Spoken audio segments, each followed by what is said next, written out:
On the expansive square, the students of Huaihai Academy stood neatly aligned. Jiang Ping stood among the crowd, listening to the enthusiastic speech given by the instructor on the stage. Students, 3 years have passed. After thousands of days and nights of effort, today has finally arrived. Today will determine your fate.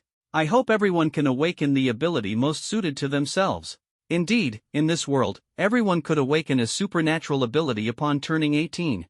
Control, elemental, support, beast master, beast transformation, and various unique abilities. There were countless types. Jiang Ping wasn't a local, he had simply woken up one day to find himself transported, bewildered, to this world where spiritual energy flourished. Here, the academy didn't teach subjects like literature or mathematics. Instead, they taught knowledge about supernatural abilities. Because in this world, only with abilities could one survive. The awakening ceremony began one by one. Beast transformation, bear, D level. Elemental, water, E level. Support, illusion, D level. One student after another awakened their abilities, and cheers erupted from the crowd. Next, Jiang Ping. The examiner called out expressionlessly. Jiang Ping took a deep breath and stepped forward. Isn't he the son of Jiang Lei, Huaihai City's A-level thunder type ability user? His father is an A-level thunder type. Like father, like son, he must be extraordinary too. Handsome and probably powerful too. I'd love to have his children. The students were full of anticipation. But Jiang Ping was incredibly nervous. He was indeed Jiang Lei's son, but he himself was just an ordinary person from a parallel world, Blue Star. How could he possibly have any abilities? Helpless, Jiang Ping could only steel himself and place his hand on the transparent testing orb before him. In the next moment, a powerful beam of light shot straight into the sky, illuminating the entire heavens. Holy crap, dual abilities? Judging by the strength, at least B-level. Dual B-level abilities? That's insane. Everyone was stunned. Ability levels ranged from highest to lowest as follows: S, A, B, C, D, E, F. For an average person, D-level was considered passable, C-level decent, B-level excellent, A-level superb, and S-level godlike. Dual abilities? Could I really be a genius? Seeing the two beams of light rising from the crystal orb, Jiang Ping was ecstatic. Then, two dazzling lines of text appeared in the sky. S-level wood-type ability. S-level spirit eye ability. Dual S-level abilities.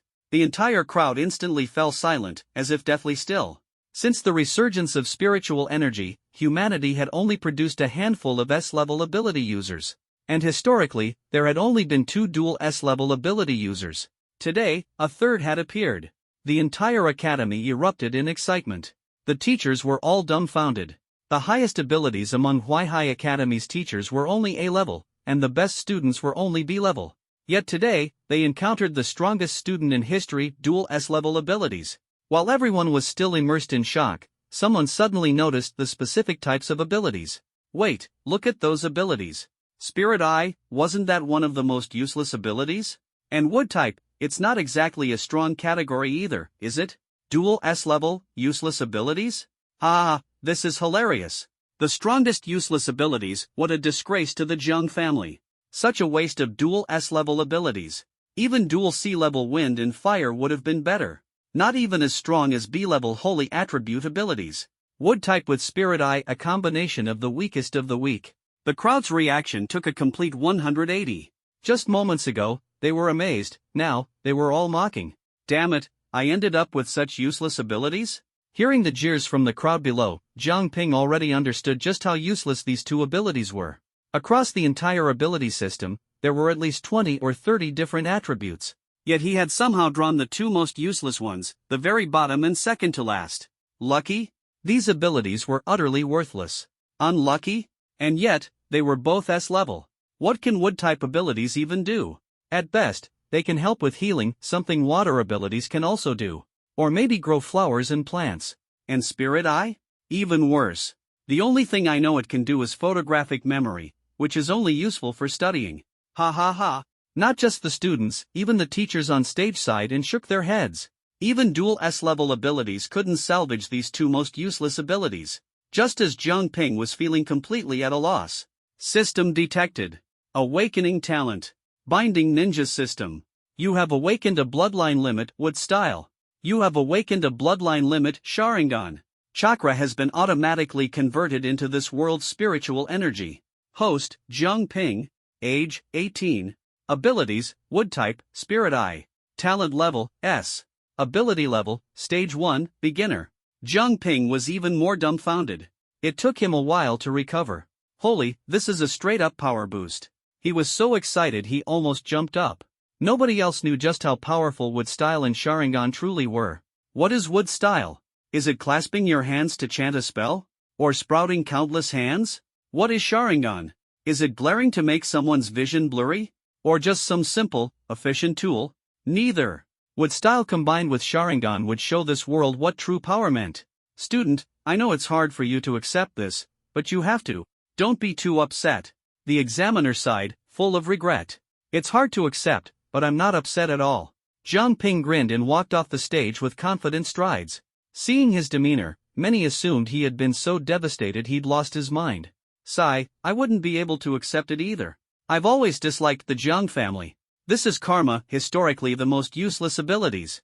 Facing the crowd's ridicule, Zhang Ping felt only disdain in his heart. The most useless abilities in history? Humph. That's only because you've never witnessed the eternal power of Sharingan or the world-stabilizing might of Wood Style. You ordinary people, get ready to tremble. Zhang Ping's test results caused a sensation. Dual S-level abilities. The only one in all of Huaihai City. Unfortunately, the two top-tier abilities were the most useless ones, making him the biggest joke of the day. All eyes were filled with mockery as they watched Zhang Ping return to the lineup. On the teacher's podium, the instructors looked at him with disappointment.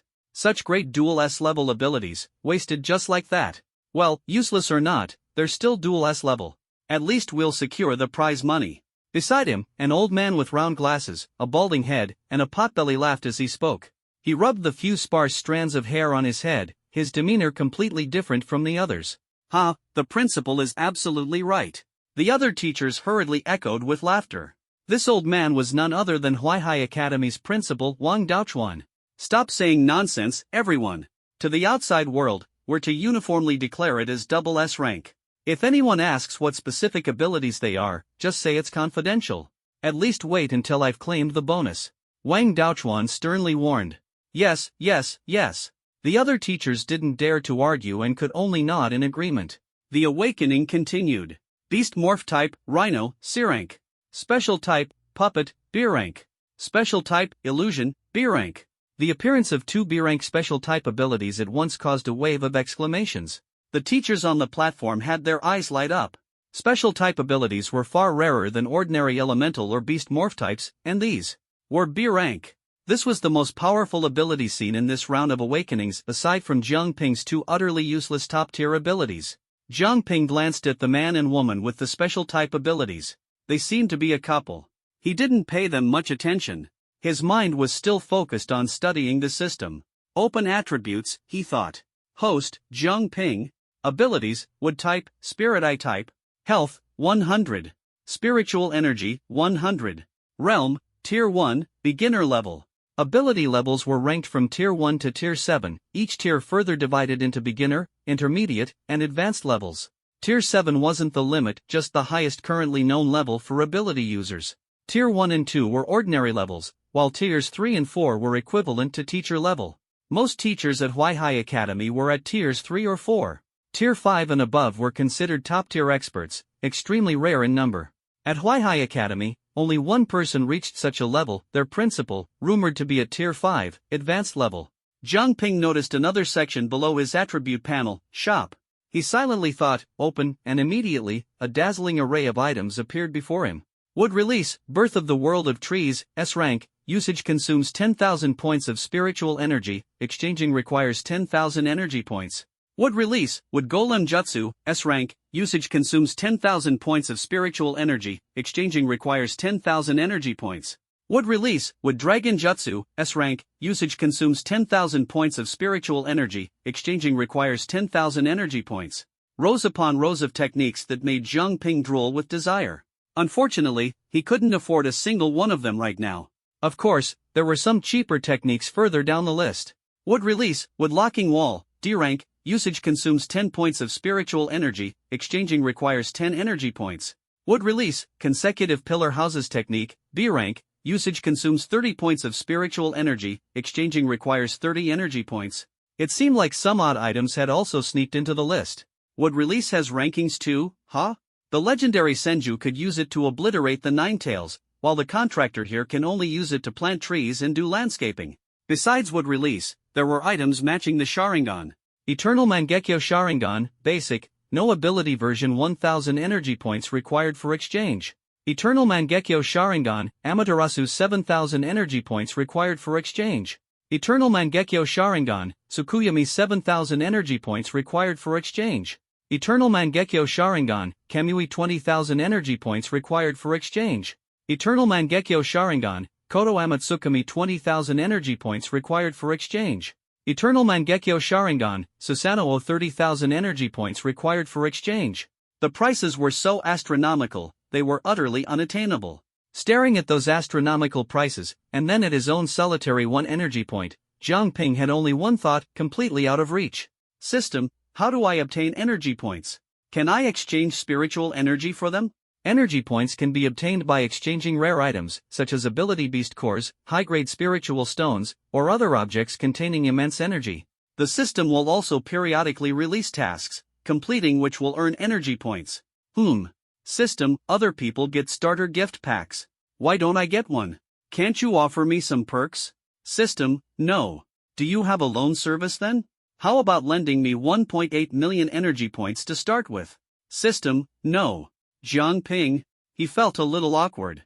Just as Jiang Ping was engaging in a verbal sparring match with the system, 2 dazzling beams of light suddenly shot up from the awakening platform. Another double S rank? Oh my god. The entire venue instantly erupted. 2 double S rank students appearing in one day? Jiang Ping's attention was also drawn to the radiant light. On the awakening platform stood a stunning woman in a pale yellow dress, her exquisite face radiating a touch of cold elegance. Her beauty was so captivating, it was impossible to look away. S-rank ability, special type, holy attribute. S-rank ability, elemental type, water attribute. Seeing these 2 lines of text, everyone was stunned. The teachers on the platform all stood up in unison. Did I see that right? A double S ability, and one of them is a holy attribute? This is unbelievable. This is already the peak level of double S ranks, right? I've never even seen an S-rank holy attribute before. The holy attribute was the rarest, most mysterious, and most powerful among all abilities, even within the special types. Known holy attribute users were exceedingly few, and their levels were never high. An S-rank holy attribute was currently one of a kind. And there was also an S-rank water attribute. While not as rare as the holy attribute, water was an incredibly powerful elemental type capable of both control and support. This was why the wood type was so weak in comparison. It could only provide support, and not as effectively as water. These 2 abilities together utterly overshadowed a certain someone's useless double S abilities. Many people cast their gazes toward Jiang Ping. But Jiang Ping had long since learned to ignore such looks. What caught his attention was something else entirely. A double S-ranked holy water combination. Just hearing the name sounds impressive. That girl, everyone recognized her. Yen Yu, the acknowledged #1 campus beauty of Huaihai Academy, the goddess in countless hearts. Her academic performance had always been the best in the entire school. Now, her awakened abilities were unquestionably the best as well. And she had a mysterious background, rumored to be a member of some royal family. This is fantastic. Principal Wang Daochuan shot to his feet in excitement. 2 double S ranks. This year's bonus can be doubled, haha. It's no surprise that Yen Yu didn't let us down. The teachers all revealed gratified smiles. Previously, there had been the disappointment of Jiang Ping, a useless double S rank ability user. But now, Yen Yu was also a double S rank ability user, and one of her abilities was the holy attribute. This was enough to overshadow Jiang Ping's brilliance entirely. They could now boast of having 2 double S rank ability students. As long as they focused on promoting Yen Yu, who would even care about Jiang Ping? Perfect. Look, now that is a true double S rank ability user. Yen Yu is truly remarkable, not only beautiful but also powerful. Do you think I stand a chance to be her boyfriend? Dreaming in broad daylight? Stop deluding yourself. Hey, there's no harm in dreaming, right? After the awakening ceremony ended, Yen Yu didn't seem particularly surprised by her double S rank abilities. Yen Yu, congratulations, the proctor said with a kind smile. Thank you, Yen Yu replied with a faint smile before returning to her seat. The awakening ceremony continued. No students after Yan Yu managed to awaken abilities above rank B. It all seemed plain and uneventful. Perhaps Yan Yu's radiance had dimmed everyone else's light, making the following students appear lackluster in comparison. Finally, all the students completed their ability awakening. Up next was class placement. Awakening an ability was just the first step. The next step was to divide students into classes based on their ability types. For example, there were combat classes, support classes, control classes, and so on. Education was tailored to fit the students' talents, and abilities were no exception.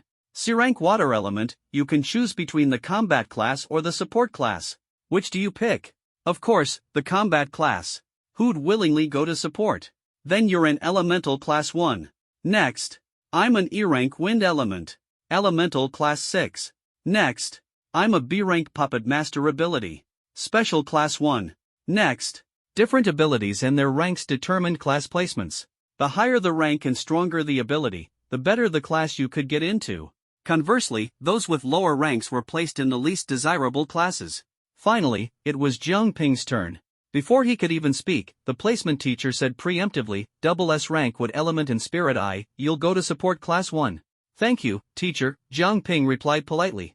Being placed in the support class was expected since Wood and Spirit Eye abilities could only fit into support. Though it was the support class. Support class 1 was considered the best among the support classes. That was some comfort. Jiang Ping consoled himself with this thought. But when he arrived at the support class 1 area, he realized how naive he had been.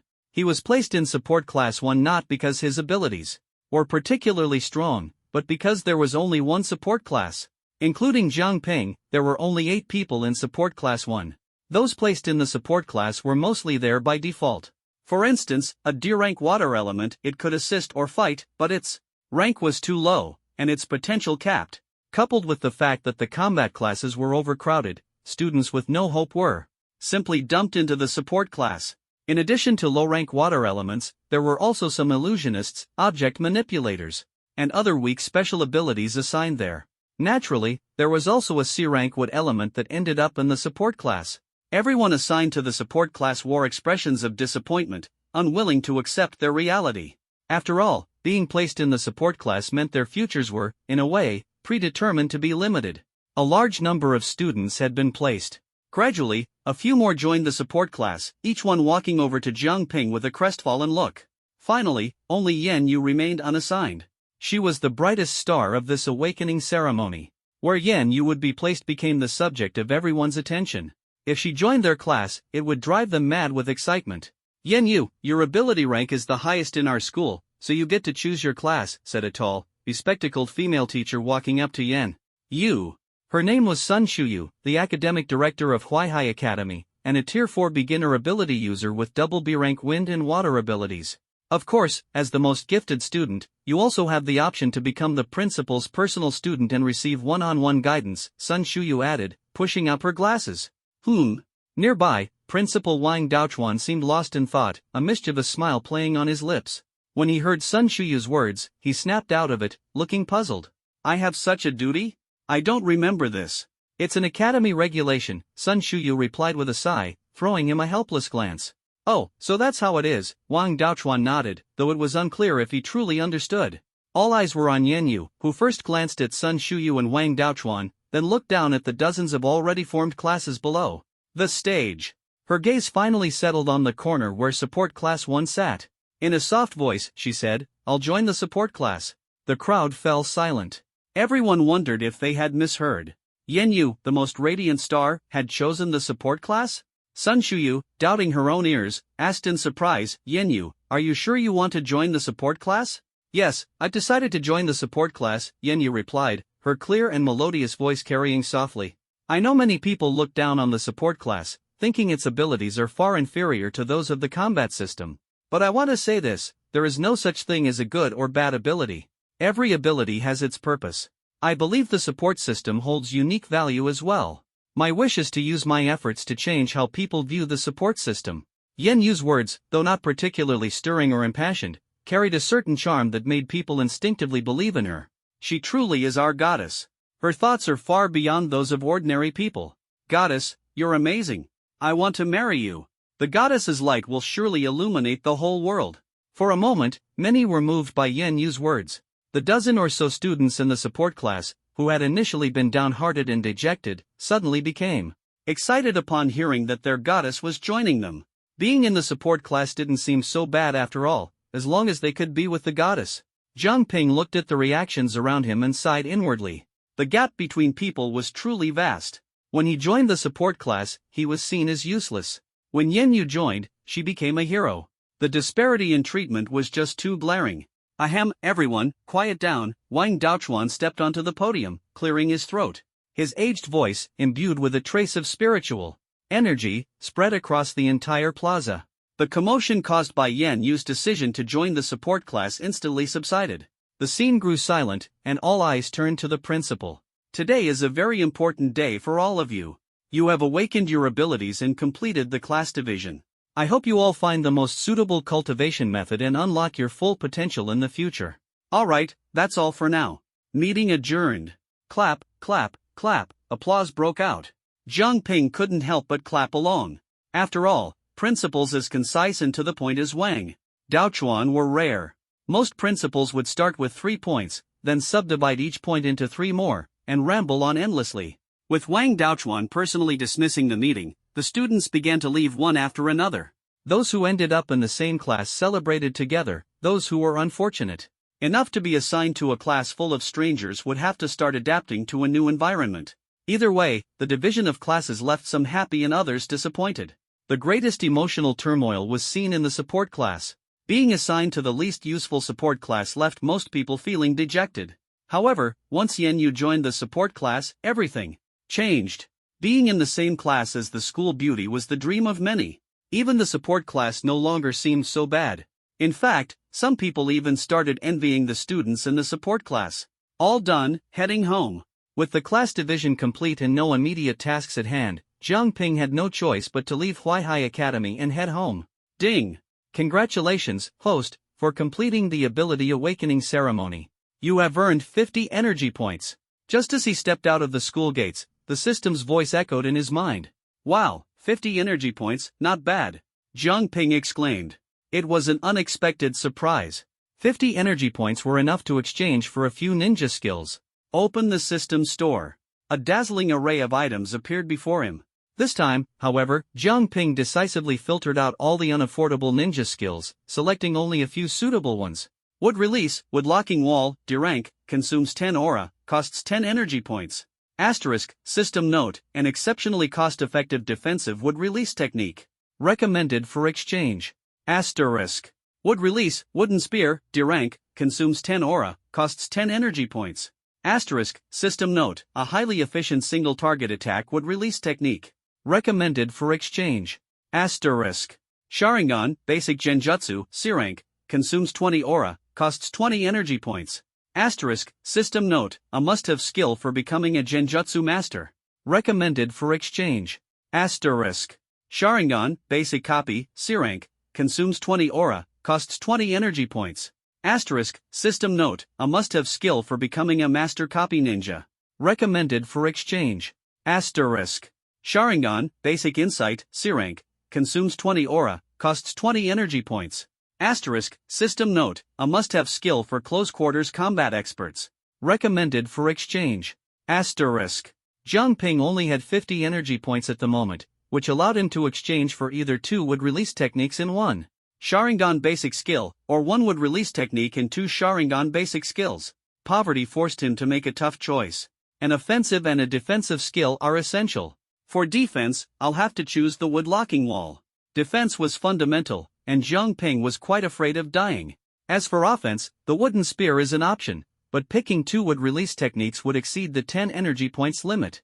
The other D rank wood release skills aren't very useful either. Why not use the Sharingan's genjutsu to confuse enemies as an alternative offensive method? Not a bad idea. Then there's the copy and insight abilities left. No need to overthink, I'll go straight for the copy skill. This choice was a no-brainer. With the Sharingan's copying ability, others' abilities would essentially become his own, eliminating any worries about lacking offensive methods. Thus, Zhang Ping decisively exchanged for the wood locking wall, as well as the Sharingan's genjutsu and copying abilities, depleting all 50 energy points in one go. If only I had more energy points, I wouldn't have to agonize over these choices, Jiang Ping sighed, continuing on his way home. Walking along the streets of Huaihai City, he passed bustling vendors on both sides. But in the distance, near the edge of the city wall, he could see a towering structure encircling the entire city of Huaihai. Over 500 years ago, the world began to recover its spiritual energy. Humans gained supernatural abilities. At the same time, animals also awakened their abilities. Humans referred to themselves as ability users, while animals were called beasts. Like humans, all animals would awaken their abilities at certain points in time. This was a terrifying development, as the number of animals far exceeded that of humans. For instance, ants, which humans could easily crush underfoot before, transformed into tiger-sized mutant ants upon awakening their abilities. When countless previously insignificant animals gained powers comparable to humans, humanity faced a true disaster. As a result, all existing human cities built towering walls to fend off beast invasions. The wall surrounding Huaihai City stood 50 meters high, sufficient to repel beasts up to the 4th tier. Atop the wall was a transparent energy barrier to prevent aerial beast invasions. In times of crisis like this, all humans had to unite. Only through rigorous training could they fight beasts on the battlefield. This was humanity's only path to survival. After walking for over 10 minutes, Jiang Ping arrived home. The Jiang family, located in the eastern part of Huaihai City, was one of the 2 most powerful families in the city. "Young master, you're back. The family head is waiting for you to have dinner." The servant at the door greeted Jiang Ping with a respectful bow upon seeing him. "Got it." Jiang Ping nodded and walked directly into the spacious main hall. He passed through the hall and entered the dining room. "My son is back. Go wash your hands and join me for dinner." At the head of the dining table sat a muscular, middle-aged man in his 40s, exuding strength and power. He was Jiang Ping's father, Jiang Lei, the head of the Jiang family and one of the 3 5th-tier ability users in Huaihai City. His ability was A-ranked lightning-based. "Smells amazing. Dad, what dishes did you make today?" Jiang Ping asked while washing his hands, the aroma of the food making his stomach rumble. "Sweet and sour ribs, osmanthus fish, fish tofu, fried meatballs, all your favorites." "I knew it. As soon as I smelled it, I could tell Dad must have cooked himself." Jiang Ping sat down, his mouth watering at the sight of the delicious feast before him. "Of course. Today is the big day of your ability awakening. How could I not personally cook to celebrate?" A warm smile softened Jiang Lei's otherwise stern face. "By the way, what ability did you awaken at school today?" Jiang Lei asked, filling Jiang Ping's plate with food as he spoke. Faced with his father's smile, Jiang Ping's heart skipped a beat. After hesitating for a moment, he cautiously said, "Dad, about my awakened abilities, I have good news and bad news." "Which one do you want to hear first?" "Start with the good news."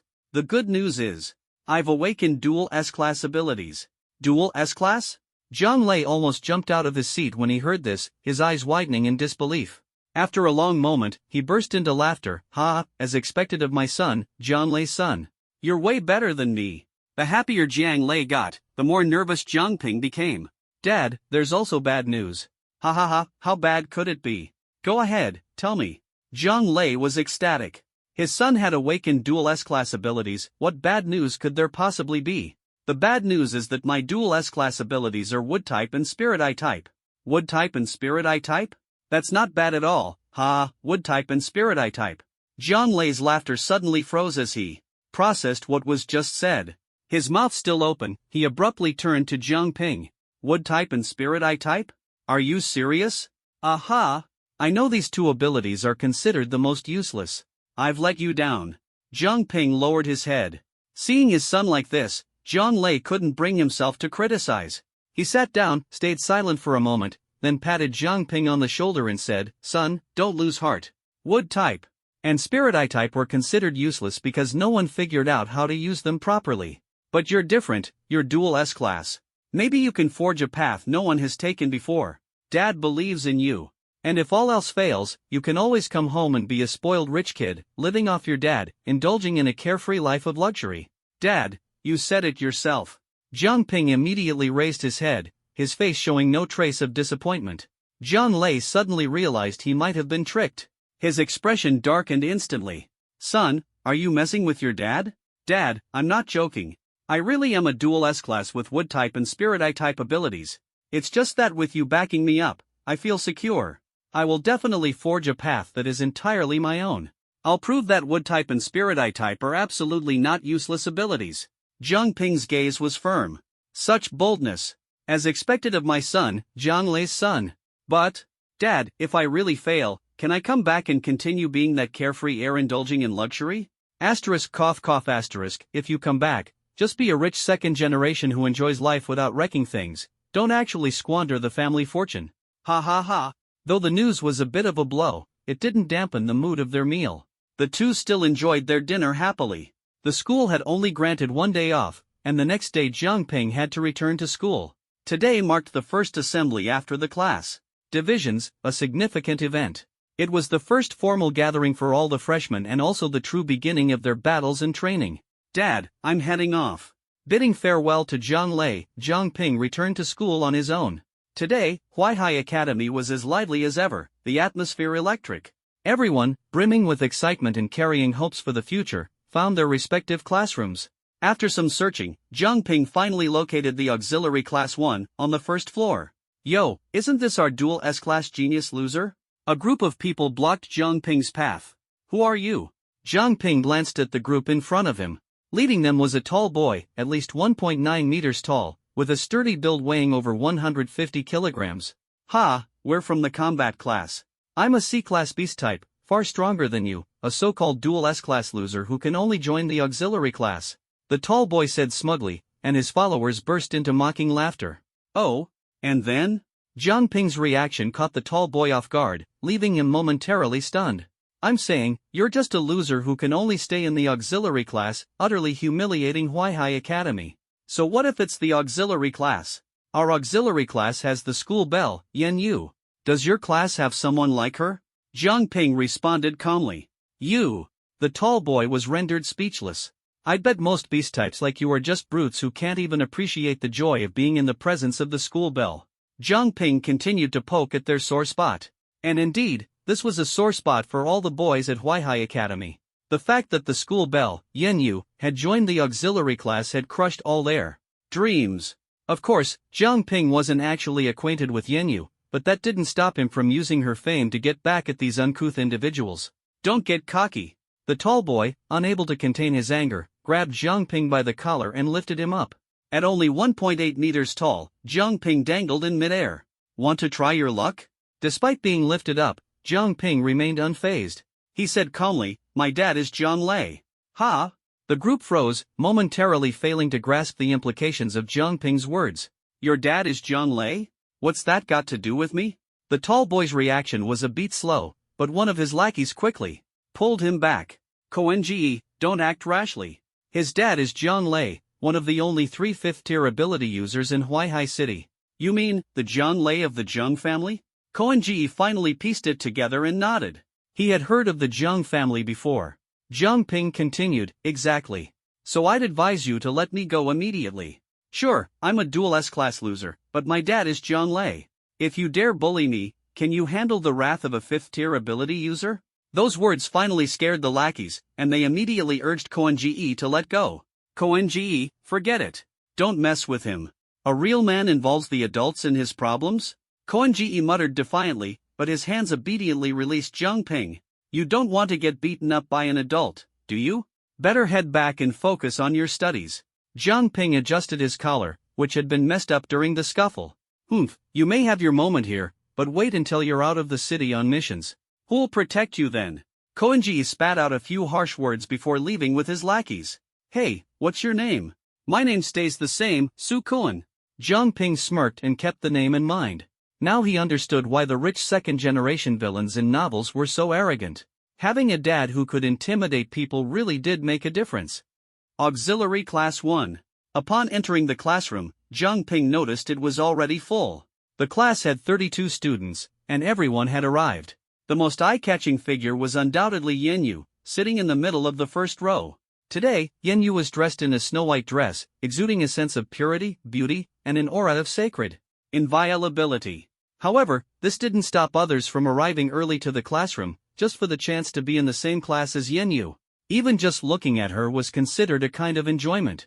Jiang Ping glanced at her twice before finding a seat near the window at the back of the classroom. His extra glances were simply the most basic form of respect for the campus beauty, as well as a natural instinct as a man. After all, Yan Yu truly was a stunning beauty. But after taking those 2 glances, he refrained from looking again, because he understood that women could distract him, and slow down the speed at which he could draw his blade. Only by staying focused could one stand at the pinnacle of the world. Zhang Ping had grand ambitions and would never slow his pace for the sake of a woman. 5 minutes later, the sharp sound of high heels echoed through the classroom, and an elegant figure walked in. Everyone turned to look in unison, their hearts filled with shock. It was actually Sun Shuyu. The Dean of Education had personally come to teach the support class? This was hard for everyone to believe. In previous years, the support class was typically handled by teachers with less experience and weaker skills. In essence, it was a class left to fend for itself. After all, the support class held very little value in terms of cultivation. Yet this time, the unprecedented decision to have the Dean of Education personally lead the class completely exceeded everyone's expectations. From the looks on your faces, I can tell that you're all surprised. Sun Shuyu adjusted her glasses, her gaze sweeping over the 32 students in the classroom. Her stern expression instinctively made everyone sit up straight. To be honest, I was surprised as well. Having the Dean of Education lead the support class is a first in the history of Huaihai Academy, she continued. You should know the reason for this, she added. It's because this year, your support class is the strongest in history. 2 SS-ranked students in the same class, this is a first for me as well. But I want you all to understand that the reason your support class is receiving such special treatment is entirely due to Yan Yu, she stated. So while you express your gratitude to Yan Yu, you should also cherish this opportunity. Although your abilities rank low in the academy, under my guidance, you will learn more comprehensive and practical knowledge about your abilities. How much you learn will depend entirely on your own effort, she declared. From today onward, remember this, everything you learn is for yourself, to ensure that one day, you have the ability to survive on the battlefield. Sun Shuyu spoke at length, and no one in the classroom dared to make a sound. After all, she was the Dean of Education, and her commanding presence was overwhelming. Good, it seems you are all listening attentively, she remarked.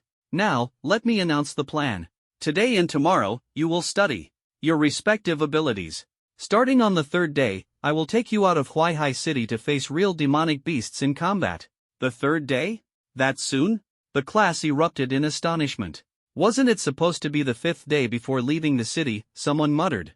After awakening their abilities, the ultimate trial was always battling demonic beasts. It was the responsibility of every ability user and a challenge every student at Huaihai Academy had to face. In the past, students would leave the city on the 5th day, so why was it moved up to the 3rd day this time? Silence. Sun Shuyu's single word suppressed all discussion. I know you're surprised. Let me tell you, the reason for the early departure is that the number of demonic beasts outside Huaihai City is increasing. To prepare for emergencies, you must adapt to combat as quickly as possible. Instead of complaining, you should use these 2 days to learn as many abilities as possible. Do you understand? The room fell silent for a moment before the students reluctantly responded, yes. The news was undoubtedly harsh for them to digest. All right, now begin studying your abilities. Come up and take the ability book that suits you, Sun Shuyu instructed. She reached into a drawer beneath the lectern and pulled out a stack of books. Ability books were textbooks that Huaihai Academy had revised over many years, detailing the methods for cultivating abilities. From basic to advanced techniques, how much one could learn depended entirely on individual capability. Each department had a few simple ability books, which anyone could learn as long as they put in the effort. The students went up one by one to collect their books. When it was Zhang Ping's turn, he took 2 books, one for the wood element and one for the spirit eye element. Returning to his seat, he joined the others in flipping through the books and beginning to study. The method for learning from an ability book was straightforward, simply channel spiritual energy into the book, which would then provide feedback on the specific steps for cultivation. It would guide the user on how to circulate spiritual energy and even directly lead them in performing the ability. By following the book's instructions, anyone could learn the ability. It was considered the greatest invention since the revival of spiritual energy. The advent of ability books ensured that everyone who awakened their abilities could at least master a few skills, thereby increasing their chances of survival. And the ability books themselves were inventions of the academy. This was why academies around the world held an irreplaceable position of power. Zhang Ping held 2 ability books in his hands. To be precise, it was 1 book and a single page. The Spirit Eye Elements ability book consisted of just one page, describing a single skill, eidetic memory. This skill was limited to remembering text, faces, or the appearances of demonic beasts, with very restricted functionality. In summary, the greatest use of the Spirit Eye element was to join a combat analysis team and assist in analyzing intelligence on demonic beasts from the rear. However, this required both exceptional intellect and considerable combat experience. Just one skill. No wonder everyone says the Spirit Eye element is the most useless ability, Zhang Ping muttered, shaking his head. The skill of eidetic memory, in his view, was akin to the Sharingan's ability to memorize and even replicate things, which was far superior to mere eidetic memory. This ability wasn't deemed useless because it had no merit, but among all known abilities, it was indeed one of the least practical. At least within the framework of Huaihai Academy, the Spirit Eye element was undeniably the most useless ability. Zhang Ping couldn't argue against this fact. Fortunately, the Wood Elements ability book seemed more substantial. It was about as thick as a finger, forming a stark contrast to the Spirit Eye element's single page.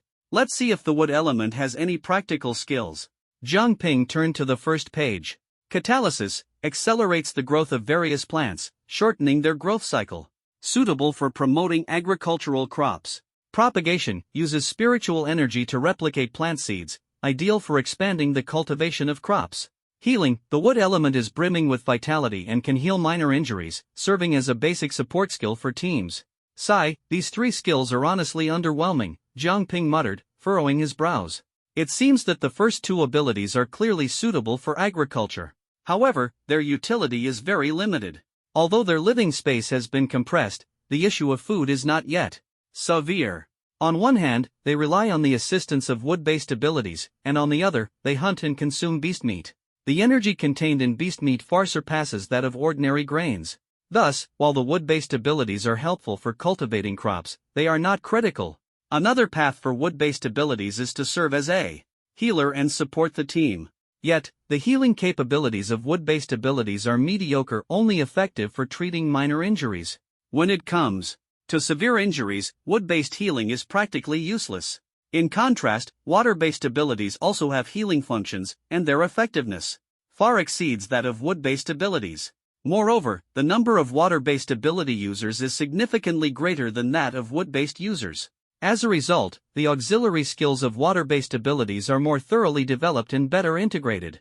In terms of support, wood-based abilities lag far behind water-based ones. Additionally, water-based abilities can also handle crowd control for the team, making them far more valuable than wood-based abilities. This highlights the awkwardness of wood-based abilities. While they can boost plant growth, they serve little practical purpose, and their healing and support functions are vastly outperformed by water-based abilities. Overall, wood-based abilities are indeed quite weak, so much for being labeled as double S-tier abilities. The S-tier designation refers to potential. However, the current upper limit of wood-based and Spirit Eye abilities stops here. Even with S-tier potential, without advanced abilities to support them, they are no different from B-tier or C-tier abilities. Otherwise, why would they be known as the most useless among S-tiers?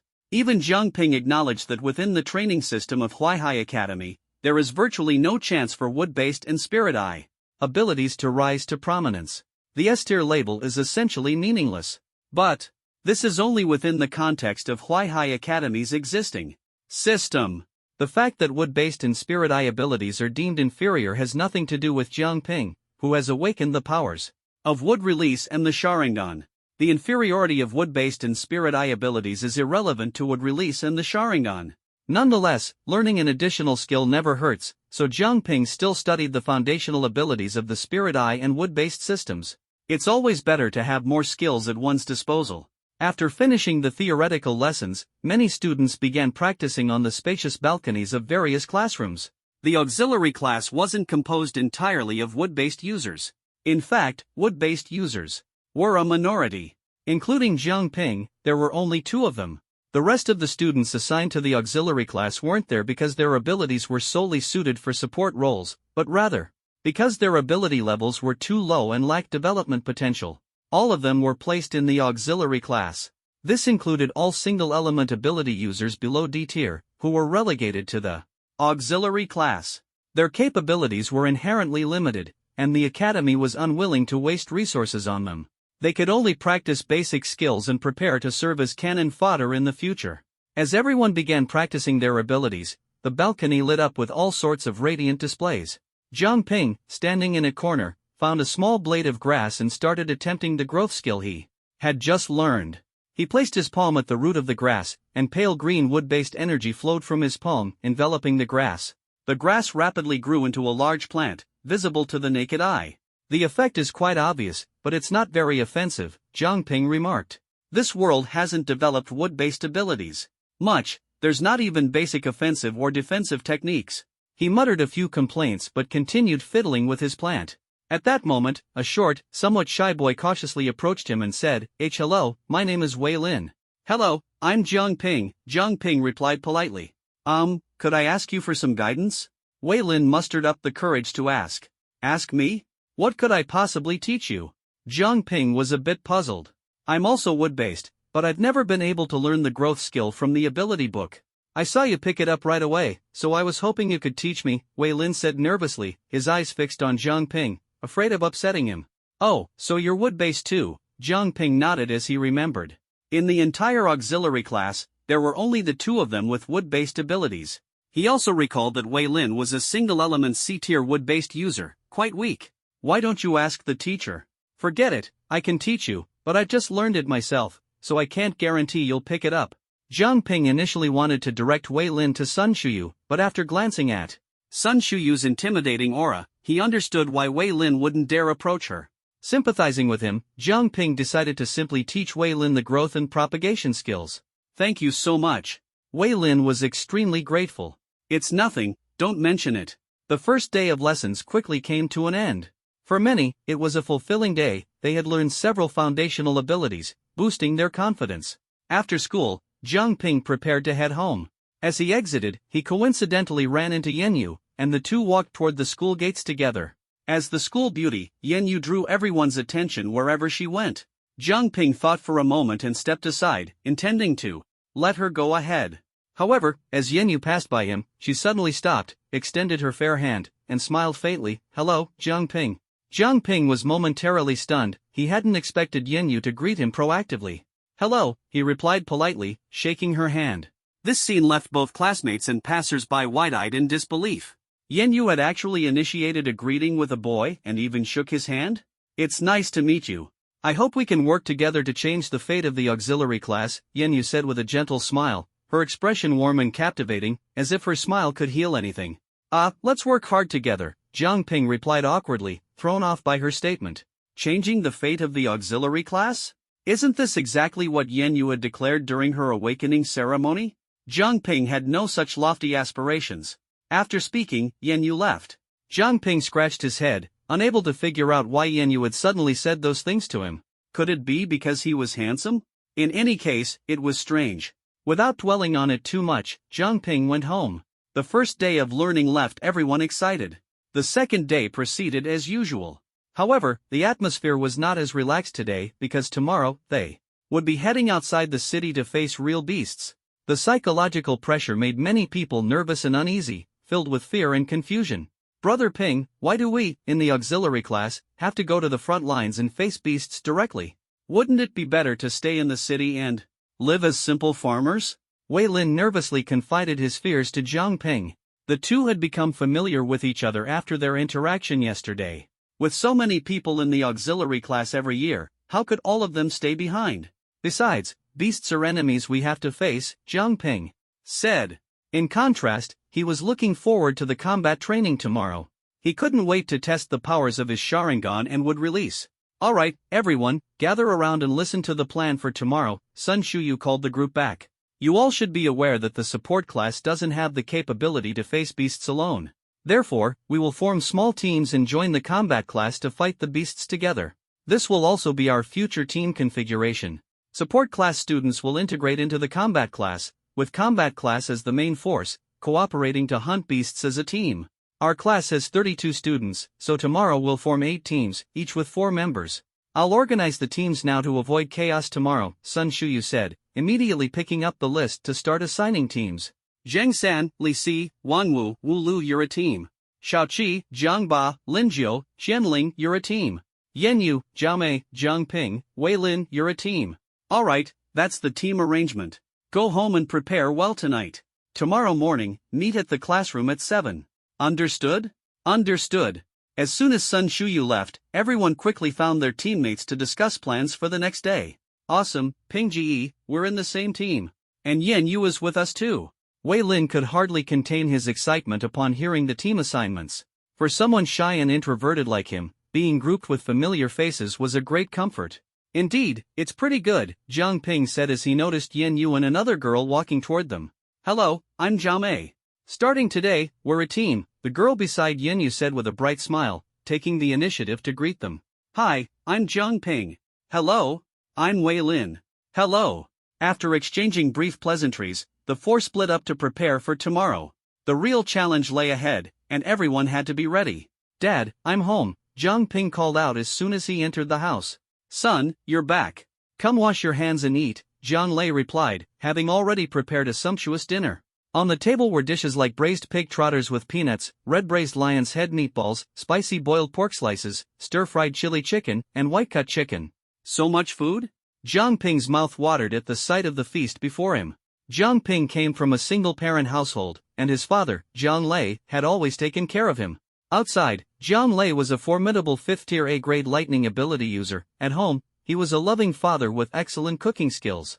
Son, I know you're heading out of the city tomorrow for your first beast combat training, so I made a hearty meal for you. Eat up and do your best tomorrow, Jiang Lei said. Don't worry, Dad. I'll make sure not to embarrass you, Jiang Ping replied, grabbing a pig trotter and taking a big bite. I believe in you, and I trust the school's teachers to keep you safe. One more thing, I have a mission tomorrow and will be leaving Huaihai City, Jiang Lei said. Where to? Shanghai City. The beasts there have been particularly active lately, with sightings of 5th-tier beasts. Shanghai Academy requested our help, Jiang Lei explained while adding food to Jiang Ping's plate. Shanghai City was a small city 50 kilometers east of Huaihai City, not as strong as Huaihai. It only had one 5th-tier ability user. A 5th-tier beast? Dad, will it be dangerous for you? Jiang Ping asked, looking up. A 5th-tier beast is nothing. I'm strong. Only a 6th-tier beast could pose a threat to me, Jiang Lei assured him. As one of the 3 5th-tier ability users in Huaihai City, Jiang Lei, though only an initial 5th tier, had unmatched combat prowess due to his powerful lightning abilities. He had once single-handedly faced 3 mid-tier 5th-tier beasts, not only killing one but also retreating unscathed. Ordinary 5th-tier beasts were no threat to him. Alright, but Dad, be careful. You too, be careful tomorrow, Jiang Lei said. The father and son exchanged a few words of caution before diving into their meal. The next morning, both woke up early. Son, good luck. Dad, you too, good luck. After encouraging each other, they parted ways. Jiang Ping headed swiftly toward Huaihai Academy. All the students arrived on time. Today was a significant day, as 80% of Huaihai Academy's teachers would accompany the students out of the city for their beast combat training. Students, today marks your first practical combat training, Principal Wang Daochuan addressed them. I know you might feel nervous. Don't be afraid. Don't think of the beasts as too terrifying. With the teachers here, your safety is guaranteed. All you need to do is showcase everything you've learned. I, as your principal, will be here, waiting for your safe return. Principal Wang Daochuan's speech was brief and to the point. Alright, let's move out. At his command, the students followed their teachers in an orderly march out of the city. Today, they would face the first major challenge of their lives. Ding! Mission triggered, complete your first beast combat training. Reward, 100 energy points, unlock the mystery shop. As they left Huaihai Academy, a system notification sounded in Jiang Ping's mind. A mission. 100 energy points, it wasn't much, but it was better than nothing. At least it was enough to exchange for 2 or 3 C-rank would release jutsus. Nice. I have to give it my all during this training, Jiang Ping thought, his motivation instantly surging. What he initially thought was just another ordinary trial now became a determined challenge. A task with rewards was something he had to excel at. Pingji, you seem pretty excited, Wei Lin, walking beside him, noticed Jiang Ping's change in demeanor. He found it unusual. Knowing they were about to face ferocious beasts, how could Jiang Ping not only be unafraid but even excited? Don't worry. This is something we have to face sooner or later. Besides, there are plenty of teachers, there's nothing to be afraid of, Jiang Ping reassured Wei Lin, patting him on the shoulder. The large group from Huaihai Academy was moving in an orderly fashion toward the outskirts of the city. However, not everyone was heading to the same destination. Huaihai City had 4 gates. The group split into 4 smaller teams at the city center, each heading toward a different gate. Each gate had about 200 students and over 10 teachers leading them. Support class, begin spreading out. Each team will be assigned to a different combat class, Sun Shuyu instructed, organizing the 8 support class teams into various combat classes. Team 1, go to Elemental Class 1. Team 2, go to Elemental Class 2. Team 3, go to Special Class 1. Team 4, go to Elemental Class 7. Team 8, go to Special Class 3. Finally, Jiang Ping and his 3 teammates, as the 8th team, were assigned to Special Class 3. Awesome, the boys from Special Class 3 couldn't help but cheer, as Yanyu was part of the 8th team. She was going to fight alongside them, and naturally, everyone was thrilled. Quiet down, everyone. Stay silent. With just one sentence from Sun Shuyu, the group of young men immediately quieted down. After the auxiliary class disbanded, Sun Shuyu no longer had a fixed class to lead, but she still joined the Special Class 3 as a supervising teacher, heading toward the West City Gate. Jiang Ping and his group also followed Special Class 3, walking toward the West Gate together. 10 minutes later, the group finally arrived at the West City Gate. As soon as they stepped out of the gate, a pungent stench of decay hit them in the face. These students, who had never ventured outside the city, immediately turned pale and couldn't help but gag. The air was filled with the smell of rot, blood, and putrid odors. Jiang Ping frowned and scanned the surroundings. Outside the city walls, piles of rotting beast corpses and bones were heaped up. The stench came from these decomposing bodies. These are the bodies of beasts killed while attacking the city walls, Sun Shuyu's stern voice rang out. I hope seeing these corpses will help you understand just how dangerous the world we're facing is. The students listened in silence, their faces pale. The pile of corpses was as massive as a small mountain, numbering in the thousands at least. This meant that thousands, if not more, beasts were lurking around Huaihai City. Alright, we'll stop here. The group halted at a grassy area less than 100 meters outside the city walls. Another 100 meters ahead was a dense forest, where the occasional low growl of beasts could be heard. Hearing the sound of real beasts for the first time, many students' legs went weak, and cold sweat broke out on their foreheads. Sun Shuyu and a dozen other teachers moved ahead to set up, raising a translucent barrier that protected more than 200 people inside. Now, each class must find their position and prepare. All teachers must provide personal guidance. The edges of the barrier were divided into 4 zones, perfectly accommodating the 4 classes. Jiang Ping's Special Class 3 was on the far right, with 40 students plus the 4 from the auxiliary class, making a total of 44. In a moment, our teachers will capture beasts from the forest. Each time, 3 of you will be sent out to use your abilities to combat the beasts. We will guide you on site, said the teacher of Special Class 3. Understood? Understood. Only half the students responded. Many of the girls, thinking about the beasts they were about to face, couldn't help trembling. Hey, isn't this Jiang Ping, our so-called double S rank ability user?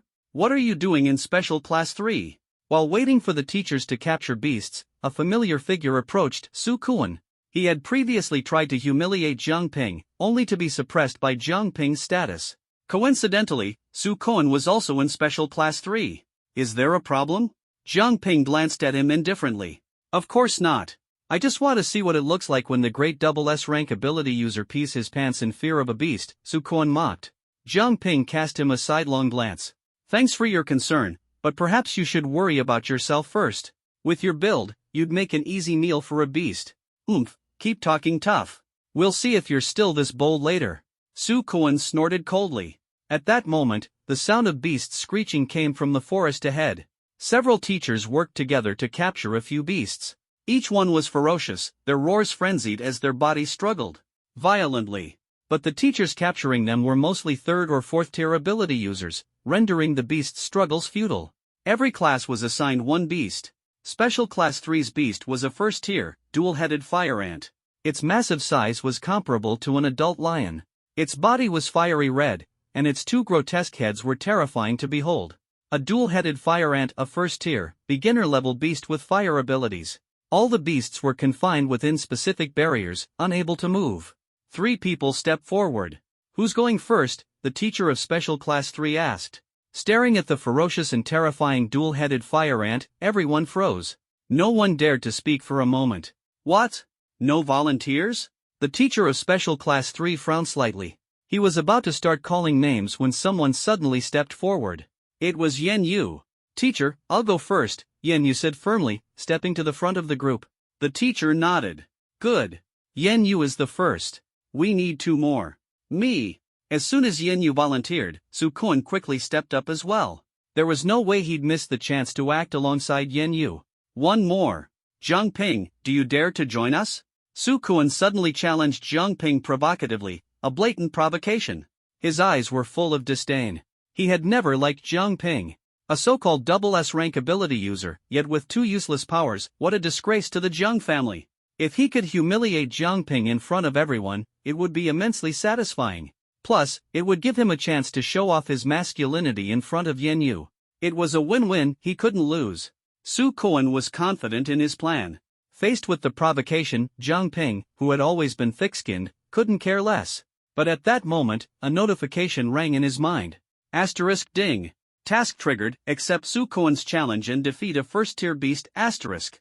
Reward, 100 energy points and activation of the lottery system. What? A task could be triggered? Not only would he gain energy, but he'd also unlock the lottery system? The lottery, a chance to change his fate. All right. Zhang Ping nodded and stepped forward. The system's reward was too tempting, hesitation would only be a waste. Excellent. Your courage is commendable. Now, step forward and prepare to begin, the Special Class 3 teacher said with satisfaction. The 3 of them approached the barrier ahead. It was a small combat field, 40 meters long and 20 meters wide.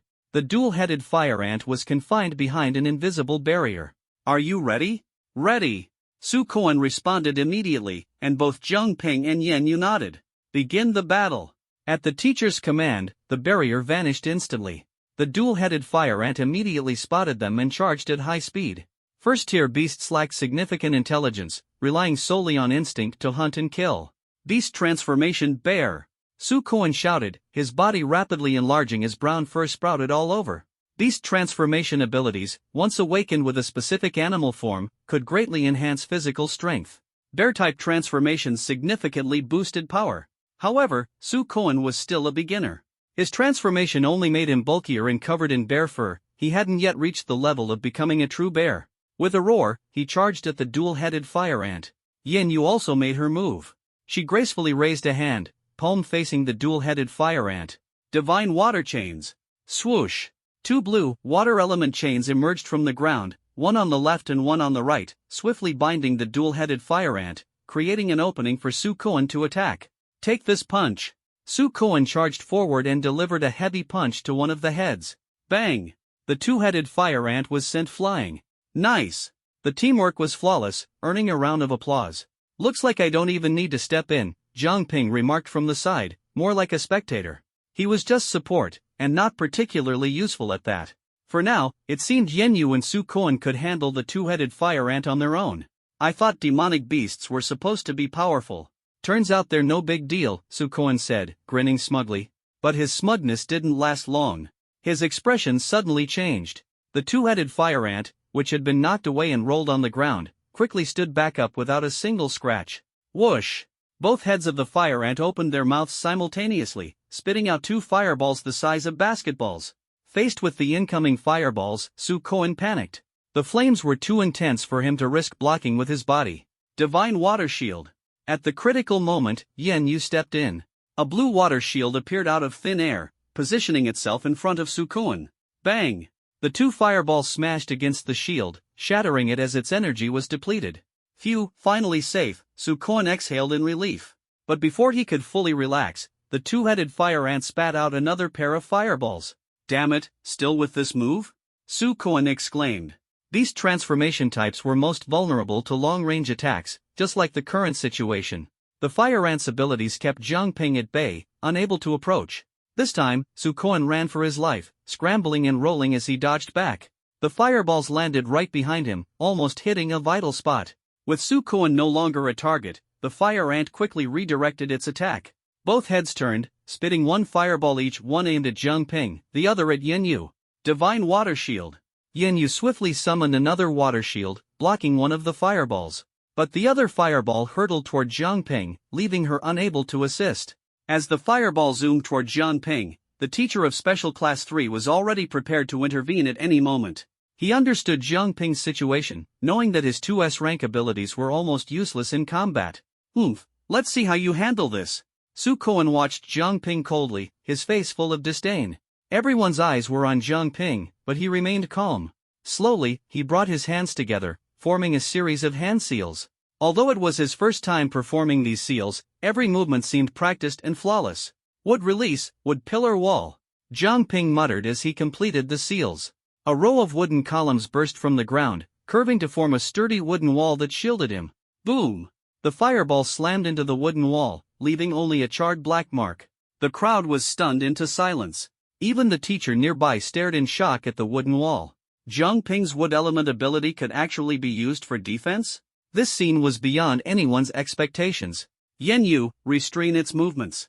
I'll deal with it, Jiang Ping said firmly, his eyes quietly transforming into the crimson-red Sharingan with 3 Tomo. Got it. Yen Yu nodded without hesitation and acted immediately. Divine water chains, she called out. 2 massive water chains shot up from the ground, tightly binding the 2-headed fire ant. Taking advantage of his awakened abilities and enhanced physical strength, Jiang Ping darted toward the fire ant.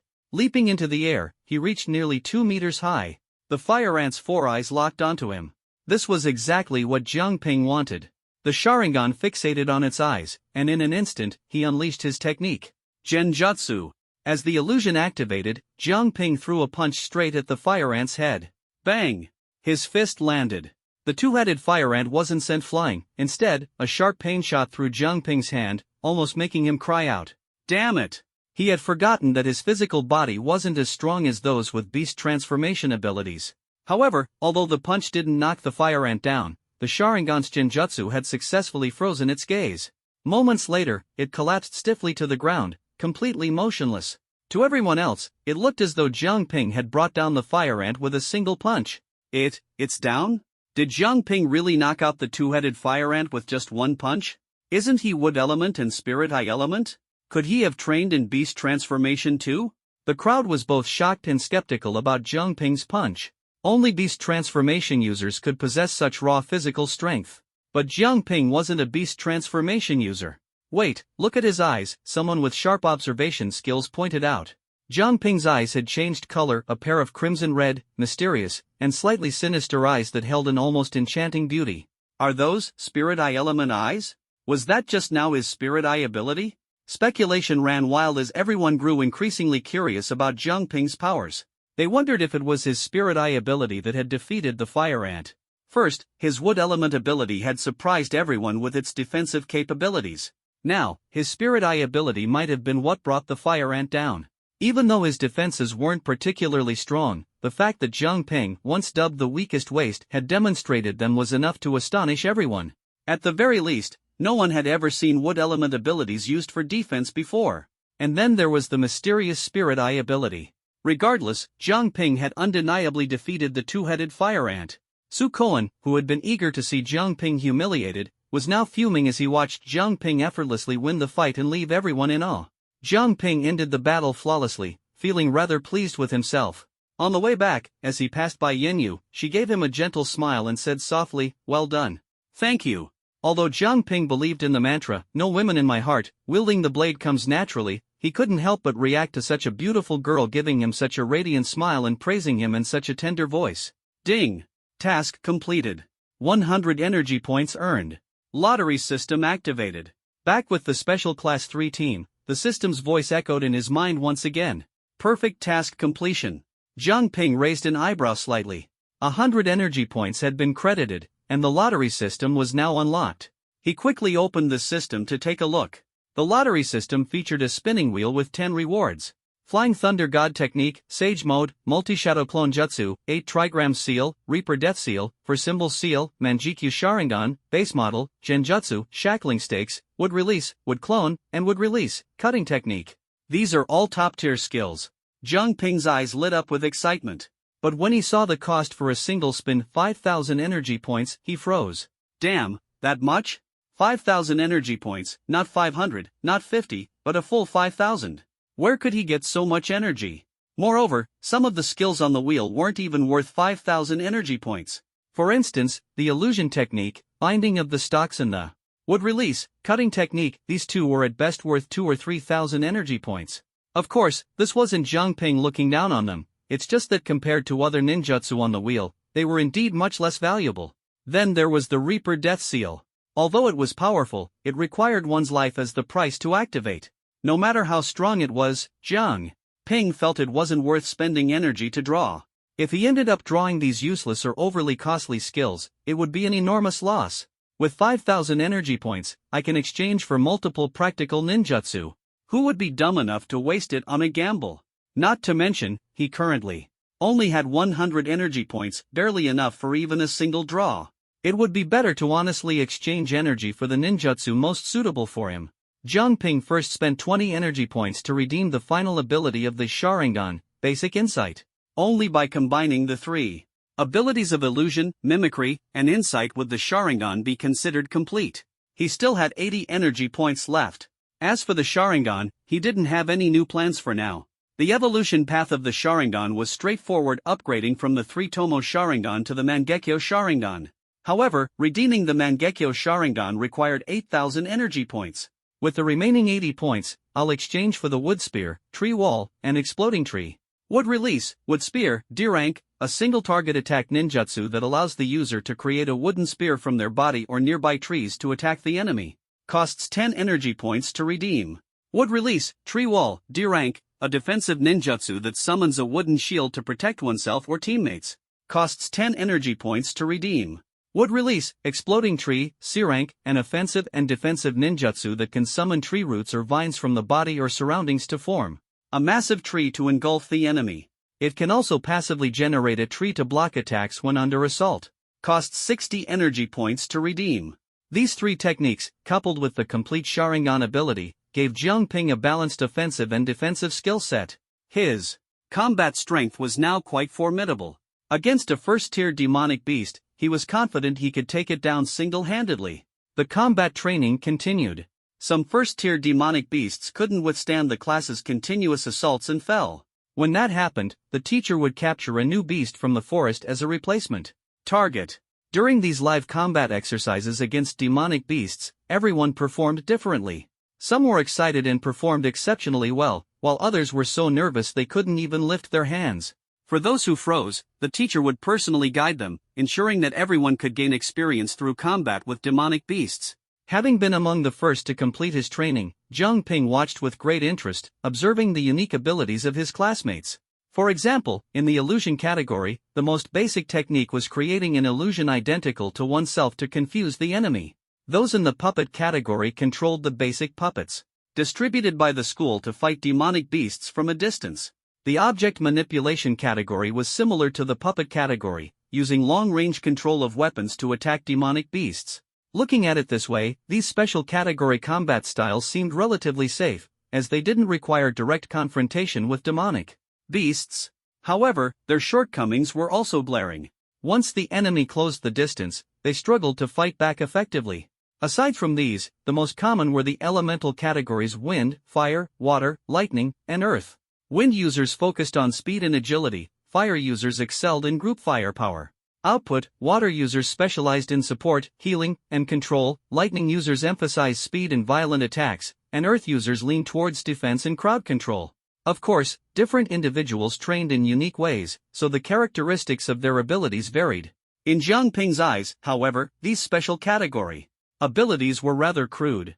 Creating an illusion to deceive enemies? That barely counted as an illusion technique, might as well call it clone technique. As for puppetry, the school-issued puppets were both ugly and weak, barely matching the strength of a first-tier demonic beast. To grow stronger in puppetry, one needed a puppet that was both powerful and suited to their abilities, as the strength of a puppet determined the upper limit of a puppet user's capability. As for object manipulation, what was the point of flinging swords around? It seemed utterly dull. Then there were the elemental abilities. Fire users could spit out fireballs the size of basketballs. Water users could summon a water chain, wind users could conjure a wind blade, earth users could create a dirt wall the size of a door, and lightning users could produce a blinding flash of lightning.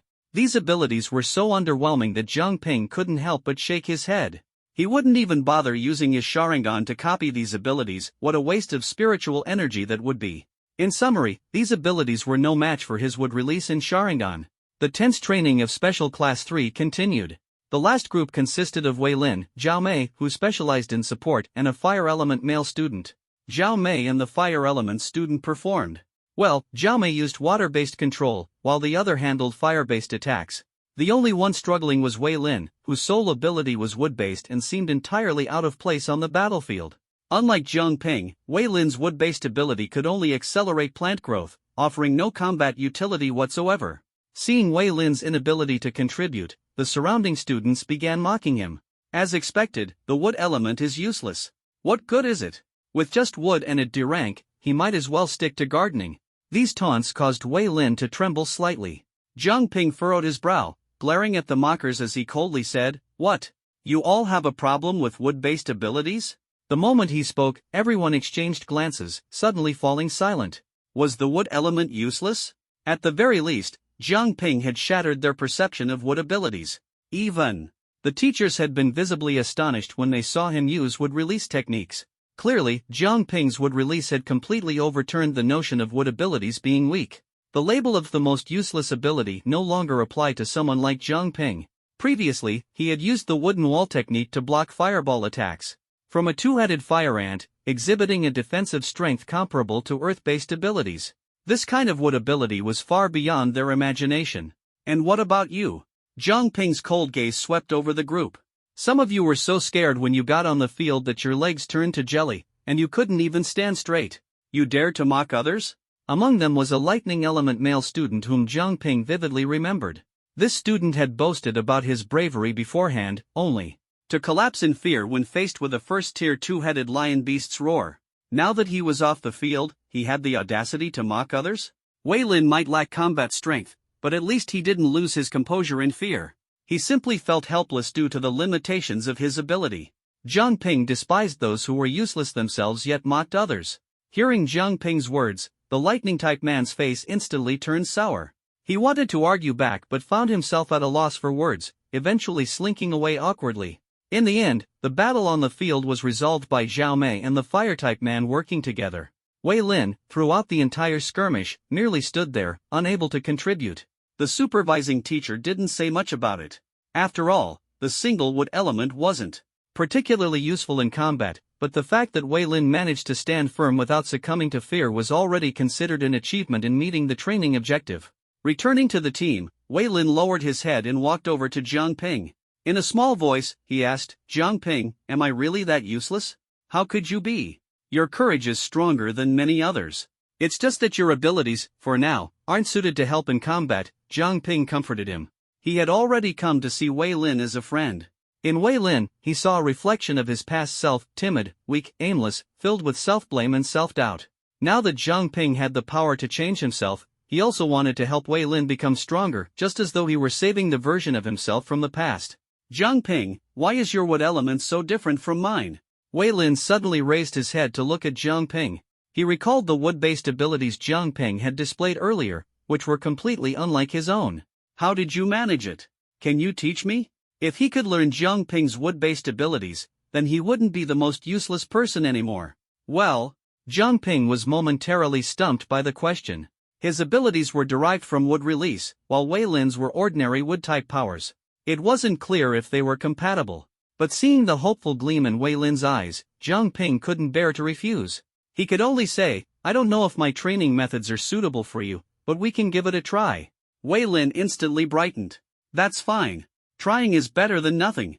To him, even the faintest glimmer of hope was like a lighthouse in a sea of despair. Ding!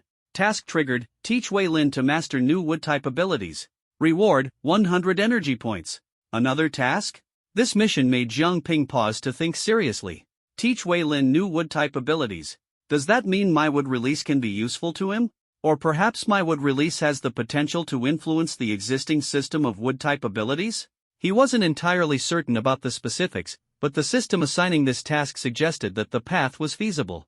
He speculated that the current weakness of wood-type abilities wasn't due to the wood element itself being inferior, but rather because this world hadn't delved deeply enough into researching it. At present, the known applications of wood-type abilities were limited to promoting plant growth and basic healing. But if other developmental directions could be explored, Perhaps Wood-type abilities could evolve into something akin to Wood Release, capable of both offense and defense as a unique power.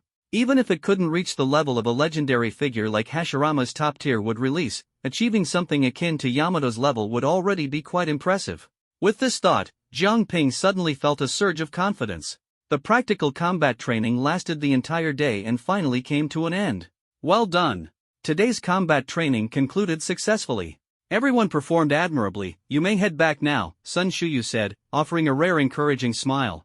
Many 10th students finally breathed a sigh of relief. Under the teacher's guidance, the group began making their way back to the city. Ding!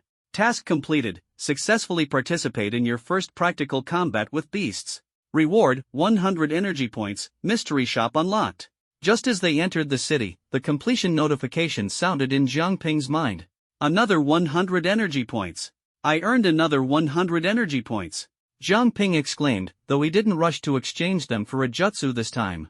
With 100 energy points, there weren't many options available for exchange. The Sharingan techniques, for instance, required thousands of points just to consider. As for Wood Release techniques, 100 points could only get him some low-tier options like C-rank or D-rank jutsus, which weren't particularly useful. He already had a few practical Wood Release techniques capable of offense and defense, so for now, he was set. It was better to save up. Looks like I also unlocked a mystery shop. Let's see what's in there, Jiang Ping muttered, though he suspected this shop might turn out to be as frustrating as a lottery system. Open the mystery shop. A virtual two-layered shelf appeared before his eyes, stocked with various items. Flying Thunder God Technique, 50,000 energy points. Wood Release, Wood Golem Technique, 10,000 energy points. Manjikyu Sharingan, Susanoo 30,000 energy points. Multi-Shadow Clone Technique, 5,000 energy points. Genjutsu, Demonic Illusion, Shackling Stakes, 800 energy points. Summoning Technique, 800 energy points. There were a total of 8 items. So this was the mystery shop? It basically just put some special items up for sale. The only upside compared to the lottery system was that everything here could be directly purchased without needing to gamble. However, many of the items overlapped with what was available in the system's standard shop. What was the difference, then? As Jiang Ping pondered, his attention was drawn to the words at the top of the mystery shop, "Draw your exclusive discount." A discount? It could be discounted? Jiang Ping's eyes lit up, and without hesitation, he opted to draw the discount. A spinning wheel appeared, with options ranging from free and 10% of original price all the way to full price. The pointer spun rapidly. Free, free, free. Jiang Ping stared at the wheel, hoping to will it into stopping where he wanted. If he could get free, that would be incredible. Click, click, click. The pointer gradually slowed down, moving past 80% off, 90% off, and free. Finally, as Jiang Ping's eyes widened, it stopped at 10% of original price. Clang! Immediately, the prices in the mystery shop were slashed. Flying Thunder God Technique, 5,000 energy points. Wood Release, Wood Golem Technique, 1,000 energy points. Manjikyu Sharingan, Susanoo 3,000 energy points. Multi-Shadow Clone Technique, 500 energy points. Genjutsu, Demonic Illusion, Shackling Stakes, 80 energy points. Summoning Technique, 80 energy points. What the? Jiang Ping exclaimed in excitement, unable to contain himself. His shout startled everyone around him, and they turned to look at him. Jiang Ping, what's wrong? Sun Shuyu adjusted her glasses, her gaze deep and probing. Nothing, nothing. Just a mosquito bite, Jiang Ping replied awkwardly. Ignoring the reactions of those around him, he continued focusing on the mystery shop. A 90% discount. Everything was instantly 90% cheaper. But looking at the discounted prices, Jiang Ping still found himself in a dilemma. Even with the discount, he couldn't afford the items that cost thousands of energy points. The only things he could exchange for now were Genjutsu, Demonic Illusion, Shackling Stakes and the Summoning Technique, each costing 80 energy points after the discount. But he could only choose one. Jiang Ping found himself torn. Why was it always like this? Couldn't the system just give him more energy points so he could buy everything at once? Even if they didn't give him thousands, at least they could have given him 160, right? Not even sparing an extra 60 energy points. Feeling frustrated, Jiang Ping noticed a line of text below the mysterious shop. The discount ends in 14 days, 13 hours, and 57 minutes. A discount for another half a month? Jiang Ping's eyes lit up. This meant that as long as he could accumulate enough energy points before the discount ended, he could continue shopping. This system wasn't entirely heartless after all. Now, Jiang Ping faced only one dilemma: what should he spend his 100 energy points on, illusion art, Shackles of Jahang, or summoning technique? Shackles of Jahang is just an enhanced version of the Sharingan's illusion art, and swapping it wouldn't make much of a difference. But the summoning technique? It just gives me the ability to summon something, but it doesn't even provide any tailed beasts as summoning creatures. What's the point of that? Wait. Jiang Ping suddenly realized. Who needed tailed beasts? There were plenty of monstrous beasts outside. With the summoning technique, he could seek out these beasts and form contracts with them to become his summoning creatures. That was way more practical than simply upgrading an illusion skill. Having figured it out, Jiang Ping decisively exchanged his energy points for the summoning technique. Summoning technique successfully redeemed, with one complimentary summoning scroll included. Reminder: each summoning scroll can only bind one summoning beast. To bind more summoning beasts, additional scrolls must be purchased. Summoning scroll price, 20 energy points each. The system even thoughtfully provided a purchase link. What the hell, I have to buy more scrolls? Jiang Ping felt thoroughly ripped off. He had originally planned to use the summoning technique to contract hundreds of monstrous beasts, assembling a beast army to dominate the world. But that dream was completely shattered by the cold, hard reality of 20 energy points per scroll. He thought the system had finally shown some mercy by offering something good. Just as he was about to praise it, the system started scamming him again. As expected, no one could trust a black-hearted merchant. Jiang Ping, what are you thinking? A voice beside him pulled Jiang Ping back to reality. Wei Lin was gently poking him with a finger. Ha? What's wrong? Are we back at school? Only then did Jiang Ping realize they had returned to the school. Yeah. The large group dispersed as everyone returned to their respective classes. Jiang Ping and his classmates went back to Auxiliary Class 1. Coming back with them was Sun Shuyu. First of all, congratulations to everyone for successfully taking the first step toward becoming ability users. No matter whether you were brave or nervous on the battlefield, in the end, you faced real monstrous beasts. I hope you remember how you felt today, as this will become the norm in your life from now on. Additionally, 2 students performed particularly well today. Pushing her glasses up with a smile, Sun Shuyu said. One is Yen Yu. She demonstrated great skill with her basic water-type abilities. Clap clap clap clap. As soon as Yen Yu was mentioned, the class erupted in warm applause. The other is Jiang Ping. Sun Shuyu looked toward Jiang Ping, who was sitting by the window in the back row, her eyes filled with approval.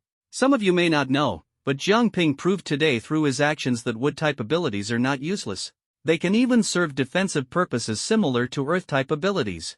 The class murmured in low voices. Evidently, Jiang Ping's performance today had surprised everyone. But don't celebrate too soon. There's one more important thing to inform you of. Tomorrow, you'll have another practical combat training session. The day after that, you'll officially accompany the Academy's executive instructors on a mission to hunt monstrous beasts. So soon? Sun Shuyu's words left everyone stunned once more. Undertaking missions was a challenge every student had to face after becoming an ability user. Unlike on Blue Star, students here didn't study for themselves but to fulfill the Academy's orders. All students were required to comply with the Academy's arrangements and complete assigned tasks, most of which involved hunting monstrous beasts. This was the only way to ensure there were enough personnel to combat the beasts and protect the safety of Huaihai City. Students couldn't choose whether or not to participate in missions, they had to obey the Academy's commands. If they dared to defy orders, the consequences ranged from punishment and reprimands to expulsion in severe cases. And here, expulsion didn't just mean losing academic status. It also meant losing recognition from Huaihai Academy, being banished from Huaihai City, and being rejected by other cities or academies. In other words, those expelled would be forced to wander in beast-infested danger zones. This was the harshest punishment. However, unless a student committed a serious offense, such as repeated violations or harming classmates, the Academy wouldn't expel them lightly. Nonetheless, participating in missions to hunt beasts was a responsibility every student had to bear. You've performed so well with just 2 days of practical training. I believe you'll excel during the mission as well. Good luck. Sun Shuyu encouraged them, but the group's morale wasn't particularly high. The day quickly came to an end, and everyone went home. Brother Ping, wait up. Jiang Ping had just reached the school gate when Wei Lin came running after him. What is it? Brother Ping, you promised to teach me wood-type abilities. When can we start? Wei Lin asked nervously. He hadn't wanted to be so direct, but with the mission coming up the day after tomorrow, he hadn't learned a single ability. What was he supposed to do then? Jiang Ping thought for a moment and nodded. Alright, come home with me. Awesome. Wei Lin was immediately elated upon hearing Jiang Ping agree and followed him toward his home. On the rooftop of Huaihai Academy, two people stood watching as students gradually left the campus below. Principal, are you sure shortening the training period and sending the students to the battlefield so soon is the right decision? Sun Shuyu looked worriedly at Principal Wang Daochuan, her concern evident. Shortening the practical training time and accelerating mission dispatches were orders from Wang Daochuan. Even Sun Shuyu couldn't help but question them. The situation has changed. The beasts are reproducing faster and growing smarter. If we stick to the old training methods, we'll fall behind. The number of beasts far exceeds that of humans. If they catch up to our cultivation speed, the only outcome will be extinction. To address the increasing threat, students must adapt to the battlefield sooner. Wang Daochuan spoke calmly. And I have faith in our students. I believe they can handle it. Sun Shuyu furrowed her brows but said no more. Though the principal usually seemed unreliable, no one dared to oppose his decisions. By the way, how are those two SS rank students at the school doing? Not bad. Yan Yu has mastered her water-based abilities very quickly and skillfully. As for her holy attribute, she hasn't used it yet, so we're not clear on the specifics, Sun Shuyu replied. Yan Yu has a high level of comprehension, and being SS rank, we don't need to worry about her cultivation. As for the holy attribute, I believe she has already mastered it, she's just not in a rush to use it. When the time comes, she will naturally reveal it. Sun Shuyu nodded. The holy attribute was very mysterious, and only two students in the academy possessed it, Wang Daochuan and Yan Yu. Since even Wang Daochuan said not to interfere, Sun Shuyu had no choice but to let Yan Yu be. What about the other one? Jiang Ping's performance has been astounding. We all know that the wood and spirit eye abilities are considered the weakest among all known abilities, generally unable to play significant roles. But during today's combat training, Jiang Ping used a wood-based ability we've never seen before, and it was defensive in nature. Its defensive power rivals that of the earth and water systems, Sun Shuyu said, her expression turning serious as she mentioned Jiang Ping. Oh, is that so? Wang Daochuan seemed surprised. Should we look into it? Wang Daochuan thought for a moment and shook his head. The reason wood and spirit eye systems are ranked last is that no S-rank ability users have appeared in them so far. The highest rank for wood is B, and for spirit eye, it's C. These two abilities have never been deeply explored. Jiang Ping is SS rank, the most talented in the history of wood and spirit eye abilities. Perhaps he can change the status of these two abilities. For now, let's not disturb him. Let him research on his own. After all, he's Jiang Lei's son, his strength won't be lacking.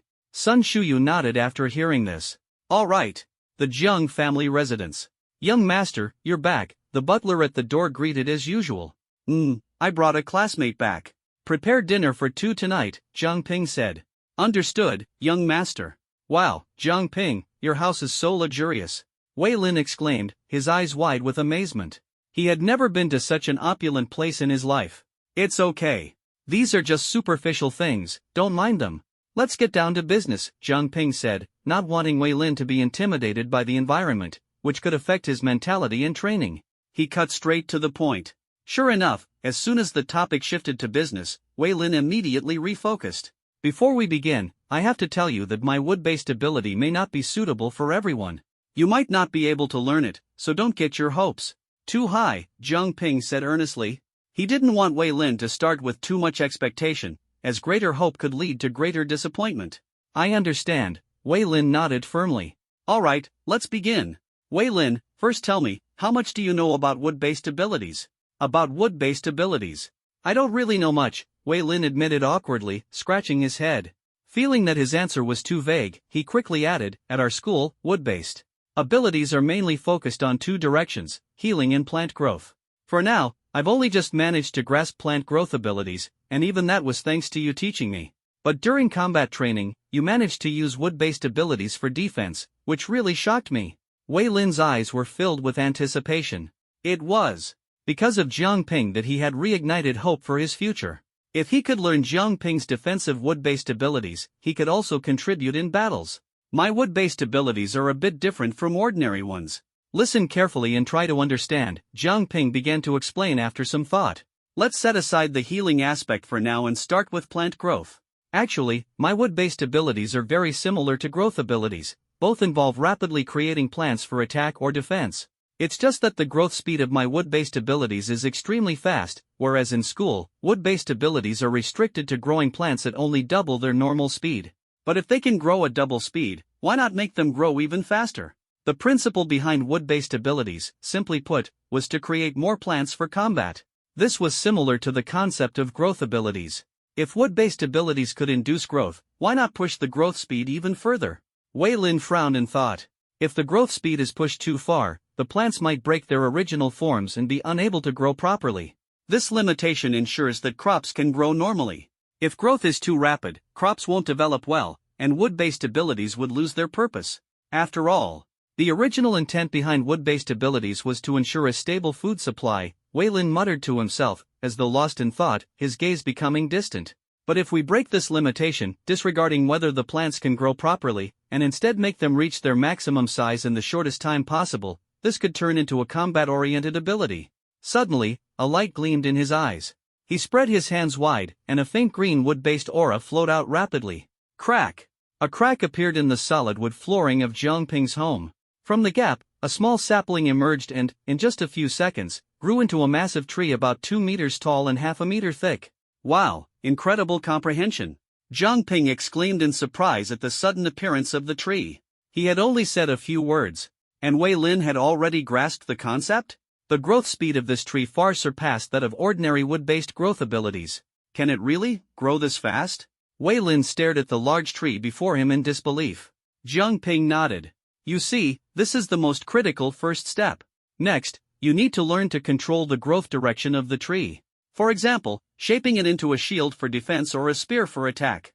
This way, you'll master a completely new wood-based ability. Attack, defense. Wei Lin muttered, repeating the words as he continued to experiment. Wood-based, attack. As the wood-based aura was activated, the wooden flooring cracked once more. A small tree rapidly grew and transformed into a sharp wooden spike, thrusting forward forcefully. Did I succeed? Wei Lin was ecstatic at the sight of the attack form he had created. You're a monster. How can you learn so fast? Jiang Ping was so astonished he was at a loss for words. He had only casually explained a few things, yet Wei Lin had grasped them so thoroughly. His aptitude was incredible. Jiang Ping, spar with me to test the combat power of my wood-based abilities. Wei Lin couldn't contain his excitement and was eager to engage in a real battle. No problem. Jiang Ping readily agreed. But not here. Let's go outside, he said, noting that the newly learned abilities had already wreaked havoc on the solid wood flooring of his home. Although the family was wealthy, such wastefulness was unacceptable. The two quickly stepped onto the grassy field outside. Wood release, tree wall.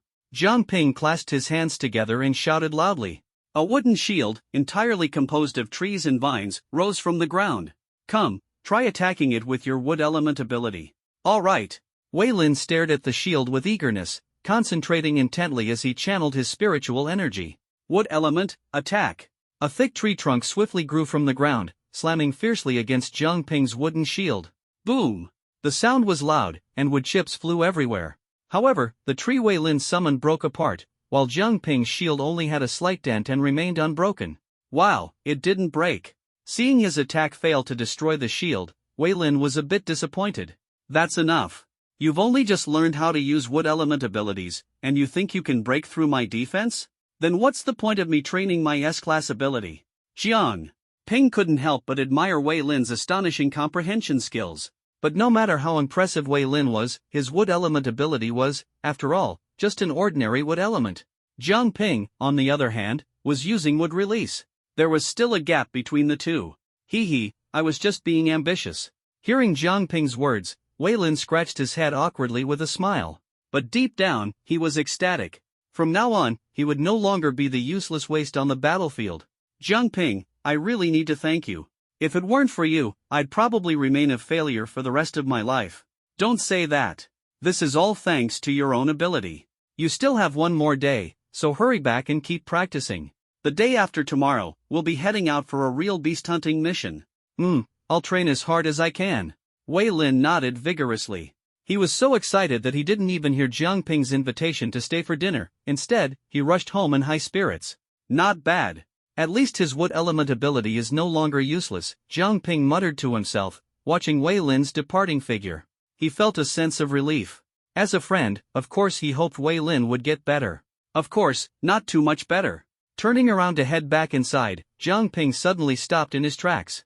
Uncle Chen, get someone to fix the floor in the house. The next day's practical training no longer involved fighting beasts outside the city. Instead, it was held at the school, where students sparred with each other to further familiarize themselves with their abilities. On the third day, it was time for the official mission. Everyone gathered in the plaza. Just like the first day of practical training, the 8 squads from the support class were assigned to different teams. Jiang Ping, Yen Yu, Wei Lin, and Jia Mei remained in Special Class 3. Oh, look who it is. The same Wood Element loser who panicked the other day. Still got the guts to show up today? Aren't you afraid you'll freeze up again when we're out on the mission? As the group walked over, Su Kuan taunted Wei Lin with a mocking gaze. If this had been 2 days ago, Wei Lin would have believed he was useless and thought Su Kuan had every right to insult him. But now, he was no longer the same Wei Lin. First of all, I have a name. It's Wei Lin. Second, I didn't freeze up last time, and I won't this time either. He stared directly at Su Kuan, unwavering. Tough talk doesn't mean anything. You'll see once we're out there. Su Kuan dismissed him with a sneer, thinking Wei Lin's defiance was just empty words. Strength was proven with fists, not words. Just wait and see. Wei Lin retorted angrily, refusing to back down. As the two bickered, Special Class 3 had already arrived at the training grounds. The grounds were filled with students from other classes. However, this time, each class was overseen by different individuals. In addition to the teachers leading the classes, there were 4 others present. They wore black combat uniforms, their sharp gazes and intimidating auras making them stand out. Let me introduce them to you. These 4 are instructors from the Academy's Execution Division, and they will be leading this mission, the class teacher explained. Execution Division. The crowd fell silent. The Execution Division was composed of the most elite ability users at Huaihai Academy. They were responsible for carrying out various academy tasks, including hunting beasts, capturing traitors, and quelling uprisings. In short, the Execution Division was the Academy's sharpest blade. Every member of the Execution Division had blood-stained hands, having battled on the brink of life and death for years. They were the strongest hunters and carried an aura of death that sent chills down anyone's spine. No one dared provoke members of the Execution Division. Moreover, its members always wore masks during missions, never revealing their true faces. The 4 before them were all masked as well. Next, you'll be joining us for a 5-day beast hunting mission. I'm the team leader for this operation, Cheng Yun. A man wearing a white mask with a pattern of green clouds stepped forward. His voice was deep and commanding.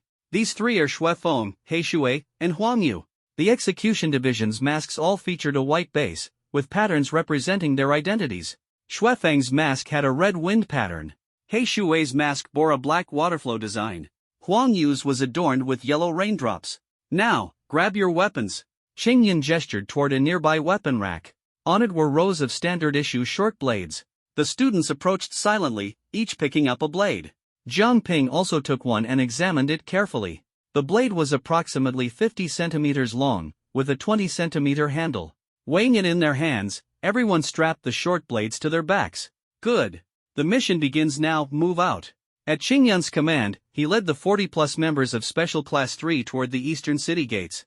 Outside the city, within a few hundred meters of Huaihai City, no beasts could be found. Any that appeared would be immediately slain by the city's ability user guards. Under Cheng Yun's leadership, the group crossed the open lands outside the city and entered the forest. For many, this was their first time venturing so far from Huaihai City. They were understandably tense.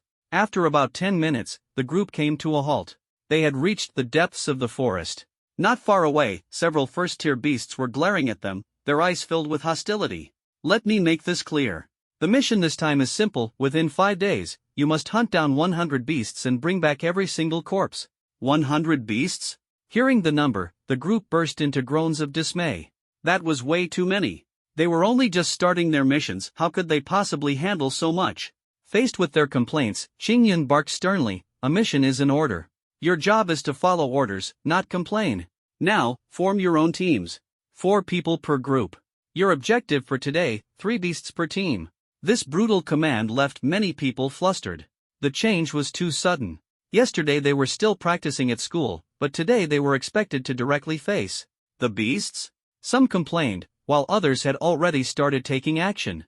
Quite a few brave ones grouped up and set off, beginning their hunt for Tier 1 beasts. Jiang Ping, let's team up. Wei Lin approached Jiang Ping, his face full of excitement. He urgently needed a battle to test his wood element ability. Besides, they were the only two left without a team. Yan Yu and Zhao Mei, both from the support class, had already been sought after by many. Yan Yu, we're all from the attack class. It would be perfect for us to team up with you too. What do you think? Su Kuan proactively invited Yan Yu and Zhao Mei. I don't mind, it's up to Yan Yu, Zhao Mei replied, clearly following Yan Yu's lead. Now, all eyes were on Yan Yu, waiting for her response. The campus belle of Huaihai Academy sweetly smiled but then politely declined. No need, we already have teammates. After saying so, she directly walked toward Jiang Ping and said with a slight smile, Jiang Ping, can we team up with you? Team up with us? Jiang Ping was a bit surprised, not expecting Yan Yu to approach him. Of course, we still need 2 more people. Jiang Ping nodded in agreement. Seeing him agree, Su Kuan and his group immediately shot unfriendly glares. Jiang Ping, all 4 of you are from the support class. Without anyone from the attack class, how will you complete the mission? That's none of your concern. We have our own way. Jiang Ping ignored their hostility and led Yan Yu, Zhao Mei, and Wei Lin toward the depths of the forest in search of beasts. The surrounding beasts had already been mostly cleared out. Any beast above Tier 1 had been eliminated, but there were still plenty of Tier 1 beasts remaining. It didn't take long for Jiang Ping and his group to encounter a mid-level Tier 1 beast, a rampaging demon bear, fire element. The rampaging demon bear was enormous, standing at a towering 2 meters tall when upright. Its thick arms could easily smash a person with a single blow. That's a mid-level Tier 1 rampaging demon bear. Can we really take it down? Zhao Mei asked, her face full of worry. Their team was entirely composed of support class members, and facing such a notoriously violent beast seemed daunting. Jiang Ping, do you have a plan? Yan Yu asked, her gaze fixed on the rampaging demon bear. No real plan. It's just a stupid bear, charge in and get it over with, Jiang Ping said straightforwardly. Why bother with a plan? Just give it your all. I'll take the lead, and you guys cover me from behind, Jiang Ping said eagerly as he unsheathed the short blade on his back. He was itching to test his strength. Brother Ping, go ahead. We've got your back. Wei Lin encouraged him. Hearing you say that, makes it sound like you're sending me to my doom, Jiang Ping retorted helplessly. Gripping his short blade tightly, he charged forward with determination. Roar!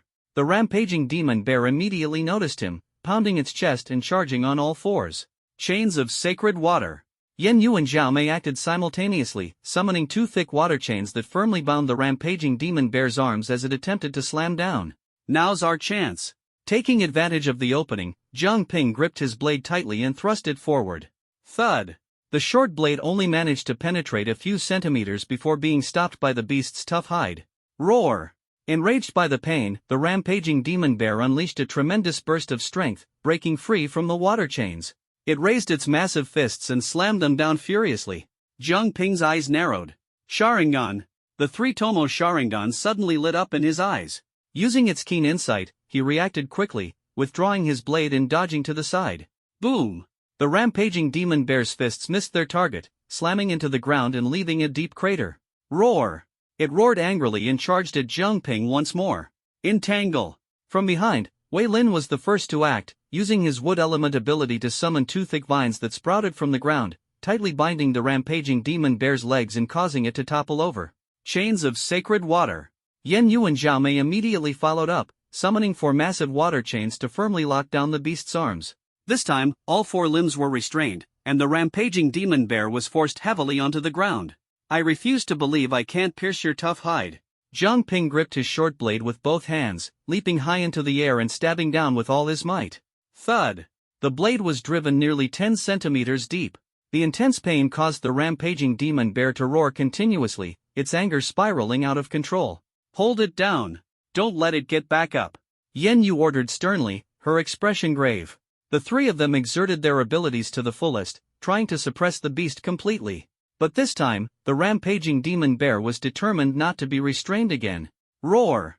Its fur suddenly ignited in blazing flames, instantly burning through all the water chains and vines. It's self-immolation. Jiang Ping, fall back now. Yan Yu quickly recognized the beast's ability and shouted a warning to Jiang Ping. But it was too late. The rampaging demon bear had already broken free. Roar! It let out a furious roar, but its target wasn't Jiang Ping, it was Yan Yu and the other 2.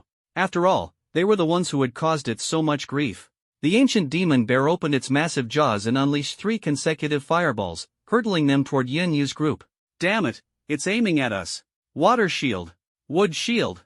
Yin Yu and Zhao Mei summoned water shields simultaneously, while Wei Lin conjured a wooden shield from the ground. Boom! The fireballs crashed into their shields. Zhao Mei's water shield and Wei Lin's wooden shield shattered instantly, but Yin Yu's water shield held firm, remaining intact. Thud! In the next moment, the rampaging demon bear's massive body charged at the trio, slamming its fists down forcefully. Zhao Mei and Wei Lin's faces turned pale. They didn't have time to use their abilities. Explosive water stream. At the critical moment, Yin Yu unleashed another water element ability, summoning a powerful stream of water from above that crashed onto the rampaging demon bear. Boom! The beast's attack missed its target, slamming into the ground instead. But the shockwave sent Zhao Mei and Wei Lin flying. Having been blocked, the rampaging demon bear shifted its focus to Yin Yu. Its burning flames showed no sign of diminishing as it spread its arms and lunged toward her.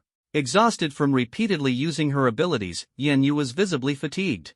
Faced with the charging beast, she gritted her teeth, caught off guard. At this crucial moment, Zhang Ping stepped in. Wood release, forest barrier. A sturdy shield made of intertwined vines and trees burst forth from the ground, standing firm in front of Yin Yu. Boom! Zhang Ping's wood release ability was stronger and more resilient than Wei Lin's. The shield withstood the ancient demon bear's collision head-on. Don't leave me out of this fight. Feeling sidelined during the battle, Zhang Ping was visibly annoyed. Wood style, wood spear. His hands quickly formed seals, and several nearby trees instantly transformed into massive wooden spears, thrusting violently toward the rampaging demon bear. Boom! Boom! Boom! The wooden spears struck the demon bear, sending a spray of splinters flying everywhere. Simultaneously, several wounds appeared on the demon bear's body. The fierce attack successfully caught its attention, prompting it to abandon Yin Yu and turn to fire 3 massive fireballs at Zhang Ping. Clap! Zhang Ping clasped his hands together. Wood style, wooden dome wall. A curved wooden barrier quickly rose, encasing him within its protection. Bang! The 3 fireballs slammed into the wooden wall, with the last fireball managing to blast a hole through it. However, Zhang Ping emerged unscathed. Is that all you've got? Now it's my turn. Facing the demon bear, Zhang Ping clasped his hands together again. Wood style, exploding spear tree, he shouted. Suddenly, the ground beneath the demon bear's feet cracked open. Thick tree trunks surged upward like living serpents, rapidly wrapping around the demon bear's body. Despite the raging flames engulfing the demon bear, the trees remained unburned. Crack! The moment the trees coiled around the demon bear, they grew into towering giants, completely enveloping and swallowing it. The flames failed to ignite the wood and were extinguished in an instant. Did we win? Yin Yu gasped in astonishment as she watched the demon bear disappear into the massive trees. Once again, Zhang Ping's mastery of wood style had exceeded her expectations. But just then, bang! A massive explosion of wood debris erupted as the demon bear leapt out, landing on all fours and charging at Zhang Ping with terrifying speed. What? Even that didn't stop you? Surprised by the demon bear's ferocity, Zhang Ping remained calm, his Sharingan fixated on every movement of the beast. Genjutsu, Sharingan. In the critical moment, Zhang Ping's crimson Sharingan spun slowly, then locked into place, releasing a surge of immense ocular power. With just a glance, the demon bear was caught in the Sharingan's illusion. Its body, mid-leap, froze rigidly in the air, completely immobilized. Zhang Ping stepped back slightly as the demon bear crashed heavily to the ground in front of him. Schlick! Without hesitation, Zhang Ping drove a blade through the demon bear's skull, delivering the final blow with clean precision. Ha! Zhang Ping exhaled heavily after finishing the fight. Repeatedly casting advanced jutsu had taken a toll on him. Are you okay? Yin Yu hurried over, her steps quick as she stared at the fallen demon bear. Her small, rosy lips parted slightly, her eyes filled with disbelief and amazement. How did you pull that off? Just moments ago, she had thought the demon bear would overpower Zhang Ping. Yet somehow, it had suddenly frozen before being easily taken down. That's a secret, Zhang Ping replied, unwilling to reveal the mysteries of his Sharingan. Disclosing his abilities would only put him in danger. At least the first target is dealt with. Zhang Ping steadied his breathing, trying to recover his stamina. Their mission for the day was to hunt down 3 demonic beasts. Having defeated just one, the group of 4 was already feeling exhausted. Wei Lin and Zhao Mei were even injured. At this rate, completing the mission might be impossible. Yan Yu frowned, her delicate brows furrowing. Though she was in the best condition among the group, she had still expended a significant amount of spiritual energy. We've got time. Let's rest for a while before looking for the next target, Zhang Ping said, his fighting spirit undiminished. As long as his spiritual energy recovered, he was ready to battle again at any moment. First, let's take this beast's corpse back, Zhang Ping said, pulling the short blade from the demon bear's skull. A faint crimson glow shimmered in the wound. This is a demon core? Zhang Ping's eyes lit up as he quickly pried open the demon bear's skull, revealing a thumb-sized crimson crystal. It was indeed a demon core. Demon cores were the most valuable treasures found in demonic beasts, containing their power within.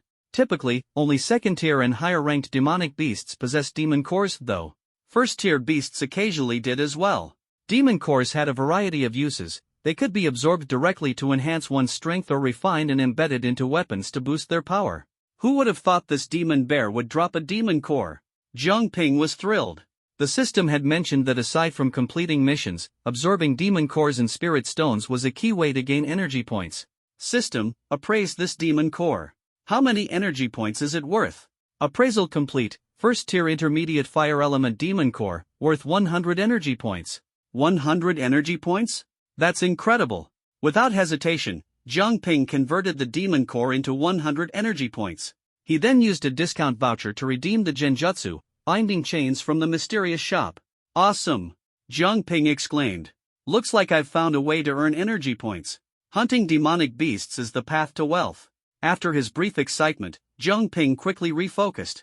The group worked together to carry the demon bear's massive corpse back to town, drawing the astonished gazes of passers-by. What kind of beast is that? It's huge. I recognize it from the bestiary. It's a rampaging demon bear, a fire element beast. It's one of the stronger first-tier demonic beasts. I can't believe Yan Yu's team took it down so quickly. Ignoring the surprised onlookers, Zhang Ping and his companions maintained their composure. Impressive. The rampaging demon bear is no joke. It seems those two SS-ranked academy freshmen do have some serious skills. Hidden among the treetops nearby, Xing Yun from the operations division had been observing the surroundings. Seeing Zhang Ping's team carrying the demon bear's corpse, a hint of approval flickered in his eyes. Let's move. Time to find the next target, Zhang Ping said after a 1-hour rest. The team of 4 set out again, continuing their hunt in the forest. With the success of obtaining the demon core from the rampaging demon bear, Zhang Ping's morale soared. He was eager to take down 10 beasts if he could. In Shanghai City, the towering city walls were now battered and crumbling, barely holding up. Countless demonic beasts swarmed the walls, threatening to breach the defenses. Inside the city, ability users fought desperately to hold the line. Thundercloud, Hidden Fury. A thunderous roar echoed as bolts of lightning descended from the sky, forming a storm of violent thunderclouds that enveloped the city walls. The thick lightning struck in unison, reducing the climbing demonic beasts to ash. Immediately after, dozens of figures emerged from the nearby forest. Reinforcements are here. The people of Xiahaking wore expressions of joy on their faces. Dean Chen, how are things looking? A figure dashed like lightning, reaching the city wall in just a few strides and stopping beside the headmaster of Shanghai Academy, Old Man Chen. Zhang Lei, you arrived just in time. The 50-something, already bald Dean Chen was so emotional at the sight of him that tears nearly fell from his eyes. You can see it for yourself, this beast tide is abnormally fierce, and our high walls can barely hold up. This level of frenzy in the beast tide is truly unusual, Zhang Lei said, his brows furrowing. But let's deal with the crisis at hand first. All members of Huaihai Academy, hear my command, eliminate the beast tide with all your might and protect Xiahaking. Yes. Divine Chain of Water. Wood Element, Entanglement. Divine Shield of Water. The trio of Yan Yu worked together to firmly pin down a first-rank beginner-level Snow Wolf. Wood Style, Wooden Spear. Zhang Ping delivered the finishing blow, clasping his hands together to summon 4 sharp wooden spears that viciously pierced through the Snow Wolf's head. Perfect. This marked the 10th first-rank beast the 4 of them had taken down together. From their initial lack of coordination to their current seamless teamwork, the 4 of them had grown into a well-oiled unit. After slaying the Snow Wolf, Zhang Ping rushed forward immediately, drawing his dagger to search the Snow Wolf's head for a beast core. As expected, there was none.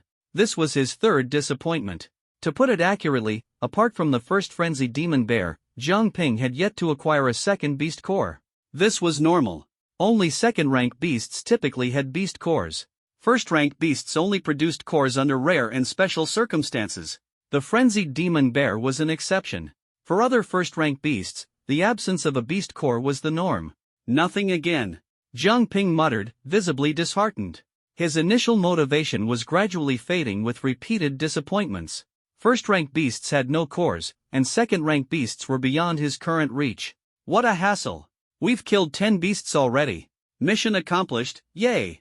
Zhao Mei exclaimed excitedly. Each team had been tasked with hunting 10 beasts within 5 days.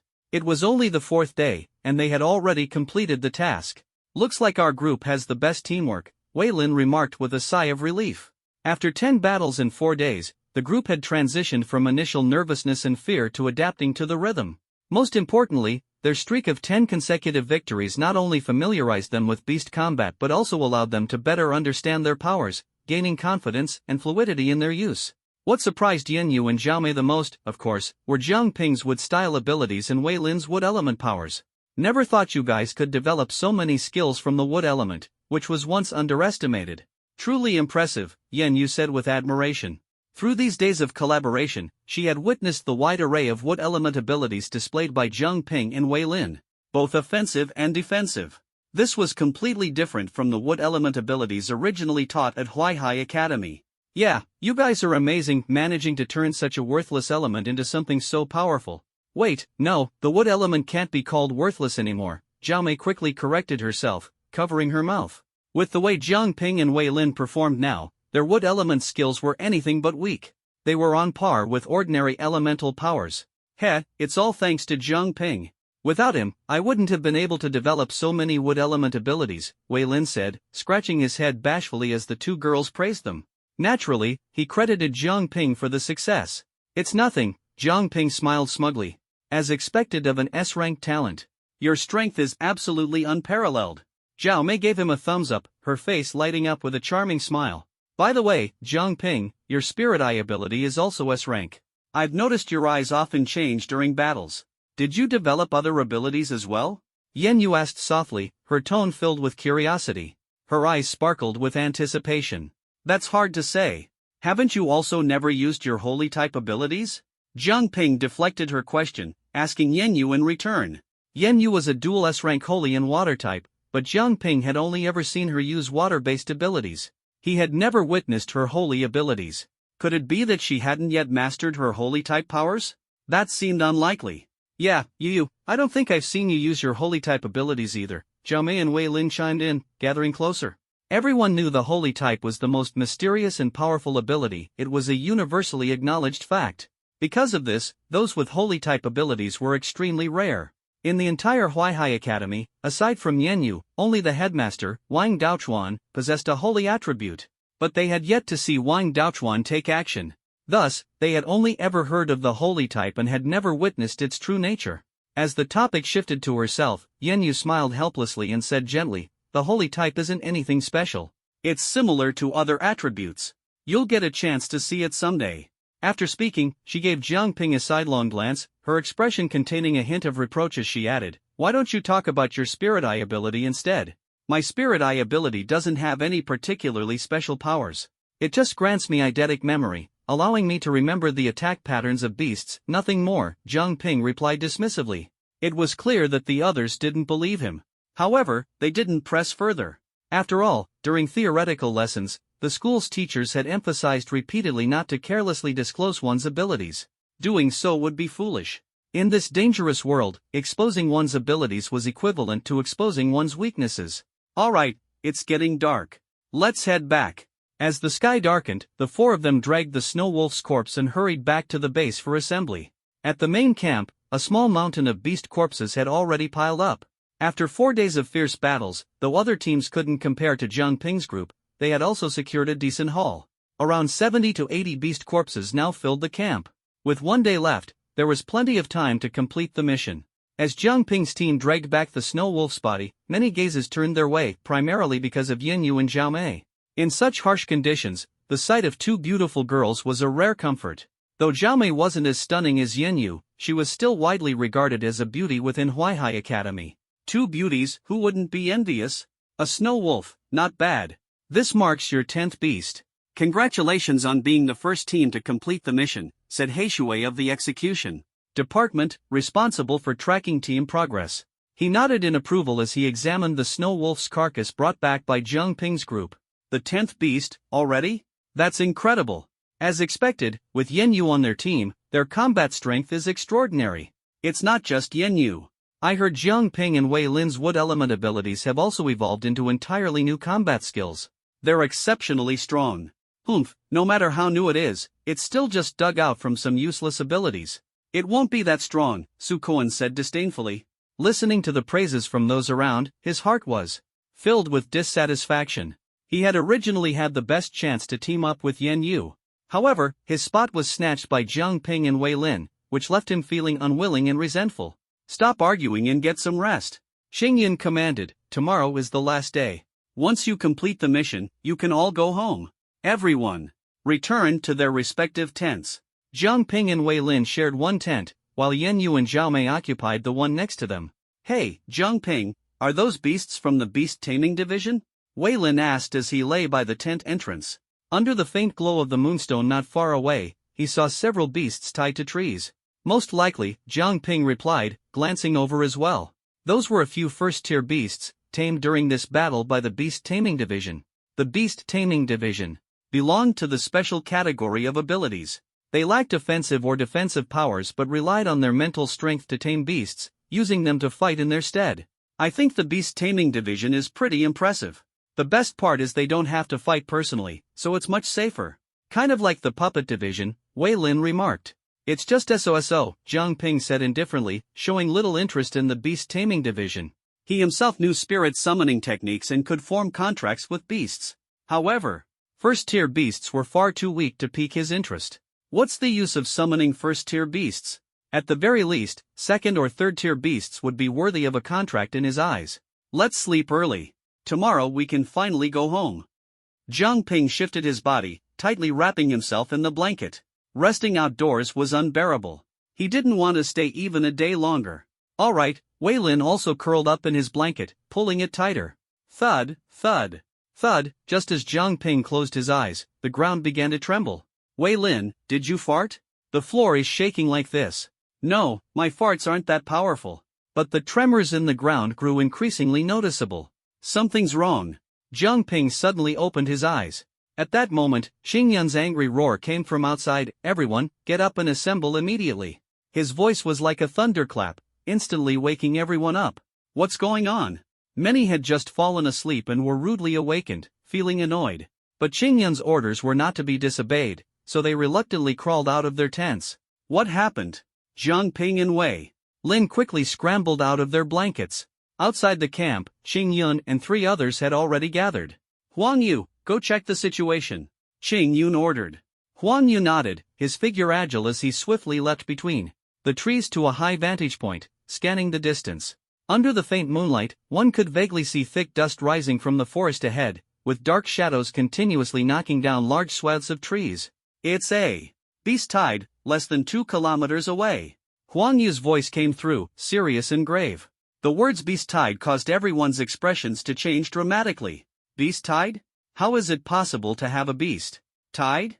A beast tide, as the name suggests, refers to thousands upon thousands of demonic beasts moving together. Even at its smallest scale, it involves thousands, which is what earns it the term.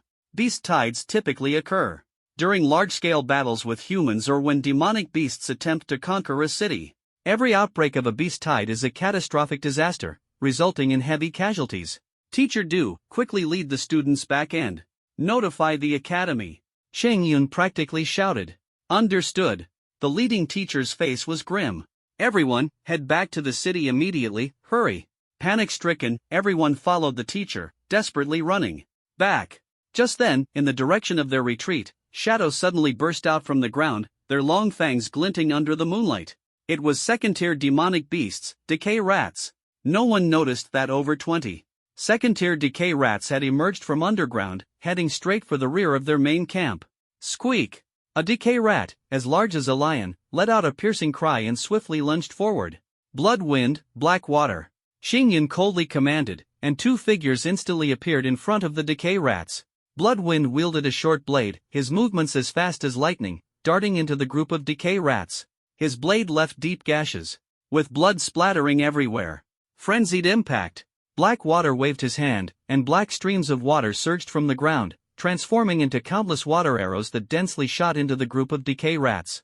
Blood, wind and black water joined forces, instantly killing nearly half of the decay rats. But more decay rats continued to emerge from underground. This path is blocked. Teacher Do, lead the students to break through in another direction. Black water calmly commanded while fighting. The beast tide is now only 1 kilometer away. Huang Yu shouted. Teacher Do, head to the left. Qing Yan quickly assessed the situation and decisively ordered. This way. Teacher Du received the command and led everyone to charge left. Fight while retreating. Cheng Yun issued the order, closely following the main group. Move quickly. Blood, wind and black water launched a joint attack, forcing the decay rats back and swiftly catching up. Huang Yu maintained his position on high ground, retreating while keeping a close watch on the beast tide's movements. Their target is us, they're turning around, still. 700 meters away. 600 meters. During the retreat, only Huang Yu's voice could be heard. Over 40 students were desperately running for their lives, too terrified to utter a single word. Zhang Ping, are we going to die? Wei Lin asked in a trembling whisper. Don't say such unlucky things. Zhang Ping scolded softly, but his heart was equally heavy. A beast tide was not something that could be stopped by individual strength. If they were caught, it would likely mean total annihilation. 500 meters. 400 meters. 300 meters. Huang Yu's voice reporting the distance grew increasingly grave. The roars of the beast tide grew louder, shaking everyone's hearts. The 4 members of the execution department stayed at the rear of the group. They could have run faster, but they couldn't. If they retreated first, these students would be doomed. Teacher Du, about 1500 meters ahead, there's a crescent moon formation set up by the academy. The formation's core is on a large boulder. You should know how to use it, Xingyan said in a deep voice. I know. 200 meters. This beast tide is ferocious. Protect the students at all costs. Understood. 100 meters. At the moment Huang Yu reported the distance, the 4 execution department members simultaneously stopped, resolutely turning to charge at the beast tide. Don't look back. Don't stop. Teacher Du shouted loudly. Boom! A deafening explosion erupted behind them, flames shooting into the sky, and the roars of the beasts shook the heavens. No one dared to look back, they could only run forward with all their might. Within 3 minutes, they reached the 1500-meter mark. Ahead of them was a towering stone forest. The stone forest. Before them appeared ordinary, but it was actually a formation set up by Huaihai Academy, specifically for emergency escapes during missions. Roar! The beast tide did not stop just because Qing Yun and the others had blocked them. Although some of the beasts were temporarily held back, over 100 of them continued charging, relentlessly pursuing the group. Don't stop, keep running forward. Teacher Du led the group into the stone forest, shouting loudly. He himself, however, decisively stopped, staring at the oncoming beast horde. His palms slammed onto the ground. Earth element, lifeless. Rumble. Towering earthen walls rose behind them, blocking the beasts' path and cutting off Zhang Ping and the others' route. Come on, you beasts. Teacher Du's eyes were fierce as he slammed his palm onto a nearby stone, continuously channeling spiritual energy. Boom! The entire stone forest suddenly lit up with a blinding light. Every stone pillar erupted with massive columns of fire, shooting straight at the pursuing beast horde. Listening to the explosions behind them, Zhang Ping and the other dozens of people had been running for nearly 5 minutes. Everyone was gasping for breath, their pace slowing down. I can't. If I keep running like this, even if the beasts don't eat me, I'll die of exhaustion, Wei Lin finally gave in, stopping in his tracks. I can't run anymore either, Zhao Mei said, stopping as well. More and more people began to stop. Once they stopped, it was almost impossible to start running again in a short time. Seeing more and more people stopping, Zhang Ping and Yan Yu hesitated for a moment before stopping as well. We can't stop here. We have to hurry back and notify the school, or the teacher's sacrifices will be in vain. Yan Yu said anxiously, panting heavily, her forehead covered in sweat. But even the school beauty's words couldn't persuade them now. Once they stopped, no one wanted to move again. Wei Lin, if you can't run, then walk. But whatever you do, don't stop. Zhang Ping took a deep breath, forcefully pulled Wei Lin up, and supported him as they slowly moved forward. Zhao Mei. Yan Yu also shouted. You, wait for me. although she was very reluctant. Since the three members of the same squad insisted on moving forward, Zhao Mei had no choice but to push her exhausted body and struggle to keep up. By the way, I just learned a healing skill that can help alleviate fatigue, Zhao Mei suddenly said. She had just remembered that, as a water element ability user, she also possessed some basic healing abilities. After speaking, she summoned a water blue light circle from her palm, enveloping the four of them. Instantly, Jiang Ping felt his physical fatigue lessen significantly. Although he was still tired, at least he could continue running. Seeing Zhao Mei's actions, the others quickly followed suit. Special Class 3 mainly consisted of special element ability users, but there were also a few water element users and some dual element practitioners. Soon, several water element ability users used basic healing techniques to help everyone alleviate their physical fatigue. Roar! At that moment, a furious roar echoed through the mountains and forests as several demonic beasts chased after them. Chirp! In the sky, several massive flying demonic beasts circled at low altitude, letting out cries to signal Zhang Ping and his group's location to the other beasts. It's bad. They're catching up. Run quickly, someone shouted. The group desperately rushed forward. Roar! The pursuers were a pack of decay wolves, ranging from first tier to second tier, moving at incredible speed. With no one to hold them back, these students who had just left school were no match for the ferocious decay wolves. Soon, several people were caught by the decay wolves, their screams echoing as they were bitten. Zhang Ping's group of four ran at the forefront. Whoosh! Suddenly, a gust of wind swept through as several massive storm eagles landed in front of them, flapping their wings to stir up fierce winds that broke countless trees, blocking their path in a chaotic mess. We can't run anymore. Everyone's faces turned pale. Ahead, storm eagles blocked the way. Behind, decay wolves pursued. To the left was dense forest, but the decay wolves had already surrounded it. To the right was a cliff, below which surged a turbulent river. However, several storm eagles were also circling above the cliff. Surrounded on all sides, there was no way out. Damn it, let's fight! Seeing no escape, Su Kuan shouted and charged toward the decay wolves. Fight! The others quickly realized that if they couldn't escape, they might as well fight with all their might. They were ability users and could not give up so easily. Stay calm, coordinate as a team, and don't lose formation, Zhang Ping said in a low voice, stabilizing everyone's emotions. Random attacks would only lead to death. Ding! Mission triggered, break through the encirclement and escape successfully. Reward, 100 energy points, 1 lottery draw. Normally, Zhang Ping would complain, such a difficult mission, and the reward is just this? This system is worse than exploitation. But now, he had no time to be distracted. The biggest threat in front of them was the 4 storm eagles, 4 first-tier intermediate level demonic beasts. Flying demonic beasts were much harder to deal with. You guys find a way to hold off 3 storm eagles. I'll quickly take down the 4th one and immediately support you, Zhang Ping said in a deep voice. He was confident he could defeat 1 first-tier intermediate level demonic beast in a one-on-one fight, but he couldn't handle multiple at once. So the other 3 storm eagles would have to be dealt with by Yen Yu and the others. Understood, Yen Yu nodded. Move. Zhang Ping drew the short knife from his back and charged forward. Divine Water Chain. Wood Element, Entangle. Divine Water Chain. Yen Yu and the other 2 attacked simultaneously, and several long water chains instantly locked down 2 storm eagles. Wei Lin also summoned several thick vines from the ground, tightly entangling the 3rd storm eagle.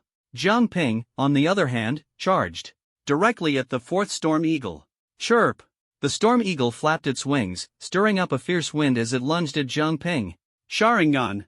His eyes focused sharply, and with the powerful insight of the Sharingan, he immediately spotted a blind spot in the storm.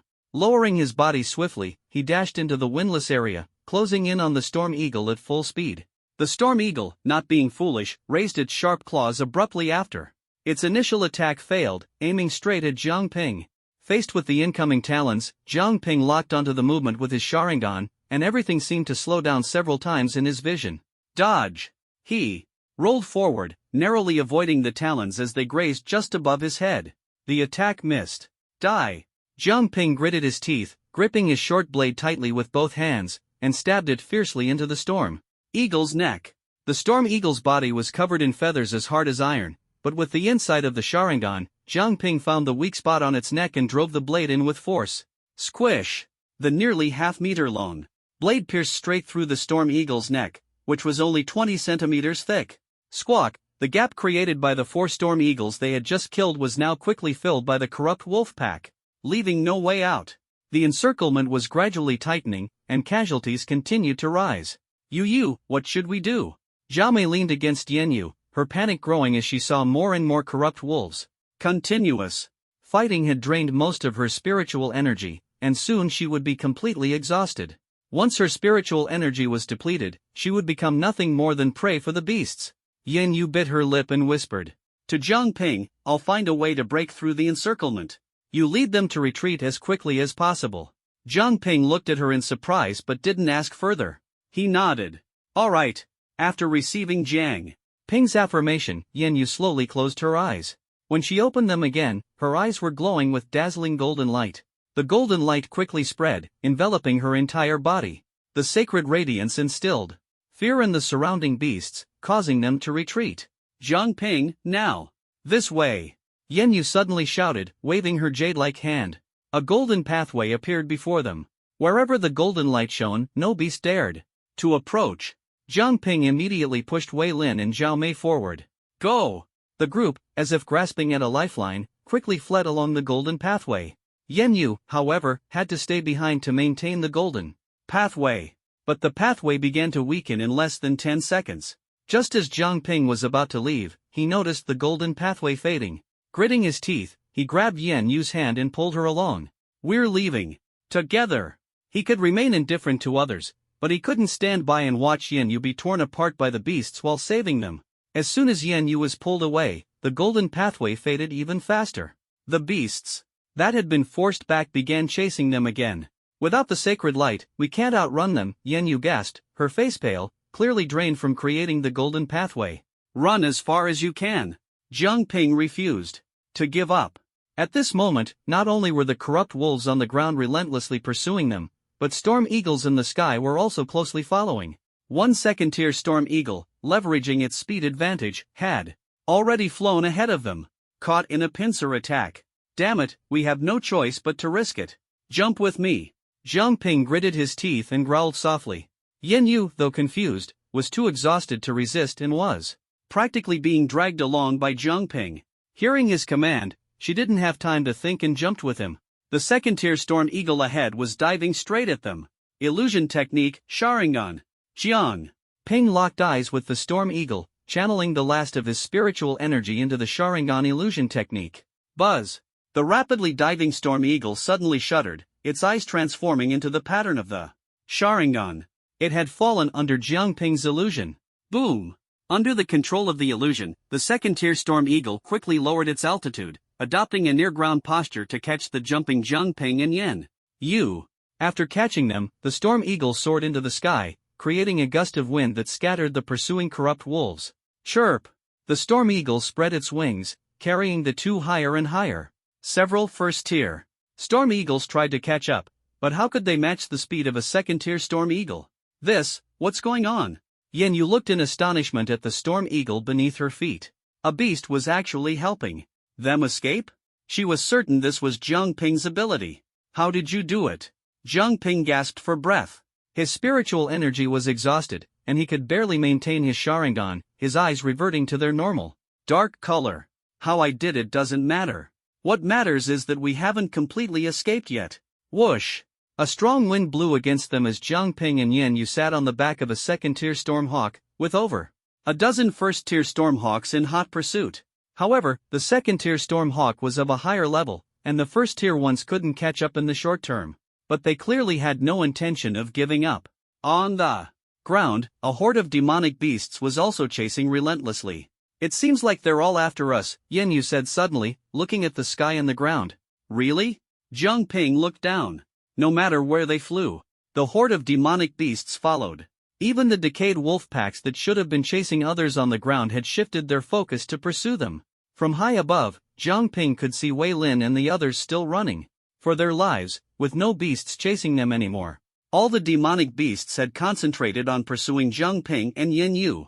How strange. Could it be that they're angry because we took this beast, so they're chasing us? Yanyu shook her head, her expression serious. Maybe they were targeting us from the start. Either way, with this beast, we can return safely. Jiang Ping lay down directly. His spiritual energy was severely depleted, especially after using illusions to control the second-tier Stormhawk, which had almost drained him completely. But with this second-tier Stormhawk, they had escaped danger. Since all the demonic beasts were chasing them, Jiang Ping didn't follow Wei Lin and the others' escape route but instead directed the Stormhawk toward Huaihai City. This way, they could return to the city as quickly as possible and also help Wei Lin and the others avoid the beast's pursuit. Just as everything seemed to be going smoothly, a few flying demonic beasts suddenly appeared ahead. They weren't Stormhawks. Instead, they were a few flying magical beasts with fiery red feathers and 2 heads. Second-tier Firehawks? Yen Yu's expression changed drastically. There were other second-tier flying demonic beasts here? Second-tier Firehawks? Jiang Ping sat up abruptly, staring at the Firehawks a few hundred meters away, his face dark. So many demonic beasts. What kind of beast tide is this? Wait, there seem to be people on the backs of those Firehawks. Jiang Ping, with his sharp eyes, noticed that there were people standing on the backs of the Firehawks. However, the color of their clothing was similar to the Firehawk's feathers, and with the dark night and hazy visibility, it was hard to distinguish at first glance. They seem to be from the academy. Jiang Ping let out a sigh of relief. If they were from the academy, they were basically safe. No, they're not from the academy. Yen Yu's expression changed drastically, her eyes fixed on the people ahead. They're from the Blazing Fire Sect. The Blazing Fire Sect? What do they do? Jiang Ping had never heard of this name before and was completely unfamiliar with it. The next moment, the people ahead answered with their actions. One of them slowly raised a finger, and a thin laser of fire shot out from their fingertip, hurtling toward the two of them. Without hesitation, Yen Yu stepped forward, raising her jade-like hand. Her eyes glimmered with golden light as a golden shield with intricate patterns appeared in her palm. Bang! The fire laser struck the shield, scattering sparks everywhere. The flames clung to the shield like molten lava, beginning to corrode its power. The first wave of attacks failed, and immediately afterward, several others raised their fingers simultaneously. Beams of fiery lasers shot out rapidly, striking directly against Yen Yu's golden shield. Sizzle! Although the holy attribute's power was strong, the gap in strength was too vast. Those individuals were at least second-tier ability users. Wave after wave of fiery lasers bombarded the shield, and Yen Yu's shield finally couldn't withstand it, shattering with a loud crash. Following that, another fiery laser shot fiercely toward her. Not good. Yen Yu's pupils contracted sharply as she watched the fiery laser rapidly enlarge, leaving her no time to dodge. At the critical moment, Jiang Ping lunged at her. Sizzle! The fiery laser struck a first-tier Storm Eagle behind them, instantly reducing it to ashes in a blaze of red flames. Go quickly! Jiang Ping slapped the Storm Eagle forcefully, and the eagle immediately turned and flew away. Screech! The people on the Fire Falcon screamed as they chased after them. They hadn't said a single word from start to finish, raising their fingers again to unleash several fiery lasers that shone brightly in the night sky. Phew! The Storm Eagle dodged left and right continuously, but the opponent's attacks were too dense. Finally, a fiery laser struck its wing, and flames quickly spread, consuming the entire wing. Screech! The Storm Eagle cried out in pain, unable to fly any longer, and plummeted rapidly. Damn it! Jiang Ping gritted his teeth and, just before the Storm Eagle hit the ground, pulled Yen Yu and jumped off together. After expending her holy attribute abilities twice, first to block the attacks of the beast horde and then to resist the fiery assaults of several second-tier ability users, Yen Yu was utterly exhausted. Her spiritual energy was severely depleted, her face pale. She couldn't even run and relied entirely on Jiang Ping to drag her alone. Jiang Ping's spiritual energy was also drained, leaving him unable to even open his Sharingan. Phew! Several fiery figures quickly surrounded them. Standing on the Fire Falcons, Jiang Ping finally saw the appearance of those individuals, both men and women, their faces cold and indifferent. Each of them had a faint red flame mark on their foreheads. Who are you? Why are you attacking us? Jiang Ping asked in a deep voice, his gaze fixed on them. The only response he received was raised fingers and fiery lasers shooting out. Boom! At the critical moment, a massive bolt of lightning descended from the sky, striking fiercely in front of Jiang Ping. The electric light spread, instantly nullifying all the fiery lasers. You dare to harm my son? Jiang Ping stared in shock at the man who appeared before him, Jiang Lei. Dad? Jiang Ping exclaimed in surprise, almost jumping up in joy. At the critical moment, his dad was indeed reliable. Jiang Lei? Retreat! Upon seeing Jiang Lei, the faces of those individuals changed, and they immediately retreated decisively.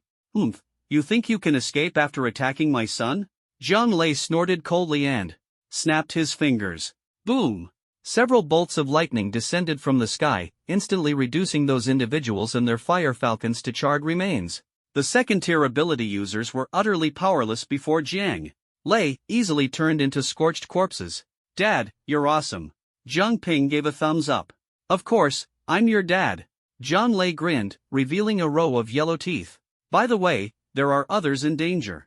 Don't worry, someone has already gone to rescue them. You don't need to worry. That's good. After hearing Jiang Lei's words, Jiang Ping finally collapsed from exhaustion. Jiang Lei stepped forward and caught him, carrying him on his back, his eyes filled with both concern and relief. You are Yan Yu, right? Are you okay? Jiang Lei finally got a clear look at Yan Yu and asked with concern. It's just that I've exhausted too much spiritual energy. Thank you for your concern, Master Jiang, Yan Yu replied weakly. At that moment, more than a dozen masked members of the enforcement department rushed in from all directions. Master Jiang, the others have been safely evacuated. Good, let's head back. Jiang Lei nodded, his eyes suddenly igniting with fury. I really want to know how Wang Daochuan managed to become the principal. If I hadn't returned in time, my son would have been dead by now. Jiang Ping felt utterly exhausted, as if he'd been brutally tortured by a group of strong men, his bones nearly falling apart. It hurts. The pain pulled him out of unconsciousness, and he struggled to open his eyes. What greeted him was the familiar ceiling, his room. Immediately, he recalled everything before he passed out, the siege by the beasts and the bizarre attacks from humans. If Jiang Lei hadn't arrived in time, he would have been dead already. Ding! Congratulations to the host for completing the mission, break through the encirclement and successfully escape. Reward obtained, 100 energy points and 1 free lottery draw. The systems voice suddenly rang out, and Jiang Ping's eyes lit up, the pain seeming to lessen. Open the lottery system.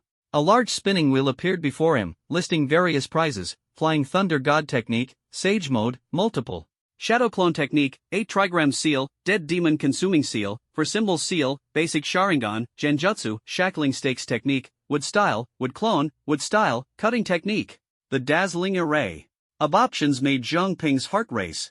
At this moment, the lottery draw, which originally required 5,000 energy points, was now free. Jiang Ping's mouth went dry, both nervous and excited, as he trembled and began the draw. The next moment, all the prizes were sealed, making them unreadable. Da. The pointer began spinning rapidly, and Jiang Ping was on edge. Please, just don't land on the Dead Demon Consuming Seal, anything else is fine, he silently prayed. The pointer gradually slowed down. Since he couldn't see the prizes, he wasn't nervous when the pointer stopped. What truly made his heart race was when the prize began to unseal. A golden light suddenly flashed, forcing Jiang Ping to turn away. Whoa, a golden legend? As the golden light faded, Jiang Ping eagerly opened his eyes to see the large golden characters on the wheel. Sage Mode. Awesome! Jiang Ping was so excited that he jumped out of bed, only to aggravate his wounds, causing him to grit his teeth in pain and immediately quiet down. But the joy in his heart was undeniable. Sage Mode. A treasure for enhancing strength. Back in the day, Naruto used Sage Mode to defeat pain, and Hashirama relied on Sage Mode to summon the 1,000-armed Buddha. Perfect. Jiang Ping was ecstatic. Ding! Congratulations to the host for obtaining Sage Mode. Description: this Sage Mode integrates the Sage Modes of Mount Mayaboku, Ryuchi Cave, and Shikatsu Forest, making it the most perfect version. It allows instant entry into Sage Mode and enables the absorption of natural energy during combat. Limitation: the amount of natural energy absorbed at one time cannot exceed twice the host's spiritual energy limit. Reading the system's description, Jiang Ping almost jumped up again. This is practically cheating. Fighting while absorbing natural energy means he can maintain Sage Mode indefinitely. This is insane. This way, he doesn't have to worry about running out of spiritual energy. However, there's a limitation: the maximum amount of natural energy he can absorb at one time is twice his spiritual energy limit. For example, if his spiritual energy limit is 100, he can absorb up to 200 at a time, making a total of 300. This limitation prevents him from casually using high-level ninjutsu with massive energy consumption, such as would release, advent of a world of flowering trees or true several thousand hands level techniques. Even if he has them now, he can't use them. And the spiritual energy limit depends on his level. System, open the personal information panel. The information panel appeared before Jiang Ping. Host, Jiang Ping, age, 18, spiritual energy, 200, abilities, wood. Element, Spirit Eye, talent level, S, possessed abilities, Ninjutsu Sage Mode, Sharingan, Genjutsu, Sharingan, Insight, Sharingan, Copy, Genjutsu, Shackling Stakes Technique. Expandable, Realm, Tier 1 Intermediate. Ha! When did I advance to Tier 1 Intermediate? Jiang Ping noticed a blind spot. His realm had advanced from Tier 1 Beginner to Intermediate, and his spiritual energy limit had increased from 100 to 200. In this world, advancing in realm is simple. Continuously fighting to accumulate experience naturally enhances strength. Moreover, the more life and death battles one experiences, the faster the strength improves. Besides this, there are two other methods. One method is absorbing demon beast cores, but the power of these cores is too overwhelming, and the risk of absorption is extremely high for ordinary people, so this method is rarely used. The other method is absorbing spirit stones, treasures formed naturally by the condensation of the world's spiritual energy. The human body can absorb them well, making realm advancement both fast and stable. Of course, the rarer the spirit stone, the better the effect, but also the harder it is to obtain. The reason Jiang Ping was able to advance this time was because he had experienced a life and death battle. This kind of advancement is extremely risky, as one misstep could lead to death.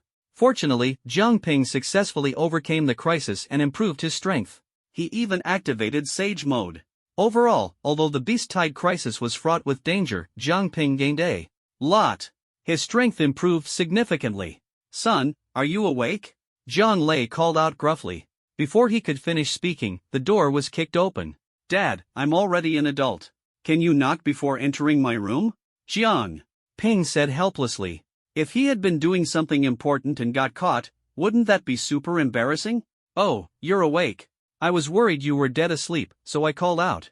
When you didn't respond, I rushed in. I'll knock next time for sure. Zhang Lei scratched his head and strode over to the bed. How are you feeling? You look pretty good, so you should be fine, right? He patted Jiang Ping's shoulder and then his arm. Ouch. Jiang Ping gritted his teeth. Pain is normal. You've consumed too much spiritual energy, and your body cells are out of energy. Didn't your school teach this in theory class? I think I vaguely remember. Jiang Ping recalled that most of the spiritual energy in an ability user's body is stored internally, with some distributed in the cells. Spiritual energy allows them to have physical capabilities far beyond ordinary people and maintain the normal operation of their abilities. Once the spiritual energy is depleted, the cells lose energy and become weak. This is exactly how Jiang Ping felt now. His whole body was sore and exhausted, as if he had been beaten up by a group of burly men. However, you performed well this time, managing to hold out for so long during the Beast Tide. You truly are my son. Zhang Lei heavily patted Jiang Ping's shoulder, his eyes full of gratification. I heard you developed a new wood-based ability, breaking through traditional systems. That's truly remarkable. When Zhang Lei initially learned that Jiang Ping possessed wood and spirit eye abilities, he didn't show it outwardly, but he was somewhat disappointed inside. Now, Jiang Ping had proven with his strength that he was no failure. Zhang Lei felt deeply moved. I told you, I would definitely prove myself. Ha, well done. What do you want to eat tonight? Dad will make it for you. No, I'm more concerned about how my classmates are doing. Although Jiang Ping had escaped danger, he was still worried about Yanyu, Zhao Mei, and Wei Lin. You're talking about the 3 classmates from your squad, right? Fortunately, they're fine, though you seem to be the most seriously injured, having been bedridden for 2 days. 2 days already? Jiang Ping thought he had only slept for a while, but he hadn't expected to be unconscious for 2 days. No wonder his whole body felt sore. Overall, the casualties were severe. Out of your special class 3, fewer than 20 people survived. All 4 members of the executive department leading the team and the class teachers sacrificed themselves. Zhang Lei's tone was heavy. By the time they arrived, those people had already perished, and they could only save Jiang Ping and the others. If they had been any later, even Jiang Ping might not have been saved. Hearing this news, Jiang Ping felt a heavy heart. Just days ago, he had been laughing and joking with his classmates and teachers, and now they were all gone. Jiang Ping wasn't sad, he simply felt the harshness of reality. He had never witnessed the ferocity of the beasts firsthand before, but now he finally understood why humanity could only cling to the city walls. That beast tide was not something ordinary people could withstand. Those teachers from the executive department were all third-tier ability users, yet they couldn't escape a group of second-tier beasts. If they had encountered third or fourth-tier beasts, it would have been unimaginable. By the way, Dad, do you know who those people trying to kill us were? Why did they want to attack us? Compared to the beasts, Jiang Ping was more concerned about the identity of those people standing on the fiery hawks. After all, they had tried to kill him and Yenyu. Their identities are still unclear for now, but it's almost certain that they were people expelled from the academy. Zhang Lei was also investigating. At the time, he had been so furious that he killed them all without leaving any survivors. Expelled from the academy? Not necessarily, they could also be people expelled from other academies. Such individuals usually commit major offenses, get driven out of human cities, and wander in the wild. They might even collaborate with beasts to seek revenge against us. Zhang Lei pondered for a moment before speaking. So, was this beast tide orchestrated by them? Zhang Lei shook his head. It's possible, but we can't be certain yet. After saying this, he rubbed Jiang Ping's head and said, "You don't need to worry about these matters for now. Let the academy's teachers investigate." Oh, Jiang Ping indeed didn't understand much about these things. By the way, Dad, do we still have beast cores at home? Suddenly remembering something, Jiang Ping quickly called out to Zhang Lei, who was about to leave. Beast cores? Yes, we do. What do you need them for? They're very useful. I urgently need some. Give me a few. Jiang Ping's eyes sparkled. Seeing his expression, Zhang Lei immediately became vigilant. You're not planning to absorb the power of beast cores to advance your level, are you? Son, this is very dangerous, and you simply can't do it. Even he, a 5th-tier ability user, dared not touch the power of the demon core, let alone Jiang Ping. No, Dad, don't worry, I won't do anything foolish. Demon cores could indeed be used to enhance one's level, but the success rate was extremely low. Jiang Ping didn't want to take that risk. I don't think you're the impulsive type. Tell me, what level of demon cores do you want? And how many? The higher the level, the better. As many as you can give. Jiang Ping spoke bluntly. Jiang Lei's eyes widened. Do you think our family is a bank? You can just ask for as much as you want? Then, 100 second-tier demon cores, 100 third-tier, 100 fourth-tier, and 100 fifth-tier. Jiang Ping had no choice but to compromise. Son, Jiang Lei said earnestly, I'm just your dad, not a magical wishing pool. You want so many demon cores? Why don't you show me how I can possibly get that many? Dad, after all, our Jiang family is a prominent household in Huaihai City, and you're a 5th-tier ability user. Are you telling me we don't even have that many demon cores? No. Demon cores aren't candy, you can't just have them whenever you want. Right now, we only have 10 second-tier demon cores and 3 third-tier ones. Take it or leave it. I'll take them. I'll take them. Jiang Ping agreed without hesitation. Afraid that Jiang Lei might change his mind, he quickly agreed and followed him to retrieve the demon cores. 10 second-tier demon cores and 3 third-tier ones, though greatly reduced, it was better than nothing. He was still quite curious about how much these demon cores were worth. Since demon cores were so important, they were naturally stored in the warehouse. As the two walked toward the warehouse, Zhang Lei explained the knowledge of demon cores to Jiang Ping. Demon cores are the essence of a demon beast's spiritual energy, just like the core in our human bodies that stores spiritual energy. But the difference with demon cores is that even after the demon beast dies, the energy within the demon core doesn't disappear. When we humans die, the energy in our bodies is gone. So demon cores are a special energy source. They can be embedded in weapons and barriers, or absorbed and refined. But absorbing and refining them is too dangerous, so it's not recommended. Speaking of which, as they reached the warehouse door, Zhang Lei stopped and looked at Jiang Ping with a serious expression. Son, what do you want the demon cores for? If you don't explain clearly, I won't give them to you. Jiang Ping knew he wouldn't get the demon cores without a clear explanation, so he had to be honest. Dad, actually, I want to use the demon cores to research new abilities, not for absorption. My research on new abilities requires a large amount of energy, so I want to use the demon cores for experiments. Using demon cores to research abilities? I've never heard of that before.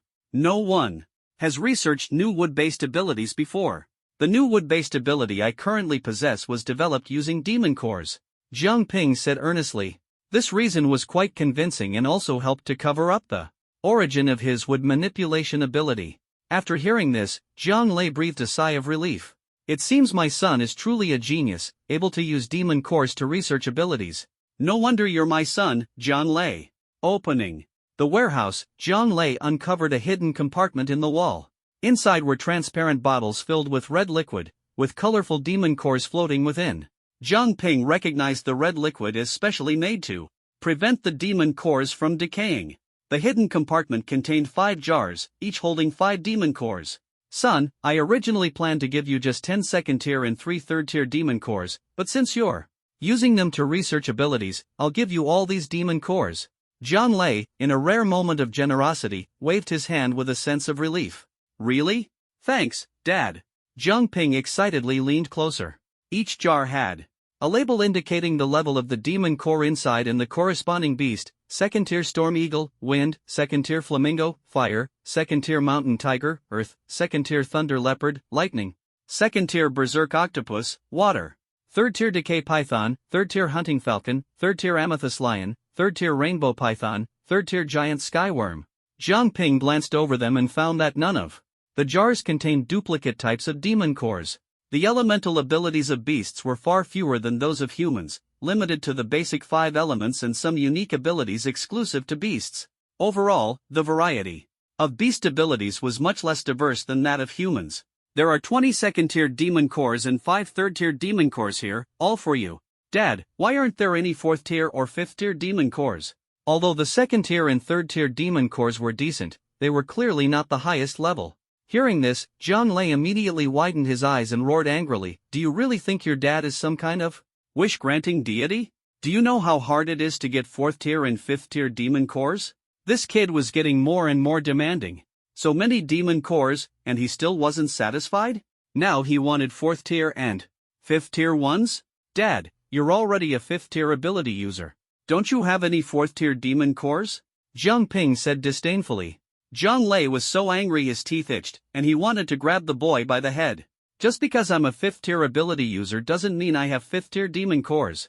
4th-tier demon cores are critical strategic resources. I've already handed them all over to the academy.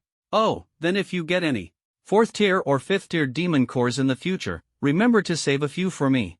You brat! Take these demon cores and make something of yourself. Otherwise, don't even think about getting 4th-tier or 5th-tier demon cores. I'll spank you so hard your butt will bloom. Got it, got it. Before Jiang Lei could lose his temper, Jiang Ping quickly took all the demon cores out of the jars and ran off. Before heading downstairs, he didn't forget to say, "By the way, Dad, tonight I want sweet and sour ribs, braised pork with preserved vegetables, and fish tofu." You little rascal! Listening to Jiang Lei's thunderous roar, Jiang Ping, clutching the demon cores, eagerly returned to his room and shut the door. So many demon cores, and it's still not enough? System, convert all these demon cores into energy points. Ding! 20 second-tier demon cores, 10 basic, unit price 200. Convertible to 2000 energy points, 5 intermediate, unit price 240, convertible to 1200 energy points, 5 advanced, unit price 280, convertible to 1400 energy points. 5 third-tier basic demon cores, unit price 300. Convertible to 1500 energy points. Total convertible, 6100 energy points. Proceed with conversion? Convert. Jiang Ping didn't hesitate. Ding! Conversion successful. As the 25 demon cores disappeared, Jiang Ping's system balance increased by 6100 energy points. Adding the 200 he had saved earlier, he now had a total of 6300 energy points. I'm rich, I'm rich! Seeing so many energy points for the first time, Jiang Ping was so excited he almost went crazy. I have to spend. He immediately opened the system store and began a shopping spree. If he didn't spend some points, he felt like he was letting himself down.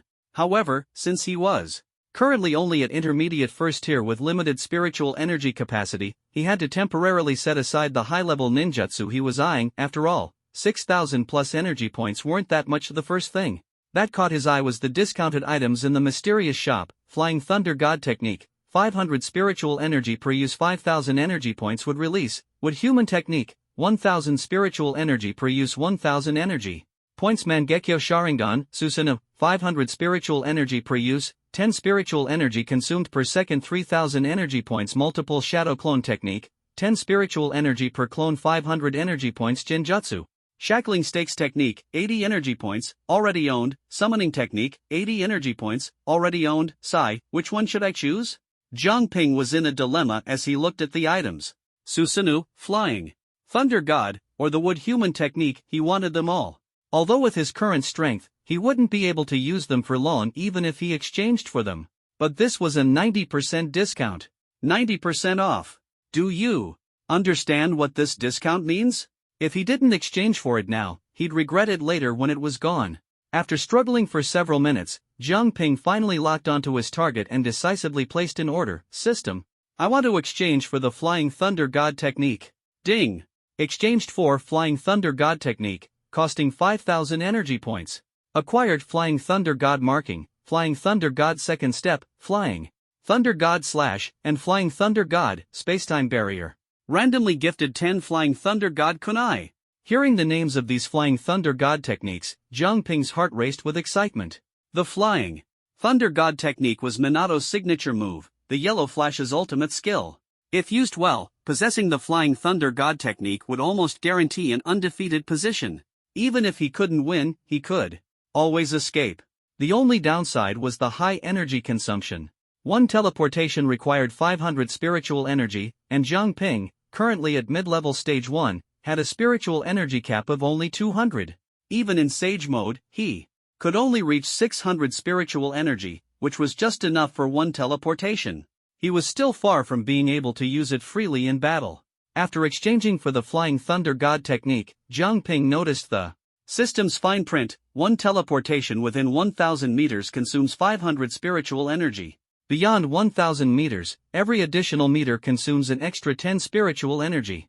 In other words, with 600 spiritual energy, he could teleport a maximum of 1100 meters. Being able to teleport thousands of miles at will was currently out of the question. Damn, I've been scammed. No wonder only the second and fourth Hokage could master the Flying Thunder God technique alone. The energy consumption is just too high. The Flying Thunder God technique not only required the user to have an extremely strong sense of spatial awareness but also demanded a high energy reserve. Without sufficient spiritual energy, a few teleports would leave the user drained. Forget using it in a fight. Jiang Ping felt like he had made a huge loss. He had 1,300 energy points left to exchange for other items.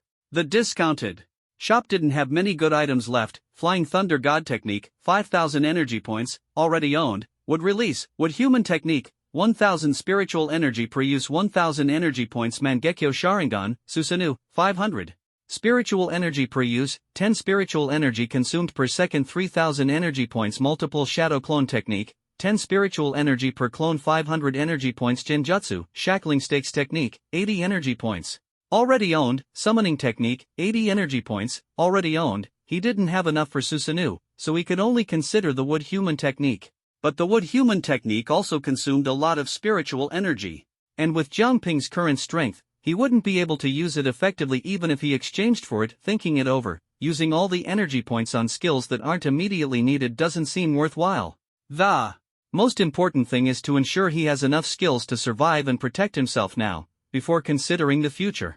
If he were to exchange for the wooden dummy technique now and couldn't last until the day he could use it, it would be a waste.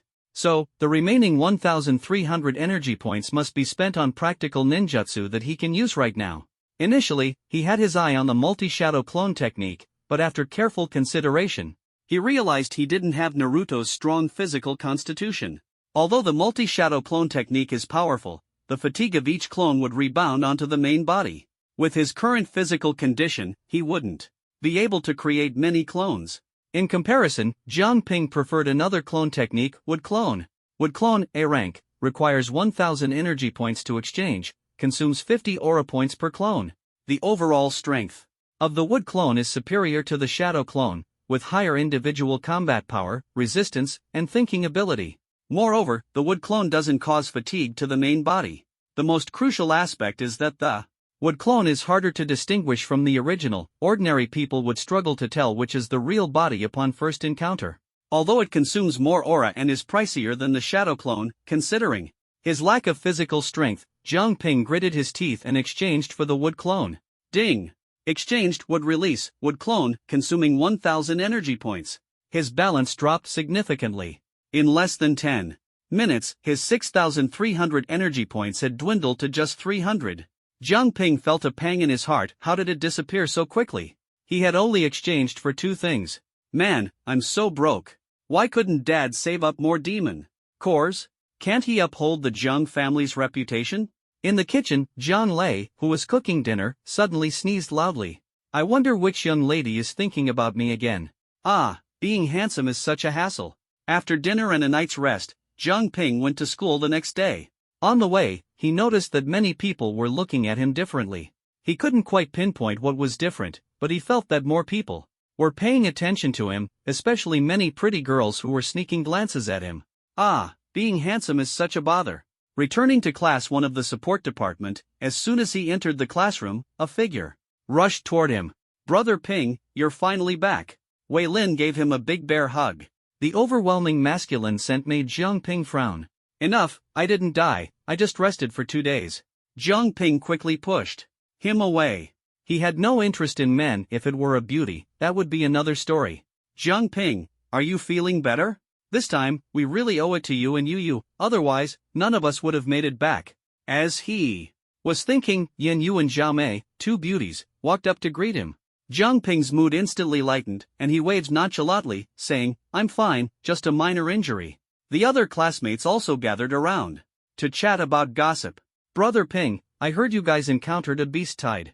Was it super scary? Yeah, I heard you and Yin Yu performed amazingly this time and saved a lot of people. I heard some classes were almost wiped out by the beast tide. Brother Ping, you're awesome. It's nothing, it was a team effort. He felt a bit embarrassed by the praise. At that moment, Sun Shuyu walked in, adjusted her glasses, and coughed a few times, saying, why are you all crowding around? Get back to your seats. The teaching director had arrived, so everyone immediately returned to their places. At this moment, Jiang Ping also noticed that their support class seemed to be missing about 10 people. Everyone should be aware that many of the teams carrying out missions this time encountered beast tide attacks. The most severe casualties were in Special Class 1, with 20 dead, 15 seriously injured, and only 10 remaining. Elemental Class 1 had 18 dead, 13 seriously injured, and only 14 remaining. Special Class 3 had 17 dead, 13 seriously injured, and only 15 remaining. As Sun Shuyu reported the casualty numbers, the atmosphere in the classroom grew increasingly heavy. The battle between humans and demonic beasts is an endless life and death struggle. They had always known this fact, but it was only when facing the beast tide that they realized how close death truly was.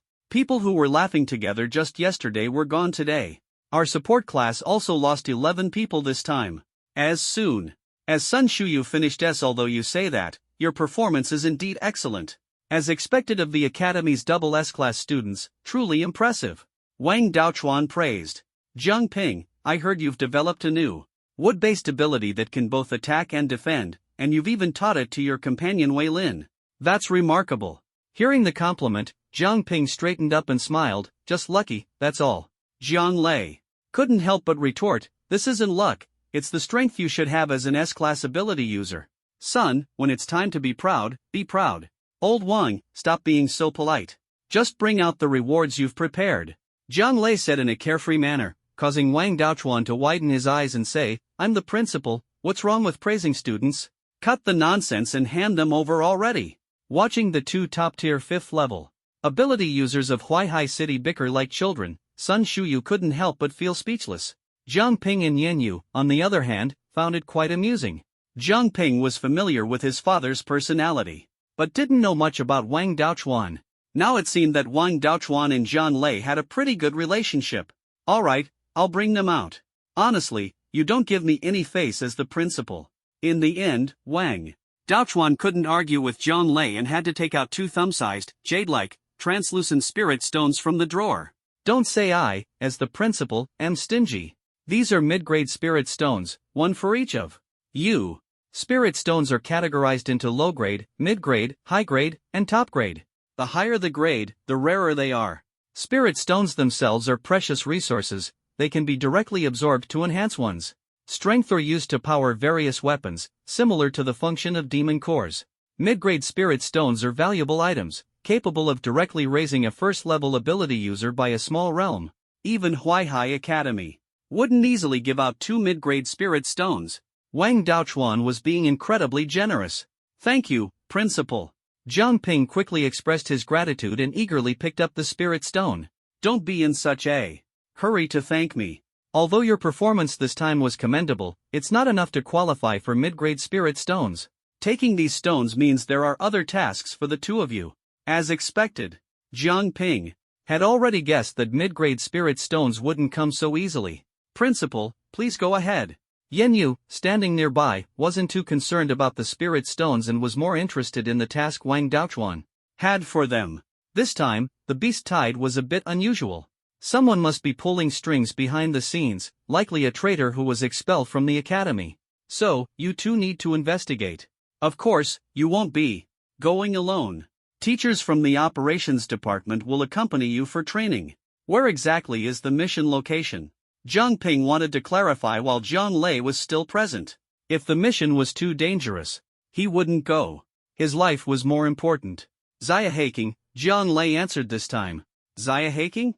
Dad, didn't you say last time that you were going to support Xia Haking as well? Zhang Ping recalled that when he first started his mission, Zhang Lei had also mentioned heading to Xia Haking for support. That's right. Last time, Xia Haking also encountered a beast tide, and we went to help resolve the crisis. But after we left, you immediately faced another wave of beast tides. We suspect the mastermind is hiding in Xia Haking, Zhang Lei said with a serious expression. Zhang Lei had always remembered the beast tide they encountered and was determined to find the culprit behind it. After learning the specific mission location, Yen Yu nodded and asked, "When do we depart?" Immediately. The operations department staff is already waiting for you at the school gate, Wang Daochuan said. Zhang Ping was a bit surprised. So soon? He had just recovered from his injuries and returned to school, and now he was being sent on another mission? Even the production team's donkey wasn't this busy.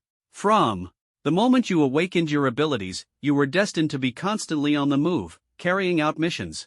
It's not just you, others will have more missions in the future as well. Wang Daochuan picked up the teapot, poured a cup of tea for Zhang Lei, and looked up with a bright smile. The principal of Xiahai Academy is a good friend of mine and your father's. If you run into trouble there, just mention our names, and you'll be fine. Son, good luck. Dad believes you can complete the mission. Let's go. Zhang Ping really didn't want to listen to these two ramble on any longer. He turned and left the principal's office. Goodbye, principal. Goodbye, Master Jiang, Yen Yu politely said as she followed him out.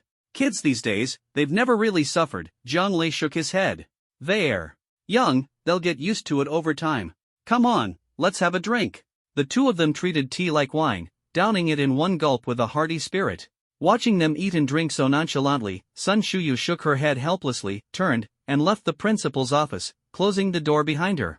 Walking out of the principal's office, Zhang Ping played with the mid-grade spirit stone in his hand as he walked. He had already asked the system, one mid-grade spirit stone could be exchanged for 500 energy points. It was far more valuable than a demon core. However, after much deliberation, Zhang Ping ultimately resisted the temptation and decided not to exchange the spirit stone for energy points. Energy points could be obtained at any time, but this mid-grade spirit stone could help him advance a minor realm. It couldn't be used carelessly. Improving his strength was always the top priority. The two of them walked all the way to the school gate. There was no sign of the operations department staff at the gate, not even a shadow. Instead, there was only a tall, thin man wearing gold-rimmed glasses and a white shirt, who looked refined and scholarly. You must be Zhang Ping and Yen Yu? The man took the initiative to greet them. Yes, may I ask who you are? I'm the team leader for this mission, Yun Ming. The man appeared to be in his 30s, with delicate features and an elegant demeanor. Didn't the principal say that a teacher from the operations department would be leading this mission? Zhang Ping remembered that members of the operations department always wore masks. That's correct. I'm also a member of the operations department, but since this mission is in Xiahai City, there's no need to act under the operations department's identity, Yun Ming explained with a smile. Of course, the other members of The team are also from the operations department. As soon as he finished speaking, 4 figures suddenly appeared behind Yun Ming. Each of them wore a mask: Red Wind, White Bear, Yellow Wolf, Black Snake. The 4 members of the operations department exuded an air of mystery, their auras unfathomable. For this mission, we'll split into 2 teams. We'll act openly, while the 4 of them will provide support from the shadows. Understood? Yun Ming patiently explained. Understood, the 2 of them nodded. Ding! Mission triggered, investigate the cause of the Beast Tide. Mission reward, 500 energy points, 1 lottery draw opportunity. The system finally issued a mission, and Jiang Ping's interest was immediately piqued. The missions assigned by the school and those from the system were completely different. The school's missions offered no rewards and were essentially unpaid labor, not true missions. In contrast, the system's missions came with generous rewards, which were highly motivating. Of course, the school's missions did have their own returns.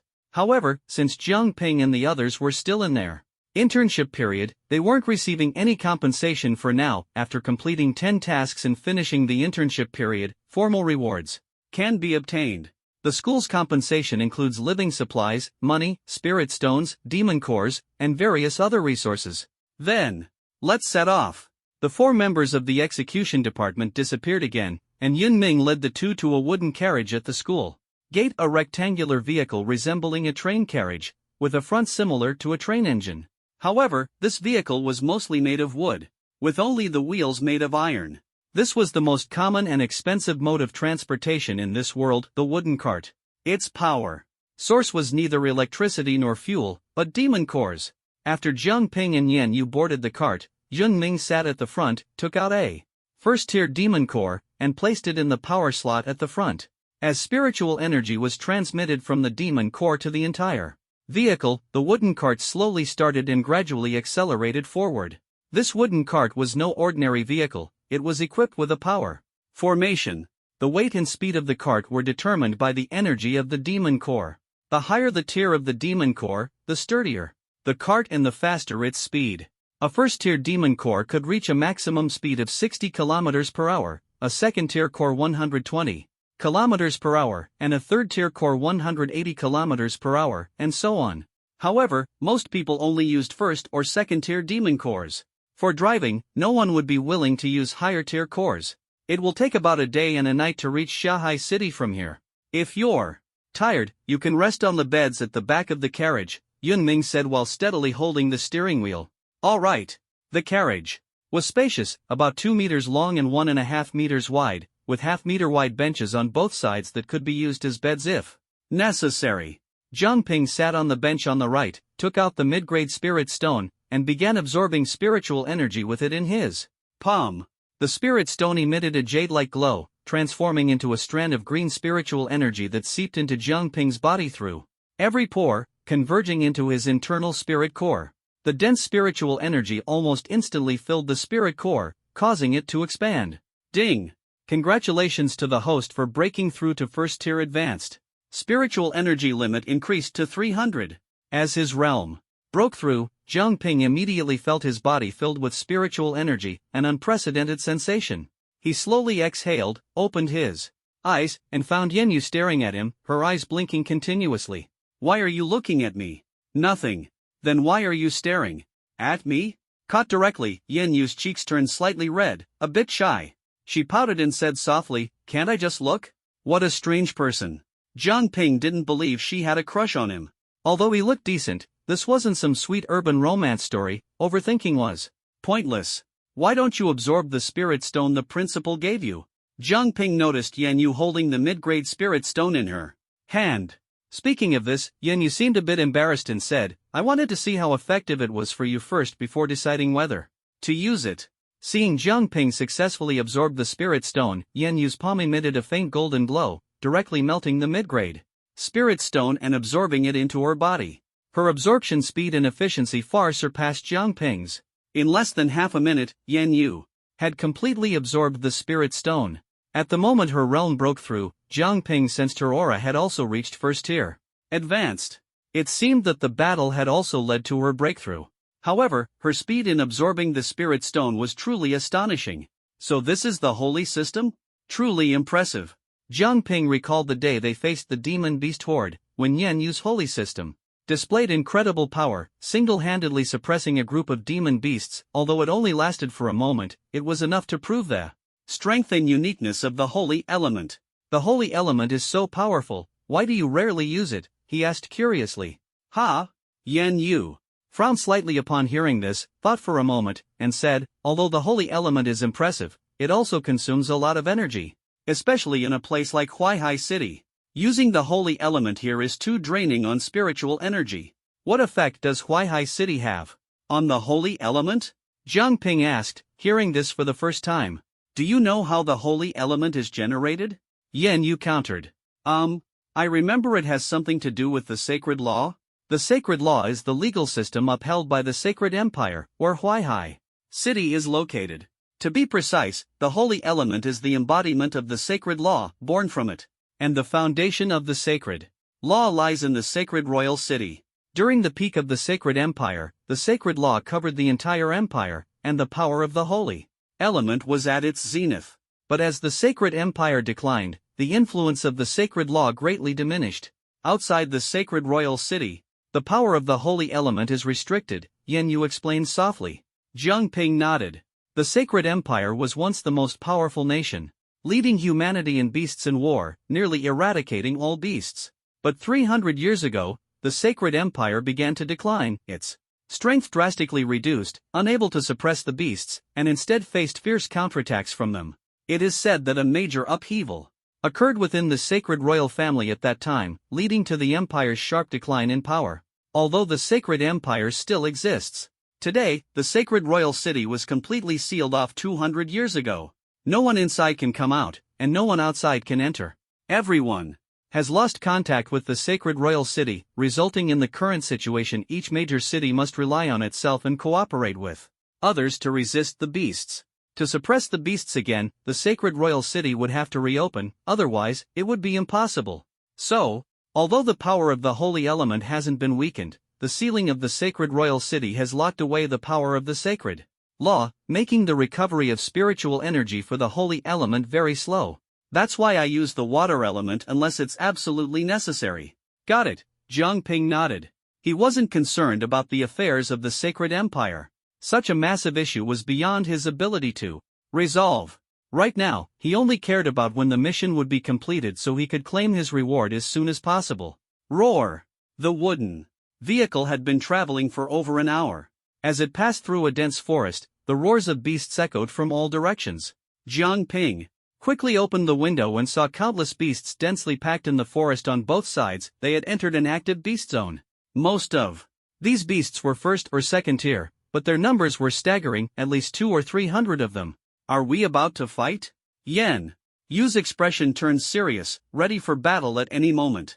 Jiang Ping gripped the short blade on his back, opened the car door, and moved to the front, his face tense.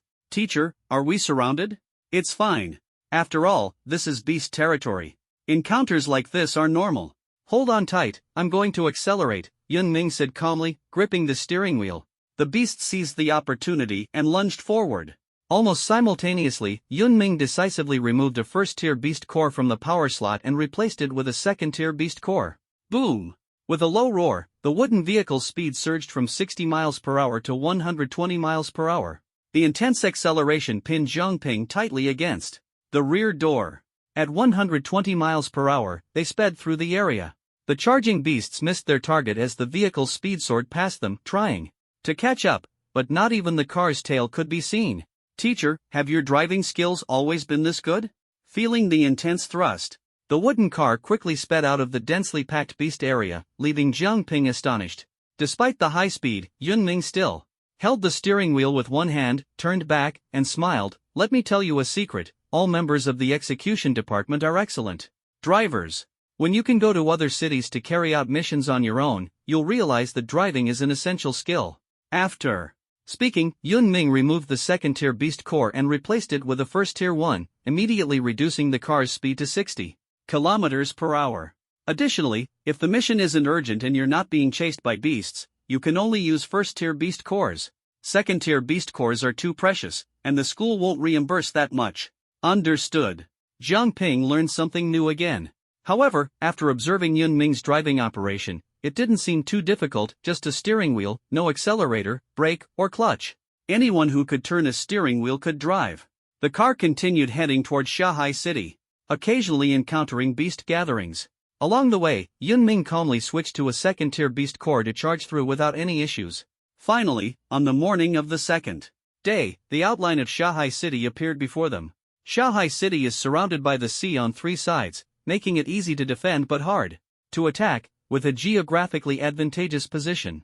As they approached the city gate, they looked up to see towering city walls, dozens of meters high, appearing worn and damaged, with many large holes patched temporarily. Beneath the walls were large and small pits, and scattered on the ground were numerous massive beast corpses. Clearly, Shanghai City had recently endured a fierce beast tide, suffering heavy losses. Who goes there? The wooden car stopped beneath the city wall, and a guard above shouted loudly. We're from Huaihai City, Huaihai Academy. Yun Ming replied, parking the car. Shortly after, a small window in the city gate opened, and a guard scrutinized Yun Ming. Identification. Yun Ming smiled, took out an identity plaque, and flicked it out. The guard caught it accurately, checked the information, and nodded. Open the gate. The city gate slowly opened, and the wooden car drove in. Teacher Yun Ming, we've been waiting for you for a long time. Behind the gate, a woman in a tight short skirt greeted them with a radiant smile. She appeared to be around 24 or 25 years old, with a voluptuous figure and alluring curves. The tight short skirt perfectly showcased her figure, making it hard not to take another look. She sported a neat short haircut, exuding energy and vitality. Teacher Lan Feng, long time no see. Yun Ming smiled faintly and parked the wooden car in the nearby parking lot. Let me introduce you. These two are our students, Zhang Ping and Yin Yu. This is Teacher Lan Feng from Shanghai Academy. Hello, Teacher Lan Feng, the two greeted with a slight bow. Hello. If I remember correctly, you two are the newly recruited double S-grade freshmen from Huaihai Academy, right? Truly talented and beautiful, Lan Feng said with a light laugh. Her smile was so vibrant that it naturally lifted everyone's spirits. The principal has been waiting for you for a long time. Follow me. Shanghai City was much smaller than Huaihai City. Having just experienced a beast tide, there weren't many people on the streets, and the entire city was shrouded in a heavy atmosphere. By the way, here's this back for you. Lan Feng handed the identity plaque back to Yun Ming, smiling as she said, speaking of which, it's been so long since we last met, Teacher Yun Ming, you've become even more handsome. And you've become even more beautiful. If I were a few years younger, I'd definitely pursue you. You're not old, there's still a chance. Watching the two banter with each other, Zhang Ping realized that the usually refined Yun Ming also had a humorous side. Before long, the three arrived at Shanghai Academy in the center of Shanghai City. This academy was quite impressive, although it couldn't compare to Huaihai Academy, the difference wasn't significant. There weren't many people on campus, just a few scattered students. As soon as Zhang Ping and the others appeared, several curious students gathered around. Who's that girl? She's so beautiful. I've never seen her before. When did our school get such a gorgeous goddess? Is she a transfer student? There's no such thing as transfer students anymore. Several boys cast eager glances. You guys only care about the girl. Didn't you notice the guy next to her is really handsome? A few girls said disdainfully. Yeah, that guy is so handsome, I can't take my eyes off him. TCH, he's just average. What's so great about him? These whispered debates didn't reach Zhang Ping and the others. Soon, under Lan Feng's guidance, they arrived at the principal's office. Knock, knock, knock. Lan Feng knocked 3 times on the door and then pushed it open. Principal, the people from Huaihai Academy are here. Oh, they've arrived. A middle-aged man in his 50s, bald and round-bodied, immediately stood up from the sofa, smiling warmly at Yun Ming and the others. Teacher Yun Ming, welcome, welcome. Principal Chen, hello. The two shook hands amicably. Let me briefly introduce these two. They are new students at our academy, Zhang Ping and Yin Yu. Oh, so these are the two SS-level freshmen from your academy. Very impressive, such a talented pair, truly a match made in heaven, Principal Chen said, with a smile, his round face almost obscuring his eyes. Although he was in his 50s, his bald head and plump figure gave him a kind and approachable appearance, completely lacking the sternness of a principal. After some casual conversation, Yun Ming got to the point. Principal Chen, the main reason for our visit this time is to investigate the cause of the recent frequent beast tides. In the past half-month, both Huaihai City and Shanghai City have been hit by beast tides. We suspect someone is orchestrating them behind the scenes. Principal Chen nodded, his expression serious. We are investigating as well, but as you know, we just experienced a level 4 beast tide, which caused significant losses. All our manpower is focused on strengthening defenses, leaving no resources for a deeper investigation. Beast tides are categorized into levels, ranging from level 1 to level 7, based on the highest level demonic beasts that appear. A level 1 beast tide involves first tier demonic beasts, level 2 involves second tier demonic beasts, and so on. The highest known level is level 7, which occurred 200 years ago, in the Holy King City. After that battle, the Holy Empire began its decline. This time, Shanghai City faced a level 4 beast tide, with over a dozen fourth-tier demonic beasts appearing, nearly breaking the defensive line. The main reason was that Shanghai City's strength was inferior to Huaihai City's. Its strongest ability user was only at advanced 4th tier, with no true 5th tier ability users. If Zhang Lei and the others hadn't arrived in time to provide support, Shanghai City might have already been reduced to ruins. So the principal sent us to investigate. Do you have any leads? Yun Ming asked. We do. Our preliminary suspicion is that the recently active Burning Flame sect is behind this. Principal Chen replied. Burning Flame sect? Zhang Ping raised an eyebrow. The name sounded familiar. During the previous beast tide, those people had inexplicably attacked them, and Yen Yu had mentioned that they were from the Burning Flame sect. Yun Ming frowned and nodded. Burning Flame sect? This group has indeed been very active lately. We must investigate thoroughly. Lan Feng, during this period, follow Teacher Yun Ming and the others to assist in the investigation. Make sure to get to the bottom of this matter. Yes, Principal. Sorry to disturb you. We'll take our leave now. Yun Ming stood up and left the principal's office with Zhang Ping and Yen Yu, while Lan Feng followed them. Teacher Lan Feng, do you have any good suggestions? Where should we start the investigation? Yun Ming looked at Lan Feng, his eyes full of anticipation. The City of Sin. Are you referring to that chaotic City of Sin? Yun Ming frowned. Lan Feng nodded. That's right. If the Burning Fire Group is still hiding, their most likely hiding place would be the City of Sin. The City of Sin. What kind of place is it exactly? Seeing the serious expressions on their faces, Zhang Ping couldn't help but feel curious. The City of Sin is a city not governed by the Holy Empire. There are no rules there.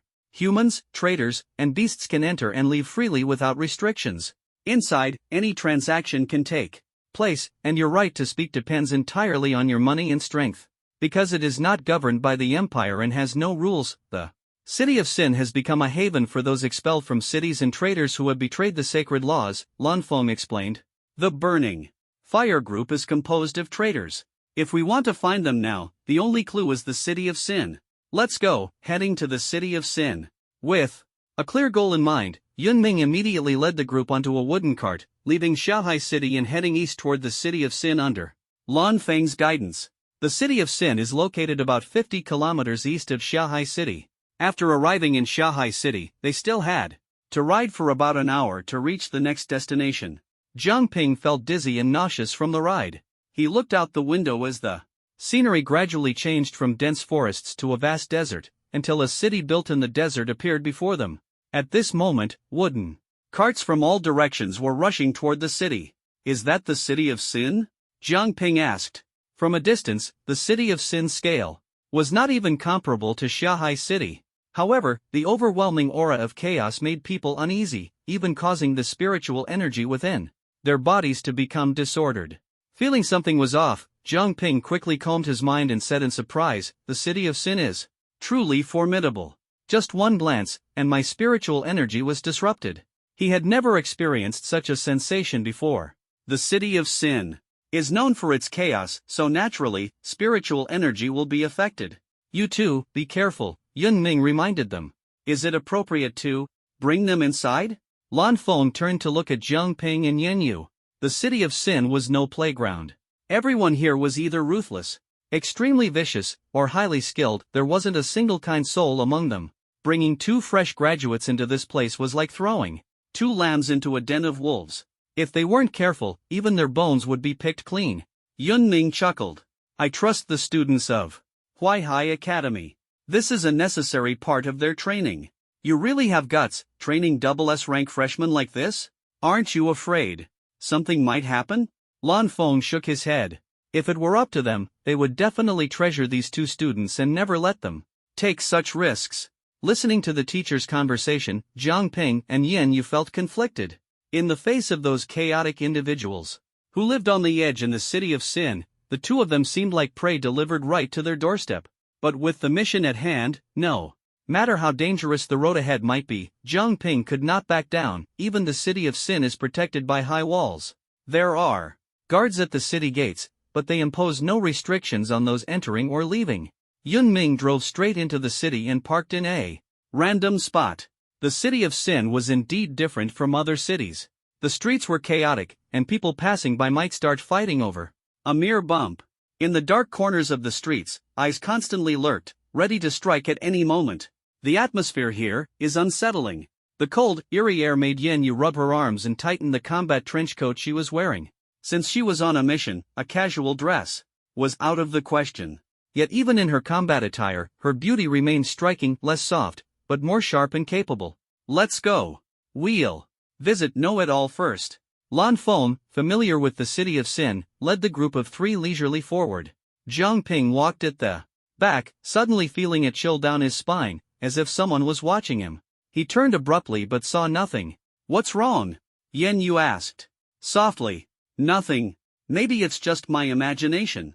Felt like someone was secretly watching us. The teacher mentioned it too. We clearly don't look like people who frequent the city of sin. It's normal to attract attention. Maybe. Jiang Ping shook his head and continued following the group ahead. Little did he know, less than 500 meters behind them, in a dark corner, a pair of fiery red eyes gleamed. The prey delivered itself right to me. Truly heaven sent. Know-It-All was a secret intelligence trading hub in the city of sin. Here, as long as you had money, you could buy almost anything: books on supernatural abilities, information, spirit stones, demon cores, women. If you could afford it, there was nothing you couldn't acquire. Know-It-All specialized in selling intelligence. The 4 arrived at an inconspicuous, dilapidated wooden hut. On the crude counter inside the shop lay a few broken weapons, barely recognizable. The shopkeeper was a scruffy man, dressed in tattered clothes, wearing a hat, and dozing off. Without saying much, Lan Feng tossed 4 low-grade spirit stones onto the counter. The shopkeeper sniffed the air, felt the stones, and lifted his hat to see Lan Feng and his group. Ah, it's Teacher Lan Feng. What kind of information are you looking to buy today? A new organization called Burning Flame Sect has appeared recently. We want to know their movements. In the city of sin, Lan Feng said directly. In the city of sin, trading intelligence was openly permitted. Burning Flame Sect? This price won't do. You'll need to double it, the shopkeeper replied indifferently. Without hesitation, Lan Feng took out another 4 low-grade spirit stones and placed them on the table. The shopkeeper silently accepted the stones and said, They're currently in T. Are these the 2 new SS level freshmen from Huaihai Academy? They don't seem particularly special. A voice came from a dim corner. Who's there? Jiang Ping immediately drew the standard short knife from his back and pointed in that direction. A soft light illuminated a man dressed in fiery red clothing, with a flame mark on his forehead. Someone from the Burning Fire Sect? Upon seeing the familiar mark, Jiang Ping instantly recognized the man's identity. I didn't expect you to figure out our identities so quickly. It seems that not only did the last beast tide fail, but the information was also leaked. The man shook his head helplessly. Xingfeng, that's your decision-making problem. Don't underestimate Huaihai Academy. Another voice came from a different corner. Yen Yu immediately became alert, ready to fight.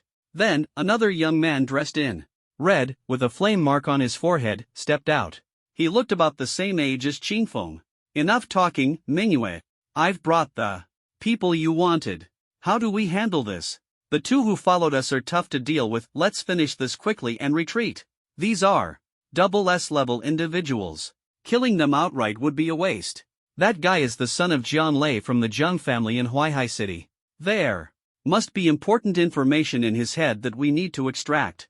Mingyue smirked coldly, his face showing a cruel smile. Chain of Divine Water. Wood Style, Explosive Spear Tree. Zhang Ping and Yan Yu attacked almost simultaneously. The water on the ground instantly transformed into two water chains, fiercely rapping toward the enemy. Thick trees rapidly grew from the walls, attacking the two men. Whoosh! Before their combined attack could reach Qingfeng and Mingyue, deep crimson flames suddenly ignited beneath their feet, effortlessly neutralizing the assault.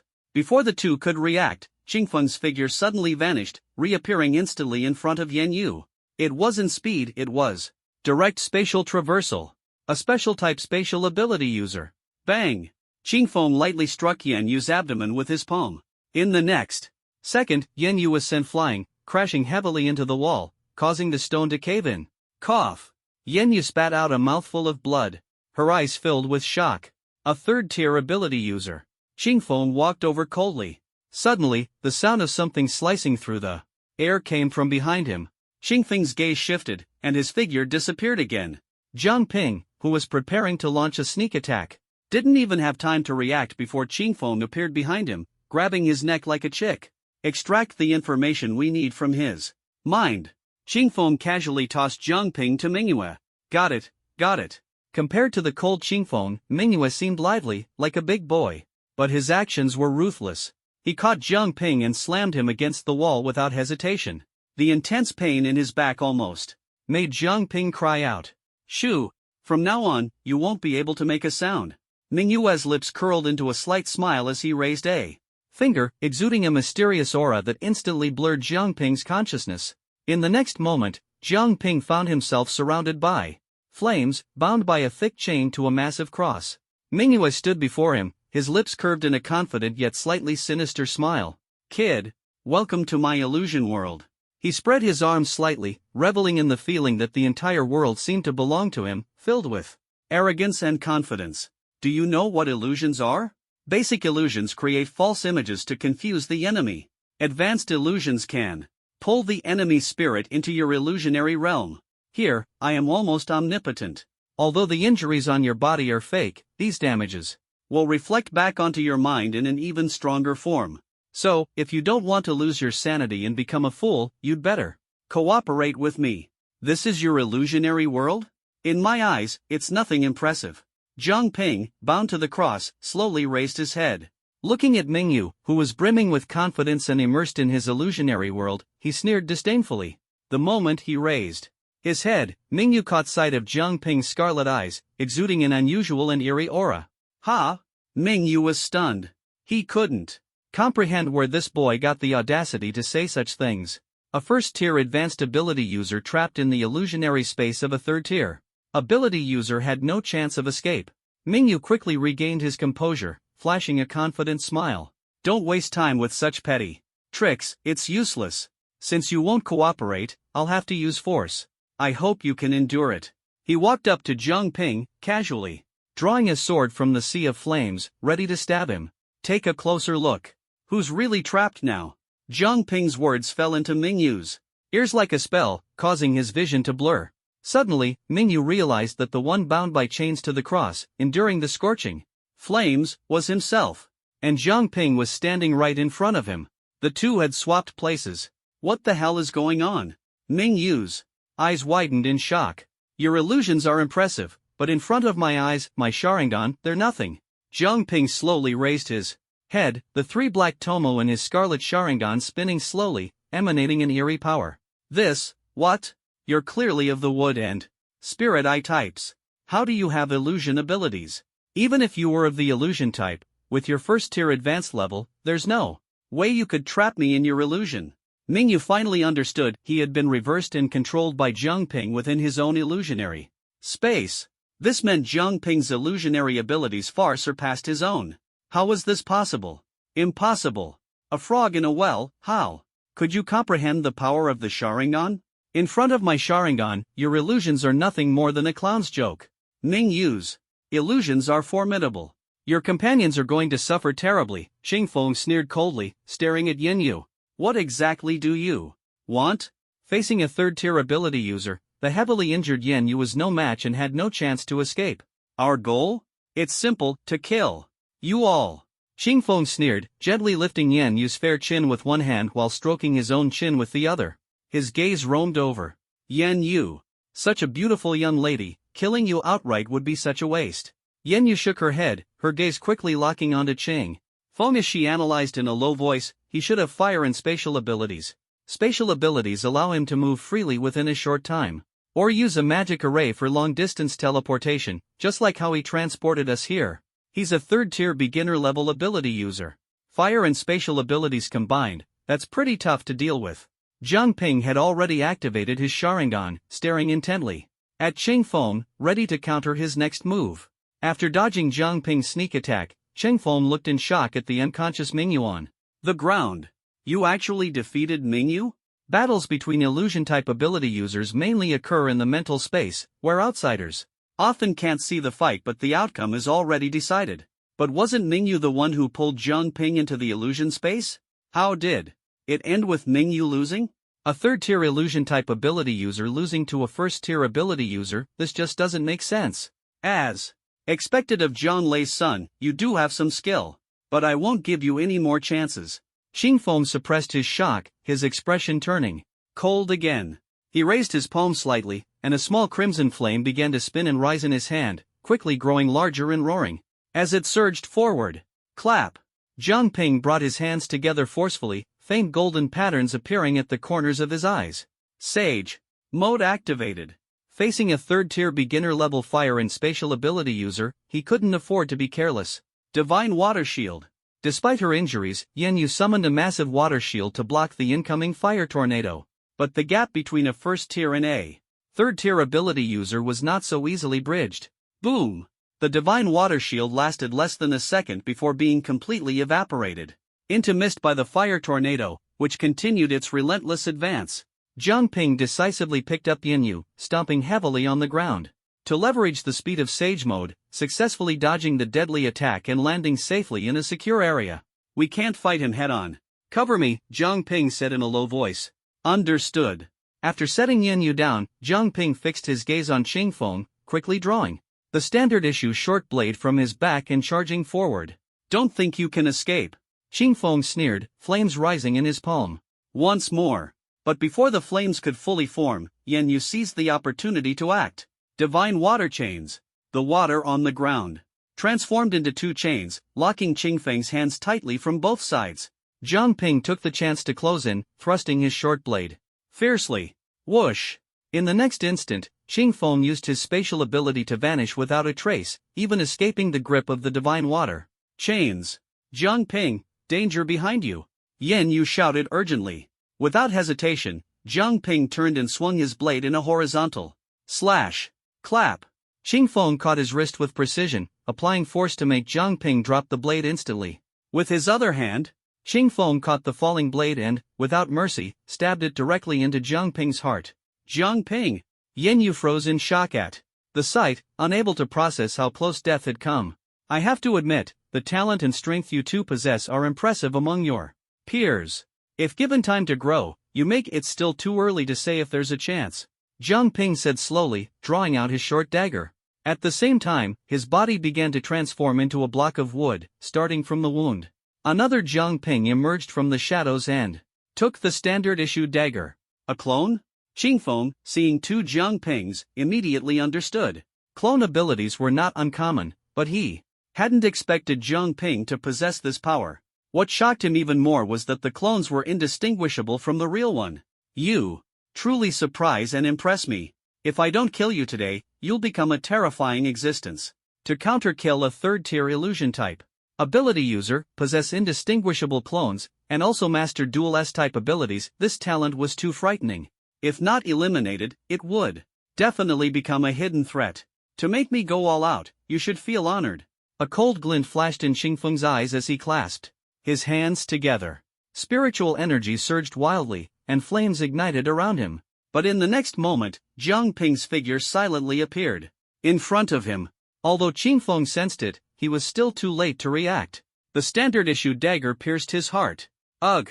The sharp pain instantly spread from his heart throughout his body, and his strength drained away bit by bit. How do you have spatial abilities? Ching Feng stared at Jiang Ping in shock. As a spatial ability user himself, he had clearly sensed Jiang Ping using spatial abilities to ambush him. This is the Flying Thunder God technique. My wooden clone left a mark on you with that palm strike. No matter where you are, I can appear instantly. So, you can rest in peace now. Jiang Ping withdrew the dagger, and Qingfeng fell, dying with his eyes wide open. Having dealt with this trouble, Jiang Ping let out a sigh of relief. If Qingfeng hadn't underestimated them, there was no way he could have taken him down so easily. Jiang Ping, are you okay? Yan Yu ran over, looking at Qingfeng's lifeless body on the ground and the unconscious Mingyue nearby. Her face showed astonishment. How on earth did you do it? A first-tier ability user had managed to take down 2 third-tier ability users. And not just any third-tier users, one was spatial type, and the other was illusion type, both far more troublesome than ordinary third-tier elemental users. Yet these 2 special ability users had been effortlessly defeated by Jiang Ping. It was simply unbelievable. It was partly luck, don't think too much about it, Jiang Ping said dismissively as he walked toward the unconscious Mingyue. Qingfeng was already dead, but Mingyue was still alive, merely under the control of the Sharingan's illusion. This guy isn't dead yet. Let's see if we can get some information out of him. This was the second time they had been ambushed by the Blazing Fire Group. From the earlier conversation, Jiang Ping had learned that Qingfeng and Mingyue's goal was to kill the 2 of them. Why did the Blazing Fire Group want them dead? Was it because they were from Huaihai Academy? Or was the real target Jiang Ping, the son of Jiang Lei, with Yan Yu merely implicated because she was by his side?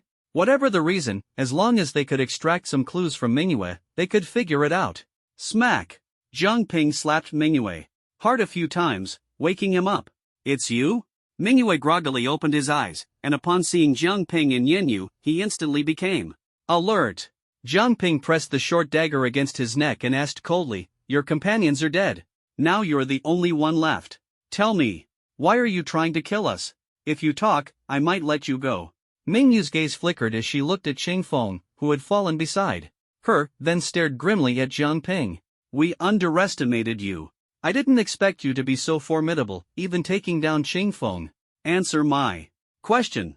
Jiang Ping applied more pressure, the short knife leaving a thin blood mark on Mingyu's neck. "Kill me. No matter what you want to know, I won't say a word," Mingyu resolutely refused. "No problem. Even if you don't speak, I have ways to find out." Jiang Ping's eyes sharpened, and the Sharingan lit up. Genjutsu. Mingyu was once again controlled by the illusion of the Sharingan. "Tell me, why are you trying to kill us? Who ordered you?" Mingyu's gaze turned vacant, and she stammered, "The orders we received were to hunt you too." "Who gave the orders?" "The organization gave the orders." "Who is the leader of your organization?" "Were the beast tides in Huaihai City and Shahai City orchestrated by you?" "Our leader is. Mingyu's face suddenly twisted as she struggled to resist Jiang Ping's illusion. "Ah!" She let out a painful roar, her eyes rolling back violently, her gaze becoming unfocused. Then her body went limp, collapsing straight down. Completely lifeless. Dead. This seems to be a kind of self-protective illusion. When the brain is threatened, it automatically activates and kills consciousness. It's a protective program left by their leader in their minds. Yan Yu felt a chill in her heart upon hearing this. To prevent subordinates from leaking secrets, such a ruthless protective measure had been designed. What a pity, we were so close to getting her to talk. Jiang Ping shook his head helplessly. He hadn't expected Mingyu's mind to harbor such a protective illusion. Even with the Sharingan, he couldn't forcibly break it. Jiang Ping tossed Mingyu aside. "The only thing we can confirm now is that the targets of the Blazing Fire Group are the 2 of us." He had initially thought the Blazing Fire Group was targeting either him or Yan Yu, but it turned out both were their targets. What exactly made them target us? And why are they so determined to kill us? Yan Yu frowned. The Blazing Fire Group didn't belong to Huaihai City, and they had never had any contact with them before. Why would the other party go to such lengths? Whatever the reason, we need to leave here first. This place was unsafe, and it was unclear if there were other accomplices of the Blazing Fire Group. The exit is this way. Yan Yu quickly found the only exit, a rusty iron door. Jiang Ping lightly struck it, and with a creak, the iron door was forced open. Outside was a sewer, the stench overwhelming. The sewer extended before them and then turned to the right. The foul-smelling sewage made Yen Yu frown tightly. She covered her nose and muttered, "So smelly. Is this the sewer of the city of Sin?" The know-it-all boss mentioned that the Blazing Fire Group has a base in the city of Sin. This is probably where they conduct their dirty work. Let's go find the teacher and the others first. The two endured the stench and moved upstream along the platforms on either side of the sewer. Although the city of Sin was a desert city, it seemed to have no shortage of water resources here. On the platforms on both sides of the sewer, there was a door. Every few dozen meters.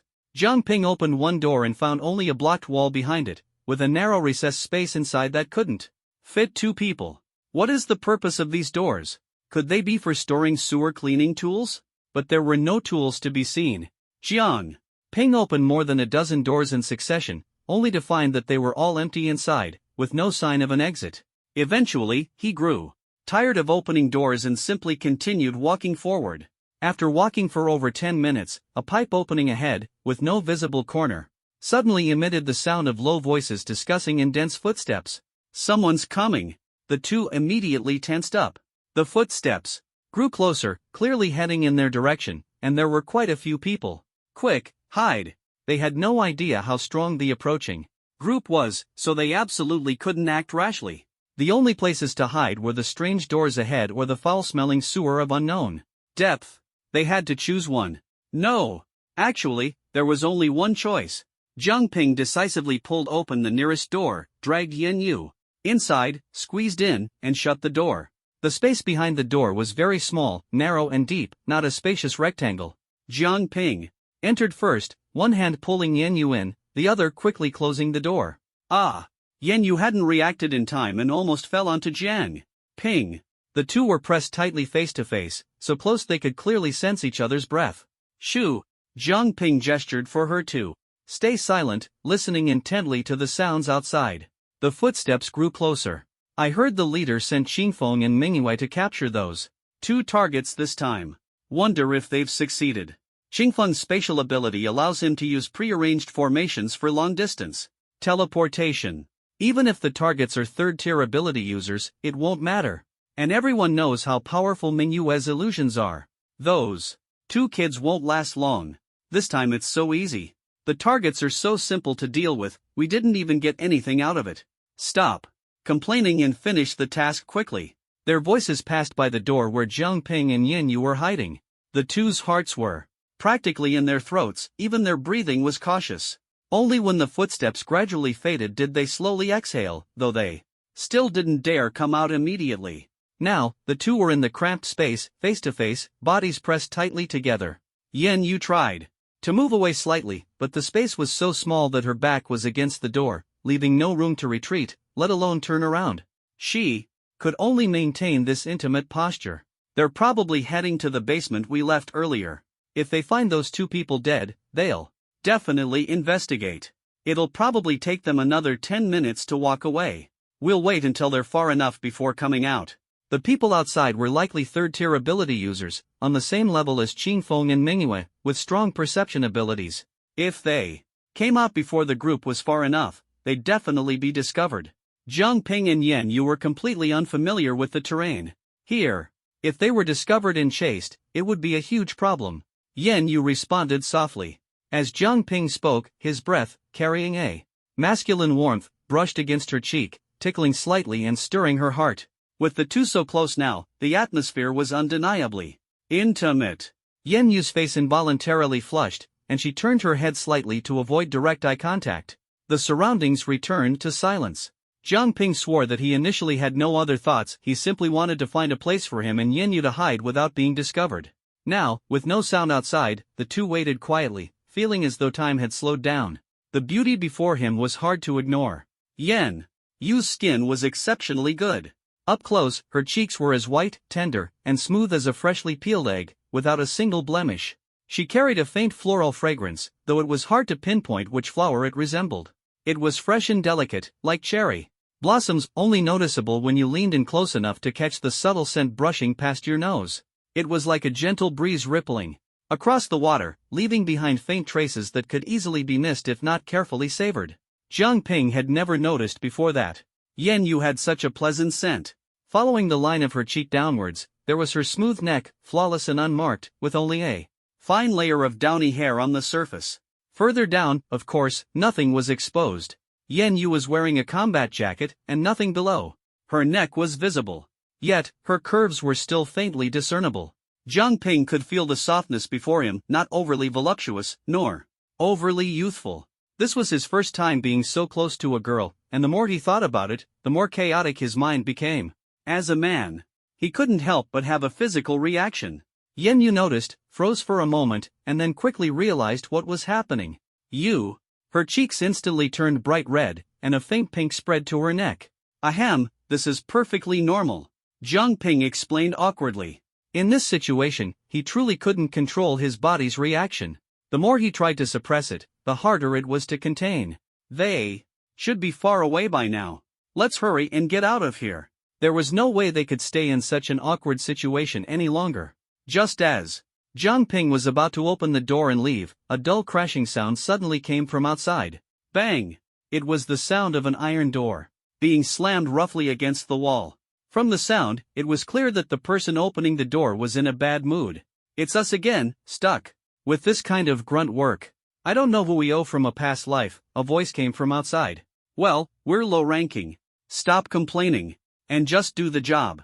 If we mess up, the boss won't go easy on us, another voice responded. This job is so boring and pointless, the first voice grumbled again. Judging by the number of voices and their tone, there were two people outside. Jiang Ping and Yen Yu's heart slapped into their throats. Bang, bang. The sound of doors being opened grew closer and closer. Jiang Ping could tell they were already opening the door next to theirs. The next one would be theirs. What do we do? Yen Yu whispered anxiously. What else can we do? We fight for our lives, Jiang Ping said, his Sharingan activating once more. Alright, last door. Once we're done, we can call it a day, one of the two Fireburn members said as they prepared to open the final door. The moment the door opened, two figures suddenly burst out, slamming into them. Who? The two Fireburn members were startled and quickly steadied themselves. When they looked closely, they saw two jets of water shooting up from the filthy drainage ditch in the middle. Divine Water Strike. The ambush was so sudden that the two had no time to prepare. Seeing the incoming water jets, they reflexively dodged backward, exactly what Jiang Ping had hoped for. SHK. A short blade pierced through one man's back, directly through his heart. Xiaoma, the other man cried out in shock. He turned, gritting his teeth in preparation to counterattack, only to meet Jiang Ping's crimson Sharingan. Bang! In an instant, the man found himself unable to move. Several massive stakes pinned him in place. Genjutsu, demonic shackles technique, the person under the spell would feel as if their body were nailed down, unable to move. Jiang Ping and his team were fortunate. These two members of the Burning Fire sect were only level 1 advanced ability users, not level 3. Otherwise, even a sneak attack wouldn't have led to an easy victory. Next, how much information can you tell me? Jiang Ping once again used the Sharingan illusion technique on the immobilized individuals. Tell me everything you know. This time, the two level 1 members of the Burning Fire sect had no self-protective illusions in their minds, allowing Jiang Ping to easily extract all their memories. Unfortunately, there wasn't a single piece of useful information. These two had only joined the Burning Fire sect less than a month ago. During this month, they had never seen the leader of the Burning Fire sect, only heard their superiors mention them. And their superiors were none other than Qing Feng and Mingyu. As for why the Burning Fire sect wanted to kill Jiang Ping and Yen Yu, these two knew nothing. They weren't even aware that Qing Feng and Mingyu had made a move against Jiang Ping and Yen Yu. Simply put, they were just ordinary outer circle members who knew nothing. These people haven't had contact with the higher-ups of the Burning Fire sect, so there's no useful information, Jiang Ping said disappointedly, tossing one of them aside. If they don't know, there's nothing we can do. Let's leave for now, Yen Yu said, her gaze fixed on the corner at the end of the sewer. Other members of the Burning Fire sect were heading in that direction. For now, it seemed they hadn't noticed the commotion. Here. We have to leave quickly, Jiang Ping said, preparing to leave. Suddenly, something rolled out from one of the immobilized individuals. It was a stone emitting a faint blue glow, about the size of a fist, round and somewhat resembling jade. What is this? Jiang Ping picked it up casually. The stone felt cool to the touch, quite comfortable. This should be a demon core stone. Demon core stone? What's that? Jiang Ping had heard of demon cores but was unfamiliar with demon core stones. A demon core stone is formed by fusing several demon cores of the same attribute. Its primary function is that it allows the user to gain new abilities. For example, I don't have a wind attribute, but if I absorb a wind-type demon core stone, I can gain the wind attribute, Yin Yu explained. Jiang Ping was astonished. That's incredible. Does that mean anyone can have multiple attributes as long as they have enough demon core stones? Yin Yu shook her head. It's not that simple. While demon core stones can grant humans new ability attributes, these attributes belong to demon beasts, not human abilities. The systems of human abilities and demon beast abilities are fundamentally different. Even if we gain new attributes through demon core stones, we can't learn the corresponding abilities. Why not?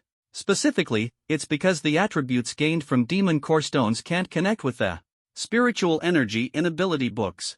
We learn new abilities by relying on the spiritual energy in ability books for guidance.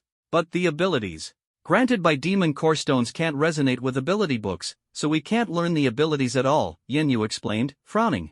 Moreover, the method for fusing demon core stones has long been lost. How does the Burning Fire sect know about it? Ordinary people can't learn abilities, but maybe I have a way, Jiang Ping said, his eyes lighting up with a bold idea. He held the demon core stone in his hand, sensing that it was a water-type demon core stone. Suddenly recalling something, Jiang Ping quickly turned and headed deeper into the sewer. Hey, Jiang Ping, where are you going? To find something. At the second door, Jiang Ping opened it. Sure enough, behind the door, there was another demon core stone. It was a fiery red fire element demon core stone, placed inside the door for unknown purposes. But now, Jiang Ping wanted it. Not just this one, there were 3 more doors behind it. He opened them one by one and found a demon core stone inside each, representing wind, earth, and lightning elements. 5 demon core stones, perfectly matching the 5 common elemental abilities. What do you need these for? I've already told you, using these demon core stones won't help you learn new abilities. How will I know if I don't try? I have a way. Let's go, we need to leave here first. Holding the 5 demon core stones, Jiang Ping knew this place wasn't safe to stay in for long, so he quickly searched for an exit. Seeing her persuasion was futile, Yin Yu sighed and could only follow him. System, help me absorb the power of these demon core stones. Jiang Ping ran while instructing the system to absorb the stone's power. Ding! Absorbing, ding. Absorption complete. Congratulations, host, on acquiring wind, water, fire, earth, and lightning abilities. Ding. System store has unlocked the exchange. Eligibility for wind style, water style, fire style, earth style, and lightning style ninjutsu. As expected, Jiang Ping had gambled correctly. Demon core stones couldn't help others learn abilities through ability books, but that didn't matter to him. With the system, he didn't need ability books at all, he could directly learn ninjutsu. This was a huge win. Following the sewer upward, they finally saw light ahead. The exit is here. The 2 of them smiled and quickened their pace. The exit was only half a pipe opening, but it was enough for them to get out. Outside the sewer was the familiar desert. They had arrived at the desert area outside the city of Sin. Let's go, we'll meet up with the teacher and the others. The 2 were about to circle back to the entrance of the city of Sin when suddenly, a group of red-clad blazing fire members rushed out from both front and back. There were more than 10 of them, and every single one was a second-tier ability user. From the crowd emerged a bald man, clapping his hands and speaking with admiration. Not bad, you actually managed to take down Qingfeng and Mingyue. Impressive. No wonder you're from Huaihai Academy. The bald man was even more powerful, a 3rd-tier ability user. We're surrounded. Jiang Ping's face darkened as he and Yin Yu stood back to back, their Sharingan eyes scanning the surrounding blazing fire members. There were too many of them. Far more than when they dealt with Qingfeng and Mingyue. What do we do? Yin Yu was a bit flustered, caught in a dire situation. I'll find a way to create an opening. Stay close to me, Jiang Ping said in a low voice. Attack! Kill them! The bald man waved his hand, and more than 10 subordinates charged forward. At the same time, Jiang Ping instantly entered Sage mode, forming hand seals with both hands. Wood style, wood clone technique. In an instant, Jiang Ping used up all the spiritual energy boosted by Sage mode, creating 15 wood clones. Each clone consumed 50 points of spiritual energy, and in Sage mode, he had 900 points of spiritual energy. 15 wood clones nearly drained him completely. Clone ability? The bald man was stunned to see the sudden appearance of more than 10 wood clones. A first-tier ability user could actually create so many clones? The 15 wood clones immediately engaged the more than 10 second-tier ability users.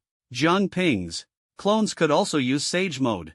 Although they couldn't directly overpower second-tier ability users, they were enough to buy time for Jiang Ping to break through. Huff. Taking advantage of the wood clones holding off the enemies, Jiang Ping took a few deep breaths. The Sage mode continuously absorbs natural energy, replenishing the spiritual energy within. The next moment, Yan Yu, this way. Jiang Ping chose the direction easiest to break through and quickly pulled Yan Yu along. All the wooden clones seemed to sense this and converged toward that direction, desperately trying to prevent the enemy from encircling Jiang Ping and Yan Yu. Just as the two successfully broke out of the encirclement, the bald man made his move. He gently raised his hand, flames rising from his palm, and from the fire emerged over a dozen thin flame lasers, shooting out. Wood style, tree barrier, divine water shield. Jiang Ping and Yan Yu simultaneously summoned two shields, but they still couldn't completely block the incoming flames. Several flame lasers landed in the yellow sand around them, kicking up a cloud of dust. You can't escape. The bald man was very cautious, never daring to approach, only releasing his abilities from a distance. One flame laser after another pierced through the air. The cause of Chang Feng and Meng Yu's deaths hadn't been clarified yet, so being cautious was always better. This guy is really careful. Unable to get close, Jiang Ping felt somewhat powerless. The distance was too great for him to use his Sharingan to cast illusions. In a long-range confrontation, the two of them were no match for a third-tier ability user. You're good at dodging. Let's see if you can handle this move. After several attacks were evaded, the bald man grew annoyed and quickly formed three strange hand seals. Then, a fireball with a diameter of 2 meters condensed above his head and roared toward Jiang Ping and Yun Ming. Jiang Ping's eyes darkened.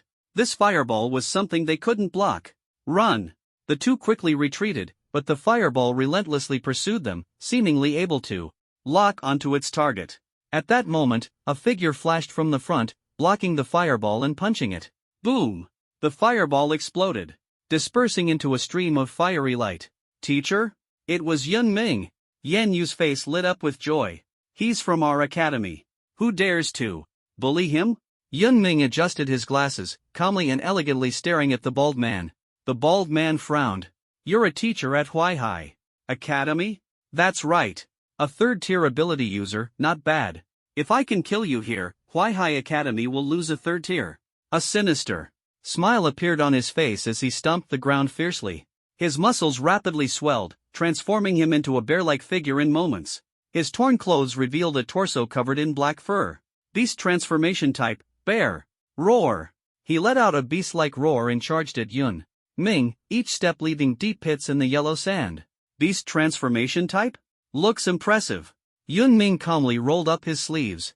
Roar! The bald man suddenly swung a punch. Yun Ming's eyes narrowed, and he met the punch with his own. The size difference between the two fists was enormous, but at the moment of collision, a crisp sound of bone cracking echoed. Crack! The bald man's arm instantly broke, the bone piercing through the skin, blood gushing out. Ah! The bald man screamed in agony, retreating repeatedly before finally collapsing heavily to his knees. His cries of pain were blood-curdling. Jiang Ping was dumbfounded. The seemingly frail Yun Ming had managed to go toe-to-toe with a third-tier beast transformation ability user and even broke the opponent's arm. Who was the real beast here? Could Yun Ming be hiding muscles even stronger than the bald man's? Boss! Hearing the screams, the dozen second-tier flame members who had just dealt with several wooden clones quickly surrounded him. One of them tried to help the bald man up, but even a touch made him howl in pain. Don't move, it's broken. Call for help quickly. The young man immediately sent a spark into the sewer. Teacher, aren't we leaving? Yan Yu asked. Yun Ming calmly replied, we've finally found them, how can we let them go so easily? Let's see how many more people they can call over. Before long, with sounds coming from the sewer, 10 figures emerged. All of them were third-tier ability users. Baldy, who did this? A crew-cut man with thick eyebrows and big eyes roared angrily. Baldy, in too much pain to speak, could only tremble as he raised his hand to point at Yun Ming and the others. Daring to cause trouble on our Blazing Fire Gang's turf, you've got some nerve. So the Blazing Fire Gang's territory is in the sewer. No wonder we couldn't find you, Yun Ming said with a smile, remaining unflustered in the face of the group. The crew-cut youth caught the provocation in his words and waved his hand, shouting angrily, mocking us? Get them! Take them down! Just 2 first-tier advanced and 1 third-tier intermediate? Easy! The Blazing Fire Gang sneered as they closed in step by step. Looks like we can finally have a proper fight today, Yun Ming said, cracking his neck before suddenly punching the yellow sand beneath him. Boom! The yellow sand flew up, obscuring the enemy's vision. Suddenly, flashes of blades and swords appeared, a chilling aura spread, accompanied by screams and the thick scent of blood. Half a minute later, the yellow sand gradually settled. All the members of the Blazing Fire Gang lay on the ground, their blood staining the sand red. They're all wiped out? Zhang Ping was stunned. Yun Ming, all by himself, had effortlessly taken down more than 10 third-tier ability users and over 10 second-tier ability users? Even a 4th-tier ability user might not be able to pull that off. Teacher, you're amazing. Yen Yu struggled to find the right words to describe it. This was just too unbelievable. Impressive, right? Yun Ming said with a gentle smile. But they weren't killed by me. As soon as he finished speaking, several figures appeared before them. It was Lan Feng and the 4 members of the Huaihai Academy's operations division who had split off from Zhang Ping's group at the beginning. The ones who had truly taken down so many members of the Blazing Fire Gang were these 4 operations division members. They had been hiding in the shadows from the start, waiting for the critical moment to strike a fatal blow. Even among 3rd-tier ability users, the difference in strength was staggering. This was the secret weapon of Huaihai Academy, the terrifying power of the operations division. A few survivors from the Blazing Fire Gang remained. For instance, the 3rd-tier Baldy, who had been spared, was directly dragged in front of Yun Ming. Yun Ming squatted down and asked, with a smile, Baldy, be honest. Why did your Blazing Fire Gang target our students? Although Baldy hadn't been severely injured by the operations division, Yun Ming had already broken one of his arms earlier. Now, his face was pale, cold sweat streaming down, and his wound was still bleeding. He gritted his teeth and said coldly, I won't tell you. Then let me ask another question. Recently, there have been abnormal beast tides in Huaihai City and Xianghai City. Your Blazing Fire Gang members were involved. Were these beast tides caused by you?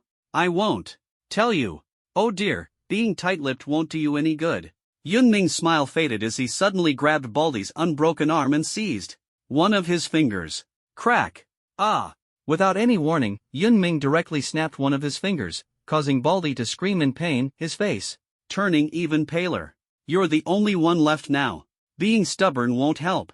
Baldy's lips moved, but he was in too much pain to speak. Red Wind. Yun Ming cast a glance at the execution department member beside him, Red Wind. Red Wind nodded, walked up to the bald man, and his palm emitted a faint blue glow, quickly stopping the bleeding and easing the pain. Then, Yun Ming grabbed the bald man's second finger. I'll give you one more chance. Will you answer the question? The bald man bit his lip tightly, refusing to say a word. Still stubborn, huh? Let's see how long you can hold out. With that, Yun Ming once again snapped the bald man's second finger with a crack. Ah! This time, the bald man let out a single cry of pain before clenching his teeth tightly. If you've got guts, kill me. Oh, quite the backbone.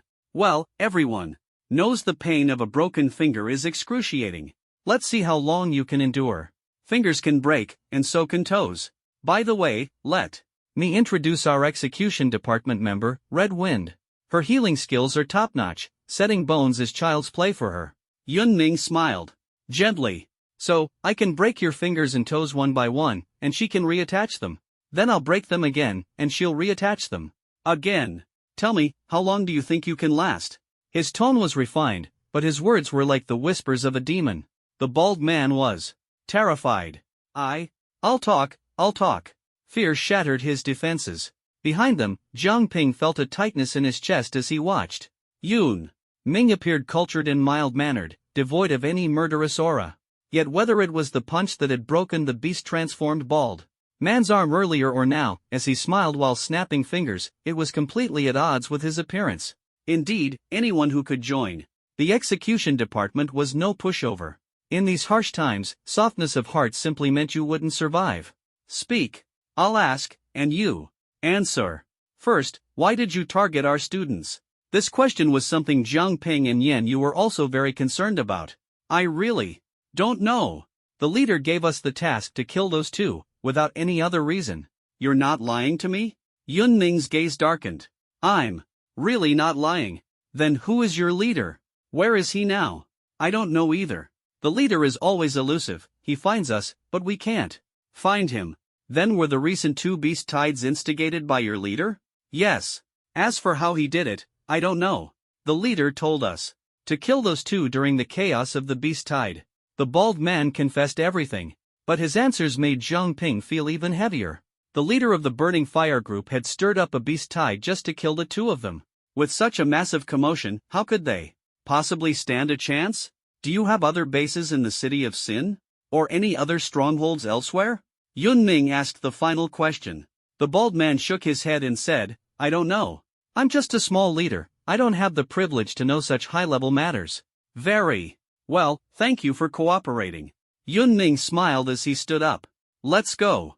The bald man saw him turn away and felt a glimmer of hope. But in the next second, a short blade was pressed against his throat, slicing through his trachea without hesitation. The bald man's eyes widened. In shock, he clutched his throat, trying to speak, but all that came out were choking sounds before he collapsed lifelessly.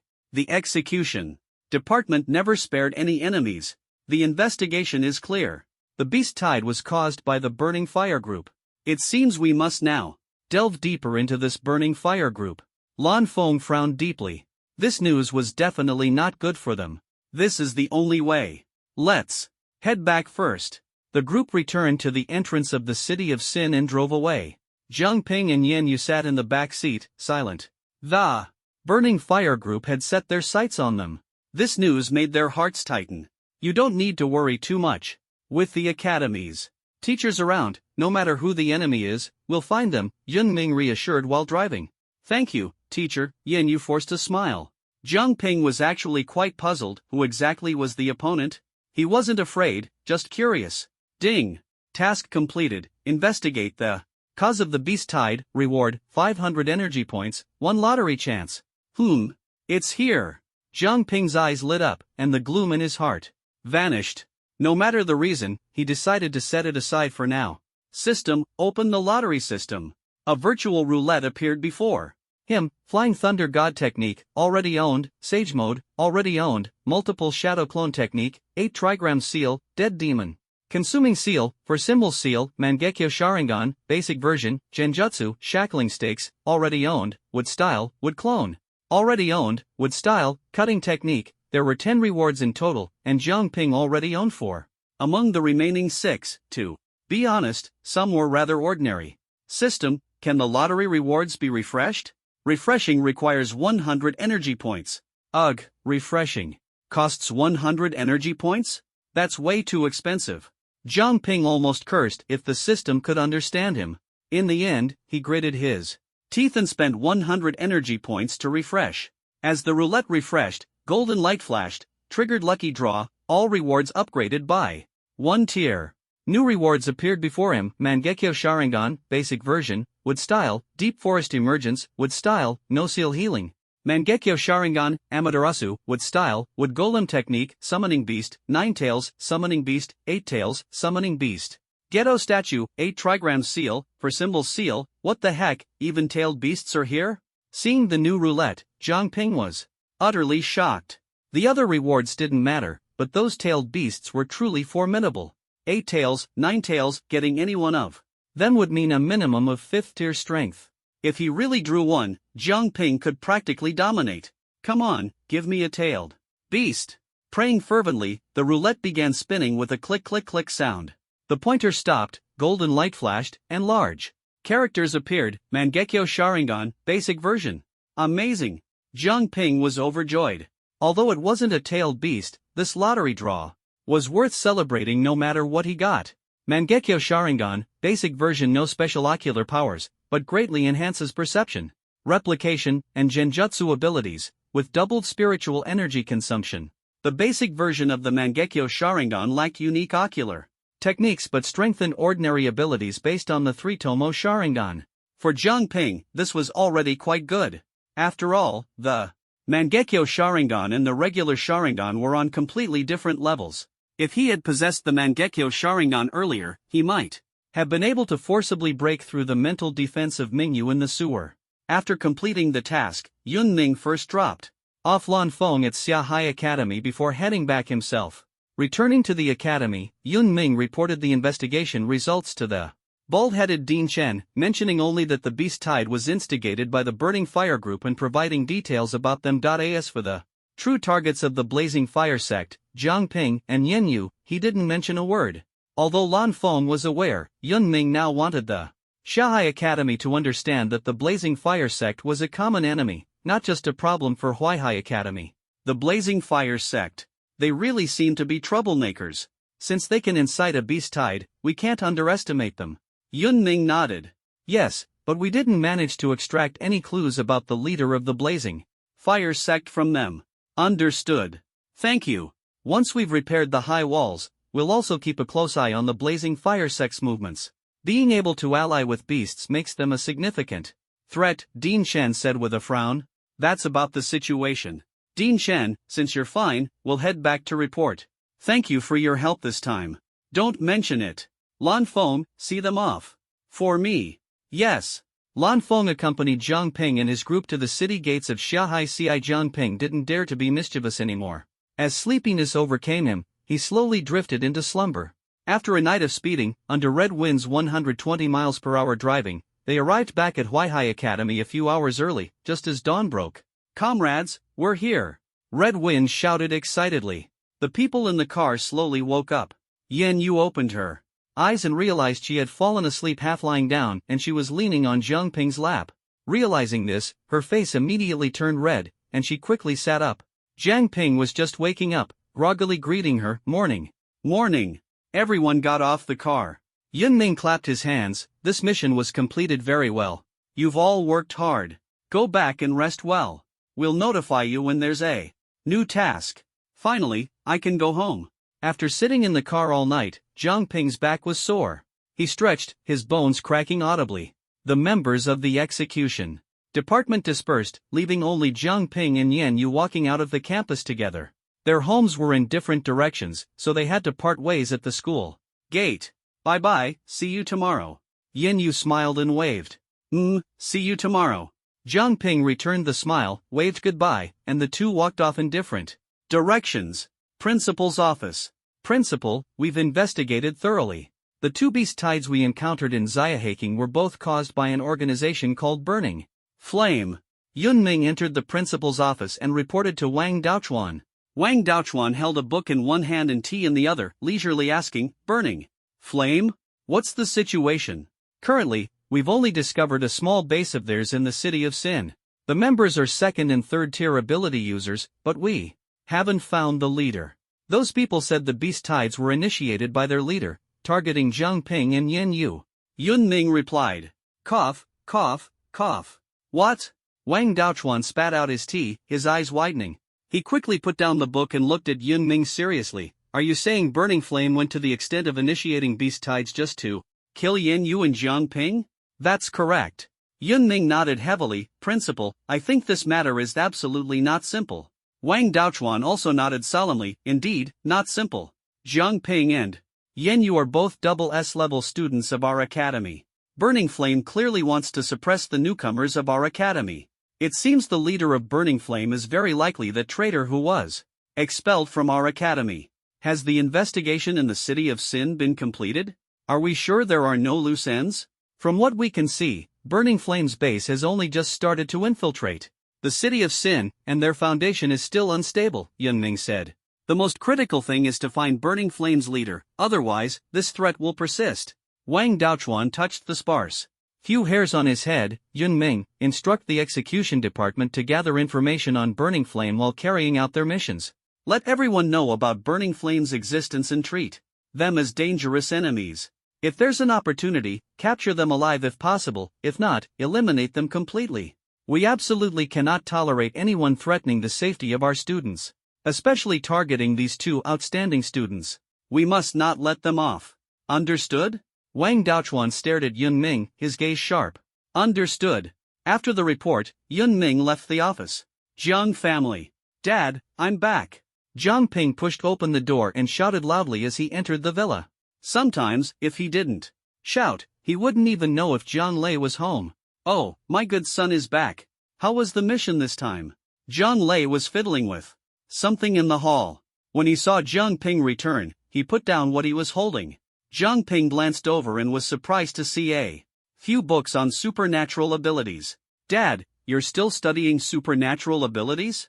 At Jiang Lei's level, ordinary abilities had long ceased to interest him. Live and learn. Learning more never hurts. By the way, you're back so soon, did you complete the mission? Jiang Lei casually poured him a glass of water. Jiang Ping took a sip to moisten his throat and said, yes, we figured out the cause of the beast tide. It was orchestrated by an organization called the Blazing Fire Sect. But we only destroyed a small outpost of theirs in the City of Sin and didn't find their leader. Oh, you even went to the City of Sin? How was it? In one word, chaotic. That was Jiang Ping's deepest impression of the City of Sin. That place is called the City of Sin for a reason. It's a hub for all kinds of wrongdoing. So of course it's chaotic. And the Blazing Fire Sect triggered the beast tide to take advantage of the chaos and try to kill me and Yin, Jiang Ping said in a low voice. Oh, so that's what happened. Jiang Lei nodded in understanding. And then? You're just this calm about it? Jiang Ping was momentarily stunned by Jiang Lei's lack of reaction. Dad, I'm your son. Someone's trying to kill me, and you're not worried? Am I still your son? Jiang Lei scoffed. What's there to worry about? Go ask around outside how many people want to kill me? If it's not 1,000, it's at least 800. Am I wrong? Jiang Ping.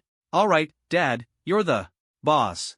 As a 5th-tier ability user and one of Huaihai Academy's top combatants, Jiang Lei not only dealt with monsters but also frequently eliminated traitors. Most of those exiled from Huaihai City hated him to the core. Otherwise, he'd be the one being hunted. Son, look, I have plenty of enemies, but no one dares to mess with me because I'm strong. You need to work hard to improve your strength too, so others won't dare to provoke you. Jiang Lei patted Jiang Ping on the shoulder, speaking earnestly. Could the leader of the Blazing Fire Sect be one of your enemies? Maybe they couldn't beat you, so they came after me instead? Well, you're my son. Get used to it. Who knows, maybe more people will come looking for trouble with you in the future. Jiang Ping couldn't help but feel that his cheap dad was a bit unreliable. Jiang Lei raised an eyebrow and pulled out a large red gift box. Alright, enough of this unlucky talk. Today is your birthday, and your dad has prepared a big gift for you. Looking at the box, Jiang Ping frowned slightly. This box, isn't it the same one you used to wrap my gift last year? Last year, Jiang Lei had used it to give him a few books only suitable for adults. Would it be the same kind of thing this year? Recycling is good for the environment.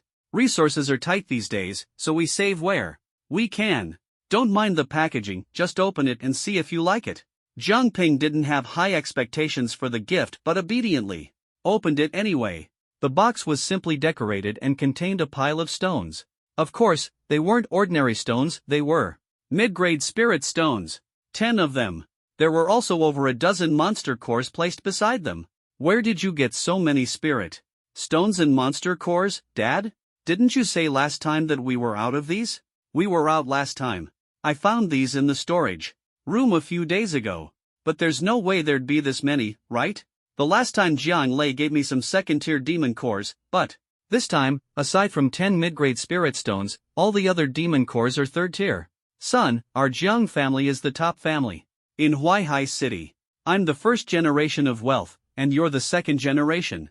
Surely, we should have some savings, right? Jiang Lei's words left Jiang Ping speechless. He almost forgot that he was a rich 2nd generation. Alright, I'll accept this gift. Only someone like Jiang Lei, an old-fashioned straight man, would give such a gift. However, Jiang Ping actually liked it quite a bit. You just got back, so you must be tired. Rest well for now. I'll head out for a bit and come back tonight to cook you a big meal to celebrate your birthday. Jiang Lei patted Jiang Ping's head. Go on, go on. With so many spirit stones and demon cores, Jiang Ping's mind had already wandered elsewhere. After Jiang Lei left, he couldn't wait to grab the spirit stones and demon cores and rush back to his room. Jiang Ping quickly calculated. There were a total of 10 mid-grade spirit stones, with a system selling price of 500 energy points each. There were 15 demon cores, including 5 mid-level third-tier cores priced at 350 each, and 10 high-level third-tier cores priced at 400 each. Adding it up, if all the demon cores are converted into energy points, that's 1750 plus 4000, which equals 5750 energy points.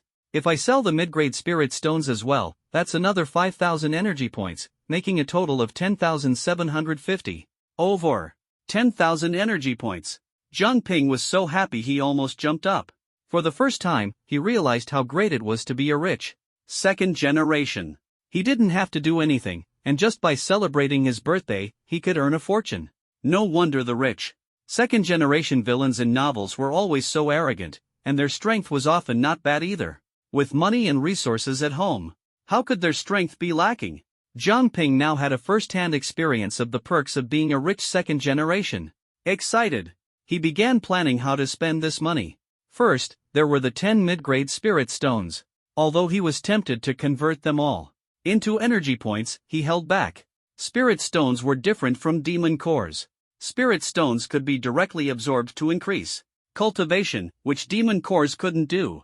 Before the Beast Tide investigation mission, Jiang Ping and Yen Yu had received a mid-grade spirit stone from the principal, which successfully helped them advance a minor realm. A mid-grade spirit stone could allow a first-tier ability user to directly advance a minor realm. After hesitating for a while, Jiang Ping decided to keep the spirit stones to use for cultivation breakthroughs. Energy points could always be earned, but advancing in cultivation wasn't something that could happen any time. With that decision made, Jiang Ping immediately began absorbing the energy from the spirit stones. He was currently at the advanced stage of the first tier, and to advance to the initial stage of the second tier, he needed to absorb 3 mid-grade spirit stones. For each subsequent minor realm advancement, he would also need 3 stones. With 10 spirit stones, he absorbed them all at once, directly breaking through to the advanced stage of the second tier, though he was still far from the third tier. The first and second tiers were just entry-level stages. Ordinary students, after awakening their abilities, could advance from the first to the second tier within 6 months to a year of completing missions. As long as there was enough energy, breakthroughs were quick. For someone like Jiang Ping, the son of a rich second generation and a fifth-tier ability user, advancing quickly was only natural. The real dividing line was the third tier. Breaking through to the third tier required not only sufficient energy but also rich combat experience and the honing of one's willpower in actual battles. Only then could one succeed. At Huaihai Academy, the average time to break through to the third tier after reaching the second tier was about 2.5 years. The time could vary, but the average was roughly 2.5 years. Although he hadn't reached the third tier, Jiang Ping was already very satisfied. Next up are the demon cores. The demon core required no hesitation, he directly exchanged it all for energy points, totaling 5750. Adding the previously saved 800, he now had a total of 6550 energy points. Let's see what I can redeem. Now that he had some funds, the most cost-effective option was undoubtedly the discounted mystery shop. He had previously spent a small amount and bought quite a few good items. But when Jiang Ping opened the mystery shop, he found it was closed. Has half a month passed so quickly? He had actually missed the opening time of the mystery shop. What a loss. System, when will the mystery shop open again? The mystery shop will randomly open for free, or the host can spend 500 energy points to open it manually. It can be opened manually? Jiang Ping immediately perked up. 500 energy points was neither too much nor too little. If he could draw one full discount again, spending 500 would definitely be worth it. Open. I want to manually open the mystery shop. Jiang Ping gritted his teeth. Ding. 500 energy points deducted, mystery shop opened. The virtual shelves reappeared, and 8 items were refreshed. Mangekyo Sharingan, Amaterasu 7000 energy points. Mangekyo Sharingan, Tsukuyomi 7000 energy points. Mangekyo Sharingan, Kamui 20,000 energy points. Mangekyo Sharingan, Koto Amatsukami 20,000 energy points. Mangekyo Sharingan, Susanoo 30,000 energy points. Sage Art, Myojinman, 25,000 energy points. Would release, unmarked healing, 7,000 energy points. Would release, cutting technique, 1,000 energy points. Would release, tree bind eternal burial, 300 energy points. Sharingan and would release, each had 4 skills. Jiang Ping began to notice a pattern. Most of the ninjutsu and dojutsu in the mystery shop were directly sold would release ninjutsu or dojutsu from the system shop, and it would also give you a chance for a discount. Meanwhile, the lottery system could draw other special ninjutsu not available for direct sale, such as sealing techniques or tailed beast skills. But compared to spending 5,000 energy points per lottery draw, Jiang Ping preferred the discounts in the mystery shop. Once the mystery shop listed all the items, he began trying to draw an exclusive discount. As a burst of golden light flickered, Jiang Ping silently chanted in his heart, "One-fold, one-fold, one-fold." The next second, the light exploded. But only a 4-fold discount appeared. All item prices were immediately refreshed. Mangekyo Sharingan, Amaterasu 2,800 energy points. Mangekyo Sharingan, Tsukuyami 2,800 energy points. Mangekyo Sharingan, Kamui, 8,000 energy points. Mangekyo Sharingan, Koto Amatsukami 8,000 energy points. Mangekyo Sharingan, Susanoo 12,000 energy points. Sage Art, Myo Jinman, 10,000 energy points. Would release, unmarked healing, 2,800 energy points. Would release, cutting technique, 400 energy points. Would release, tree bind eternal burial, 120 energy points. Sigh, only a 4-fold discount? Having experienced the thrill of a 1-fold discount before, Jiang Ping had already prepared to go on a shopping spree if he drew a 1-fold discount again. But with only a 4-fold discount, his plans were completely disrupted. 4-fold discount, I now only have 6,050 energy points left, and there's not much I can buy. At this moment, he could only afford skills like Amaterasu, Tsukuyami, unmarked healing, cutting technique, and tree bind eternal burial. And he couldn't buy them all. Which one should I buy? Jiang Ping hesitated for a while. Finally, he decided to buy the 2 most important treasures first, Amaterasu and no-seal healing. The former was the strongest physical attack method, and the latter was the strongest healing skill. A perfect combination of offense and defense. Amaterasu, S-level skill, minimum consumption of 500 spiritual energy per use, with more spiritual energy consumed as the attack range increases. Note, without achieving the eternal Mangekyo Sharingan, all special eye techniques can only be used up to 5 times. After the 6th use, the eyes will fall into eternal darkness, unable to see light. No seal healing, no hand seals required, automatically heals physical injuries, no upper limit on spiritual energy consumption, with more energy consumed for more severe injuries. After purchasing Amaterasu and no seal healing, Jiang Ping's energy value quickly decreased like flowing water, leaving only 450 energy points. Fortunately, this was enough for him to exchange for a cutting technique, so he immediately bought it. Alright, now I'm completely broke. Looking at the mere 50 energy points left, Jiang Ping sighed. Although he was a second-generation rich kid, he wasn't that wealthy. Otherwise, he would have bought out the entire system store in one go. Still, he was quite satisfied with the items he had purchased this time. He glanced at his system attributes. Host, Jiang Ping, age, 18, spiritual energy, 600 abilities, wood element, spirit eye element, wind element, water element, earth element, lightning element, fire element, talent level, S bloodline limit, would release, Sharingan possessed abilities, sage mode, flying thunder god technique, no seal healing, would release, cutting technique, genjutsu, demonic illusion shackles, expandable, eye technique, Amaterasu realm, tier 2 advanced. Not bad. The effort spent on this birthday gift was worth it. Unknowingly, the sky was nearing dusk. Jiang Ping stretched lazily and got up to see if Jiang Lei had returned. Knock, knock, knock. A gentle knocking sound came from outside. Uncle Chen, someone's at the door, Jiang Ping called out. But their butler, Uncle Chen, was nowhere to be found, and no one came to open the door. Strange, where did Uncle Chen go? Left with no choice, Jiang Ping had to open the door himself. The evening breeze carried a hint of coolness as Jiang Ping approached the main door and slowly pushed it open. Creak! Behind the door was a delicate face. The girl smiled faintly upon seeing Jiang Ping, like a warm spring breeze gently brushing over the water, bringing a faint floral fragrance. At this moment, Yin Yu was dressed in an elegant white dress, revealing her fair shoulders. Her bright eyes and white teeth, along with her ponytail swaying in the wind, made her look full of vitality.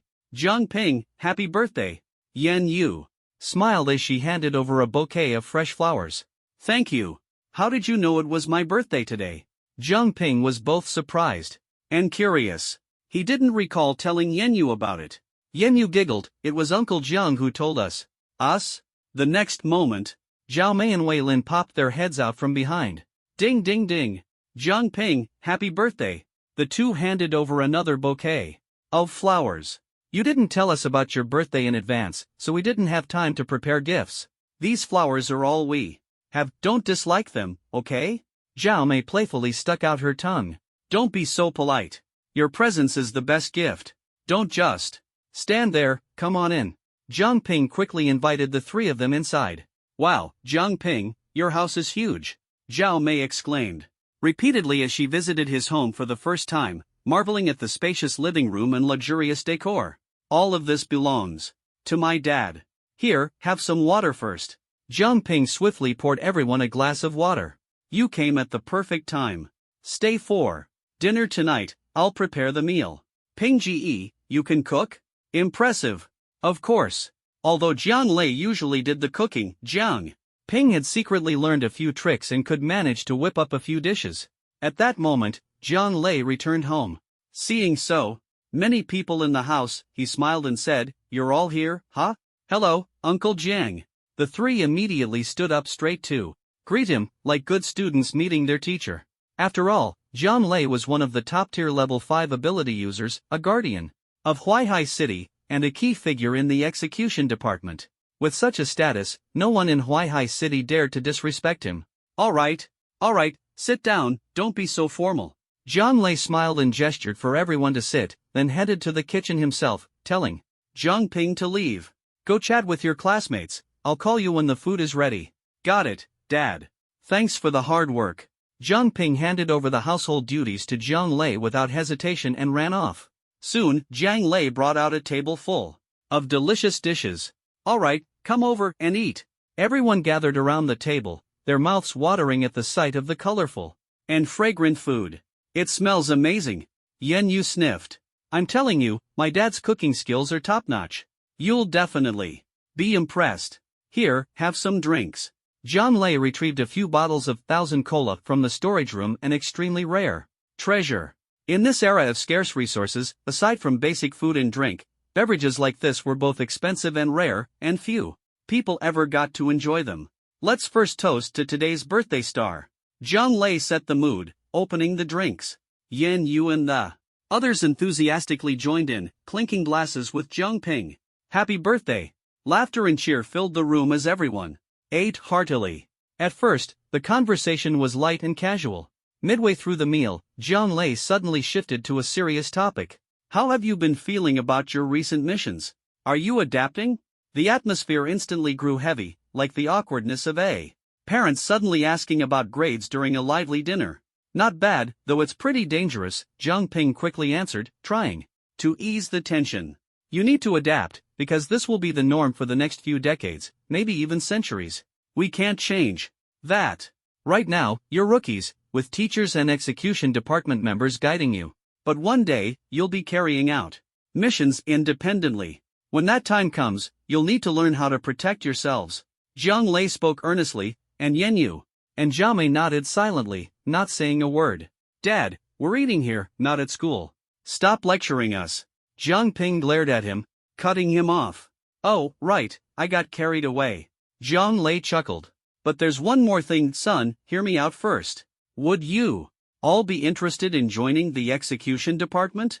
Jiang Ping was about to continue eating when Jiang Lei suddenly brought up this question, leaving everyone momentarily stunned.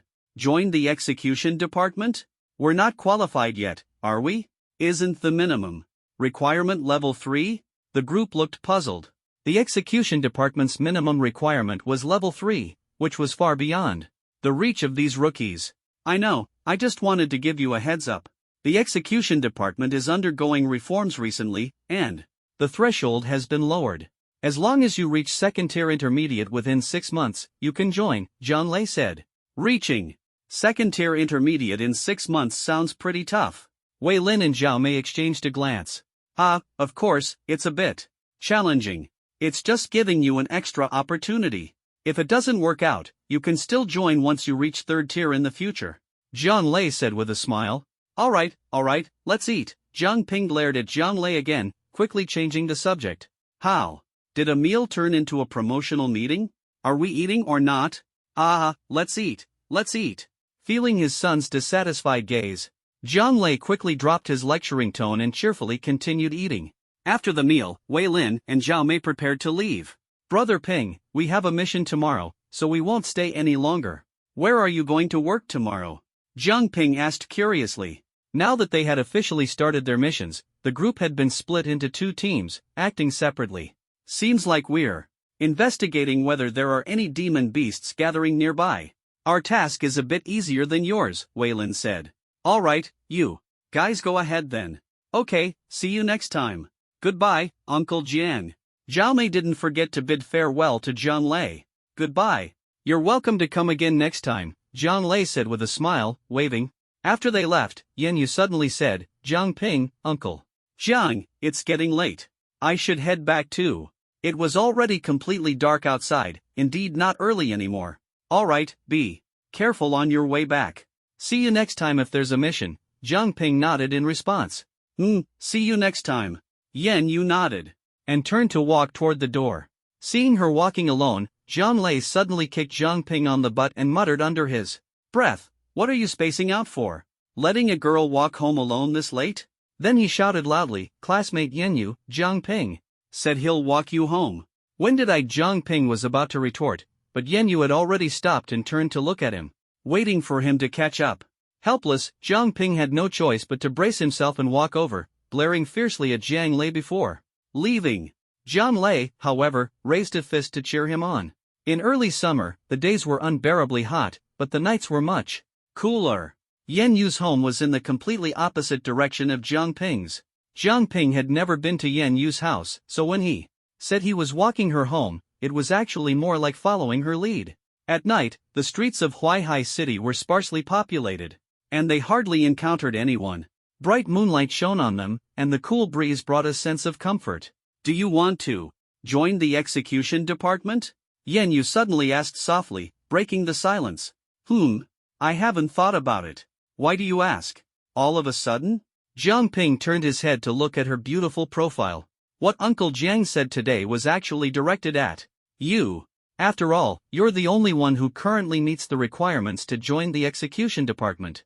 How do you know I meet the requirements? Aren't you already at second tier advanced? You've exceeded the minimum requirement, Yan Yu replied. What? How do you know I'm already at second tier advanced?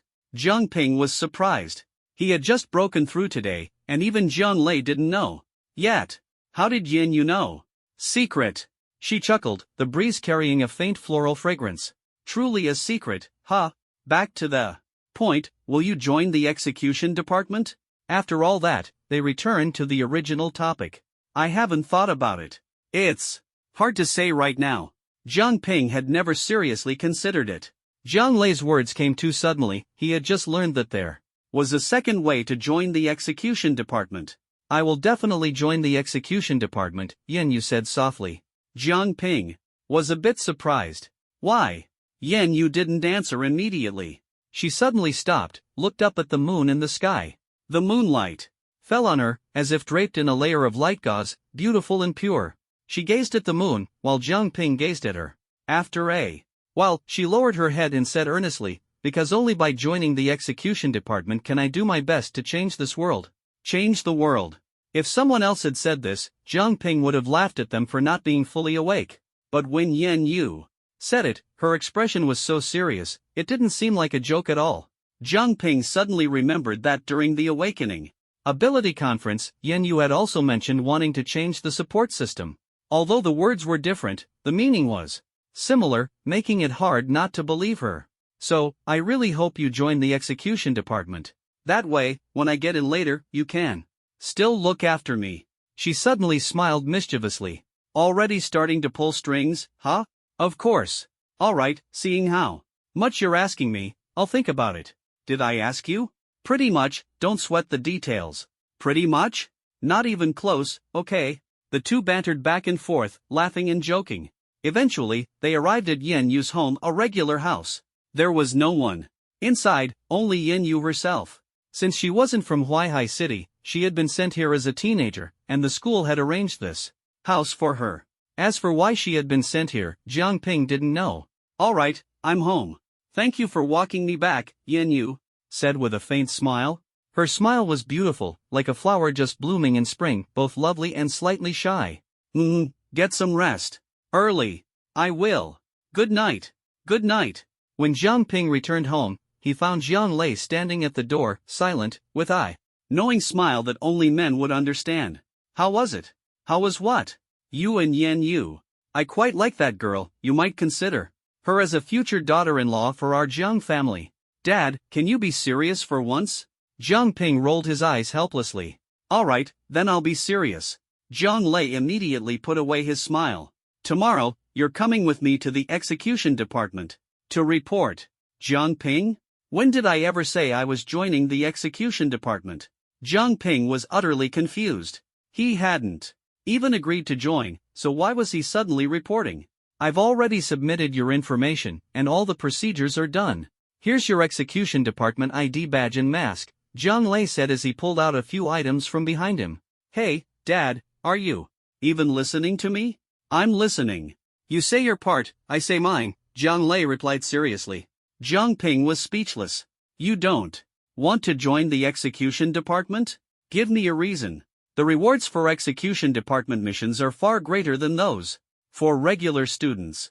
I applied to Old Wang for you. As long as you join, for every mission you complete, you'll receive 3 medium-grade spirit stones and 10 third-tier demon cores. Jiang Lei threw out a heavy incentive. Jiang Ping, who had been ready to argue, suddenly brightened at these words. Every mission comes with spirit stones and demon cores? If that were true, he might actually be interested. Jiang Lei nodded. Of course, this is just the reward for a new intern member like you. Once you advance to Tier 3 and become a formal member, the rewards will be higher. So, what do you think? Want to join? There was no need to think about it. Alright, I'll join. As long as there were spirit stones and demon cores, Jiang Ping was willing to do anything. I'll tell you in advance, the execution department offers generous rewards, but the tasks are very dangerous. You need to think it through, Jiang Lei said seriously, looking at him. You make it sound like you wouldn't let me join if I hadn't thought it through. You've already submitted my information. Jiang Ping rolled his eyes at him. He hadn't expected Jiang Lei to send him into the execution department without saying a word. Ahem. Exposed, Jiang Lei remained unfazed and handed Jiang Ping the items in his hand. This is your equipment. A set of white combat-style windbreaker, with the exclusive emblem of Huaihai City's execution department, a red lightning symbol, printed on the collar. A mask, white in base color, with a red full moon pattern painted on it. A ring, a spatial ring, crafted using spatial abilities and special spirit stones, containing an independent space for storing various non-living items. And a silver iron badge. This served as a pass for entering and exiting Huaihai City and other cities. Generally, as long as someone in the team carried an identity badge, everyone could pass. Just like when Jiang Ping and Yin Ming carried out missions, Jiang Ping, who didn't have an identity badge, could still follow along. Execution department members often needed to act alone, so each person had their own identity badge. The badge had 4 small dark golden characters engraved at the top, Huaihai Academy. In the middle, the vertical characters Red Blood Moon, and at the bottom, there was a red lightning symbol. Blood Moon. This is your codename in the execution department. Members of the execution department cannot use their real names during missions. They uniformly use codenames to ensure everyone's safety, Jiang Lei explained. What about you, Dad? What's your codename? I don't need a codename. When my name is mentioned, the enemies flee in terror, Jiang Lei said, with a proud smile. Alright, we know you're amazing, Jiang Ping said helplessly, rolling his eyes at him. He took the items and went straight back to his room. Joining the execution department, he had no objections. As long as the rewards were enticing enough, he was naturally willing to join. Moreover, joining the execution department had another advantage: it made investigating the burning fire sect more convenient. He would never let that organization, which wanted to kill him, off the hook. Revenge was his principle. Tomorrow, report to the execution department. The next day. Execution department. As the sword of Huaihai Academy, the execution department's movements were shrouded in mystery. Their gathering place was not at the school but atop the high walls of Huaihai City. The Great Walls of Huaihai City were the city's largest security guarantee, and ordinary people were strictly prohibited from climbing them. The safety of the walls was exclusively managed by the execution department. Early in the morning, Jiang Ping donned the execution department's gear, except for the mask, and followed Jiang Lei to the high walls. This was Jiang Ping's first time standing on such a tall city wall. The towering walls were dozens of meters high, and standing atop them and looking down truly gave him the feeling of standing high and seeing far. The walls were very wide, a full 10 meters across, encircling the entirety of Huaihai City. At this moment, all the execution department members who were not out on missions had already gathered. There were about 30 people, each wearing a different mask, but from a distance, they all looked almost identical. Just yesterday, the principal and I discussed and decided to expand the scale of the execution department. Previously, the requirements to join the department were very high, at least Tier 3. Beginner level, with a B grade for single element abilities and double C grades for dual element abilities. Now, we've opened another path. As long as someone awakens their abilities and reaches Tier 2 intermediate level within 6 months, with a B grade for single element abilities or double C grades for dual element abilities, they can also join, Jiang Lei said seriously. So, today we welcome a new member. Jiang Lei's face was stern, he was always serious and authoritative when working. Jiang Ping, introduce yourself, he said. All right. Jiang Ping stepped forward and recited his prepared introduction. Hello, seniors. My name is Jiang Ping. I am dual S ranked, with abilities in the wood and spirit I elements. Please take care of me. After speaking, he even bowed to show humility. The execution department's member information was confidential to outsiders but open internally. As a team requiring high levels of coordination, everyone needed to understand each other to work seamlessly during missions. Jiang Ping's codename is Blood Moon. Ming Yun, from. Today, he will be part of your squad, Jiang Lei said. Understood. A lean member of the execution department, wearing a mask adorned with bright cloud patterns, stepped forward. All right, dismissed. Blood Moon, follow me. Ming Yun gestured, and Jiang Ping quickly put on his mask and followed. Are you Teacher Yun Ming? Jiang Ping asked softly. Ming Yun paused, then smiled and said, How did you know? I recognized your voice. Ming Yun nodded and said, That's right. But in the execution department and during missions, you must call me by my codename. Also, I am no longer your teacher, you must call me Captain. Captain Ming Yun. You've come at the right time. We're about to head out on a mission. Follow me. Ming Yun led Jiang Ping to the execution department's mission preparation room.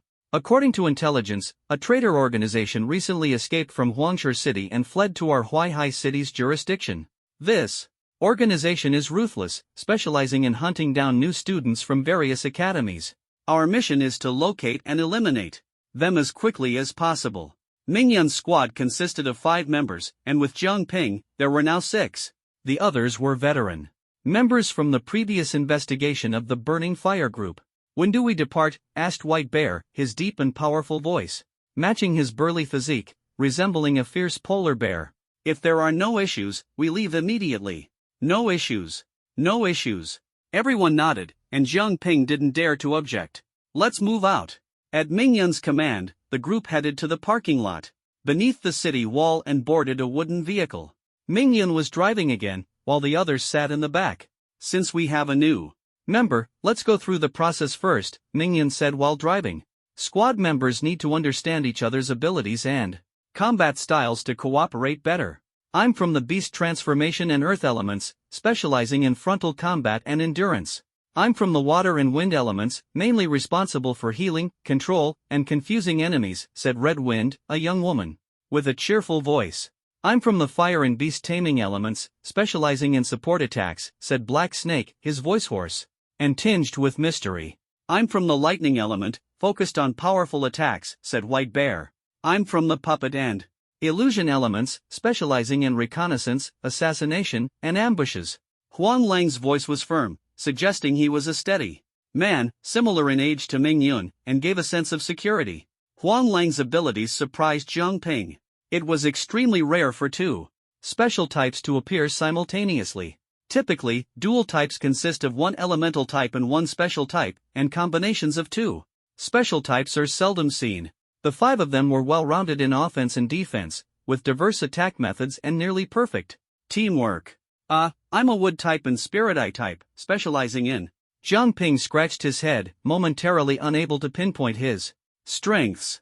He felt he could do a bit of everything but wasn't particularly skilled in any area. However, claiming to know everything would seem overly boastful and might provoke dislike.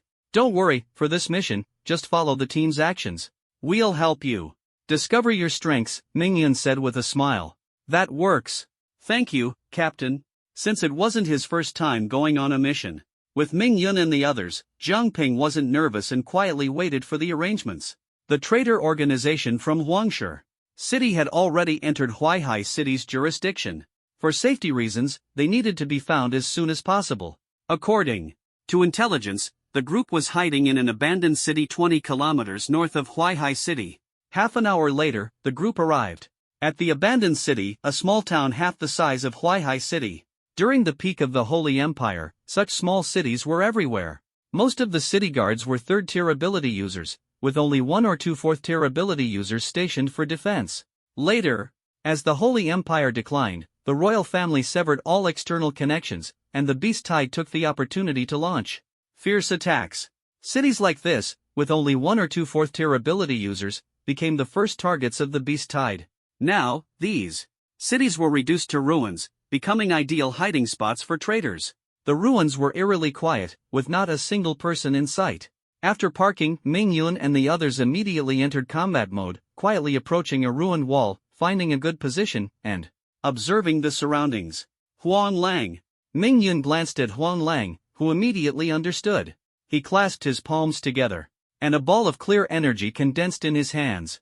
Then, he raised the energy high into the air, dispersing it into an invisible aura that covered the entire ruins.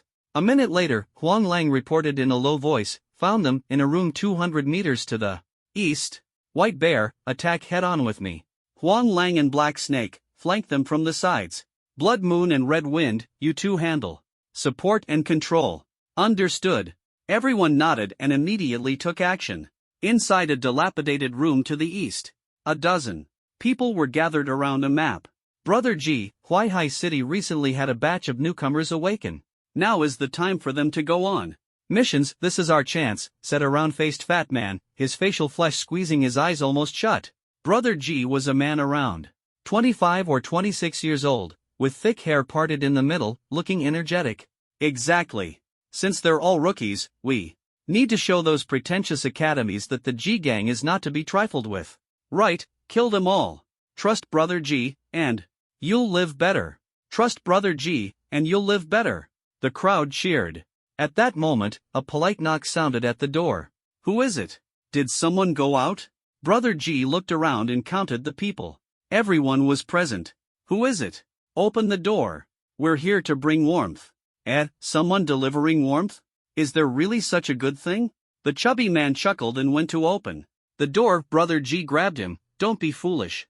We've all been exposed. How could anyone be here to offer warmth in this place? Boom! As soon as he finished speaking, 2 large hands pierced through the door from outside, tearing the door off its hinges. Isn't this someone? They said they were here to offer warmth, so why not open the door? Ming Yun said. The Executive Department of Huaihai Academy? Seeing the insignias on Ming Yun and White Bear, Brother G's face changed drastically. Damn it, I didn't expect Huaihai Academy to act so quickly. Brother G, what do we do now? The group panicked. Don't be afraid. There are only 2 of them. Charge and take them down. Brother G ordered, leading his men forward. White Bear, leave a few alive, Ming Yun said softly. Understood, boss. White Bear clenched his fists, his knuckles cracking loudly as silver lightning flickered around him. He charged at the group. Most of the group were at early stage 3, with only a few at mid-stage 3. White Bear, however, was at advanced stage 3. Half of them focused on White Bear, while the other half, seeing Ming Yun's frail appearance, decided to target him. But they didn't expect Ming Yun to be even more ruthless. With left hooks and right hooks, each punch he landed knocked his opponents out cold. Don't panic, coordinate. Brother G shouted as he saw his men falling one after another. The group calmed down, realizing that Ming Yun and White Bear were formidable in close combat. They quickly created distance and launched ranged ability attacks. At that moment, a massive black snake burst through the wall from behind, followed by 3 puppets wielding sharp blades. They flew in through the breach, instantly killing 3 people. Damn it, it's an ambush. Retreat quickly. Brother G cursed. Retreat. Brother G shouted, leading his men to scatter through the exits on both sides. Outside the building, Jiang Ping and Hong Feng were observing the commotion inside. When Brother G and his men rushed out and scattered, Huang Lang controlled the 3 puppets to pursue 3 individuals, while Heishi rode the black snake to quickly catch up. Ming Yun and White Bear also followed closely. However, the group had dispersed too widely, making it difficult for the 4 to intercept them all at once. Blood Moon, let's go after those 4. Hong Feng locked onto Brother G and 3 of his men running toward them. All right. Jiang Ping nodded, jumping down from the rooftop with Hong Feng. Thud. Brother G and his men hurriedly stopped, preparing to fight. Damn it, there's an ambush here too, one of the men exclaimed. Don't be afraid. One of them is mid-stage 3, and the other is advanced stage 2. Take them down. Brother G said calmly, assessing Jiang Ping and Hong Feng's strength as weaker than the other 4. Take them down. Attack. Deadly flames. One of the men quickly formed 2 seals, raising his palm to unleash a scorching red flame that surged forward, forming a wave of fire. But he didn't expect all his movements to be captured by Jiang Ping's Sharingan. Deadly flames. Jiang Ping's hand seals mirrored his exactly, and the flames from his palm were equally red and surging. The 2 waves of fire collided fiercely, evenly matched, and ultimately dissipated together. What's going on? The man was stunned. His fire ability, though ordinary, was unique to Huangshe City. How could someone from Huaihai Academy's executive department know Huangshe City's abilities? And the fire's power was almost identical. Second brother, why are you dazing off? He's fire-based. I'll handle him. Another man pushed aside the second brother and unleashed his water ability. Divine Water Wolf. The surging water burst forth from the ground, transforming into a pack of ferocious wolves that lunged at Jiang Ping.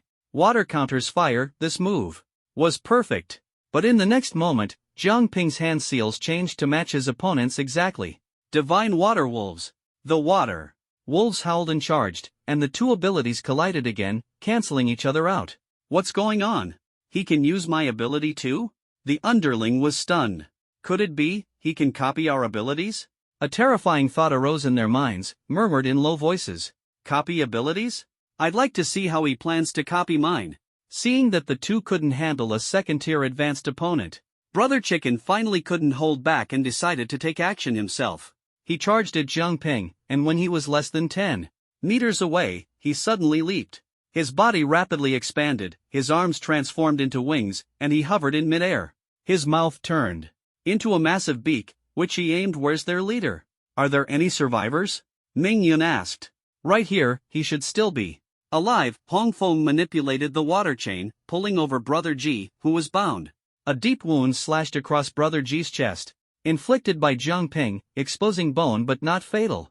One notable trait of the beast transformation type was their significantly enhanced physical resilience, making them tougher than ordinary people. Even so, Hong Feng quickly administered some basic treatment to prevent any accidents. Jiang Ping, interrogation is a fundamental skill of our execution division. Here's a chance for some hands-on practice. Find a way to extract some intel from this guy, Ming Yin suddenly said. Understood. Jiang Ping nodded, stepping in front of Brother G. The Sharingan beneath his mask lit up, and Brother G, caught off guard, fell into his illusion. Speak. Why are you hunting freshmen? Who's behind this? Jiang Ping's Sharingan spun slowly as he faced Brother G. Speak. Why are you targeting freshmen from various academies? Who's pulling the strings? Brother G's gaze froze as he stared into the Sharingan, his voice turning sluggish. Because we were all expelled from the academies? We harbored deep resentment against them. This is our way of revenge. No one is behind us. We acted on our own accord. Do you have any other accomplices? Where are they? Jiang Ping pressed further. No more. After Huangshe Academy hunted us down, only US brothers are left. As soon as he finished speaking, Brother G couldn't hold on any longer. His body went limp, and he collapsed. Jiang Ping turned to Ming Yun and the others, saying, "Captain, I'm done questioning him." For a moment, the group fell into an unusual silence. Though their expressions were hidden behind masks, their quietness betrayed their inner shock. How did you get him to talk so easily?" After a long pause, Ming Yun finally snapped out of his astonishment. The execution division had plenty of interrogation methods. But Jiang Ping's approach, getting the other party to spill everything without using any visible means? What kind of miraculous interrogation technique was this? "Let's just say it's a special interrogation ability of mine," Jiang Ping replied. He didn't explicitly reveal it was the power of the Sharingan, merely describing it as one of his skills. After all, even with teammates, there was no need to disclose every detail. Jiang Ping hadn't even told Zhang Lei about his abilities, let alone Ming Yun and the others. Impressive, impressive. I didn't expect you to have such a talent. Looks like we'll be relying on you for interrogation tasks in the future, Ming Yun praised. Interrogation had always been a technical skill, while the execution division had a well-developed set of interrogation techniques. Success wasn't guaranteed every time. Occasionally, they'd encounter tough nuts to crack, requiring considerable effort to extract information. But now, things were different. Jiang Ping could effortlessly make enemies talk, practically a natural-born interrogation expert. Not just interrogation, I also noticed earlier that you seem to be able to copy others' abilities? Hong Feng interjected. The others hadn't seen it, but Hong Feng had witnessed firsthand how Jiang Ping copied someone else's ability. It had startled her, to say the least. Copying abilities, this was something she'd never encountered before. Copying abilities? You have even more incredible skills? Ming Yun was so astonished he was at a loss for words. He suddenly realized he didn't know Jiang Ping at all. Just how many secrets was this guy hiding? Sort of, but I can only copy the 5 most common elemental abilities. Abilities that are too unique might not be replicable, Jiang Ping admitted frankly. He had already thought it through last night. Jiang Lei wanted him to join the execution division, ostensibly as a reward and for his future prospects. In reality, Jiang Lei wanted to protect him. The motives of the Burning Fire group were still unclear, and as long as they hadn't abandoned their goal of hunting Jiang Ping and Yenyu, it would be very dangerous for Jiang Ping to carry out missions openly as he had before. But joining the execution division was different. Apart from their own people, no one would know Jiang Ping's true identity. To better conceal himself, Jiang Ping planned to use less of the wood release technique, which could easily expose his identity, after joining the execution division. After all, in the entire Huaihai Academy, only he and Wei Lin had particularly unique wood-based abilities. To hide his identity, the best approach was to mimic others. Whatever ability you use, I'll use the same ability. How could you possibly recognize me then? Being able to copy 5 elemental abilities, doesn't that mean you now possess 7 types of abilities? Ming Yun exclaimed. Realizing this, the group collectively gasped. 7 types of abilities, what kind of concept was that? Across the entire Holy Empire, the most abilities anyone was known to have were 4. Single-type abilities were ordinary, dual types were outstanding, triple types were excellent, and 4 types were already considered the limit. 7 types, that was just too incredible. They had never seen anyone capable of mastering 7 abilities simultaneously. It's not that exaggerated, Jiang Ping said modestly, scratching his head. Last time in the City of Sin, he had obtained 5 different attribute demon core stones from the Burning Fire group, which granted him 5 abilities. Otherwise, although the Sharingan could copy all abilities, if he didn't have the corresponding elemental type himself, he still couldn't replicate them. He could only copy certain physical techniques. Moreover, many special abilities, such as illusions, puppetry, beast control, and beast transformation, were entirely different from elemental types and couldn't be copied by the Sharingan at all. It seems you're truly a rare talent. Having you join our team is a great fortune for us, Hong Feng said with a crisp laugh. From now on, you'll mainly be responsible for interrogating enemies. When faced with too many foes, we'll see if you can copy their abilities and turn their strength against them, Ming Yun added. Everyone chuckled. Having such a talent in the team was, of course, very welcome. The stronger the team, the more missions they could take on, and the greater the rewards and resources they could earn. Alright, these people have all been dealt with. There are no other accomplices. Mission accomplished, let's wrap it up. Ming Yun ordered. Boss, let me drive this time. Hong Feng immediately ran back to the wooden vehicle and pulled out a second-tier demon core she had prepared earlier. Clearly, she was ready to speed off again. Fine, do as you like, Ming Yun sighed helplessly and got into the carriage with the others. Just as Hong Feng was about to start driving, a golden light suddenly shone from Ming Yun's body, and a yellow talisman paper floated out automatically, hovering above everyone's heads. Seeing the yellow talisman paper, everyone turned their attention to it. This was a sound transmission talisman, a two-way communication tool created using spatial abilities. Within a certain range, it allowed communication anytime and anywhere. However, sound transmission talismans could only facilitate one-on-one communication. Each talisman paper corresponded to another and couldn't be used to talk to multiple people simultaneously. Ming Yun, how's the mission going on? Your end? Zhang Lei's voice came through the sound transmission talisman. Just finished. All the traitors have been cleaned up, and we're about to head back, Ming Yun replied. Don't rush back just yet. About 10 kilometers east of your location, a small demonic beast nest was discovered near Shanghai Academy. It's estimated to contain a 4th-tier demonic beast. Go and assist, Zhang Lei said. Understood. Ming Yun didn't hesitate. The communication ended, and he put away the sound transmission talisman. Hong Feng, target, 10 kilometers east. Let's move. Got it. Everyone, hold on tight. Hong Feng stepped on the gas, and the vehicle sped off like a madman. Luotian Bridge. Spanning between two mountains, it connects to the thin clouds above and overlooks a deep abyss below, stretching a full kilometer in length. This bridge was once a crucial route for southern cities like Huaihai City, Shanghai City, and Huangshe City to reach the Holy King City, as well as an important link between major cities within the empire.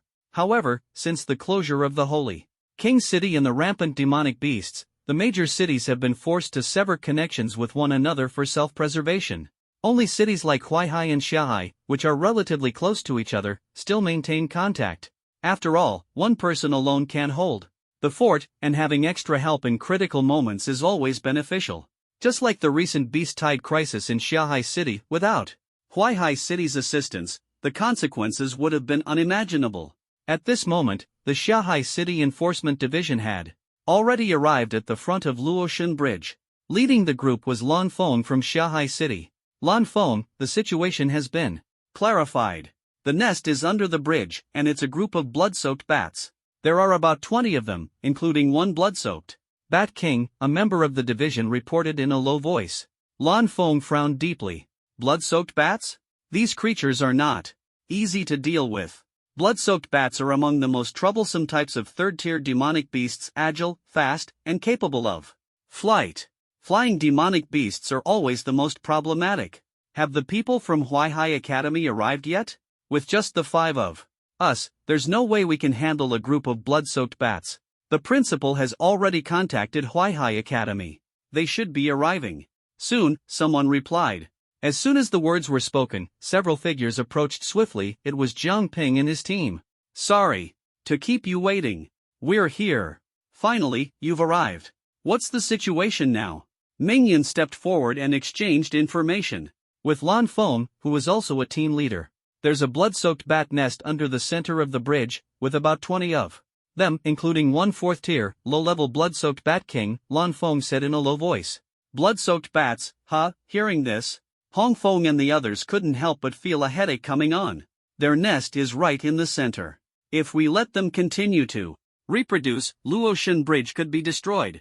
If that happens, our route to the Holy King City will be cut off, Lan Feng said in a hushed tone. The Holy King City. No one has been there in years, Ming Yun said softly. Although he felt a bit reluctant, he didn't shirk the task. Since it was assigned by their superiors, there would be no delay in action. We're here to assist. You decide how to proceed, and we'll cooperate, Ming Yun said after some thought, deciding to leave the planning to Lan Feng. After all, they were here to support. All right. Lan Feng didn't say much and began organizing the operation. If the blood-soaked bats scatter, it will be very disadvantageous for us in battle. So we must eliminate them as quickly as possible. Our team specializes in luring, while your team is better at direct combat. We'll lure the blood-soaked bats out, and you'll prepare to strike on the bridge. Understood. The enforcement division moved swiftly and efficiently. Once the two team leaders finalized the plan, the other members immediately took their positions. Ming Yun and the others first reached the upper center of the bridge, where the nest of the blood-soaked bats lay beneath them. Blood-soaked bats fight in the air, which puts us at a disadvantage, so we must end this quickly. White Bear, Yellow Wolf, Black Snake. Follow me for a frontal assault. Red Wind will provide aerial support. Blood Moon, stay by Red Wind's side and protect her, understood? Understood, the group responded softly. Ming Yun gestured to Lan Feng, signaling readiness. Begin! Lan Feng waved her hand, and the team behind her used a special spatial formation to summon two Tier 2 violent eagles, beast taming type. This was similar to summoning techniques. After taming the beasts, they could be summoned using specific methods. Once the two Tier 2 violent eagles were summoned, 14 members mounted the eagles in pairs and flew toward the center of the bridge from both sides. Lan Feng lightly waved her palm, and deep cyan wind energy surrounded her, transforming into a pair of breeze wings that propelled her forward at high speed. Humans cannot fly, only a few wind-type or beast-taming ability users can achieve flight. The two teams of violent eagles quickly approached, each spewing massive fireballs that simultaneously attacked the blood-soaked bat swarm below the bridge from both sides. Lan Feng waved her palm, and a gust of wind swept the two fireballs into a massive wave of flames, directly engulfing the blood-soaked bat nest. Screech! Screech! Screech! Piercing screams echoed from beneath the bridge as the dark red bats scattered and flew out rapidly. Attack!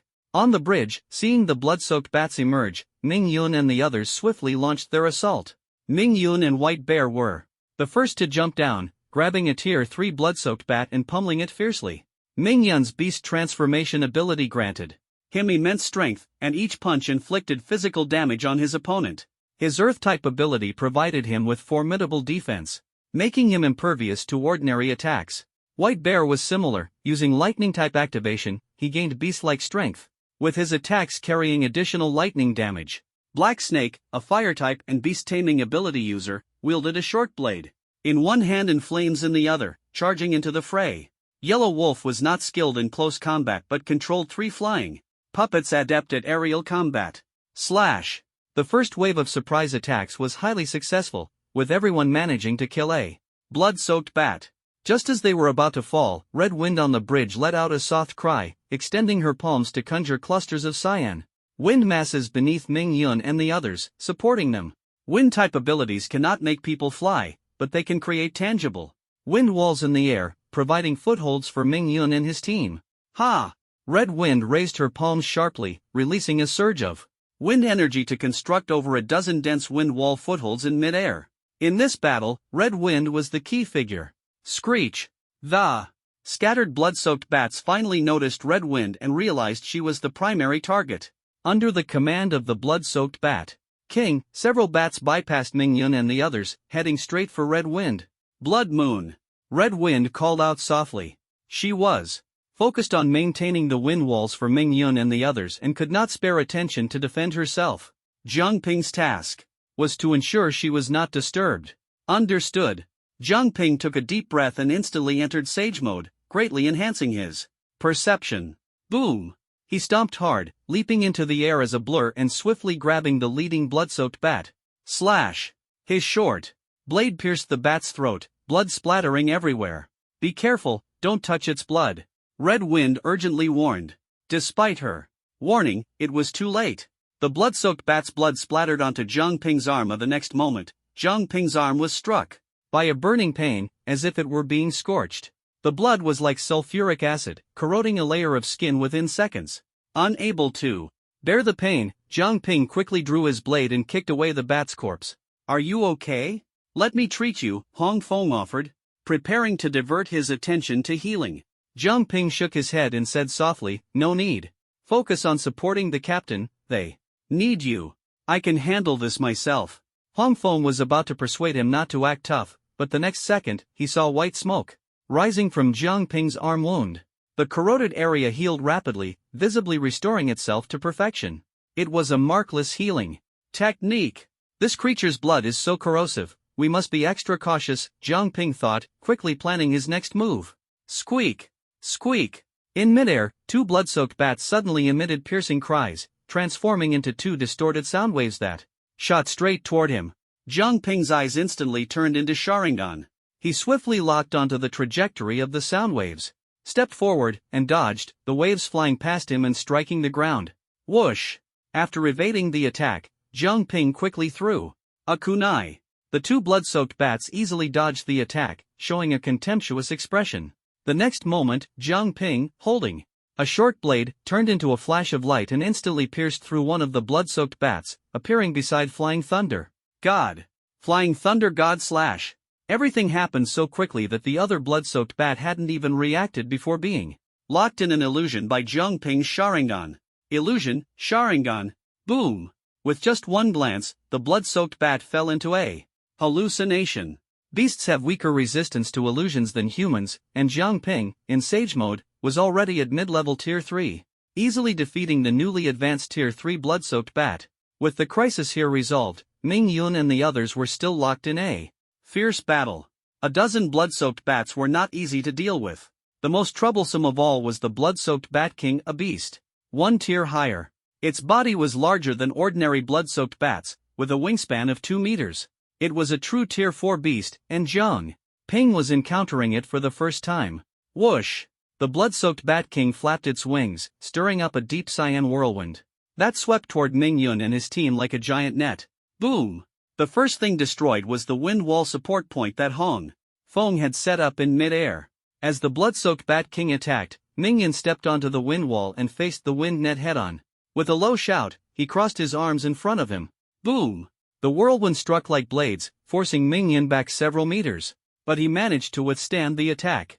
Boss, watch your footing. Hong Feng waved his hand, quickly creating a new wind wall beneath Ming Yun's feet. Squeak! Squeak! Seeing Ming Yun withstand the attack alone, the blood-soaked Bat King immediately shifted its target, vibrating its wings and flying toward Hong Feng.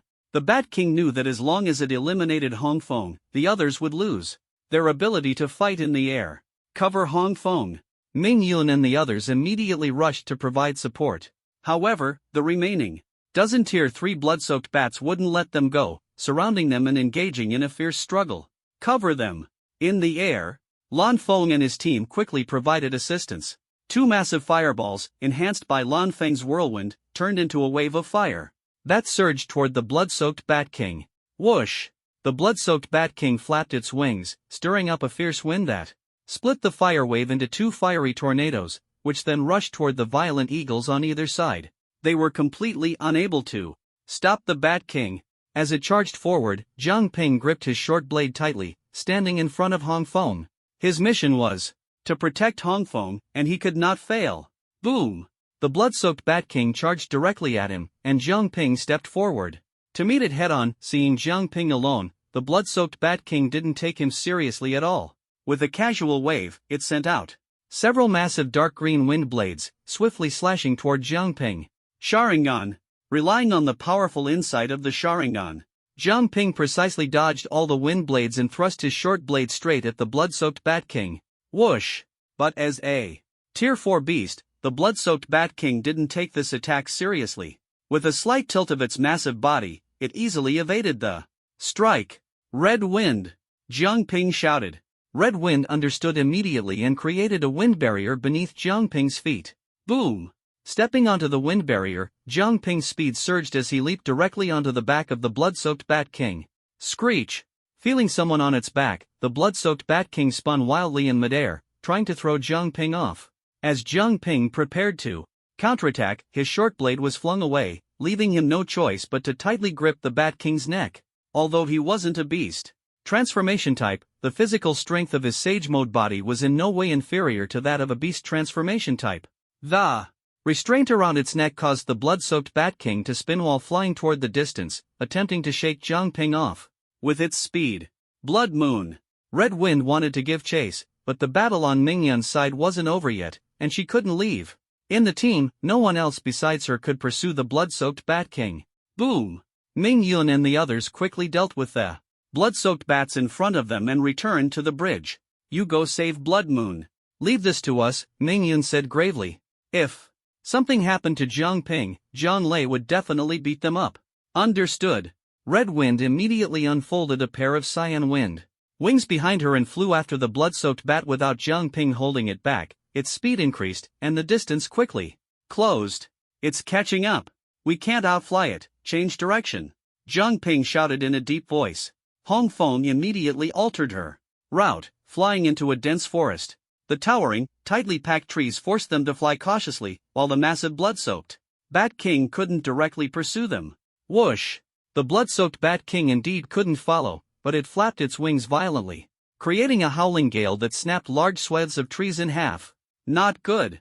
Seeing the fierce wind approaching, Jiang Ping tightly embraced Hong Feng, turning his body to shield her from the impact. Boom! The entire forest was instantly ravaged by the gale, and Jiang Ping and Hong Feng were slammed heavily to the ground.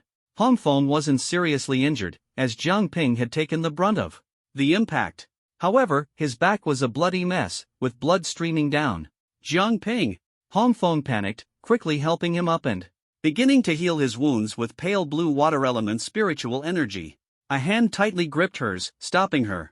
I'm fine, don't worry, Jiang Ping said, enduring the intense pain as he struggled to stand. His innate healing constitution quickly activated, and the wounds on his back emitted white smoke, visibly healing at an astonishing speed.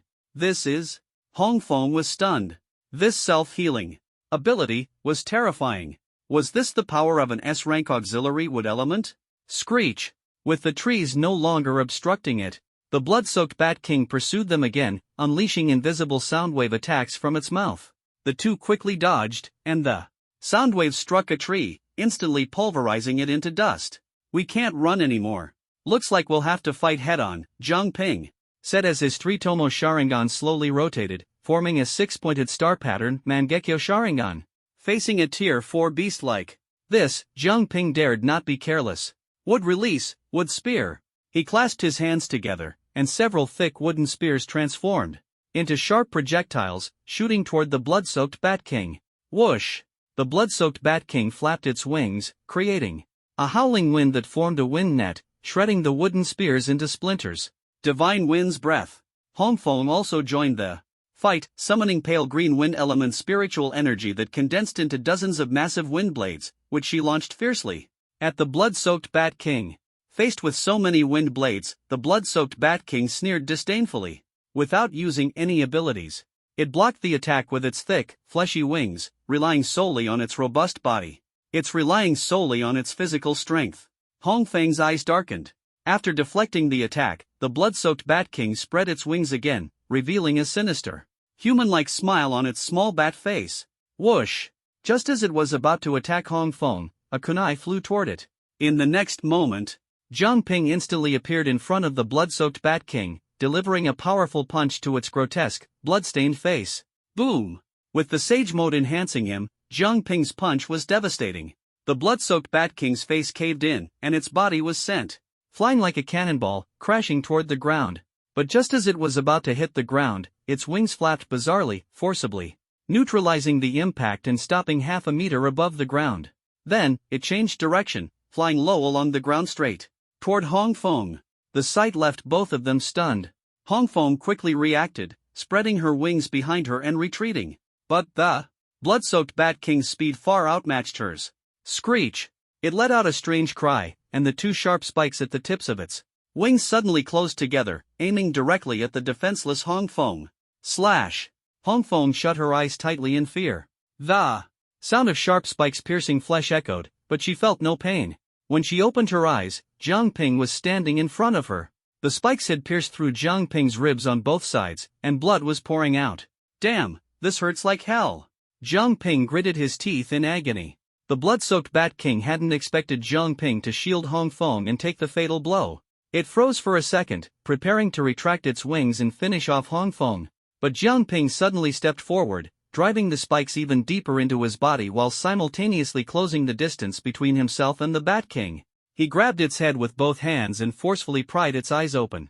Jiang Ping's Mangekyo Sharingan focused intently. Genjutsu. Thud. The Mangekyo Sharingan's illusionary powers far surpassed those of an ordinary Sharingan. The fourth-tier blood-soaked Bat King struggled for less than 3 seconds before it was completely ensnared in the illusion. Damn it, you're such a pain to deal with. I guess I have no choice but to make you my summoned beast. Thud. Trapped in the genjutsu, the blood-soaked Bat King lost all its ability to attack. Jiang Ping grabbed its wings, slowly applying pressure to pull the spikes out of his body. The pain was so intense that he almost screamed. It hurt like hell. Clenching his teeth, he yanked the spikes out. The moment he did, a wave of weakness swept over him. His head spun, his steps faltered, and he nearly collapsed. But instead of hitting the ground, he fell into a soft embrace. Hong Feng had caught him.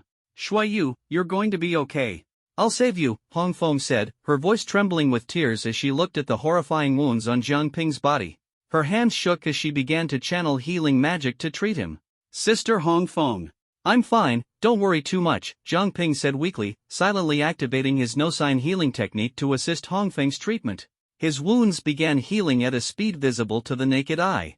The most remarkable aspect of no-sign healing was this: no matter how severe the injury, as long as it wasn't instantly fatal and he still had spiritual energy, he could fully recover in a short time. Without this assurance, Jiang Ping would never have been so reckless as to take the blood-soaked Bat King's attack head-on. But even with no-sign healing, the pain was enough to make him want to scream. After this ordeal, Jiang Ping swore he'd never fight so foolishly again. "It hurt too much. You're really okay now?" Hong Feng asked. This time, she watched Jiang Ping's wounds heal rapidly with her own eyes, too stunned to speak. She had never seen such a self-healing ability before. "I told you, this kind of injury is no big deal for me. Don't worry, Sister Hong Feng," Jiang Ping said with a faint smile, raising a hand to wipe away the tears that had seeped from beneath her mask. It was the first time someone had cried for him. At this moment, Jiang Ping lay in Hong Feng's arms, his head resting against her soft body. He thought to himself, "This feels really nice. If you're fine now, then get up already." Realizing their current position was somewhat intimate, Hong Feng quickly helped Jiang Ping to his feet. Fortunately, both of them wore masks, so neither could see the other's expression, sparing them an awkward moment. "How did you make it stop?" Hong Feng asked curiously, glancing at the now motionless blood-soaked Bat King beside them. It was clearly still alive, but it had been subdued. "Genjutsu," Jiang Ping replied. "Genjutsu? But I thought you weren't an illusionist?" Hong Feng exclaimed in surprise. This guy knew Genjutsu too? What else was he capable of? "I'm indeed not from the Illusion Arts Division, but I can use specific methods to perform simple illusions. The details are inconvenient to disclose. Currently, no one knows that Jiang Ping Sharingan can use illusions, and he has no intention of revealing it." Hong Feng found him increasingly mysterious and couldn't help but exclaim, "No wonder you're the son of Minister Jiang. Since it's under an illusion, let's kill it to avoid future trouble." After saying this, Hong Feng drew her short blade and walked toward the blood-soaked Bat King. "Hey, Sister Hong Feng, wait a moment, let me handle this."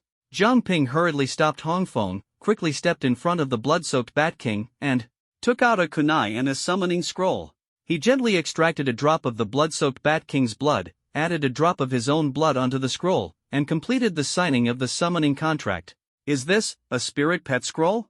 Hong Feng watched Jiang Ping's actions and suddenly understood. The Beast Taming Division also has similar scrolls used to sign contracts with spirit pets, which can then be summoned to assist in battles. However, the Beast Taming Division's contracts are based on mutual trust and cooperation. In other words, if you don't establish a good relationship with the spirit pet, signing a contract is useless, as the spirit pet won't help you fight. "This blood-soaked Bat King, how could it obediently follow your orders?" Hong Feng asked doubtfully. At this moment, she wasn't questioning why Jiang Ping had a spirit pet scroll but rather felt that what Jiang Ping was doing was pointless. Even if he signed the contract, the blood-soaked Bat King wouldn't help him in battle. "This isn't beast taming, it's another method. Sister Hong Feng, just trust me. After this, the blood-soaked Bat King won't cause any more trouble," Jiang Ping explained. After signing the summoning contract, Jiang Ping used an illusion to control the blood-soaked Bat King and made it fly away. This was a fourth-tier demon beast, one of the most difficult to deal with, making it perfect as a summoning beast. If he hadn't wanted to turn it into a summoning beast, Jiang Ping wouldn't have bothered with all this effort. He would have simply used Amaterasu to burn it, solving the problem directly. As for whether the blood-soaked Bat King would obey orders, with the Sharingan's illusion, its compliance was no longer up to itself. "All right." Although Hong Feng was still skeptical, the blood-soaked Bat King had already flown away, and there was no point in persuading further. Shortly after the blood-soaked Bat King flew away, Ming Yun, Lan Feng, and the others hurriedly arrived. "Are you guys okay?" Ming Yun immediately scanned the surroundings to ensure there were no ambushes, then looked at Jiang Ping and Hong Feng with concern. "We're fine, just had a fight." "The blood-soaked Bat King has already left," Jiang Ping replied. "Are you sure you're okay?" Ming Yun looked at Jiang Ping, who was covered in blood and had tattered clothes, clearly not looking fine. "Just minor injuries, already healed. As long as you're okay. We've dealt with the blood-soaked bats over there. The blood-soaked Bat King escaped. But that's fine, the mission is considered complete." They were only assisting Lan Feng's team in their operation. The blood-soaked Bat King's escape was Lan Feng's concern, not theirs. The two teams began to retreat. As a token of gratitude, Lan Feng's team shared half of the dozen or so third-tier beginner demon cores they had extracted from the blood-soaked bat corpses with Jiang Ping's team. "Thanks a lot this time. If you need help next time, just let us know," Lan Feng said with a smile. "Just mutual assistance." "We're heading off now," Jiang Ping responded briefly. After exchanging a few polite words, the two teams returned to their respective cities. "Jiang Ping, how does it feel to carry out your first real mission for the division?" In the car, Ming Yan asked with a smile while driving. "Not bad, pretty thrilling." "Thrilling? It seems your mental resilience is quite strong." "Not bad." Ming Yan nodded in satisfaction. The others also laughed along. Only Hong Feng kept her eyes fixed on Jiang Ping. She didn't reveal the details of Jiang Ping's battle with the Blood Bat King, as some abilities are better left unspoken if the person themselves doesn't mention them. Huaihai City, High Walls. Execution Department. This is the reward for our original mission.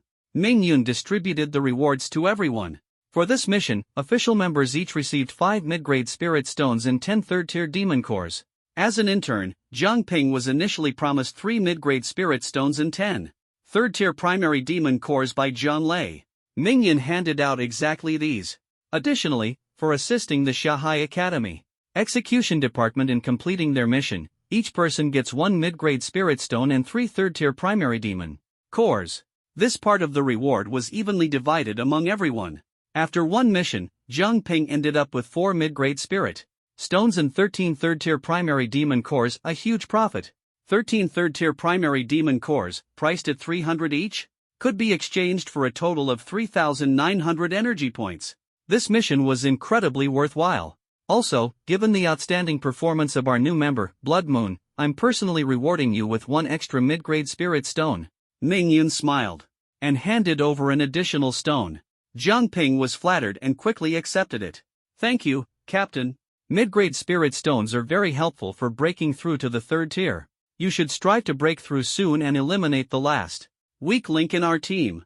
"Yes, I will absolutely live up to the captain's expectations," Jiang Ping solemnly promised.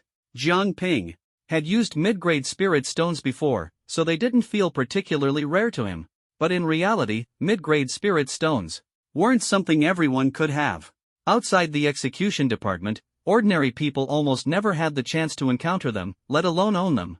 Mid-grade spirit stones could help first and second-tier ability users break through, but their effectiveness diminished significantly at the 3rd tier. However, the uses of mid-grade spirit stones weren't limited to helping people break through levels. They had many other functions, such as creating special explosive devices, weapons, and even serving as currency for transactions. There was also a particularly unique use, combining a certain number of mid-grade spirit stones to synthesize a high-grade spirit stone. High-grade spirit stones had a very noticeable effect on 3rd-tier ability users, directly enhancing their power level. Although the success rate of synthesizing high-grade spirit stones was low, most execution departments would save up mid-grade spirit stones for synthesis attempts. After all, genuine high-grade spirit stones were extremely rare, and ordinary people almost never had the chance to come into contact with pure high-grade spirit stones. For Jiang Ping, a single mid-grade spirit stone was a weighty gift, especially since he had already spent over a dozen of them before. "All right, everyone, go back and rest. Oh, Blood Moon, one more thing, remember, even if there's no mission, we must always be on standby and stay on the high walls." Before leaving, Ming Yun specifically reminded Jiang Ping. "Got it. Being on standby even without a mission, this feeling, isn't it just like being a worker? It seems that no matter which world you're in, exploitation is unavoidable. Back home, Jiang Lei wasn't there. Jiang Ping was already used to it. Jiang Lei often wasn't home before. It's just that recently, Jiang Lei had awakened his abilities and needed to carry out missions, so he had been staying home more often. Now that Jiang Ping had officially joined the execution department and gained the power to carry out missions and fight beasts, Jiang Lei naturally felt much more at ease. As one of the ministers of the execution department, Jiang Lei also had many important matters to handle. Young master, you're back. The meal is ready. Would you like to eat now? Butler Chen Bo asked. Respectfully. All right, bring it up. Although the Jiang family is one of the two major families in Huaihai City, the concept of a major family in this world is quite different from the traditional impression of a wealthy household. The Jiang family has few members apart from Jiang Ping, his father, and the butler Chen Bo. There are only 2 servants responsible for cleaning and 1 chef for cooking. Beyond that, there are no other people in the household. The Jiang family's status as one of the 2 major families in Huaihai City is primarily due to Jiang Lei, a 5th-tier ability user, and his position as the head of the execution department. Centered around Jiang Lei, the family has gained access to academy resources and the power of the execution department, allowing them to establish a firm foothold in Huaihai City. In today's world, the criteria for being considered a major family boil down to 2 factors: family strength and influence within the academy. The so-called family business wars and power struggles have almost disappeared in this era, where rampant beasts force everyone to unite and work together. After finishing his meal, Jiang Ping washed up early and quietly returned to his room. He exchanged the beast cores he had obtained from his missions for energy points, totaling 3,900. Adding the remaining 50 points from before, he now had 3,950 energy points. As for mid-grade spirit stones, they are currently the only items that can directly enhance his cultivation level, so Jiang Ping was reluctant to exchange them for energy points. He had 4 mid-grade spirit stones on hand, but he was still a bit short of breaking through to the 3rd tier, so he decided to save them for now. The energy points obtained from beast cores, however, could be used. With a clear goal in mind, Jiang Ping opened the mysterious shop. Mangekyo Sharingan, Amaterasu already owned. Mangekyo Sharingan, Tsukuyami 2,800 energy points. Mangekyo Sharingan, Kamui 8,000 energy points. Mangekyo Sharingan, Koto Amatsukami 8,000 energy points. Mangekyo Sharingan, Susanoo 12,000 energy points. Sage Art, Mayo Jinman, 10,000 energy points.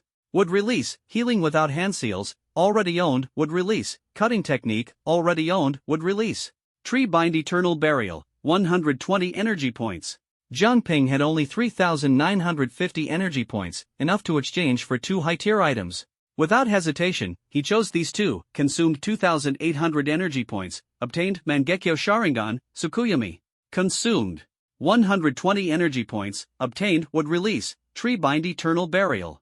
Tsukuyami, S-rank skill, consumes 500 spiritual energy per use. It can last for 6 hours in the illusion space. For every additional hour, spiritual energy consumption increases by 50, with a maximum continuous usage of 72 hours. Note, without achieving Eternal Mangekyo Sharingan, all special ocular techniques can only be used up to 5 times. Using them a 6th time will result in eternal darkness, never seeing light again. Tsukuyami is the most cost-effective single-target illusion technique. Although the Koto Amatsukami skill is more powerful, its cooldown time is too long, and its price is high. In terms of practicality, Tsukuyami is the most suitable choice. Now that Jiang Ping possesses both Amaterasu and Tsukuyami, his overall strength has undergone a qualitative leap.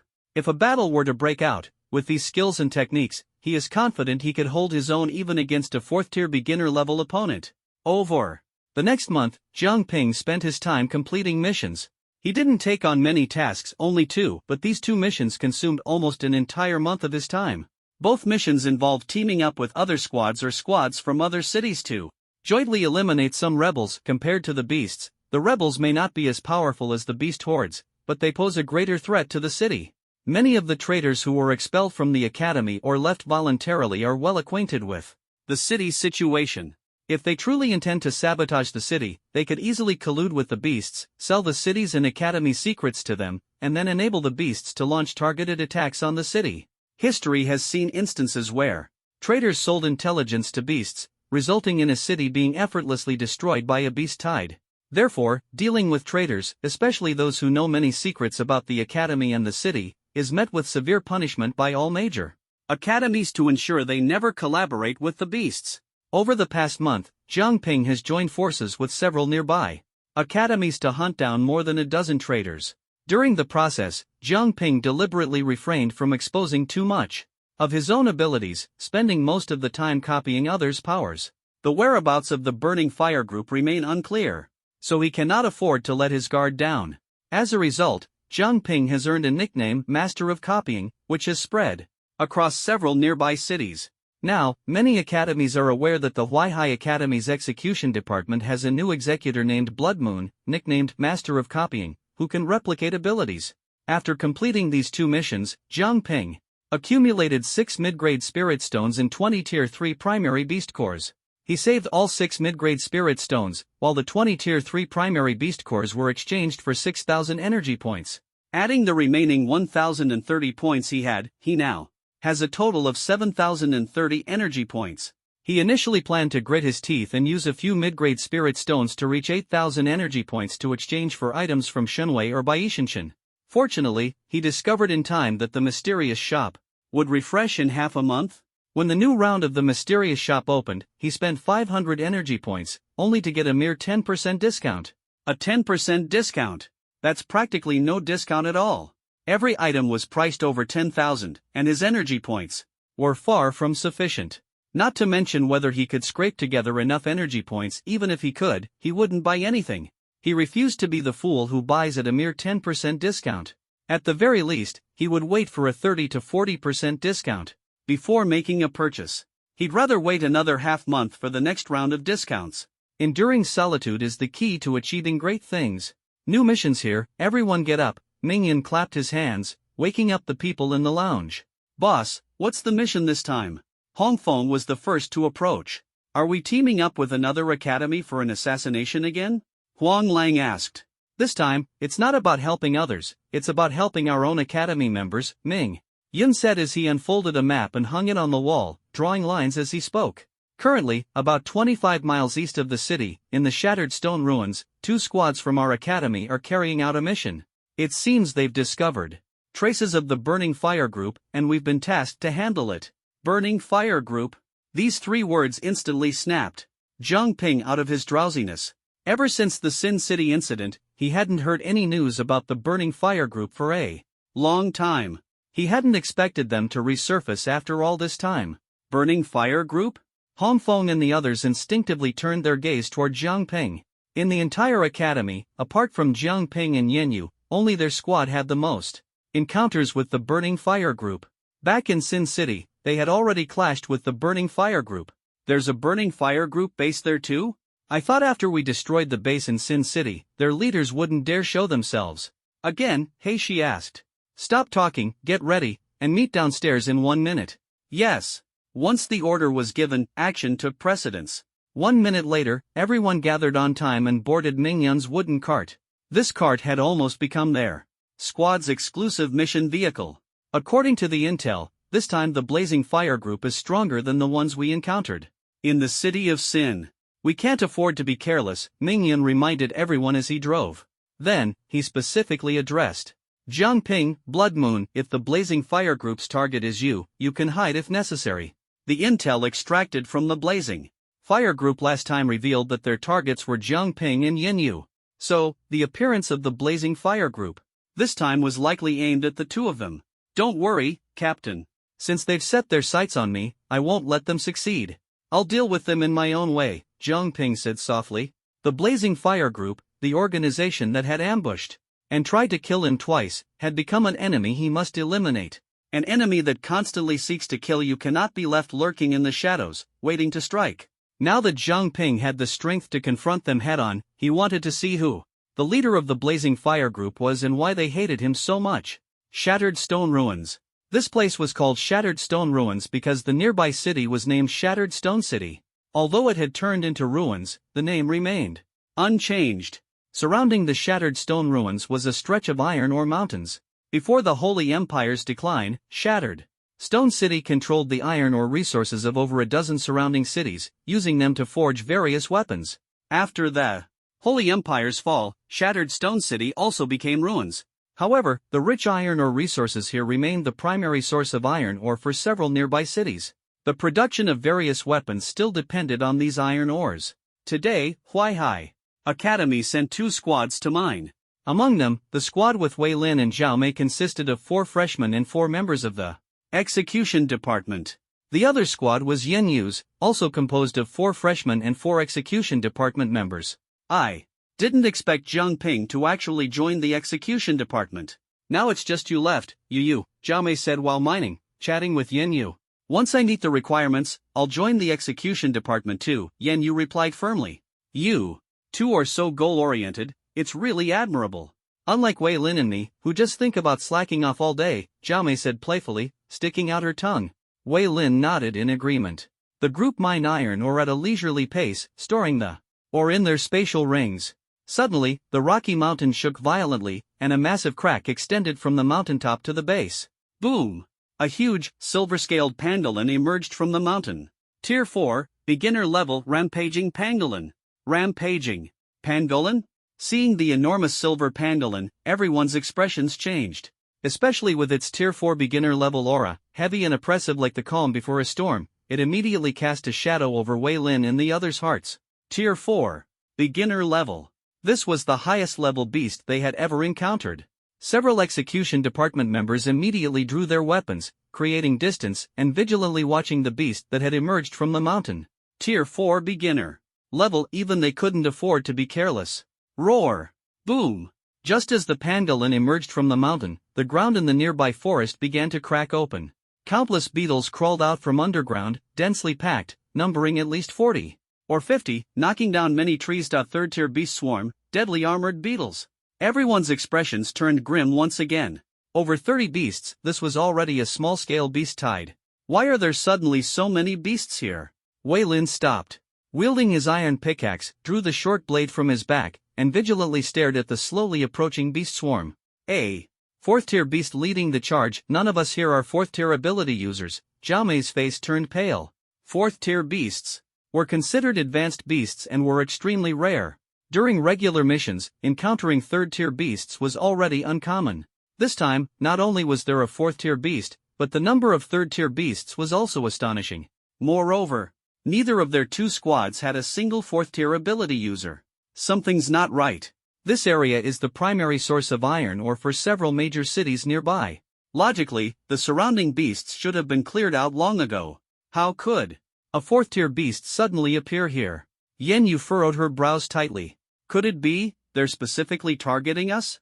A sense of foreboding rose in her heart. This kind of highly targeted beast tide had occurred before. The Burning Flame group was behind it. This time, she had a faint feeling that the Burning Flame group might be secretly orchestrating things again. Everyone, stay close and protect yourselves, one of the 8 executors from the 2 squads said in a deep voice.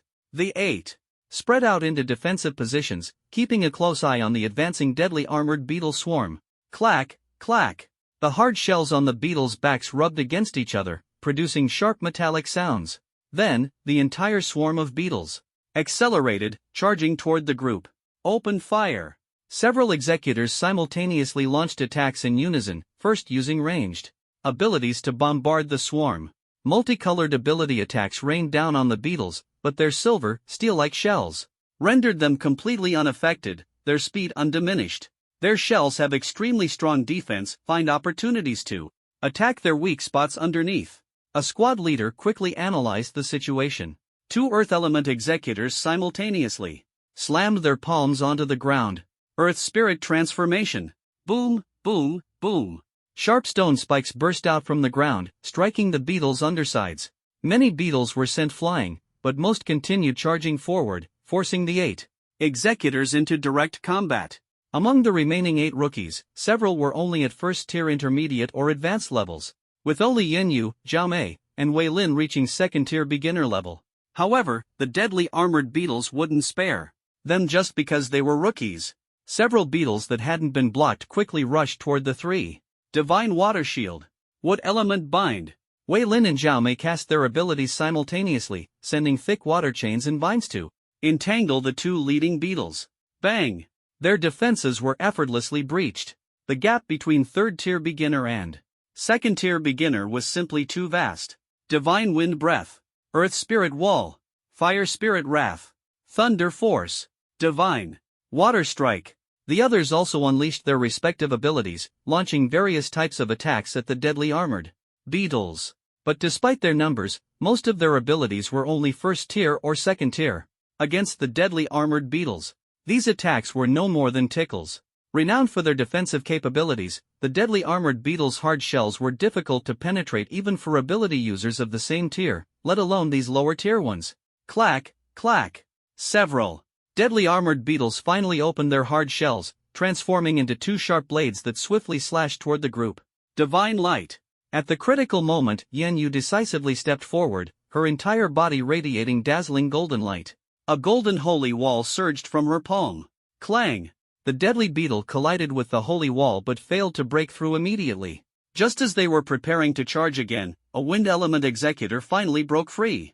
Moving like the wind, he unleashed a 5-meter-tall azure tornado, scattering all the deadly beetles. Although their numbers were fewer than the beetles, the gap wasn't significant. Moreover, the members of the execution department were highly experienced, each capable of handling 3 or 4 deadly beetles and even gaining the upper hand in a short time, sometimes even killing 1 or 2 in return. After breaking free, Yan Yu and her companions refused to be outdone, using their abilities to assist the executors in the fierce battle against the beetle swarm. The scene quickly descended into chaos. At that moment, the Tier 4 beginner-level Berserk Pangolin, which had been observing from the sidelines, finally made its move. With a swing of its tail, it sent over a dozen stones hurtling toward the group with a sharp whistle. Boom! 2 executors failed to dodge in time and were struck by the stones, groaning as they staggered backward, their blood and energy churning within. Clang! Clang! The scales on the Berserk Pangolin's body continuously opened and closed, emitting a piercing metallic screech. Zzz. A thick silver lightning bolt descended from the sky, striking its body. In the next second, countless tiny arcs of electricity scattered from its body, surging outward like silver venomous snakes. Watch out, the group shouted as they hurriedly retreated. But how could humans be faster than lightning? The dense arcs instantly struck everyone, the intense current coursing through their bodies from head to toe. Ah! The sharp, numbing pain was indescribable. Boom! As the current subsided, the Berserk Pangolin's body suddenly curled into a ball, transforming into a massive sphere of flesh. With arcs of lightning flickering around it, it charged forward with a thunderous roar, its target, Yan Yu. Not good. Seeing the Berserk Pangolin rushing toward her, Yan Yu's expression changed. She quickly formed a mass of holy light in front of her, shaping it into a massive shield. Bang! The Berserk Pangolin collided head-on but failed to destroy the holy shield immediately. However, in the next moment, the holy light shield could no longer withstand the power of the Tier 4 beginner-level beast and shattered with a resounding crash. The shockwave from the broken shield struck Yan Yu, forcing her to stagger back several steps. A metallic taste rose in her throat, and she coughed up a mouthful of blood. Yan Yu, Wei Lin and Zhao Mei, who were nearby, rushed forward to assist upon seeing this. Wood Spirit Burst. Whirling winds. Several tree branches transformed into sharp wooden spikes, accompanied by a flurry of razor-sharp wind blades, slashing fiercely at the Berserk Pangolin. Clang! Clang! Clang! However, the scales on the Berserk Pangolin's body were no less durable than those of the deadly beetles. The duo's attacks landed on its body as if merely scratching an itch, not even warranting its effort to dodge. Crash! Its massive tail swept up a storm of dust and rubble, directly sending Wei Lin and Zhao Mei flying. They slammed heavily into a large tree. Crack! The half-meter-thick tree trunk snapped in two. The searing pain in their backs left them too weak to even cry out, as if their internal organs had been shredded. After effortlessly taking down the 2 nuisances, the Berserk Pangolin's target was clear, Yan Yu. Its massive body advanced step by step, silver arcs of lightning flickering between the gaps in its scales. Yan Yu gritted her teeth, staring at the approaching Berserk Pangolin. Without hesitation, she raised her hand and unleashed a golden energy stream. Bang! The energy stream struck its body but failed to penetrate its defenses. It bore the energy head-on and continued to move forward step by step. Seeing that the distance was less than 10 meters, the rampaging pangolin stopped, stood upright, and spewed a stream of silver lightning. Whoosh! A kunai swiftly embedded itself in the ground in front of Yan Yu. Whoosh! A figure appeared almost instantly in front of Yen Yu. Wood. Release, wood locking wall. Jiang Ping clasped his hands together. Clatter. A row of curved wooden walls rose from the ground, tightly enclosing the two of them. Boom. The lightning stream struck the wooden wall fiercely. The sturdy wooden barrier lasted less than 5 seconds before a large hole was burned through it. Just as the lightning was about to completely penetrate the wall, a figure suddenly appeared on the rampaging Pangolin. It was Ming Yun. Ha! Ming Yun let out a low shout and smashed his fist down on the rampaging Pangolin's head. Boom! The punch seemed to carry the weight of 10,000 pounds, directly driving the rampaging Pangolin's head into the ground. Thunderous might. Bai Xiong followed closely, descending from the sky, his body wrapped in lightning, and delivered a heavy punch to the rampaging Pangolin's back. Boom! This punch directly slammed the entire body of the rampaging Pangolin into the ground. This combo move was one that Ming Yun and Bai Xiong had practiced countless times. Even a 4th-tier beginner-level beast would be crippled or killed by their full-force attack. Thud! Several figures landed one after another. It was Jiang Ping and the others who had arrived just in time. Squad leader, you're here. The squad leader, seeing Ming Yun and the others finally arrive, breathed a sigh of relief and quickly shouted, "Hurry and help." On it, don't worry." Ming Yun and his team quickly joined the battle. With their support, the remaining 3rd-tier beginner-level fatal beetles were immediately thrown into disarray, fleeing in panic. Jiang Ping did not directly join the fight but stayed behind to check on Yen Yu and Wei Lin. "Are you okay?" He tried to help Yen Yu up, but she shook her head and gritted her teeth, insisting on standing up by herself. Seeing this, Jiang Ping didn't linger and quickly went to the more severely injured Wei Lin and Zhao Mei. "Wei Lin, Zhao Mei, are you okay? Is that Brother Ping?" Hearing the familiar voice, the semi-conscious Wei Lin suddenly opened his eyes. "Yeah, it's me. I'm fine, really fine." Wei Lin trembled as he tried to stand up, but the moment he moved, he winced in pain. "Tisk, stop trying to act tough." Jiang Ping grumbled as he supported him. Zhao Mei, on the other hand, was smart. After a brief adjustment, she began to heal herself. By the time Jiang Ping helped Wei Lin up, Zhao Mei was already able to stand steadily. 4th-tier beasts are terrifying. I really thought I was done for just now. Zhao Mei recalled the earlier battle, still trembling with fear. The oppressive aura of a 4th-tier beast was simply overwhelming.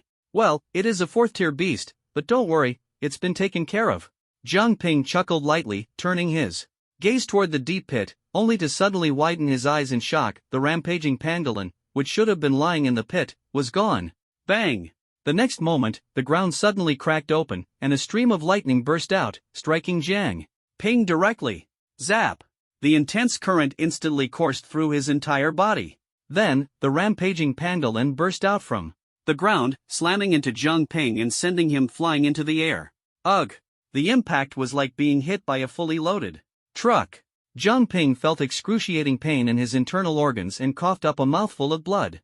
The sudden turn of events left everyone stunned. Ming Yun and his team, who were cleaning up the battlefield, were shocked to see the rampaging Pangolin still alive. It's still alive?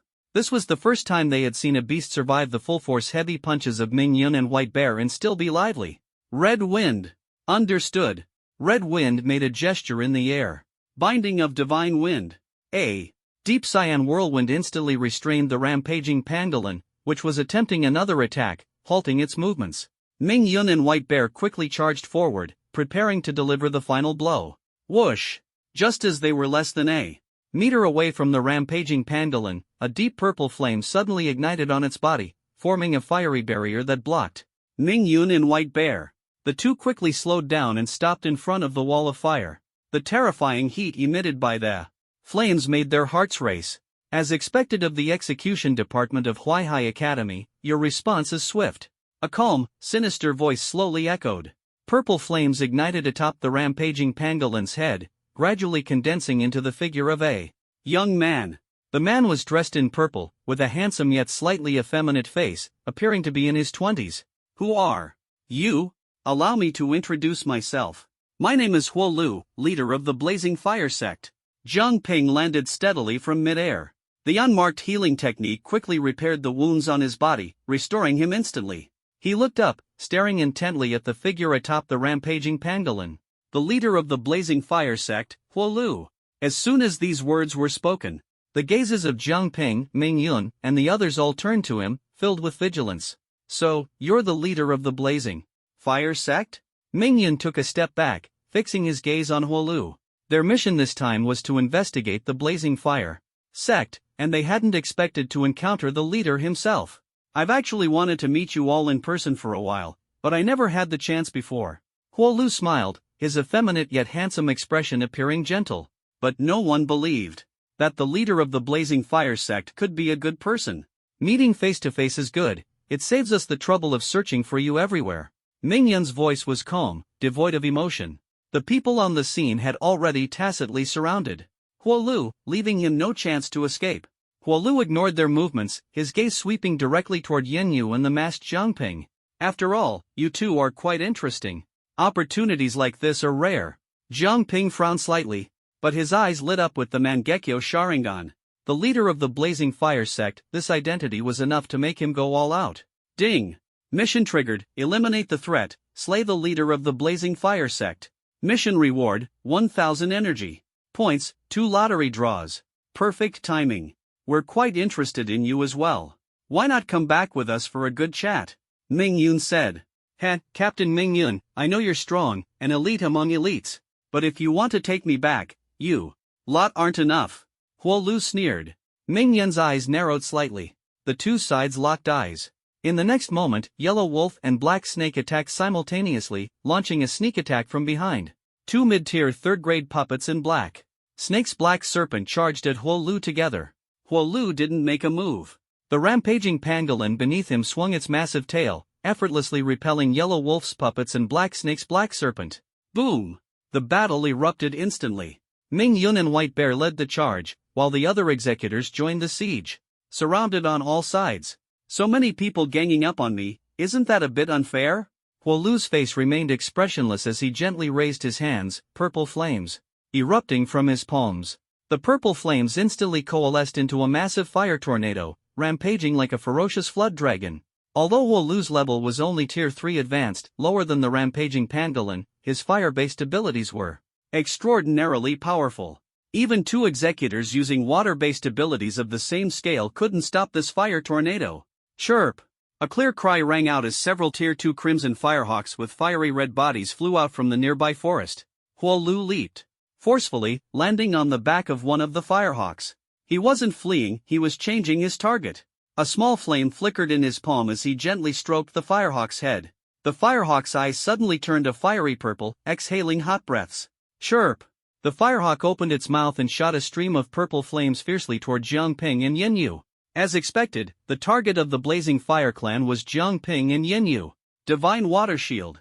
Yin Yu decisively raised her hand, and water surged from the ground, instantly forming a massive water shield to block the flames.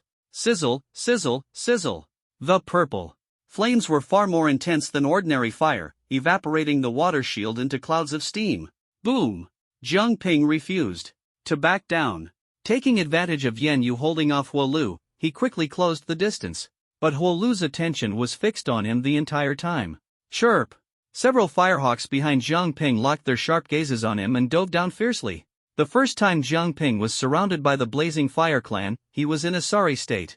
But now, he had undergone a complete transformation. After 3 days away, his strength had greatly increased. Sharingan. The Mangekyo Sharingan activated, and Jiang Ping used Genjutsu to control the leading firehawk. He then switched to Sage mode, taking down the remaining 2 firehawks with a single punch each. These tier 2 initial firehawks were no match for him. The last firehawk, controlled by Genjutsu, became Jiang Ping's mount as he leaped onto its back and directed it swiftly toward Huo Lu. Oh, instead of running, you're coming straight at me? Quite bold. Huo Lu patted his firehawk, and purple flames instantly engulfed its body, transforming it into a blazing firebird. Boom! The flaming firehawk's strength surged to a new level. The two collided, and the ordinary firehawk Jiang Ping was riding was instantly ensnared by the purple flames. Screech! A pained cry echoed as the ordinary firehawk was reduced to a ball of fire. Seizing the moment, Jiang Ping leaped from the firehawk's back, gripping his short blade tightly as he thrust it fiercely toward Huo Lu. Clang! Huo Lu remained motionless, but Jiang Ping's blade stopped less than half a meter from him, unable to pierce through no matter how hard he tried. It was as if the blade was no longer under his control. Spatial ability? Jiang Ping frowned deeply. In the next instant, the short blade in his hand was pulled by an unseen force, spinning in the air before reversing its trajectory to stab at him. The Sharingan focused, and Jiang Ping precisely tracked the blade's path, tilting his head to narrowly avoid the fatal strike. Blood Moon, behind you. Red Wind's warning came from below. Jiang Ping quickly retreated from Huo Lu's side, using the wind wall created by Red Wind to swiftly put distance between them. Trying to escape? Sea of Fire engulfed the field. Watching Jiang Ping retreat, Huo Lu snorted coldly and suddenly waved his hand. A surge of purple flames instantly transformed into a raging sea of fire, crashing toward Jiang Ping like a giant wave. The power of the purple flames far exceeded that of ordinary fire-based abilities. Even Ming Yun and the others felt the aura of the fire wave, and their expressions beneath their masks changed. This was clearly not a flame that an ordinary high-level third-tier ability user could unleash. Facing the oncoming sea of fire, Jiang Ping tightly closed his right eye, channeling spiritual energy rapidly into it. 2 streams of blood tears slowly flowed down. In the next moment, he suddenly opened his right eye, and the power of the Mangekyo Sharingan erupted wildly. A mass of black flames burst forth from his pupil, rushing forward. Amaterasu. The black flames suddenly appeared within the purple sea of fire. As Jiang Ping continued to release his ocular power, the black flames of Amaterasu devoured the fire furiously, rapidly expanding into a black sea of fire. The 2 flames burned against each other. Initially, Jiang Ping's Amaterasu was suppressed by Huo Lu's purple flames, but gradually, Amaterasu began to counterattack, overpowering the purple flames. The black flames continuously consumed the purple fire, spreading toward Huo Lu. The always confident Huo Lu saw his purple flames being suppressed, and the smile on his face instantly disappeared. I don't believe your flames can surpass my purple fire. For the first time, a ferocious expression appeared on his face as his spiritual energy surged, continuously fueling the purple flames. The purple sea of fire grew larger again, transforming into a ferocious fire beast that swallowed the black flames of Amaterasu in one gulp, attempting to melt them completely. Seeing this, a hint of a smile finally appeared on Huo Lu's face. This purple fire was his most prized. They had been searching for the leader of the Blazing Fire Clan but had found nothing. Now that Huo Lu had revealed himself and was immediately taken down, it didn't seem like the demeanor a leader should have. Already turned to ashes, yet still not dead? Jiang Ping let out a sigh of relief. The inexplicable leader of the Blazing Fire Clan was finally dead. There was no longer any need to worry about being ambushed. The only regret was that Huo Lu died too quickly, leaving no chance to interrogate him about why they wanted to kill Jiang Ping and Yan Yu. However, since Huo Lu was dead, the reason no longer mattered. Our mission is complete. The rest is up to you, Ming Yun said to the squad leader. Their task was to eliminate the Blazing Fire Clan, and now that Huo Lu was dead, the rest was no longer their concern.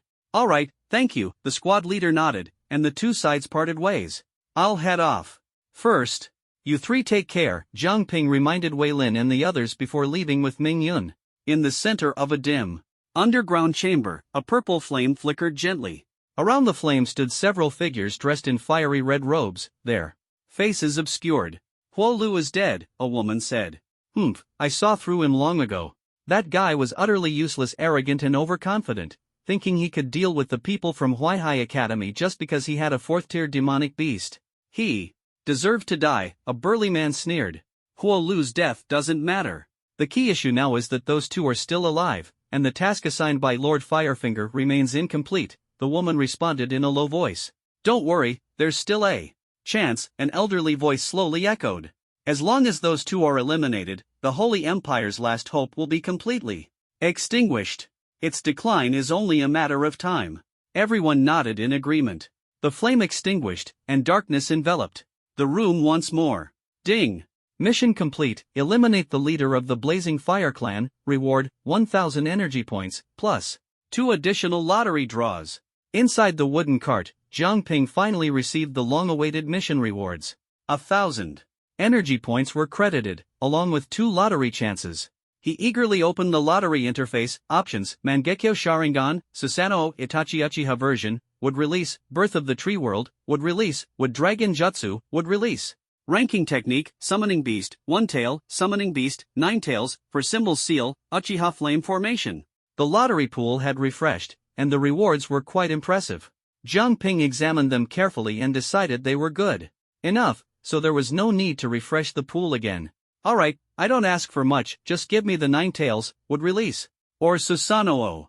Let's test my luck. He rubbed his hands together excitedly and began the first draw. Click, click, click. The pointer spun rapidly, first moving slowly, then accelerating, and finally decelerating again. Ancestors, bless me, don't let it miss. Jiang Ping muttered under his breath as the pointer finally stopped. A golden light flashed. He cautiously opened one eye and saw 4 shining characters, for symbol seal. Damn it! Missed. The sealing technique was the last thing Jiang Ping wanted to draw. It wasn't that the 4 symbol seal was useless, but its applications were too limited and not particularly useful. At the moment, this lottery chance felt completely wasted, leaving Jiang Ping deeply frustrated. No worries, there's still a second chance. Ancestors, bless me, this time, I must hit the jackpot. As the pointer rotated for the second time, Jiang Ping's heartbeat grew faster and faster, to the point where he didn't dare to stare at the pointer. Finally, a golden light flashed again. He opened his eyes. Golden light flickered, and a line of large golden characters appeared before Jiang Ping's eyes. Uchiha Flame Formation. Uchiha Flame Formation, barrier, consumes 1000 spiritual energy, can withstand attacks from 4th tier beasts, and can block 1 strike from 5th tier beasts. Barrier? This result left Jiang Ping somewhat disappointed. It wasn't that the flame formation was bad, but there were better prizes in the lottery, and he wanted something else more. Sigh, 2 rare chances, and not even 1 satisfying draw. Jiang Ping felt a pang of regret. When he first started the lottery, he was full of confidence and enthusiasm. After finishing, he felt completely deflated. It seemed that with lotteries, one shouldn't get too carried away. Just as he was about to close the lottery interface, he noticed his energy balance, 6530. Then he looked at the energy cost for 1 draw, 5,000. One was 6,530, the other 5,000. Jiang Ping weighed his options, hesitating. Should he draw again? At this moment, it was as if 2 little figures in his mind were having a heated argument. The figure on the left said, draw, it only costs 5,000 energy points, and you'll earn it back quickly. The figure on the right said, don't draw. That's what you've worked hard to save up. Save a bit more, and you can exchange for whatever you want. The figure on the left said, nonsense. Do you understand 3rd time's the charm? You missed the first 2 times, can you resist the 3rd? The figure on the right said, you're the one talking nonsense. It's all luck, who can guarantee you're the lucky one? Listening to the argument, Jiang Ping's head started to ache. Enough. In the end, he made the decision himself. Draw, I must draw. Take a gamble, turn a bicycle into a motorcycle. Jiang Ping gritted his teeth and directly spent 5,000 energy points on the lottery. The pointer began to spin again. This time, he didn't dare to close his eyes, staring intently at the wheel, trying to influence it with his thoughts. Click, click, click. The crisp sound of the spinning gradually slowed down. The pointer stopped and started again intermittently. Just as it seemed about to stop, it suddenly sped up. Throughout the process, Jiang Ping didn't blink once, as if silently warning the wheel with his gaze. Ding! The pointer finally stopped, golden light flashed. Ding! Congratulations on obtaining Mangekyo Sharingan, Susanoo, Itachi Uchiha version. Awesome! Jiang Ping jumped up in excitement, startling everyone in the carriage. Several pairs of eyes turned to him in unison. What happened? Hong Feng, sitting nearby, asked curiously. Nothing. Jiang Ping quickly suppressed his excitement. Is it because you finally took down the leader of the Blazing Fire group and got a bit carried away? Ming Yun, who was driving, said with a smile. Ha ha ha. Yeah. Jiang Ping quickly agreed. Everyone laughed together. Suppressing the excitement in his heart, Jiang Ping quickly checked the details. Susanoo, S-level skill. First form consumes 300 spiritual energy per use, continuous use consumes 100 spiritual energy per minute, second form consumes 500 spiritual energy per use, continuous use consumes 150 spiritual energy per minute, third form consumes 1000 spiritual energy per use, continuous use consumes 300 spiritual energy per minute. Note: without achieving Eternal Mangekyo Sharingan, all special ocular techniques can only be used 5 times. Exceeding this number, after using it for the 6th time, the eyes will fall into permanent darkness, unable to see anything. Note, Susanoo is the third power of the Mangekyo Sharingan, and it requires having a pair of Mangekyo Sharingan as a foundation. If one eye goes blind, Susanoo cannot be used. Additionally, if both eyes go blind due to using Susanoo, then single-eye ocular techniques cannot be used in the future. Susanoo is the third power of the Mangekyo Sharingan. Only by activating the ocular techniques of both eyes and Susanoo simultaneously can it be considered a true Mangekyo Sharingan. It seems this lottery draw was really worth it. Jiang Ping was thrilled. In the shop, Susanoo was priced at 30,000, but he had just drawn it for only 5,000 energy points, which was equivalent to earning 25,000 energy points directly. What a huge profit! Unfortunately, he didn't have any extra energy points left now, otherwise, he would have wanted to draw a few more times. Huaihai City. Today's mission ends here. I'll give you all a day off to go home and rest, Mingyan said cheerfully as he parked the car. Got it. Boss, you're the best. The group cheered excitedly, quickly heading home after handing over the mission items. Jiang Ping didn't delay either and hurried home, preparing to inform Jiang Lei about the death of the Burning Fire Gang leader. When he arrived at the doorstep, Jiang Ping noticed several elegant wooden carriages parked outside, clearly not belonging to the Jiang family. Young master, you're back, the butler, Uncle Chen, greeted him. Do we have guests at home? Yes, they're from the Shi family, Uncle Chen replied. The Shi family? Jiang Ping raised an eyebrow. In Huaihai City, there were two major clans, the Jiang family and the Shi family. However, the Shi family's presence in Huaihai City wasn't as strong as the Jiang family's, mainly because their responsibilities were different. The Shi family also originated from the execution department. Like Jiang Lei, the Shi family head was also a department head. The Jiang family-led execution department was responsible for the safety of Huaihai City and its surrounding areas. Meanwhile, the Shi family's execution department primarily handled cooperative operations between Huaihai City and the execution departments of other major cities. These operations weren't aimed at dealing with beasts or traitors but rather at fostering close cooperation among the major cities in the east. Simply put, the Shi family was responsible for diplomacy, mainly communicating with the academies of various cities to strengthen ties and prevent isolated battles. After all, with beasts becoming increasingly rampant, only by uniting the ability users of all cities could they resist together. Entering the hall, Jiang Ping saw that quite a few people were already seated inside. Apart from Jiang Lei, he didn't recognize the others. The only familiar face was a middle-aged man sitting next to Jiang Lei, with a stern expression and a commanding presence. He appeared older than Jiang Lei. That was Shi Yan, the head of the Shi family and one of the 3 fifth-tier ability users in Huaihai City. He was an A-rank illusionist and a B-rank fire-type dual ability user. Jiang Ping recognized him. In the hall, there were also 3 other members of the Shi family, faintly exuding the scent of blood, indicating they had recently been in battle.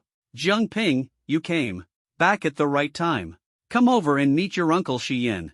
Hello, Uncle Shi Yan, Jiang Ping greeted politely. Oh? Isn't this Jiang Ping? It's been years since I last saw you, and you've grown so much, Shi Yan said with a smile, his face covered in stubble. I heard you awakened dual S-rank abilities and even successfully altered the application of wood-based abilities. Truly, like father, like son. Just lucky, Jiang Ping replied with a polite smile. This can't be explained by luck. Since you're back, you can represent us in this year's Southeast Region Academy competition. Academy competition? What's that? Jiang Ping was momentarily stunned. Simply put, it's a friendly competition organized by various academies in the eastern and southern regions. On one hand, it helps train the students' abilities, and on the other, it promotes interaction between the academies, Shi Yan explained. Jiang Lei added, nowadays, the beasts are becoming increasingly rampant. The academy competition mainly involves students competing by hunting beasts, which not only determines rankings but also helps suppress the beasts. Jiang Ping nodded. He roughly understood. However, he wasn't very interested in this academy competition. I see you're already at Tier 2 advanced level, which makes you one of the top among the new students. You can represent our academy in the competition, Shi Yan said. But I'm not really interested. Jiang Ping scratched his head, pretending to look troubled. He had no desire to take on such a thankless task. The academy will reward each participating student with a high-level ability book, as well as spirit stones and beast cores, Jiang Lei said deliberately. Jiang Ping immediately looked at him. If you achieve good results in the academy competition, aside from the competition rewards, the academy will provide additional rewards. Hey, old yen, what are the reward slots for this year's sect competition? The top 10 all receive rewards. Individual rewards start with high-level ability books, followed by a large number of spirit stones, beast cores, puppets, and so on. Quite generous, Shi Yin chimed in. Ding! Task triggered, participate in the academy competition rewards. Top 10 receive 1 lottery chance and 1000 energy points. Top 5 receive 1 lottery chance and 2000 energy points. Third place receives 1 lottery chance and 5000 energy points. Second place receives 2 lottery chances and 10,000 energy points. First place receives 2 lottery chances, a random-tailed beast, and 15,000 energy points. Alright, I'll participate. Jiang Ping's expression turned resolute, his gaze filled with determination. He wasn't doing it for the spirit stones or beast cores, those ordinary rewards. Nor was it for the lottery chances, a tailed beast, or the 15,000 energy points. Those things were merely superficial. They were external possessions. They held no real value. He was participating in the competition to bring glory to the academy, to realize his life's purpose, for the future of humanity. Not bad, young people should have drive. The official notice should be issued tomorrow, and once the participants are confirmed, we'll set off, Shi Yen said as he stood up, leading a few members of the Shi family out. Take care, Uncle Shi Yen. Old Yen, come by for tea sometime. No need to see us off. The group left in a hurry, leaving only Jiang Ping and his father in the hall. Dad, is this academy competition real? Of course, how could the news Uncle Shi Yen brought back be fake? Jiang Lei sat down, took a sip of tea, and then spat out the tea leaves. You've already agreed just now. So you can't back out. I never said I would back out. He was determined to bring glory to Huaihai Academy, so how could he back out? That's good. Jiang Lei smiled. I was originally thinking of finding a reason to make you go, but I didn't expect you to agree on your own. Dad, do you really think so highly of me? Jiang Ping was surprised. Don't flatter yourself. Jiang Lei rolled his eyes, set down his teacup, and his expression turned serious. This time, participating in the academy competition, you have a mission. A mission? Jiang Ping immediately stood up straight. This academy competition is the first collaboration between the southeast regions, and it's also an important opportunity for reconciliation between our eastern region and the southern region. In the past, when the Holy Empire hadn't declined, the relationship between the southeast regions was already strained. The southern region looked down on us in the east. Now, with all the major cities trying to protect themselves, the southern region holds us in even greater contempt. The southern region is stronger than us. If we want long-term peaceful development, we must establish good relations with the southern region. So, your mission in this competition is to try to build good relations with the southern region's academy. If the southern academy provokes you, try not to engage in conflict with them and let the accompanying teachers handle it. In other words, don't retaliate if hit, and don't talk back if insulted? Jiang Ping summarized. More or less. Jiang Lei nodded and continued, of course, if they go too far, you can fight back. We want cooperation, not to beg for it from the southern region. Jiang Ping suddenly understood. Got it, if I can't endure it, then I won't. Exactly, that's the idea. Jiang Lei raised his eyebrows. As expected of his son, he understood immediately. Alright, Dad, just wait and see. I'll definitely shine in the academy competition and make you proud. Jiang Ping patted his chest in assurance. He used to lack confidence, but now, with Susanoo, he was confident he wouldn't lose to any third-tier ability user or beast. Even if he encountered a fourth-tier ability user or beast, he had a chance of winning. Oh, Dad, there's one more thing. I almost forgot to tell you. We found the leader of the Burning Fire group and already taken him out. Jiang Ping suddenly remembered. That quickly? Yes, he came looking for trouble during a mission, and we took him out in one strike. Not bad. That makes me feel more at ease about you participating in the competition. Jiang Lei let out a sigh of relief and patted Jiang Ping on the shoulder. Son, I don't expect you to achieve a high ranking in the competition. Just go safely and come back safely. No matter how formidable Jiang Lei was to the outside world, he was always a father at heart. A father's hope isn't for his son to be extraordinary, but for him to grow up safe and sound. I will. Jiang Ping nodded firmly. The next day, news of the academy competition spread throughout the entire academy, and many people enthusiastically signed up. Jiang Ping had nothing to do, so he went back to school to see who else was participating. A crowd had already gathered in front of the announcement board. The minimum requirement to participate in the academy competition was to reach the second-tier beginner level, and from there, the strongest 10 would be selected to compete. Jiang Ping had already secured a spot, and he was curious to know who the other 9 teammates would be. After all, the academy competition wasn't an individual event but a test of teamwork. Jiang Ping wanted to bring glory to the academy and couldn't let any weak teammates drag him down. Hey, Jiang Ping! Suddenly, someone patted him on the shoulder from behind. Jiang Ping turned around and saw a young, beautiful girl with bright eyes and a radiant smile. She was very pretty. But Jiang Ping didn't recognize her. You are.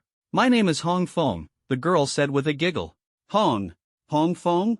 Jiang Ping's eyes widened in surprise. Seeing Jiang Ping's reaction, Hong Feng was very satisfied, and said with a grin, let me formally introduce myself.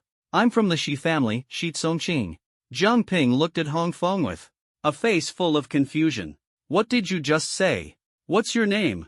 Shi family, Shi Tsongqing. Hong Feng, no, now she should be called Shi Tsongqing, answered word by word. You are from the Shi family? Jiang Ping looked at Shi Tsongqing with a complex expression, sometimes doubtful, sometimes incredulous, and sometimes scrutinizing her carefully. What are you looking at? Seeing Jiang Ping unabashedly sizing her up, Shi Tsongqing kicked him. Do you know how rude it is to stare at a girl like that? Jiang Ping nimbly dodged, scratched his head, and said, I just didn't expect Hong Tsongqing Jia, that you are actually from the Shi family. If you can be from the Jiang family, why can't I be from the Shi family? Shi Tsongqing retorted, her gaze carrying a hint of threat. It seemed that if Jiang Ping answered inappropriately, she might kick him again. It's not that you can't.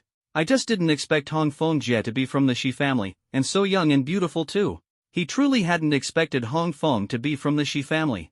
Moreover, he had always thought Hong Feng was a 30-something, experienced older sister. But now, it seemed that Shi Tsongqing was not much older than him. Oh, now you're flattering me? But I can tell you're definitely thinking, Hong Feng shouldn't be a 30-something old woman, how could she be like this? Right? Shi Tsongqing kept staring at Jiang Ping, making him a little embarrassed. He awkwardly scratched his head. Ahem. I really didn't expect you to be so young. Actually, I just joined the operations department 6 months earlier than you. Technically, we're from the same cohort. But in terms of combat experience, you should call me senior sister. Shi Tsongqing slightly raised her fair chin, her face showing a proud expression. Jiang Ping? Well then, senior sister, what brings you to me? Hearing Jiang Ping mention business, Shi Tsongqing put away her smile and said, I heard from my uncle that you've already decided to participate in this year's Southeast District Academy competition, right? Your uncle is Shi Yan. Oh, Uncle Shi Yan. Jiang Ping suddenly understood. At first, he thought Shi Yan was her father, but it turned out he was just her uncle. Yesterday, when Uncle Shi Yan came back, he had already discussed it with my dad. I was inexplicably dragged into participating in the academy competition. Jiang Ping shrugged, looking quite helpless. Hee, then I can tell you now that I'm also going to participate in this academy competition. We can work hard together.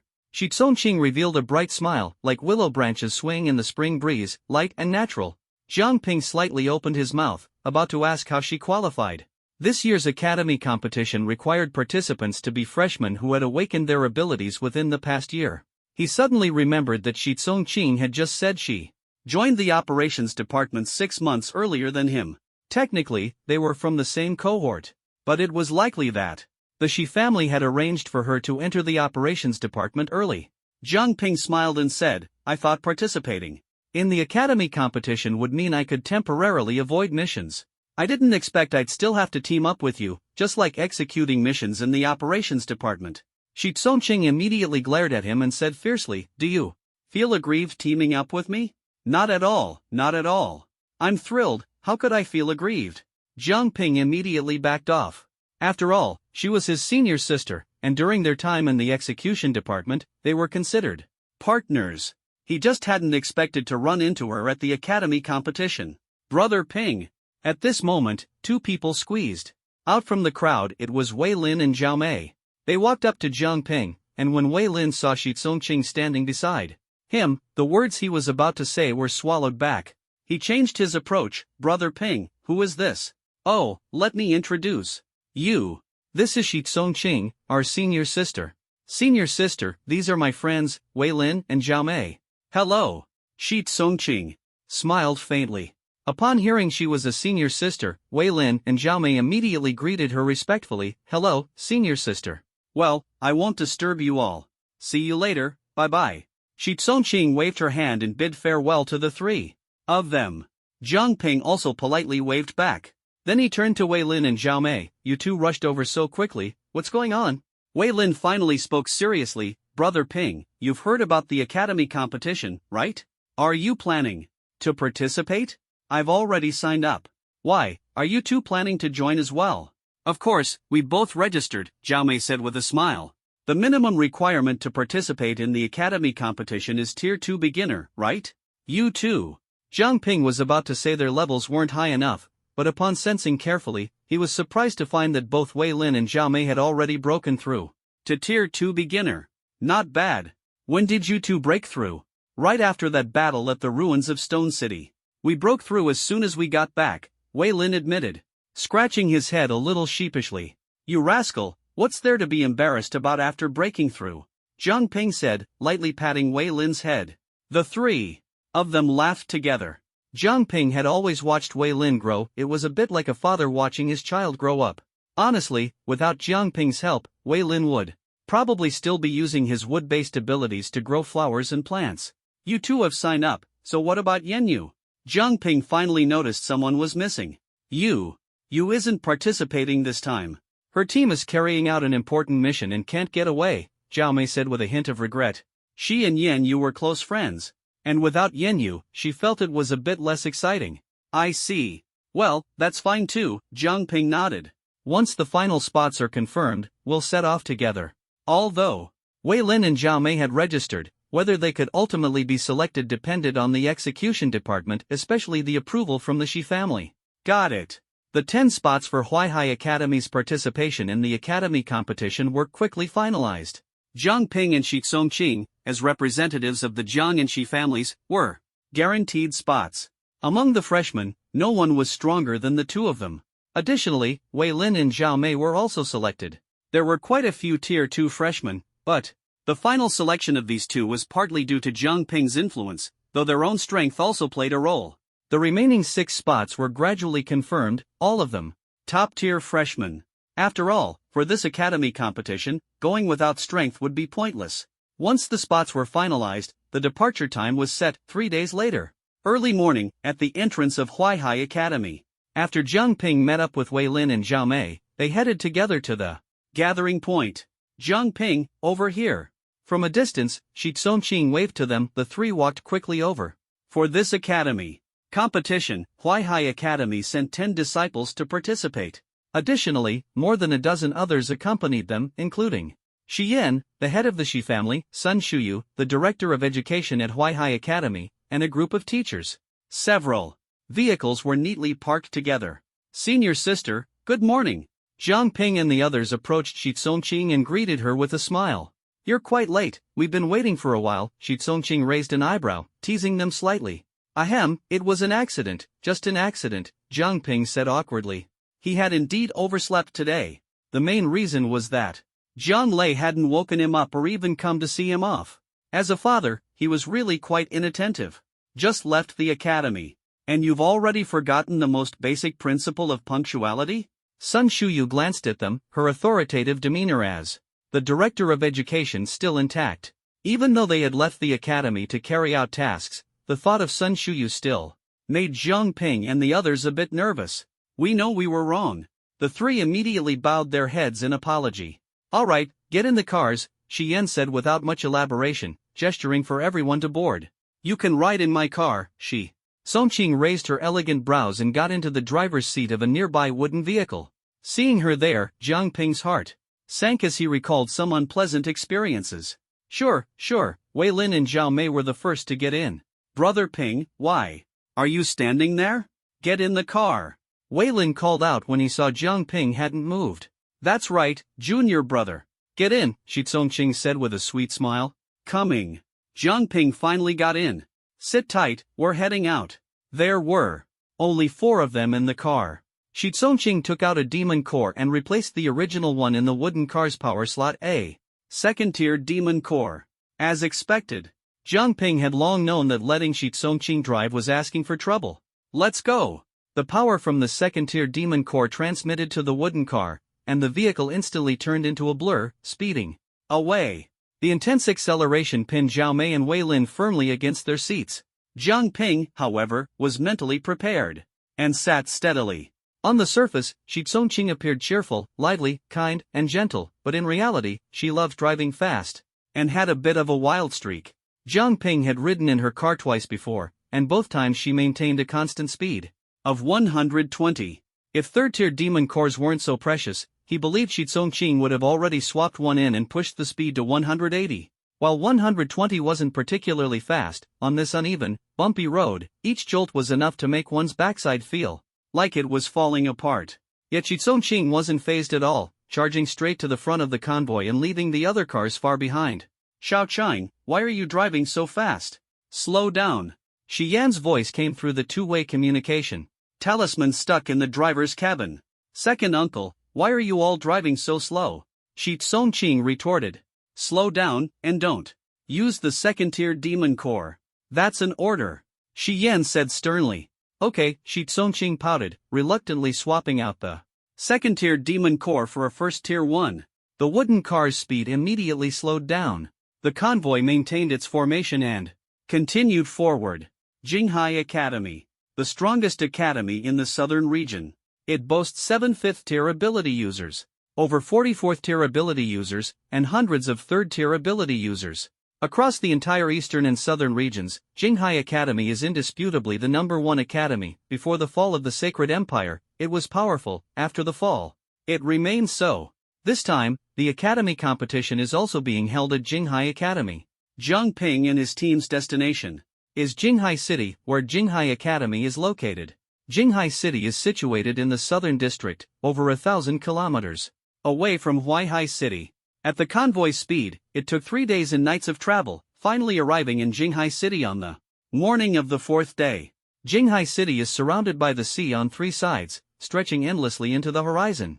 A deep moat encircles the entire city, complemented by high walls, capable of fending off most monsters. At this moment, besides the convoy from Huaihai Academy, many other academy convoys were also crossing the large bridge into Jinghai City. So this is Jinghai City? It's much more impressive than our Huaihai City. The wooden carts orderly entered Jinghai City, and Wei Lin, along with others, couldn't help but be amazed as they looked at the towering buildings, bustling crowds, and lively atmosphere. At first glance, Jinghai City was far more advanced than Huaihai City. The streets were orderly, and various entertainment venues and facilities were everywhere, something rarely seen in other cities. No wonder it's the largest city in the southern district, Jiang Ping couldn't help but exclaim. The convoy stopped at a designated parking lot in Jinghai City, where they were greeted by staff. Welcome, everyone from Huaihai Academy. The greeters were 2 young ladies dressed in formal attire and high-collared cheongsams, their smiles warm and friendly. This way, please. The young ladies led the way, and everyone followed. Jiang Ping scanned the surroundings, noticing many people from other academies walking by in different uniforms.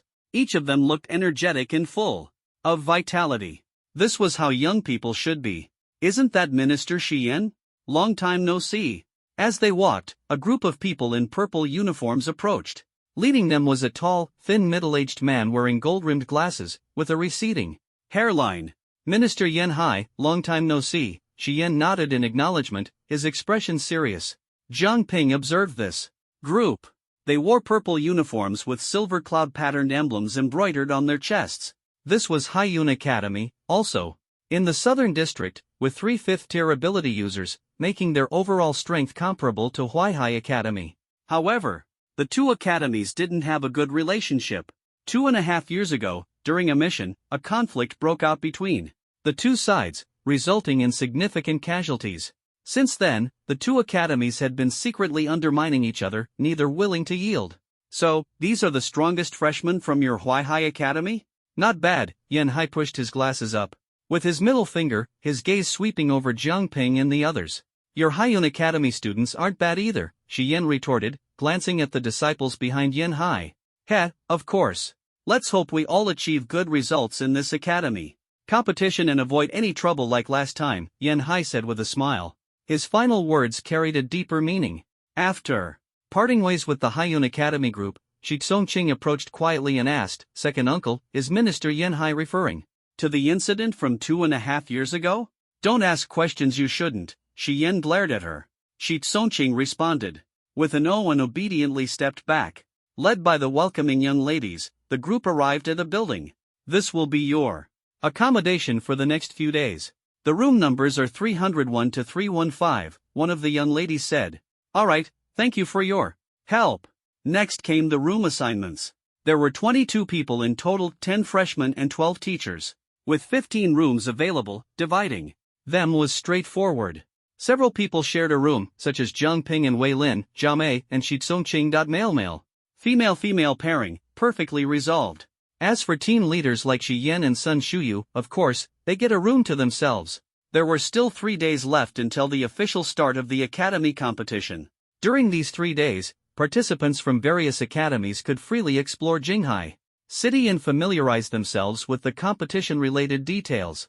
On the second day, Jiang Ping and his group began wandering around Jinghai City. Compared to Huaihai City, Jinghai City was much larger. There were also more people, though it was unclear how many were locals and how many were visitors. The feeling was akin to suddenly arriving in a bustling metropolis after leaving a quiet, unremarkable small town. The difference was truly striking. No wonder it's the largest city in the southeastern regions. Its scale is truly astonishing, Jiang Ping marveled. In such a setting, who could believe this was a city in a world where the sacred empire was in decline and beasts roamed freely? I never thought I'd see a city like this in my lifetime. I could die without regrets now, Wei Lin said with emotion. Pa. Don't say such unlucky things, spit and say it again. Zhao Mei quickly grabbed Wei Lin's ear, forcing him to spit and rephrase his words. This is your first time in Jinghai City, but I've been here once before. Actually, Jinghai City wasn't this lively before. It's only bustling now because people from all the academies have gathered here, Shi Tsongqing said, her hands clasped behind her back as she skipped lightly. Oh! Jiang Ping elongated his response. At the center of Jinghai City was a massive square, plastered with promotional materials and rules for the academy competition. The competition was divided into 3 parts: siege, duel, and team battle. Siege was conducted on an academy basis, where participants entered the beast forest outside Jinghai City and hunted beasts within a specified time. The more beasts hunted, the higher the ranking. All spoils from the forest belonged to the hunters. Duel was for sparring purposes, with academy members taking turns to battle. The participant with the most victories would win. Team battle was also for sparring, involving 5-on-5 team fights, with the team achieving the most victories emerging as the winner. The final ranking was determined by the total points from all 3 segments. While the rules seemed simple, the actual competition was extremely intense. The entire event lasted at least a month. That area looks interesting, Wei Lin. Let's go check it out. Zhao Mei suddenly noticed a particularly lively spot and dragged Wei Lin toward it. Jiang Ping helplessly watched the two quickly disappear into the crowd. He and Shi Tsongqing also prepared to follow. At that moment, a group of people wearing blue and white uniforms with ocean emblems on their chests approached them. Students from Jinghai Academy. Shao Qing, long time no see. Leading the group was a tall, sunny, and handsome young man, about the same age as Shi Tsongqing, with a radiant smile like sunlight. Jiang Ping couldn't help but silently think, a cheerful and sunny big boy. Shi Tsongqing's brows furrowed slightly, and a hint of displeasure appeared on her face. As she said, Lin Yun, what do you want?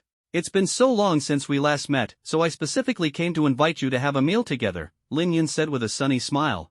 If it were any other girl, she would have been utterly charmed by his smile. But Shi Tsongqing practically had disdain written all over her face. Sorry, I'm busy, Shi Tsongqing declined. Lin Yun didn't get angry and turned to Jiang Ping, saying, you can go have fun on your own. I have some things to discuss privately with Shao Qing. Lin Yun's gaze was meaningful, while the two people beside him carried hostility. Jiang Ping sensed their levels, both were at mid-level tier 3, while Lin Yun was at high-level tier 3. Sorry, Our senior sister doesn't want to talk to you, Jiang Ping said calmly, pulling Shi Tsongqing behind him. Lin Yun saw Jiang Ping dare to touch Shi Tsongqing, his eyes narrowing slightly with a dangerous glint, though his lips still held a smile. What's your name? My nickname isn't worth mentioning, I wouldn't want to disturb young Master Lin's ears, Jiang Ping replied, his expression unchanged. Lin Yun's smile instantly vanished, his gaze turning icy. It seems the people from Huaihai Academy have quite the temper. But this isn't Huaihai City, so I suggest you restrain yourselves. As soon as he finished speaking, Lin Yun bypassed Jiang Ping and reached out to grab Shi Tsongqing. Hey, Jiang Ping called out. Lin Yun instinctively looked over. What he saw was a pair of crimson Sharingan. Bang! With just one glance, Lin Yun felt as if his head had been struck heavily. His vision went black, and he collapsed to the ground without warning, falling into a deep sleep like a baby. Youth is wonderful, falling asleep so easily. Lin Yun? The sudden scene terrified the two people beside him. They quickly helped Lin Yun up, but no matter how they called him, he wouldn't wake up. Let's go, Jiang Ping said, taking the opportunity to pull Shi Tsongqing away quickly. Jiang Ping led Shi Tsongqing into the crowd, stopping only when he was sure the two people weren't chasing them. Did you just use an illusion technique on Lin Yun? Shi Tsongqing asked curiously. Yes, Jiang Ping nodded. Hearing his admission, Shi Tsongqing's face showed surprise, and she blinked. After a while, she said, do you know who Lin Yun is? You actually dared to use an illusion technique on him. I don't know. Who is he? Jiang Ping asked. Lin Yun is the son of Lin Hai, the dean of Jinghai Academy. Jiang Ping. It seemed he had provoked a big shot. Should I undo the illusion and let you accompany him for a meal? Shi Tsongqing said helplessly. Jiang Ping was speechless. Fortunately, before she could start scolding him, Jiang Ping quickly changed his tone with a cheeky smile. How could I be that kind of person? No matter who it is, if they dare to bully senior sister, I absolutely won't let them off. Full of survival instinct. That's more like it. And also, can you let go of my hand now? You've held it long enough. Ahem. Being called out so directly, Jiang Ping felt a bit awkward and released Shi Tsongqing's hand. Senior sister, don't misunderstand. It was just an emergency, I absolutely didn't mean to take advantage of you. Shi Tsongqing's pretty face leaned slightly closer, her eyes mischievous. I didn't say anything, but you're so eager to explain, do you have a guilty conscience? I don't. I really don't. Seeing him flustered and at a loss from her teasing, Shi Tsongqing's eyes curved with laughter. Alright, I won't tease you anymore. Hurry up and go meet your two classmates. Got it. Jiang Ping felt like he had escaped a cage and secretly breathed a sigh of relief. They quickly found Wei Lin and Zhao Mei. These two had no idea about what had happened between Jiang Ping and Lin Yun. Jiang Ping didn't tell them either, and after wandering around for a while, they returned. The next day, Shi Yan and Sun Shuyu gathered them to discuss the precautions for the upcoming academy competition. In the room, I'll briefly go over the key points to note for this academy competition, Shi Yan began. First, the encirclement phase mainly involves hunting beasts, with few restrictions, but you must pay attention to safety and act within your limits. Just make sure not to end up in the last few places. Also, do not get into conflicts with people from other academies, and absolutely do not snatch others' demon cores, that would be against the rules. Second, both team battles and duels are primarily for practice, stop when appropriate and just do your best. Third, during the entire competition, maintain a friendly attitude and show good manners, especially avoiding conflicts with the academies from the Southern District and Jinghai Academy. Understood? Understood, everyone nodded. Only Jiang Ping and Shi Tsongqing felt a bit uneasy. After all, they had just had a minor disagreement with people from Jinghai Academy yesterday, and the other party happened to be the son of Jinghai Academy's principal. However, they didn't tell Shi Yan and Sun Shuyu about it. After all, it wasn't something worth bragging about, and they preferred to keep it under wraps. Jiang Ping thought to himself, surely Lin Yun wouldn't be petty enough to report them over such a trivial matter, right? Alright, you can all leave now. Jiang Ping and Xiao Qing, stay behind, Shi Yan waved, signaling the others to leave first. Only Jiang Ping and Shi Tsongqing remained. The two exchanged glances and blinked. Could it be that Lin Yun was really so shameless as to report them over such a small matter? Shi Yan and Sun Shuyu didn't notice their guilty expressions and asked, do you know why I asked you to stay behind? We know. The two lowered their heads in unison. Oh, seems like you're quite confident, Shi Yan said with a smile. That's right, you two are the strongest students in our academy in terms of overall ability for this year's inter-academy competition. Since you both belong to the operations department, your combat experience and teamwork are excellent. The two looked up, somewhat surprised. It turned out Shi Yan wasn't here to criticize them but to praise them. They were startled. For this year's inter-academy competition, you bear significant responsibilities, especially in the segments involving hunting demon beasts and team battles. You must take on key roles, Shi Yan said seriously. Oh, Shi Tsongqing responded indifferently. Since it wasn't about Lin Yun, she didn't care much. She wasn't particularly invested in the inter-academy competition. Don't be so apathetic, Sun Shuyu noticed her casual attitude and became stern. Participating in the competition isn't just about winning or losing, the most important thing is to build good relationships with the academies from the Southern District, paving the way for future collaboration between our southeastern districts. If you encounter people from Jinghai Academy or other academies in the Southern District, try to give way to them. Let strength speak for itself, why should we give way? Jiang Ping muttered under his breath. Sun Shuyu glared at him, if you disrupt the competition, I'll have you expelled from the academy immediately. Jiang Ping shut his mouth instantly. Expulsion was the most severe punishment. The academy had the ultimate authority to expel any student if it wished. Of course, Sun Shuyu was merely threatening him. As the director of education, she didn't have the authority to expel students. But she could make a proposal. You two need to take this seriously. This inter-academy competition is extremely important for the southeastern districts. If anyone causes trouble, I won't let it slide. Shi Yan also warned them. The two responded with a half-hearted "oh. Alright, you can leave now." Shi Yan didn't want to look at them any longer and waved them off. Got it. The two quickly made their escape. As the countdown to the inter-academy competition began, Jinghai City also welcomed a surge of people. Dozens of academies from the southeastern districts gathered here. Thousands of people poured in, making Jinghai City exceptionally lively. The opening ceremony of the inter-academy competition officially commenced on the third day. On this day, Jiang Ping and his companions dressed neatly and gathered at the grand square of Jinghai Academy. Thousands of people were present, with many onlookers surrounding them. Each academy stood in their designated positions. On the high platform sat the principal, vice principal, head of the executive department, and the director of education of Jinghai Academy. Representatives from other academies were seated on both sides. Shi Yan, as the representative of Huaihai Academy, was also seated on the high platform. Once everyone had arrived, Jinghai Academy's principal, Lin Hai, stood up, cleared his throat, and said, "Today marks the first joint academy competition between the two southeastern regions, held on this beautiful day." His voice was not loud, but it was wrapped in spiritual energy, allowing it to be clearly heard by everyone present. Jiang Ping looked at Lin Hai attentively, feeling that he looked somewhat familiar. He resembled Lin Yun quite a bit. However, at this moment, Lin Yun was seated below in Jinghai Academy's designated area. Lin Hai was the quintessential principal. His voice was calm and rhythmic, and he spent half an hour on pleasantries before finally getting to the main topic. First, let me explain the rules for the first segment. Point allocation for hunting.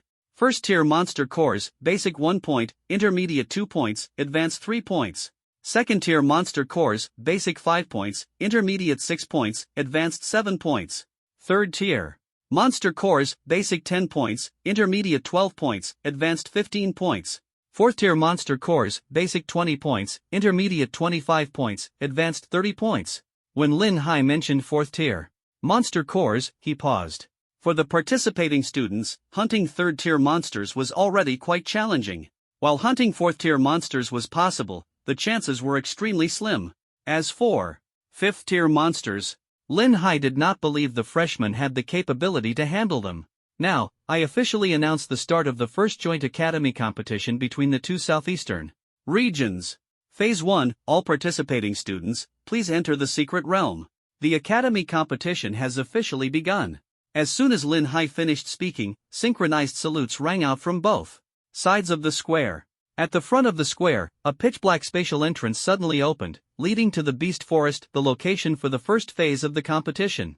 This spatial passage was crafted using special spatial stones and could lead to a fixed location.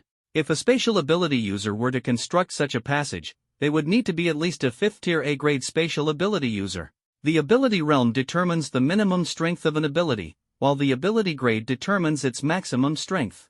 Within the same realm, the higher the ability grade, the stronger the power. And vice versa. Although Jinghai Academy was financially well off, it did not have a 5th tier spatial ability user to personally construct the passage. After all, spatial abilities are a rare type, second only to holy abilities. Currently, there are no 5th tier spatial ability users in the two southeastern regions. Next to the entrance was a platform responsible for distributing spatial stones to each participant. If a student encountered danger in the Beast Forest, they could crush the spatial stone to be transported back. However, crushing the spatial stone meant forfeiting their qualification to continue in the competition. Jiang Ping and his group queued up to receive their spatial stones and then entered the spatial passage. After a moment of disorienting flashes, they disappeared from the square and reappeared in a lush, verdant forest. The 10 students from Huaihai Academy were grouped together. Jiang Ping and Shi Tsongqing served as the team leaders. This had been decided beforehand. After all, they had the highest realms, with one at 2nd tier advanced and the other at 3rd tier intermediate. The other 8 were all at 2nd tier intermediate or basic levels. This was already the strongest lineup among the freshmen of Huaihai Academy. However, they still could not compare to Jiang Ping and Shi Tsongqing. More importantly, the two were the only official members of the executive department, a status that was unmatched. Qi Yan and Sun Shuyu also handed over the captain's responsibilities to them. Everyone quickly scanned their surroundings. Dense jungle, no sign of students from other academies. In the distance, the faint roars of beasts could be heard. Senior sister, what should we do next? Jiang Ping quickly shifted the responsibility to Shi Tsongqing. He had no intention of worrying about such matters. The others also turned their eyes to Shi Tsongqing, waiting for her instructions. Feeling the pressure from everyone's gaze, Shi Tsongqing glared fiercely at Jiang Ping. Jiang Ping turned his head, pretending not to notice. The first phase lasts 5 days. We need to hunt as many beasts as possible and collect their beast cores. Since we are unfamiliar with the forest, we cannot split up. We must maintain formation and search for hunting opportunities together. Shi Tsongqing immediately assumed the role of captain. As an official executor, the training she had received in the execution department far exceeded that of the others. Although Jiang Ping was also an executor, he had only joined a month ago and lacked her experience. Thus, he had no choice but to follow her lead. The 10-person team advanced in an orderly manner toward the depths of the beast forest. In the past, they had always feared beasts, but now they actively sought them out. The forest was teeming with beasts, and within less than 10 minutes, the group encountered a few first-tier beasts, which they easily dispatched. Another 10 minutes later, they came across a group of first-tier beasts, among which were a few second-tier ones. Although it took some time, they managed to eliminate them without sustaining any injuries. This doesn't seem so difficult. It's pretty easy. Someone in the team began to get a little overconfident. With their numbers, there was hardly any beast group that could stand in their way. That was until a group of decay serpents appeared ahead, most of them early second tier, with a few mid-second tier ones. Over a dozen decay serpents. These serpents were pitch black, resembling withered branches and leaves. They were massive, over 10 meters long, and flicked their bright red tongues. Decay serpents, be careful. Shi Tsongqing raised her hand to signal, and everyone quickly spread out into formation, observing the creatures ahead. Decay serpents were venomous beasts, and their poison was particularly dangerous, highly corrosive. Once poisoned, the body would rapidly decay and wither, and life force would quickly drain away. Among second-tier beasts, decay serpents were one of the most troublesome types, and few dared to provoke them lightly. Senior sister, what should we do now? Should we go around or engage them? Someone asked in a low voice. The corrosive poison of the decay serpents is too dangerous. For safety's sake, let's take a detour, Shi Tsongqing decided after some thought, opting to avoid a direct confrontation. She herself wasn't afraid of the decay serpents, but most of the team were novices lacking combat experience. Facing such insidious beasts, it was better to avoid unnecessary risks. All right. Clearly, no one wanted to clash head-on with the decay serpents. Although they had never actually fought decay serpents, they knew from the Academy's Beast Encyclopedia that decay serpents ranked among the top 5 second-tier beasts, making them formidable opponents. Just as they turned to take a detour, another team appeared behind them, students from Haiyun Academy. Aren't these students from Huaihai Academy? Scared of decay serpents already? What a bunch of cowards. The leader was a girl dressed flamboyantly, with heavy makeup, exuding an air of disdain. If you're not afraid, go ahead. Shi Tsongqing paid no attention to her taunts and generously stepped aside. Students from Haiyun Academy are known for their bravery. I'd like to see if the rumors are true. Humph, we'll go. Who's afraid of whom? The girl snorted coldly and shouted to the people behind her, charge. Take down all these corrupt serpents and show these cowards the power of Haiyun Academy. Yes. The people from Haiyun Academy, full of morale, charged forward with the girl. Hiss. The corrupt serpent. Swarm was startled and began to fight back, engaging in a fierce battle with the people from Haiyun Academy. Haiyun Academy's water-based abilities are quite famous. They do have an advantage against the corrupt serpents. Although not particularly fond of them, Shi Tsongqing still acknowledged their strength. It was well known that water-based abilities were the most effective against corrosive toxins, and Haiyun Academy was renowned for its water-based abilities. Jiang Ping, however, had a different opinion. I don't think they're a match for the corrupt serpent swarm at all. Shi Tsongqing said nothing, merely watching the battle unfold.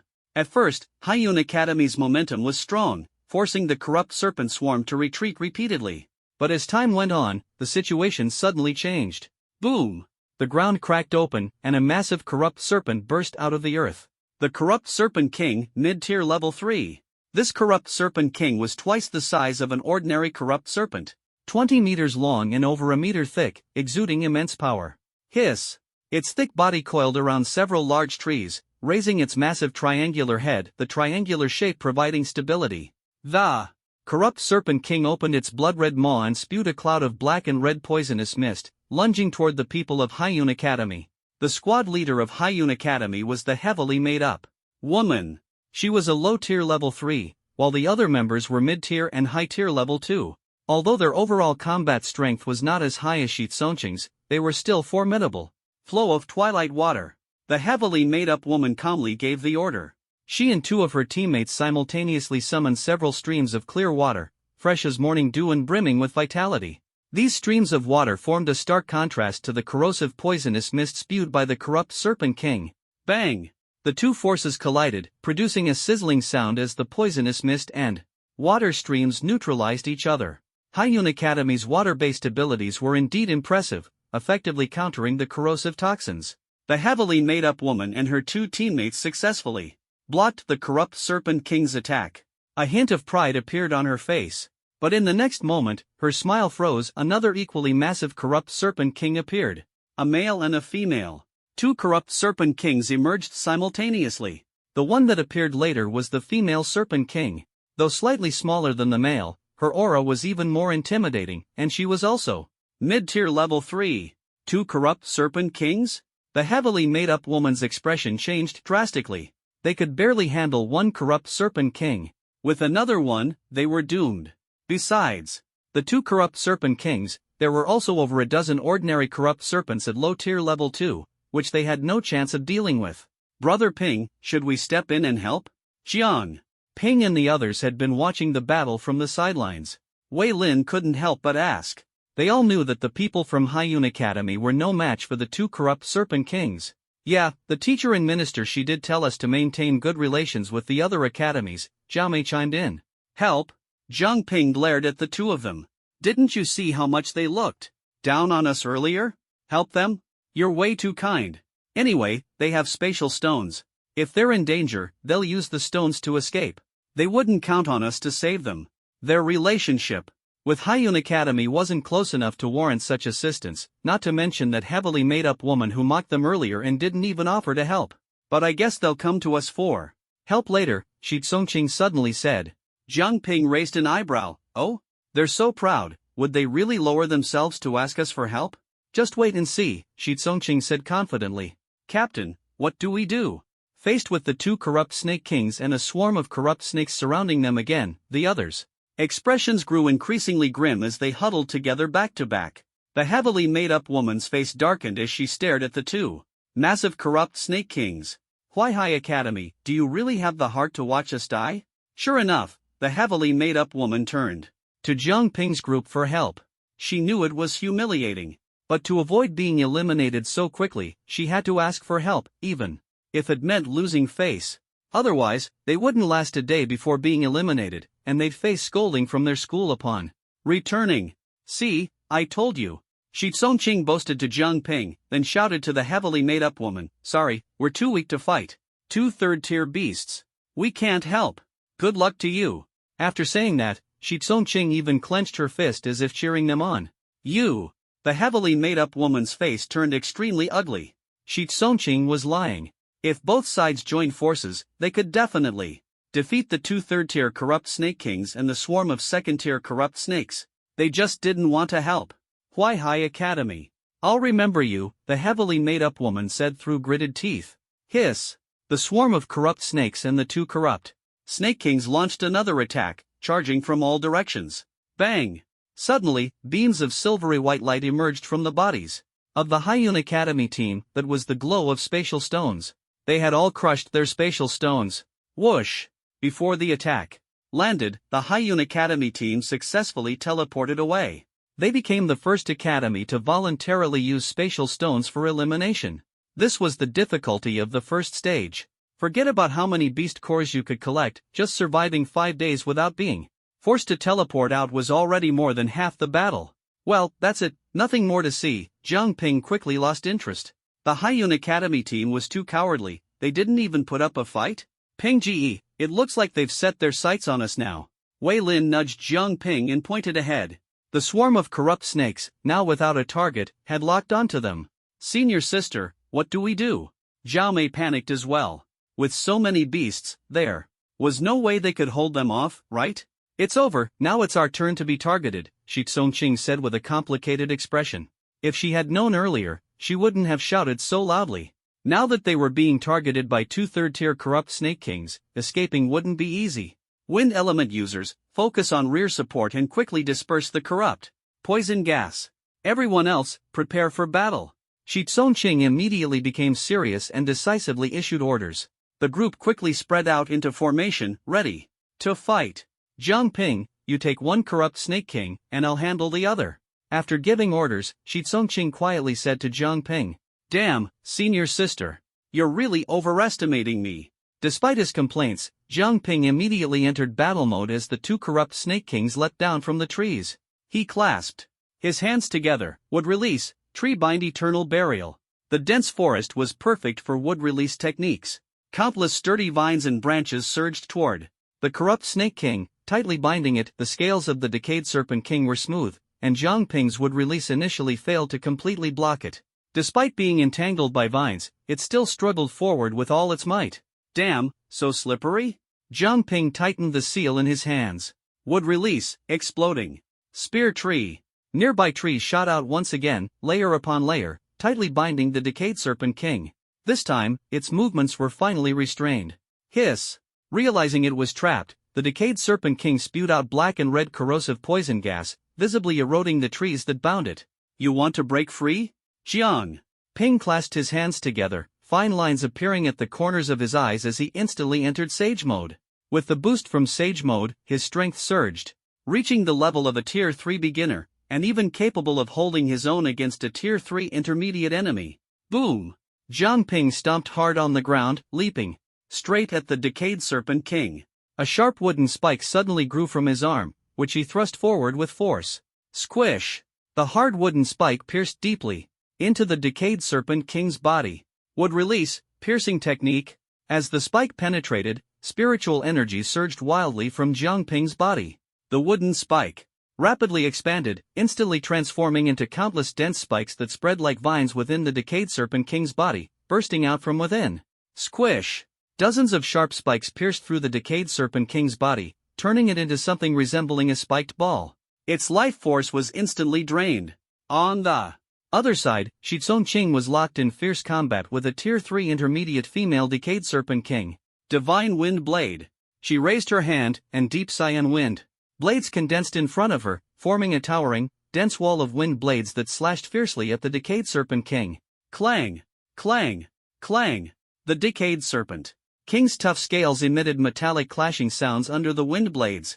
The powerful wind blades only managed to leave a few shallow marks on its scales. Whoosh! The Decayed Serpent King's massive tail swept across, knocking down several large trees in its path, then coiling around them and hurling them fiercely at Shi Tsongqing. Shi Tsongqing unfolded a pair of cyan wind wings behind her, quickly pulling away to maintain distance. Despite its massive body, the Decayed Serpent King was incredibly fast. It effortlessly uprooted several thick trees, using them as projectiles to hurl at Shi Tsongqing. Relying on her wind element's speed advantage, Shi Tsongqing nimbly dodged each attack. Falling Water Blossom. She countered by summoning two enormous water serpents, as large as the Decayed Serpent King itself. The water serpents opened their jaws wide and bit down fiercely on the Decayed. She wasn't surprised at all that Jiang Ping could single-handedly kill the Tier 3 low-level Corrupt Serpent King. She had witnessed Jiang Ping's strength firsthand, which was far greater than it appeared. This was also the confidence that allowed her to lead the team in a head-on fight against a large group of Corrupt Serpent Kings. After taking down two Corrupt Serpent Kings, the two of them immediately joined the others in battling the swarm of Corrupt Serpents. After nearly half an hour of fierce fighting, they finally exterminated the entire swarm. Some were lightly injured, but they were quickly healed by Shi Tsongqing and another water element healer in the team, Zhao Mei. Among the 10 members of the team, only Shi Tsongqing and Zhao Mei were water element users, serving as healers. Therefore, unless necessary, Shi Tsongqing and Zhao Mei generally did not engage in direct combat. However, as the one with the highest cultivation level, Shi Tsongqing had to step in personally when faced with particularly tough battles.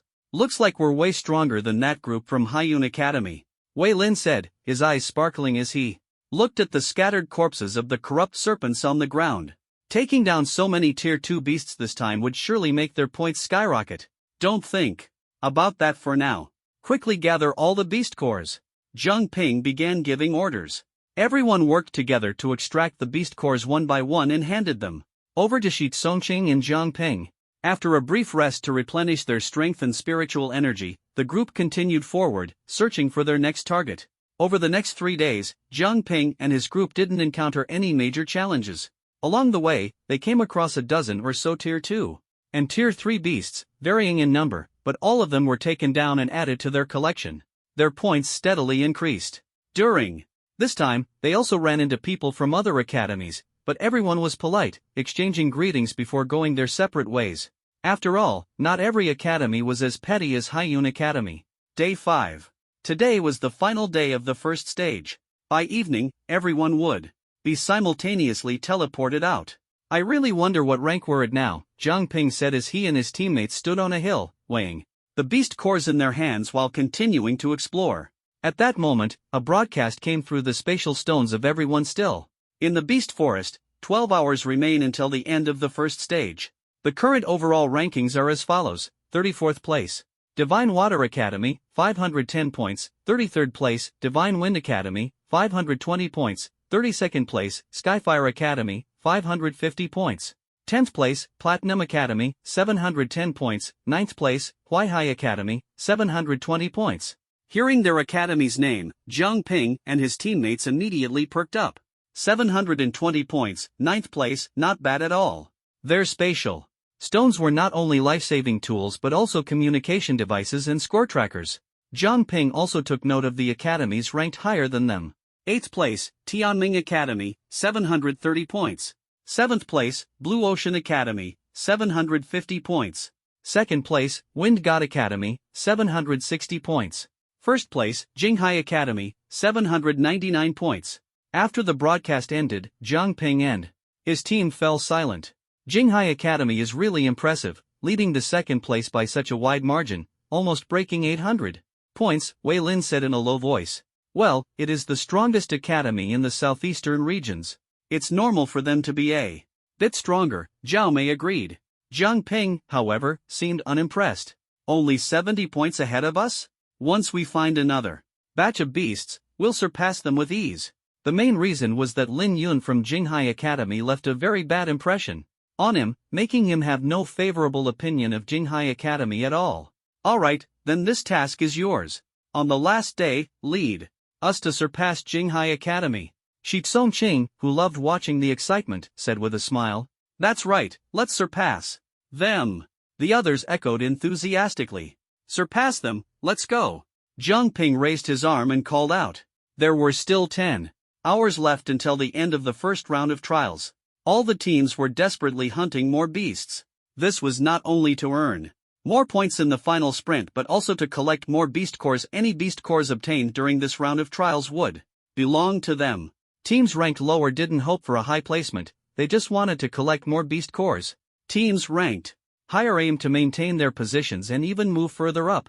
Zhang Ping and his group wandered in the beast forest for a long time but didn't encounter any beasts. Clearly, after so many days, the low-level beasts in the outer areas had already been cleared out.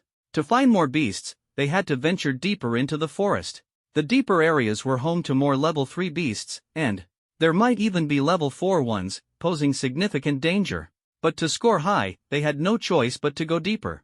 Zhang Ping and his group decided to venture into the forest to hunt higher-level beasts and raise their team's point ceiling.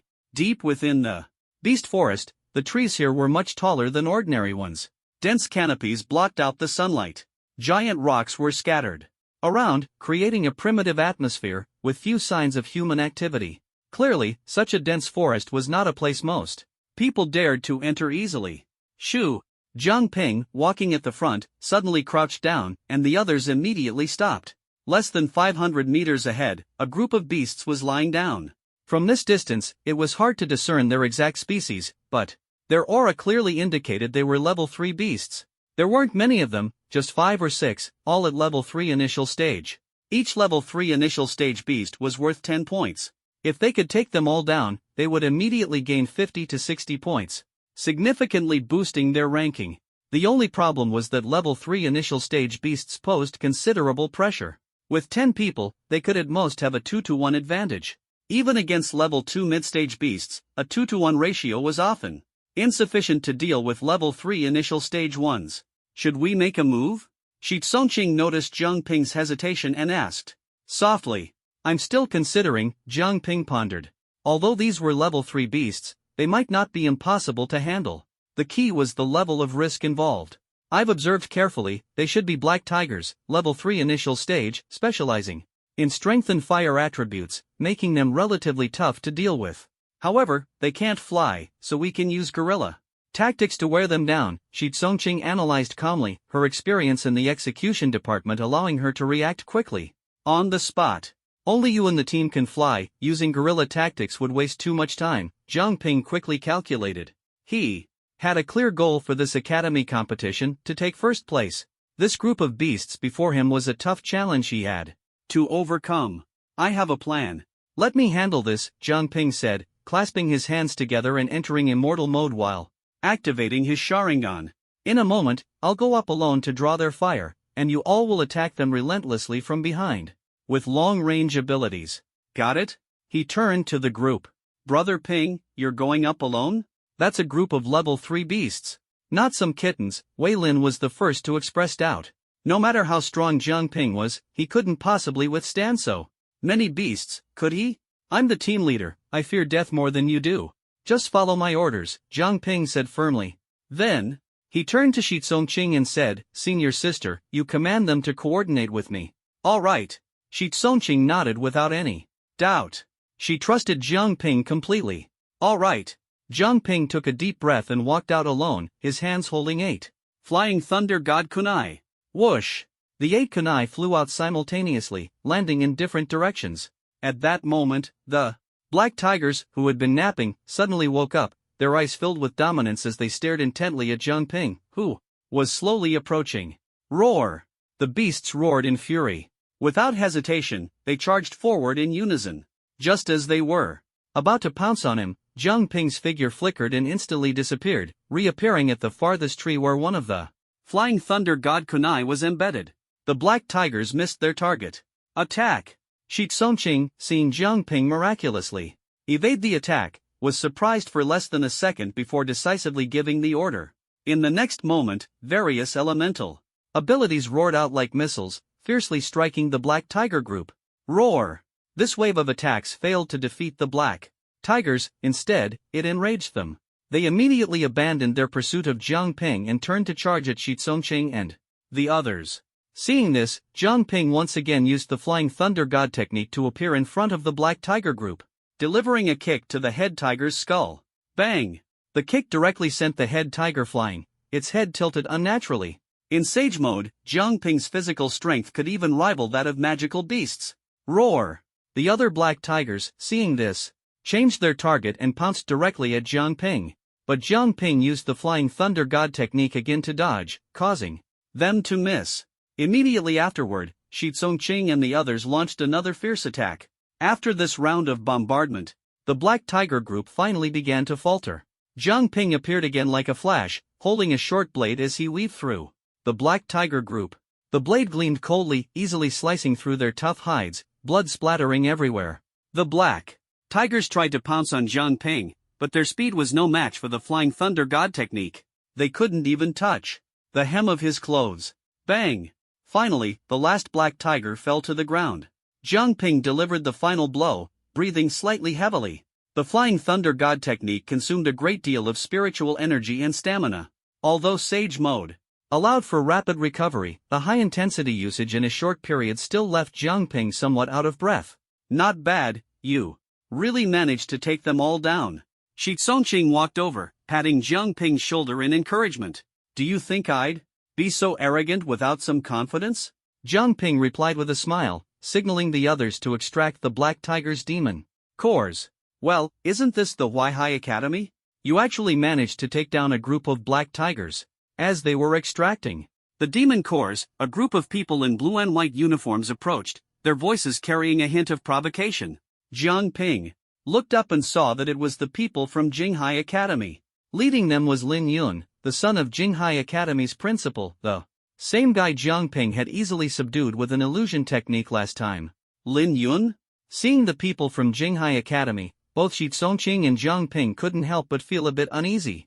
After all, just a few days ago, they had made Lin Yun sleep soundly. 6 Black Tigers, 60 points. Huaihai Academy's score has risen to 780 points. Not bad. Lin Yun smiled warmly, as if he had forgotten about being subdued earlier. Thanks for the compliment. Hopefully, we can catch up to you. Shi Tsongqing responded indifferently. A tall, cold woman beside Lin Yun snorted, You? Catch up to us? How arrogant. Ha ha ha. The others laughed mockingly. Faced with such blatant ridicule, the people from Huaihai Academy were visibly displeased. Although your Jinghai Academy is strong, our points are almost the same. Is it really necessary to mock us like this? Zhao Mei retorted discontentedly, her voice tinged with sarcasm. The aloof woman narrowed her eyes slightly, a cold glint flashing through them as she stepped forward, exuding an oppressive aura. Tier 3 advanced. The same level as Lin Yun. Feeling the pressure, Zhao Mei's chest tightened, making it hard for her to breathe. Shi Tsongqing quickly stepped forward to help alleviate the pressure, snorting lightly, What? Everyone can speak, but we can't refute? She despised the people from Jinghai Academy, the most arrogant, self-righteous, and petty. Xinglan. Seeing the tense atmosphere, Lin Yun softly stopped the aloof woman. The woman restrained her aura, coldly staring at Shi Tsongqing. Shao Chang. Lin Yun stepped forward, trying to get closer to Shi Tsongqing. Jiang Ping silently moved in front of Shi Tsongqing, saying nothing, only quietly staring at Lin Yun. Lin Yun's smile froze slightly, remaining silent as his gaze fell on Jiang Ping. In a voice only the two of them could hear, he said, Your illusion techniques are impressive. If there's a chance, I must learn more from you. Jiang Ping raised an eyebrow but said nothing, feigning indifference. At that moment, an angry roar suddenly echoed from afar. The forest was quickly pushed aside, and a massive figure appeared before everyone. It was a giant black bear, as tall as a one-story building, with thick skin and solid flesh, exuding a powerful aura. Its mere presence created a sense of oppression. Rampaging Black Bear, Tier 4 Beginner. Strength type, Earth type, Fire type. The rampaging Black Bear had clearly noticed the group of people. Driven by its hostility toward humans, it charged directly at them. Tier 4 Beginner. Retreat. Sensing the aura of the rampaging Black Bear, Jiang Ping and Shi Tsongqing immediately instructed the others to retreat quickly. Humph, it's just a Tier 4 beginner, and you're already scared like this? Useless. Xinglan sneered disdainfully. The people from Jinghai Academy, on the other hand, did not retreat but instead assumed a battle stance. Attack! Lin Yun decisively ordered, and the others quickly spread out into formation to confront the rampaging Black Bear. Brother Ping, are we just going to leave like this? After retreating several hundred meters, Wei Lin saw them starting to fight and couldn't help but ask. What, you want to go up and help? Jiang Ping glanced at him. No. I mean, the points for this tier 4 beast are very high. If we can get them, not only can we increase our score, but we can also reduce Jinghai Academy's points, killing 2 birds with 1 stone. Wei Lin explained. Humph. You dare to compete with Jinghai Academy for points? Quite bold. Hee, I'm just trying to help Brother Ping achieve the goal of taking first place. Wei Lin scratched his head sheepishly. Jiang Ping nodded, seriously considering Wei Lin's words. If they could take down this rampaging black bear, it would indeed quickly narrow the gap with Jinghai Academy. Jiang Ping's goal was first place. For the reward of first place, no, for the honor of Huaihai Academy. He decided to take a gamble. You all retreat first. I'll stay behind to see if there's an opportunity. The people from Jinghai Academy might not necessarily lose to the rampaging Black Bear, and Jiang Ping didn't want everyone to waste time. Staying behind alone won't help. Even if they can't defeat it, you're not its match either. I'll stay with you, Shi Tsongqing said. If you're staying, then I'm staying too, Wei Lin said, unwilling to be left out. Watching them compete to stay, Jiang Ping felt a bit speechless. Do you really think you can succeed in a sneak attack? You still have a mission, you can't stay. Jiang Ping sternly stopped them. At the same time, he took out 2 flying thunder God kunai and handed them to Shi Tsongqing and Wei Lin, saying, take these weapons. If my sneak attack fails, you can use them to find me. After speaking, Jiang Ping didn't give them a chance to argue and pushed them away. On the other side, Lin Yun and his team were fiercely battling a berserk black bear. They were all elite students from Jinghai Academy, 3rd-tier ability users, with the highest reaching 3rd-tier advanced level. 10 3rd-tier ability users were not struggling against a 4th-tier beginner level berserk black bear. Wind cage. Qinglan raised his hand, and a pale cyan whirlwind rose in front of him, transforming into a cage that firmly trapped the berserk black bear. 4 thunder formation. 4 thunder element ability users acted simultaneously, summoning several massive purple lightning bolts from the sky, striking the black bear fiercely. Boom! The berserk black bear was heavily hit, and even its thick skin couldn't withstand it, causing it to kneel on the ground. The continuous attacks made it let out a roar of anger. The final blow was left to Lin Yun. He gripped his spear, leaped into the air, and the spear tip gathered lightning, like a dragon emerging from the sea, fiercely piercing the top of the black bear's head. Bang! The lightning penetrated its entire body, and the black bear collapsed heavily to the ground. Easy. Lin Yun confidently put away his spear and walked toward the black bear, preparing to pry open its skull to retrieve the demon core. At that moment, the black bear, which should have been dead, suddenly opened its eyes. Roar! An unprecedentedly violent aura erupted, and the black bear's fur instantly ignited into flames, forming a sea of fire that spread in all directions. Lin Yun and his team turned pale and quickly retreated, but a few still failed to evade and were burned. At this moment, the berserk black bear's aura unexpectedly surged, reaching 4th tier, intermediate level. This is Blood Fury? Lin Yun and his team looked grim. Blood Fury was a special ability of strength type demon beasts, capable of activating their bloodline in a short time to greatly enhance their power. Roar! As Blood Fury activated, the flames on the black bear's body turned blood red, and its fists slammed heavily into the ground. Crack! The hard stones on the ground shattered and flew up, knocking many people away. The black bear turned into a black shadow, charging violently toward Lin Yun. Bold beast! Lin Yun swung his spear, lightning flashing, directly stabbing at the berserk black bear. Boom! As the spear drew an astonishing arc, the rebound force fiercely sent Lin Yun flying. But the berserk black bear didn't fare much better. In its blood fury state, its defense was significantly weakened, and Lin Yun's spear left a deep wound. Formed the array. Qinglan and the others quickly regained their combat stance. Facing a 4th-tier intermediate-level demon beast, they showed no fear.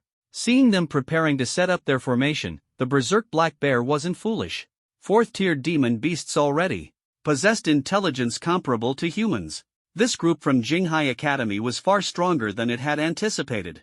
If it continued to fight, it might not win.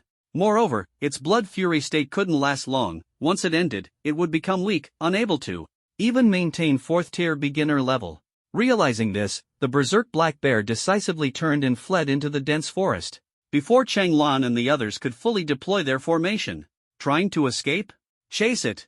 Seeing the berserk black bear attempting to flee, Lin Yun immediately shouted for everyone to pursue, but their familiarity with the beast forest was far inferior to the rampaging black bear, and their speed was much slower. Before long, the rampaging black bear had widened the distance.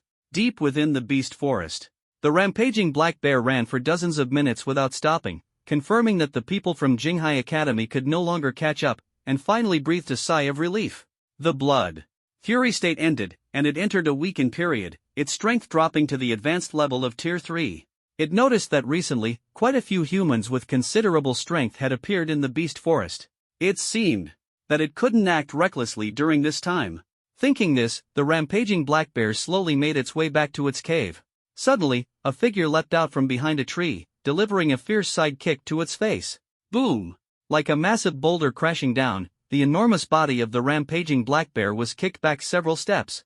Wood-style, eternal tree-binding burial. Thick trees and vines burst out of the ground, swiftly, wrapping around the rampaging black bear's limbs and body like serpents. Roar! The sudden ambush enraged the rampaging black bear, and it struggled desperately with its powerful muscles, snapping the vines one by one. Is it really this hard to deal with? Jiang Ping jumped down from the tree, appearing in front of the rampaging black bear, his Mangekyo Sharingan radiating immense power. Genjutsu, Phantom Shackles Technique. Boom! The Sharingan's Genjutsu had a special effect on beasts. The rampaging black bear was still struggling, but in the next second, it felt its body firmly restrained, unable to move. A Tier 4 beast would make a decent summoning creature. Unfortunately, I need points right now, so my apologies. Jiang Ping drew his short blade. After a series of strikes and chops, he finally pried open the rampaging black bear's skull. He took out a scorching beast core and placed it into his pouch. This Tier 4 primary beast core could earn them over 10 points. Just as Jiang Ping was about to retreat, the people from Jinghai Academy unexpectedly caught up, pursuing him relentlessly. Seeing the corpse of the rampaging black bear lying on the ground with its head split open, and Jiang Ping standing there, Lin Yun's face darkened, a cold glint flashing in his eyes. You killed it? Jiang Ping shrugged. Isn't it obvious? We've been chasing this rampaging black bear for so long, finally managing to injure it. This seemingly ordinary strike caused Lin Yun's spear to suddenly become exceptionally heavy at the moment the short blade blocked it, as if a 100-pound boulder was pressing down. Jiang Ping's expression changed slightly, he quickly shook off the spear and retreated swiftly. Something's not right. Lin Yun's spear was suspicious. Could it be embedded with a demon core? Jiang Ping's gaze sharpened, already guessing the secret. Embedding a demon core in a weapon can greatly enhance its power and combat effectiveness. Lin Yun's spear clearly had a demon core embedded in it. Do you think you can keep dodging? Lin Yun snorted coldly, preparing to press his advantage. At that moment, the spatial stones on everyone suddenly emitted a sound again. There are only 5 minutes left until the end of the trial. The current rankings of the academies are as follows. 34th place, Divine Wind Academy, 520 points. 33rd place, Divine Water Academy, 530 points. 2nd place, Silent Sea Academy, 799 points. 1st place, Huaihai Academy, 800 points. Originally, Huaihai Academy only had 720 points, but they had just killed a group of 3rd-tier black tigers, earning 60 points. Now, Jiang Ping had obtained the demon core of a 4th-tier beginner-level berserk black bear, adding another 20 points, directly surpassing Silent Sea Academy by 1 point. Upon hearing this result, both sides were stunned. The faces of Silent Sea Academy's members turned as dark as if they had swallowed a fly. They had been firmly in first place, but now, because they wasted too much time on the berserk black bear, the demon core was snatched away by someone else. With less than 5 minutes remaining, it was impossible for them to find other demon beasts. This was the first inter-academy competition, and if someone else took first place, where would Silent Sea Academy's reputation go? How would they explain themselves to their school upon returning? Now, their only chance was the 4th-tier demon core in Jiang Ping's hands. Hand over the demon core. Silent Sea Academy's members acted in unison, drawing their weapons and charging toward Jiang Ping. Is this your last desperate attempt? Seeing them suddenly swarm forward, Jiang Ping laughed. So, these so-called geniuses from Silent Sea Academy, who thought themselves superior, could also panic and lose their composure. Hand over the demon core. Qinglan and Lin Yun, one wind element and one lightning element, both at advanced third tier, moved at lightning speed, launching a fierce attack directly at Jiang Ping. I know you're anxious, but don't rush. If you can catch me, the demon core is yours. Jiang Ping smiled confidently, forming a seal with one hand. Flying Thunder God. Whoosh! Just as Lin Yun and Changlan were about to grab him, Jiang Ping's figure suddenly vanished from where he stood. Within a radius of several hundred meters, he was nowhere to be found. He's gone? Chase him. First place can only belong to us. Lin Yun waved his hand, leading the pursuit in all directions. Little did they know, Jiang Ping had already gone far away. Elsewhere. Upon hearing the broadcast, Wei Lin and the others stopped exploring and quietly waited for the countdown to end. They had initially planned to continue searching for demon beasts, but with Jiang Ping absent, everyone felt uncertain. Shi Tsongqing and Wei Lin were also worried about Jiang Ping, so they decided not to act further. Just a few minutes left. The broadcast earlier said that Guy should have already obtained the demon core of the 4th tier Berserk Black Bear, but whether he can escape from Silent Sea Academy is still uncertain. Shi Tsongqing sat on a rock, her jade-like hand propping up her fair chin, while her other hand idly twirled the flying thunder god kunai Jiang Ping had given her earlier. He said that as long as we have this, he can find us any time, but it's been so long, and there's no sign of him. She muttered, feeling a bit frustrated. Suddenly, a figure lunged at her without any warning. Ah! Shi Tsongqing was so startled that she fell off the rock. Jiang Ping quickly propped himself up with both hands, narrowly avoiding a direct collision between the two. Even so, Jiang Ping's body was almost entirely pressed against Shi Tsongqing. Their eyes met. Shi Tsongqing froze. A faint, pleasant fragrance emanated from her, refreshing and delightful. It was just like her personality, youthful, lively, and full of vitality. Senior sister, you smell so nice, Jiang Ping blurted out for some reason. It was this sentence that snapped Shi Tsongqing back to her senses. She pushed him away with a flurry of punches and kicks. What are you doing? Shi Tsongqing scrambled to her feet, brushing off the grass leaves on her clothes. Her cheeks were slightly flushed as she glared at Jiang Ping. Where did you even come from? How could this guy appear so suddenly and say something like that? What a scoundrel! Such a scoundrel! Ahem, I told you, as long as you have the kunai I gave you, I can appear wherever you are at any time. Jiang Ping coughed lightly, trying to cover his embarrassment. He hadn't expected this outcome either, perhaps. There was a slight issue with the Flying Thunder God technique's positioning. Brother Ping, you're back. Wei Lin and the others were overjoyed to see Jiang Ping return. Yes, mission accomplished. We secured first place, Jiang Ping said, clapping his hands. There was only a minute or two left before the trial ended. The ranking was unlikely to change at this point. Just then, the people from Jinghai Academy caught up with them. Lin Yun and Changlan led the group, exuding an aggressive aura. Wei Lin and the others immediately drew their weapons, ready for battle. Lin Yun, what do you want? Seeing so many people, Shi Tsongqing stepped forward and shouted sternly, hand over the demon core of the Berserk Black Bear, or don't blame us for being rude. Lin Yun said coldly, there's no need to waste words with them. Changlan attacked directly, skillfully manipulating wind-based abilities to create countless sharp wind blades that flew through the air. Although Wei Lin and the others didn't fully understand the situation, they tensed up and prepared to fight. The battle was about to erupt. At that moment, the spatial stones on everyone suddenly lit up with a silver glow, enveloping them all. In the next instant, the spatial stones activated, teleporting everyone out of the beast forest. 1 second, they were ready to fight. The next, they found themselves back in the plaza. All the academy participants were teleported out at this time. In the final minutes, nearly all the academies had been waiting for the countdown to end and to be teleported out. Only the people from Huaihai Academy and Jinghai Academy were still in a tense standoff when they were teleported. Seeing the tense atmosphere between Jiang Ping's group and the others, Shi Yan and Sun Shuyu, who had been smiling moments ago, immediately turned serious. Shi Yan scolded sternly, Jiang Ping, Xiao Cheng, what are you doing? Are you trying to fight with students from a friendly school? Jinghai Academy's principal, Lin Hai, also said in a deep voice, Lin Yun, Changlan, what kind of attitude is this? Chastised by their respective leaders, Lin Yun and Changlan, though full of grievances, had no choice but to hold back. Jiang Ping and his group also relaxed their stances. The first round of the trial had already ended, and the results were set in stone. Even if Lin Hai and his group were dissatisfied, they couldn't make a move in front of so many leaders. Seeing everyone calm down, Lin Hai nodded and said, "First of all, congratulations to everyone for completing the first round of the trial. I believe you all gained a lot from this experience. Next, we will announce the rankings for the first round of the trial. 34th place, Kamikaze Academy, 520 points. 33rd place, Shinshui Academy, 530 points. 2nd place, Jinghai Academy, 799 points. Lin Hai paused for a moment when he read out the 2nd place, then looked incredulously at the 1st place. 1st place, Huaihai Academy, 800 points. The scene fell silent. No one knew the exact situation in the Beast Forest, but almost everyone had assumed Jinghai Academy would take 1st place. As the strongest academy in the southeastern regions, Jinghai Academy not only had powerful teachers but also students who far surpassed those of other academies. Just looking at the 10 participants in the trial, including Lin Yun, all of whom were third-tier ability users, made this evident.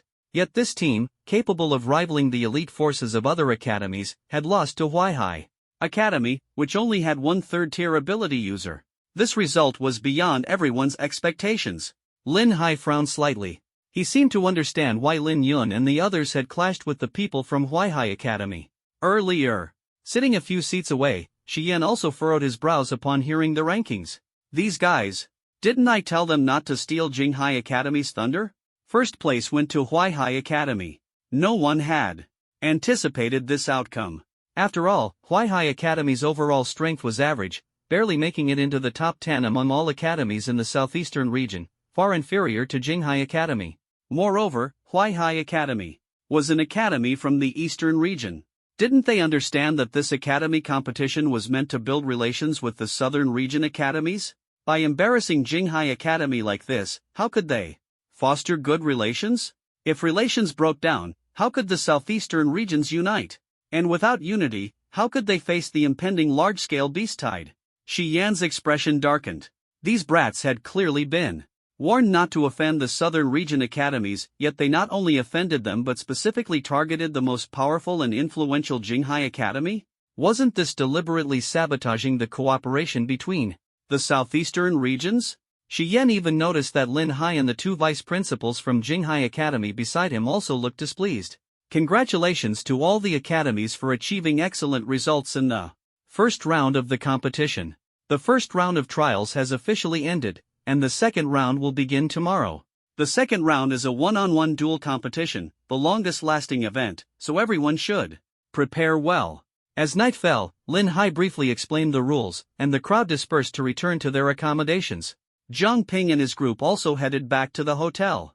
On the way, Wei Lin said excitedly, I didn't expect us to actually surpass Jinghai Academy in the end. Ping Ge is amazing. Of course. I said I'd lead you to 1st place, and I wouldn't settle for 2nd. Zhang Ping replied smugly. His goal was 1st place. Whether it was the academy rewards or the system rewards, the 1st place prizes were the most enticing. Especially the system task rewards. 1st place would grant 15,000 energy points, a random-tailed beast, and 2 lottery draws. Zhang Ping hadn't initially planned to compete for 1st place, but the rewards were simply too tempting. It was hard not to be moved. The group, brimming with excitement, returned to the inn. As soon as they reached the corridor, they saw Shi Yan and Sun Shuyu standing there, both looking displeased. The group, who had been laughing moments earlier, immediately stopped smiling upon seeing their stern expressions. Zhang Ping, Shi Tsongqing, you two come with me. The rest of you, go back and rest, Sun Shuyu said. Zhang Ping and Shi Tsongqing exchanged glances and silently followed her. The others shrugged and slunk back to their respective rooms. Inside the room, Shi Yan and Sun Shuyu stood with dark expressions. Zhang Ping and Shi Tsongqing stood opposite them, secretly exchanging glances. Finally, Shi Tsongqing broke the silence. Second uncle, why did you call us here? As soon as he spoke, Shi Yan angrily retorted, do you still think I can be your second uncle? Does my authority as the head of the operations department mean nothing to you? Sun Shuyu also said coldly, does my position as the dean of discipline mean I can't control you either? Their tone was harsh. Shi Tsongqing lowered his head, fiddling with the hem of his clothes, and muttered softly, is it really that serious? Shi Yan gritted his teeth in anger, have you forgotten what I told you before? I asked you to show some restraint towards the South District Academy. And what happened? You went straight ahead and trampled on the big brother of the South District. Although this demonstrated the strength of the freshmen at Huaihai Academy, it wasn't the outcome they wanted to see. Zhang Ping quietly defended himself. If their strength is lacking, is it our fault for not holding back? Sun Shuyu immediately glared at him, still making excuses. Shi Yan continued, I know you're not convinced, but there are some things I need to tell you. The reason I asked you to show restraint towards the South District Academy is because we need to form an alliance with them. Everyone has guessed that within 6 months to a year, there will be an unprecedented massive beast tide. If we don't unite with other academies, Huaihai City might not escape disaster. A massive beast tide? The two looked up in surprise. That's right. This time, the southeast districts are joining forces to resist the beast tide a year from now. So, stop arguing. If you can yield, then yield. We need to look at the bigger picture. Shi Yan said earnestly. Zhang Ping and Shi Tsongqing were both shocked. They hadn't known about this before. Understood. Zhang Ping nodded. Although he still felt a bit unconvinced, for the sake of the bigger picture, making some concessions wouldn't hurt as long as the people from Jinghai Academy didn't go too far, otherwise, he didn't know how much longer he could endure. In the upcoming individual duel matches, do your best, but winning doesn't matter. Shi Yan said. All right, we understand. The two nodded and turned to leave. Looks like we won't be getting first place. Zhang Ping scratched his head, feeling frustrated. The rewards for first place were so generous, he couldn't bear to give them up. If you can't get first, second or third isn't bad.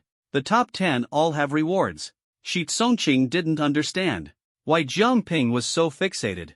But after hearing Shi Yan's words, she knew they had to consider the bigger picture. Shi Tsongqing's words also made Zhang Ping realize something. The rewards weren't just for first place, the top 10 all received them, just in varying amounts. Then I'll aim for second place. He sighed, settling for the next best option. Seeing him, Shi Tsongqing couldn't help but laugh. What are you laughing at? Although her smile was beautiful, Zhang Ping didn't like being laughed at. I'm laughing at you. Now you're calculating how to get second place. Since you can't get first? So confident. Shi Tsongqing giggled, her smile blooming like a flower. People without dreams are no better than useless. Salted fish.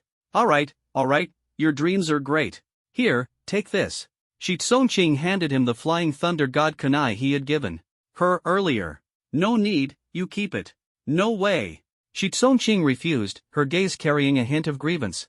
I don't want you suddenly showing up one day and knocking me down. Thinking about the incident in the beast forest, Shi Tsongqing felt a bit flustered. That feeling was truly strange. No, you absolutely must keep this.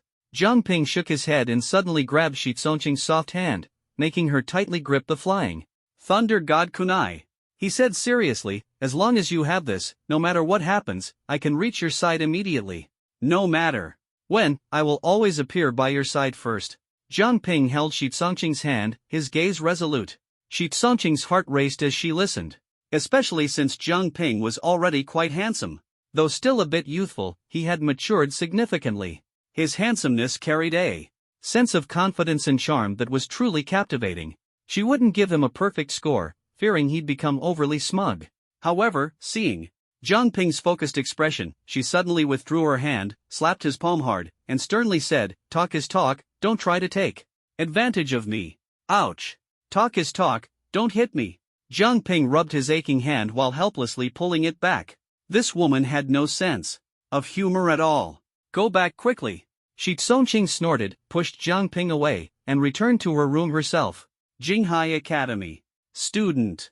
Dormitory. Dormitory for students participating in the academy competition. Lin Yun, Qinglan, and 8 others stood neatly in a row. Standing. Before them was the principal of Jinghai Academy, Lin Hai. At this moment, Lin Hai's face was dark as he sternly glared at them, reprimanding. In the first round of the competition, you actually lost to Huaihai Academy? Do you know that you are the elite of Jinghai Academy? Each of you is a third-tier ability user, capable of rivaling the task force teams of other academies. Your mission is to take first place. Jinghai Academy is the strongest academy in the southeastern 2 regions. If our students can't secure first place in the academy competition, how can we assert our dominance in the Southeastern Academy Alliance in the future? Even if we don't take first place, our overall strength is still superior to others, and we can still fight for the greatest voice. Lin Yun quietly retorted. Lin Hai's eyes widened instantly, and he roared. Angrily, Jinghai Academy demands absolute first place in every aspect. No matter what, there are still 2 rounds of competition left. You must give it your all. If you don't take first place, the responsibility lies entirely with you. Yes, everyone responded in unison. Lin Hai waved his sleeve in satisfaction and stormed off, leaving the group staring at each other. This time, we were just careless and let Huaihai Academy take advantage. The principal is too harsh, isn't he? Someone muttered softly. Lin Yun turned and glared at him, and the person immediately. Shut up. The principal's words are orders. Starting from the second round, everyone must give their all.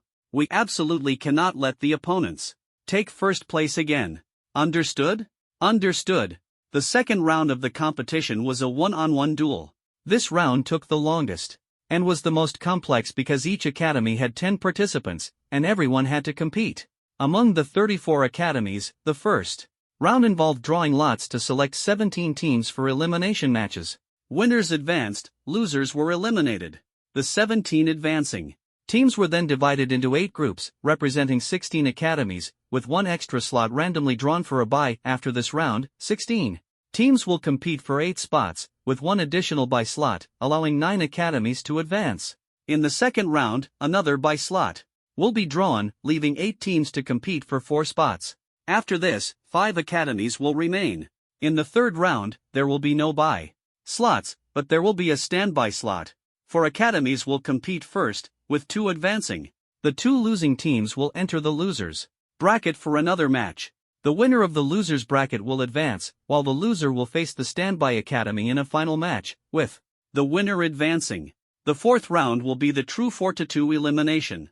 The fifth round will be the finals, with the bye and standby slots. If luck is on your side and you draw both, you can easily make it to the top 4. The individual competition officially begins, and all the academies gather in the square once again for the draw.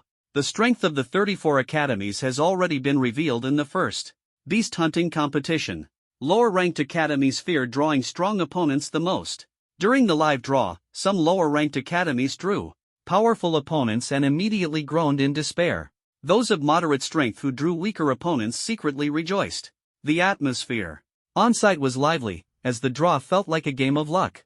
When academies of similar strength drew each other, the head of the executive department smiled outwardly but secretly instructed the students, fight with everything you've got. Huaihai Academy had good luck in the draw, facing the last-ranked Shinfeng Academy in the first round. First place against last place, practically a breeze. The competition officially begins. Each academy sends out 10 participants in turn, for a total of 10 matches. The 34 academies are divided into 17 groups, resulting in a total of 170 matches. This competition will take several days to complete. The match between Huaihai Academy and Shinfeng Academy is scheduled as the first match, serving as the opening battle. The heads of both sides briefly arranged the order of participants. Shi Tsongqing was placed second to last, while Jiang Ping was set for the final match, essentially as the closer. The first to compete was Wei Lin. Brother Ping, I'm up. Go for it, take them down.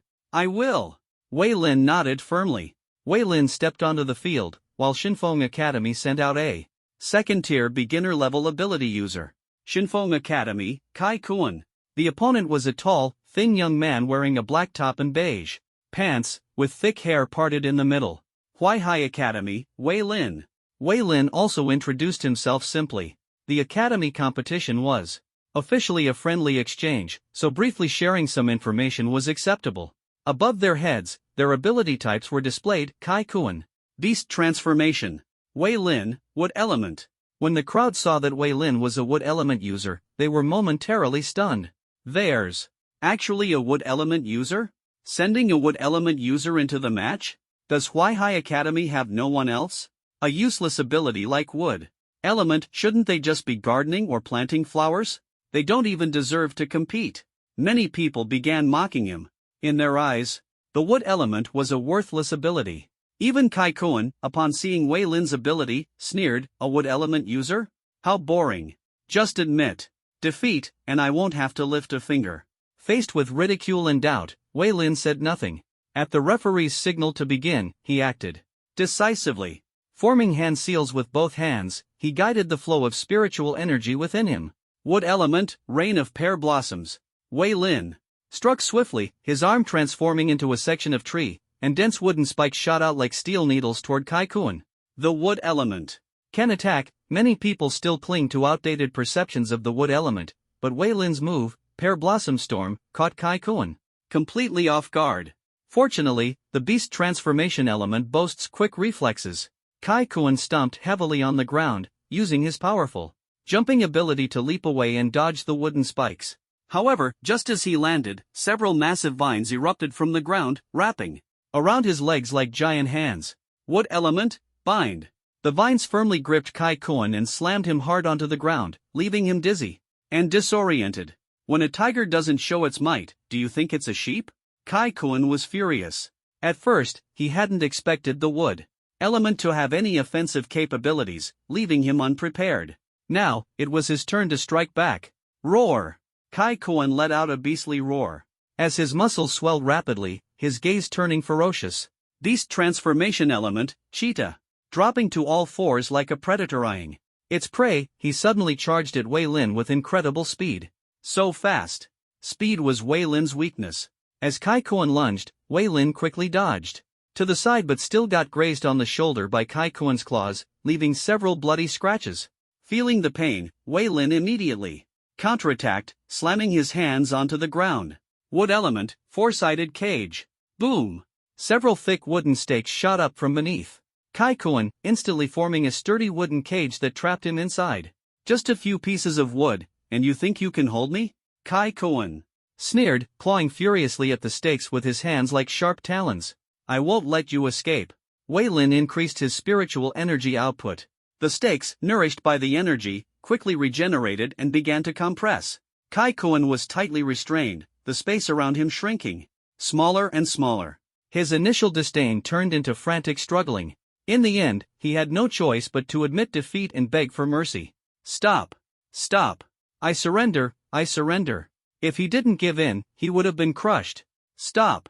The referee, hearing the surrender, immediately called off the match. Wei Lin withdrew his energy, releasing the wooden stakes. Freed at last, Kai Kuan collapsed to the ground, gasping for air. The feeling of being trapped in a dark, confined space, constantly under pressure, had been terrifying. I never thought the wood element could have such powerful abilities. Thanks for the match, Wei Lin said with a slight smile. First round, Huaihai Academy wins, the referee announced, and the crowd erupted into applause.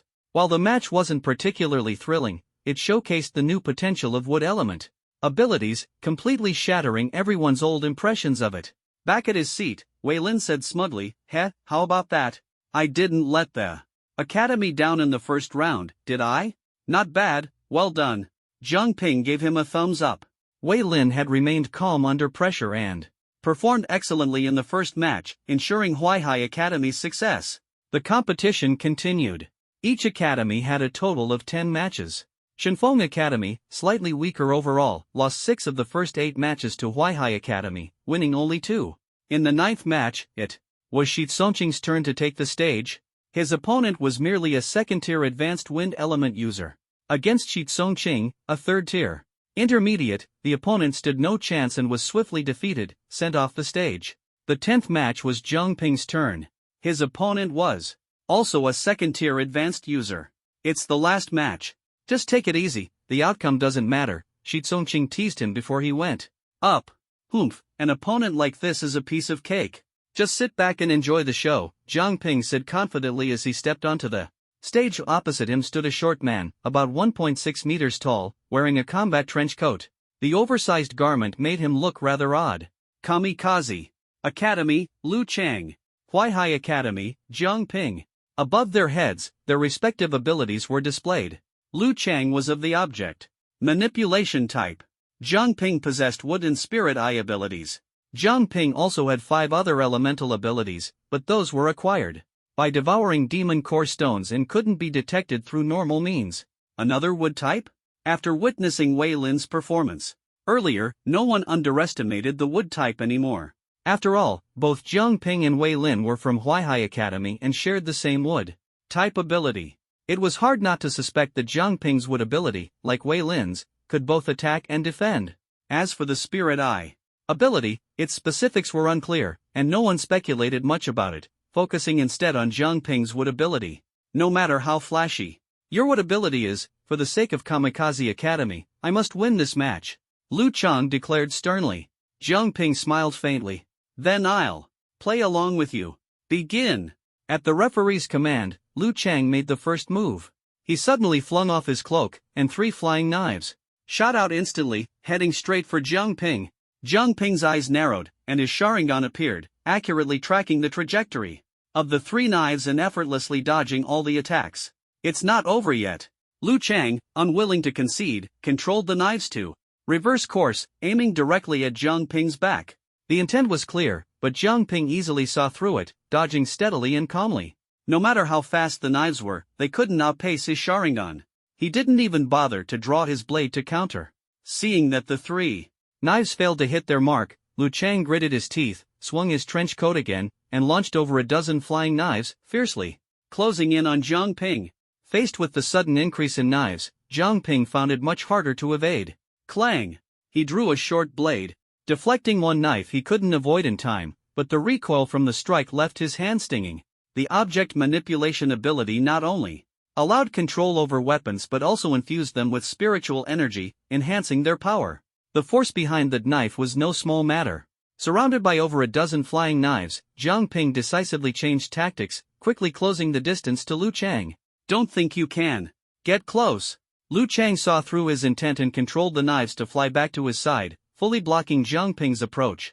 Faced with the dense array of flying knives, Zhang Ping's Sharingan focused, precisely dodging and deflecting all the attacks, and in a flash, he appeared in front of Lu Chang.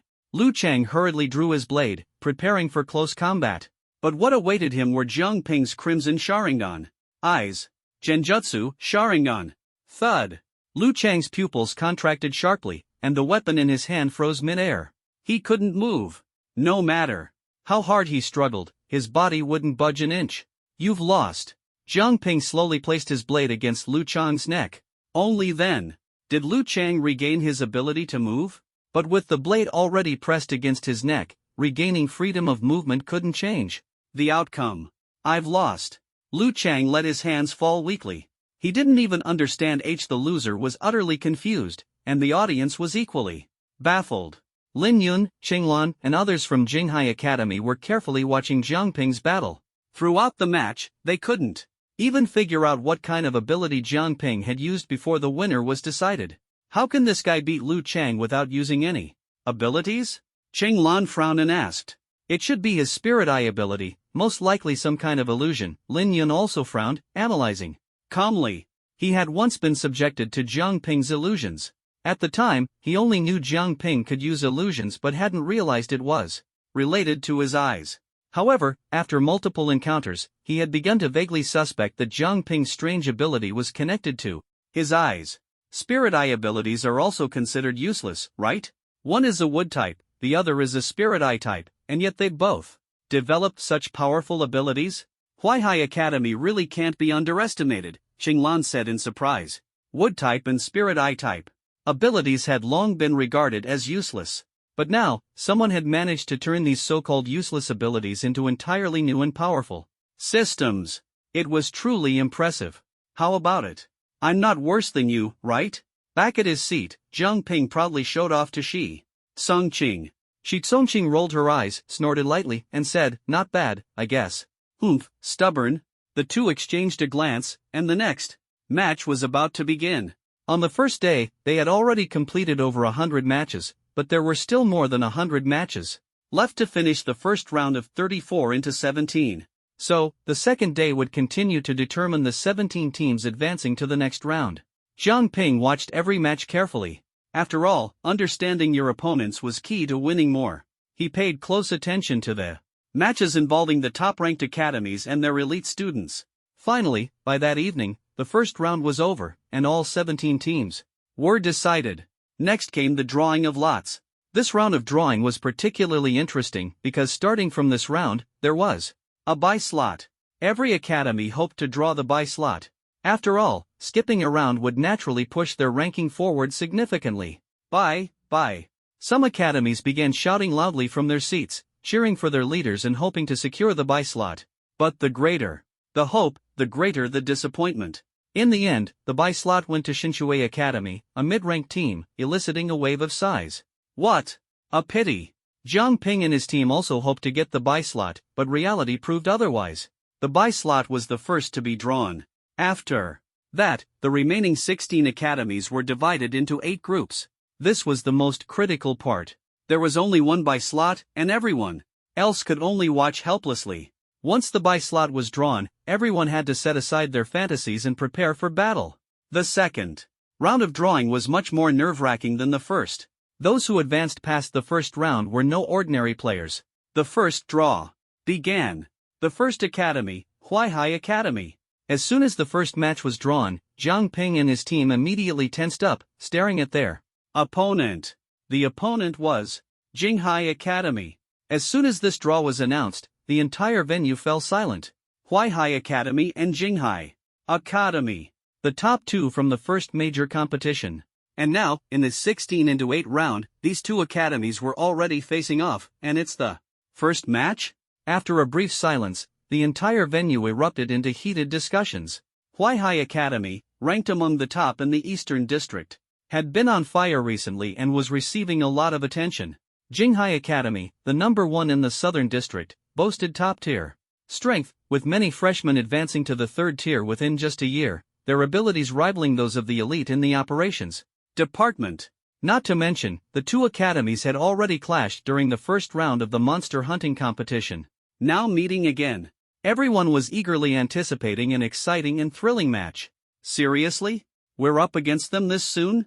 Seeing that their opponent was Jinghai Academy, Jiang Ping shook his head helplessly. Shi Yan and Sun Shuyu had already given strict orders. They must let Jinghai Academy take the lead and not steal their spotlight.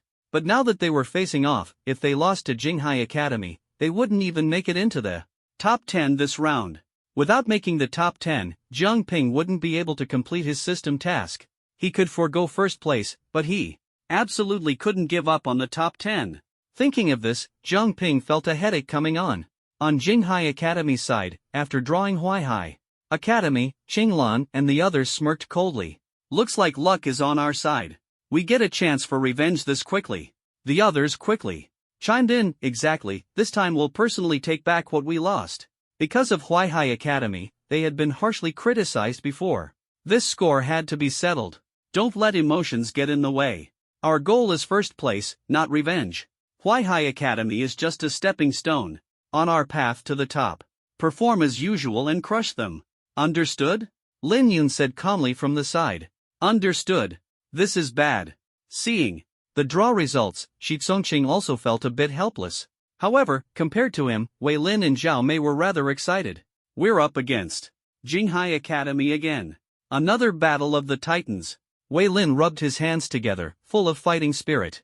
Apart from Jiang Ping and Shi Tsongqing, the others didn't know they were supposed to yield to Jinghai Academy during the match. Day 3. The first match was Huaihai Academy versus Jinghai Academy. All the students were seated, tense and eagerly awaiting today's competition.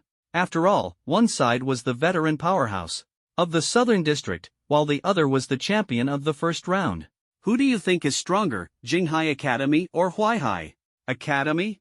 Jinghai Academy has always been a top presence in the Southern District. Huaihai Academy's win last time had a bit of luck involved. But Huaihai Academy's combat strength shouldn't be underestimated. They're the dark horse of this competition.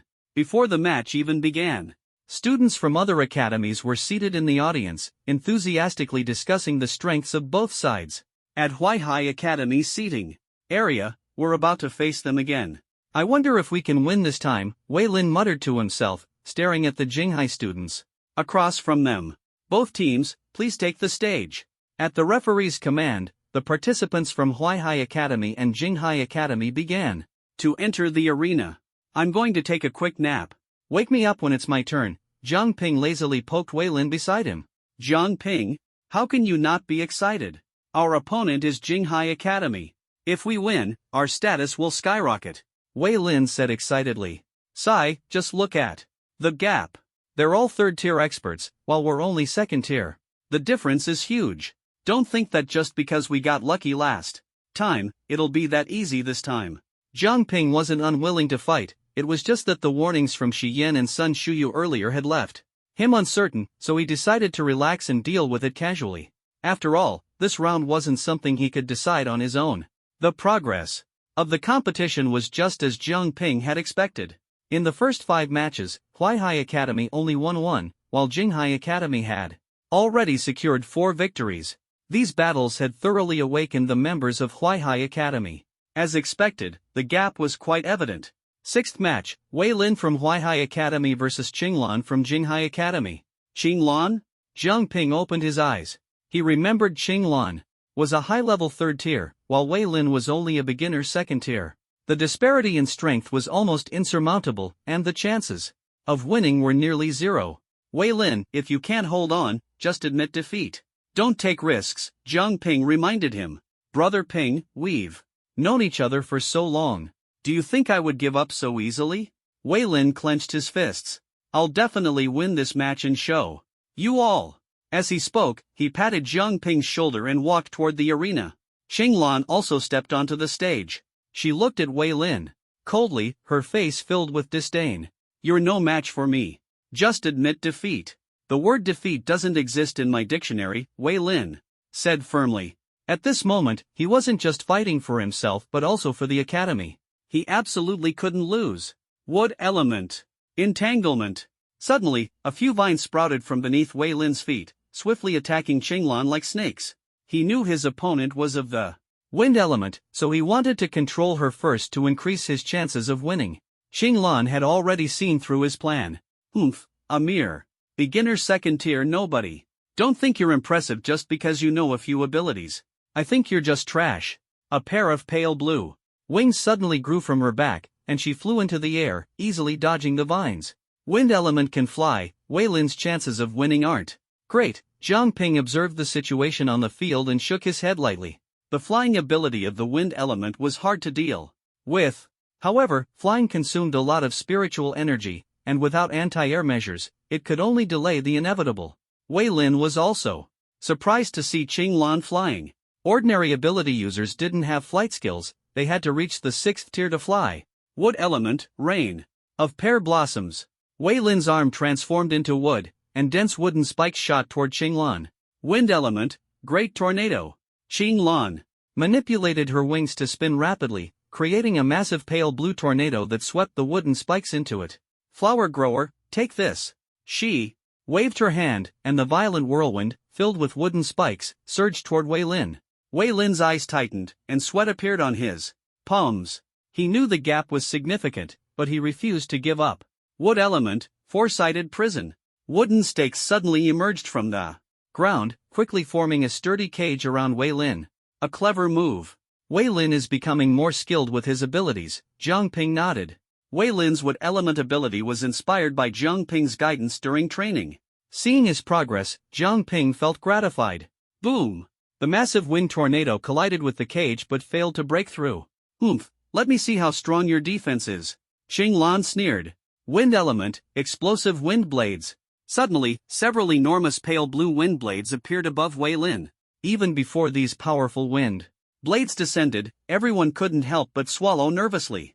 Such a strong attack was something neither a beginner 2nd tier nor even a high-level 3rd tier expert would dare to face lightly. The violent wind blades descended, slicing through the wooden stakes like sharp knives. Ah! A scream came from the wooden stake, and everyone grew tense for Wei Lin. As the dust settled, Qinglan swaggered over to the shattered stake. She was brimming with confidence. If that strike had landed, no one below the 3rd tier could have survived. But when she saw the stake was empty, she was momentarily stunned. This is the chance I've been waiting for. Wood element, giant spear. Wei Lin suddenly appeared behind Qinglan, a massive pale green spear materializing in his hand, its tip glinting with an eerie light. A sharp whooshing sound followed as the giant spear thrust straight toward Qinglan's back. Caught off guard due to her earlier complacency, Qinglan couldn't dodge in time. The wooden spear struck her shoulder hard. Though it didn't pierce through, it left a deep wound. The intense pain twisted Qinglan's beautiful face, her gaze turning wild and vicious. Very good. You finally managed to anger me. Now, let me show you the true power of Jinghai Academy. The wound on her shoulder made Qing Lan's expression ferocious. Enduring the pain, she raised her hand toward Wei Lin, and several pale blue wind blades materialized in front of her. Whoosh! Dozens of wind blades shot out with a piercing sound, hurtling straight at Wei Lin. This time, the wind blades were faster and more powerful. Wei Lin's pupils contracted. Wood element, 4-layered wooden shield. Dense vines rapidly grew from beneath his feet, forming 4 thick layers of shields in front of him. Bang! The first layer was easily shattered.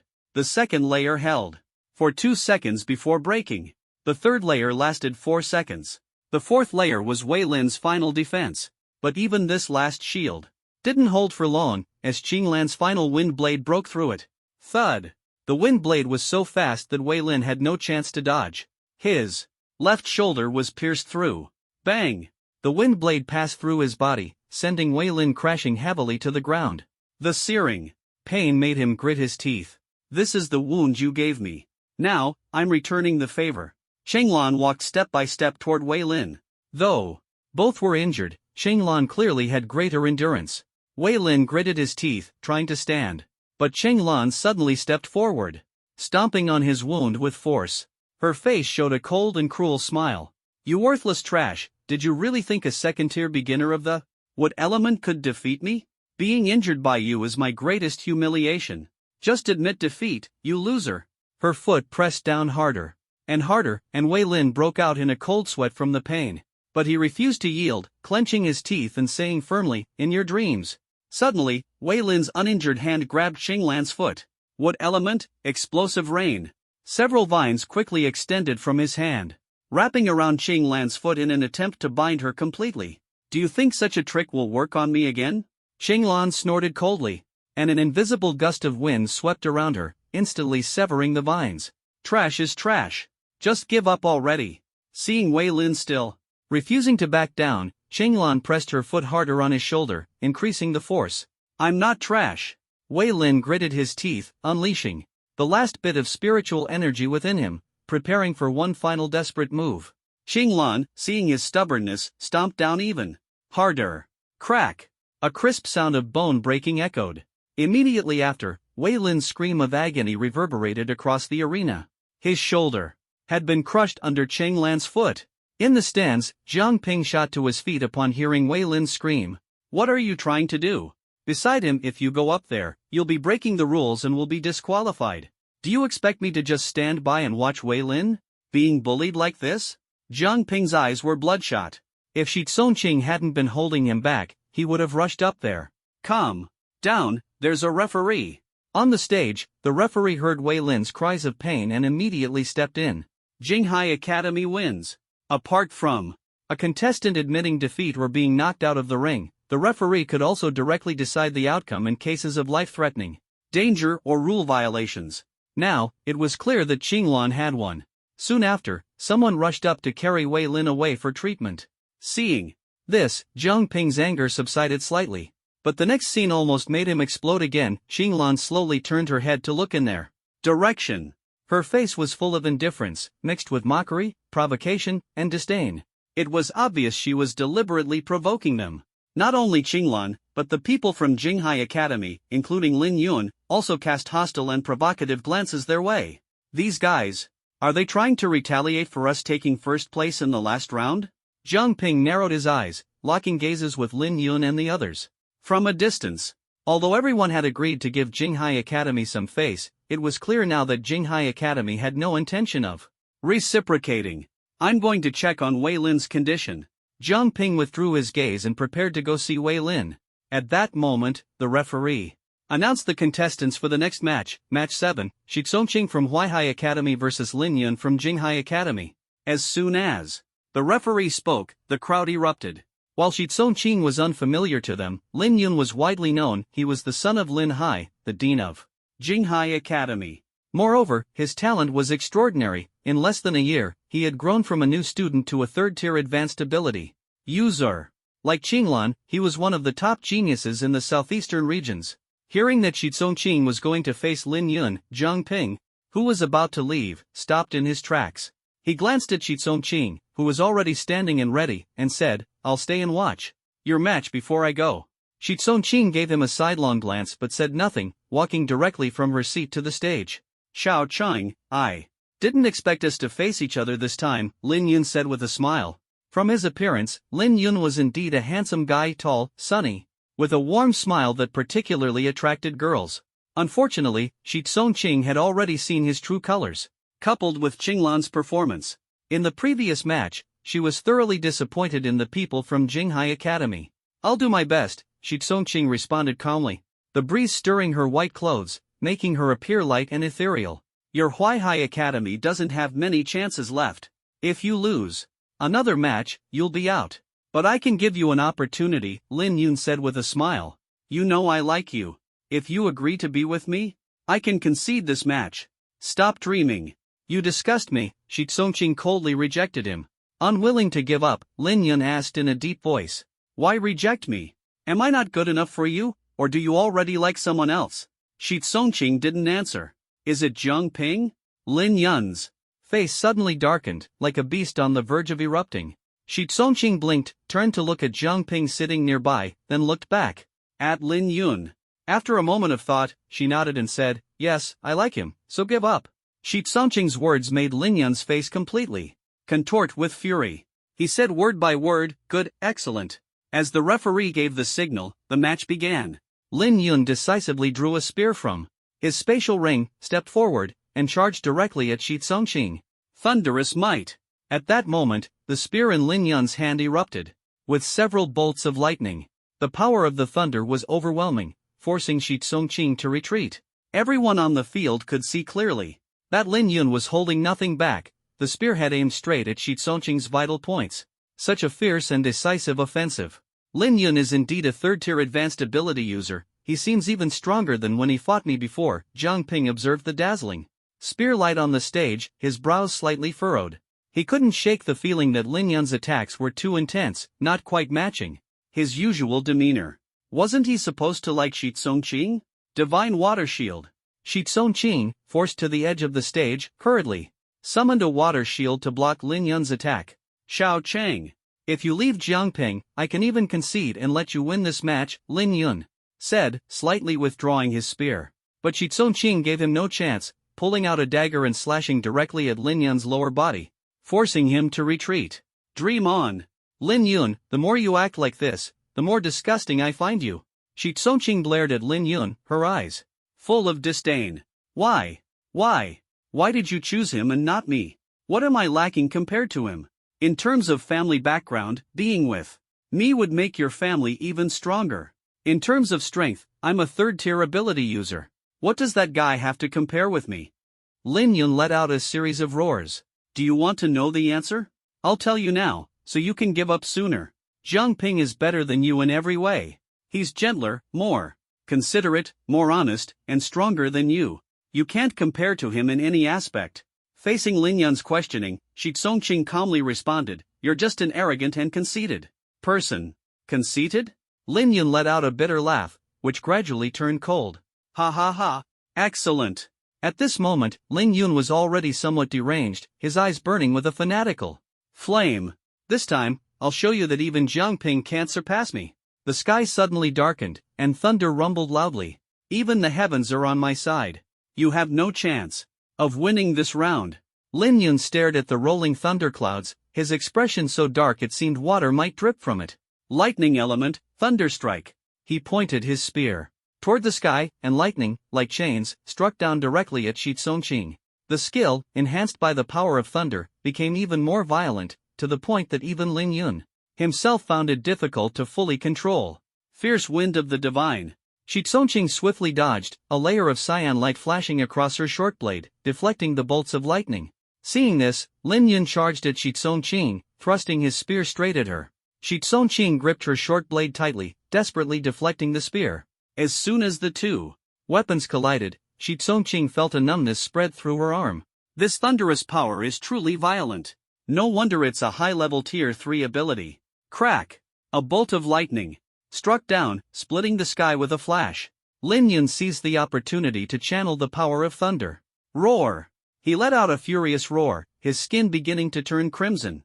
You can't possibly defeat me now. The audience below the stage noticed that Lin Yun's spear techniques were becoming faster, to the point where after images began to appear. Everyone marveled at Lin Yun's talent, amazed that he could harness the power of thunder from the heavens. However, despite the strength of the thunder's power, Lin Yun's Tier 3 abilities made it difficult for him to fully control it. Seeing this, Shi Tsongqing also unleashed her trump card. She clasped her hands together, and a cyan blue energy quickly intertwined, merging into a massive ice storm. Ice explosion. Shi Tsongqing fused wind and water into ice, greatly amplifying the power of the ice element, making it extraordinarily terrifying. An ice element. I didn't expect her to achieve elemental fusion at Tier 3. The crowd was astonished. Elemental fusion was typically a skill mastered only by Tier 4 ability users.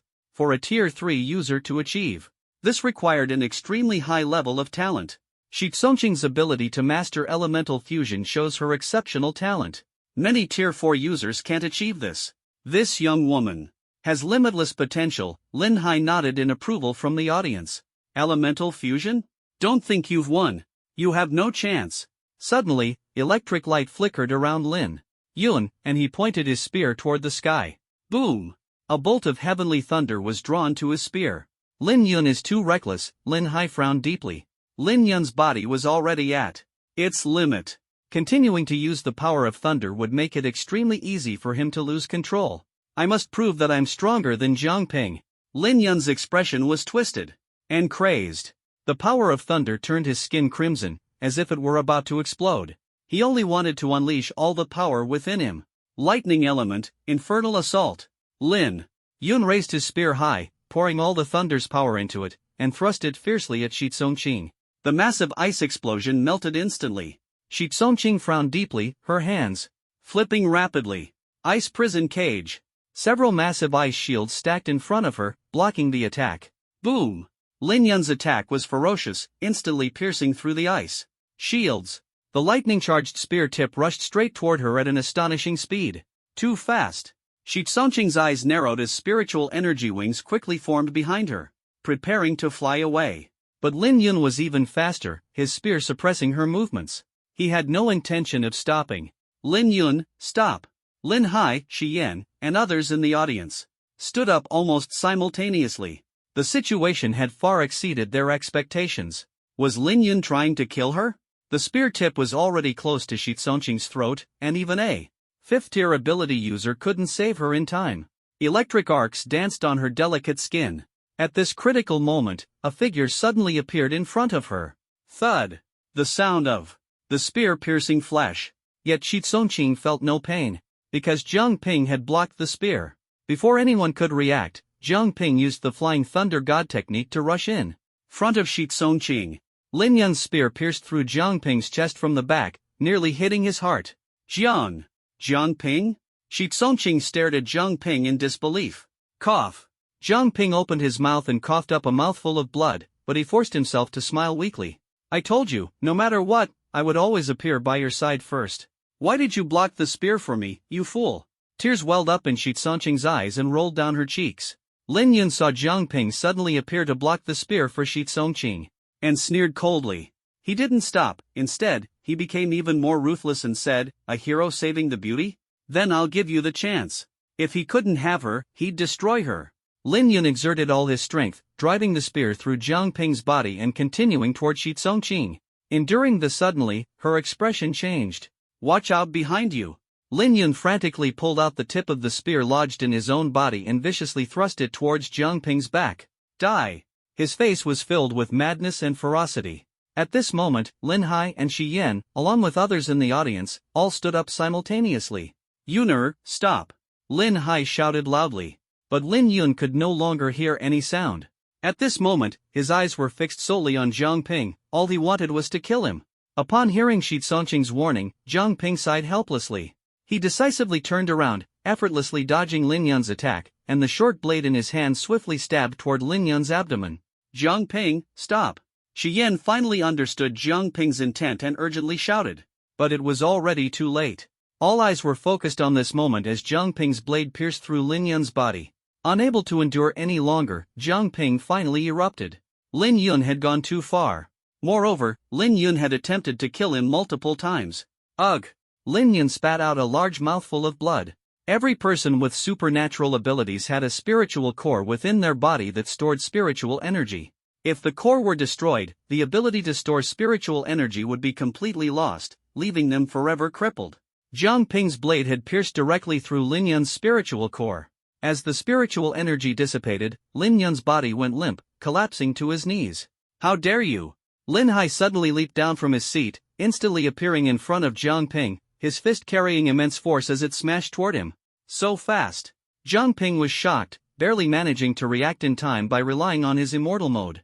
He crossed his arms in front of him to block the attack. Boom! Lin Hai's punch crashed down like a mountain. Jiang Ping staggered backward repeatedly, his arms racked with searing pain, likely with broken bones. But the invisible healing ability quickly restored his injuries. Yuner! Lin Hai supported Lin Yun, looking at his pale face and severe injuries. His expression turned dark and menacing. He raised his head, glaring at Jiang Ping coldly. So young, yet so ruthless. If you're allowed to continue growing, the consequences would be unimaginable. Today, on behalf of Wang Daochuan, I'll teach you a good lesson. Lin Hai's gaze was icy, his killing intent palpable as he prepared to attack Jiang Ping again. Principal Lin, wait. Shi Yan hurriedly stepped forward to stop him. This was just a mishap in the duel. Let's handle it according to proper procedures and not disrupt the rules. Rules? Your student broke into the arena without authorization, disrupting the duel, a grave offense.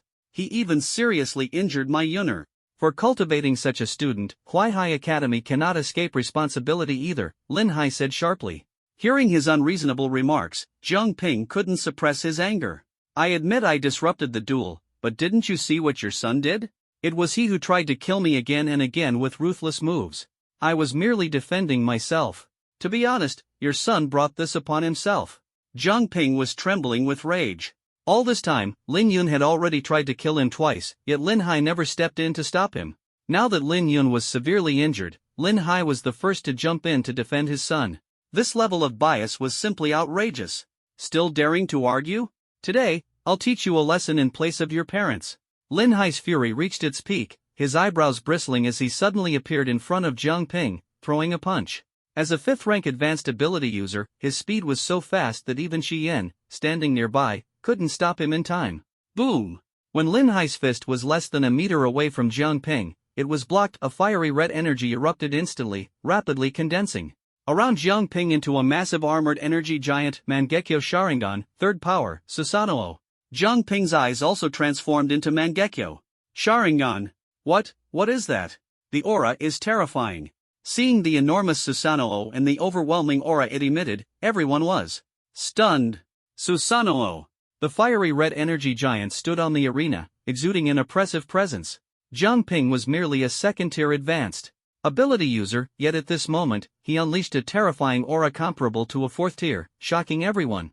But Lin Hai didn't take this aura seriously at all. Filled with rage, his fist once again erupted with immense power, smashing fiercely toward the half-formed Susanoo. Boom! Crack! The sturdy Susanoo instantly showed massive cracks. Lin Hai was a 5th-tier advanced ability user, no matter how strong Jiang Ping's Susanoo was, it couldn't withstand such a vast power gap. Principal Lin, we can sit down and discuss this calmly, there's no need to get so worked up. Shi Yan quickly intervened, seeing Lin Hai about to strike. Jiang Ping was a student of their Huaihai Academy, and he couldn't stand by. If something happened, if you interfere, it means Huaihai Academy is officially at odds with our Jinghai Academy.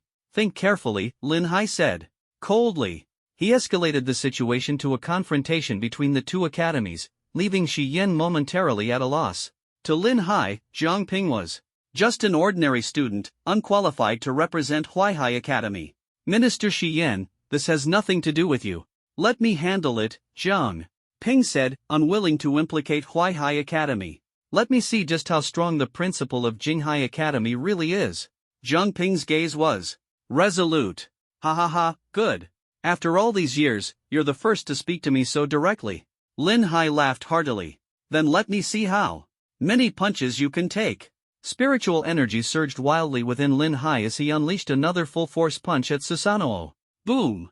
The already cracked Susanoo shattered completely under the blow. The residual force struck Jiang Ping hard, sending his body flying. His chest churned violently, and he spat out a mouthful of blood. A 5th-tier advanced user was indeed not an opponent he could face at his current level. As Lin Hai was about to close in, Jiang Ping quickly dipped his finger into the blood at the corner of his mouth and formed seals with his hands at lightning speed. Summoning Jutsu. Bang! A puff of white smoke rose, and a massive bloodbat appeared out of thin air, catching Jiang Ping. Bloodbat King of the 4th-tier beginner level. Bloodbat King? This kid is a beast tamer?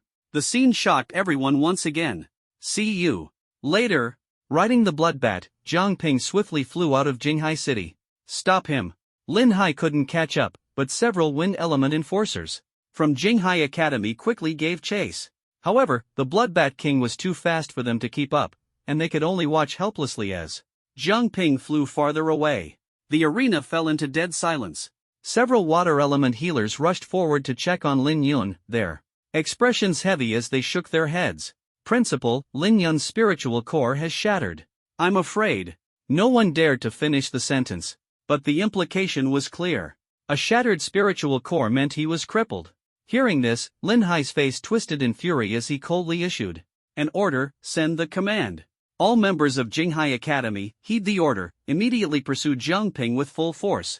At the same time, issue a bounty across all academies in the Southern District, 50 mid-grade spirit stones, dead or alive, for the capture of Jiang Ping. Understood. The personnel from the enforcement department quickly exited. Upon hearing Lin Hai's words, Shi Yan and the others' expressions changed drastically. Shi Tsongqing hurriedly tugged on Shi Yan's sleeve, urging him to say something quickly. Once Jiang Ping was wanted, his life would be in grave danger. But before Shi Yan could speak, Lin Hai spoke first. Shi Yan, Jiang Ping is a student of your Huaihai Academy. I hope you can provide a reasonable explanation. If you intend to help Jiang Ping, then this means Huaihai Academy is completely severing ties with Jinghai Academy. This matter is beyond your control. I suggest you consult Wang Daochuan thoroughly before making a decision. After finishing, Lin Hai waved his sleeve, carrying the unconscious Lin Yun as he turned and left. As soon as the bounty was announced, the entire Southern District erupted. After all, 50 mid-grade spirit stones were no small amount. Even if an ordinary person saved and scrimped their entire life, they wouldn't be able to accumulate that much. Jiang Ping's name instantly became the target of public criticism. He had paid a tremendous price to escape the pursuit of Jinghai Academy's enforcement department. His Bloodbat King had died in battle, otherwise, with his individual strength alone, he wouldn't have been able to escape. The news of the bounty also reached Jiang Ping's ears. 50 mid-grade spirit stones, looks like they really value me, Jiang Ping muttered bitterly, staring at the bounty notice. Outside the academy, spirit stones were a universal currency, divided into low-grade, mid-grade, high-grade, and supreme grade. Ordinary people mostly encountered low-grade spirit stones. 50 low-grade spirit stones could buy a house in the city center. 1 mid-grade spirit stone could be exchanged for 100 low-grade spirit stones, and 1 high-grade spirit stone could be exchanged for 100 mid-grade spirit stones. Supreme-grade spirit stones were rarely used as currency. At this moment, Jiang Ping was driving a stolen wooden cart at high speed. With all the academies in the Southern District hunting him, he couldn't stay here and had to leave quickly. Through the car window, he saw a group of black-clad figures blocking the road ahead, while another group followed closely behind him. Dense forests flanked both sides, making it impossible for the wooden cart to continue. Jiang Ping shook his head and decisively got out of the cart. You guys are pretty quick. Which academy are you from? He asked. These people clearly didn't want to reveal their identities, so they were likely not from Jinghai Academy. It doesn't matter who we are. Jiang Ping, you can't escape. You'll pay for what you've done. Several masked black-clad figures drew long blades from their backs. Almost all are 3rd tier, with 2 4th tier, Jiang Ping quickly assessed them, his expression turning grim. Attack, the masked leader commanded. A barrage of attacks rained down on Jiang Ping. Without hesitation, Jiang Ping clasped his hands together. Wood style, tree barrier. Instantly, numerous wooden vines transformed into massive shields, blocking the attacks in front of him. Wood style, wood clone. Jiang Ping created a clone that charged out from the flank, disrupting the enemy's vision, while his main body rushed toward the group at the rear. Mangekyo Sharingan. Using his Sharingan, he pulled the enforcement department members, who made eye contact with him, into an illusion. Third-tier ability users were completely unable to resist this technique and collapsed one after another. The enforcement department members at the front had already destroyed Zhang Ping's wood clone. He knows illusion techniques, be careful, someone warned. Zhang Ping felt a sharp pain in his left eye, his vision blurring. Pulling so many people into an illusion at once had consumed a significant amount of his ocular power. He crouched slightly, panting heavily. Still a bit too much. Looking at the fallen enemy, Zhang Ping stood up and charged forward. Judging by his state, he shouldn't be able to use illusions anymore. Rush up and capture him, the masked leader shouted, but he himself quietly retreated. Thunder element, thunderstorm. Fire element, fireball. Water element, water bullet. Sage mode. Zhang Ping decisively entered Sage mode. Would release, piercing technique. Sharp spikes emerged from the vines behind him, densely attacking the enemies. Everyone, dodge. Fire element, inferno. 3 members of the execution department joined forces to unleash fire element skills. The raging flames instantly engulfed the forest. The fire element ability users of the execution department were well prepared, confident that fire could suppress wood. Ha, kid, you're wood element. You can't escape from us fire element users, one member of the execution department said excitedly. Oh, really? Zhang Ping's Sharingan spun rapidly. Fire element, inferno. He clasped his hands together and spewed a crimson blaze. How is this possible? Isn't he wood element? How does he have fire element abilities too? Everyone was shocked. They had specifically investigated Zhang Ping's academic records for this ambush. The flames collided, and Zhang Ping forcefully carved out a path. However, the continuous output left him physically exhausted, panting heavily, relying on Sage mode for rapid recovery. The consumption is about right. It's time for us to act. The leading 4th-tier ability user glanced at his companions and nodded. Prepare to die, Zhang Ping. 2 4th-tier ability users quickly closed in, their short blades gleaming coldly. Such speed. Seeing the situation, Zhang Ping hurriedly used wood release. Wood locking wall. A sturdy wooden wall quickly rose, enveloping him entirely. Immediately, the attacks of the 2 4th-tier ability users struck. Buzz. With a deafening hum, Zhang Ping's defense crumbled like paper, instantly breached. 2 powerful gusts slammed into him, sending him flying and crashing into a large tree. Cough. Even with Sage mode and rapid recovery from non-seal healing, the pain was still unbearable. Zhang Ping, surviving so many attacks proves you're strong, but this is the end. The 2 4th-tier ability users suddenly appeared beside him, firmly grabbing his hands. Damn it! Before Zhang Ping could react, a surge of electricity quickly spread through his body. Then, the other person struck his neck heavily, causing Zhang Ping to feel dizzy and hear ringing in his ears. Capture him alive. Keep him for now. The Dean will make him suffer, unable to live or die. We don't have personal grudges against you, but 50 mid-grade spirit stones are too tempting. Don't blame us. Zhang Ping, barely conscious, heard someone suddenly speak. Treating a student like this is a bit excessive, isn't it? Then, Zhang Ping completely lost consciousness and fainted. After an unknown amount of time, Zhang Ping slowly woke up, finding himself lying on a wooden cart. He sat up abruptly and saw a familiar figure in the driver's seat. Minister Shi? It was Shi Yan. Kid, do you know how much trouble you've caused? Shi Yan said while driving, not turning his head. I know, but why did you save me? Because you're from Huaihai Academy. Even if you made a mistake, you can't be judged by people from Jinghai Academy, Shi Yan said calmly. Besides, Xiao Qing asked me to save you. Zhang Ping said nothing, his head still dizzy. I've already dealt with the people chasing you. Are we going back to the academy now? Zhang Ping leaned against the car window, looking at the road outside. Do you think you can still go back? Shi Yan finally turned to glance at him. This time, you've caused such a big mess that even the principal might not be able to protect you. The road back to the academy is definitely blocked by Jinghai Academy. If you go back, Jinghai Academy and our academy will completely fall out. I can't let you ruin the academy's major plans right now. Then where should I go? Zhang Ping asked, confused. To a place where they can't find you. Shi Yan took out a package from his storage ring and handed it to Zhang Ping. Take these. Where are we going? Jiang Ping took the package and asked. The City of Shadows. The laws there are loose, and it's in an ungoverned area. Once you're there, Jinghai Academy won't dare to act recklessly against you. The City of Shadows? That chaotic and violent place? Jiang Ping vaguely remembered it. The City of Shadows was similar to the City of Sin, both ungoverned by any faction and a haven for rebels. It was a place where power ruled, and the strongest were kings.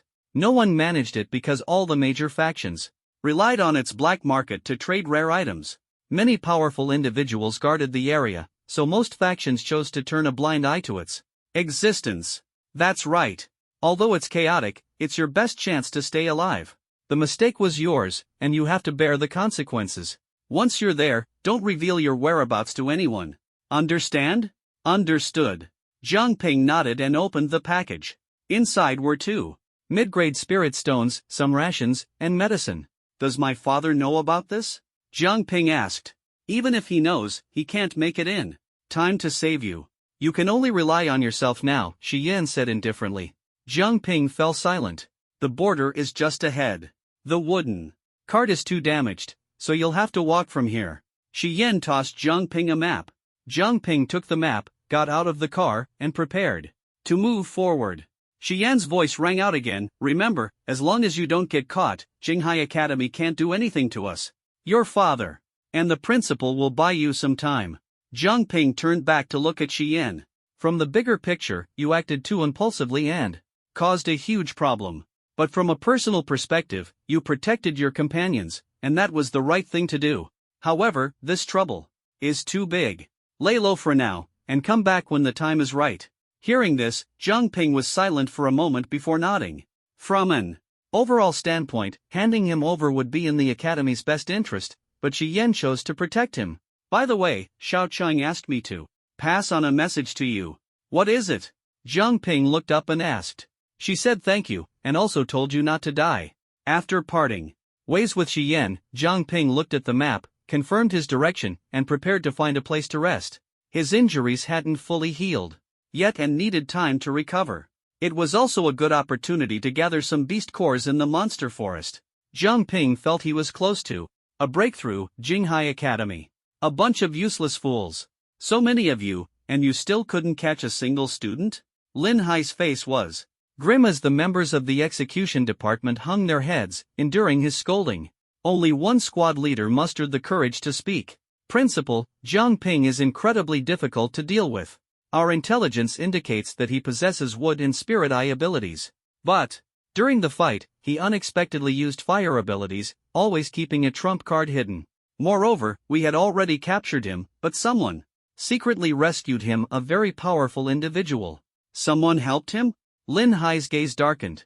Was it Jiang Lei? No, it was someone skilled in illusions, likely not Jiang Lei, the squad leader replied softly. Keep searching. Even if you have to dig 3 feet into the ground, find Jiang Ping, and keep a close watch on Huaihai Academy. If Jiang Ping shows up at Huaihai Academy, I'll personally go settle accounts with Wang Daochuan and Jiang Lei. Lin Hai waved his hand, and the execution department members immediately left the secret room. Huaihai City. Principal's office. Wang Daochuan, Jiang Lei, and Shi Yan were gathered, the atmosphere tense. Shi Yan, I'll ask you just once, where is my son now? Jiang Lei glared at Shi Yan, his face full of anger. I directed him to the City of Shadows. As for where he is now, I don't know, Shi Yan replied. Calmly. Jiang Lei slammed the table and stood up with a roar. Why didn't you bring him back? Just because he's not your son? Shi Yan refused to back down, standing up to retort. Tell me how I was supposed to bring him back. Jinghai Academy has heavy surveillance, and Lin Hai already sent people to guard every route. You tell me, how was I supposed to bring him back? Jiang Lei slammed the table again, causing it to crack. Damn. That old Lin Hai is even more protective than I am. If he dares harm my son, I won't let him off. Jinghai Academy has 7 fifth-tier experts. What makes you think you can take them on? Shi Yan sneered. The 2 execution department heads were locked in a heated argument when Wang Daochuan finally intervened. Enough. Calm down, both of you. I'll handle Lin Hai. For now, don't stir up trouble. Since Jiang Ping went to the City of Shadows, Jinghai Academy's influence can't reach there for the time being. Don't act impulsively. Humph. Jiang Lei stormed out, slamming the door behind him. 5 days later. In a quiet forest, a young man cautiously moved forward. If I get through this black pine forest, I should be close, Jiang Ping muttered as he chewed on dry rations and studied his map. Over the past few days, he had been constantly covering his tracks and changing routes. Though the journey had grown longer, it ensured he wouldn't be discovered. Just as he was about to pass through the black pine forest, a cluster of eerie purple flames suddenly emerged from the trees ahead, radiating intense heat. This flame feels somewhat familiar, Jiang Ping frowned, the purple fire stirring a sense of déjà vu. Soon after, the sounds of fierce battle cries reached his ears. Not far ahead, a group of youths in green short robes was locked in combat with another group dressed in fiery red attire. Recognizing the familiar clothing, Jiang Ping focused his gaze and noticed the flame insignia on their foreheads. This is the Blazing Flame Sect? Impossible. Indeed. It was the Blazing Flame Sect. Wasn't the leader of the Blazing Flame Sect already dead? How are they appearing here? Jiang Ping was shocked. His brows furrowed tightly. Watching the defeated youths, he crouched down to observe, wanting to see what the Blazing Flame Sect was up to. Ha ha, Wang Yan, as the vice president of the Guanxi Society, are you satisfied with today's situation? A seductive man with purple hair crossed his arms and sneered at the young man in the crowd. I kindly advised you all to join the Blazing Fire Sect before. If you had agreed back then, so many people wouldn't have died today. The young man, who appeared older than the others, coldly replied, "Humph, the Blazing Fire Sect is full of despicable scoundrels." However, Purple Scorpion, the outcome of today's battle is still uncertain. As soon as he finished speaking, Wang Yan suddenly attacked, Chaos Fire Lotus. Fiery red flames rapidly condensed into a massive fire lotus in front of him, flying toward Purple Scorpion with an oppressive heat wave. Purple Scorpion sneered and swiftly dodged, but others weren't so lucky. Many members of the Blazing Fire Sect were burned into charred corpses by the exploding fire lotus. This temperature is terrifying. Wang Yan is only a mid-level tier 3 ability user, yet he can unleash such powerful energy. Jiang Ping, who was watching the battle from the sidelines, was visibly shocked by Wang Yan's abilities. Seeing that Wang Yan's power far exceeded that of ordinary mid-level tier 3 fire ability users, a sharp glint flashed in Purple Scorpion's eyes. As expected of an S-level ability user, impressive. All of you, stand down. I'll handle him personally. Purple Scorpion ordered the Blazing Fire Sect members who were besieging Wang Yan. Wang Bao, find an opportunity to escape quickly. I'll cover you. Wang Yan grabbed the chubby boy in a green short robe. Brother Yan, how could I possibly leave you behind? The boy said anxiously. Wang Bao, listen to me. We can't all die here. You are the future of the Guanxi Society. The Guanxi Society depends on you to carry on, understand? Wang Yan growled in a low voice. Wang Bao's expression turned heavy, and he nodded firmly. The Guanxi Society now had fewer than 10 members left. If the fight continued like this, they would surely face total annihilation. Wang Yan walked resolutely toward Purple Scorpion, his gaze unwavering. Wang Yan, if you're willing to offer your soul, perhaps I might spare your lives, Purple Scorpion sneered. The words of the Blazing Fire Sect are nothing but nonsense. I would never believe you. If I had, the Guanxi Society would have been destroyed long ago. Wang Yan glared at Purple Scorpion with disgust. How boring. Leave him to me, and don't let any of the others escape. Purple Scorpion drew out a pitch-black chain, entwined with ghostly purple flames. From what Purple Scorpion said, it seems his target is Wang Yan's soul. What exactly are they planning? Jiang Ping frowned, full of doubt.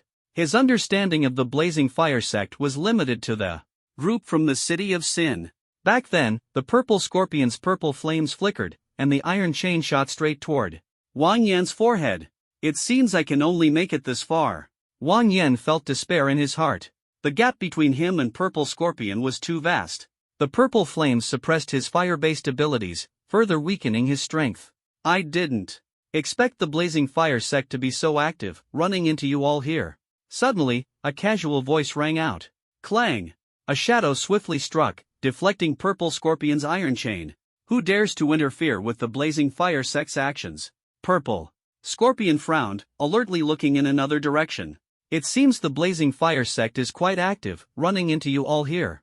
Jiang Ping slowly emerged from the dense forest. You are. Purple Scorpion looked at Jiang Ping, furrowing his brows slightly. After a moment of thought, his face lit up with wild joy. Jiang Ping! Ha, I didn't expect to meet you here. My mission for the year is complete. Oh, you know me? I didn't realize I was so famous, Jiang Ping said with a raised eyebrow and a smile. It wasn't surprising that Purple Scorpion recognized him, as they were both part of the Blazing Fire sect. Of course. Now, obediently offer up your souls. Purple Scorpion revealed a sinister smile, his effeminate face making one feel disgusted. Seeing this expression, Jiang Ping felt an urge to slap him hard. Die obediently. Purple Scorpion suddenly threw out his iron chain, and the purple flames spread rapidly, clawing and roaring. The flames were scorching, far surpassing ordinary fire. Jiang Ping had seen this type of flame before. The Blazing Fire sect's leader, Huolu, had used it in the past. It was indeed powerful. But, Amaterasu! Jiang Ping's Mangekyo Sharingan suddenly focused, unleashing terrifying ocular power. A black flame suddenly appeared, entwining Purple Scorpion's iron chain. It absorbed Purple Scorpion's purple flames, continuously devouring them, and quickly spread. In an instant, the flames of Amaterasu transformed into a sea of pitch-black fire, surging toward Purple Scorpion. Purple Scorpion's heart tightened, and he hastily summoned a large mass of purple flames to counter. The black flames and purple fire collided instantly. However, the flames of Amaterasu had already fully expanded, and the purple fire couldn't withstand it, retreating step by step. Impossible. This is the subflame bestowed by the leader. Purple Scorpion watched in disbelief as his once unbeatable purple flames were suppressed by Amaterasu. Gritting his teeth, he abandoned direct resistance and quickly retreated. Jiang Ping didn't let him escape, his Mangekyo Sharingan locking onto Purple Scorpion, with the flames of Amaterasu relentlessly pursuing him. Fire technique, Fire Lotus. Seeing the opportunity, Wang Yan suddenly condensed a Fire Lotus and launched a fierce attack on Purple Scorpion's back. Caught off guard, Purple Scorpion was struck heavily. At that moment, the flames of Amaterasu caught up to Purple Scorpion, engulfing his entire body. Ah! With black flames consuming him, Purple Scorpion let out a heart-wrenching scream.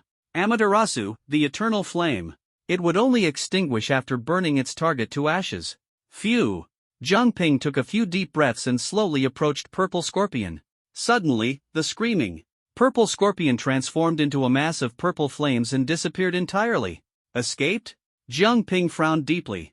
That mass of purple flames was clearly Purple Scorpion's escape trick. To flee under the flames of Amaterasu, he indeed had some skill. Purple Scorpion's subordinates, seeing their leader vanish, quickly retreated. But Wang Yan and Jiang Ping had no intention of letting them go. Half an hour later, the last Blazing Fire sect henchman fell to the ground, unable to move. The battle was finally over. Wang Yan and the others were severely injured, while Jiang Ping remained unscathed. Ding! Task completed, save. The Guanxi Society, reward obtained, 500 energy points, would release, Birth of the Tree World. Reward secured. Friend, thank you for helping us. My name is Wang Yan, and I'm the Vice President of the Guanxi Society. As he spoke, Wang Yan extended his right hand for a handshake. Jiang Ping also reached out and shook hands briefly. Jiang Ping. Brother Jiang Ping. Where are you from? I don't belong to any city. Jiang Ping didn't want to reveal too much. Upon hearing this, Wang Yan assumed he was a rebel who had been expelled. He smiled and said, Brother Jiang Ping, don't feel bad. Rebels have their own place too. Our Guanxi Society is located not far ahead in the City of Dusk. If you don't mind, you can come and take a look. Wang Yan was well aware that if it weren't for Jiang Ping's help today, none of them would have survived. The City of Dusk. Alright, I'll take a look. Coincidentally, Jiang Ping was heading there as well, and having someone lead the way was more convenient. Thus, Jiang Ping followed Wang Yan and his group toward the City of Dusk. On the way, Jiang Ping spoke very little, while Wang Yan and his companions enthusiastically described the situation in the City of Dusk. From their descriptions, Jiang Ping learned that although these people were rebels, most of them had been framed and forced to flee their hometowns. Some had been scapegoated, waking up one day to find themselves labeled as rebels, with no choice but to come here. These kind-hearted individuals had voluntarily formed a small group. As more people joined, the Guanxi Society gradually grew stronger. Their philosophy was simple: hunt demon beasts, collect demon cores to exchange for resources, and support one another. Rebels weren't necessarily bad people. This was something Jiang Ping came to understand. After all, he was now a rebel himself, but he didn't consider himself a bad person. 2 days passed quickly, and the group arrived at the outskirts of the city of Dusk. Here, it was common to see small groups or dozens of people fighting. To obtain good resources, one either had to join a powerful faction or resort to robbery. The strong grew stronger, while the weak could only fend for themselves. What a chaotic place, Jiang Ping muttered under his breath. Their 3 wooden carts followed a narrow path toward a massive city ahead. Suddenly, a group of people emerged from the dense forest, blocking their way. Hey, isn't this the vice president of the Guanxi Society? Didn't expect to run into you here. A burly man stepped forward, revealing a strange smile. Niu Mang? Wang Yan immediately recognized him, his brows furrowing deeply. The members of the Guanxi Society quickly drew their weapons, ready for battle. Who are they? Jiang Ping glanced at the group, noting that they were all at the early stage of Tier 3, similar in strength to Wang Yan's team. They're the mortal enemies of the Guanxi Society. I didn't expect to encounter them here, Wang Yan said, his brows tightly knit. They had just gone through a fierce battle and suffered heavy losses, making them no match for the enemy's numbers. Attack! Leave no one alive. Niu Mang laughed loudly as the black-robed men beside him raised their weapons and charged at the group. Jiang Ping shook his head helplessly. Considering he had saved Wang Yan's life earlier and helped him claim his reward, he decided to play the good guy one more time. Don't move. I'll handle this. Jiang Ping jumped off the wooden cart and instantly activated Sage Mode. Several flying thunder god kunai shot out swiftly. Whoosh! A flash of light streaked by Wang Yan, and the others only felt a flash before their eyes, and Niu Mang and his group were all lying on the ground, severely injured. Jiang Ping didn't deliver the fatal blow directly but instead handed over the decision-making to Wang Yan and his companions. Since they are your old rivals, how you handle them is up to you, Jiang Ping said. Thank you, brother Jiang Ping. Wang Yan flicked the blood off his short blade. Not far away, the bodies of Niu Mang and his group lay in a pool of blood. Although Wang Yan appeared honest and unassuming, he showed no mercy when facing enemies who threatened his life. Who are they? They can't possibly be from the Blazing Fire sect, can they? Jiang Ping brushed the dust off his clothes and glanced at the corpses. These men didn't have the blazing flame insignia of the Blazing Fire sect on their foreheads. They are from Night Demons. Night Demons? Yes, the Night Demons are an organization. Most of its members are either expelled from academies or traitors who have betrayed the law. The Night Demons are ruthless and will stop at nothing to achieve their goals. They are very dangerous. If you encounter them in the future, you must be cautious, Wang Yan warned Jiang Ping. Then why did they attack you? Jiang Ping asked with a frown. They probably heard about the Blazing Fire sect attacking us and took the opportunity to rob us. They often engage in such acts. The Guanxi Society and the Night Demons are enemies, so it's not surprising they made a move against us. After packing their belongings, the group boarded the wooden cart again and headed toward the city of Dusk. Since they're your enemies, if they could track your movements, you need to stay vigilant, Jiang Ping kindly reminded them. Wang Yan frowned slightly and said, they don't have the capability to track our movements. Maybe someone from the auction house sold the information to them. Auction house? What auction house? Jiang Ping asked in confusion. The Dusk Auction House, a neutral organization in the city of Dusk. On the surface, it auctions various treasures, but secretly, it specializes in selling intelligence. As long as you have the money, there's no information you can't buy. Our activities were likely leaked by someone from the Dusk Auction House, Wang Yan explained. Sometimes, information was worth more than gold, especially secrets no one else could obtain. Jiang Ping nodded silently. Back when he was in Sin City, he had also visited similar intelligence organizations. Before long, the group arrived at the city of Dusk. Its towering black walls and gates resembled a slumbering beast, ready to awaken at any moment. The air carried a faint scent of blood, and the oppressive atmosphere made it hard to breathe. The city of Dusk, a paradise for the strong, a hell for the weak, and a place where the law held no sway. Brother Jiang Ping, this is the city of Dusk. If you plan to stay here for a while, I can offer you some advice, Wang Yan said. Let's hear it, Jiang Ping replied. First, if you want to stay at an inn, I recommend the Dusk Inn under the Dusk Auction House. Why? Jiang Ping asked. There are many inns in the city of Dusk, but most of them are shady establishments. Those unfamiliar with the city might wake up to find their belongings stolen or worse, lose their lives. The Dusk Inn is different. It's protected by the Dusk Auction House, making it the safest place here. The Dusk Auction House is the wealthiest faction in the city of Dusk, and no one dares to provoke them because their intelligence network is incredibly powerful. Nothing within 100 miles escapes their notice. Moreover, the owner of the auction house, the Red Queen, is one of the three strongest figures in the City of Dusk, Wang Yan explained. The Red Queen? Zhang Ping raised an eyebrow. The Red Queen, our Guanxi Society's president Zhang Yi, and the Night Demon leader Dong Mi are collectively known as the Three Dark Legends. They are all Tier 4 powerhouses, and no one dares to provoke them. Zhang Ping nodded and then changed the subject. By the way, Brother Wang Yan, isn't your Guanxi Society's base located at the dock? Can I go take a look? Of course. Wang Yan was overjoyed. He had originally wanted to invite Zhang Ping to visit Guanxi Society but was worried it might seem too abrupt. Unexpectedly, Zhang Ping brought it up himself. Building a good relationship with someone as powerful as Zhang Ping would be highly beneficial for Guanxi Society. After all, anyone who could easily defeat Niu Mang and other night demons was no ordinary person. Soon after, Zhang Ping followed Wang Yan and his group as they traversed the City of Darkness. The situation here was very similar to the City of Sin, chaotic, oppressive, dark. The strong preyed on the weak, men bullied women, and the law of the jungle prevailed. The darker sides of human nature spread unchecked here. Some even started fighting openly in public. After crossing several streets, Zhang Ping and his group arrived at the edge of a wide river. The water flowed endlessly, and at a bend stood a massive dock, where merchant ships came and went from time to time. Workers on the dock were busy, bustling about as they transported various goods. Surrounding the dock were several streets, and occasionally, people dressed in green short robes could be seen patrolling along the roadside.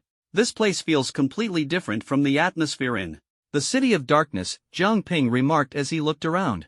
Compared to the chaos of the City of Darkness, this area was noticeably quieter and brighter. People had smiles on their faces, and the atmosphere was harmonious. Of course, this area is managed by our Guanxi Society, which is responsible for maintaining order and daily operations.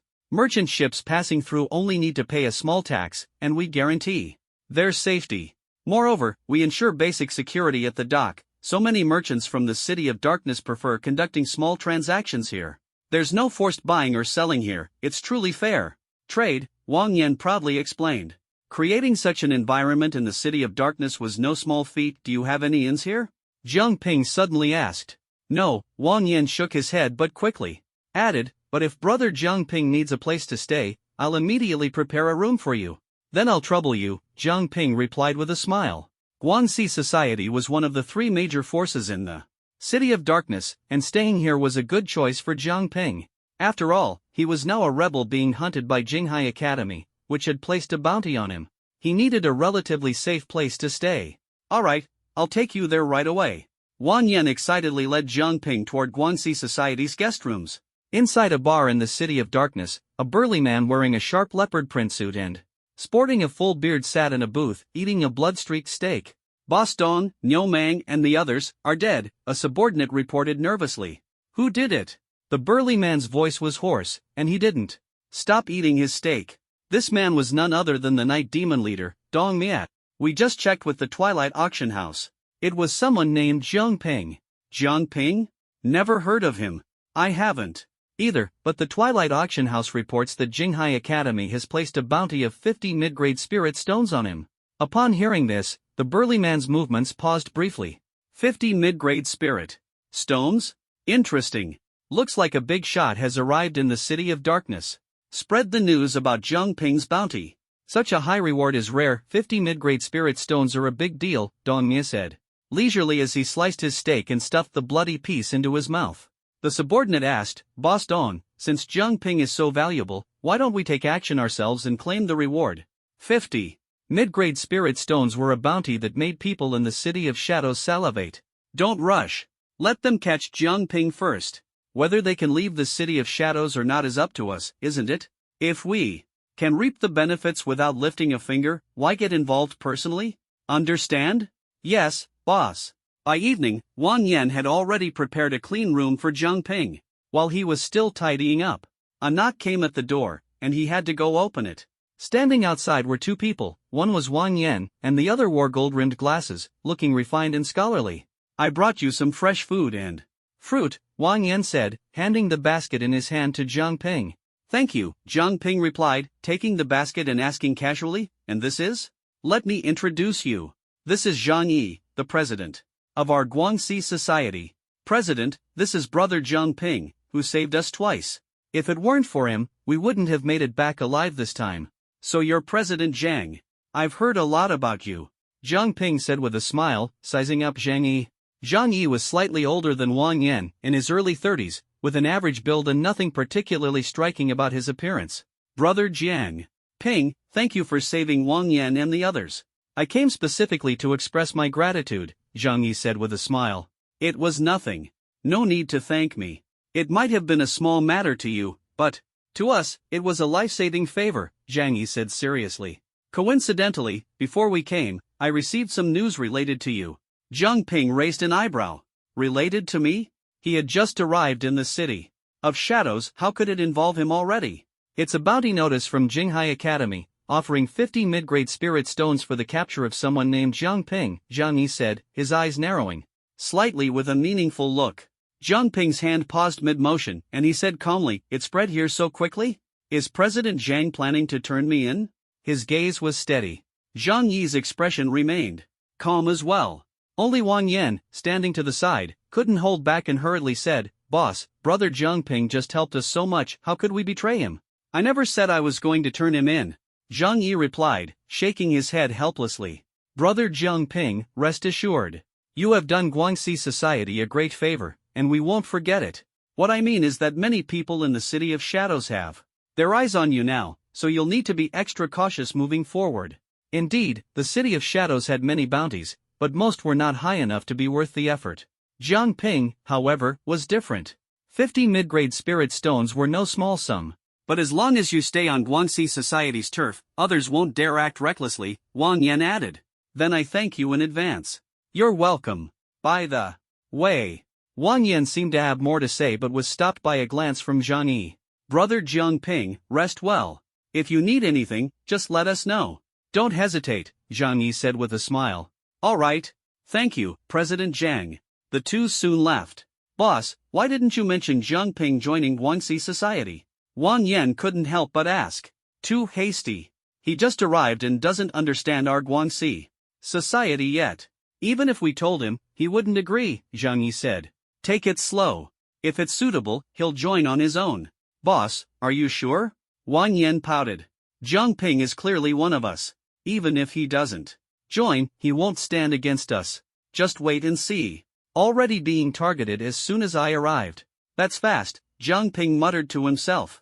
He had come to the dim city to escape the pursuit of Jinghai Academy. If the people here also wanted to capture him, that would be a big problem. If it really doesn't work out, I'll just have to keep running. After coming to terms with this, Zhang Ping began preparing dinner. He had been eating dry rations along the way for some time and was already sick of them. Although Wang Yan and the others had only brought ordinary fruits, vegetables, and fresh fish, it was considered decent in the dim city. Zhang Ping swiftly processed 2 fish and cooked a pot of fragrant fish soup. Didn't expect I had a knack for cooking, he thought with a hint of pride, then began eating heartily. After eating and drinking his fill, he was about to lie down and rest when a commotion suddenly erupted outside, accompanied by shouting. What's going on? The noise seems to be coming from the dock.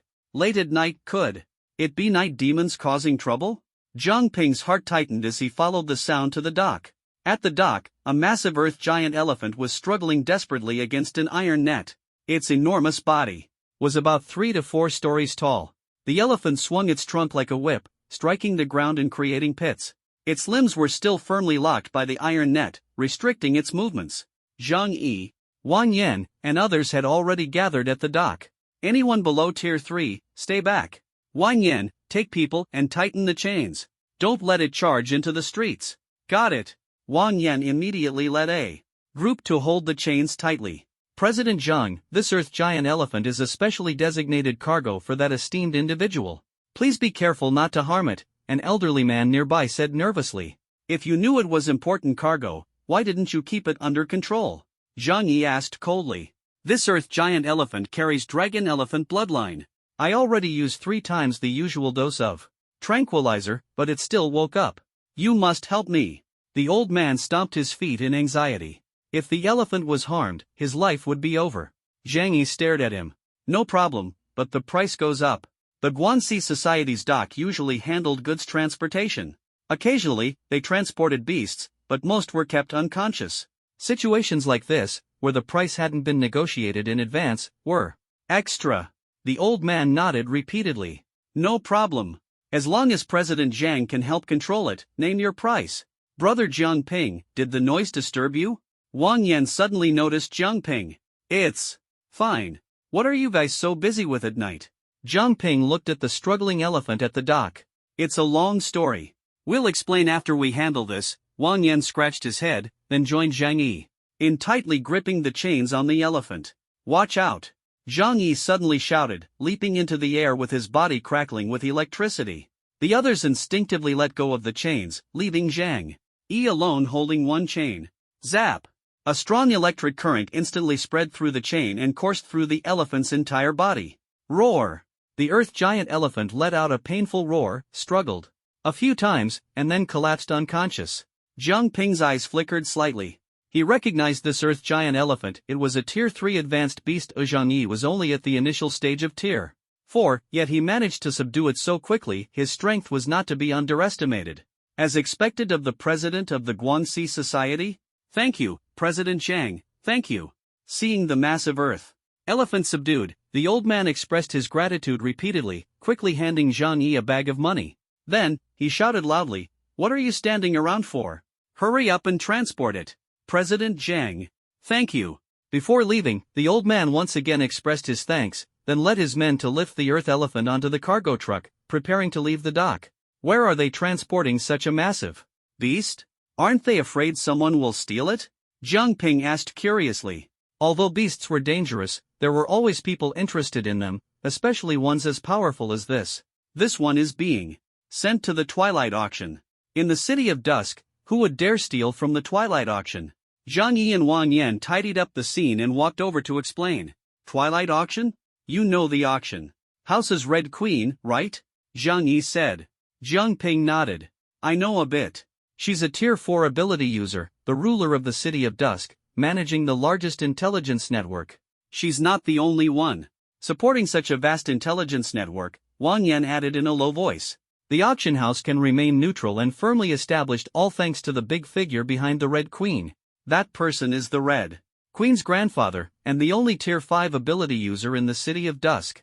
As long as he's around, no one dares covet the auction house's wealth. That earth elephant is being sent to him as a gift. Tier 5 ability user? Jiang Ping nodded silently. In the City of Dusk, such strength was enough to command respect. He then asked, what use does he have for this earth elephant? Not entirely sure. I heard the old man's health isn't good, and he needs elephant blood for treatment every so often, Zhang Yi explained briefly. This information was public knowledge in the City of Dusk, but even Zhang Yi didn't know the deeper reasons. I see. Sorry for disturbing your rest tonight, Wang Yan said apologetically. Are you kidding? I'm staying here for free now, how could I complain? Jiang Ping replied with a smile. The three exchanged smiles and quickly dispersed. The next day, in just one night, Jiang Ping's bounty news had spread like wildfire throughout the City of Dusk, causing quite a stir. Have you heard? A big catch has arrived. In our city, Jinghai Academy has issued a bounty of 50 mid-grade spirit stones. His name is Jiang Ping, and he's already entered Guanxi Society's territory. This kid is really lucky. If he hadn't entered Guanxi Society's territory, he'd already be dead by my hands. Who says entering Guanxi Society's territory means you can't make a move? As long as he's not one of their own, there's still a chance. In the tavern, almost everyone was discussing the matter. A bounty of 50 mid-grade spirit stones wasn't something just anyone dared to touch. Around Guanxi Society's perimeter, many people were inquiring about Jiang Ping's whereabouts daily. Wang Yan also informed Jiang Ping about the situation outside. For safety, Jiang Ping decided to stay at the dock for over a week, observing the situation. During this time, he became familiar with the people at the dock. When he had free time, he would even go fishing with others. Today, he approached Wang Yan again, holding a fishing rod to go fishing. Although their abilities as users were strong enough to easily catch fish directly from the river, they still insisted on using fishing rods. After all, the joy of fishing lay in the anticipation of that moment. Of course, the Air Force was also quite annoying. The two of them set up their fishing rods as usual when suddenly, fragments of boats and floating corpses rushed downstream from the upper reaches. What's going on? Jiang Ping looked around. There. Drifting down from upstream. It must have been an attack. We're not sure if it was caused by beasts or humans, Wang Yan said calmly. They had been at the dock for years and were no strangers to such incidents. Especially in the dim city. So many corpses. It's terrifying, Jiang Ping pointed ahead, where dozens of bodies were floating downstream. This many corpses will attract a lot of beasts. I'll go call for help. Wang Yan quickly threw down his fishing rod and ran off. Before long, Zhang Yi arrived at the shore with dozens of people and began retrieving the bodies. At that moment, Jiang Ping noticed a small wooden raft not far away, on which lay a little girl in tattered clothes who seemed to still be alive. Near the raft, a black snakehead emerged from the water. While Zhang Yi and his team were busy retrieving the corpses, Jiang Ping hesitated for a moment, then stepped forward and jumped onto the raft. At the same time, the black snake hidden underwater launched an attack, opening its bloody mouth and lunging at Jiang Ping. But Jiang Ping focused his mind and released an illusion technique, instantly controlling the black snake, which fell back into the water. It was merely a second-tier beast, hardly worth mentioning. Jiang Ping was about to bring the little girl back to shore when she suddenly opened her eyes, which gleamed coldly. She abruptly pulled out a dagger and stabbed straight at Jiang Ping's chest. Jiang Ping's heart tightened as he quickly dodged backward, but his chest was still grazed, leaving a shallow wound. He stepped down hard and immediately jumped back to the shore. The little girl followed closely behind. At the same time, more than a dozen figures leaped out of the water, surrounding Jiang Ping and the others. Capture him, and you'll be rewarded with 50 mid-grade spirit stones. Kill. They're coming for me? Jiang Ping frowned. What's going on? Wang Yan and Zhang Yi also reacted, quickly running to Jiang Ping's side. Seeing the little girl leading the group, Zhang Yi frowned and said coldly, "You've got some nerve to cause trouble. On Guangxi Society's territory. President Zhang, don't look at us like that. You know, Jiang Ping is worth 50 mid-grade spirit stones. If you don't interfere, we're willing to share some of the reward with you afterward," the little girl said with a strange smile, licking the dagger in her hand. "You're not qualified to negotiate with me," Zhang Yi said coldly. Seeing that Zhang Yi was unwilling to back down, the little girl stopped wasting words and directly ordered, "Finish this quickly and take Jiang Ping down." This was Guangxi Society's territory, and it would be troublesome if their people arrived. Arrogant. Zhang Yi's body crackled with electricity as he prepared to strike. Just as he was about to act, Jiang Ping stopped him. "President Zhang, this is my problem. Let me handle it." Jiang Ping stepped forward slowly, the markings of the immortal mode appearing at the corners of his eyes, and his Sharingan glowed coldly. Whoosh! His figure blurred as he swiftly moved through the crowd. Bang! In just a few seconds, the dozen or so people following the little girl were all taken down. Only the little girl remained standing in shock. "How do you know about my bounty?" Jiang Ping stood before her, his Sharingan emitting an eerie power. I don't know." "No, it was Night Demon who told me," the little girl stammered in fear. "Night Demon?" Jiang Ping frowned. "Even on Guangxi Society's territory, someone dared to interfere. It's easy to imagine what kind of place the City of Shadows is." He originally planned to stay quietly for a while, waiting for the commotion at Silent Sea Academy to pass before leaving. Unexpectedly, even here, peace was elusive. "It seems I need to establish some authority, or else they'll all think I'm an easy target." Jiang Ping's eyes flashed coldly. "President Zhang, I'll leave these people to you. I need to step out for a bit." "You're going to find Night Demon?" Zhang Yi immediately understood his intention. "Although the bounty was issued by Night Demon, I suspect Night Demon is merely a middleman. The one who truly knows the details of the bounty is someone else." "Boss, are you referring to the Twilight Auction?" Wang Yan suddenly realized. Zhang Yi nodded. "The Twilight Auction. I understand." Jiang Ping strode out of the Guangxi Society. "Hey, Jiang Ping, you're no match for the Twilight Auction.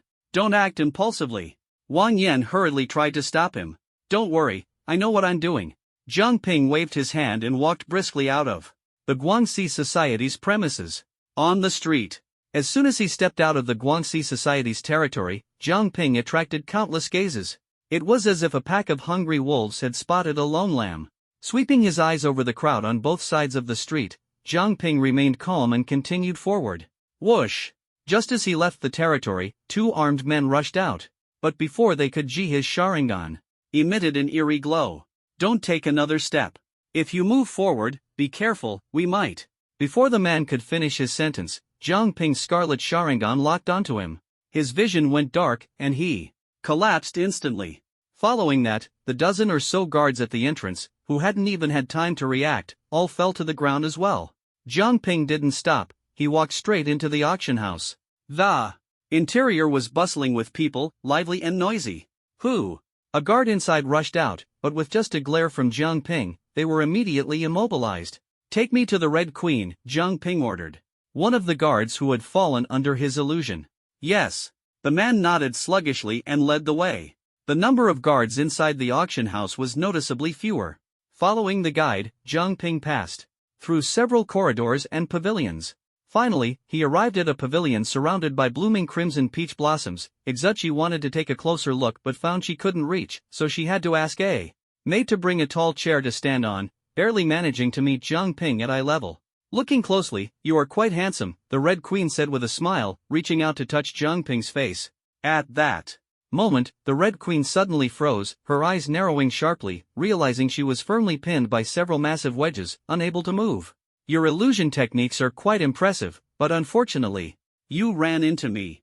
Jiang Ping, who had been immobilized, stretched his limbs and regained his ability to move. Your Majesty. The maid beside her sensed something was wrong and immediately rushed forward, only to be locked in place by Jiang Ping's Mangekyo Sharingan illusion, just like the Red Queen, unable to move a muscle. You can use illusions too? The Red Queen's face turned pale with shock. She was an expert in illusion techniques, deeply knowledgeable and confident in her abilities. Yet, the person before her had suppressed her with illusions? This was the first time the Red Queen had encountered someone whose illusion skills surpassed her own.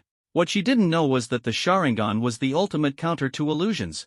Against other abilities, Jiang Ping might not have been able to suppress her, but as an illusion specialist, the Red Queen was powerless against Jiang Ping's Mangekyo Sharingan, even as a fourth-tier ability user. I came here just to ask one thing, was it you who sold the information about my being wanted? To be precise, it was sold. At the Twilight Auction House, we make money by trading information. There are buyers, so naturally, there are sellers too. When it came to business, the Red Queen's demeanor turned serious. As the controller of the Twilight Auction House, if she truly was the Red Queen, Jiang Ping didn't believe she was just a brainless lowly with a pretty face. So, for the sake of money, you don't even care about your lives? Jiang Ping narrowed his eyes slightly, a dangerous glint flashing in them. Although I'm wanted by Jinghai Academy, not just anyone can provoke me. Consider this a warning, or else. Jiang Ping's Mangekyo Sharingan contracted again. Tsukuyomi. Bang! The Red Queen's eyes trembled, and a few seconds later, her eyes rolled back as she collapsed limply to the ground, trembling slightly, gasping for breath, her mind in a daze. From the outside, only a few seconds had passed, but within the illusion of Tsukuyomi, she had been tormented by Jiang Ping for an entire day and night. This is just the first time. If there's a second, the consequences won't be so simple. Jiang Ping left a harsh warning and turned to leave the attic. The people of the Twilight Auction House had already been alarmed and gathered downstairs. Seeing the Red Queen subdued so easily by Jiang Ping, everyone was stunned. It was their first time witnessing the Red Queen being overpowered in illusions, and by a third-tier beginner ability user, no less. As Jiang Ping approached step by step, the guards exchanged uneasy glances. Ultimately, under the pressure, they had no choice but to step aside and watch him leave the auction house. Jiang Ping hadn't actually planned to take real action against the Twilight Auction House. This was just a warning. He didn't want to make another powerful enemy by completely falling out with them. But if the Twilight Auction House didn't restrain itself, he wouldn't mind adding another foe. Just as he stepped out of the auction house, Jiang Ping saw Wang Yan leading a group of people rushing over. Brother Jiang Ping, are you okay? Did that little lowly Red Queen bully you? Of course she did, but I made her suffer instead. Why are you all here? Jiang Ping glanced at Wang Yan and his group. The president was worried you'd suffer at her hands. So she sent us here to back you up. If you hadn't come out soon, I was ready to lead people in directly. Wang Yan grinned, revealing 2 rows of slightly yellowed teeth. As long as you're fine, let's go back and eat. The president has prepared quite a feast for you tonight. Wang Yan put his arm around Jiang Ping's shoulder, and the two returned together to the Guangxi Society's territory. Inside the bar. Boss. All the people we sent to capture Jiang Ping are gone, a subordinate said, his voice trembling. I can see that myself. Dong Mia's face was grim. The commotion Jiang Ping caused today had shaken the entire city of shadows.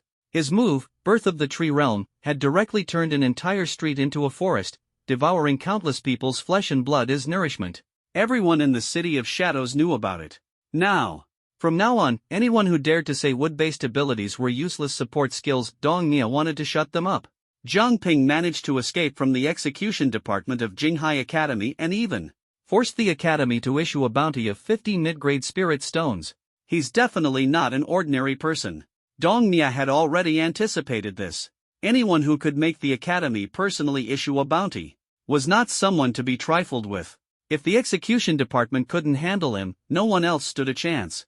This time, Zhang Ping not only repelled those who came looking for trouble but also caused a scene at the Twilight Auction and left unscathed. After this incident, Zhang Ping's reputation exploded in the City of Shadows. No one dared to provoke him lightly anymore. 50 mid-grade spirit stones might be a lot, but it depended on whether you had the life to claim them. "Oh, Boss Dong, are you here to drown your sorrows in alcohol?" Suddenly, a seductive voice echoed in the bar. As the words fell, a strange purple flame appeared on the ground and in the air. The flame slowly condensed into a humanoid shape. Then, a seductive woman in a red robe appeared in front of Dong Mia. "Fire Lian? You people from the Blazing Fire sect aren't welcome here." Dong Mia immediately frowned upon seeing the woman. "Boss Dong, don't be so quick to refuse. I haven't even said anything yet," Fire Lian said with a wicked smile. "Are you really willing to let your Night Demon members be killed without seeking revenge?" Dong Mia narrowed his eyes slightly, not responding, simply drinking while staring at Fire Lian. Seeing that the atmosphere was still conducive to conversation, Fire Lian smiled seductively and continued, "Zhang Ping's reputation has already spread, making both your Night Demon and the Twilight Auction hesitant to act rashly. But we, the Blazing Fire sect, aren't afraid of them. As long as Boss Dong agrees, we can cooperate at any time. Not only Zhang Ping, but even Guangxi Society, we can help you deal with them together." After a moment of silence, Dong Mia finally spoke. "What's the condition? Our demands aren't high. We just want the lives of Zhang Ping and that Guangxi Society member named Wang Yan. Of course, if you want to use Zhang Ping's head for the bounty, we can provide assistance as well," Fire Lian said with a smile. "You people from the Blazing Fire sect are so kind-hearted?" Dong Mia still seemed skeptical. Although he didn't know much about the Blazing Fire sect, he knew they were ruthless and cruel, using any means necessary, much like the Night Demon. "This is cooperation. Those two are the greatest reward for us. I trust Boss Dong understands. I'll come back to find you in 3 days." Fire Lian smiled faintly, her figure instantly transforming into a purple flame and disappearing into the air. Guangxi Society. "Young men, come. To celebrate Brother Zhang Ping's safe return, let's have a toast." In a small tavern, Zhang Yi sat in the main seat, raised his wooden cup high, and shouted loudly. "Cheers!" Everyone responded in unison, downing their drinks in one gulp. "I'll cover all the bills tonight," Zhang Yi announced boldly. "Woohoo!" With a burst of cheers, the atmosphere instantly became lively. "Zhang Ping, this tavern belongs to our Guangxi Society. Tonight, eat and drink to your heart's content." Wang Yan pulled the still slightly reserved Zhang Ping and enthusiastically brought him into the revelry. "Since the boss is footing the bill tonight, shouldn't we all toast him?" Wang Yan stood up, placed one foot on the table, and shouted. "Yes. Come on, let's toast the boss." Everyone raised their cups, and after several rounds, many were already a bit tipsy. The crowd cheered and let loose, enjoying themselves to the fullest. Meanwhile, Zhang Ping quietly moved to a corner, eating and drinking in silence. Wang Yan sat down beside him and asked, "Zhang Ping, you've been with Guangxi Society for a while now. How do you feel about it?" "The atmosphere is pretty good," Zhang Ping replied earnestly. Guangxi Society was different from other gangs in the Dark City. There was no scheming or backstabbing here. Everyone worked hard for their livelihood. Each person treated those around them as friends, helping and supporting one another. To Zhang Ping, Guangxi Society felt more like a big family. In this family, everyone worked hard for themselves and for the group, united in their efforts to face challenges together. This unity was precisely why Guangxi Society had managed to establish itself firmly in the Dark City. Wang Yan patted Zhang Ping on the shoulder. "Hey, let me ask you quietly, would you consider joining our Guangxi Society?" Zhang Ping paused for a moment, then shook his head with a smile. "Sorry, I don't have plans for that right now." He had come here to escape the pursuit of Jinghai Academy. The Dark City was just a temporary refuge. Once things settled outside, he would leave. So, he hadn't planned to form or join any factions. Here. No problem. If you ever change your mind, you're always welcome, Wang Yan said with a hearty laugh. After the feast ended, everyone returned to their respective quarters to rest. Jiang Ping had drunk quite a bit tonight and felt a little dizzy, so he went to bed early. The next morning, Zhang Yi came knocking unusually early. Brother Jiang Ping, are you awake? Awake, awake. Jiang Ping quickly opened the door. President Zhang, is there something you need this early? This was Zhang Yi's first time coming to him alone. Yes, there's something I'd like to ask for your help with. Please go ahead. We've recently ordered a batch of standard weapons, but they won't be arriving by water and can't be delivered directly to our dock. We'll need to go outside the city to pick them up. Guangxi Society is short on manpower lately, so we'd like to ask Brother Jiang Ping to help us and join the team for the pickup, Zhang Yi said with a smile. Jiang Ping's reputation was now entirely different. In the Dark City, there were few who dared to challenge him. With him around, no one would dare touch Guangxi Society's weapons. Understood. When do we leave? Tomorrow. Wang Yan will go with you. The next morning, Wang Yan knocked on Jiang Ping's door. Jiang Ping, are you up? Awake, awake. Is it really necessary to be in such a rush? Jiang Ping opened the door with a hint of helplessness. Outside, Wang Yan had been waiting for quite a while. It's getting late. The sooner we leave, the sooner we can return, Wang Yan said with a grin. All right, Jiang Ping replied, resigned, and followed him out. At the boundary gate of the Guangxi Society. Quite a few people were already waiting. 3 wooden carts were neatly parked, ready to depart at any moment. They're here. Zhang Yi was personally waiting there and, upon seeing Jiang Ping and Wang Yan approaching, revealed a gentle smile. This mission was actually quite ordinary, but since it involved leaving the City of Darkness, Zhang Yi decided to personally see them off. I've already explained the mission details to Wang Yan. He'll brief you on the way. Stay safe during the journey, Zhang Yi reminded them. Don't worry, boss, we'll be careful, Wang Yan replied before Zhang Yi could finish, pulling Jiang Ping onto the cart. They left the Guangxi Society and headed out of the City of Darkness. The Guangxi Society's convoy passing through the streets of the City of Darkness naturally attracted a lot of attention.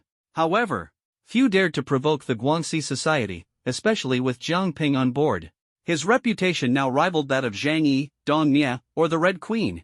A man who single-handedly killed so many people, dared to storm into the Twilight Auction's territory, and retreated unscathed. Such achievements were rare in the entire City of Darkness. No one dared to mess with Jiang Ping anymore. After so many days away from the City of Darkness, Jiang Ping breathed in the fresh air outside for the first time, feeling somewhat conflicted. Life in the City of Darkness wasn't as stable as he'd imagined. Indeed, outside the academy, every place was a world of survival of the fittest. To stay alive, one had to constantly improve their strength. Want a peaceful life? Impossible. Not to mention the beasts outside, always watching for an opportunity to strike. I wonder how Dad is doing now. Jiang Ping thought as he gazed at the rapidly retreating scenery outside the window, missing Jiang Lei. If Jinghai Academy couldn't catch him, they'd surely go to Huaihai Academy to cause trouble, or even settle scores with Jiang Lei. But knowing Jiang Lei's character, Jiang Ping believed he wouldn't easily yield. He might even completely fall out with Jinghai Academy. Both were 5th-tier ability users who would fear whom. Then there was the beast tide a year from now. Shi Yan had said that a year later, there would be an unprecedented beast tide affecting the entire southeastern 2 regions.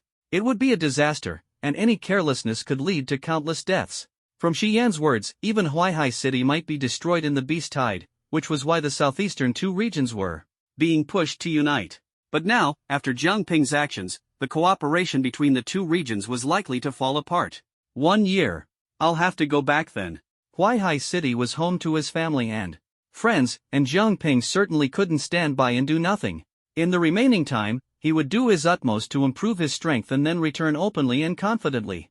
The wooden carts left the City of Darkness and continued forward. Where are we headed? Jiang Ping asked Wang Yan. Zhang Yi hadn't told him the mission details. He only knew they were going to meet a convoy transporting weapons. Let me check. Wang Yan took out a map and examined it carefully. The destination is the ruins of Black City, 50 miles away. We'll be there soon. 50 miles, just over an hour's journey. Simple enough. Alright, Jiang Ping. nodded, leaning against the cart and closing his eyes to rest. Getting up early had left him a bit tired. The wooden carts weren't fast. Their maximum speed was 60, but they couldn't maintain that pace for long. The road was rugged, and they had to guard against beast attacks. Especially the beast attacks. Jiang Ping couldn't even sleep properly, often being startled awake by noises. Fortunately, the Guangxi Society had sent only elites this time. Though there were only about 10 of them, each was a third-tier ability user, easily handling any beast attacks. Just like that, after nearly 2 hours of bumping along, the group finally arrived at the ruins of Black City, a small city's remains, destroyed during the decline of the Holy Empire and the rise of the beasts. "We're here." Wang Yan and his team parked the wooden cart in first. Checked the surroundings for safety. "Don't see anyone?" Jiang Ping looked around but found no one else. "It's still early. Let's wait a bit." Wang Yan glanced at the time. There were still a few hours left until the agreed meeting time. "I'm afraid you won't have the chance to wait." At that moment, a cold voice rang out. Immediately after, 2 groups of people emerged from the forest and ruins on both sides. One group exuded a fierce aura, dressed in various outfits, radiating killing intent. The other group emitted a blazing heat, uniformly dressed in fiery red clothing, with flame marks tattooed on their foreheads. "Night, demons, and the blazing fire gang?" Wang Yan's face darkened. "Why is it you again? Truly relentless." "Wang Yan, so you're leading the team this time? I thought it would be Zhang Yi." A bald man stepped out from the night demons. "Dong Mie?"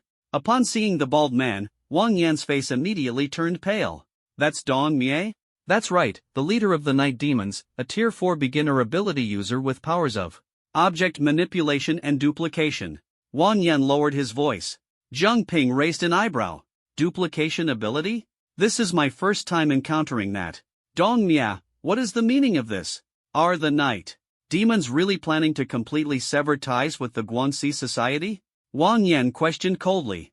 "Not quite severing ties. Actually, my initial target was just that head worth 50 mid-grade spirit stones. But someone offered a high price for your head, and the offer was quite generous. So, I had no choice." Dong Mia shrugged helplessly. "Sneaky bastard. How did you know we would be here today? Could it be that the information from the Twilight auction leaked again?" Wang Yan's expression grew heavy. Here, Dong Mia, the night demons, and the blazing fire gang had gathered nearly 30 people, while their side had only about 10, completely outmatched. "Where's the leader of the blazing fire gang? Still not coming out? How long are you planning to wait?" Jiang Ping's gaze, however, was not fixed on Dong Mia but instead shifted as he spoke in a low voice. As soon as he finished speaking, a seductive and alluring voice rang out. "As expected of someone who has evaded our blazing fire gang's pursuit multiple times, your instincts are sharp." Then, a woman dressed in a fiery red, revealing outfit, exuding sensuality, slowly walked over. "Allow me to introduce myself. I am Huolian." Huolian smiled seductively, her every glance and smile capable of igniting flames in a man's heart. "I thought it would be Xia," Wang Yan mocked. The last time they were ambushed by the blazing fire gang, the attacker was an effeminate-looking man. This time, it was someone new. Xia failed his mission and had to face punishment. "He will never appear again." Huolian spoke cruelly in a gentle voice. In the blazing fire gang, the only outcome for failing a mission was death. Then your end won't be much better. Jiang Ping's gaze was cold as he calmly took a step forward. The blazing fire gang, a mysterious organization, had always eluded Jiang Ping's understanding of their true purpose. "I admire your courage. I hope you'll be as tough later as you are now with your words." Huolian paid no mind to Jiang Ping's remark, even winking at him flirtatiously. "Ding, task trigger, break."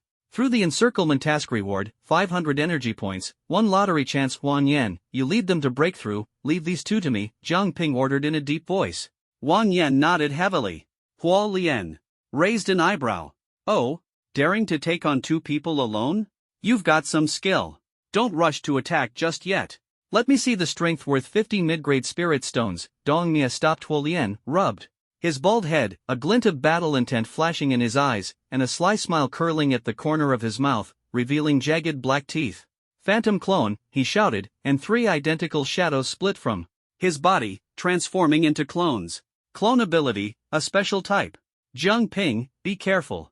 His clones have 80% of the original strength, very powerful. Wang Yan quickly warned. Dong Mia was at the early stage of Tier 4, and 80% of his strength was equivalent to the advanced stage of Tier 3.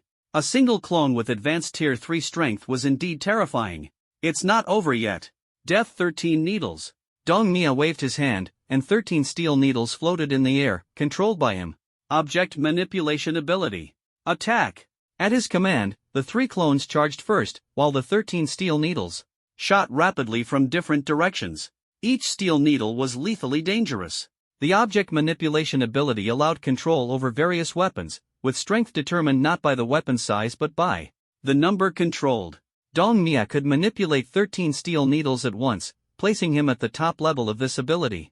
Facing the encirclement, Jiang Ping slowly drew his standard short blade, and his Sharingan instantly appeared as he charged forward. Clang clang. The first 2 steel needles flying toward him were easily deflected by Jiang Ping. Immediately, a clone swung a fist to attack, but Jiang Ping, relying on the powerful insight of his Sharingan, accurately identified all flaws and dodged the attack. Clang clang clang. Jiang Ping evaded the close-range attacks of the 3 clones while deflecting the incoming steel needles one by one. Though seemingly surrounded and under heavy attack, he effectively neutralized all threats with the most efficient methods. Neither Dong Mia's clones nor the steel needles could force him into a corner. Impossible. Dong Mia was stunned.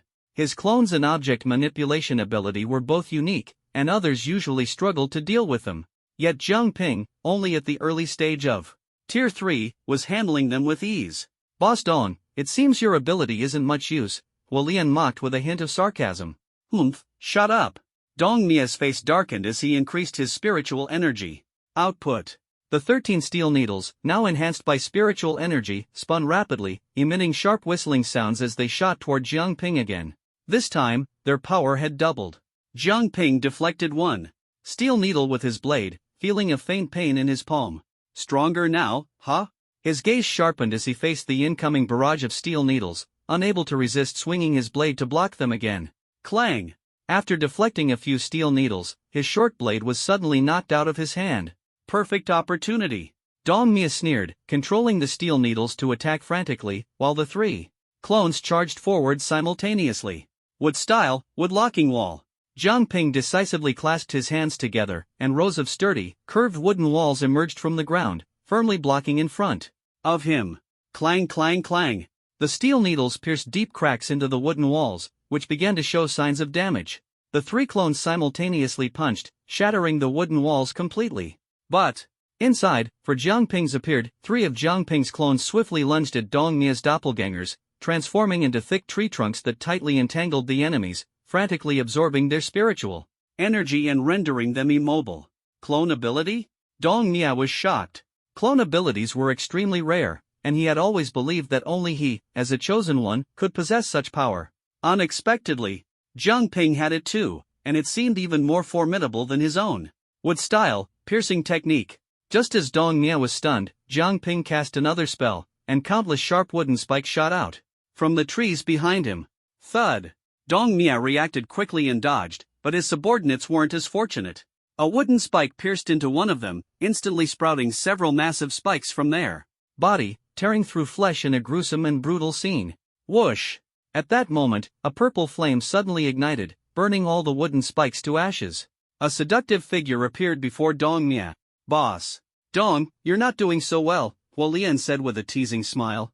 Dong Mia's expression was complex as he muttered, you don't understand, I'm being countered. Ha! Huolian couldn't help but laugh, gazing at Jiang Ping while lightly stroking her red lips, her voice alluring, you're quite handsome when I look closely, just my type. So, how about making me happy? I can even give you a little thrill. Jiang Ping frowned. Are all the Blazing Flame members freaks? Not a single one of you acts normal. But don't worry, once I catch you, I'll make sure you enjoy yourself thoroughly. His gaze sharpened, and the Mangekyo Sharingan lit up as Jiang Ping simultaneously activated Sage Mode, significantly boosting his power. Against the Blazing Flame members, he never held back, especially against Huolian, who was already at mid-tier level. 4, stronger than Dong Mia. Go! Huolian gently blew, and a purple flame transformed into a roaring wave of fire, surging toward Jiang Ping.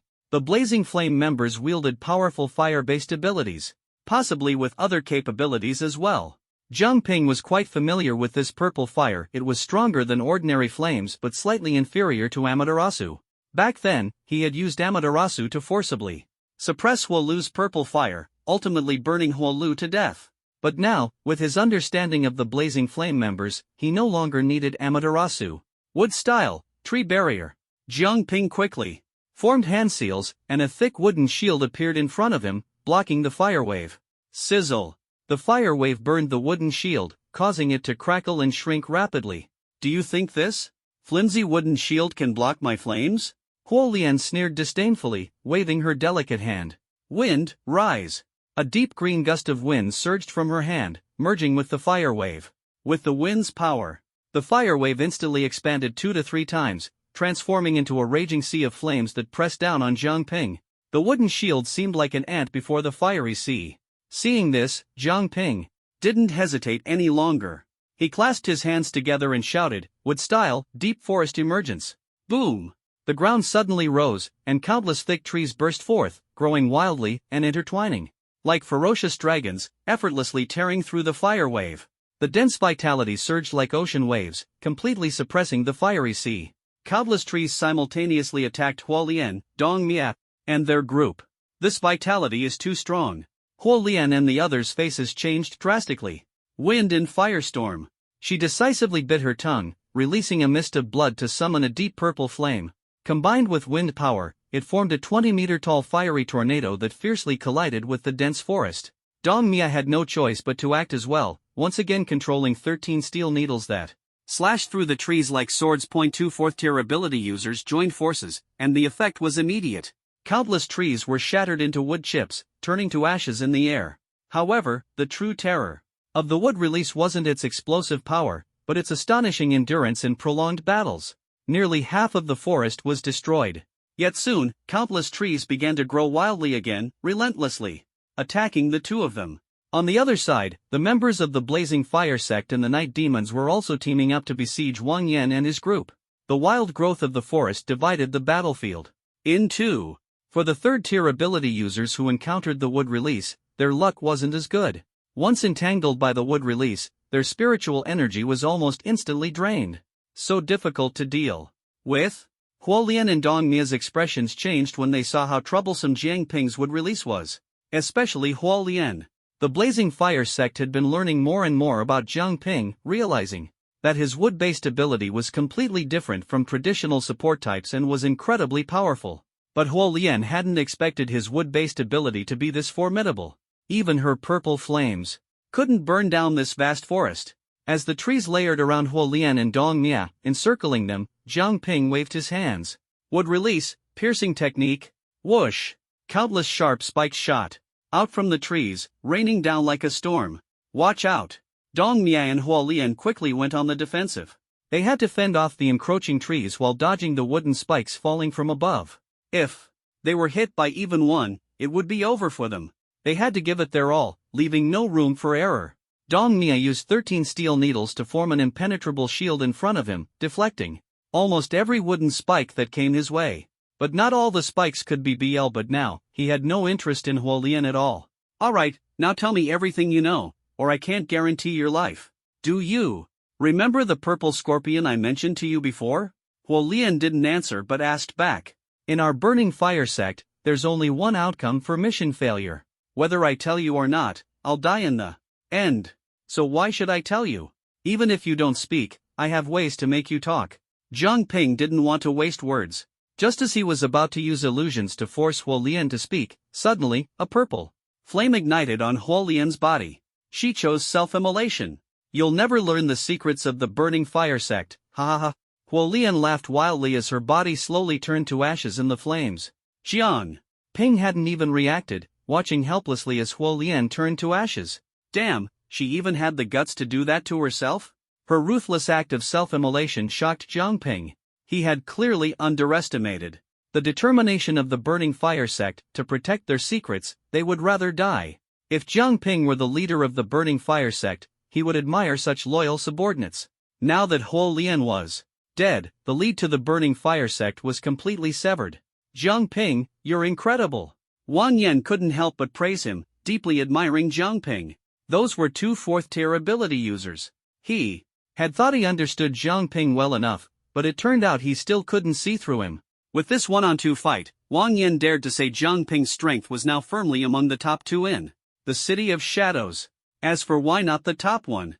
Because behind the City of Shadows, there was a true 5th-tier ability user overseeing everything. Piece of cake. First, confirm if your backup has arrived. This place isn't suitable for lingering. Zhang Ping said calmly. Got it, shouldn't be a problem. Wang Yan immediately began calling out to the others while carefully observing the surroundings to ensure there wouldn't be another ambush. Ding!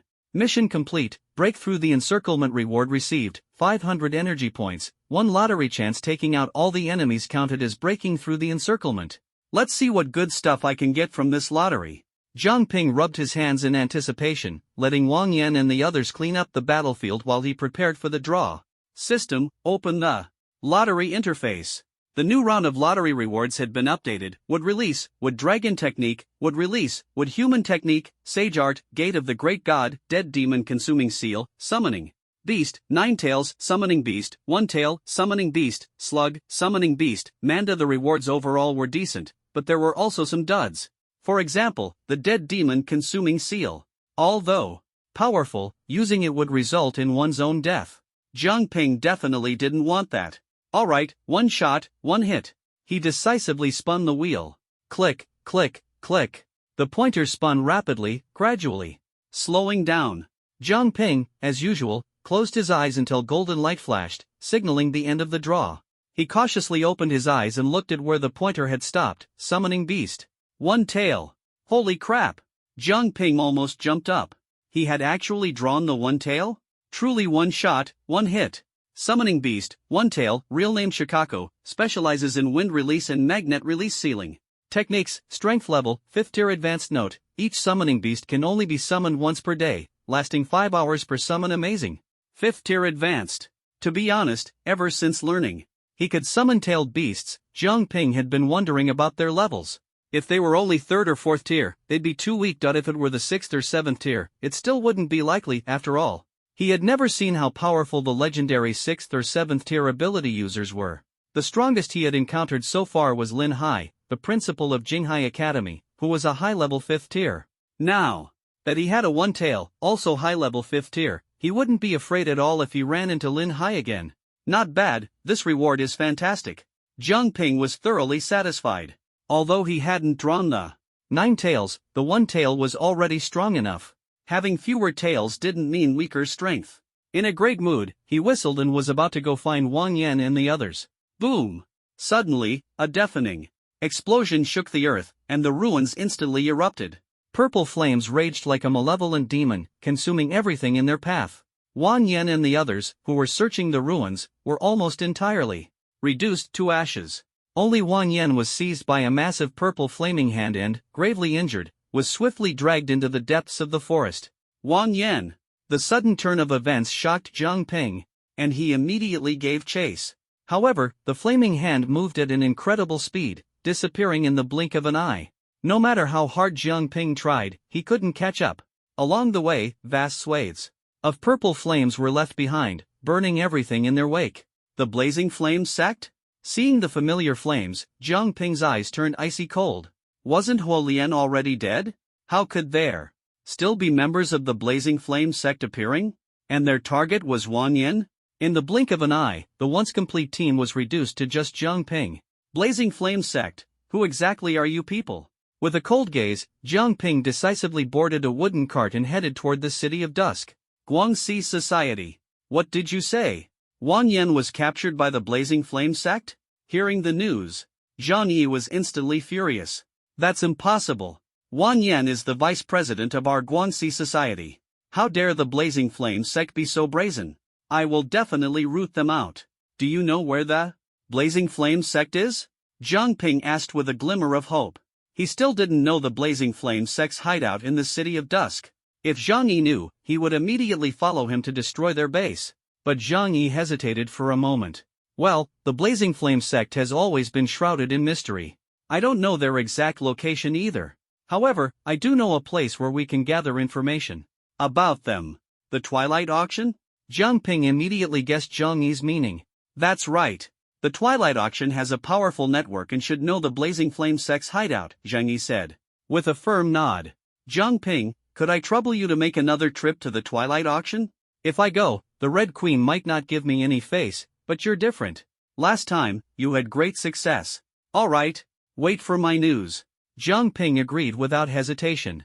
He wanted to help the Guangxi Society not for any particular reason, but simply to repay them for taking him in over the past few days. Besides, he had always found the people of the Guangxi Society to be reliable, upright, and willing to go to great lengths for their friends. Such people were worth befriending. Moreover, now that Wang Yan had been captured by the Blazing Flame sect, Jiang Ping was even more determined to uncover their secrets.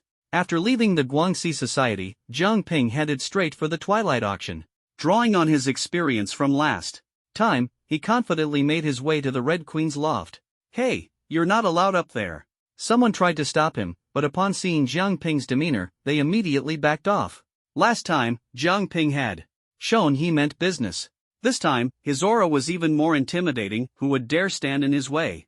Jiang Ping moved unhindered, arriving directly at the door to the Red Queen's loft.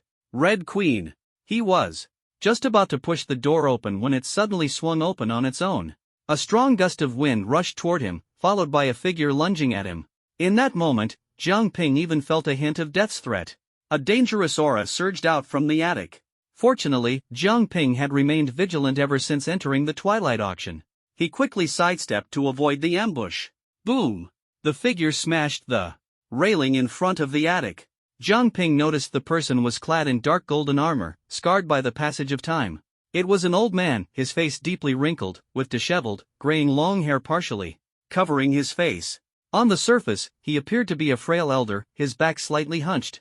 Yet, the powerful and profound aura emanating from him was like that of a slumbering lion, majestic and imposing, making Jiang Ping feel an intense sense of threat.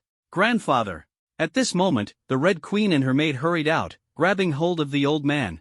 When they saw Jiang Ping, the Red Queen immediately stood on tiptoe, trying to appear taller and more imposing. You again? What are you doing here? She asked coldly. I warn you, last time I spared you out of appreciation, but I, the Red Queen, have my dignity. Jiang Ping rolled his eyes helplessly. I haven't even said anything yet. This little girl was so quick to jump to conclusions. Did she think he came here just to cause trouble? Whatever you have to say, the Twilight Auction doesn't welcome you right now. Leave at once, the Red Queen said bluntly, issuing an unceremonious order to leave. Where is the Blazing Fire sect's base? Tell me, and I'll leave immediately. Jiang Ping asked directly, not bothering with pleasantries. The Blazing Fire sect? I don't know, and even if I did, I wouldn't tell you, the Red Queen snorted coldly, clearly unwilling to engage with him. At this moment, the old man, whom she and the maid were holding, suddenly erupted in fury. Kill! Kill! Kill! He roared, unleashing a powerful spiritual energy that forced the Red Queen and Jiang Ping apart. A fifth-tier ability user? At that moment, Jiang Ping finally felt the terrifying strength emanating from the old man. He hadn't sensed it at all earlier. The City of Shadows, a fifth-tier ability user. Could this old man be the pillar supporting the Twilight Auction, the Red Queen's grandfather? Grandfather! But the old man's condition was clearly abnormal. The Red Queen and her maid looked anxious. Quick, fetch the blood of the giant elephant, the Red Queen ordered, tightly holding onto the old man while instructing the maid to retrieve the medicine. Understood. The maid quickly ran back into the attic. The old man, however, was far from calm, struggling even more violently. Grandfather, it's me. Don't be afraid, the Red Queen tried to soothe him, hoping he would recognize her. Kill! Kill! Kill! But the old man only repeated the same word, his eyes cloudy yet fierce. Suddenly, he pushed the Red Queen away and pulled out a rusty, large blade from his spatial ring, swinging it fiercely at her. How dare you invade the Holy Empire? Die! Would release, eternal tree binding burial. At the critical moment, Jiang Ping couldn't hold back. Forming hand seals, he summoned massive vines to bind the old man, restraining his movements while absorbing his spiritual energy. The Red Queen hadn't yet told Jiang Ping the Blazing Fire sect's base, so he naturally couldn't let her die. Your Majesty, the medicine is here. The maid finally returned, holding a small kettle filled with some kind of liquid.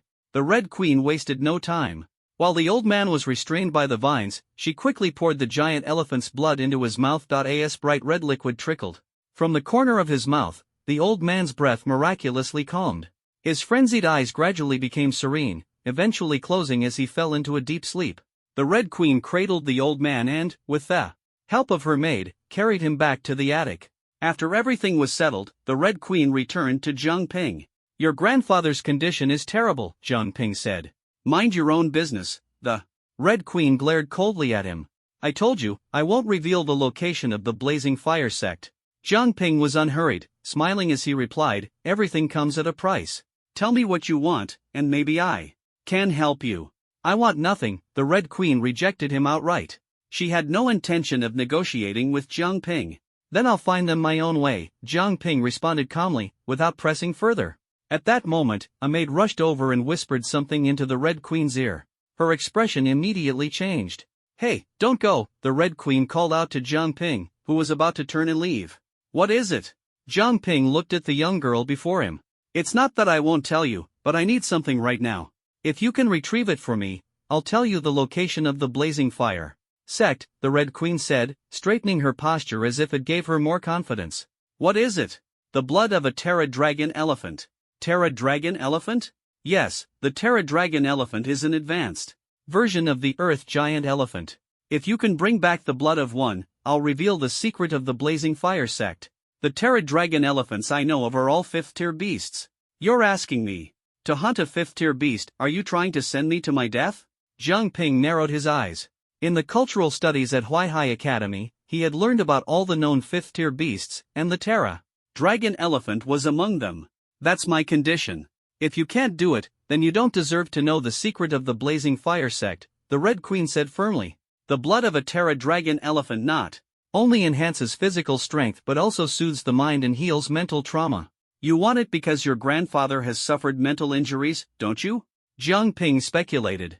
From their earlier interaction, he had already noticed that the Red Queen's grandfather was not in a good state, his mind somewhat chaotic. So what if he has? "I've already stated my terms. If you can't meet them, it just means you're not capable," the Red Queen retorted before turning to leave with her maid. "If it's to treat your grandfather's mental condition, why not let me help directly? If I can heal him, will you tell me the secret of the Blazing Fire sect?" Jiang Ping's words made the Red Queen stop in her tracks. "You can heal my grandfather? I can try." The Red Queen looked at Jiang Ping skeptically. She didn't fully trust him, but the situation was urgent, and her grandfather's condition was worsening. "Fine, I'll give you a chance. But if you dare play any tricks, I won't let you off," the Red Queen warned. Jiang Ping ignored the threat and walked into the attic, saying, "Tell me about your grandfather's condition in detail. How did he get injured?" The Red Queen quickly followed. "My grandfather was once a general of the Holy Empire, responsible for guarding a key pass. Later, when the Holy Imperial City faced a great upheaval and lost contact with the outside world, the empire began to decline, and the beasts seized the opportunity to strike back. My grandfather has been guarding this place, fighting countless beasts driven by his obsession, until his mind finally collapsed and his consciousness became blurred.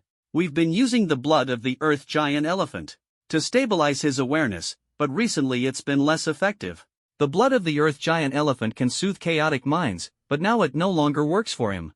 Jiang Ping saw the old man sitting in the chair.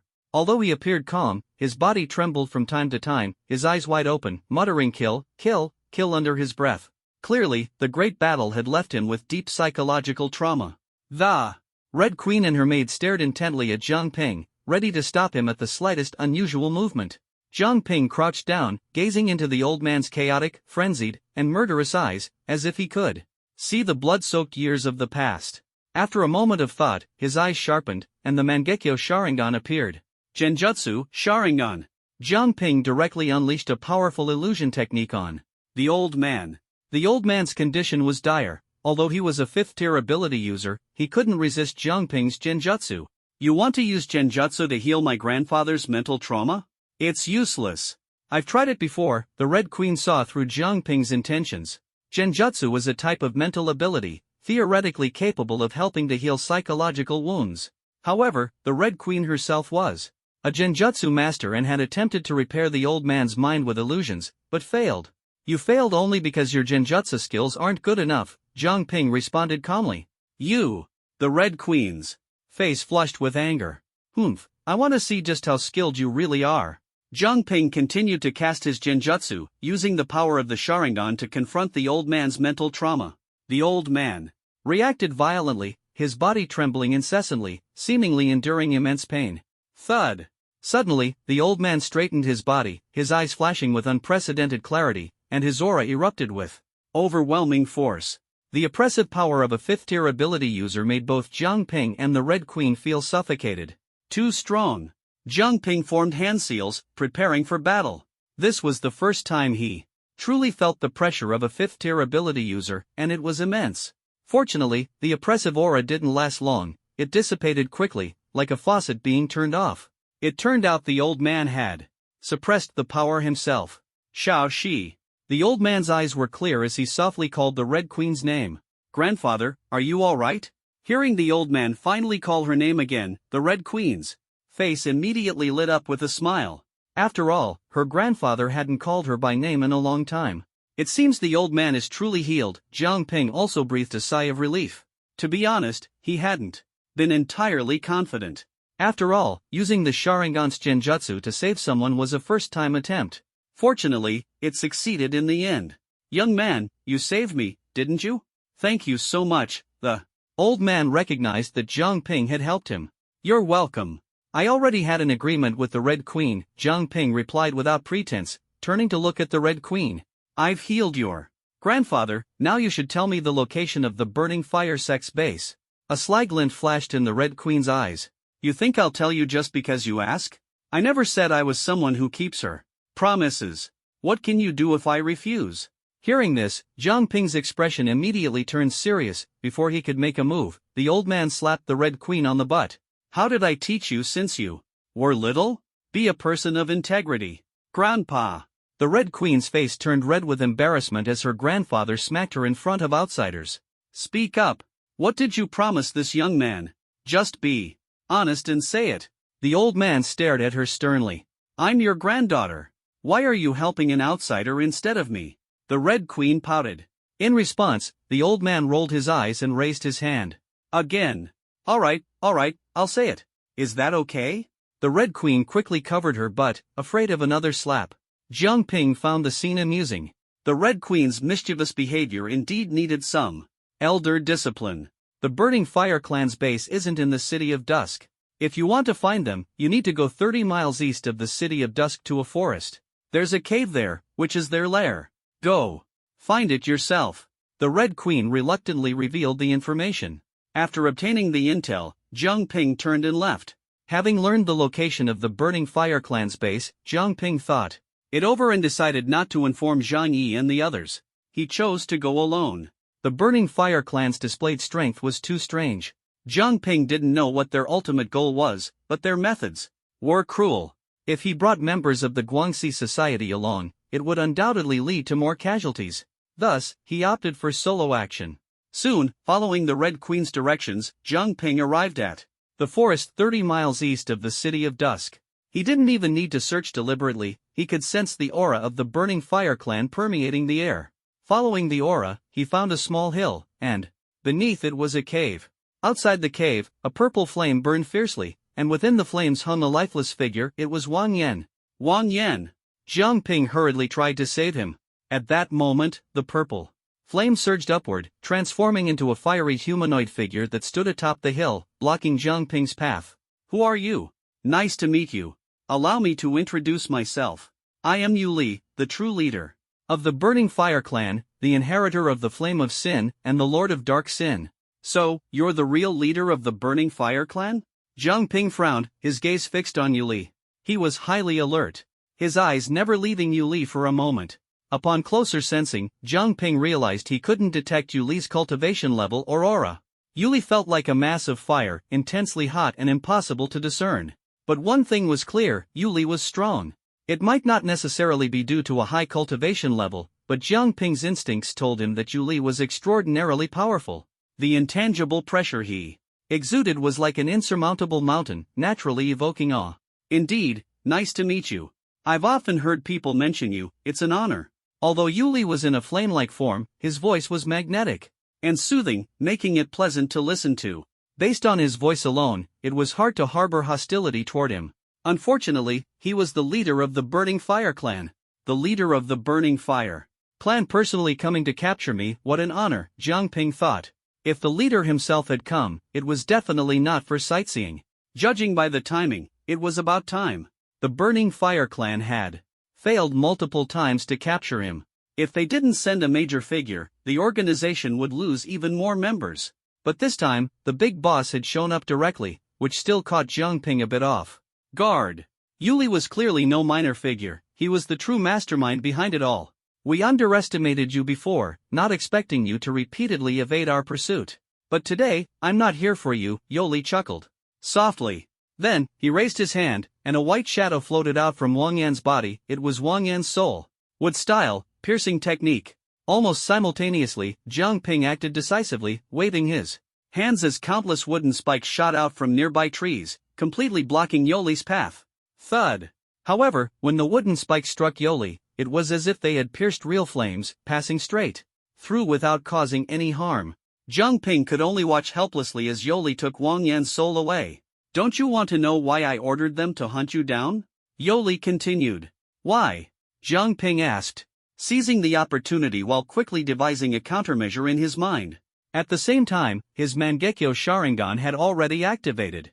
Judging from the current situation, ordinary attacks were completely ineffective against Yoli. The only viable option seemed to be Amaterasu. Using fire against fire, Jiang Ping had tried this move before. Our philosophy in the Burning Flame sect is to use the fire of sin to burn away all the world's evils, returning the world to nothingness, and from that void, a new world will be born, completely purifying the current one. To achieve this, the most crucial step is to ensure the complete destruction of the Holy Empire, to utterly collapse its decrepit holy laws, so the fire of sin can descend. And you S-class superhumans of the Holy Empire, your souls are the best fuel for the fire of sin. Indispensable kindling for burning the world. That's why you're being hunted down at all costs. Jiang Ping finally understood. This also explained why he had never interacted with the Burning Flame sect yet had been targeted by them. They were neither Jiang Ping's enemies nor Jiang Lei's foes, nor were they adversaries of Huaihai City. Their goal was Jiang Ping's soul. You, and the other double S-class superhuman in Huaihai City, are the only two double S-class superhumans we've discovered so far. Your souls are the finest fuel, Yoli said, his voice tinged with barely concealed excitement. Jiang Ping's gaze tightened. He was a double S-class superhuman, and Yen Yu is also a double S-class superhuman. That's why the Burning Flame sect had gone to such lengths to hunt them down. But your plan is destined to fail. Amaterasu. As two streams of blood tears slid down, the power of the Mangekyo Sharingan erupted wildly, and a pitch-black flame ignited directly on Yoli's body. This time, Amaterasu's attack did not miss. Two flames, one black and one purple, fiercely intertwined, neither willing to yield. Yoli's fire of sin was stronger than any flame Jiang Ping had encountered from the Burning Flame sect before, and Amaterasu was suppressed to the point of nearly extinguishing. But ultimately, Amaterasu's tenacious nature slowly turned the tide, seizing Yoli's fire of sin as fuel and burning ever brighter. Oh, to think you could suppress my fire of sin. It seems your flames are extraordinary as well, Yoli remarked in surprise, looking at the flames consuming him. Yet, despite Amaterasu burning on his body, he showed no signs of struggle. No wonder you managed to eliminate those people before, turns out you had this move. Impressive. I can't take you back this time, but I look forward to our next meeting, Yoli said elegantly, allowing the pitch-black Amaterasu flames to completely engulf him, reducing him to ashes. But Jiang Ping's face showed no sign of relief. It was clear that Yoli wasn't dead, this was merely one of his avatars, and now, Jiang Ping had finally figured out what kind of organization the Burning Fire sect was and why they were hunting him. After learning the truth, Jiang Ping felt even heavier in his heart. The fire of sin, the soul of an S-level ability user. Most importantly, Yuli had already set her sights on Jiang Ping and Yen Yu. As the only double S-level ability user, Yen Yu's soul was no less valuable than Jiang Ping's.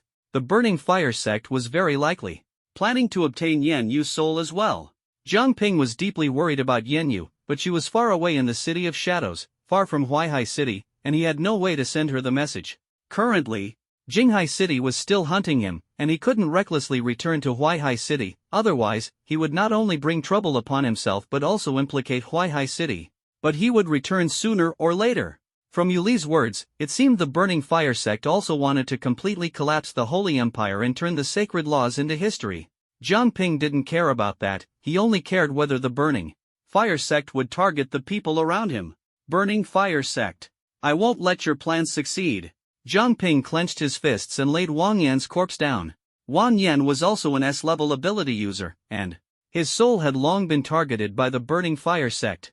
This time, the Burning Fire sect's collaboration with the Night Demons appeared to be aimed at the Guangxi Society, but their real targets had always been Jiang Ping and Wang Yan. Now Wang Yan's soul had been taken away by Yuli, but his body still needed to be brought back. Even in death, he deserved to return home, not to wander in a foreign land. Guangxi Society. When Jiang Ping returned with Wang Yan's corpse, the entire Guangxi Society was in an uproar. Who did this? Daring to kill our vice president. If we don't avenge this, where will the Guangxi Society's dignity go? For a moment, everyone was talking heatedly, and some even grabbed their weapons, ready to rush out. In the end, it was Zhang Yi who stopped them. Jiang Ping, do you know who did this? As the president of the Guangxi Society, Zhang Yi was calmer, but his eyes were still filled with uncontrollable anger. Wang Yan was their vice president. Although he was a bit carefree at times, he was deeply loved by the members of the Guangxi Society and had good relationships with everyone. Now, this terrible news had suddenly arrived, and no one could accept it. It was the Burning Fire sect, Jiang Ping said gravely. The Burning Fire sect specifically hunts ability users with S-level potential. Wang Yan was S-level, so they targeted him. Upon hearing this, Zhang Yi's fists clenched tightly. Burning Fire sect. Wang Yan was indeed the Guangxi Society's only S-level ability user. If he had grown normally, an S-level ability user could go much further than A-level or B-level ones. The Burning Fire sect's actions have directly cut off the Guangxi Society's future. They're not targeting the Guangxi Society, they're specifically going after S-level ability users, Jiang Ping explained briefly without elaborating further. From today onward, the Guangxi Society and the Burning Fire sect are irreconcilable. Zhang Yi's voice was filled with fury. Irreconcilable. Now, the entire Guangxi Society's anger was focused on the Burning Fire sect. Even Zhang Yi began to vigorously gather information about the Burning Fire sect. Jiang Ping shared the information Red Queen had told him, as well as the details about the Burning Fire sect's base outside the City of Shadows, but the place was already deserted. The Guangxi Society's large-scale actions naturally caused a stir in the City of Shadows. People speculated whether the Guangxi Society was about to go to war with the Night Demons. Then, it was discovered that the Night Demons leader, Dong Mia, had already died. Zhang Yi was very surprised when he found out, and even more shocked to learn it was Jiang Ping's doing. Jiang Ping explained that on that day, the Burning Fire sect and the Night Demons initially joined forces, but after their efforts were thwarted, Yuli appeared and took Wang Yan away. As for Yuli, he has now completely disappeared. Recently, Guangxi Society has been conducting large-scale searches for the whereabouts of the Burning Fire sect, and Jiang Ping did not intervene. Moreover, given the current situation, he was also preparing to leave the City of Darkness. However, before he could set out, the City of Darkness welcomed a group of unexpected visitors. On this day, the sky was overcast, dark clouds gathered in the distance, and faint thunder echoed. It looked like it was about to rain, yet there was no wind at all, and the oppressive heat weighed heavily on people's moods. A storm was imminent. At that moment, someone finally noticed something unusual. Look quickly, someone's coming. So many people. This doesn't look good, the visitors seem hostile. In the forest outside the City of Darkness, shadows of people appeared densely packed, numbering around 30 to 50. Most of them were driving wooden carts, while others were riding flying beasts. These people shared one common feature, the same emblem on their chests. Jinghai Academy. Leading them was none other than the Enforcement Division of Jinghai Academy. That's people from Jinghai Academy. Someone recognized the emblem, and the City of Darkness instantly erupted in commotion. Jinghai Academy was the strongest academy in the southeastern regions, located hundreds of miles away from the City of Darkness. Now, without any warning, Jinghai Academy's elite forces had appeared in the City of Darkness. Although their numbers were only in the dozens, not particularly large compared to the tens of thousands of residents in the City of Darkness, nearly half of them wore masks, members of Jinghai Academy's Enforcement Division, the Sharp Blade of Jinghai City, Absolute Combat Elites. There were also quite a few people in the City of Darkness who had fled from Jinghai City, some even wanted by Jinghai Academy. Seeing the enforcement division, they instinctively thought they were about to be captured. Although the City of Darkness was chaotic and brutal, that was only relative. Compared to Jinghai Academy's enforcement division, they were far inferior. After all, the enforcement division was a killing machine. Jinghai Academy. Jiang Ping was alerted by the commotion outside the city and walked to the crowd at the city gate, looking at the people from Jinghai Academy outside. His gaze suddenly sharpened. They've actually tracked me here. He had a hunch that Jinghai Academy was here for him. The City of Darkness had existed for many years, and had never provoked Jinghai Academy. It was impossible for Jinghai Academy to travel hundreds of miles just to purge the City of Darkness. Moreover, although the people who came were all elites, their numbers were far from sufficient to destroy the City of Darkness. The only reasonable explanation was that they were here for Jiang Ping. To capture him alone, Jinghai Academy had sent people across such a distance, showing how much importance they placed on him. Faced with Jinghai Academy's tight encirclement, the people of the City of Darkness remained silent, with no one daring to step forward. The City of Darkness was indeed powerful, its overall strength even comparable to some small cities. But in reality, the people of the City of Darkness fought individually, and none dared to confront Jinghai Academy's enforcement division head-on. It wasn't until Jinghai Academy's forces approached within 100 meters of the City of Darkness that an enforcer riding a flying beast spoke from above. Jiang Ping, come out. We know you're hiding here. The City of Darkness is already surrounded, you can't escape. As soon as these words were spoken, a low murmur of discussion arose among the crowd in the City of Darkness. They had long known about Jiang Ping. After all, not long ago, many people had tried to take him down due to the bounty issued by Jinghai Academy, but all of them ended up being counter-killed by him. Since then, Jiang Ping's name had spread throughout the City of Shadows. Now, Jinghai Academy, the very institution that issued the bounty, had personally sent people to capture him. So they really came for me. Although he had anticipated this, Jiang Ping was still somewhat surprised to hear them call his name directly. Jinghai Academy had mobilized so many people just for him. He quickly scanned the various exits of the City of Shadows and found Jinghai Academy's people everywhere. Altogether, there were likely over 100 of them. Jinghai Academy really went all out this time. Jiang Ping sighed helplessly and had no choice but to reveal himself. He walked to the city gate and made his presence known to everyone. I never expected the Jinghai Academy's enforcement division to come all the way here to capture me. I'm truly flattered. Jiang Ping, you can't escape. The enforcers from Jinghai Academy immediately fixed their eyes on him as soon as he appeared. You've humiliated Jinghai Academy, and you think hiding here will keep you safe? Today, if you don't come with us willingly, we'll have to use force, the squad leader said coldly. Just because I beat you in the academy competition, you have to chase me down like this? Jiang Ping said disdainfully. He had never seen people so petty. To pursue him over such a trivial matter was absurd. If Jinghai Academy had put this much effort into dealing with the beasts, they would have driven them out long ago.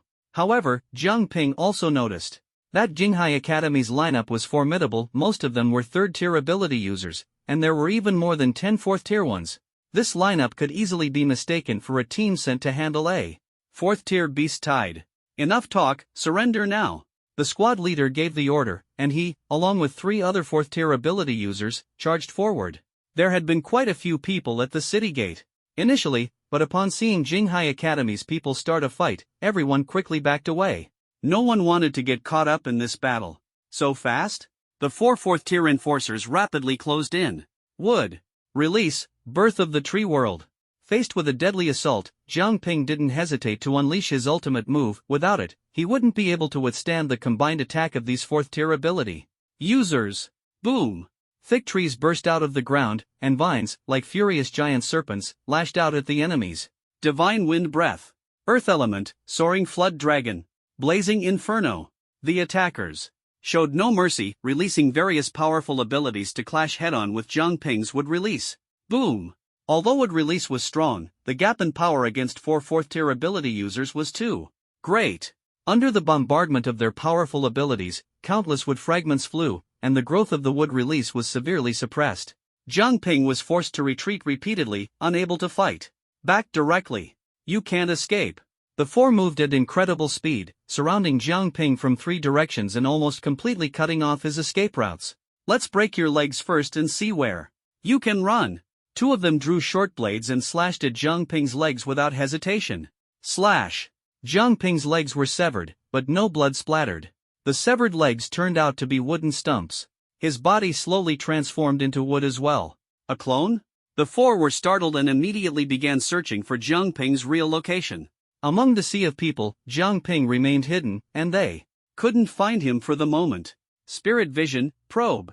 An enforcer wearing a black dragon mask suddenly pointed to his forehead, his eyes blazing with fire. Less than 20 seconds, found him. He pointed to the forest below. Jiang Ping is right there. Perception ability, huh?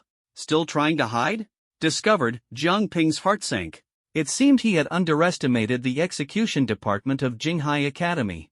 Their methods were diverse: combat, interception, tracking, counter-tracking, perception. The strongest in the southeastern region were all here. Jiang Ping had originally planned to stay hidden and leave once they couldn't find him. Now it seemed that unless he took them all down, there was no way to escape. In that case, bring it on. He simultaneously activated Sage Mode and opened the Mangekyo Sharingan, going all out.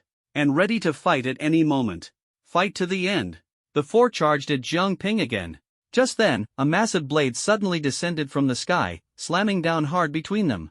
The powerful blade energy split the ground, creating a huge fissure and forcing the four Black Dragon enforcers several steps back. Who's there?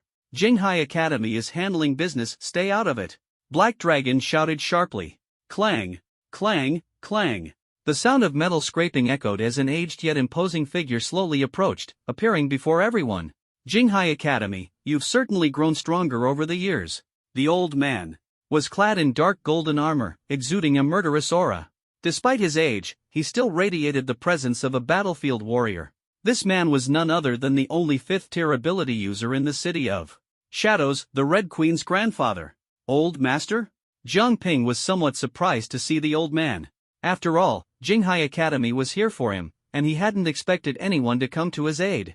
I am Li Tuo, commander of the 1st Legion of the Eastern Coalition Army of the Holy Empire, stationed here by order. No one is allowed to trespass into the City of Shadows. Li Tuo gripped his massive blade, his presence overwhelming, his entire figure emanating the authority of a great general. You're Li Tuo? Black Dragon asked in astonishment, clearly recognizing this prominent figure. However, old general, you're out of touch with the times. The City of Shadows is no longer the fortress it once was, nor is it under the jurisdiction of the Holy Empire, Black Dragon said coldly. We're only here to capture the traitor Jiang Ping, so please don't interfere. Jiang Ping once saved my life. How could I stand by and do nothing? Li Tuo stood firm, raising his massive blade. If I recall correctly, you four are the renowned 4 executors of Jinghai Academy: Black Dragon, Yellow Phoenix, White Tiger, and Xian Gui, correct? I've heard you're the top combat force of the execution department. Today, I'd like to see for myself. So, the old general intends to force his way through? Black Dragon's voice grew cold.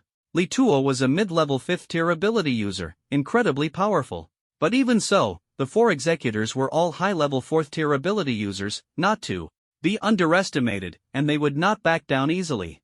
That's right. Li Tuo replied resolutely. This statement marked the official start of the battle. Jiang Ping, I've helped you as much as I can. The rest is up to you, Li Tuo said in a low voice, turning back to Jiang Ping. Thank you, General. Jiang Ping cupped his fists in a deep bow, then quickly dashed toward the other side of the City of Shadows. Li Tuo, meanwhile, wielded his massive blade and engaged in a fierce battle with the 4 executors. Facing the 4 alone, Li Tuo's blade swung like the wind, his attacks ferocious. Each strike carried an unstoppable force, making Black Dragon and the others wary of confronting him head-on. However, the 4 executors were, after all, the top experts of Jinghai Academy. Facing Li Tuo, a mid-level 5th-tier expert, they joined forces to fight and showed no signs of being at a disadvantage. Meanwhile, Jiang Ping seized the opportunity while Li Tuo held off the 4 executors and dashed toward another exit of the Dim City. Jinghai Academy had already surrounded the Dim City on all sides, but not every exit was guarded as heavily. The main gate, guarded by the 4 executors, was the hardest place to break through. As long as he could bypass them, Jiang Ping was confident he could escape. Target spotted, stop him. At the south gate of the Dim City, Jiang Ping had just rushed out when he was immediately discovered by the guards. There were also more than A dozen personnel from the execution department here, including 4 mid-level 4th tier ability users. Huaihai Academy had a total of over 40 4th tier ability users, and this time, they had conservatively dispatched more than a dozen specifically to capture Jiang Ping, employing rather extreme measures. One mid-level 4th tier ability user led several 3rd tier ability users in a charge, while the others maintained a distance to keep watch. With their large numbers, they didn't need to launch an all-out assault. Spreading out to defend was more effective in preventing Jiang Ping's escape. There are quite a few people here too. No one will save me, I'll fight to the end, Jiang Ping thought to himself. Judging from the current situation, all 4 exits of the Dim City were likely guarded by 4 4th tier ability users each. Apart from the main gate, the difficulty of the other 3 gates was relatively lower. Thus, the remaining 2 exits were of little significance. He could only fight his way through this one. Moreover, there were only 4 mid-level 4th tier ability users here, along with a dozen 3rd tier ability users. Jiang Ping was quite confident he could break through the encirclement. Spirit summoning technique. Jiang Ping bit his finger, using the fresh blood to quickly form seals with both hands, then struck forward through the air. Boom! A thick white mist rose, and a massive brown-yellow tanuki appeared on the street. Its body was enormous and chubby, covered in black markings, and its tail swayed restlessly. One-tail Shikaku. Jiang Ping's most powerful trump card at the moment. What is that? The crowd was stunned. A demon beast? He's actually from the beast taming faction? And the aura of this demon beast is too strong. 5th tier? Everyone was shocked by the overwhelming aura emanating from Shikaku. This was the most powerful demon beast they had ever seen. This kid has so many tricks up his sleeve. The executors were astonished. According to intelligence, Jiang Ping had previously summoned a demon beast, but it was only a 4th tier Bloodbat King, which had already died. Who would have thought that in such a short time, he had tamed another demon beast? And a 5th tier one at that? Ha ha ha, you lot, I've finally come out. Just wait for your deaths. One Tail laughed wildly, patting its round belly. Wind style, drilling air bullets. Boom! One Tail spat out clusters of wind energy from its mouth, which rapidly shot toward the dozen executors. Too fast! The crowd exclaimed, hurriedly dodging at their fastest speed. But they only managed to avoid the direct attacks. When the wind clusters exploded on the ground, the dispersed wind energy acted like bombs, directly hitting the executors who thought they were safe. Boom! This wave of explosions completely caught everyone off guard. Many 3rd tier ability users were affected and suffered significant injuries. Only the 4 4th tier ability users reacted quickly, barely managing to defend themselves and sustaining minor injuries. But this was just the first wave. As they dodged the first attack, a massive shadow suddenly smashed toward 2 4th tier ability users, One Tail's enormous tail. Earth style, covering sky. One of them hurriedly formed hand seals with both hands and stomped heavily on the ground. The earth shook violently, raising towering walls of earth in an attempt to block the attack from the One Tail. But how could the earth walls withstand the tail of the One Tail? The walls shattered instantly. Like tofu. However, this bought the two some time, allowing them to narrowly evade the fatal strike and escape by sheer luck. Not bad, let's go again. The One Tail continued to laugh wildly. Wind style, sand. Scattershot. It opened its mouth once more, spewing a stream of wind and sand that shot out densely like bullets. Bang! Bang! Bang! The houses on both sides were smashed to pieces. The executors exerted all their strength to resolve the crisis once again. By now, they were already gasping for breath, covered in wounds. What kind of monster is this? Why have we never seen it before? It's too strong, it must be at least a high-level tier 5. That kid. Wait, where's Jiang Ping? Taking advantage of the brief respite, the four suddenly realized that Jiang Ping, who was supposed to be standing on the One Tail's back, had disappeared without a trace. I'm right here. A cold voice rang out. The group turned sharply to see Jiang Ping silently appear behind them. Wood style, deep forest emergence. Jiang Ping's expression was stern as he waved his hands, summoning a massive forest that surged forward like dancing dragons, sweeping toward the group. Humph, don't think your wood element is so impressive. The group snorted coldly. Divine. Wind fury. A massive tornado, towering 20 to 30 meters high, suddenly appeared and roared toward the wildly spreading forest. But in the next moment, tailed beast bomb. The One Tail hadn't been idle. In the few seconds when the group wasn't paying attention, it had condensed a pitch-black tailed beast bomb and launched it at them. What? The speed and power of the tailed beast bomb exceeded their expectations. Zhang Ping desperately used with style to resist, but the one-tail's tailed beast bomb was unstoppable. Boom! The tailed beast bomb exploded among the group, creating a massive mushroom cloud. The southern gate of the Dark City was instantly obliterated. Rumble! The explosion reverberated throughout the Dark City, drawing countless gazes. What kind of monster is that? How can it possess such terrifying power? It's too strong, no wonder Zhang Ping dares to oppose Jinghai Academy. For a moment, everyone was utterly shocked. Zhang Ping used the one-tail to hold off the Jinghai Academy's army, while he decisively took the opportunity to leave the Dark City. Outside the Dark City, in the dense forest of monsters, a figure was running swiftly. Behind him, more than a dozen executors were chasing relentlessly. Damn it, how many people did Jinghai Academy send? They've chased me all the way here. Zhang Ping cursed inwardly. He had rushed out of the Dark City and had been running for over 10 minutes, far away from the city. He had left the one-tail in the Dark City to block the Jinghai Academy's army, with Li Tuo's help.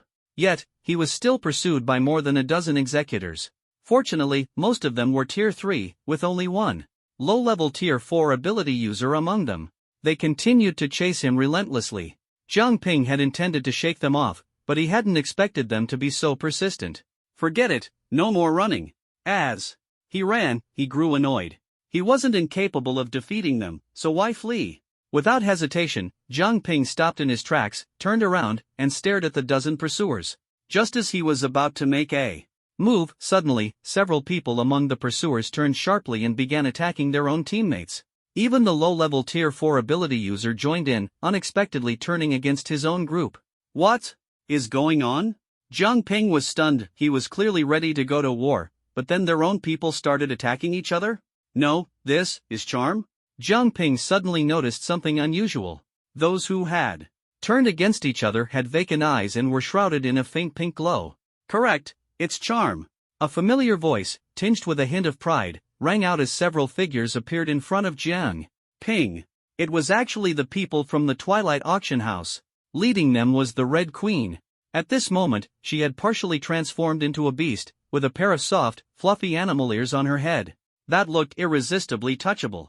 Coupled with her petite and adorable appearance, she was like a cute little beast girl that made people want to dote on her if they could ignore her temper, that is. It's you? Why are you helping me? Zhang Ping was a bit surprised. The Red Queen was skilled in beast transformation and illusions, and her charm ability was so potent that even enemies of the same level found it hard to resist. When caught off guard, those people had fallen under her charm, leading them to slaughter each other and ultimately destroy themselves. However, as a neutral party, the Twilight Auction House rarely intervened in such matters. You saved my grandfather, and now we've saved you. That settles the score, the Red Queen said smugly, puffing out her chest. Although she only reached Zhang Ping's stomach in height, her aura was in no way diminished. So, in a way, I saved myself. Pass my regards to the old man, Zhang Ping said, not wanting to linger. Who knew when the pursuers from Jinghai Academy would catch up? Wait, this is from my grandfather, the Red Queen suddenly said, tossing something to Zhang Ping.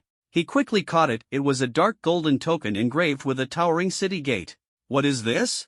This is my grandfather's token, belonging to the Holy Empire. If you can find someone from the Holy Empire, showing this will get you their help. A holy token? Zhang Ping had never heard of it before, but since it was from the old man, there was no harm in keeping it. Whether it was real or fake didn't matter. After all, the Holy Empire was struggling to protect itself. Who would have the time to help him?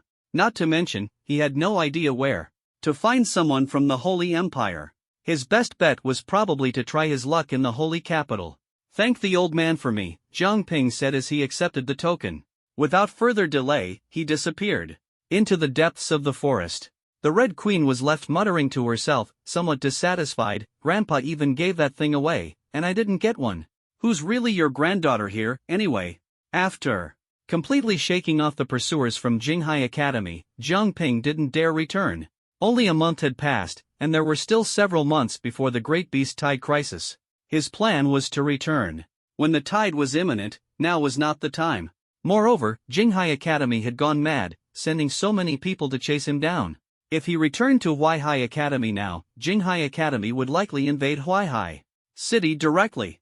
Jinghai Academy's strength far exceeded that of Huaihai Academy.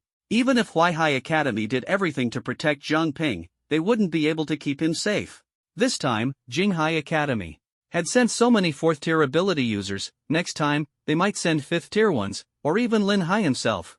In short, the safest course of action for Zhang Ping now was to completely hide his tracks and avoid being discovered by Jinghai Academy. Seriously, not even a moment to catch my breath, he sighed helplessly, disappearing into the depths of the jungle. Jinghai Academy. Bang! Lin Hai, burning with rage, slammed his palm down, shattering the table in front of him. A bunch of useless fools. Sending so many people to catch one person, and he still managed to escape?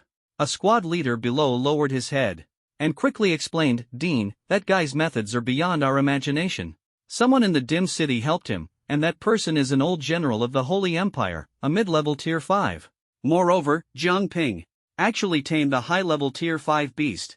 We were completely unprepared and couldn't handle it. A mid-level tier 5 and a high-level tier 5, it's really too difficult to deal with. No one expected the mission to be this tricky before setting out. Excuses. How could he possibly tame a high-level tier 5 beast in such a short time? Lin Hai simply didn't believe it. Old Lin, why are you so angry? At this moment, a slightly lazy voice came from outside.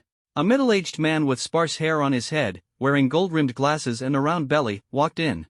Wang Daochuan? Lin Hai's eyes narrowed. The newcomer was none other than the dean of Huaihai Academy, Wang Daochuan. Seeing this, the others quickly stepped back to make room for these two big shots. I haven't been to your place in years. Luckily, I still remember the way. Wang Daochuan smiled, casually pulled out a chair, sat down, and picked up a piece of fruit from the table to munch on. Are you here to plead for your student? Lin Hai's tone was cold. Wang Daochuan glanced at him. You made such a big fuss and still couldn't catch the guy. Don't you feel embarrassed? My son is still lying in bed. The doctor said his spirit core is completely destroyed, and he'll be crippled for life. I must tear that guy to pieces to avenge this blood feud. Tisk, is it really necessary? You and I have been caught in a cycle of revenge. When will it end? Let's not even discuss who's right or wrong in this matter. Even if you do avenge your son, you know Jiang Lei's temper. He won't let it go. By then, won't it just be more killing between us? Wang Daochuan sighed. Kill, then kill. Do you think I'm afraid of Jiang Lei? Wang Daochuan, let me tell you, if Huaihai Academy dares to shelter Zhang Ping, Jinghai Academy will immediately sever ties with you. Lin Hai was furious. In his anger, he didn't care about anything else. Whoever dared to help Zhang Ping, he would oppose them. Old Lin, that's not reasonable. I also think it's unreasonable. Wang Daochuan, don't think I don't know your intentions. Let me say it again, anyone who helps Zhang Ping is my enemy. Lin Hai said coldly. Wang Daochuan's smile faded, and his face darkened. The Beast Tide crisis is about to arrive. Are you really going to gamble with the lives of tens of thousands of people in Jinghai City? Don't use such lousy excuses to scare me. Beast Tide crisis? You should worry about yourselves first. If you don't hand over Zhang Ping, Jinghai City won't cooperate with you. No. To be precise, none of the academies in the southeast region will cooperate with you. By then, Huaihai City will have to face the Beast Tide alone. I wonder if you can hold out. Lin Hai sneered. The ones who should really be worried were Huaihai Academy, not Jinghai Academy. If the other academies had to pick a side, the result would be the same. No matter what Jinghai Academy did, they were still the number one academy in the southeast region. Facing the Beast Tide, survival would only be possible by relying on Jinghai Academy. Huaihai Academy might have a good reputation, but reputation doesn't matter now. Strength is the key. Then there's nothing more to discuss. Wang Daochuan stood up directly.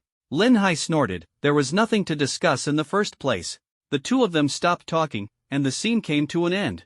Starfall Forest. This is a vast forest of ferocious beasts located at the border between the eastern and southern districts, notorious for its danger.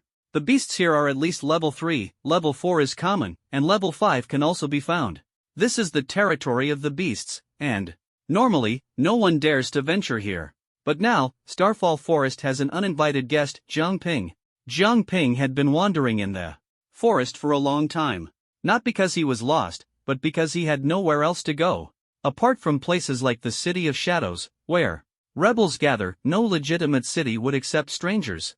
Moreover, the bounty issued by Jinghai Academy had already spread to all the academies in every city, leaving Jiang Ping with no place to hide. In the southeastern district, there were only a few rebel territories like the City of Shadows, and Jiang Ping hadn't heard of any others. So during this time, he could only stay in Starfall Forest, drifting alone. The beasts here were fierce, but they posed no real threat to Jiang Ping. Jinghai Academy would never have guessed he was hiding here. Bang!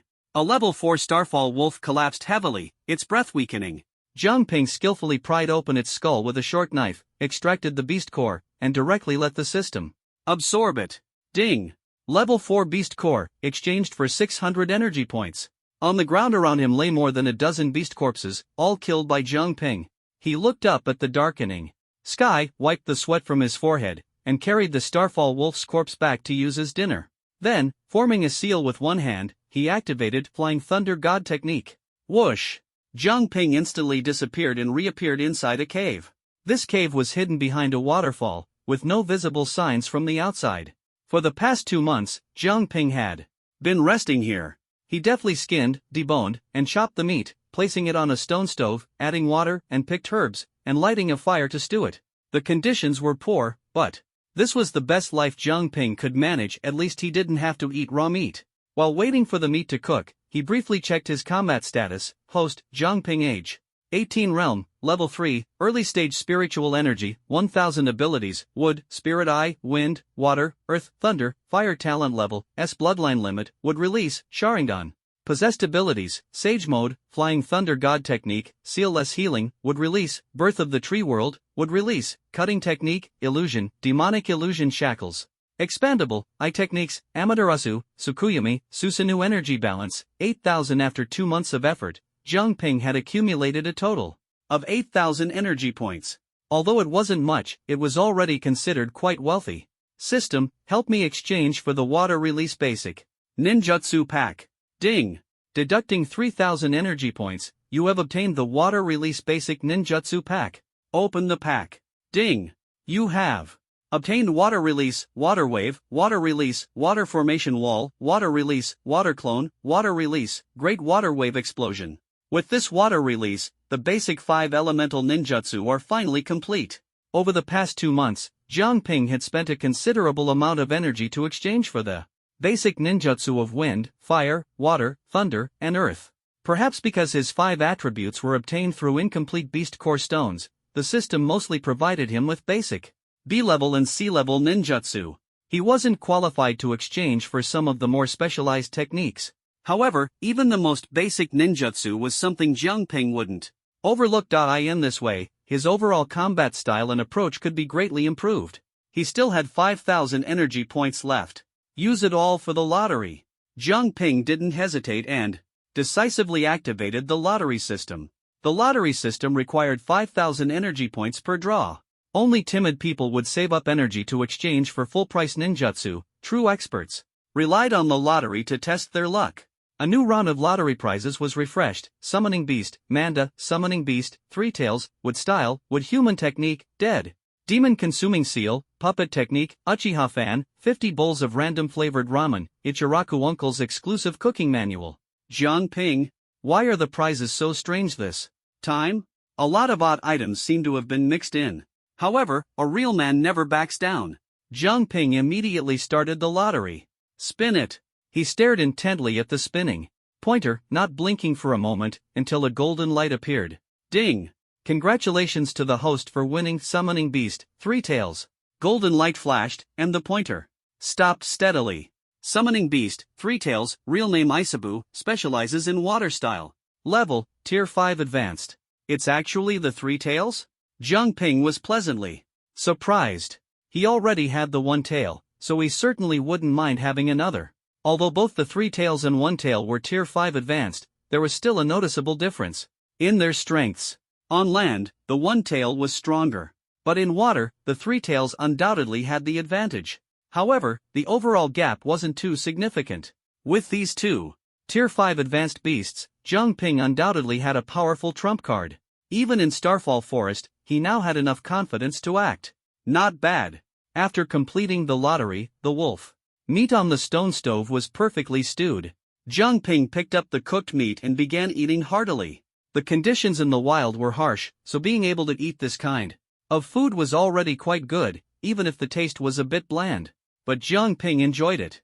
If everything went smoothly, he could stay here for a long time, hunting beasts, exchanging beast cores, accumulating energy, until he became strong enough to return. Starfall Forest was the largest beast forest in the central region, almost a forbidden zone for humans. But that didn't mean no one dared to enter. For example, on this day, the outskirts of Starfall Forest welcomed a team of over a dozen people. We are now officially entering the outskirts of Starfall Forest. Everyone, be extremely cautious. Leading the group was a middle-aged man wearing dark gold armor and holding a silver spear, exuding an imposing aura. Behind him were over a dozen third-tier ability users, gripping their weapons tightly and vigilantly watching their surroundings. At the slightest disturbance, they would tense up. The team included only one young girl, who appeared to be 18 or 19 years old. She wore a light blue dress, had a beautiful appearance, and carried a cold demeanor. Her eyes were filled with nervousness, suggesting she wasn't accustomed to dealing with beasts. Whenever she heard the faint roars of beasts nearby, she would look around like a frightened rabbit, her reactions quite obvious. Xiaoye, don't worry, I'll definitely protect you. A cheerful young man patted his chest and promised in a low voice. Thank you, brother Luo Yang. The girl smiled nervously, her sweet expression making the young man's heart leap with joy. In such a tense environment, being able to make the girl feel safe was a great advantage in pursuing her. The team continued forward. Their target this time was to hunt a beast called the Starfall Tiger and obtain its beast core. Roar! As they quickened their pace, a sudden roar echoed around them. Massive shadows emerged from all directions, encircling the group completely. The good news, they had found the Starfall Tigers. The bad news, the Starfall Tigers had surrounded them. Seeing over a dozen Starfall Tigers encircling them, everyone's expressions changed drastically. They had come to hunt the Starfall Tigers, but now they were the ones being surrounded. Prepare for battle.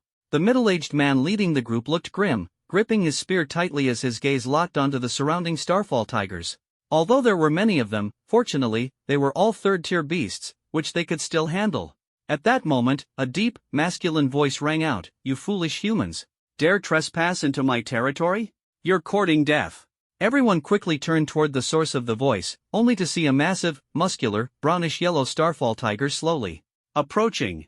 The voice had come from its mouth. A beast that can talk? The group was stunned.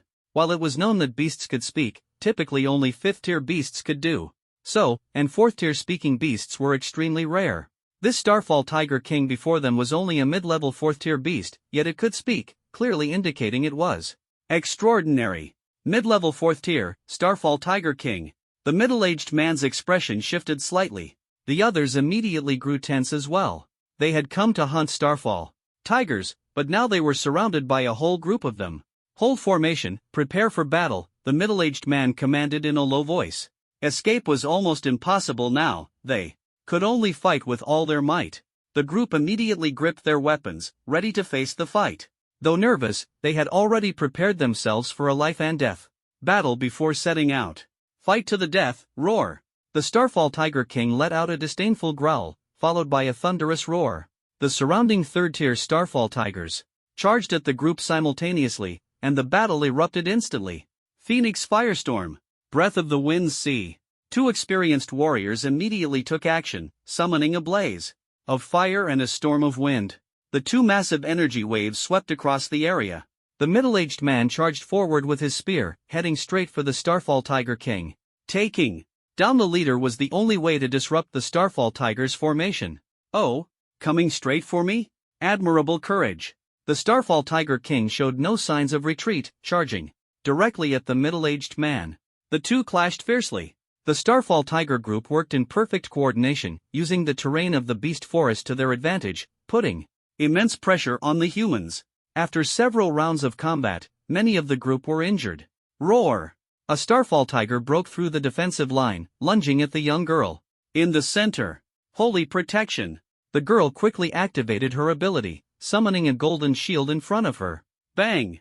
Though the attacking tiger was a low-level third-tier beast, her holy type ability was so powerful that even mid-level third-tier Starfall Tigers couldn't shake it. "Xiaoye, I'll help you." Luo Yang drew his twin blades, rushing to Xiaoya's side, and swiftly decapitating the attacking Starfall Tiger.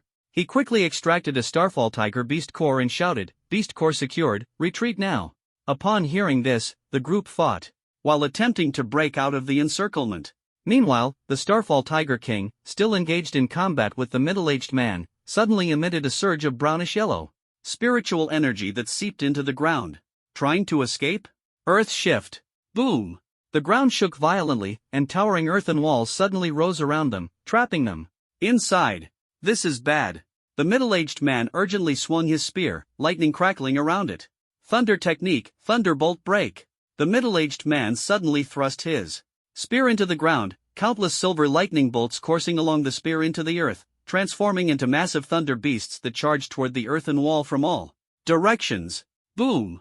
The thunder beasts struck fiercely, creating several large openings in the wall. Quick, go! The middle-aged man led the group toward the breach. However, in the next moment, "Xiaoyu, watch out!" Xiaoyu shouted. The middle-aged man seemed to sense something and turned abruptly, only to find the Starfall Tiger King already in front of him. With a powerful swipe of its claw, it struck him hard. Bang! Put! The middle-aged man was sent flying by the heavy blow, blood spurting from his mouth.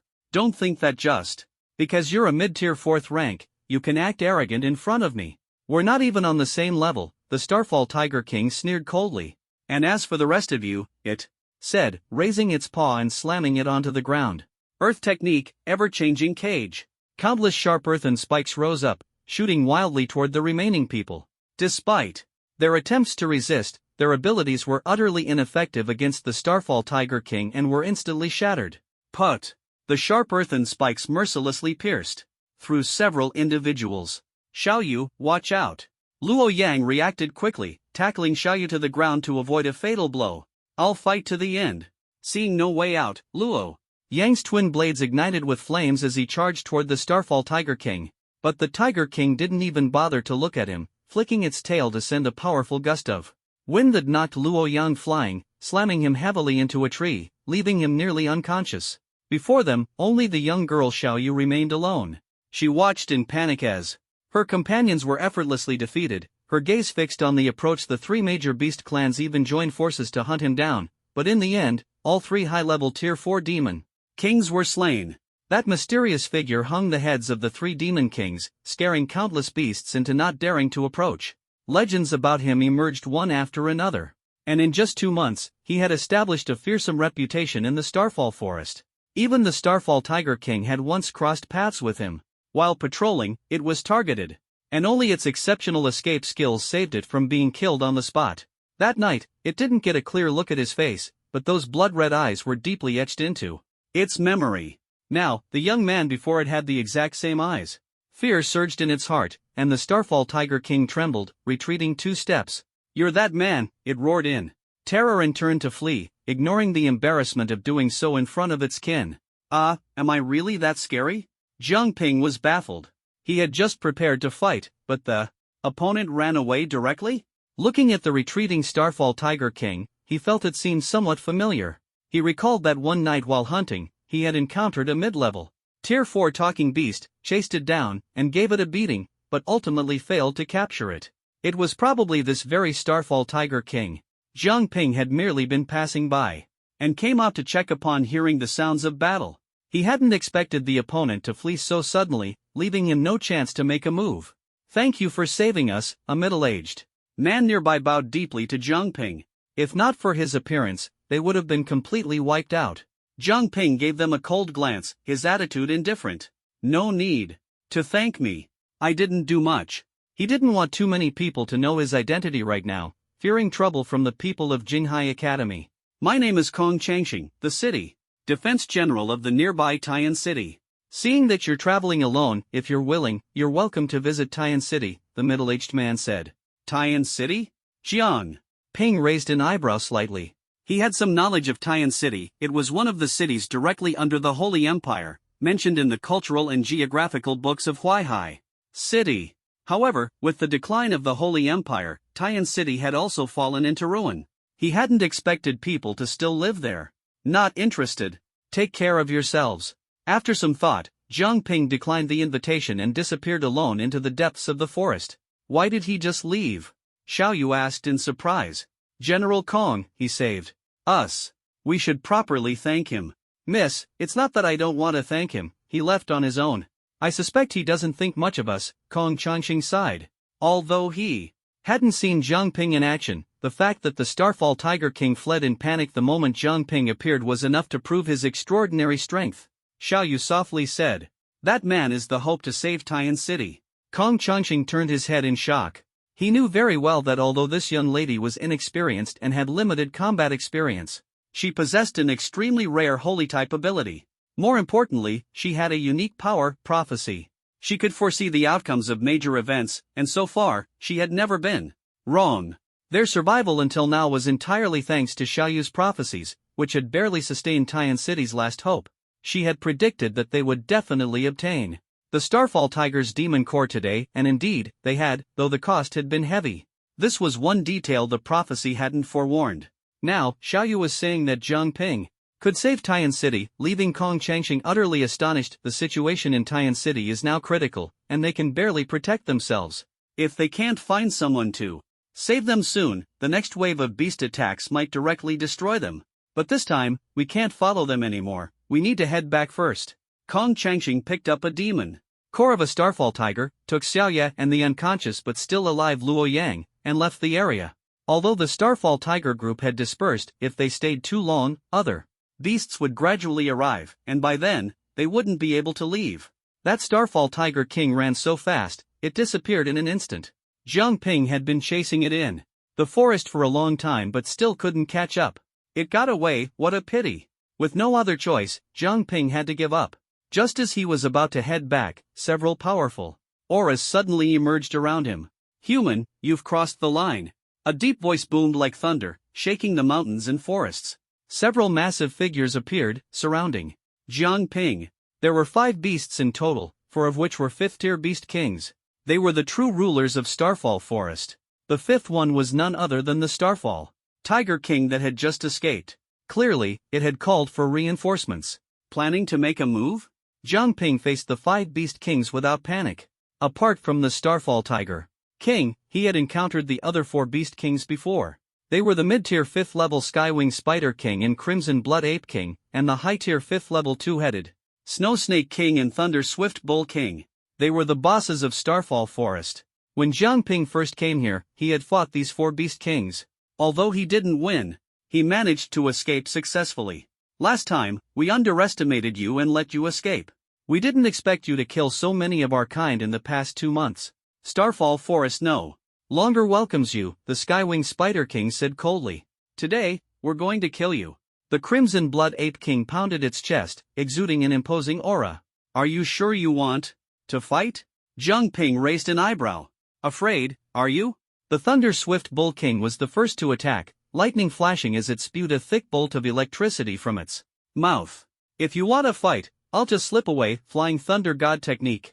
Jiang Ping quickly formed a seal with one hand, his figure transforming into a streak of golden light and disappearing. He wasn't foolish. Facing 4 5th-tier beast kings, he had no intention of fighting head-on. The Thunder Swift Bull King's lightning struck empty air. It wasn't surprised and merely snorted coldly, "That spatial ability again, this human is truly annoying." The 2-headed Snow Snake King said in a deep voice, "Issue the order. From today onward, all beasts in Starfall Forest are to hunt him down with full force. Either drive him out or tear him apart." "Is it really necessary to go to such lengths for a mere human?" the Crimson Blood Ape King asked. "It's necessary. The Great Beast Tide is approaching, and we need to be prepared," the 2-headed Snow Snake King replied. Upon hearing Great Beast Tide, the other beast kings nodded in agreement. "To prepare for the Great Beast Tide, we must clean up Starfall Forest." Inside a cave. Why did all those beast kings suddenly show up today? What a hassle. Jiang Ping felt lingering fear. Fortunately, he had previously set up Flying Thunder God marks in the cave. As long as he was in Starfall Forest and the opponent wasn't a spatial-type beast, he could instantly teleport back upon sensing danger. This was the confidence that allowed him to roam freely in Starfall Forest. Unless his opponent was also a spatial-type beast king, even 5th-tier beast kings couldn't stop him. However, truly falling out with them wouldn't be a good thing either. Jiang Ping didn't want to be targeted by several fifth-tier beast kings. During this period, he was able to move so freely mainly because those demon kings didn't take him seriously. Although they were all demonic beasts, the difference in species made the demon kings indifferent to non-kin creatures. This time, their action likely stemmed from realizing that Jiang Ping was no ordinary individual. If left unchecked, he would treat the third and fourth tier demonic beasts in Starfall Forest as practice targets. Roar! Suddenly, a beast's roar echoed from outside the cave, reverberating continuously and stirring the entire forest into a frenzy. What's going on? Are they about to make a move? Jiang Ping immediately became alert. At the same time, the clones he had stationed outside the cave quickly relayed the situation in the forest back to him. All the demonic beasts in Starfall Forest had suddenly gone berserk, as if frantically searching for something. Jiang Ping's water and earth clones were discovered and couldn't escape, torn to shreds by the beasts. A few wood clones tried to resist and managed to flee for a short while after spotting the enemies, but the beasts were targeting Jiang Ping himself, chasing relentlessly. In the end, those wood clones didn't survive either. Damn, they're this aggressive? Looks like they're coming straight for me. Could it be that those demon kings are angry? He had deployed a total of 10 clones outside, and within just 10 minutes, all of them were wiped out. Outside now, there were conservatively hundreds of demonic beasts desperately searching for his whereabouts. This is bad. I'm in big trouble this time. I can't stay in Starfall Forest any longer. Jiang Ping quickly made a decision. He had to leave Starfall Forest immediately. Starfall Forest was the lair of the demonic beasts. Jiang Ping had originally planned to stay here for a while, gain some experience, and then move on. But now the situation had changed. The demon kings in the forest were displeased with him and wanted him gone. He had no choice but to flee. If those demon kings went berserk, with his current strength, he couldn't possibly contend with the entire demonic beast forest. Retreating was the only wise choice. After observing the commotion outside, Jiang Ping sent out a few clones as decoys and then quietly slipped out of the cave, fleeing toward the edge of Starfall Forest. Roar! His clones deliberately exposed their tracks to draw the beast's attention, while his true body seized the opportunity to accelerate and escape. Along the way, he encountered a few demonic beasts, which he easily dealt with. Unless he ran into a fourth-tier minor demon king, nothing could stop him. In this manner, an hour later, he finally broke out of Starfall Forest. Even outside, he could still hear the angry roars of the beasts from within the forest. Time to find a new place again, Jiang Ping muttered helplessly, shaking his head as he continued along a wide road. Starfall Forest was located in the central region of the Holy Empire. Moving forward, he would enter the northern region, officially stepping into the jurisdiction of the Holy Imperial City. The northern region was the most important area of the Holy Empire.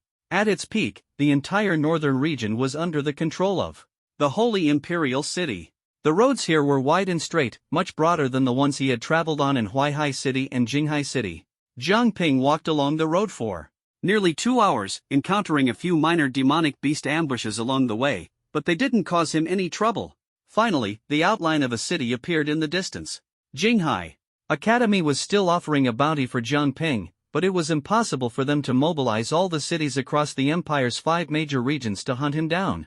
Moreover, the northern region and the southeastern region weren't closely connected. Even if Jinghai Academy issued a bounty, the people in the northern region might not care. He decided to take a gamble. Jiang Ping continued walking toward the city with this thought in mind. It was a grand yet quiet city, with a solemn atmosphere. Several large flags were mounted on the city walls, yellow background with a semicircular emblem in the center. It was the banner of the Holy Empire. Once, this flag flew over the walls of every city in the empire. Now, apart from the cities directly under the command of the Holy Imperial City, it was rarely seen elsewhere. Taiyan City. Jiang Ping looked at a massive stone tablet in front of the city gate, engraved with 3 large red characters. It seemed somewhat familiar. He hesitated for a moment but eventually walked forward. Who's there? As soon as he approached the city gate, 2 guards jumped out from the wall, shouting down at him. "Hello, I'm lost and looking for a place to rest," Jiang Ping said. "Lost? I think you're a rebel." "Rebels are not welcome here. Leave immediately," the guard responded coldly.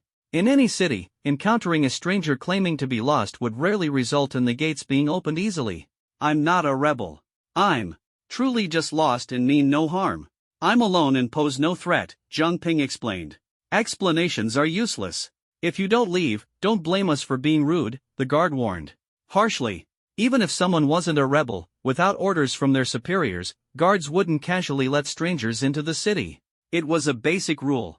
Jiang Ping understood this and knew he had no valid reason to persuade them to open the gate. Just as he was about to give up, he noticed two soldiers on the wall wearing dark gold holy armor, which suddenly reminded him of something. He quickly took out a token from his spatial ring, raised it high, and said, I have this. Can it grant me entry? It was a dark gold token, engraved with the image of a tall city gate, the holy token. Back in the dim city, Li Tuo had asked the Red Queen to pass it on to him. The Red Queen had said that as long as he carried this token and found people from the Holy Empire, he would receive help. Although Jiang Ping had his doubts, he didn't know whether it was true or not. This is the holy token? The dark gold token gleamed under the sunlight, and the reflected light made the two soldiers on the wall widen their eyes immediately. Where did you get this token? Don't ask me where I got it. I only ask you, can I enter the city? Jiang Ping raised the holy token. Judging by their reaction, the token was indeed effective.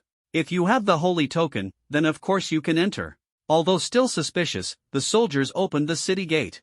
It actually works, Jiang Ping muttered in surprise as he put away the token and stepped into Tian City. As soon as he entered, the city gate slowly closed behind him. Tian City was unexpectedly desolate. From the outside, it appeared to be about the same size as Huaihai City. But inside, it was eerily barren. Even at the critical defensive point near the city gate, there were only about a dozen second or third-tier holy soldiers. The streets were sparsely populated, with only one or two people occasionally passing by, creating a cold and empty atmosphere. Sir, we apologize for our earlier rudeness. Please forgive us. The two soldiers from the wall quickly came down and bowed to Jiang Ping in apology. Jiang Ping pretended not to mind, waved his hand, and said, It's fine. You were just following protocol. We'll take you to see the city Lord right away. All right. Jiang Ping originally wanted to find a place to rest, but the two soldiers insisted on taking him to meet the Lord of Tian City. He had no choice but to follow them. Walking down the street, Jiang Ping noticed that although there were quite a few houses, very few were actually inhabited. Only one household out of 7 or 8 had people living there. It was truly desolate. No wonder Tian City seemed so lifeless. There were simply too few people here. Soon, the three arrived at the city lord's mansion. Sir, please wait here. I will go and invite the city lord. One soldier quickly stepped into the mansion, and before long, a middle-aged man came out with him. Both parties were surprised upon meeting. It's you? You're that Kong? Kong Changxing, the middle-aged man immediately introduced himself. Oh, right, General Kong Changxing. Indeed, the Lord of Tian City turned out to be the leader of the group Jiang Ping had saved in Starfall Forest, Kong Changxing. Ha, what a coincidence. I never thought we'd meet again, Kong Changxing said. With a smile. It is quite a coincidence, Jiang Ping replied, equally surprised to encounter them. May I know how to address you, young brother? Kong Changxing seemed genuinely pleased, his usually stern face showing a rare smile. The soldiers nearby were astonished. They knew Kong Changxing well and were aware of his usual seriousness. This was the first time they'd seen him like this. It seemed that someone with a sacred token was indeed a distinguished guest. Subai, Jiang Ping said, not revealing his real name. Young Master Subai, I heard you possess the sacred token of our holy empire. May I take a look at it? If the soldiers hadn't informed him about someone carrying the token, Kong Changxing wouldn't have come out so quickly, nor would he have recognized Jiang Ping. Of course. Jiang Ping took out the sacred token and waved it in front of Kong Changxing. Kong Changxing didn't dare to take it but examined it carefully for a while before saying, It truly is the sacred token. The Holy Empire has only issued 12 of them, one for each of the 12 national guardian generals. However, young Master Subai doesn't seem to be a national guardian general. This token. Does one have to be a national guardian general to use it? Jiang Ping countered. His expression calm. He knew Kong Changxing suspected the token's legitimacy. In truth, it had been given to him by Li Tuo. How Li Tuo had obtained it, Jiang Ping couldn't guarantee. But according to Kong Changxing, the sacred token was only held by the 12 national guardian generals. Since Li Tuo himself was a general, it should be authentic. Of course not. Since you have the token, it means you must have some connection to a national guardian general and are naturally entitled to use it, Kong Changqing quickly explained. How can Tian City assist you? He asked. I'm currently traveling and training alone. I happen to pass by here and would like to replenish some supplies, Jiang Ping replied calmly. He couldn't reveal that he was a fugitive and was hiding here. You're most welcome. Whatever you need, just let us know. Tian City will fully support you, Kong Changqing said generously, eager to ensure Jiang Ping's satisfaction. Thank you, City Lord Kong. Jiang Ping nodded and left the City Lord's mansion. With Kong Changqing's approval, Jiang Ping could now move freely in Tian City. Until the people from Jinghai Academy caught up with him or Kong Changqing discovered his true identity and expelled him, Jiang Ping planned to stay here for a while and observe the situation. The layout of Tian City was very orderly, with houses on both sides of the streets looking almost identical. As a city directly managed by the Holy Empire, it had once been a military stronghold, with many structures built strictly to military standards. However, now that the Holy Empire had declined, Tian City had also fallen into disrepair, with a sparse population of less than half that of a normal city. Most of the people walking the streets were soldiers of the Holy Empire, clad in dark golden armor. Occasionally, a few people in ordinary clothes could be seen, but their posture and demeanor still resembled that of soldiers. Only some women with children appeared more like ordinary civilians. This is just a military city, Jiang Ping silently observed the streets. Judging by the facilities in the city, it had undoubtedly been a major military base in the past. Now, although the fortifications remained, the population was pitifully small. A city like this was probably not much better off than Huaihai City. If a beast tide were to come, the people here likely wouldn't stand a chance of escaping. Of course, this had nothing to do with Jiang Ping. He was merely a passerby, stopping here to rest. Although Tian City had few residents, there were still occasional visitors from other places. Finally, Jiang Ping found an inn where he could rest temporarily. The inn wasn't crowded, and he seemed to be the only guest. As soon as he walked in, the three people inside immediately turned their attention to him. Do you have a room? I'd like to book one. Jiang Ping casually tossed a third-tier demon core onto the counter. In human society, spirit stones were the universal currency, but demon cores were also an equivalent form of currency and could be used for payment. Of course, the innkeeper replied, taking the demon core. After quickly registering him, the innkeeper arranged for someone to escort Jiang Ping upstairs to his room. Jiang Ping collapsed directly onto the soft, large bed, letting out a contented sigh. He hadn't slept in a proper bed for 2 months. During his time in the Starfall Forest, he had been sleeping on the hard ground, which had been unbearably uncomfortable. A bed was truly the most comfortable thing. That night, Jiang Ping slept exceptionally well. The next morning, due to the habits he had developed in the Starfall Forest, he woke up early. He initially planned to go out for breakfast, but upon discovering that the inn served breakfast on the first floor, he decided to eat there instead. Although the inn didn't have many guests, quite a few people came for breakfast, 2 or 3 at each table, adding up to about a dozen people. Jiang Ping sat alone at a table, ordered a few local specialties, and began to enjoy his meal slowly. He had to admit, the flavors of breakfast varied from place to place. Coupled with the low murmurs of conversation in the inn, the atmosphere felt warm and lively. But this liveliness was soon disrupted. Kong Changqing arrived, accompanied by a young woman. Young Master Su, having breakfast, I see. Let me introduce you to someone. This is Miss Suyu, the daughter of Su Liancheng, one of the 12 national guardian generals of the Holy Empire, Kong Changqing said. Miss, this is Su Bai, young Master Su. Jiang Ping looked up at the young woman. She appeared to be around 18 or 19, about the same age as him. She wore a light blue dress that revealed her fair shoulders. Her features were delicate, with an oval face and gentle eyes tinged with a hint of shyness. She looked soft and fragile, evoking a protective instinct in others. His first impression was that she was a beautiful and delicate girl. Hello, Jiang Ping nodded politely before lowering his head to continue eating his porridge. Su. You gazed at him, her fingers lightly pinching the hem of her dress. Her cheeks flushed slightly, and her bright eyes sparkled. She was clearly struggling, lowered her head, and looked at Jiang Ping for a long time before finally mustering the courage to say, hello, can I ask you to marry me? Cough. Jiang Ping was drinking porridge, and upon hearing this, he almost choked and nearly spat it out. What did you say? He looked up at Suyu, his face full of shock. He examined her carefully again. A beautiful face, fair and flawless, a rare beauty. Her chest size was moderate, just right. Her waist was so slender it could be encircled with one hand. Her legs were straight and well-proportioned, and she wore semi-transparent white socks on her feet, pleasing to the eye. In summary, Suyu was indeed a beauty, with a delicate figure, like a fragile flower that begged to be protected. Anyone who saw her would want to take good care of her. Jiang Ping admitted he was a bit of a flirt. Men liking beautiful women isn't wrong, right? Absolutely not.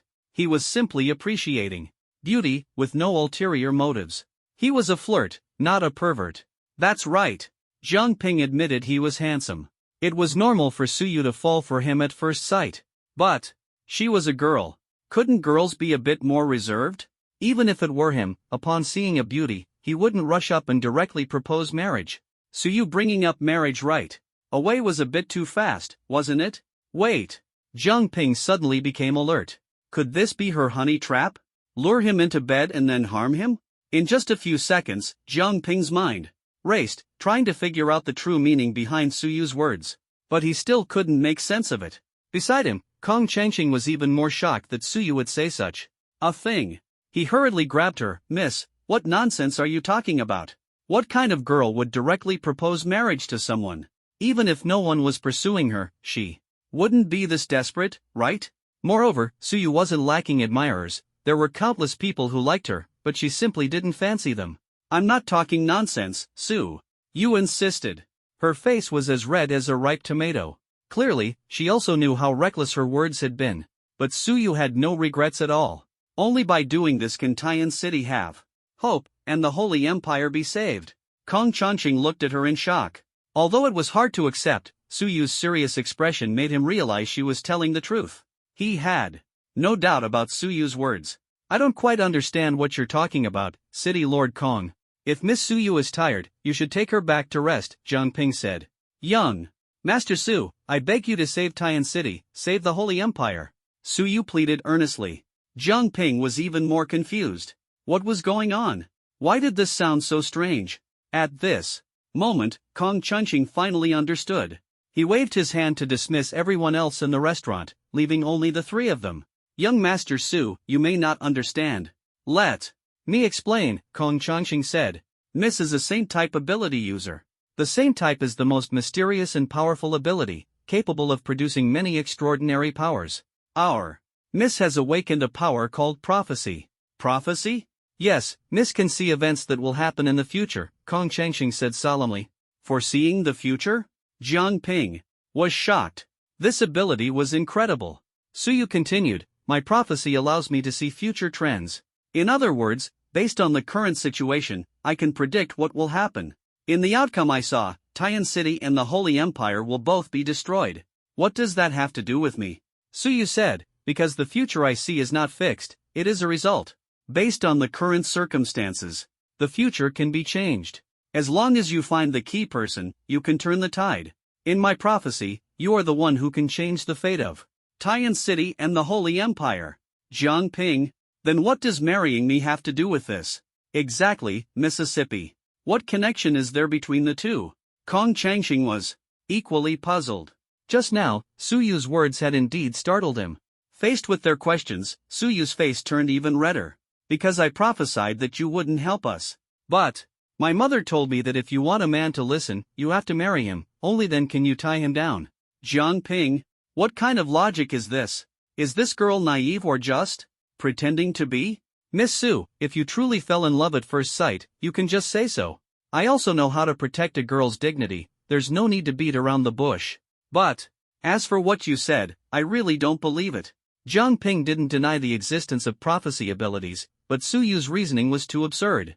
Saying that marriage could save Taiyan City, this was the first time he'd heard such a thing. It seems that City Lord Kong and Miss Su don't welcome me, so I'll take my leave.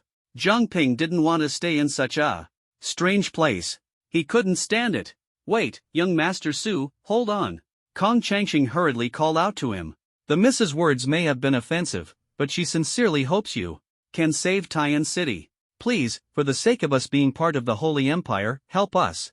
Although I don't know what difficulties you're facing, I feel I can't be of help. Sorry. Jiang Ping refused. He was just passing through for a rest and didn't want to get involved in trouble. After speaking, he ignored Kong Changqing and Su Yu and left the tavern directly. On the street, soldiers of Tian City moved back and forth, and everything seemed calm, with no signs of major trouble. Zhang Ping didn't care about what issues they might be facing. Judging by the current situation, Tian City probably wouldn't hold out for long, so it was better to leave early. He headed toward the city gate, preparing to leave. Just then, a sharp alarm sounded from the city walls, echoing like a ghost through the streets. "Attention all personnel, a beast tide is approaching," the soldiers on the city walls shouted loudly. The entire Tian City was instantly shaken. Large numbers of soldiers rushed to the city walls. Kong Changqing and Su Yu, hearing the commotion, hurried over as well. A beast tide at this time? Zhang Ping frowned and walked to an observation point on the city wall to look outside. He saw countless demonic beasts surging forward like a tide. The dense beast tide surged toward Tian City like a tsunami. "Prepare for battle." Kong Changqing immediately took control of the situation. The soldiers on the city walls moved quickly but orderly, finding their positions. The city walls of Tian City had grooves every 2 meters, each equipped with a charged cannon with a caliber exceeding 200 millimeters.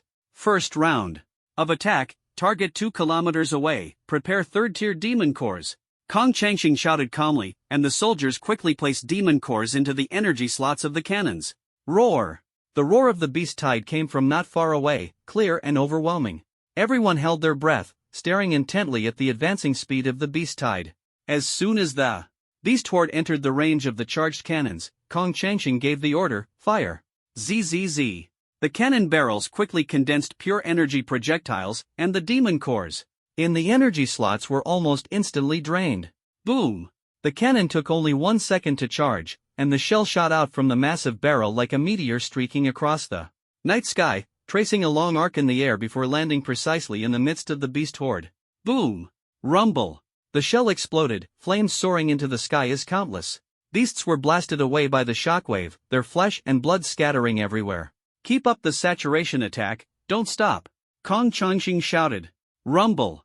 The cannons on the city wall roared continuously, turning the vast land in front of Tian City into a sea of fire. Countless beasts were obliterated into ashes.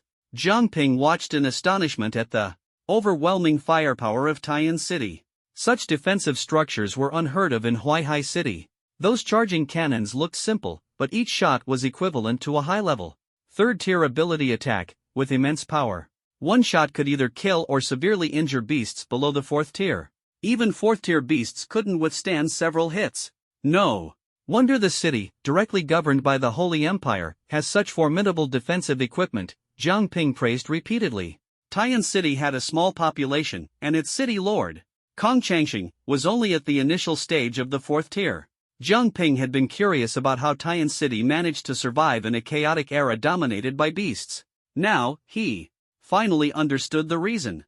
Under the intense bombardment, the beast tide suffered heavy blows, nearly collapsing, and was consistently suppressed at a defensive line about 2 kilometers away from Tian City. Seeing that the land-based assault was difficult to break through, the beast tide quickly changed tactics. A large group of flying beasts emerged from the forest, swarming densely toward Tian City. "Prepare the anti-air cannons." Kong Changqing remained calm, clearly experienced. He ordered, and several soldiers pushed a massive cannon out from a nearby bunker. Compared to the cannons on the city wall, this one had a rectangular barrel with an astonishingly large caliber. Kong Changqing personally operated it, inserting 5 high-level 3rd-tier beast cores into the energy slots. Then, he aimed at the flying beasts in the sky and decisively fired. Buzz, boom! The barrel emitted a dazzling light, like a scorching sun, and after charging for 3 seconds, it unleashed a fierce shot. The immense energy transformed into a beam of light dozens of meters long, sweeping through the beast horde. Sizzle! The beam sliced through the sky like a sharp blade, instantly shredding any beast it struck into fragments that fell to the ground in heaps. Sizzle! Sizzle! Sizzle! Kong Changqing fired 5 consecutive beams, instantly dismantling the vanguard of the flying beast horde. However, these 5 shots also completely depleted the energy of the 5 high-level 3rd-tier beast cores. Kong Changqing quickly replaced the cores and continued attacking. With this cannon, the aerial defense line was firmly held. What kind of weapon is this? It's even more powerful than abilities, Zhang Ping marveled again. Neither abilities nor other weapons could compare to these cannons. Back in Huaihai City, when facing beasts, their long-range weapons were limited to bows and arrows, which were worlds apart from these cannons. Ding!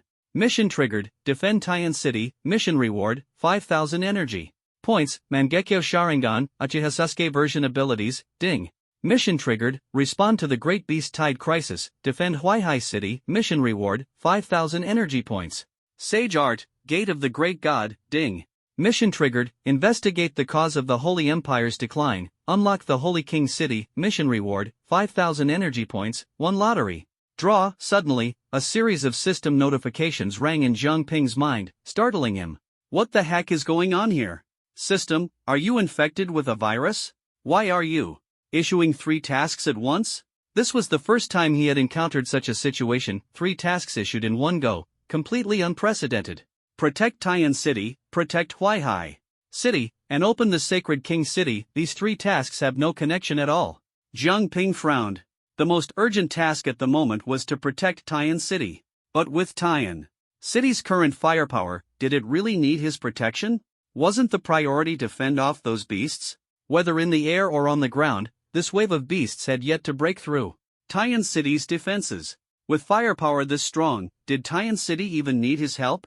Just as Zhang Ping was thinking the system's tasks were pointless, a sudden purple beam shot out from the forest behind the beast tide, instantly striking the city wall of Taiyan City.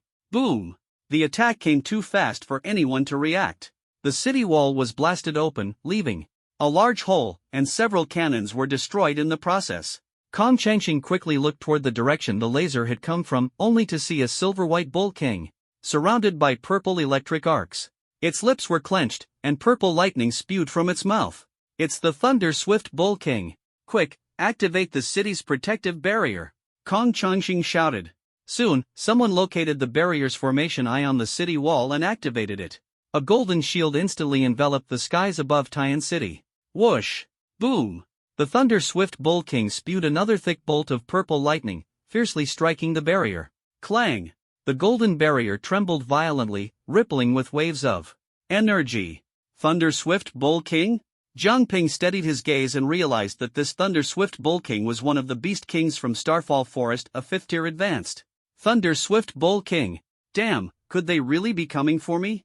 For a moment, Zhang Ping felt as though they were specifically targeting him. But he quickly dismissed the thought. Although he had caused plenty of trouble in Starfall Forest, it wasn't enough to provoke them into launching a beast tide to hunt him down, right? This is the Great Beast Tide. It's starting. Suyu had somehow appeared beside Zhang Ping, her face pale as she spoke softly. The Great Beast Tide. You know about the Great Beast Tide too? Zhang Ping was surprised to hear Suyu mention the term. The Great Beast Tide was a looming crisis for the southeastern regions, a sword hanging over their heads. The southeastern academies had initially united to prepare for the Great Beast Tide, which was expected to arrive in a year. But now, only 4 months had passed. How had the Great Beast Tide arrived early? The Great Beast Tide is a disaster that sweeps across the entire Sacred Empire. Don't you know that? Suyu asked. Curiously, then continued, I predicted long ago that the Great Beast Tide would reach Taiyan City in 6 months. I didn't expect it to arrive 2 months early. Suyu's expression was solemn. Although they had prepared early, the sudden arrival of the Great Beast Tide still caught them off guard. The most critical issue was that, whether early or on time, Suyu couldn't see any hope of Taiyan City surviving this beast tide. Unless Zhang Ping was willing to help. Master Jiang, I beg you, if you help us get through this, I'm willing to do anything for you. Zhang Ping, stop offering yourself as a reward. It's tempting, but I'm not a pervert. Zhang Ping was speechless. Suyu was indeed beautiful, and her words were enough to stir anyone's heart. But did she really have to use this tactic every time? It seems as if only a beauty trap could move him. You said this is a beast tide sweeping across the entire empire. If we resolve it here, does that mean there won't be beast tides elsewhere? Zhang Ping asked. The estimated major beast tide in Huaihai City was supposed to occur a year later, but only 4 months had passed. If the beast tide had just started affecting Taiyan City, it would take another 1 or 2 months to reach Huaihai City. However, the overall major beast tide had advanced by nearly half a year. Yet Huaihai City was still unaware of this. Suyu shook her head. No, this beast tide is only a part of the major beast tide. Resolving this group of monsters can only ensure Tian City survives this crisis, it won't prevent other cities from being affected. Her words shattered Zhang Ping's hope once again. Things were indeed not as simple as he had imagined. But regardless, with the mission at hand, Tian City still had to be defended. Didn't you predict earlier that I wouldn't help you? In the future I saw, you indeed wouldn't help us, so Tian City was destroyed. Su Yu lowered her head, looking distressed. She didn't know how to persuade Zhang Ping to help. What I want to say is, your prediction was wrong. Leaving behind a cryptic remark that left Su Yu puzzled, Zhang Ping walked straight to the top of the city wall. At this moment, the Thunder Swift Bull King's attacks were still relentlessly bombarding the barrier, lightning striking one after another, hitting the protective city barrier from afar. The Thunder Swift Bull King was a 5th-tier advanced monster king, immensely powerful. Tian City's protective barrier relied on Kong Changxing and others as energy cores, combined with the strength of over a dozen experts, to withstand the Thunder Swift Bull King's attacks. However, while the barrier could block the Thunder Swift Bull King's lightning strikes, the immense energy consumption prevented them from fully attacking. The Beast Tide. The number of charged cannons on the city wall had decreased, giving the Beast Tide an opportunity to find a breakthrough and launch another assault. A group of 3rd-tier iron armor bugs, known for their defensive capabilities, led the charge at the front, deploying iron wall shield defense to withstand the continuous firepower of the charged cannons, guiding the monster troops rapidly toward Tian City. Meanwhile, the aerial Beast Tide, having lost Kong Changxing's anti-airline cannons, accelerated significantly, quickly approaching. Although someone later took over the anti-air cannon position, the defense line had already developed gaps, and the Beast Tide was advancing toward Tian City at an alarming speed. City Lord Kong, your defense line is about to collapse, Zhang Ping said as he approached Kong Changxing, a faint smile on his lips. Young Master Su? Kong Changxing was somewhat surprised. He had thought Zhang Ping had already fled. The Beast Tide will soon reach the city walls. Do you have any plans to counter it? Zhang Ping asked. Kong Changxing paused for a moment, a glimmer of hope flashing in his eyes. Zhang Ping actually wanted to help? Could it be that he had accepted Su Yu? After quickly sorting out his chaotic thoughts, Kong Changxing suppressed his inner emotions and said, no special plans. When the enemy comes, we block them. When water comes, we build a dam. As long as we can still lift our weapons, we will fight to protect. Protecting Tian City is our mission. Good. Zhang Ping nodded, his gaze shifting to the Thunder Swift Bull King at the rear of the Beast Tide. I'll deal with that Thunder Swift Bull King. Can you hold off the Beast Tide? A hint of joy flashed in Kong Changxing's eyes. Sure enough, he was willing to help. We should be able to manage. Right now, our main forces are focused on maintaining the barrier against the Thunder Swift Bull King's attacks. If young Master Su can hold it off, we can focus on fending off the Beast Tide. Kong Changxing nodded firmly. After speaking, Zhang Ping leapt onto the city wall without hesitation and vaulted out of Tian City. Everyone was stunned to see him charge out alone. Was he in such a hurry to die? That was the thought running through their minds. Even though Zhang Ping was highly capable, rushing out alone was tantamount to courting death. Su Yu also arrived at the city wall and saw Zhang Ping charging down by himself, her heart tightening. He won't be in trouble, he definitely won't be. Facing the dense swarm of beasts ahead, Zhang Ping took a deep breath, entered the immortal mode, formed seals with his hands, and suddenly clasped them together. Would release, birth of the tree world. Boom! Countless sturdy trees burst out of the ground, spreading rapidly like dragons emerging from the sea, forcibly tearing open a gap in the Beast Tide and creating a path for Zhang Ping to reach the rear of the beast swarm. Zhang Ping then swiftly charged toward the Thunder Swift Bull King. Is this wood-based abilities? Everyone on the city wall was dumbfounded. Zhang Ping, relying solely on his own strength, had forcibly torn open a path through the Beast Tide. And he used wood-based abilities? Wasn't that the ability everyone always said was the most useless? Cover Subai. After a brief moment of shock, Kong Changxing immediately gave the order. The charged cannons on the city wall fired at full power, bombarding the beasts attempting to break through the tree barrier and attack Zhang Ping. The Thunder Swift Bull King finally noticed the familiar human rapidly approaching. Human, don't ask for trouble. Purple currents rolled in its mouth, transforming into a massive bolt of lightning that it sprayed toward Zhang Ping. At that moment, Jiang Ping slammed his palm onto the ground. Uchiha Flame Formation. Jiang Ping struck the ground forcefully. A fiery red rectangular barrier quickly rose, but it wasn't around Jiang Ping, it surrounded the Thunder Swift Bull King.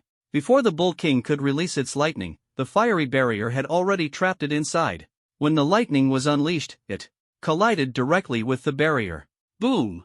In the confined space, the violent lightning raged, and even the Thunder Swift Bull King couldn't escape it. The intense current instantly spread throughout its body, marking the first time it had been injured by its own lightning. It let out a painful growl, trembling all over. Only then did the Thunder Swift Bull King realize that the barrier was the culprit. The lightning it had just unleashed, which even a 4th-tier advanced Demon King would struggle to withstand, had been forcibly blocked by this barrier. Shocked, the Thunder Swift Bull King knew it had to break the barrier quickly, otherwise, the advantage it had just secured for the beast tide would be completely lost. Without its long-range firepower support, Kong Changqing and the others could focus all their firepower on suppressing the beast tide. Zap! The Thunder Swift Bull King's body was once again enveloped in a layer of purple lightning as it charged fiercely at the barrier. Bang! A loud noise erupted as the powerful physical strength of this 5th-tier advanced demon beast became evident. It directly shattered the barrier. However, the Thunder Swift Bull King was also severely injured. The scorching energy within the barrier had burned its thick skin, leaving large patches of charred flesh. Jiang Ping knew that relying on the barrier alone wouldn't be enough to trap the Thunder Swift Bull King, but it could at least stall it and buy time to get closer. As the Bull King broke through the barrier, Jiang Ping had already reached its front. Would release, piercing technique. Countless sharp wooden spikes shot out rapidly, stabbing fiercely at the Thunder Swift Bull King, but the Thunder Swift Bull King's defense far exceeded Jiang Ping's expectations. All the wooden spikes were blocked by its tough skin, failing to injure it in the slightest. Human, don't think that just because you've roamed the Starfall Forest for a while, you can challenge this king, the Thunder Swift Bull King said disdainfully. It stomped the ground fiercely, and a thick purple lightning bolt erupted from the earth, shooting straight at Jiang Ping. Jiang Ping's eyes narrowed as he quickly retreated, dodging left and right to avoid the deadly strike. Looks like I'll need to find a truly worthy opponent for you. After failing to break through the Thunder Swift Bull King's defense, Jiang Ping decisively changed tactics. Summoning technique. Bang! Smoke dispersed, and a massive figure suddenly appeared beneath Jiang Ping's feet. Shikaku. This, a 5th-tier beast? The Thunder Swift Bull King was shocked. This creature was several times larger than itself, and its aura was equally imposing. Shikaku was back, ha ha ha. Shikaku let out a joyful laugh. Go, take it down. Jiang Ping commanded, riding atop Shikaku's head as it charged toward the Thunder Swift Bull King. The size difference between the two was enormous, and the Thunder Swift Bull King wisely avoided engaging in direct physical combat. Thunder Art, World Annihilation. It quickly retreated, its horns glowing with dazzling purple light as arcs of electricity intertwined to form a deadly lightning net. Zap! The lightning exploded instantly, transforming into countless massive thunder snakes that surged toward Shikaku.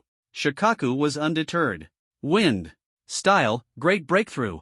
Its belly swelled, and a powerful gust of wind spewed from its mouth, meeting the purple lightning head-on. Boom! The intense energy collision blew away the surrounding beasts that had tried to intervene. Jiang Ping, still atop Shikaku, focused his Mangekyo Sharingan on the Thunder Swift Bull King's movements. Suddenly, blood tears streamed down from his right eye. Amaterasu. Whoosh! A pitch-black flame suddenly appeared. The moment the flame emerged, the Thunder Swift Bull King reacted, but it was too late to evade. The black fire engulfed its body, the high temperature scorching its skin. What kind of flame is this?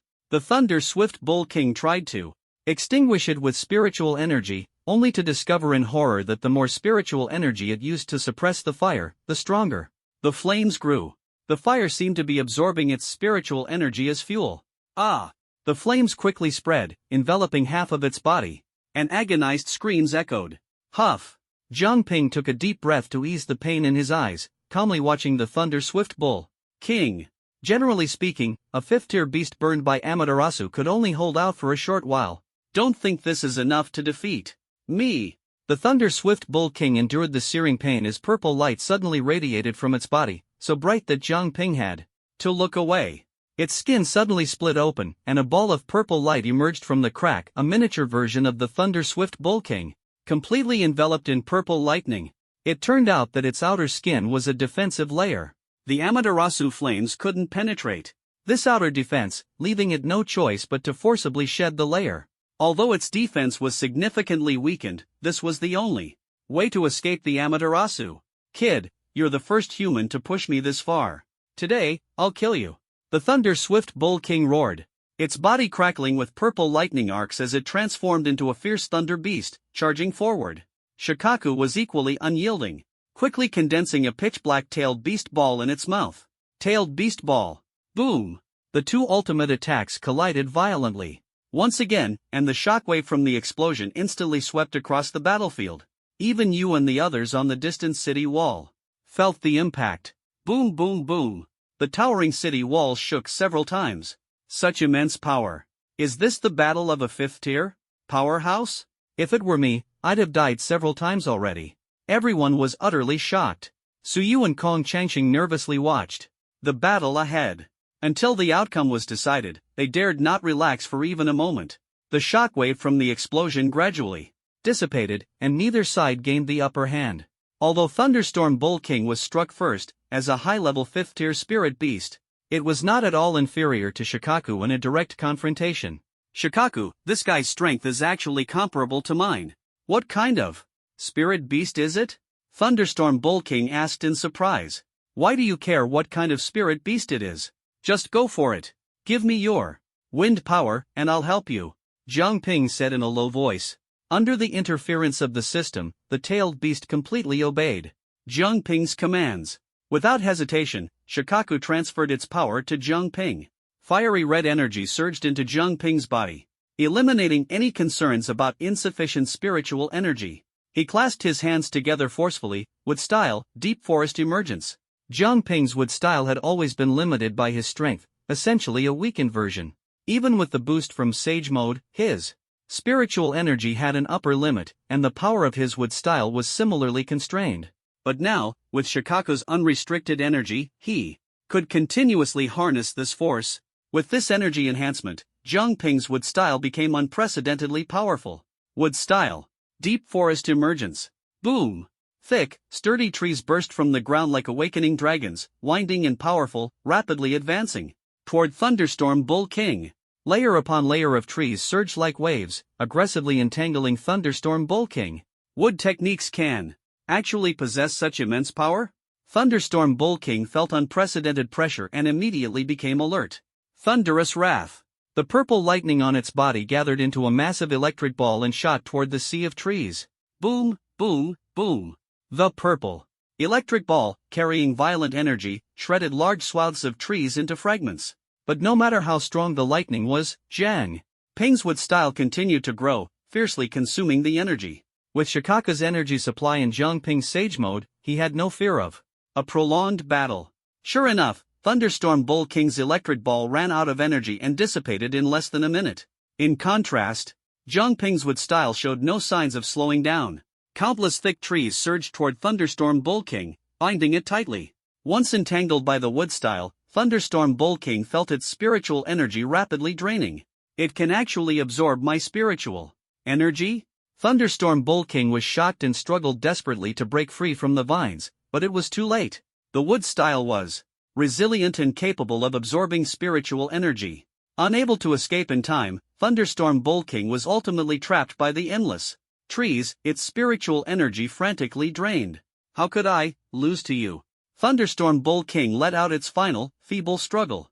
Within the trees before its aura completely vanished, Thunderstorm Bull King was defeated. But the beast tide was far from over.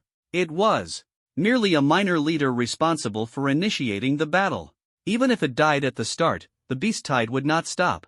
To halt the beast tide, there was only one solution: destroy its source. Shikaku, take care of them. Jiang Ping stood atop Shikaku, his gaze coldly fixed on the beast tide before Taiyan City. Ah, I love fighting the most. Shikaku laughed wildly, its massive tail sweeping across, stirring up a cloud of dust. Wind style, sand scattershot. Apart from Thunderstorm Bull King, most of the remaining monsters were second or third tier. With only a few 4th tier ones, but in front of Iway, even a 4th tier beast was nothing, subdued effortlessly. With the firepower's support from Tian City, the beast tide was crushed and scattered. Half an hour later, the beast tide finally collapsed and fled in disarray. The battlefield was left with tens of thousands of beast corpses, the air thick with the stench of blood and smoke, and the sky shrouded in a gray haze. The battle is over, I'm leaving. Iway turned into white smoke and disappeared. Zhang Ping stood alone outside the city wall. Kong Changqing and the others opened the city gates and began clearing the battlefield and collecting spoils, beast cores.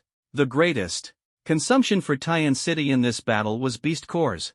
The energy cannons on the city walls were powered by beast cores. Without them, the cannons couldn't fire. Thus, the beast cores within the beast corpses couldn't be wasted. Otherwise, the city's reserves wouldn't last long. Young Master Su, we truly owe you our gratitude. Kong Changqing and Su quickly approached Zhang Ping. What surprised them most in this battle was Zhang Ping's assistance. Not only did he deal with the most troublesome Thunder Bull King, but he also dismantled the Beast Tide army. Although Tian City suffered some casualties, the numbers were minimal. Without Zhang Ping, they would have faced not just simple losses but complete disaster today. Sometimes the ability to foresee the future isn't always 100% accurate. Believing in it 7 or 8 parts is enough. Zhang Ping glanced at Suyu, a meaningful smile on his lips. My predictions are never wrong. Suyu hurriedly defended herself upon hearing him question her abilities. But she quickly realized her reaction was excessive and lowered her head, speaking softly. I said only you could save Tian City, wasn't I right? However, in her prophecy, Zhang Ping wasn't supposed to help. Yet in reality, he did. It's precisely man triumphs over destiny. Sometimes prophecies inspire us to improve, Kong Changqing quickly interjected. To ease the tension. He certainly didn't want the two to start arguing now. Young Master Su, you've been a tremendous help this time. If you ever need anything, just say the word, and Tian City will do its utmost to assist. Kong Changqing promised earnestly. Risking life and limb might not be necessary, but I do want to discuss some compensation with City Lord Kong. Oh? Young Master Su, please tell us. As long as it's within our power, we will absolutely fulfill it, Kong Changqing assured, patting his chest. Zhang Ping had been such a great help that asking for anything wouldn't be unreasonable. Even if he wanted Suyu, Kong Changqing couldn't accept it for now, but since Suyu had previously been willing to sacrifice herself for everyone, she likely wouldn't object. Zhang Ping's expression turned serious. I want half of the beast cores you collect this time. He wasn't interested in anything else, only the beast cores. Kong Changqing was momentarily stunned, not expecting Zhang Ping to make such a request. But he quickly nodded in agreement. No problem. Although he didn't know why Zhang Ping needed so many beast cores, the request was reasonable. Good. After receiving Kong Changqing's approval, Zhang Ping returned to Tian City, leaving the battlefield to the professionals. On the way back to the city, a system voice echoed in Zhang Ping's mind. Ding! Mission completed, Protect Tian City reward obtained, 5,000 energy points, Mangekyo Sharingan, Uchiha Sasuke version, ding! Congratulations to the host for obtaining 2 different Mangekyo Sharingan, unlocking the qualification to exchange 4 Eternal Mangekyo Sharingan. Eternal Mangekyo Sharingan?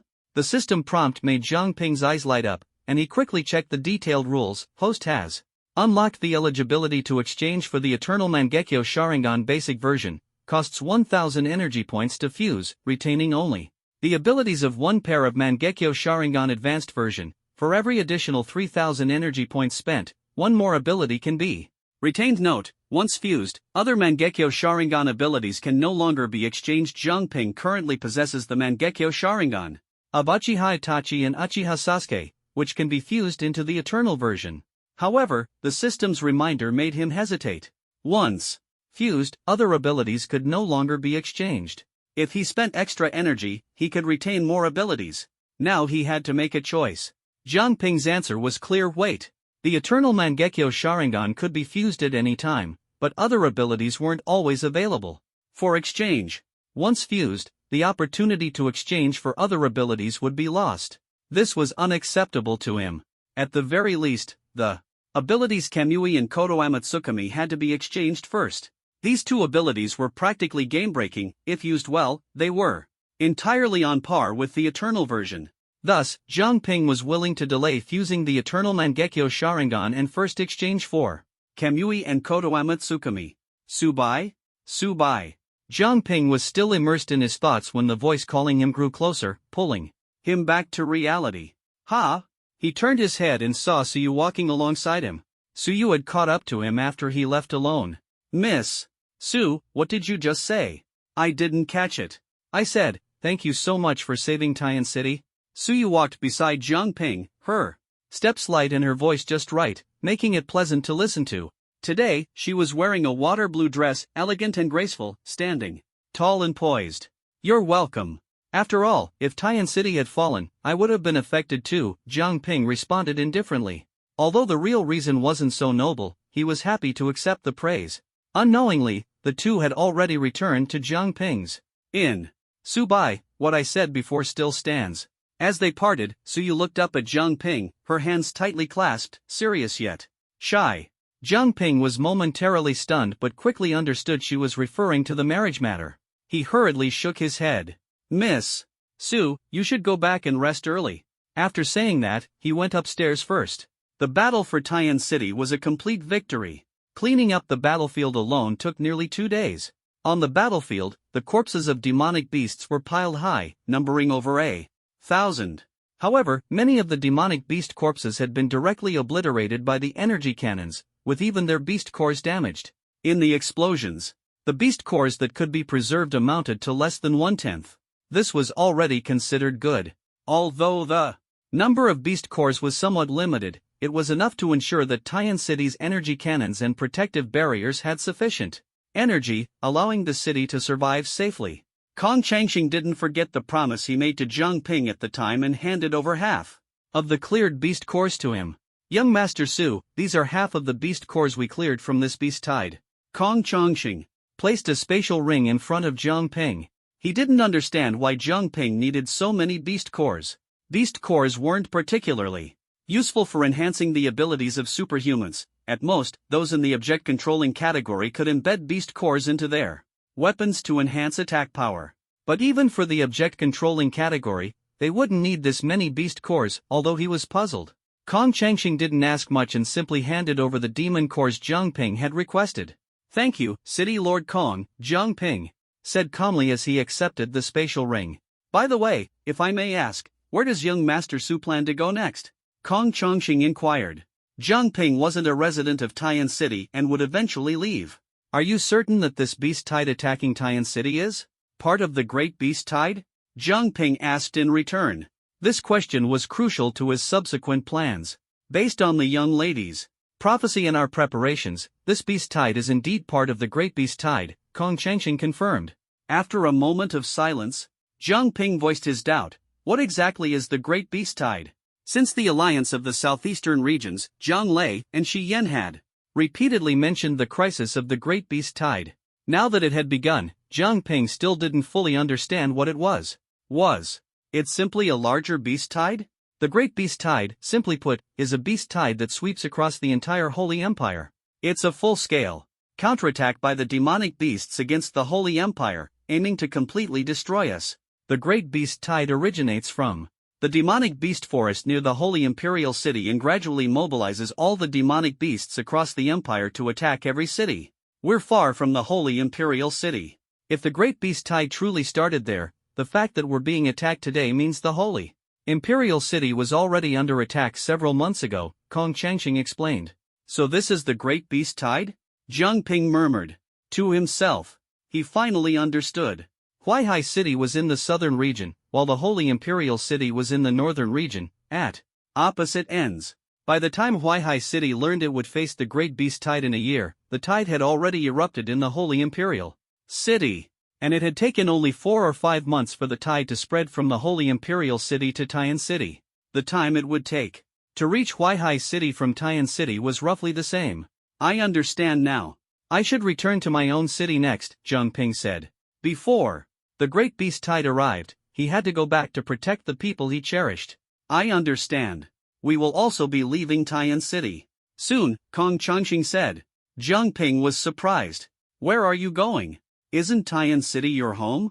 They had just survived a beast tide. And now they were leaving? We're going to support the Holy Imperial City, Kong Changqing said solemnly. We are soldiers of the Holy Empire.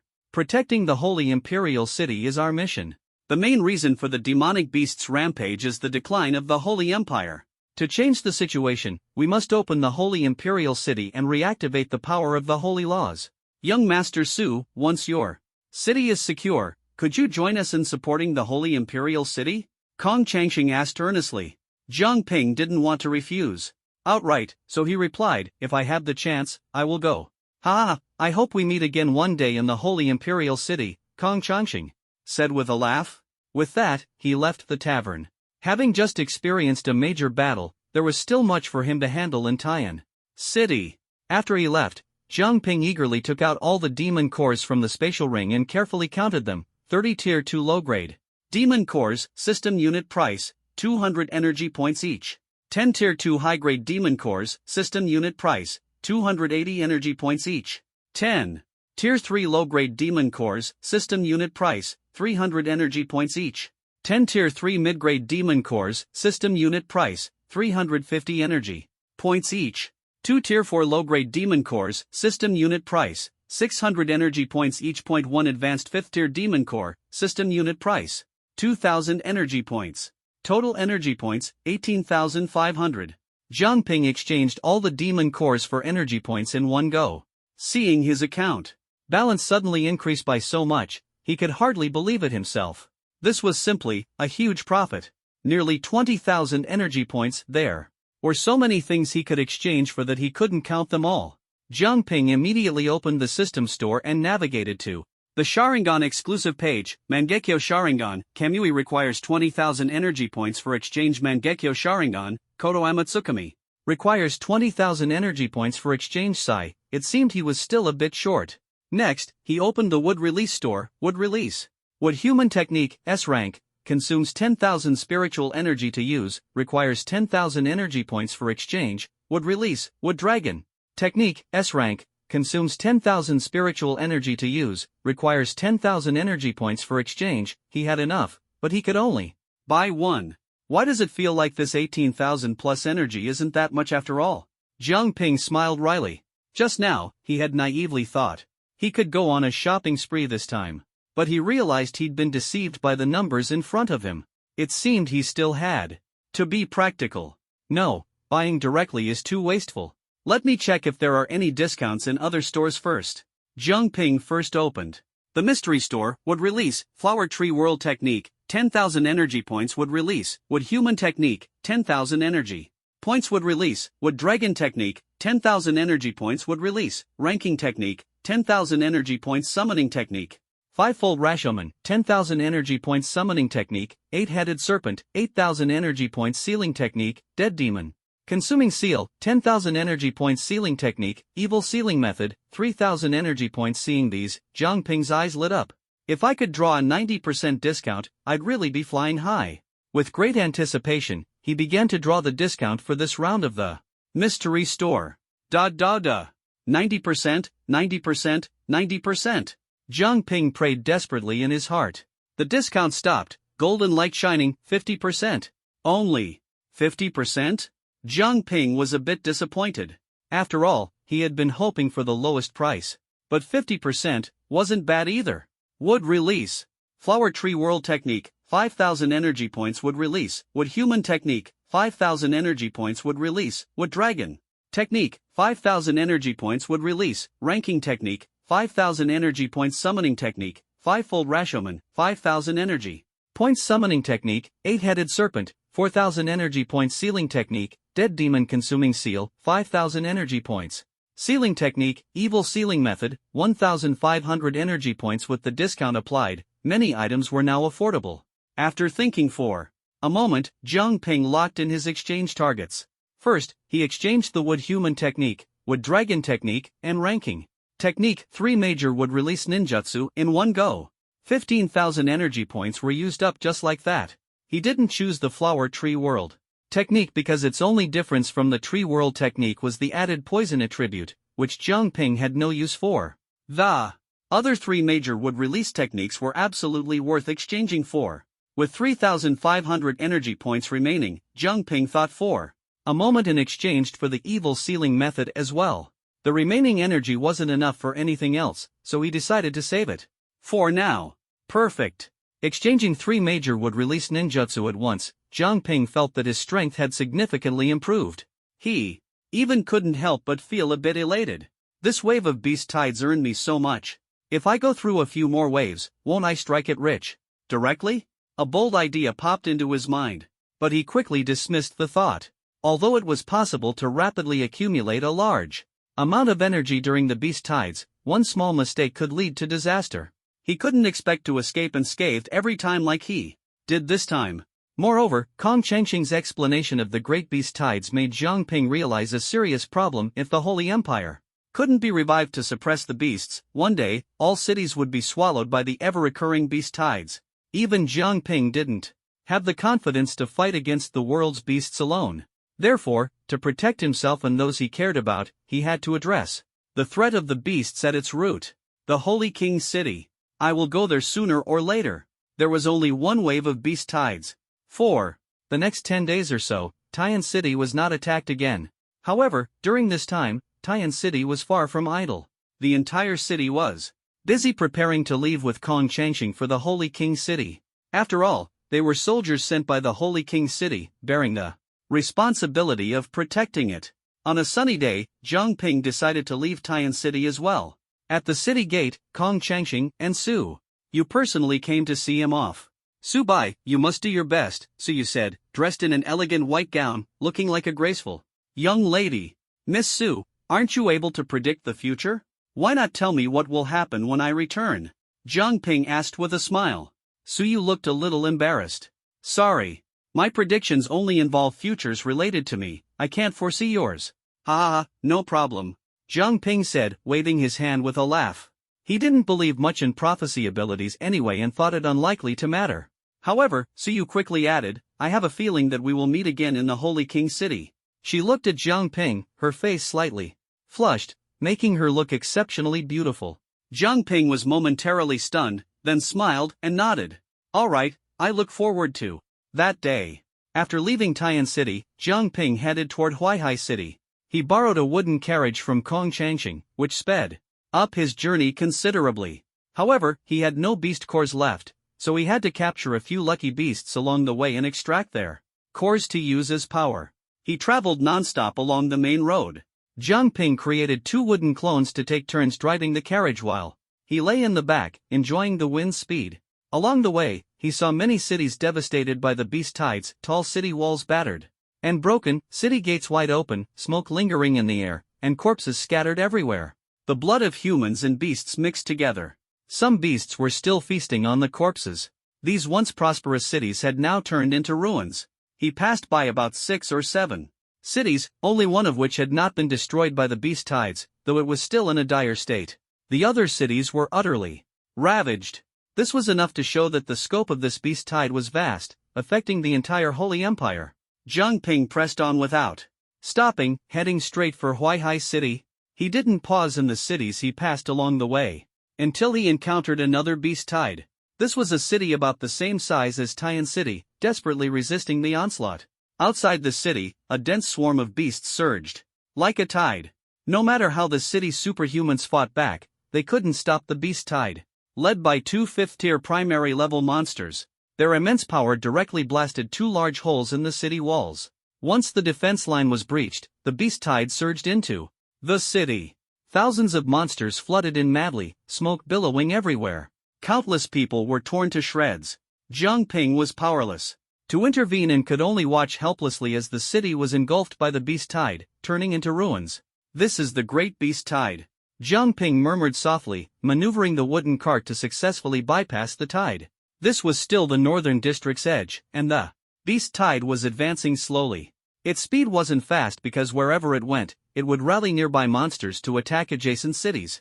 This back-and-forth process took considerable time. After surpassing the beast tide, Jiang Ping continued forward. Along the way, he didn't encounter a single person, only some monsters eyeing him and attempting to ambush him. However, Jiang Ping easily dealt with them, leaving the monster cores to replenish the wooden cart's energy.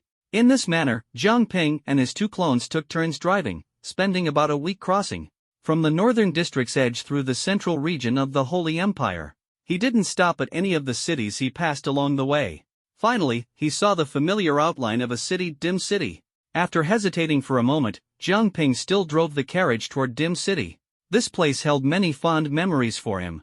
Before the great beast tide arrived, he felt it necessary to warn those who had once helped him. Dim City. Once a city dominated by 3 factions, it gradually split into 2 after the fall of Night Demon.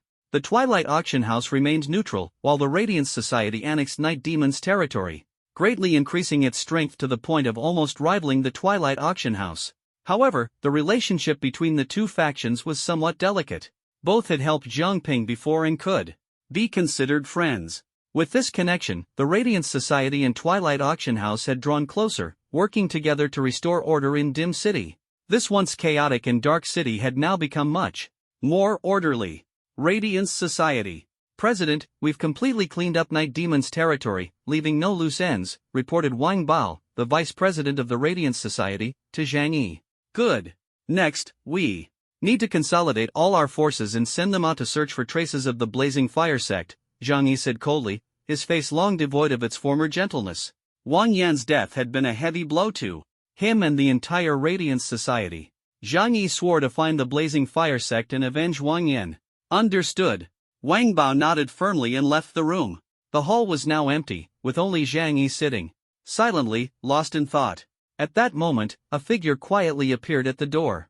President Zhang, it seems your Radiance Society has been developing quite well recently, said a man wearing a plain white mask, without any patterns.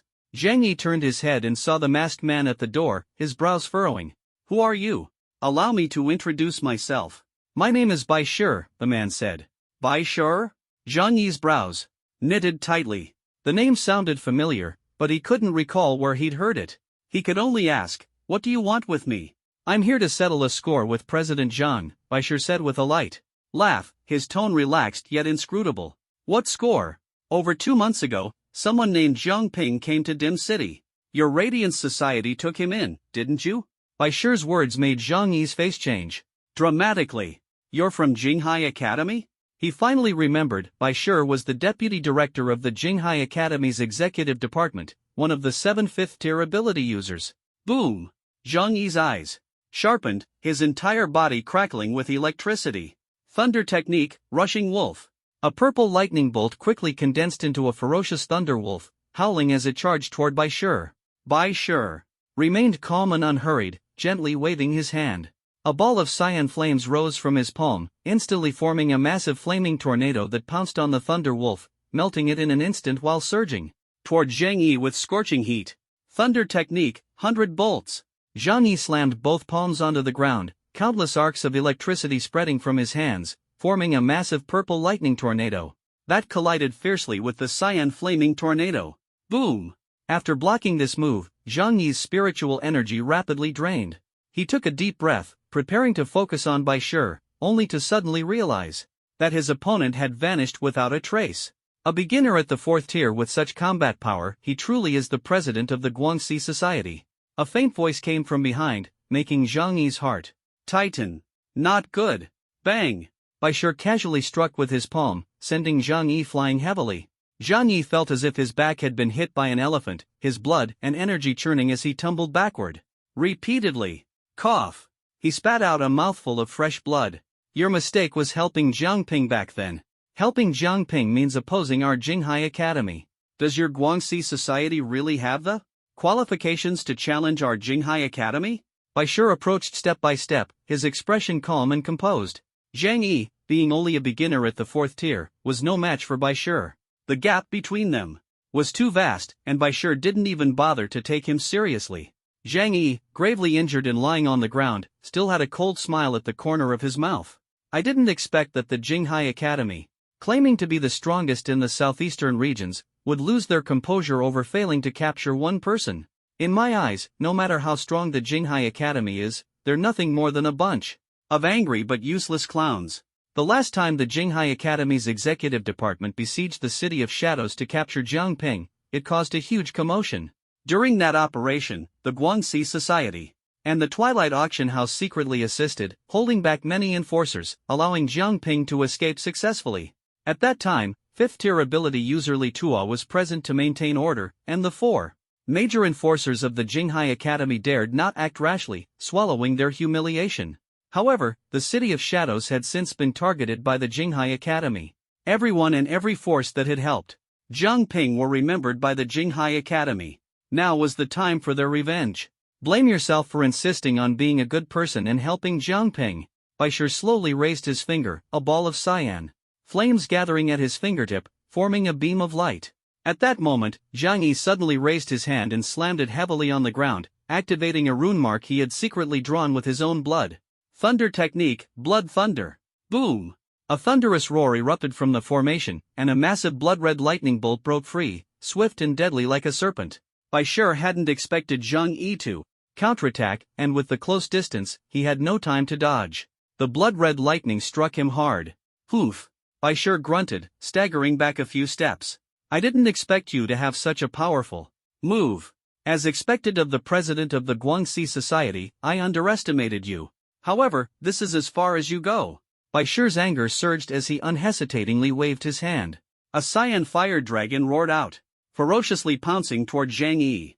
Not good. The sneak attack just now was Jiang Yi's last resort, but it failed to take down Baishir. Facing this wave of assault, he had no way to escape. Just as he was about to accept his fate, a cold shout suddenly rang out. Water style, water dragon bullet technique. Roar! A water dragon lunged from the side, biting the fire dragon's throat, its body quickly coiling around it. In the end, both dragons disappeared together. Who is it? Baishir turned his head to look, only to see a young man appear at the doorway. Jiang Ping? Jiang Yi was stunned. The newcomer was none other than Jiang Ping. But how could he be here? Wasn't he supposed to have already left? President Jiang, I arrived just in time, didn't I? Jiang Ping walked in steadily, wearing a smile. Jiang Ping, we were worried we couldn't find you, and here you are delivering yourself to us. What a waste of effort, turns out we didn't even need to lift a finger to locate you. Baishir immediately stopped his attack on Jiang Yi and shifted his gaze to Jiang Ping. Looking for me? Who are you? Jiang Ping stared at the pure white mask, momentarily stunned. Jiang Yi quickly explained, Jiang Ping, he's Baishir, sent by Jinghai Academy. Baishir? Hearing this name, Jiang Ping's heart trembled. He was well aware of Baishir's identity, deputy director of Jinghai Academy's executive department and one of the 7 5th-tier ability users in Jinghai City. I didn't expect that just for me alone, Jinghai Academy would dispatch a 5th-tier ability user. Truly flattering, Jiang Ping said with a mocking smile. He genuinely hadn't anticipated Jinghai Academy taking things so seriously, even sending a 5th-tier ability user to deal with him. Enough talk. Come back with me obediently and spare yourself further injuries. Baishir had originally come to settle accounts with the Dim City, but unexpectedly ran into Jiang Ping. This was an unexpected bonus. If he could capture Jiang Ping, the principal would surely be overjoyed. Go back? Stop dreaming. If you want to capture me, first see if you have the ability. Jiang Ping's expression remained calm. Quite the bold tone. I've heard you're strong and resourceful. Today, I'll see just how capable you really are. Baishir stomped his foot, accompanied by a muffled sound, transforming into a shadow and lunging at Jiang Ping. Jiang Ping neither dodged nor evaded, stepping forward and throwing a punch to meet Baishir's fist head-on. Boom! Thanks to the boost from Sage Mode, although Jiang Ping was only at the early stage of the 3rd tier, this punch matched Baishir's, forcing both to retreat a few steps. Flames of 3 decades. Baishir stepped back and decisively summoned cyan flames from his palm, which instantly transformed into a sea of fire rushing toward Jiang Ping. Water style, water formation wall. Jiang Ping quickly formed hand seals, spewing a large amount of water from his mouth to collide fiercely with the sea of fire. Sizzle! A large amount of steam rapidly spread, obscuring the vision of both sides. Baishir waved his hand casually, dispersing the steam with a gust of wind. This scene caught the attention of the entire Guangxi Society, and soon Wang Bao led a team of guards rushing in. Boss, what's going on? Who hurt you? Jiang Yi pointed at Baishir. Wang Bao glared at Baishir, daring to harm my boss, don't think he'll get away with it. Just as he was about to charge forward, Jiang Ping raised a hand to stop him. You're no match for him. Take Jiang Yi away first. Bye. Shi was a 5th-tier ability user. Confronting him head-on would be suicidal for Wang Bao and his men. Though furious, the members of Guanxi society followed Jiang Ping's advice and quickly took Zhang Yi away. In the spacious palace, only Jiang Ping and Bai Shi remained. "Do you think you can defeat me alone?" Bai Shi asked coldly. "That's a question I should be asking you. Lin Hai actually sent only you here. I don't mind letting Jinghai Academy lose a 5th-tier ability user," Jiang Ping replied, his expression icy. He hadn't expected Jinghai Academy to be so stubborn, even sending a 5th-tier ability user to retaliate against those who had helped him. If he hadn't arrived in time, Zhang Yi might have already lost his life.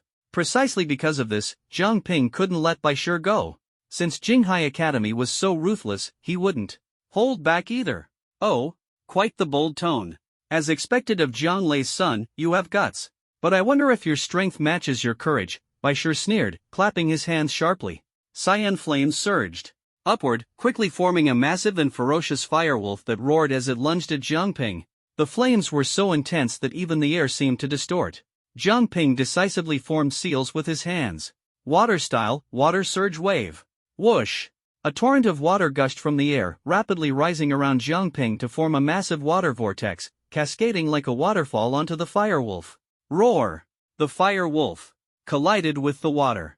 Water should have restrained fire, but Bai Shi's firewolf was exceptionally powerful, relying on its intense heat to rapidly evaporate the water into steam, still roaring as it charged toward Jiang Ping. When the gap in strength is significant, the advantage of water over fire becomes almost negligible. Bai Shi was a mid-level 5th-tier ability user, while Jiang Ping, despite having fought many battles, had only recently advanced to mid-level 3rd tier. In terms of sheer power, the two were not on the same level. Under such circumstances, no matter how skilled Jiang Ping was with water techniques, he couldn't withstand Bai Shi's flame abilities. "I've heard you have many tricks. Show them all to me now," Bai Shi snorted, flicking his fingers. Cyan flames danced at his fingertips, quickly transforming into a wave of fire. The hall was instantly bathed in fiery light. Jiang Ping decisively turned around, leading Zhang Yi and the others out of the hall. Boom! The compressed flames in the confined space exploded with a deafening roar.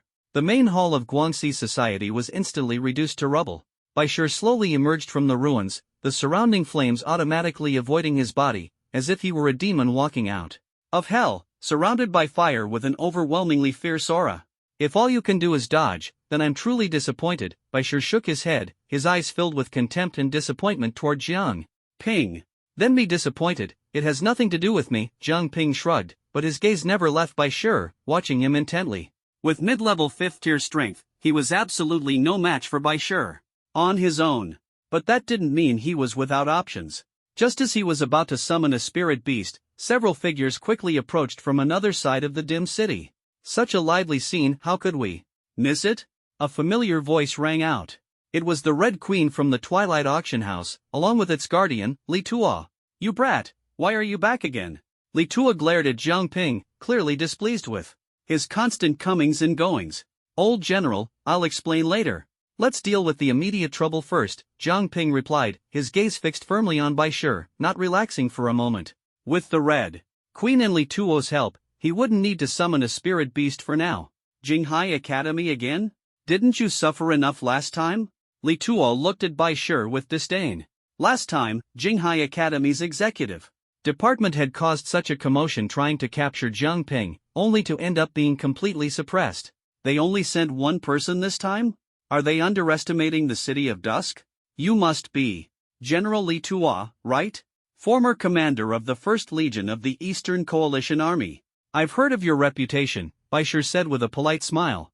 "If you know who I am, then leave quietly." "The City of Dusk doesn't welcome people from Jinghai Academy," Li Tuo replied bluntly. His disdain for Jinghai Academy stemmed from their previous actions, and Bai Shi's arrival clearly spelled trouble, leaving no reason for pleasantries. "General Li, I hope you don't misunderstand.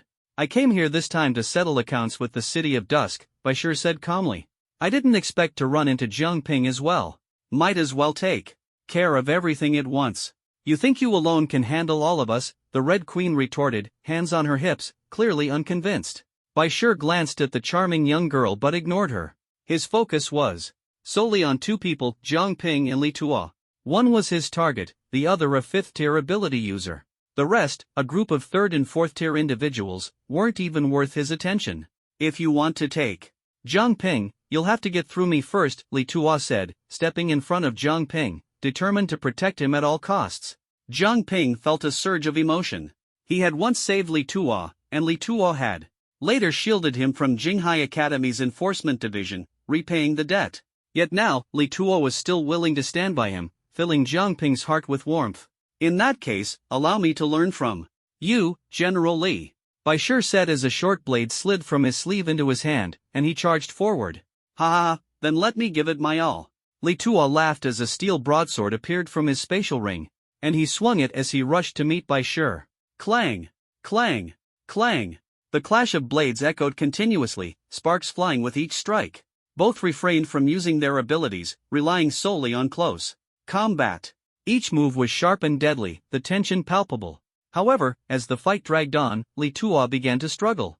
Age had taken its toll, though both were mid-5th tier, his body was no longer as strong as in his youth. Bai Shi, in his prime, had the advantage in stamina and strength, suppressing Li Tuo in every aspect. Blowing sands. Li Tuo was finally forced to unleash his ability. His broadsword glowed a deep green, and with a powerful slash, a sharp blade aura roared toward Bai Shi. Fire art, blazing slash. Bai Shi countered without hesitation.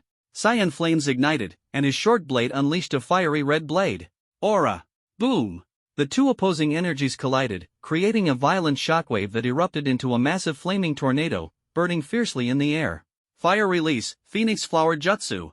Unable to hold back, Zhang Ping joined the fray, forming hand seals and launching several fireballs toward Bai Shi.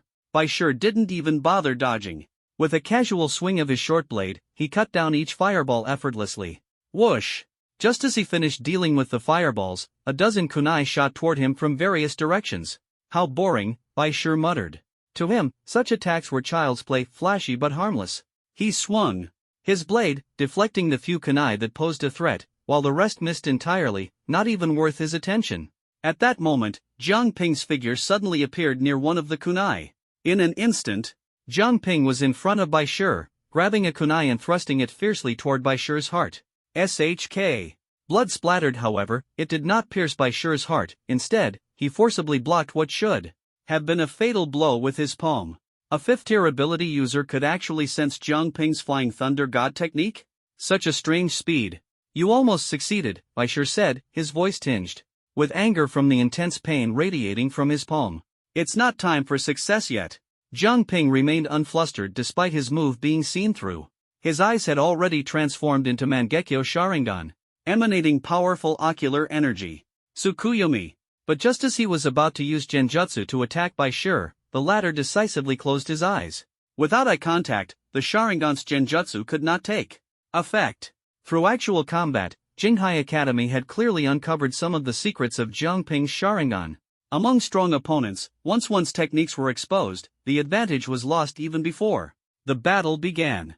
Bai Shi evidently knew that the Sharingan's Genjutsu required direct eye contact to activate. He avoided the Genjutsu by closing his eyes and simultaneously waved his other hand swiftly.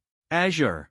Flames surged into the air, instantly forming a massive fire tornado that seemed poised to engulf Zhang Ping. Water release, water formation wall. Zhang Ping formed a seal with one hand, spewing a torrent of water from his mouth to force Bai Shi back as he quickly retreated. I didn't expect that not only have you mastered the wood element to perfection, but you've also developed the spiritual eye system to such an impressive level. Truly a talent, Bai Shi remarked. Zhang Ping snorted coldly. Humph, I have no interest in being part of your academy. In that case, I'll have to make this young genius disappear, Bai Shi said, clapping his hands together as a deep growl emanated from his throat. Fire technique, all-consuming wildfire. Whoosh! A massive wave of azure flames rapidly spread from his body, transforming in an instant into a colossal fire tornado. The intense heat could be felt in every corner of the dim city. These azure flames were far more potent than ordinary fire. Zhang Ping even felt that this fire could rival the purple flames of the Blazing Fire Clan. His fire abilities are too strong, far beyond what ordinary flames can compare to. Staring at the enormous fire tornado, even Li Tuo's expression changed. He was a wind element user, while Bai Shi was fire. Fire counters wind, and at the same level, wind users are always at a disadvantage against fire. When fire meets wind, unless the wind is strong enough to extinguish the flames, the fire will only grow fiercer, becoming uncontrollable. Li Tuo was being suppressed. The fire tornado shot skyward, carrying an aura of destruction as it approached. Everyone's faces turned grim. Beside them, Jiang Ping's eyes had already transformed into the six-pointed star pattern of the Mangekyo Sharingan. Blood tears slowly streamed from his left eye as he suddenly opened it wide. Amaterasu!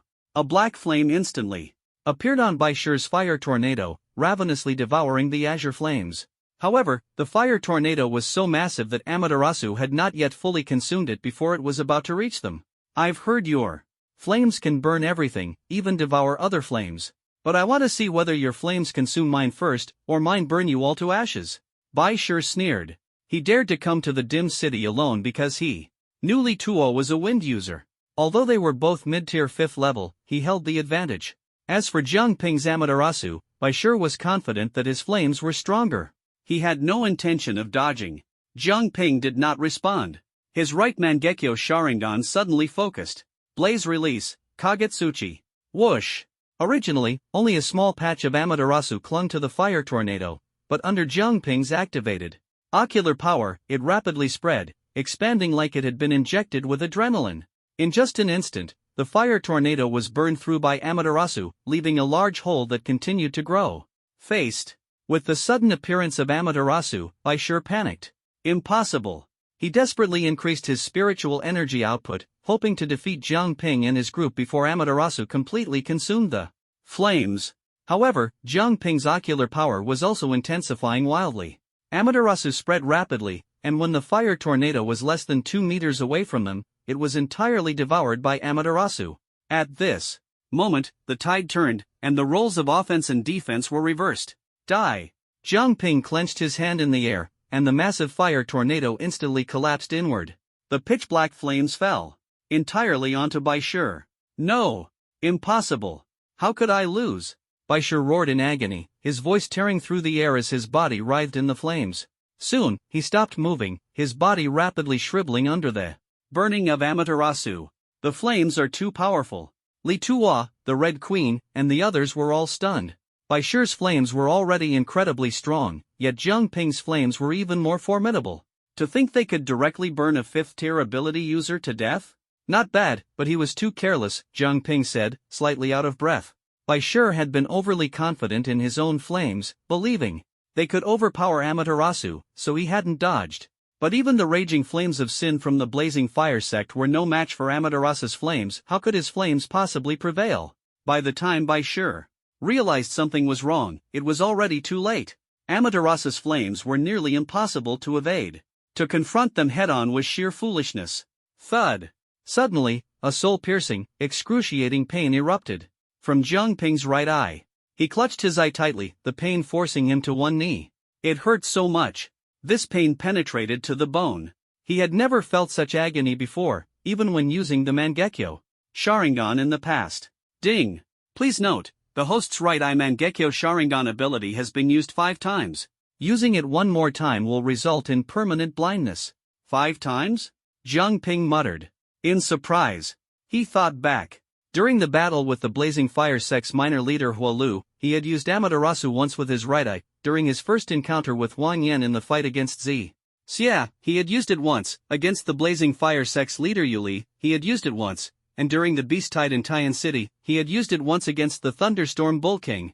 That made a total of 4 uses of Amaterasu, and just now, he had used Kagetsuchi once more. Damn it! System, are you counting all the different Mangekyo Sharingan abilities as part of the same eye's usage limit? Jiang Ping exclaimed, feeling cheated. He had just realized he'd been tricked by the system. He had assumed that the usage limits for different Mangekyo Sharingan abilities were calculated separately, which was why he had dared to use them multiple times. He hadn't expected all the abilities to share the same usage count. What a huge loss. Hey, are you okay? Seeing Jiang Ping suddenly in such pain, the Red Queen quickly walked over, her usually stoic face showing rare concern. The petite girl was now at eye level with Jiang Ping, who was half kneeling. I'm fine, not dying. Jiang Ping released his hand, the pain in his eye having subsided significantly. He hadn't expected the usage count for ocular power to be shared. His right eye now had only one use left, whether for Amaterasu or Kagetsuchi. If he used it one more time, his eye would be completely blind. However, there was one aspect of the system that was somewhat considerate. The third power residing in both eyes, Susanoo, had its usage count calculated separately. Back at Jinghai Academy, Jiang Ping had used Susanoo once. If Susanoo were taken into account, his right eye would have long been blind. This was still the system giving him some leeway. That White Envoy was one of the 7 fifth-tier ability users at Jinghai Academy. I bet he never thought he'd be taken down by you, Li Tuo remarked with a sigh. Although he was also a mid-level 5th-tier ability user, his age and the fact that wind abilities were countered by fire abilities left him uncertain about winning in a fight against the White Envoy. He hadn't expected Jiang Ping to actually kill him. That was a 5th-tier ability user from Jinghai Academy. By killing him, you've definitely made a mortal enemy of the Academy, the Red Queen teased, her small face showing a hint of mockery, as if she could already imagine Jiang Ping's future misfortunes.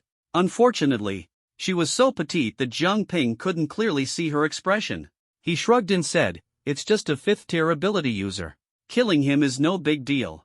I already had a grudge against Jinghai Academy, so adding one more doesn't matter." "What exactly did you do to Jinghai Academy to make them go to such lengths to capture you?" Li Tuo asked curiously. Jinghai Academy was the strongest academy in the southern region, and wouldn't usually go to such trouble over minor issues. Last time, they had sent a large number of enforcement officers, and this time, they dispatched one of their 7 fifth-tier ability users.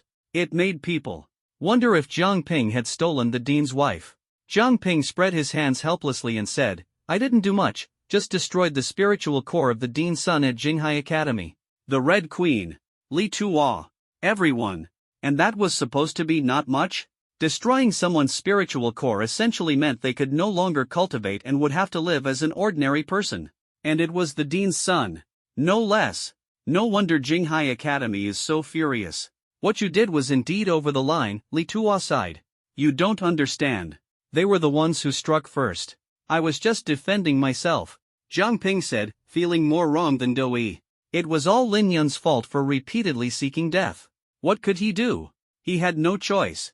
Moreover, if it had only been about crippling Lin Yun, back then, there might still have been room for reconciliation.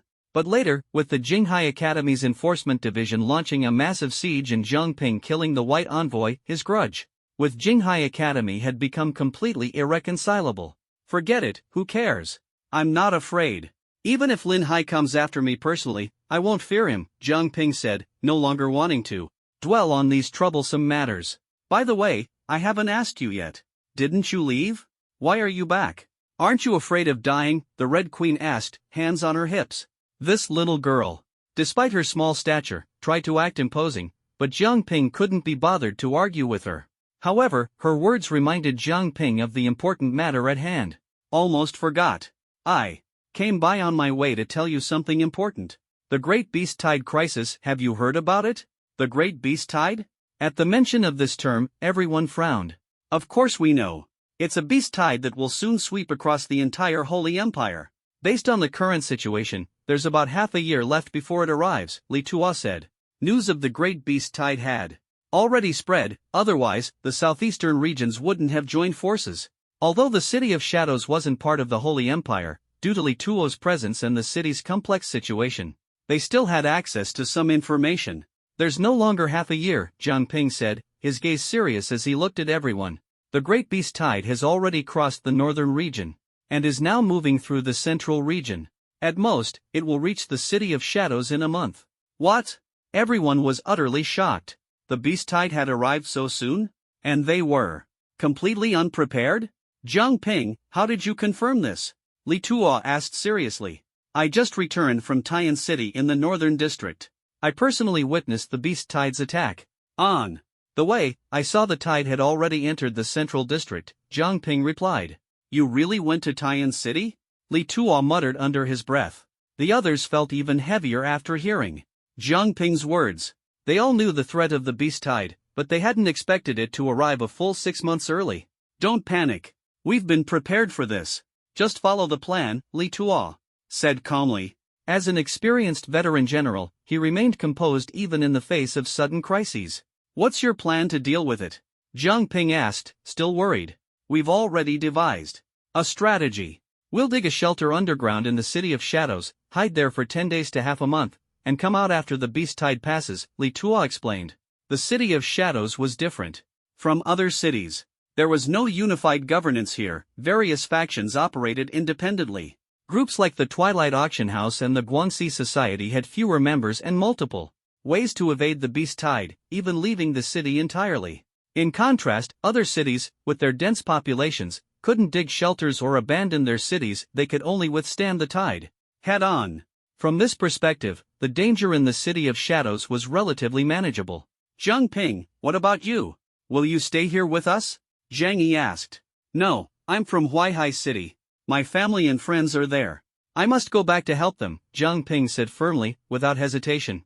His goal was clear, he had to return to Huaihai Academy. Whether Jinghai Academy tried to stop him or not, he would go back. Even if Huaihai City was implicated as a result, compared to the beast tide, Jinghai Academy was nothing. We all have people we must protect. Let's do our best, Zhang Yi said. Good luck, the Red Queen added her blessing. Jiang Ping, we'll meet again after the beast tide, Li Tuo said. All right, Jiang Ping responded. Jinghai Academy. What? Lin Hai slammed his palm down, shattering the table in front of him, yet another table destroyed by his rage. Bai Envoy is dead? Standing before him was one of Jinghai Academy's 4 chief enforcers, Black Dragon. At this moment, Black Dragon was kneeling on one knee, holding up a broken identity token in his hand. The token bore the name Bai Envoy. These identity tokens symbolized the life force of each member of the enforcement division. If a token broke, it meant the person had died. Years ago, when the 4 chief enforcers led half of the enforcement division to the City of Shadows to hunt down Jiang Ping, many identity tokens had shattered. Lin Hai had been furious then, but not because of the loss of so many lives. He was angry that, despite the heavy casualties, they had failed to capture Jiang Ping. This time, however, his fury was entirely due to Bai Envoy's death. Bai Envoy was the deputy head of the enforcement division and one of Jinghai Academy's 7 fifth-tier ability users. In terms of status, position, and strength, Bai Envoy was a critical pillar of Jinghai Academy. Lin Hai had trusted Bai Envoy greatly, which was why he had sent him to the City of Shadows to deal with those who had once helped Jiang Ping. And now, Bai Envoy was dead? Wasn't Li Tuo the only 5th-tier ability user in the City of Shadows? And he's wind-based. Bai Envoy couldn't possibly lose to him. How could he have died? Based on the information transmitted by the Shadow Recording Talisman before Bai Shi's death, the person who killed him is Jiang Ping, He Lung said cautiously. Jiang Ping? Lin Hai's eyes widened. Has he already returned to the City of Darkness? From the images sent back by the Shadow Recording Talisman, yes, He Lung replied carefully, fearing Lin Hai's anger. Jiang Ping again, excellent, truly excellent. Ha ha ha. Lin Hai suddenly burst into wild laughter, his crazed laughter silencing He Lung completely. Jiang Ping, I want to see how much longer you can hold out. Send the order, monitor all routes to the City of Darkness and Huaihai City with full force. Report immediately if Jiang Ping is spotted, and make sure to capture him at all costs. Understood. At this moment, Jiang Ping was unaware that Jinghai Academy had launched another round of pursuit plans. He was driving a wooden cart, speeding toward Huaihai City. The journey from the City of Darkness to Huaihai City was long and the terrain complex, taking at least 10 days at the fastest pace. The beast forest in the eastern district remained quiet. On his way back, Jiang Ping passed through the largest beast forest in the eastern district, the Decay Forest. The Decay Forest housed at least 5 fifth-tier beast kings, making it the strongest beast gathering area in the eastern district. For now, the Decay Forest was still calm, and no riots had erupted. But Jiang Ping knew that if a beast tide were to occur, all the beasts in the Decay Forest would mobilize and attack every nearby city. After entering the eastern district, Jiang Ping became even more cautious. He knew that as soon as Jinghai Academy learned of his return, they would undoubtedly cause trouble for him. Thus, he always tried to take smaller paths while driving to avoid being discovered. But he was still found. Whoosh! 3 figures suddenly emerged from the forest ahead. It was the enforcement division of Jinghai Academy. Jiang Ping, we've been waiting for you for a long time. Surrender obediently. One of them quickly used a communication talisman to send the message back. Jiang Ping glanced at them, 2 were mid-tier 3rd level, and 1 was high-tier 3rd level. This lineup was strong, with overall strength surpassing that of Huaihai Academy's Enforcement Division by a whole level. Did Lin Hai send you to capture me? Jiang Ping calmly stepped out of the cart. Stop wasting time. The 3 decisively drew their standard short blades and launched attacks from 3 different angles. Their movements were swift and precise, clearly showing their experience as seasoned enforcers. But Jiang Ping's combat experience was no less impressive. Mist concealment technique. He formed seals with his hands and suddenly exhaled a thick mist from his mouth, instantly enveloping the surroundings and obscuring everyone's vision. The mist is here, stay alert. The 3 immediately adjusted their tactics, standing back to back and watching different directions. Simultaneously, one of them formed a seal with one hand, his palm, glowing faintly green as a gust of wind roared forth. Divine wind, gale surge. Whoosh! A strong wind swept through, instantly dispersing the mist. Immediately afterward, a massive fireball came, hurtling toward them. Fire style, great fireball technique. Scatter! The 3 quickly dodged the fireball. It struck the ground, creating a sea of flames and sending dirt flying. Whoosh! Over a dozen kunai shot out simultaneously, densely covering the area around the 3. In the next moment, Jiang Ping transformed into a flash of light, swiftly executing the flying thunder god slash. Before the 3 could react, 2 of them had already been pierced through the heart, dying instantly. Only 1 remained. Jiang Ping didn't kill him but grabbed him by the neck and asked coldly, "Tell me, what is Jinghai Academy's deployment route?" "I'll never tell you. You don't need to say it, I can find out myself." Sharingan. A crimson light flashed in Jiang Ping's eyes, and the man's legs instantly gave way, his gaze turning vacant. Soon, Jiang Ping used his Sharingan to locate the deployment points of Jinghai Academy between the Dim City and Huaihai City. There were as many as 50 locations, each equipped with 3 enforcers. 150 enforcers, nearly half of Jinghai Academy's enforcement division. To capture me, they actually sent so many people. Jinghai Academy is truly extraordinary, Jiang Ping was shocked. Without knowledge of these deployment points, it would be nearly impossible to return to Huaihai City unnoticed. Now that he had this information, he could avoid them and choose a safe route. Although Jinghai Academy had many people, it was impossible for them to completely block all passages. This time, Jiang Ping abandoned the conspicuous wooden cart and chose to act alone.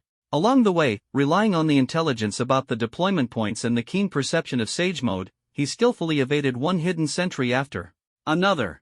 He was getting closer and closer to Huaihai City. Finally, after 3 days of stealthy travel, Huaihai City appeared before Jiang Ping's eyes. Almost there. His mood was a mix of excitement and tension. With only a few kilometers left to the city gate, Jiang Ping became even more cautious. At that moment, a powerful aura suddenly surged toward him, locking onto him directly. "Kid, where do you think you're running off to?" A thunderous roar echoed, followed by several figures emerging from the woods on both sides. Sharp cries came from the sky as more than a dozen flying magical beasts circled at low altitude, their riders, enforcers, fixing their eyes on Jiang Ping. Almost all of them were enforcers from Jinghai Academy. The middle-aged man leading them made Jiang Ping's eyes narrow. Jinghai Academy's dean, Lin Hai. Lin Hai! The moment he saw him, Jiang Ping's heart leapt into his throat. To think he would be discovered here. And besides Lin Hai, Jiang Ping also recognized several familiar faces among the enforcers. Jinghai Academy's 4 top enforcers, each a 4th-tier advanced expert. "Dean Lin, long time no see," Jiang Ping greeted with a smile. Since he had been caught red-handed, he decided not to run. "Kid, ever since our last meeting, I've been thinking about you every single day." Lin Hai's tone was calm, but it carried a deep-seated fury. "Is that so? To be thought of daily by Dean Lin, I truly feel honored," Jiang Ping responded lightly, completely unfazed by Lin Hai's words. "You alone have managed to escape from our Jinghai Academy Enforcement Division multiple times. You do have some skills. But this time, I won't give you another chance." Lin Hai's eyes burned with anger. He had finally caught Jiang Ping with his own hands. Lin Yun's grudge would be repaid tenfold by Jiang Ping. On the surface, Jiang Ping appeared to have given up resisting, but internally, he was rapidly devising countermeasures. Lin Hai was a 5th-tier advanced ability user, accompanied by the 4 top enforcers and dozens of subordinates, a force strong enough to take down a 5th-tier expert. Jiang Ping's greatest trump card was the 1-tailed and 3-tailed beasts. But even if he summoned these 2-tailed beasts, it might not be enough to escape this predicament. To be the first person to be hunted down on such a large scale by the strongest students in the Southern District, I must be quite the trailblazer, huh? Jiang Ping said with a faint smile. That's right, you are indeed the first to make us go all out like this. Since that's the case, I'll make sure you thoroughly enjoy the treatment of being the first, Lin Hai replied. As soon as he finished speaking, Lin Hai suddenly reached out to grab Jiang Ping. What seemed like an ordinary grab instantly brought immense pressure to Jiang Ping. This power was something even the Thunder Swift Bull King, also a 5th-tier advanced being, did not possess. Would Dragon Jutsu. Jiang Ping wasted no time, his hands swiftly forming seals. Roar! A dragon's cry echoed as a massive wooden dragon burst from the ground, its enormous jaws snapping fiercely toward Lin Hai. Bang! But with a sharp cracking sound, Lin Hai, relying on his formidable physical strength, gripped the wooden dragon's upper and lower jaws with both hands and forcibly tore it in half. The terrifying power of a 5th-tier strength-type ability was no joke. Last time, you escaped because I was careless. This time, you won't get away.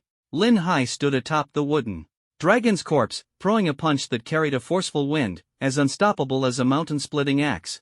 Too fast. Strength-type abilities greatly enhance the body, making their attack, defense, and speed far superior to other abilities of the same level. Although Jiang Ping's Sharingan captured Lin Hai's movements, the astonishing speed left him unable to react. Relying on his Sage Mode-enhanced body, he barely dodged the punch. Boom! The fist struck the ground heavily, sending shockwaves rippling outward, affecting Jiang Ping. Bang! The explosive shockwave slammed into Jiang Ping, causing his blood to churn and forcing him to retreat involuntarily. I'll beat you half to death and then take you back, Lin Hai said coldly. As soon as the words left his mouth, his fist approached again with incredible speed, leaving Jiang Ping no time to form seals. Not good. Just as the fist W, are you intervening on behalf of the Shi family or Huaihai Academy? I only represent myself. Whatever Dean Lin thinks, I won't argue. Shi Yan responded calmly. Though his tone was understated, his presence made it clear he wouldn't stand idly by. With Shi Yan's arrival, the situation immediately shifted completely. On Lin Hai's side, he was the only 5th-tier ability user, clearly at a numerical disadvantage. However, he showed no panic, his expression merely darkening as he said, both of Huaihai Academy's executive department heads are here. Does this mean your academy has made up its mind? Where's Wang Daochuan? Why isn't he coming out yet?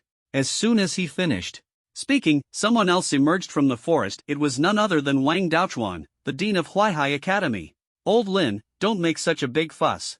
There's no need for all this trouble. Wang Daochuan sighed and shook his head. Oomph, I knew you, the old fox, would be here too. Lin Hai had already anticipated Wang Daochuan's appearance. Should I take this to mean that Huaihai Academy has officially declared us, Jinghai Academy, as enemies? Enemy or not, do you think I'm afraid of you? Zhang Lei roared.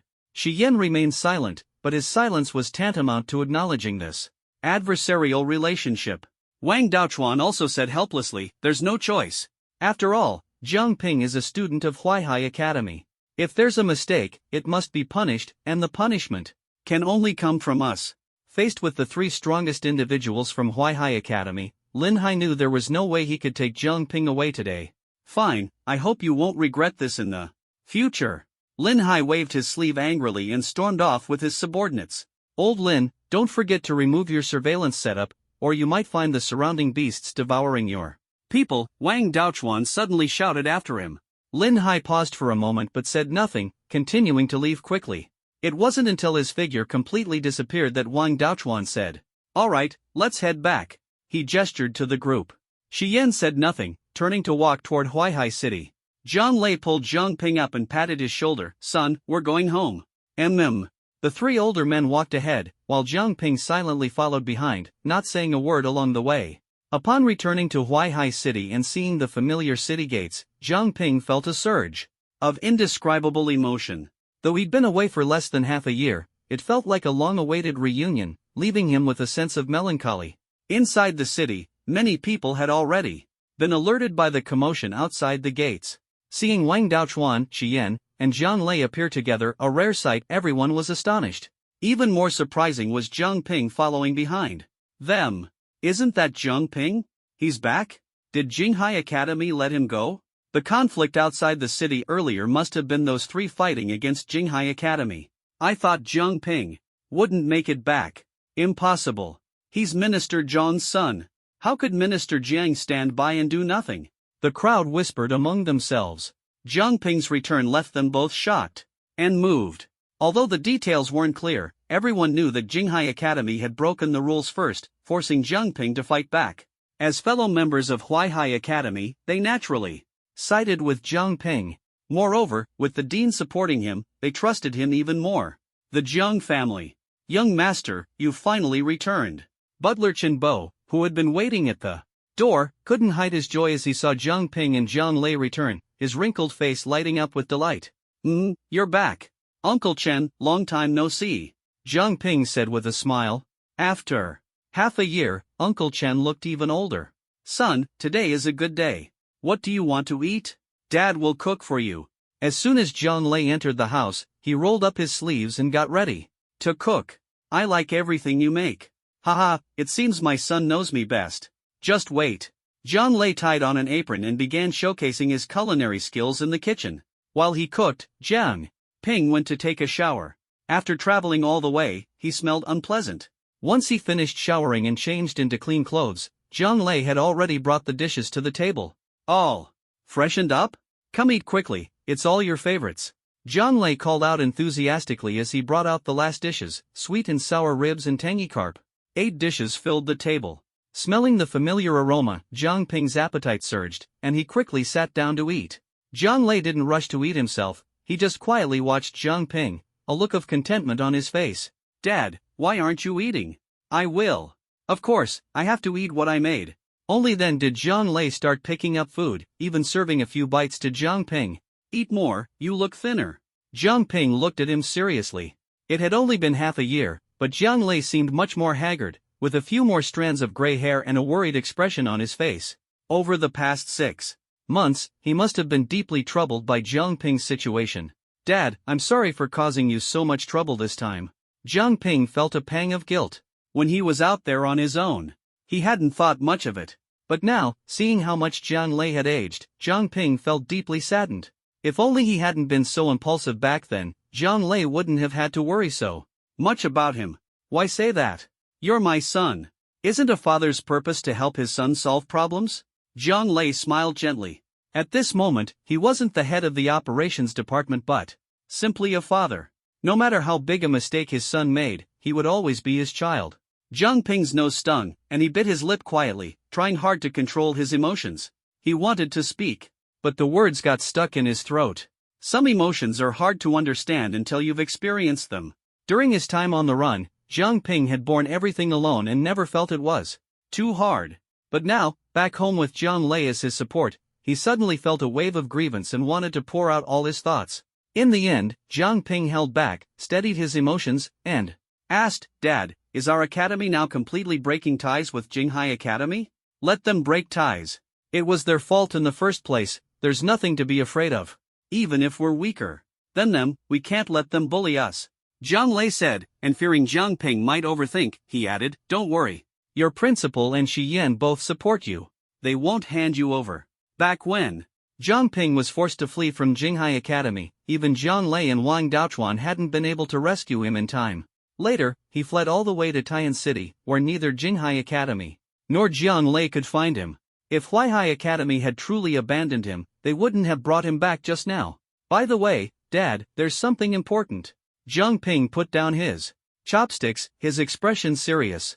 The crisis of the Great Beast Tide has advanced. It will reach us in at most 2 or 3 months. We no longer have half a year. To his surprise, Jiang Lei wasn't shocked. He simply nodded calmly. I know. Jinghai Academy will also focus on defending against the Beast Tide recently and won't act recklessly. For now, we don't need to worry too much about Jinghai Academy, let's concentrate on preparing to resist the Beast Tide first. Jiang Ping wanted to ask how he knew, but then he thought about it. Huaihai City is connected to other cities, and those cities that survived the Great Beast Tide would surely pass on the information, so Huaihai City naturally knows. This time, facing the Great Beast Tide, we have no external support and can only rely on ourselves. I heard you displayed astonishing strength when resisting Jinghai Academy's pursuit.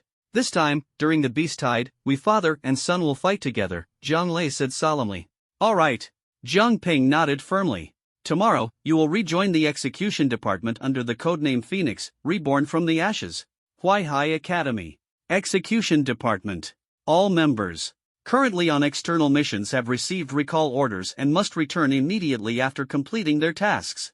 Those who have already returned will not take on any new missions. At present, all forces in Huaihai City are focused on the impending beast tide. On the city wall, Zhang Lei and Shi Yan, the two ministers of the execution department, had already gathered all the executors. Today, I introduce to you a new member, Phoenix. Zhang Ping stepped out wearing a brand new Phoenix mask.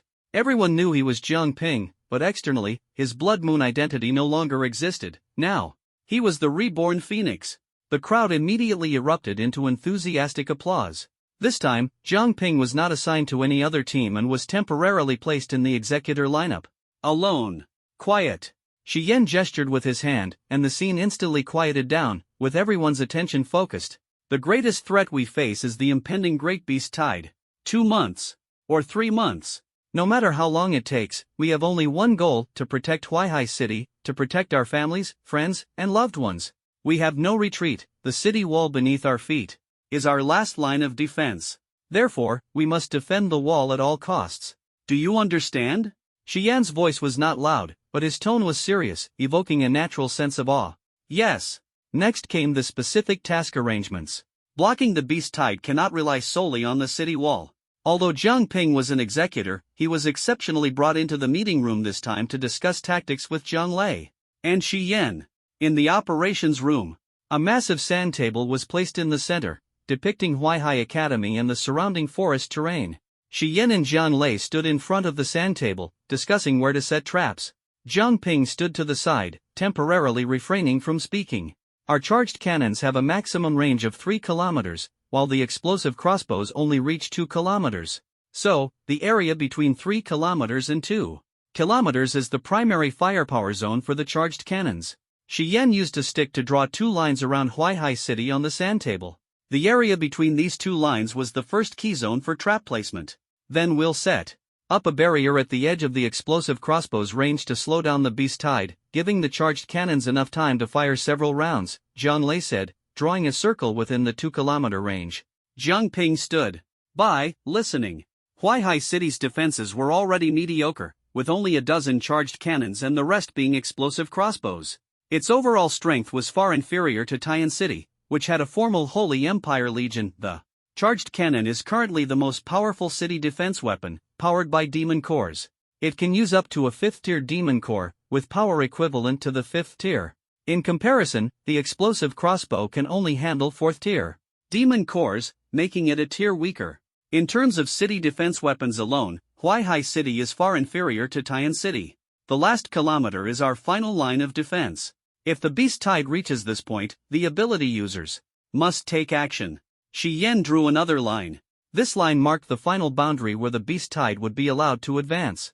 Once the beast tide breached the 1-kilometer defense line, the ability users would have to engage directly, head-on, ensuring the beast tide could not approach the city walls. The range between 2 kilometers and 1 kilometer is the optimal range for the explosive crossbows. We also need to set up barriers here, Zhang Lei said. 3 lines of defense, 2 barriers. This was the most basic defense plan.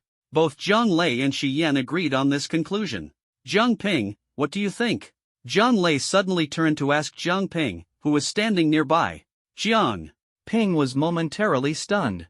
He had thought he was just there to listen and hadn't expected to be asked for his opinion. Standing in front of the sand table and looking at the drawn plans, he had no objections. I think your current defense arrangement is quite reasonable. Didn't you say you've experienced a beast tide firsthand? Tell us if there's anything we might have overlooked, Shi Yan asked unexpectedly. As the second in command of the execution department, Shi Yan was usually indifferent toward Zhang Ping, so it was surprising to see him take the initiative to ask. With no outsiders present, Zhang Ping didn't hold back. After thinking for a moment, he said, I experienced a beast tide in Taiyan City and also encountered one on the way back. There's an important issue that needs attention. The strongest demon king within the beast tide is something we must be especially cautious about. I encountered a high-level 5th-tier demon king in Taiyan City. It hit at the rear of the beast tide and unleashed powerful abilities from a distance, capable of attacking the city walls remotely. So, if the charged cannon and explosive crossbows can't deal with the Demon King, someone will have to infiltrate the beast tide and eliminate the Demon King directly. The Thunderstorm Bull King from Tian City left a deep impression on me. Its long-range attack range even exceeded that of the charged cannon. If we encounter a high-level 5th-tier demon beast capable of attacking the city walls from a distance this time, someone will definitely need to step in and handle it. The two fell silent immediately after hearing this, deep in thought. After a moment, Zhang Lei nodded. No problem. If we encounter a 5th-tier Demon King, we will naturally take action ourselves. I suggest setting up traps between 1 kilometer and 3 kilometers, or even beyond 3 kilometers. Every demon beast we can kill counts, Zhang Ping continued. Are you referring to ability mines? Zhang Ping nodded. Not just ability mines, any traps capable of killing demon beasts will do. Ability mines are landmines crafted with spiritual energy, and their power depends on the amount of spiritual energy infused. At their maximum, they can kill low-level 4th-tier demon beasts, though the energy consumption is significant. No problem, Shi Yan agreed. Let's first set up the 2 barriers and the ability mines. Alright. Once the plan was finalized, Zhang Lei immediately issued orders, dividing the executors into different teams, each responsible for specific tasks. Zhang Ping, can you assist the barrier team with setting up the barriers? Zhang Lei also assigned a task to Zhang Ping. No problem. I'll get it done. The barrier team was a temporary unit, composed of the strongest executors handpicked by Zhang Lei. There were 10 barrier teams in total, each responsible for setting up one of the 2 barriers. Zhang Ping was assigned to the first barrier team. There were 2 types of barriers. One type is a small barrier, set up by 1 person on site. The advantage is speed and convenience. The disadvantage is limited power and a small range, only effective against a small number of enemies. The other type is a large barrier, which requires prior setup. Its advantage is a wide range, capable of blocking a large number of enemies. The disadvantage is the slow setup process and complex steps. Although the small barrier seems less effective, it is not easy to master. Generally, one must reach at least the 4th tier, and many only grasp it at the 5th tier. Large barriers, on the other hand, require only mastery of the method in steps, with less stringent requirements for the user. The barriers set up by Huaihai Academy are all large barriers, as they can only deploy large barriers. Outside Huaihai City, at the 1-kilometer defense line, Zhang Ping's first barrier squad had already arrived at the designated location. Stand in position according to the directions, the squad leader commanded. The 5 members of the first squad took their places at the southeast, southwest, northwest, northeast, and center positions. Form the 4 symbols array, Azure Dragon. Position. At the squad leader's order, the 5 members simultaneously moved their hands, quickly forming several hand seals. Buzz. 5 pillars of spiritual energy shot up from the 5 individuals, converging instantly in the sky into a mass of energy. At the moment the spiritual energy condensed, Zhang Ping and the other 4 simultaneously pulled out pitch-black straight-bladed daggers and plunged them into the ground before them. The daggers were engraved with intricate runes, and as soon as they pierced the ground, the spiritual energy in the sky immediately split into 5 streams, channeling into each dagger. Buzz. After absorbing the energy, the black daggers emitted a faint glow, and a low dragon's roar seemed to echo faintly from the shadows. Soon, the daggers sank completely into the soil, as if they had disappeared. Done. With this step, the setup for this area was complete. Next, we move to the white tiger position, the squad leader said, leading the group swiftly to the next point. Zhang Ping stayed at the rear of the team, and before leaving, she had a sudden idea. She secretly left behind a flying thunder god kunai, hiding it in the nearby grass. Huaihai City had its own defensive arrangements, but Zhang Ping had her own preparations. By pre-placing flying thunder god kunai at specific points, she added more tactical options for dealing with the beast tide. The subsequent defensive setup proceeded in an orderly manner. Zhang Ping's squad was responsible for setting up the barrier along the 1-kilometer defense line. Although the 4 symbols array only had 4 core points, a single array was far from enough to fully protect Huaihai City. 2 arrays were necessary to cover the entire kilometer. With 2 4 symbols arrays, a total of 8 core points were required. While inspecting the defensive setup, Zhang Ping also discreetly buried 8 flying thunder god kunai, establishing her own defensive line. The 3-kilometer defense line covered a broader area, and 2 4 symbols arrays were insufficient. Instead, they had to switch to the 8 directions array, which had a larger range but slightly weaker power. On the 3-kilometer defense line, Jiang Ping did not place any Flying Thunder God kunai. The distance was too far, and although the kunai could be thrown that far, the energy consumption was too high to be worthwhile. The 1-kilometer defense line was the top priority and required special attention. After the barrier setup was complete, the next step was to deploy ability-based landmines. The core of these landmines was demon cores, which could produce various effects depending on the type of spiritual energy infused. For example, fire-based ability landmines caused simple and violent explosions, lightning-based ones added electric shock damage upon detonation. Water, wind, and earth-based landmines had similar effects. The damage from ability-based landmines was diverse. If it could kill enemies, it was a good landmine. After setting up the barriers, they moved on to deploying the ability-based landmines. Jiang Ping held a large batch of third-tier demon cores in her hands, watching as her teammates buried them one by one, feeling a mix of emotions in her heart. To cover such a large area, at least several thousand ability mines would need to be buried. However, Huaihai Academy's reserve of demon cores is far from sufficient, providing only 500 third-tier demon cores and 100 fourth-tier demon cores.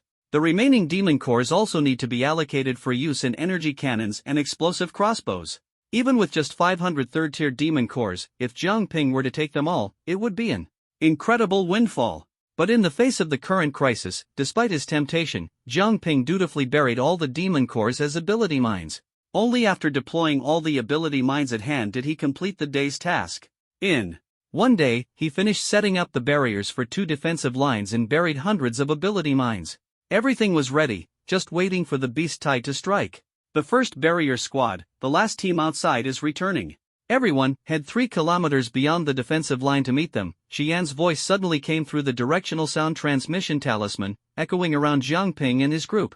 Received, the first barrier squad is heading out immediately, the squad leader responded, and the group quickly set off toward the 3-kilometer defensive line.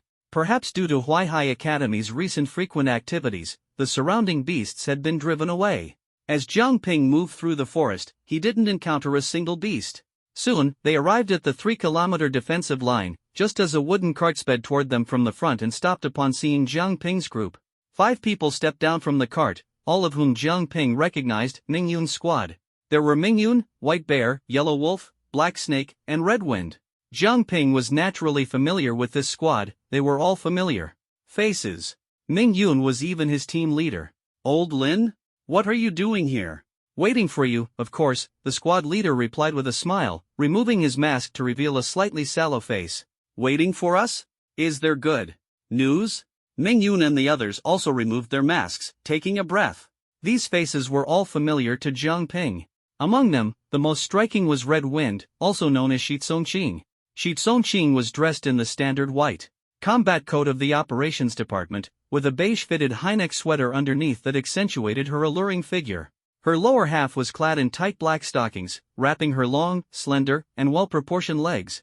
Standing tall and graceful, perhaps having just completed a mission, Shitsongqing's face showed traces of fatigue, with a lingering worry in her brows and eyes.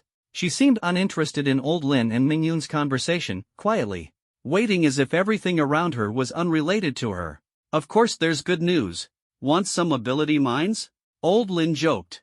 Ability mines? You can keep them for yourself. There are plenty of ability mines buried ahead. If I hadn't come to pick you up, you'd really have had a hard time, Old Lin said with a laugh. Ability mines? Why were they placed? To prevent beast attacks, of course. Got it, Mingyun nodded.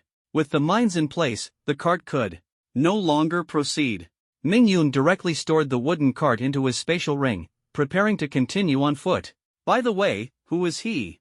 Mingyun suddenly noticed a stranger in the team, Jiang Ping, wearing a new operations department mask. Had Mingyun squad leader, can't recognize me, can you? Jiang Ping proudly removed his mask and said with a smile, it's me, Jiang Ping. Jiang Ping? After a moment of silence, Mingyun and the others exclaimed in surprise. When did you come back? I thought we'd never see you again. My goodness, what a huge surprise. Everyone was visibly shocked. There had been no news at all about Jiang Ping's return. Everyone was aware of Jiang Ping's plight. He had been forced to flee alone, and as his former teammates, Ming Yun and the others had always been worried about him but were powerless to help, only able to silently pray. No one expected Jiang Ping to suddenly return. It was an unexpected surprise. Ha ha, did I scare you all? You rascal, well done. Everyone took turns clapping, bumping fists, and patting shoulders, warmly welcoming Jiang Ping. Only Shi Tsongqing was an exception. From the moment Jiang Ping removed his mask, she stood there, staring at him blankly. Senior sister, I'm back, Jiang Ping said with a smile as he walked up to Shi Tsongqing. Shi Tsongqing finally reacted. She looked at Jiang Ping with a complex expression, her steps heavy as she struggled to take a step forward. Then, unable to suppress her emotions, she quickly rushed forward, throwing herself into Jiang Ping's arms and hugging him tightly, as if afraid he might leave again. Senior sister. Jiang Ping was startled by her reaction and was about to speak when he heard her softly sobbing. His words immediately got stuck. Jiang Ping said nothing, simply holding her gently, feeling her tenderness. Nearby, Ming Yun and the others sighed deeply but refrained from teasing. You two take your time to talk, I'll lead the others back first, Ming Yun said tactfully, finally taking the group away and leaving Jiang Ping and Shi Tsongqing alone. The sunset filtered through the leaves, casting dappled golden light on their embracing figures. The two held each other quietly, not knowing how much time had passed, perhaps an hour, perhaps 10 minutes. It wasn't until Jiang Ping felt the girl in his arms gradually stop crying that he spoke. All right, senior sister, they've all left, Jiang Ping said, gently patting her back to comfort her. Shi Tsongqing clung tightly to him, her voice hoarse and tearful. Do you know? I was really scared. Scared that I'd never see you again in this lifetime. If something had happened to you, I really wouldn't know what to do. Hearing her fear and helplessness, Jiang Ping said tenderly, don't cry anymore. I've come back safe and sound now. Hearing this, Shi Tsongqing finally pulled away from his embrace, her face streaked with tears and her eyes red. Her originally beautiful face now appeared even more delicate. Jiang Ping raised his hand and gently wiped away the tears at the corner of her eyes, saying, Tisk, senior sister, you really look awful when you cry. You're asking for it. Shi Tsongqing, still immersed in her emotions, immediately widened her eyes upon hearing this and lightly punched Jiang Ping's chest, her strength barely noticeable. Only half a year apart, and you've already turned bad, she said, glaring at him fiercely. Jiang Ping was delighted and laughed, saying, now this is the senior sister I know. Shi Tsongqing's face turned slightly red, and she snorted softly, turning her head away. Shameless. But Jiang Ping's words had pulled her out of her emotional state. When she first saw Jiang Ping, Shi Tsongqing's heart was in turmoil. She didn't know whether to feel excited, happy, or surprised. Coupled with the guilt, regret, worry, and fear she had accumulated during this time, all of it surged to the surface. Driven by these complex emotions, she had actually thrown herself into Jiang Ping's arms. And in front of so many people. Thinking back now, she felt both embarrassed and angry. Why was she so useless, unable to control her emotions? It's getting late, let's head back, Jiang Ping said, glancing at the sky. The sun had completely set, and night had fallen. Shi Tsongqing softly replied, At this moment, Jiang Ping suddenly reached out his hand and said, there are many ability-triggered landmines ahead. You're not familiar with the situation, so stay close to me. Shi Tsongqing studied him. The face that once carried traces of youthfulness had now become mature and handsome. How many trials had he gone through in the past 6 months? Faced with Jiang Ping's outstretched hand, Shi Tsongqing could have refused. But she didn't. She obediently placed her hand into Jiang Ping's palm. Jiang Ping took the initiative to clasp her hand, their fingers interlocking tightly. As an executor, he had completed countless missions and experienced countless battles. Yet, Shi Tsongqing's hand was still soft and tender, as if it had no bones. When their palms touched, the delicate sensation felt like tiny ants crawling over Jiang Ping's heart, tickling him. So, he held her hand tightly and led her toward Huaihai City. Along the way, neither of them spoke. They simply held hands and walked slowly. The surroundings were very quiet, so quiet that Shi Tsongqing could hear her own rapidly beating heart. She felt the warmth of Jiang Ping's palm, which seemed to spread directly to her heart. She found herself enjoying this feeling. Though not a word was exchanged, even the breeze felt pleasant. Just like that, the two of them strolled leisurely back to Huaihai City. We're here. Under the city gate, Jiang Ping took the initiative to release her soft hand. Shi Tsongqing nodded, the sweetness in her heart gradually settling. I'll walk you home, Jiang Ping offered. Okay. She agreed without hesitation. The two of them walked side by side again, along the streets, illuminated by streetlights, heading toward the Shi family residence. The night breeze was a bit cool, but they didn't feel cold, only that time passed too quickly. Even though the distance from the city gate to the Shi family home spanned half of Huaihai City, it felt like they arrived in an instant. "I'm here. Would you like to come in for a bit?" Near the entrance to her home, Shi Tsongqing stopped. "No need. You've just finished a mission, you should get some rest. Then, see you tomorrow." See you tomorrow." A simple conversation, a simple farewell, yet it carried deep emotions. Shi Tsongqing looked at Jiang Ping, her eyes full of reluctance, as she slowly walked into her home. Jiang Ping also watched her, step by step, until she entered the house. Only then did he turn and leave. Jiang residence. "Young master, you're back." It was already late, and Uncle Chen had been waiting at the door for Jiang Ping. Jiang Ping nodded and walked into the house. Uncle Chen quickly reminded him, "Young master, a few of your friends are already waiting for you inside." Hearing this, Jiang Ping paused for a moment. "My friends?" He quickly realized who it might be and quickened his pace into the house. Pop! As soon as he entered, a party popper exploded in front of him, scattering colorful confetti all over the floor. "Jiang Ping, welcome back." Inside, Wei Lin, Yenyu, and Zhao Mei were all there. "Thank you. Why are you all here? And why didn't you tell me in advance?" Seeing them, Jiang Ping was pleasantly surprised. In fact, he had wanted to find them yesterday when he first returned, but he had been too busy at the time. Early this morning, he had gone to the execution department for a mission and only just returned now. He hadn't expected them to come first, which both surprised and delighted him. Jiang Ping didn't have many friends. Yenyu, Wei Lin, and Zhao Mei were among the few. "I ran into Minister Jiang this morning. He told me you were back, so I told them, and we decided to come together," Yenyu said with a smile, after such a long time apart. Jiang Ping noticed that Yenyu had changed quite a bit. She was wearing a fitted white shirt with a light blue denim jacket over it, paired with matching denim pants, giving her a clean and sharp look. Her brows carried less fragility and more determination, her hair tied into a ponytail, making her neck appear even fairer. This image was quite different from the Yenyu in Jiang Ping's memory. "You joined the execution department?" Jiang Ping asked. He remembered Yenyu mentioning that as long as she met the requirements, she could join the department. Now, more than half a year had passed, and she had long since qualified. Yenyu nodded lightly, but Wei Lin and Zhao Mei beside her became excited. "Jiang Ping, you don't know. Yenyu is quite famous in the execution department now. In less than half a year, her mission completion rate is 100%. Wei Lin exclaimed. "Even Minister Jiang and Minister Shi said, You is the most talented executor the department has had in years," Zhao Mei added. Jiang Ping raised his eyebrows in surprise. "That impressive?" "Don't listen to their exaggerations," Yenyu said shyly. "I think Jiang Ping is the truly impressive one." She skillfully shifted the topic back to Jiang Ping. Wei Lin and Zhao Mei then remembered that today's main focus was Jiang Ping. "That's right, Jiang Ping, tell us about your experiences outside over the past half year. I heard you were surrounded by the execution department of Jinghai Academy in the City of Shadows. How did you escape?" Wei Lin asked. Zhao Mei looked at him expectantly. "Come on, tell us. You're practically an idol to so many people in our academy now." Faced with their enthusiastic questioning, Jiang Ping felt a bit helpless. These two were clearly here just to hear his stories, weren't they? Fortunately, Jiang Lei came out to rescue him. "Stop chatting and come eat. Let's eat first. Let's eat first." Jiang Ping quickly slipped away. "Great, we get to eat Minister Jiang's cooking again."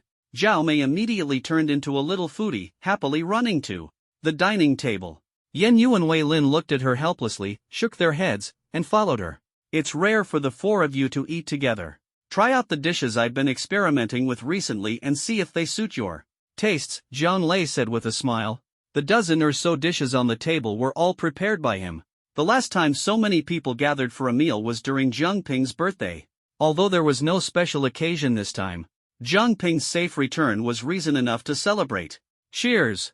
Everyone raised their glasses and clinked them together, happily starting the meal. During the last gathering, Jiang Lei had lectured them in the middle of the meal. This time, he didn't say much, letting Jiang Ping take the spotlight and share his experiences from the past half year. Seeing his father so enthusiastic, Jiang Ping could only reluctantly give a brief account of his experiences.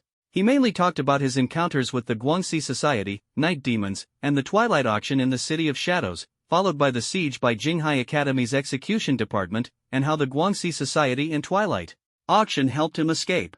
Then he mentioned the Beast Tide crisis he faced in Tian City and his decision to return afterward. He kept it brief, leaving out many details because they weren't necessary. Some things couldn't be casually shared and were best kept to himself. But Yan Yu and the others listened intently. "You're amazing, Brother Ping." Wei Lin was the first to applaud. The things Jiang Ping had gone through would have been overwhelming for an ordinary person. The fact that he managed to get through them smoothly was truly unprecedented. "When you encountered the Beast Tide in Tian City, how did it feel? Was it especially terrifying?" Zhao Mei asked, concerned. About the Beast Tide, as they would soon have to face it themselves, Jiang Ping didn't want to scare her and said, "It's actually not that terrifying. Only one 5th-tier beast has appeared. Even if 1 or 2 more show up, I believe the principal and the others can handle it. Don't even mention 3, even 3 wouldn't be a problem." Zhang Lei suddenly interjected, smiling calmly. Whether his words were true or not, they at least helped Wei Lin and Zhao Mei relax a bit. The crisis of the Beast Tide felt like a heavy stone pressing on everyone. Especially starting today, the operations department had been acting frequently, and the entire Huaihai city had entered a state of alert, creating a tense atmosphere. Only after the Beast Tide passed could peace return. After dinner, everyone chatted for a while before dispersing. Wei Lin and Zhao Mei lived in the same direction, so they walked together. Yan Yu's home was in the opposite direction. "Minister Jiang, goodbye," Yan Yu waved to Zhang Lei in farewell. Get some rest early when you get home," Zhang Lei waved back. Without waiting for Zhang Lei to hint, Jiang Ping took the initiative and said, "I'll walk you home." Yan Yu glanced at him and nodded lightly, "All right." Walking along the familiar streets, the streetlights cast a warm yellow glow, creating a cozy atmosphere. Jiang Ping and Yan Yu walked side by side, the night breeze carrying a hint of chill, revealing the feeling of late autumn. In the breeze, a faint floral fragrance drifted into Jiang Ping's nose. It was the unique scent from Yan Yu. Though they hadn't seen each other for half a year, he had always remembered this scent. "Yan Yu, there's something I didn't mention earlier." "What is it?"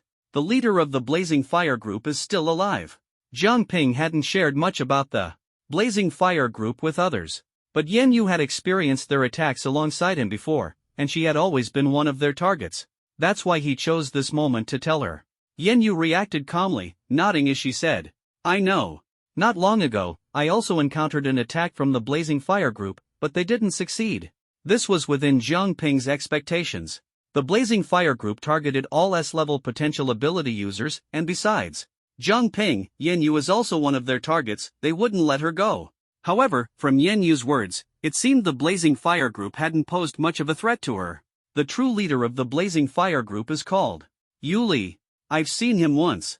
He's powerful and strange, without a physical form, a humanoid figure of flames, though he might have other forms as well. They're hunting us because we're both S-level potential ability users. The Blazing Fire Group's mission is to hunt down all S-level ability users and prevent the revival of the Sacred Empire, Jiang Ping explained. In truth, he found this reasoning quite absurd. The Sacred Empire was already on the verge of collapse. Coupled with the destruction caused by this Beast Tide, whether or not anyone did anything, the Sacred Empire was bound to fall sooner or later. Jiang Ping even felt that the existence of the Sacred Empire no longer held any significance. Now, all cities were struggling to survive on their own. What help had the Sacred Empire ever provided? I understand. But the more they try to stop us, the more we must persist. The more the enemy opposes us, the less we can back down, Yan Yu said firmly. Since the other side was doing everything to obstruct them, they had to fight to the end. This Beast Tide is an unprecedented disaster. If we make it through, all the major cities will likely head toward the Sacred King City. Jiang Ping, will you go with me then? Yan Yu looked directly into his eyes. Even in the darkness, her eyes remained bright and resolute, radiating an unshakable determination. She was waiting for his answer. Jiang Ping replied with just one word, "All right." Over the next month or so, the entire Huaihai city was engulfed in tense preparations. The whole city was gearing up to face the incoming Beast Tide. Executors from the execution department set up layers of traps and mechanisms outside the city, believing that even killing one beast would be a victory.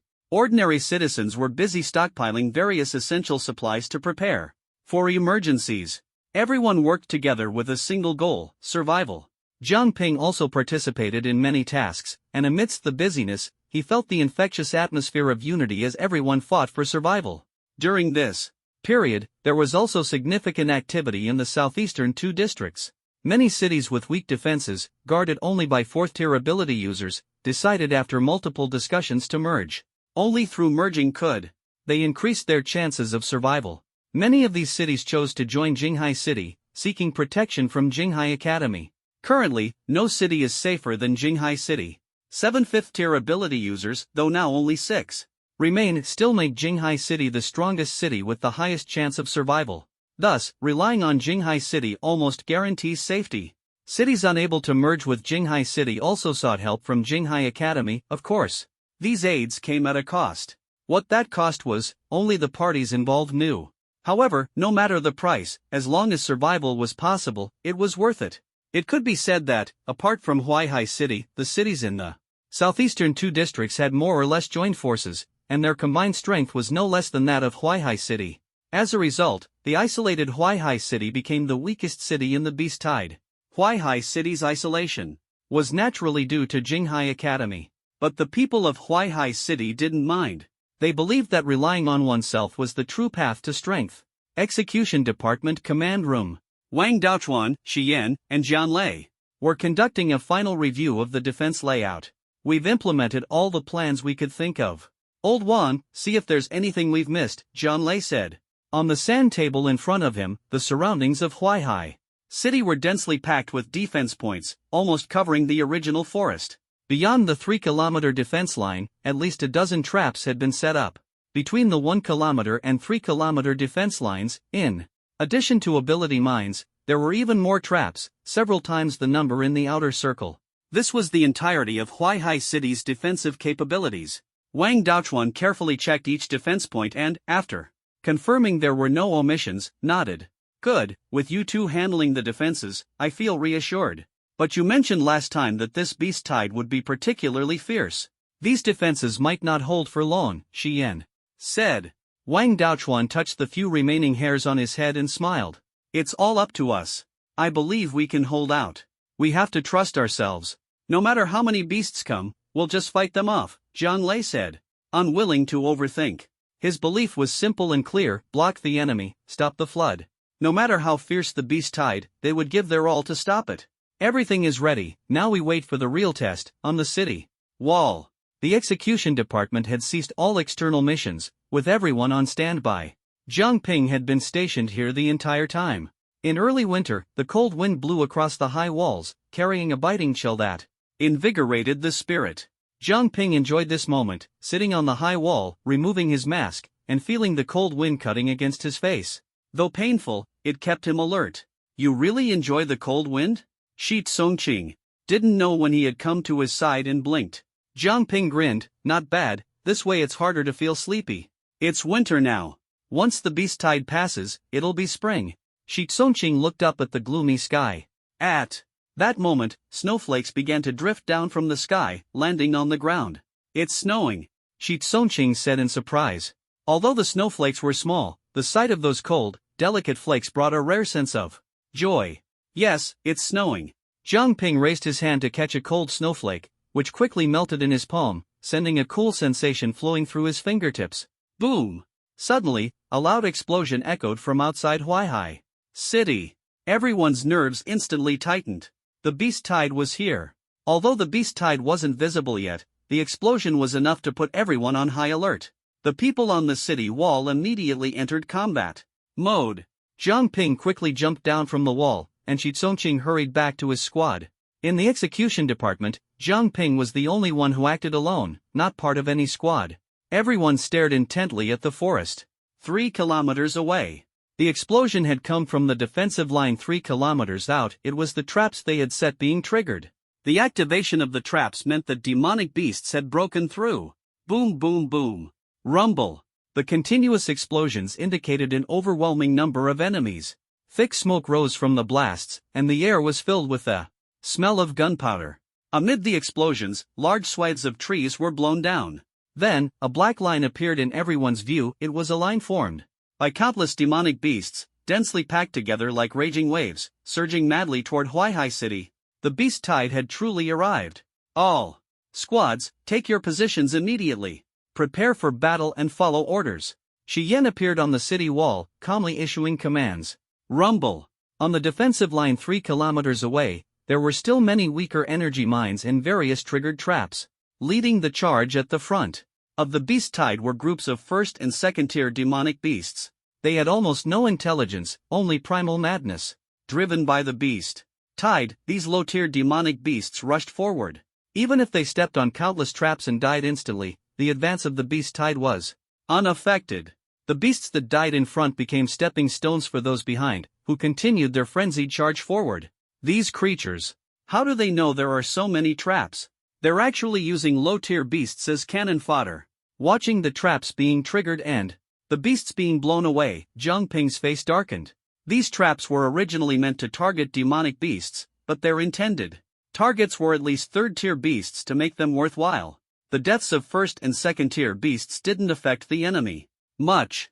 But this time, the beast tide was using low-tier beasts as cannon fodder, systematically destroying the carefully arranged traps of Huaihai Academy one by one. The third-tier beasts hadn't been harmed at all. Seeing this, many people's expressions turned grim. If the traps could only kill first and second-tier beasts without touching the third-tier ones, they were essentially useless. Focus. Prepare the energy cannons. Shi Yan shouted in a low voice, his concise and forceful words snapping everyone back to attention. At the same time, the dozen energy cannons on the city wall immediately adjusted their barrels, aiming at the beast tide.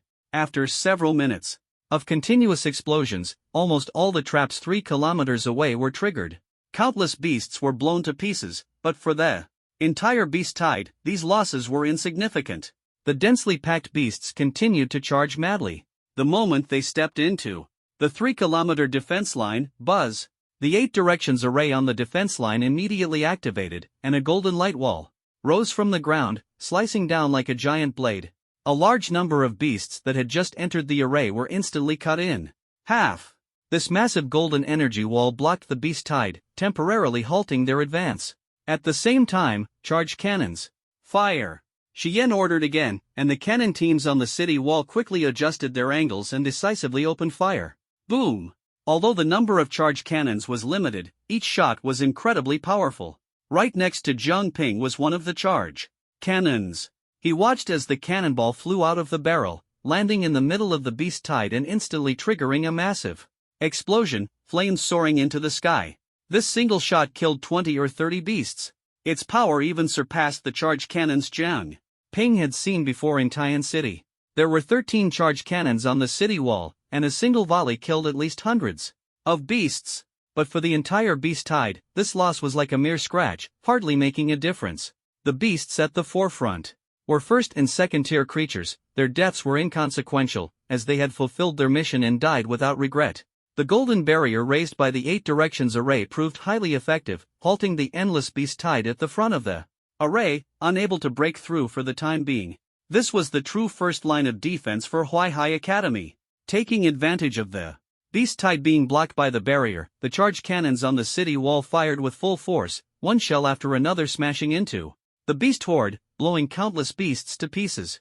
The denser the crowd, the greater the explosive power. Under round after round of cannon fire, the low-tier beasts at the forefront of the tide were almost completely annihilated. Finally, third-tier beasts appeared. Activate Plan 1, close the door and beat the dog. Shi Yan calmly issued the order, and the team responsible for the 8 directions array immediately formed seals, opening a gap in the otherwise impenetrable defense line of the array. Roar! A large number of beasts roared as they charged through the gap, breaking through the 3-kilometer defense line. This was just the first step of the plan.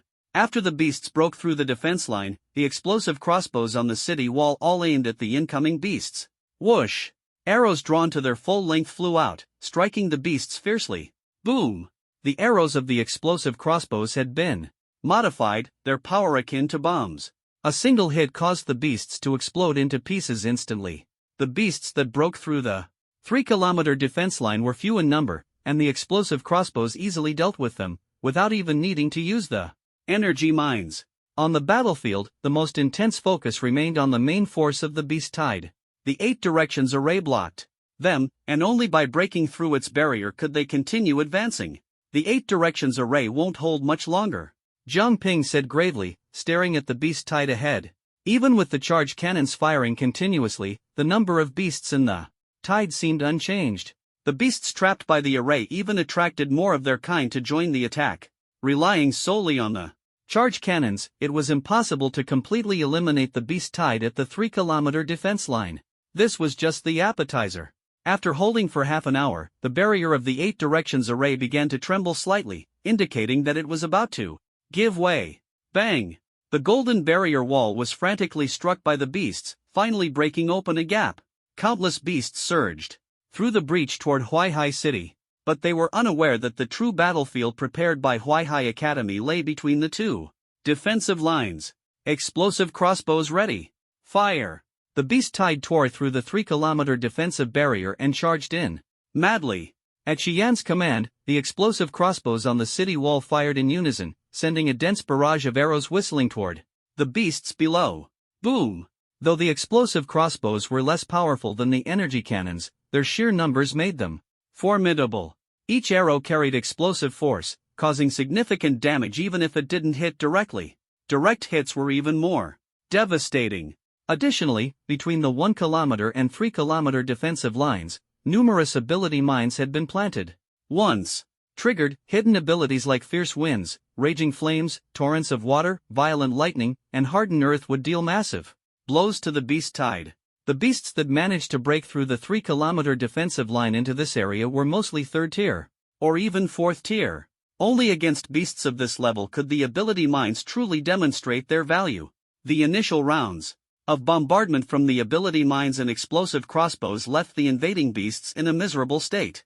However, as the breach in the 8 directions formation widened, more and more beasts poured in. The ability mines were limited in number and were nearly depleted. After continuous activation, without the ability mines to hold them back, the explosive crossbows alone struggled to contain the beast tide. Seeing the beasts about to reach the 1-kilometer defensive line, Xian calmly issued another order: for symbols formation, activate. The barrier team, already on standby, immediately activated the prepared barrier daggers. Buzz! Golden beams of light shot skyward from various points, converging into a single point and forming a massive golden barrier over 100 meters tall, standing before the 1-kilometer defensive line. Thud! Numerous beasts collided with the 4 symbols formation, producing dull thuds, but the barrier remained unshaken. The 4 symbols formation was far stronger than the 8 directions formation. While the 8 directions formation had only been breached in one spot and not completely destroyed, the 4 symbols formation could hold off the entire beast tide for a short time. And this was just the beginning. Transform the 8 directions formation attack. Seeing a large number of beasts reach the 1-kilometer defensive line, Xian issued another command. The barrier team responsible for the 8 directions formation immediately changed their hand seals, switching to attack mode.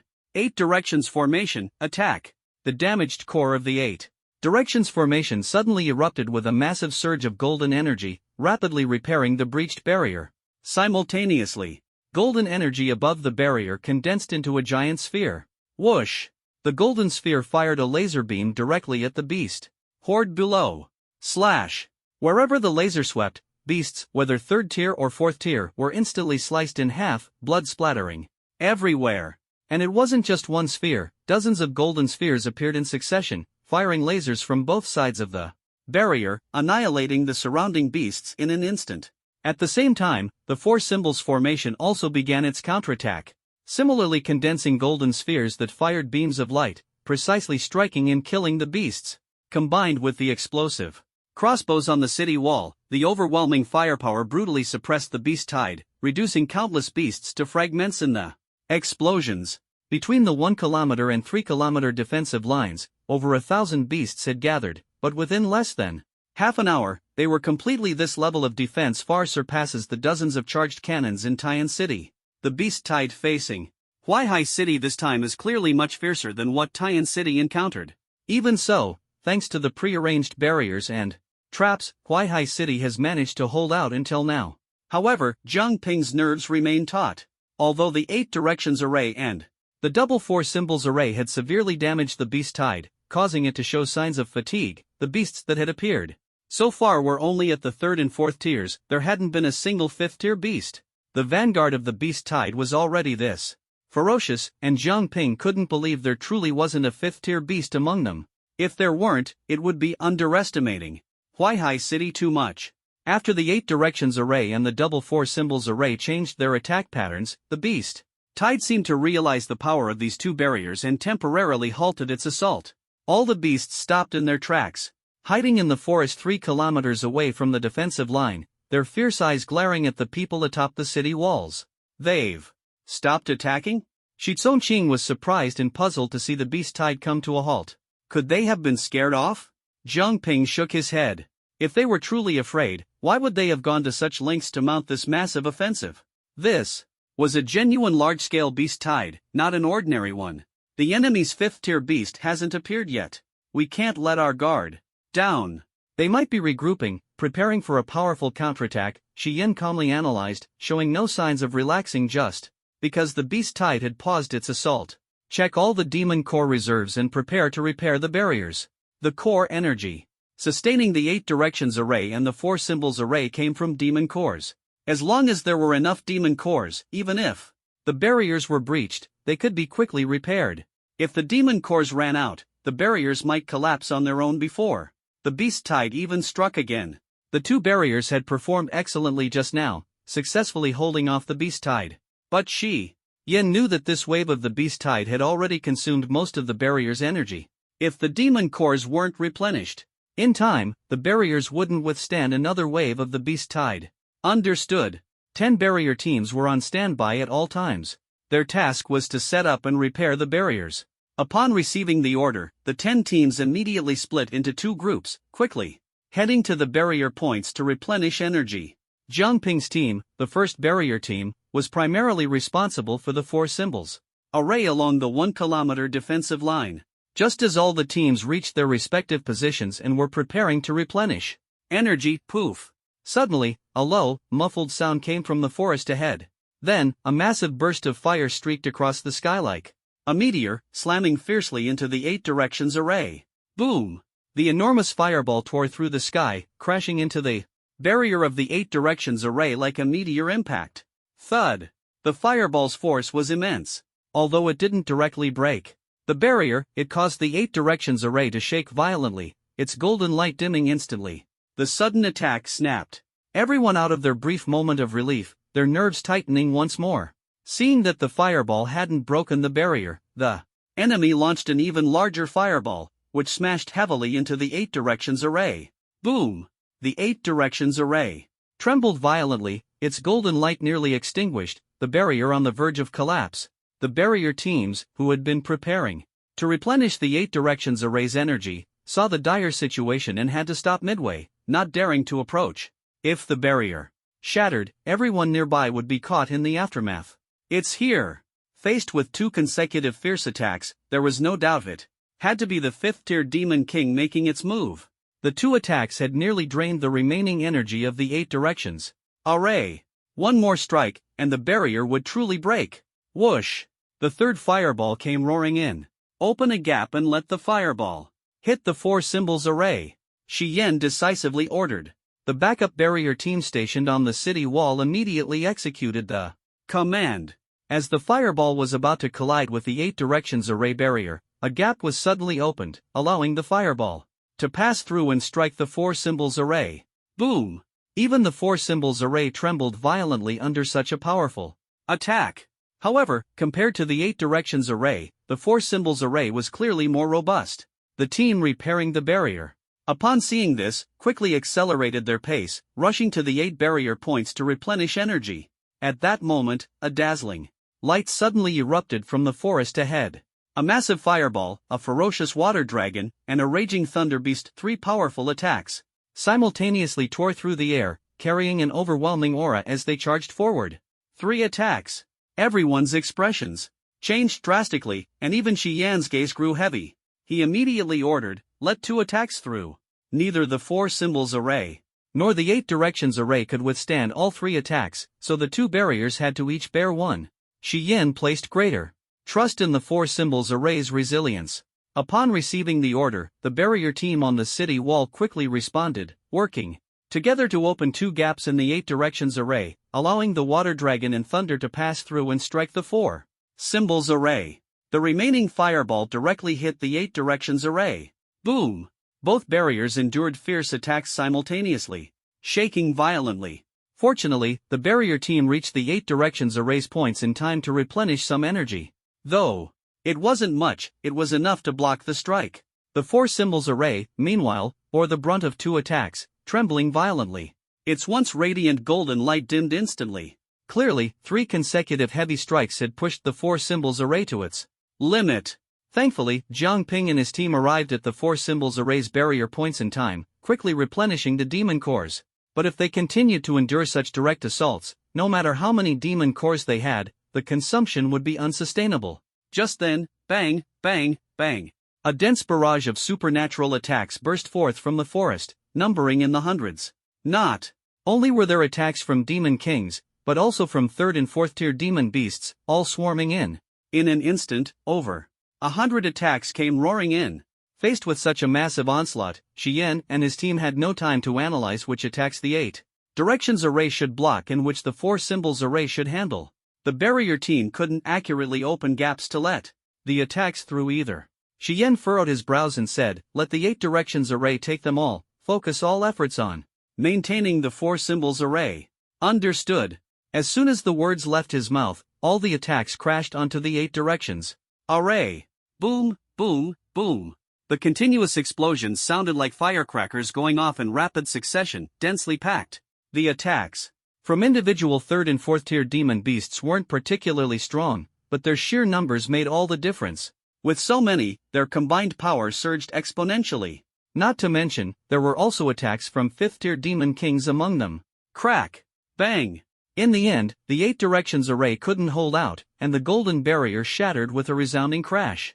Retreat! The team stationed at the barrier points decisively withdrew upon seeing the 8 directions array break. Roar! With the 8 directions array destroyed, the beast tide, which had been temporarily subdued for less than an hour, erupted once more. A dense swarm of demon beasts surged forward like a tidal wave. Without the 8 directions array and the various supernatural landmine traps to hold them back, the 10 energy cannons on the city wall were far from sufficient to stop the beast tide. The beasts easily entered the range of the explosive crossbows and the four symbols array. However, the beast tide was not blindly charging forward. To counter the explosive crossbows, many wind and earth elemental beasts created wind walls and earth walls to block the artillery fire. Under this cover, the beast tide rapidly approached the four symbols array. At the forefront, a group of 4th tier strength type beasts charged at the barrier, slamming into it with immense force. Jiang Ping and his team remained at the barrier point of the four symbols array, separated only by a semi-transparent golden screen. He could clearly see the ferocious faces of the beasts. This beast tide was evidently more organized, with clear tactics and objectives, directly targeting the barrier point with relentless attacks. Once the barrier point was breached, the four symbols array would collapse.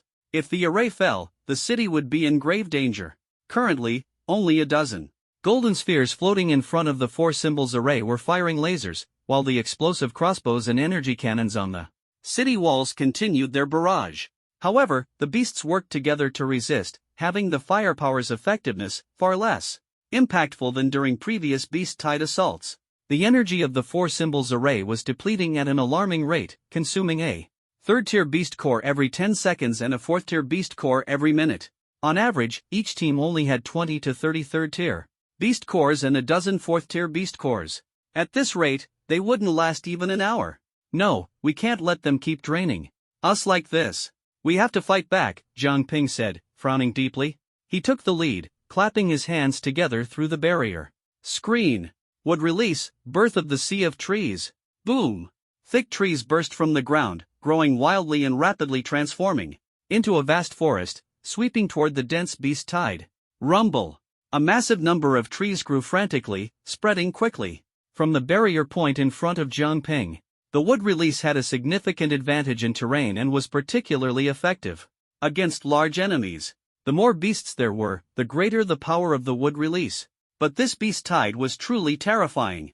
Although Jiang Ping's wood release devoured hundreds of beasts, even more surged forward. Not even the wood release could hold back this frenzied tide. Rumble. Faced with the ferocious assault of the beast tide, the four symbols array emitted a series of intense booms. The lasers fired by the golden spheres, along with the explosive crossbows and energy cannons on the city walls, were all operating at full capacity, yet they still couldn't stop the onslaught. For a moment, Huaihai City found itself in a dire predicament. If even this level of firepower couldn't hold back the beast tide, the barrier's breach was only a matter of time. All teams, prepare for battle. In such a tense situation, Shi Yan had no choice but to abandon defense and take the initiative to fight. Yes. All the enforcers on the city walls were already fully prepared. The city gates opened, and people poured out in an orderly manner. Huaihai City's enforcement division had a total of 1,300 members, and now all of them were mobilized. Additionally, the teachers and students of Huaihai Academy, numbering over 1,700, also stepped forward. Combined, Huaihai Academy's forces totaled 3,000. But the beast tide they faced numbered in the tens of thousands. No matter how strong the enemy, they had no retreat. At this moment, Shi Yan appeared before the crowd, joined by Wang Daochuan and Zhang Lei. The three fifth-tier enforcers of Huaihai Academy, the three pillars, were all present. Fellow citizens of Huaihai City, today marks the critical moment of our survival. For our parents, for our children, for our friends, for our loved ones, for our home. Fight alongside me to repel the beast tide and protect Huaihai City. Wang Daochuan's expression was more serious than ever as he gazed at the surging beast tide outside the four symbols formation. Defend the four symbols formation, we must not let it be breached. Wang Daochuan's entire body radiated holy light, like a sun in the darkness, shining brilliantly as he charged forward first. At the same time, Zhang Lei and Shi Yan also led the charge. Kill. The 3,000 people of Huaihai City, filled with high morale, followed closely behind. The four symbols formation was the last line of defense for Huaihai City and could not be breached. If it were, the beast tide would rush directly into the city. At that point, the real disaster would begin. Therefore, the beast tide had to be stopped completely before it reached the four symbols formation. Jiang Ping's first barrier squad was still working hard to prevent the beast tide from striking the critical points of the barrier. At that moment, a figure surrounded by violent lightning crashed into the horde of beasts like a cannonball. Boom! The impact of his landing was even greater than that of a charged cannon, instantly blasting dozens of third-tier beasts away and leaving a scorched area on the ground. Dad? Recognizing the figure, Jiang Ping was shocked. Soon after, over 100 people arrived as well. Leave this to them. You're coming with me, Zhang Lei said in a deep voice. Protecting the formation's core was relatively safe. Charging into the beast tide was the most dangerous. Although Jiang Ping was his son, Zhang Lei did not hesitate to take him to the front lines, because he believed his son was no coward. All right. Without hesitation, Jiang Ping handed over the four symbols formation's beast cores and immediately followed Zhang Lei. Dad, what's our next move? Facing such a massive beast tide, Jiang Ping wasn't nervous, but he knew he was far less adept than Zhang Lei at overall strategy and planning. From the looks of it, the beast tide is endless. It's unrealistic to try to wipe them all out. Our goal is to find the demon kings that destroyed the 8 directions formation earlier. They're the key, Zhang Lei said. Most of the beasts charging forward were 3rd and 4th tier. These were not their targets. As one of the 3 top forces of Huaihai Academy, their mission was to deal with the demon king level powerhouses within the beast tide. The biggest problem was that the demon kings had yet to appear.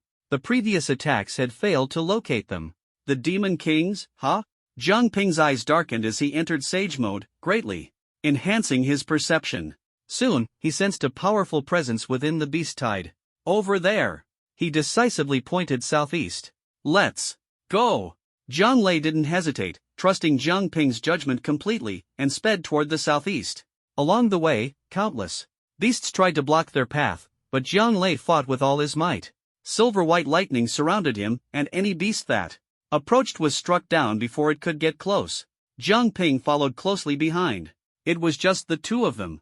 The others were tasked with protecting the 4 symbols formation and holding back the beast tide. Zhang Lei, Wang Daochuan, and Shi Yan were responsible for finding the hidden demon kings. Though it was just the 2 of them, Zhang Ping kept pace with Zhang Lei at all times. His fighting style wasn't as flashy as Zhang Lei's but was simple and direct. Holding a short blade, he relied on the sharp insight of his Sharingan and the heightened perception of Sage Mode to strike with precision, cutting down the beast's vital points with the simplest of moves. A beast whose lifeline has been severed does not collapse immediately but struggles a few times before slowly ceasing movement as its blood drains away. Although Zhang Lei was always at the forefront, he kept an eye on Zhang Ping.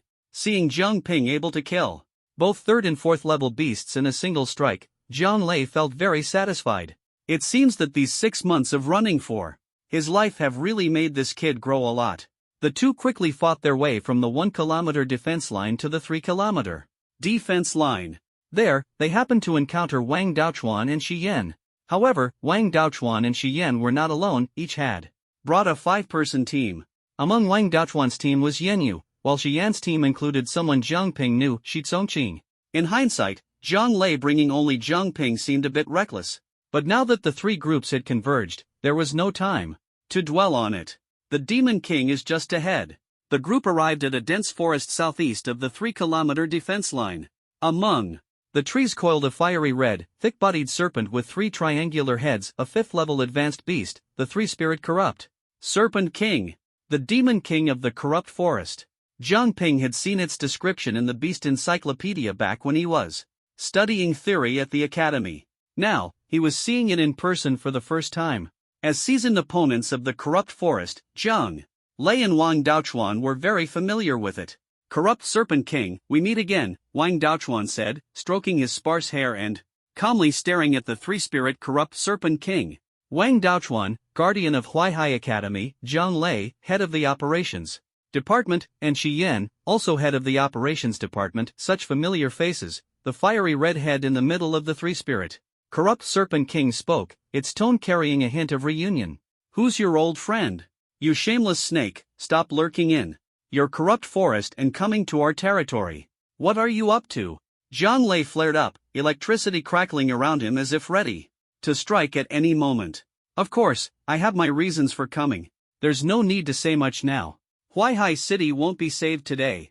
The 3-spirit corrupt Serpent King didn't bother making excuses. In the next second, 2 of its heads opened their mouths wide, spewing a deep cyan whirlwind mixed with dense water vapor. Boom! At the same time, from 2 other directions, 2 powerful beams of spiritual energy shot forth. The 3-pronged attack arrived almost simultaneously, but Zhang Lei and the others were prepared. The 3 of them acted first. Wang Daochuan unleashed a dazzling golden light that transformed into a massive golden shield, blocking 2 of the 3-spirit corrupt Serpent King's attacks. Zhang Lei punched out with lightning, clashing head-on with one of the beams, evenly matched. Shi Yan, relying on her formidable physical strength, struck the other beam with a powerful punch. Boom! In this brief clash, the battlefield erupted with the most destructive force yet. The surrounding trees instantly shattered into fragments. Zhang Ping and the others were shaken to their core by the shockwaves of this intense battle. In the first exchange, both sides were evenly matched. The other 2 beams had come from 2 other 5th-level Demon Kings.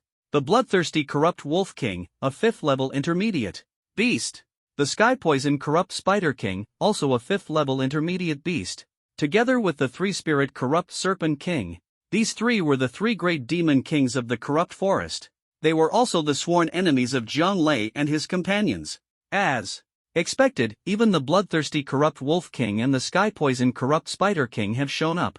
A one-on-one match sounds just right, Wang Daochuan said with a smile. Despite the dire situation, glancing at the 3 great Demon Kings, Zhang Lei snorted coldly. The 5 Demon Kings of the Decayed Forest have already revealed 3. The remaining 2 won't be able to stay hidden. The Decayed Forest was the largest beast forest in the eastern region, home to 5 5th-level Demon Kings. Since 3 had already appeared, the other 2 were bound to show themselves. Sure enough, as soon as Zhang Lei finished speaking, the ground shook violently, and the earth split open. A massive green centipede burst forth, its body stretching over 10 meters long. On the other side, the ground cracked again, and a giant dark green ant with 6 legs emerged. Decayed Centipede King, 5th-level beginner. Decayed 6-legged Ant King, 5th-level beginner. With this, all 5 Demon Kings of the Decayed Forest were present. 2 5th-level beginners, 2 5th-level intermediates, and 1 5th level advanced.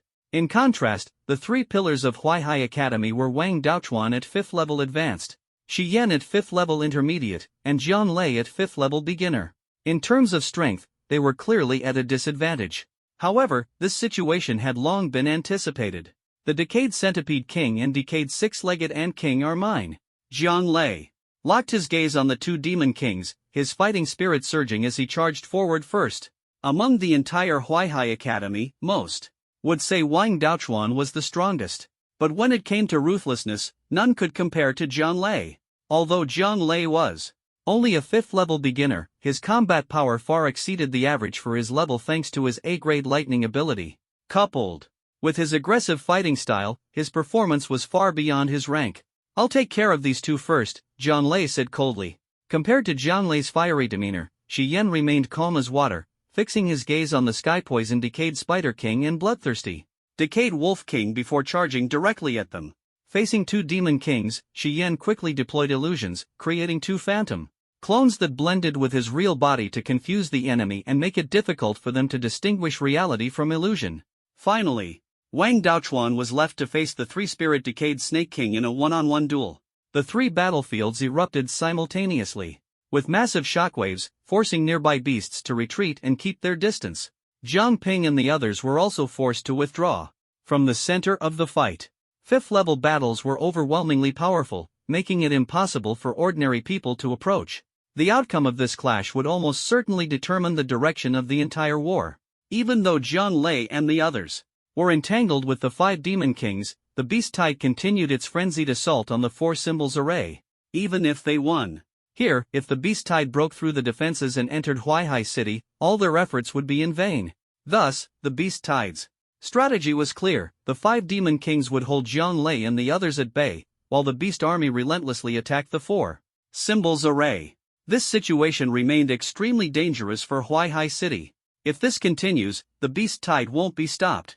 Jiang Ping, along with Yan Yu and Shi Tsongqing, fought desperately to resist. But even so, they could neither assist Jian Lei and the others, nor halt the Beast Tide's advance. The only thing they could do was eliminate as many beasts as possible. Something's not right, completely not right. Jiang Ping stared intently at the 3 battlefields. He couldn't shake the feeling that something was amiss.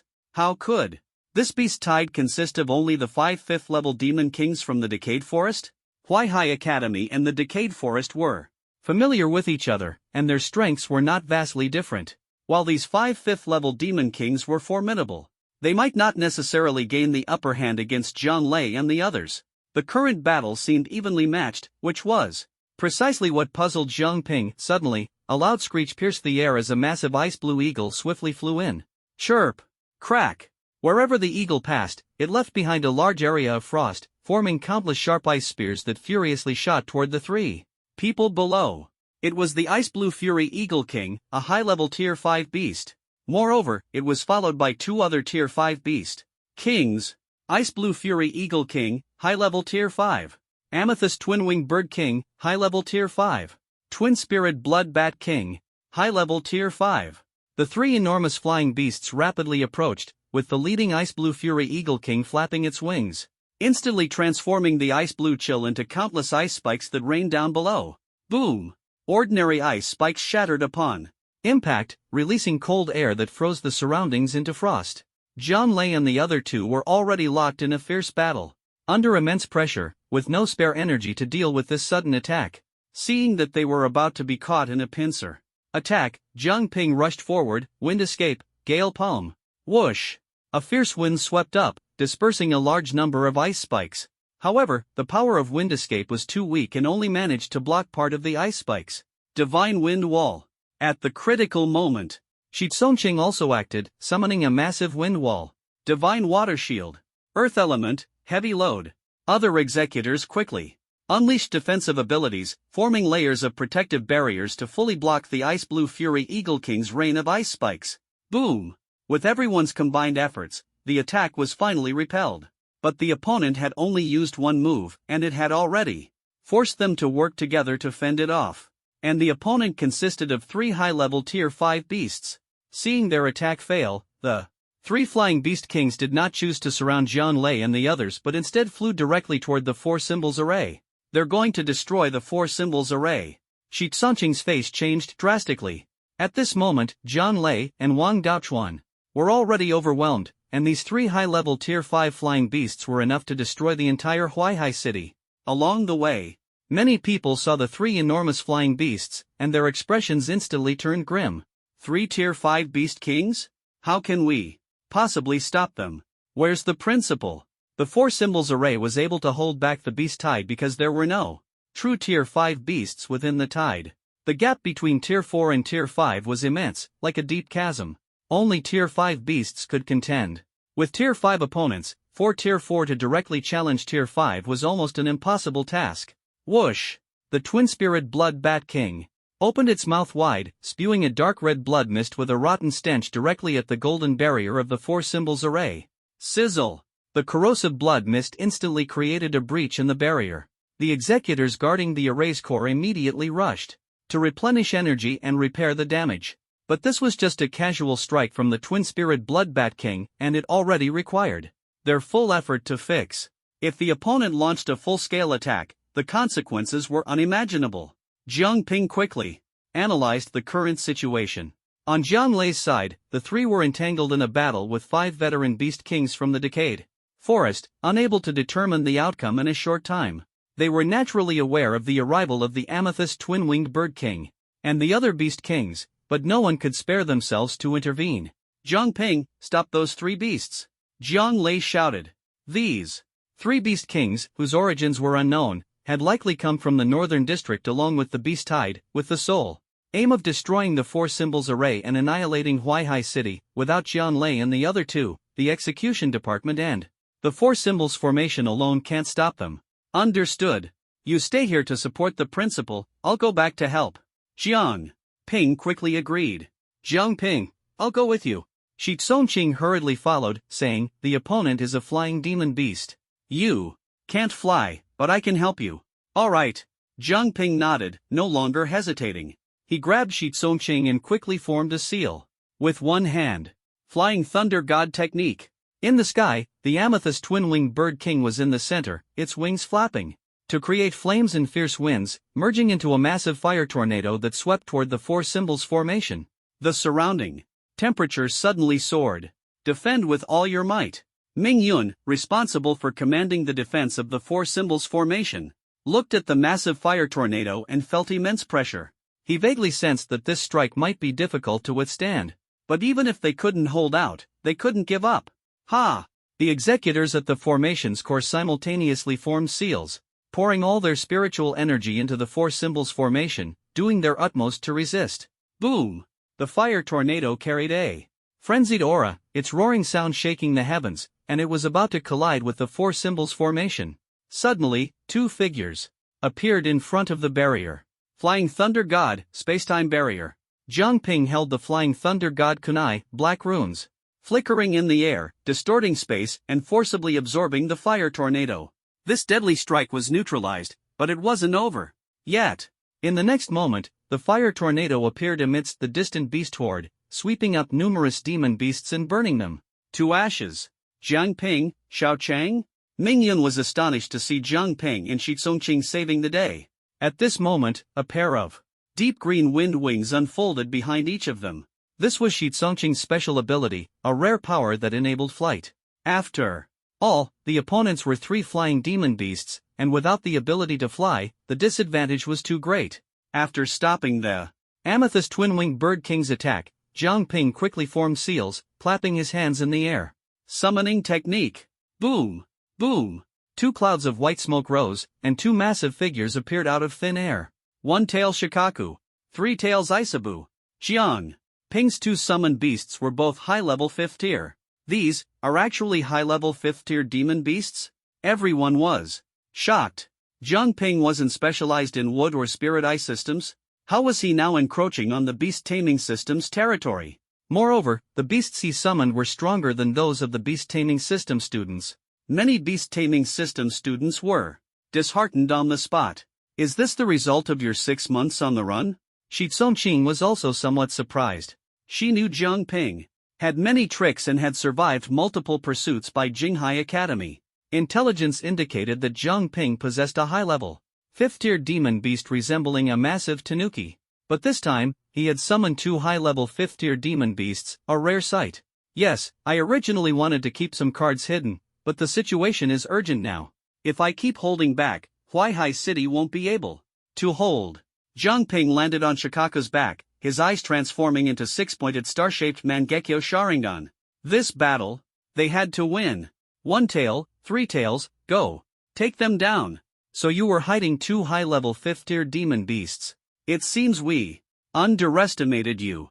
Seeing Shikaku and Isabu, the Ice Blue Wrath Eagle King spoke coldly first. But you only have 2, and we have 3. The twin-spirit Blood Bat King snorted, flapping its wings. Stop wasting time here. If you have the guts, come fight me. Their words made Showa frown involuntarily. Wind style, Sand Scattershot. Without any warning, Sanbai took action directly, unleashing a massive amount of wind and sand that shot out like bullets. At the same time, Sanbai launched another attack, Water style, Water Formation. Pillar. Sanbai was concise in words but swift in action, as several towering water pillars shot straight into the sky, targeting the 3 great demon kings in mid-air. The attacks from Ichibi and Sanbai were powerful and overwhelming, but the opponents were flying beasts. And with their aerial advantage, they easily dodged the attacks. Ice Blade Fracture.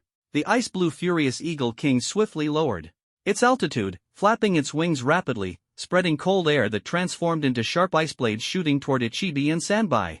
Corrupt Breath. Wind and Fire Fury. The twin-spirit Blood Bat King and the Amethyst Twin-Winged Bird King were not to be outdone, releasing a massive dark red mist of corrupt blood and waves of fire fueled by the wind. The combined attack of the 3 great demon kings covered a vast area. If Ichibi and Sanbai dodged, the attack would directly hit the 4 symbols formation. Block it with all your might. Zhang Ping decisively ordered. Watch my absolute defense. Ichibi slammed its hands heavily onto the ground, causing yellow sand to surge forth and form a massive sand shield. Sanbai, Water style, Water Formation Wall.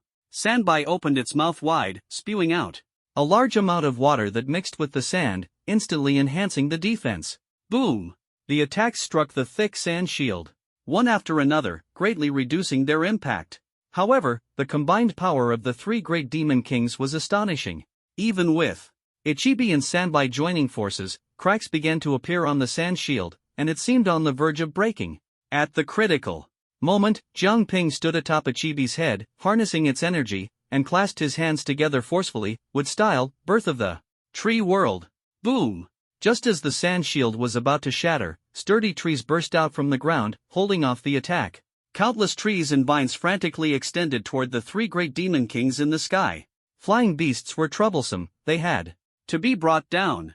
However, no matter how fast the trees emerged from the ground, they couldn't catch up with the birds in flight. The 3 great demon kings dodged nimbly, appearing relaxed and unrestrained.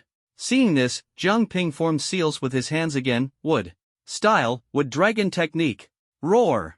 3 ferocious wooden dragons shot up from the sea of trees, charging straight at the 3 great demon kings. Whoosh! The 3 great demon kings reacted swiftly, skillfully evading the attacks from the trees and wooden dragons. At that moment, Tailed Beast Ball. 2 pitch-black tailed beast balls roared through the air at incredible speed, catching the 3 great demon kings, who were focused on the wood style, off guard. Boom! The tailed beast balls struck the Ice Blue Furious Eagle King and the Amethyst Twin-Winged Bird King, exploding into dazzling fireworks in the sky. As for the remaining twin spirit Blood Bat King, Zhang Ping's left eye suddenly narrowed. Amaterasu. His right eye's power was nearing its limit, but his left eye still had strength, and it could also unleash Amaterasu. Boom! Black flames silently engulfed the twin spirit Blood Bat King's entire body, spreading rapidly. The twin spirit Blood Bat King let out a miserable scream as it fell from the sky, engulfed in black flames. Whoosh! Zhang Ping took a deep breath to ease the pain in his left eye. So strong. To defeat the 3 great demon kings in one go? No wonder he has repeatedly escaped the pursuit of Jinghai Academy. Ming Yun and the others were dumbfounded after witnessing this brief battle. Standing atop Ichibi's head, Zhang Ping now appeared to them as a towering and majestic figure, almost godlike. But just as everyone was feeling relieved, a voice suddenly made Zhang Ping's heart tighten. Didn't expect to encounter such strong opponents in a place like this, almost stumbled. The Ice Blue Furious Eagle King and the Amethyst Twin-Winged Bird King, who had been struck, slowly stood up. The Twin-Spirit Blood Bat King, hit by Amaterasu, also rose again, and the black flames on its body gradually dissipated. Jiang Ping's face changed drastically. Tailed Beast Ball and Amaterasu, these powerful attacks actually failed to completely take them down? Human, your strength is impressive. For a mere 4th-tier beginner, you can wield such powerful abilities. The Twin-Spirit Blood Bat King's giant eyes locked onto Jiang Ping. Although it had successfully neutralized Amaterasu, the threat of the black flames left it wary. If hit again, it might not be able to withstand it. You won't get another chance. The 3 Demon Kings flapped their wings and soared into the air once more. Divine Domain, Destruction. Radiant golden light shone from their bodies, and golden energy gathered in their mouths, transforming into a high-speed laser beam aimed at Jiang Ping. Jiang Ping's gaze sharpened. Susanoo. He decisively activated the semi-complete Susanoo, donning the full Tengu armor to brace for the attack. The One Tail quickly summoned a massive amount of sand, forming a sturdy barrier in front of him. The Three Tail chose to retreat into its hard shell for defense, preparing to endure the strike. Boom! The 3 beams instantly struck Jiang Ping and the 2-tailed beasts. These seemingly ordinary beams carried a strange disintegration energy. As soon as Jiang Ping's Susanoo was hit, it began to rapidly disintegrate and collapse. The One Tail's sand shield couldn't hold up at all, pierced directly by the beams and heavily impacting its round body. The Three Tail's hard shell, though tough, was sent flying by the force of the beams. Bang! The trio, human and beasts, were simultaneously blasted backward, crashing hard into the 4 symbols array behind them. Boom! Crack! The array, which had barely been holding up, completely shattered under the impact, breaking apart instantly. Ugh! Ming Yun and the others, who had been using spiritual energy to maintain the barrier, were hit by a strong backlash as the barrier broke. They staggered backward, coughing up large amounts of blood, their faces pale. It's bad, the barrier is broken.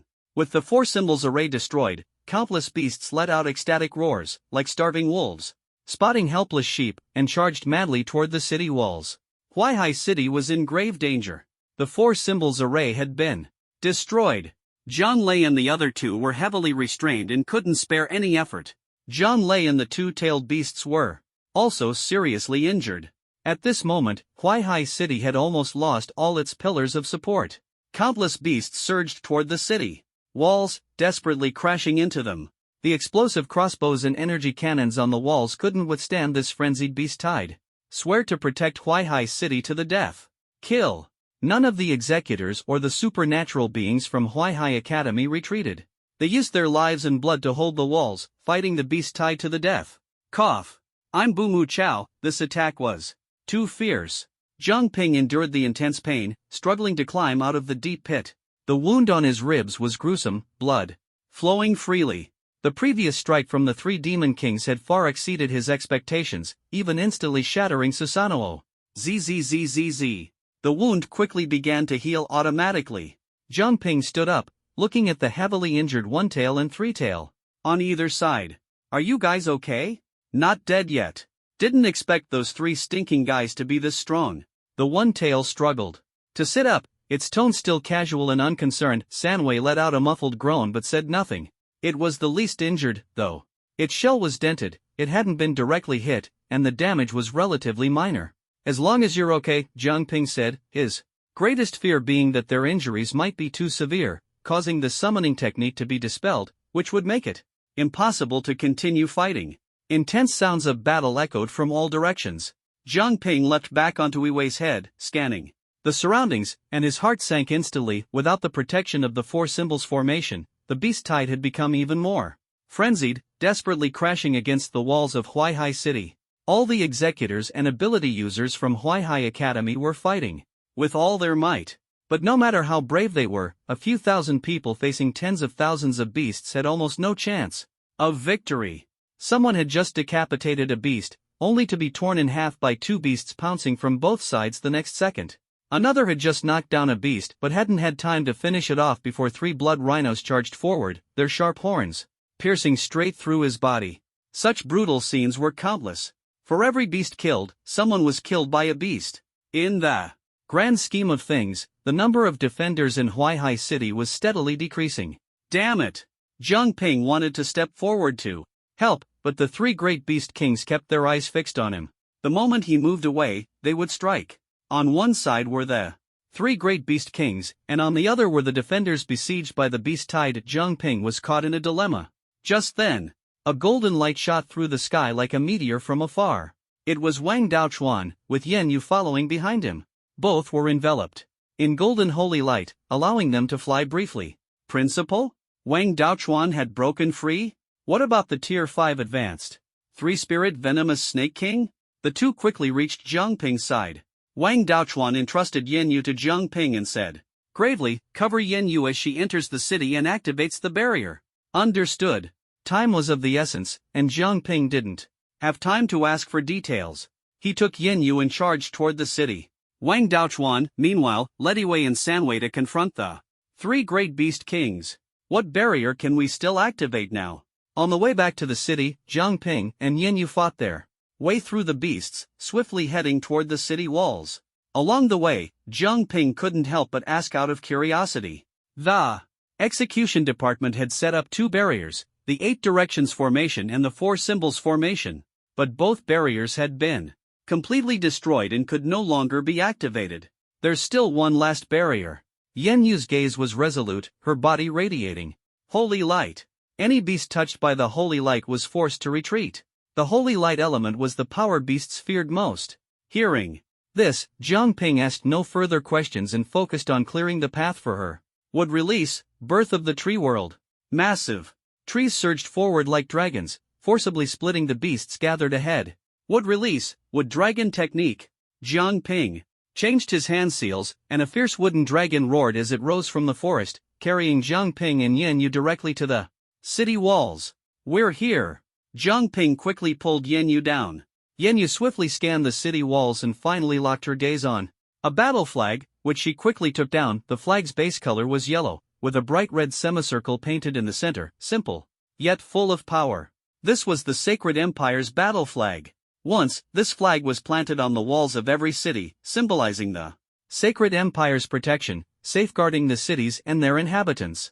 But now, the Sacred Empire had declined, and the Sacred King's flag had lost its protective power, reduced to a mere symbolic emblem. Although the Sacred King flag no longer provides actual protection, many cities still preserve it, occasionally reminiscing about the glorious days of the Sacred Empire. Yan Yu held the Sacred King flag in her hand, suddenly bit her finger, and smeared her blood on the flag. Instantly, as the Sacred King flag came into contact with the blood, it emitted a dazzling light.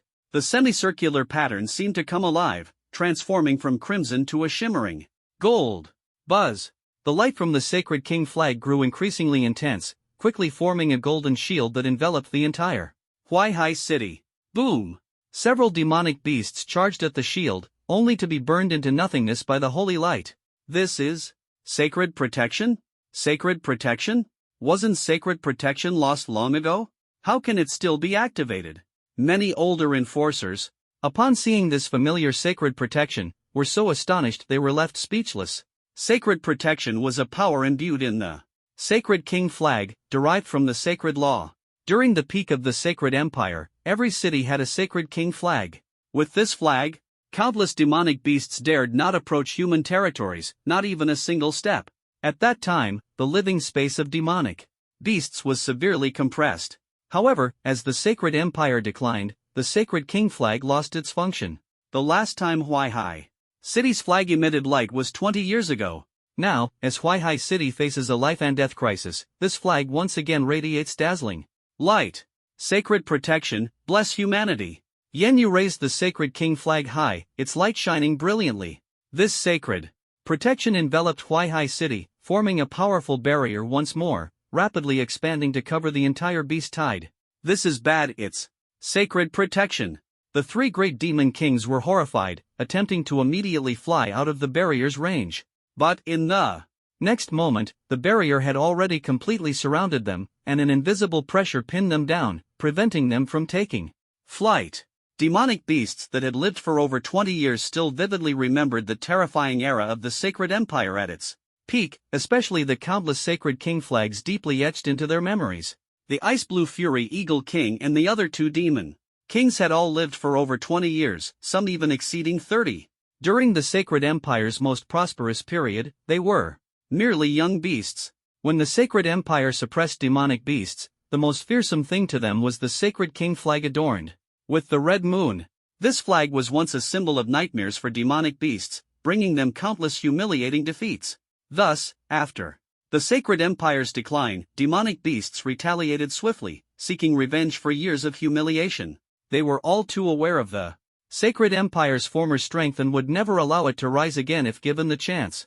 After years of effort, the Sacred King flag had long ceased to display its power. Now, with Yen Yu's activation of sacred protection through the Sacred King flag, their deepest fears were reawakened. The expanding sacred light shield carried immense pressure, rendering the three great demon kings immobile. Sacred protection has been activated. Today, this will be your end. Wang Daochuan, accompanied by One Tail and Three Tail, coldly stared at the three great demon kings, his tone icy. With sacred protection unleashed, the situation had completely shifted. Meanwhile, 3 kilometers outside the defensive line, Jiang Lei and Shi Yan were locked in fierce battle with the old demon king of the decayed forest. Wang Daochuan had arranged for Jiang Lei and Shi Yan to hold off the three-spirit decay Snake King to give Yen Yu the opportunity to activate the Sacred King flag. In other words, the two of them were up against 5 great demon kings. Jiang Lei was confident, his combat prowess astonishing, capable of handling 1-on-2 or even 1-on-3 situations with ease, but this is only limited to opponents of the same level. He was facing 2 fifth-tier primary demon kings. He could barely manage a 1-on-2 fight. Shi Yan, facing 2 fifth-tier intermediate demon kings, was not as relaxed as Jiang Lei, but he could still hold on for a short time. However, after Wang Daochuan escaped, the strongest 3-spirit corrosive Snake King joined the battle, targeting the two of them directly. Boom! As soon as the 3-spirit corrosive Snake King joined, Jiang Lei and Shi Yan immediately felt the pressure multiply. Within a few moves, the two were forced into a sorry retreat, coughing muffledly. Damn it, such a heavy burden. If old Wang doesn't compensate us properly afterward, I won't let him off. Jiang Lei cursed under his breath, his arm trembling slightly under his trench coat from the direct clash with the 3-spirit corrosive Snake King. Let's just hold on for now, Shi Yan said grimly, his beastified body finally returning to its original form after several fierce battles. Wang Daochuan actually left you two behind and escaped himself? Then I'll kill you two first and destroy Huaihai City afterward. The 3-spirit corrosive Snake King sneered coldly. Over the years, the 3-spirit corrosive Snake King and Jiang Lei's group had been mortal enemies, neither side gaining the upper hand. Now, with the chance to eliminate his foes, he certainly wouldn't let it slip away. Jiang Lei, Shi Yan, you're doomed. The 3-spirit corrosive Snake King laughed loudly, joining forces with the other 4 demon kings, ready to strike. At that moment, a dazzling holy light swiftly enveloped the battlefield. This is holy protection? Both sides immediately recognized the holy light shield, their emotions complicated. The 5 demon kings instantly grew tense. Holy protection, the sacred power residing in the Holy King's banner. But the Holy King's banner had long lost its divine power. How could it suddenly reappear after all these years? The 5 demon kings doubted whether this holy protection was real. Yet, as the light shield fully enveloped them, an invisible and heavy pressure instantly descended. That familiar, yet oppressive feeling made them realize at once that this wasn't a mere illusion created by Huaihai City but genuine holy protection. Could it be that the Holy King's city has been opened and the holy law reactivated? The dangerous thought flashed through their minds, but was quickly dismissed. The Holy Empire had long declined, and the Holy King's city had been sealed for years. Even if someone had survived, it would be impossible to reactivate the holy law. Retreat! Taking advantage of the 5 demon kings being suppressed by the holy power, Jiang Lei and Shi Yan tacitly chose to retreat simultaneously, quickly heading toward Huaihai City. With holy protection now in effect, there was no need to continue fighting head-on. Regrouping and preparing for a counterattack was the key. As holy protection unfolded, the massive beast tide was immediately severely restricted. The previously roaring and threatening beast tide suddenly crouched down like frightened kittens. This is holy protection residing in the Holy King's banner? How did you activate it? Zhang Ping asked in astonishment. He had never seen true holy protection but had read about the Holy Empire's peak period in history books, understanding the importance of the Holy King's banner. He also knew that Huaihai City's Holy King's banner hadn't been activated for 20 years. The holy law is collapsing, and the Holy King's banner cannot activate itself. But my blood can temporarily awaken. It's sacred power, though it won't last long, Yanyu said, gripping the banner tightly, not daring to relax for a moment. Jiang Ping saw that the wound on Yanyu's finger was continuously bleeding, and the blood was being absorbed by the banner. It was this trace of blood that had activated the Holy King's banner. The sacred power of the King's banner has a strong suppressive effect on the beasts. I can't hold on for long. I must take this chance to eliminate those demon kings, Yanyu said in a deep voice. At this moment, she stood alone holding the king's banner atop the city wall, majestic and imposing. That's the sacred king's banner activated by that little girl. Take her out first. The Ice Blue Furious Eagle King quickly assessed the situation and realized that Yanyu, standing on the city wall, was the key. 3 demon kings, target locked, charge at her. Affected by the sacred protection barrier, they could no longer fly and had to charge toward Huaihai City like ordinary beasts. But Wang Daochuan wouldn't let them succeed. Your opponents are us. He led 1 tail and 3 tails to block the 3 demon kings. This time, with the blessing of the sacred protection, the 3 demon kings were forced to retreat repeatedly. Meanwhile, Zhang Lei and Shi Yin finally returned. Old Wang, you actually made the 2 of us hold off the enemies. If you don't compensate us later, I won't let you off, Zhang Lei said angrily. However, even the 5 veteran demon kings of the Decayed Forest had arrived. The 2 sides clashed again. This would be the final battle to decide victory or defeat. After this battle, I'll compensate you as much as you want. Wang Daochuan habitually touched his bald head and smiled. The few hairs he had left fell off as he kept rubbing. Then just wait, after the fight, I'll make you pay until you're broke. Zhang Lei spat on the ground, electricity flickering around him. Wang Daochuan and the other 2 stood on the city wall, 1 tail and 3 tails guarded the front of the wall, and the other executors stood beneath the 2-tailed beasts. Now, apart from the 8 demon kings on the opposing side, most of the other beasts were trembling under the pressure of the sacred king's banner, unable to move. Only 4th tier beasts could act under the pressure, but their overall strength was greatly diminished. Even 5th tier demon kings were suppressed by the sacred king's banner to only 70 or 80% of their power. Principal, I can't hold on for long, at most half an hour. Yanyu suddenly said softly. The sacred king's banner was now entirely supported by Yanyu alone. She knew exactly how long she could last. Everyone around her heard and silently nodded. Half an hour was their last chance. Jiang Ping, go guard the city wall and protect Yanyu. Wang Daochuan turned back and instructed in a low voice.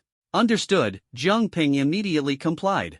Yanyu had become the key figure and must be protected to buy time for Wang Daochuan and the others. While Wang Daochuan's group was strategizing, the demon kings on the other side were also plotting. That sacred king's banner is the biggest threat, we must find a way to destroy it first, the Ice Blue Furious Eagle King said gravely. The 3-spirit Decayed Snake King added, a true sacred king's banner can automatically activate the protection barrier, but it's clear that the one in Huaihai City was activated by that little girl using some method. Then focus all firepower on killing that girl to destroy the sacred king's banner, the Amethyst Double-Winged Bird King said coldly. The other demon kings silently nodded, agreeing on this target. The snow fell heavier, and the sky was gray. The distant land was already covered in white, but the battlefield in front of Huaihai City remained too heated for snowflakes to settle. The 2 sides stared at each other across the distance, their gazes clashing. Attack! Wang Daochuan commanded, leading Zhang Lei and Shi Yin to charge forward. 1 tail and 3 tails followed closely behind. Kill! The remaining ability users let out their final battle cries, charging at the 4th-tier beasts that could still move. The battle erupted once more. I'll take care of this stinking bird. 1 tail was the first to entangle the Ice Blue Fury Eagle King.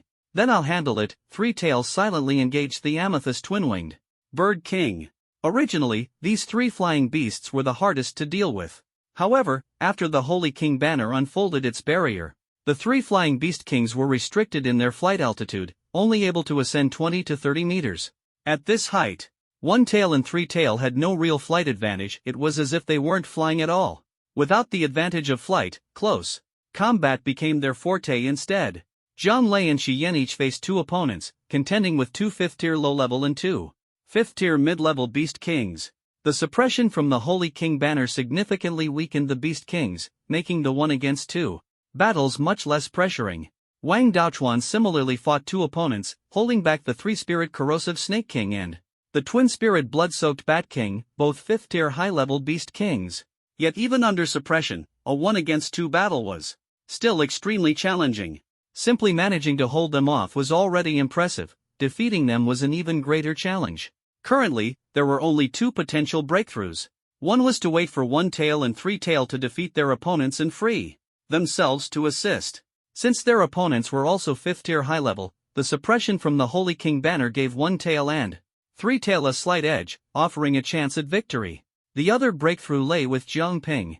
However, Zhang Ping's primary responsibility was to protect Yanyu, so he couldn't leave casually. Thus, relying on 1-tail and 3-tail seemed the more reliable option. Boom! The battlefield was divided into two parts.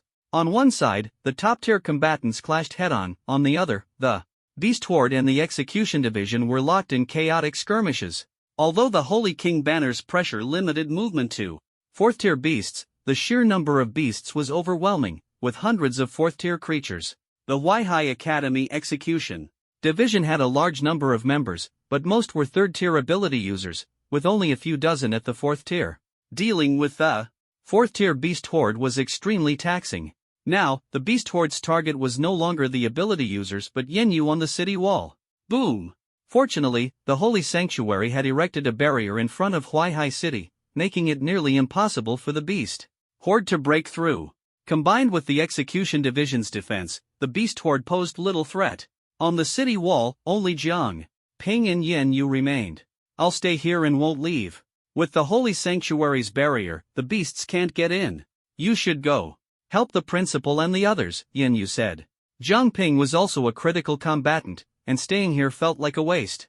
"The principal's mission is to protect you," Zhang Ping replied, looking at her seriously. "Don't worry, I won't be in danger. If you don't go help, the principal and the others won't be able to hold out against so many Beast Kings, even with the Holy King banner. Ending the battle as quickly as possible is the best protection," Yanyu said with a smile, her eyes full of trust as she looked at Zhang Ping. Zhang Ping pondered, glanced at Yanyu, and then looked at the battlefield. The battle on Zhang Lei's side was intense. Under the suppression of the Sacred King's banner, they were barely able to hold their ground against the 8 Demon Kings. Winning within half an hour seemed unlikely. After thinking for a moment, Zhang Ping nodded. "All right." He quickly formed seals. Wood style, wood. Clone. Instantly, 5 wood clones appeared. "I'll leave 5 clones here to guard you. If anything happens, I'll return immediately." Zhang Ping looked at Yanyu solemnly. Yanyu smiled gently and said, "Go ahead without worry. Even if a demon beast comes, I won't hold back." "All right." Zhang Ping nodded firmly, then leapt off the city wall and rushed toward the nearby battlefield. At full speed. Frozen miles. The Ice Blue Furious Eagle King suddenly spewed a mist of ice blue from its mouth, carrying a bone-chilling cold, directly attacking 1-tail. Wind style, great. Breakthrough. 1-tail's chubby hands quickly formed seals, and its round belly contracted sharply, releasing a massive wind sphere. Boom boom boom. The cold mist and wind sphere collided violently, producing sharp howling sounds. The two forces were evenly matched, and eventually dissipated due to energy exhaustion. At that moment, a figure suddenly appeared above 1-tail's head. Its crimson eyes fixed ahead. Amaterasu. Zhang Ping appeared above 1-tail, his left eye focused, as 2 streams of blood tears slowly slid down. Boom! Black flames ignited out of thin air, landing on the Ice Blue Furious Eagle King. Normally, with its speed and reflexes, it could easily dodge. But the suppression of the Sacred King's banner slowed its movements and reactions. By the time it realized, it was too late to evade, and the black flames landed on its right wing. Sizzle! The seemingly harmless black flames carried terrifying heat, instantly burning the Ice Blue Furious Eagle King in unbearable pain. It hurriedly used spiritual energy to extinguish the flames, only to be shocked to find that no matter how hard it tried, the flames burned even fiercer, quickly engulfing most of its wing. Gritting its teeth, the Ice Blue Furious Eagle King immediately spewed a mist of cold air from its mouth, freezing its entire wing along with the flames. Just as it breathed a sigh of relief, it was horrified to discover that the flames were still burning bit by bit. Ice couldn't extinguish the fire? This was the first time it had encountered such a situation. Watching the black flames grow larger and larger, the ice blue furious Eagle King was at a loss. As it struggled to figure out how to deal with Amaterasu, Zhang Ping struck again. A ferocious wooden dragon roared as it burst from the ground, its thick body quickly coiling around the ice blue furious Eagle King and biting its neck fiercely. You think you can defeat me? The ice blue furious Eagle King unleashed a surge of frenzied power, attempting to break free from the wooden dragon's grip through sheer force. Indeed, while Wood Style was powerful, the ice blue furious Eagle King was a 5th-tier advanced beast, whereas Zhang Ping, even in Sage mode, was only a 4th-tier beginner. However, strength in numbers was the solution if one Wood Style wasn't enough. Summon more. Wood Style, Wood Golem technique. Zhang Ping clasped his hands together again, causing the earth to tremble as a massive wooden golem rose to the sky. Boom! The wooden golem stood up and delivered a resounding slap to the ice blue furious Eagle King, knocking it to the ground before stomping it into the dirt. Wood Style, Deep Forest Emergence. Zhang Ping quickly formed seals, instantly creating a vast forest that tightly entangled the ice blue furious Eagle King. Wood Style, Wood Dragon technique. Once again forming hand seals, 3 wooden dragons were summoned, fiercely biting down on the ice blue fury Eagle King's neck and wings.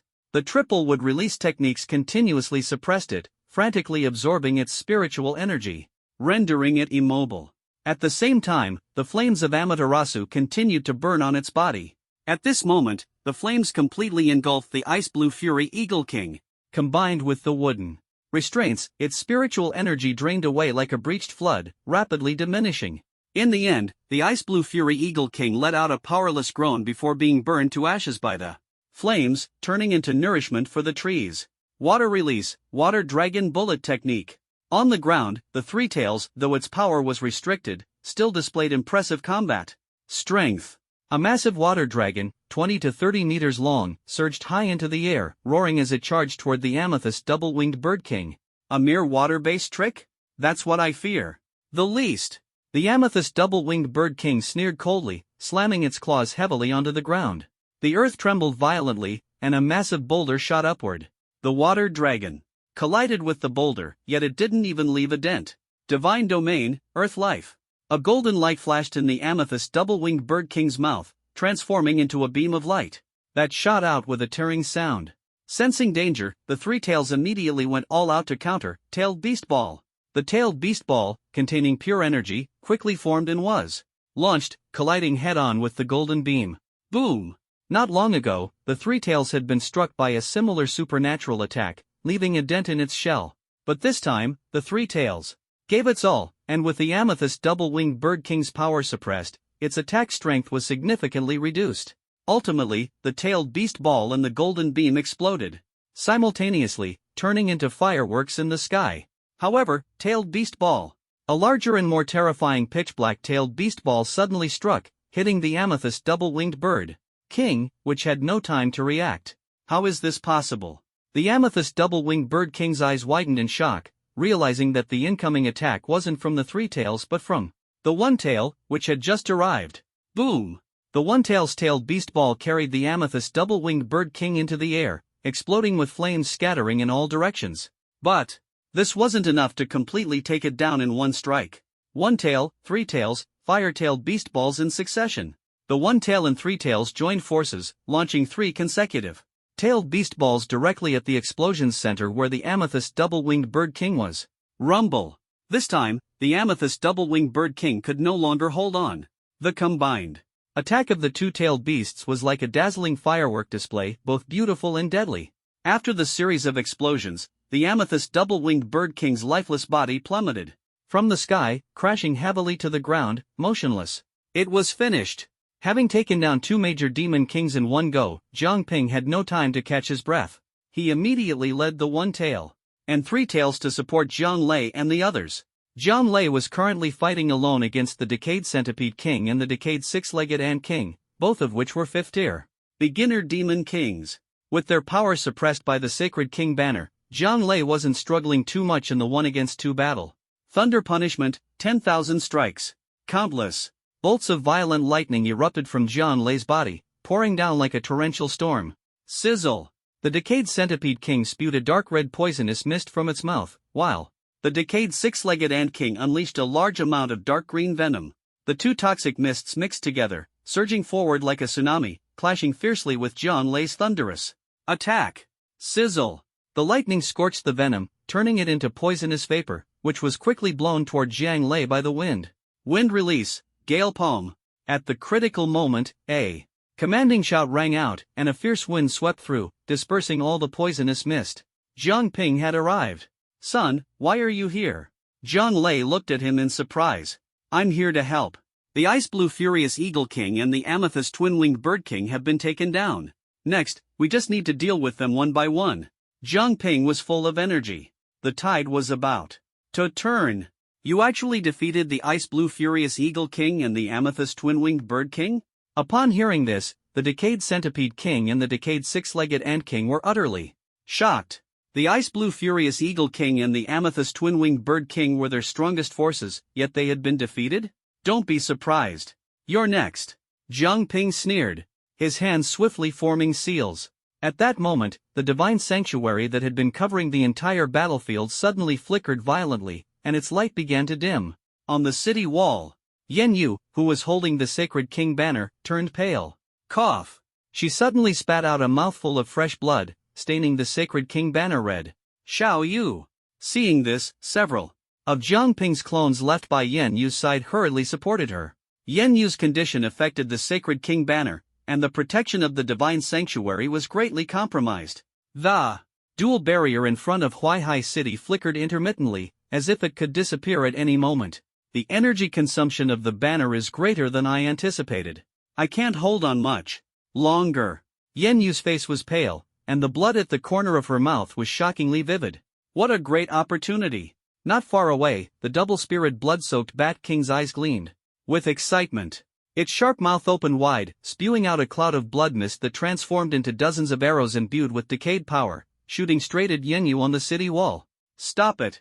Wang Daochuan and the others reacted quickly, but the three-spirit Decayed Snake King, Decayed Centipede King, and other formidable enemies had already seized the opportunity to fully restrain them. Protect the banner, protect Yen Yu. Other executors took action, trying to block the incoming decayed arrows. Shield of Divine Water. Wall of Divine Wind. Barrier of Divine Earth. One defensive wall after another rose up, standing in front of Yen Yu and forming layers of fortifications. But how could the double-spirit blood-soaked Bat King's attack be something they could withstand? All the defenses crumbled like tofu before the arrows easily pierced through. In the blink of an eye, the arrows were right in front of Yen Yu. Zhang Ping's wooden clones, left behind, didn't hesitate to step forward. As the arrows passed through the clones' bodies, the clones instantly transformed into trees, tightly entwining themselves in an attempt to block the arrows.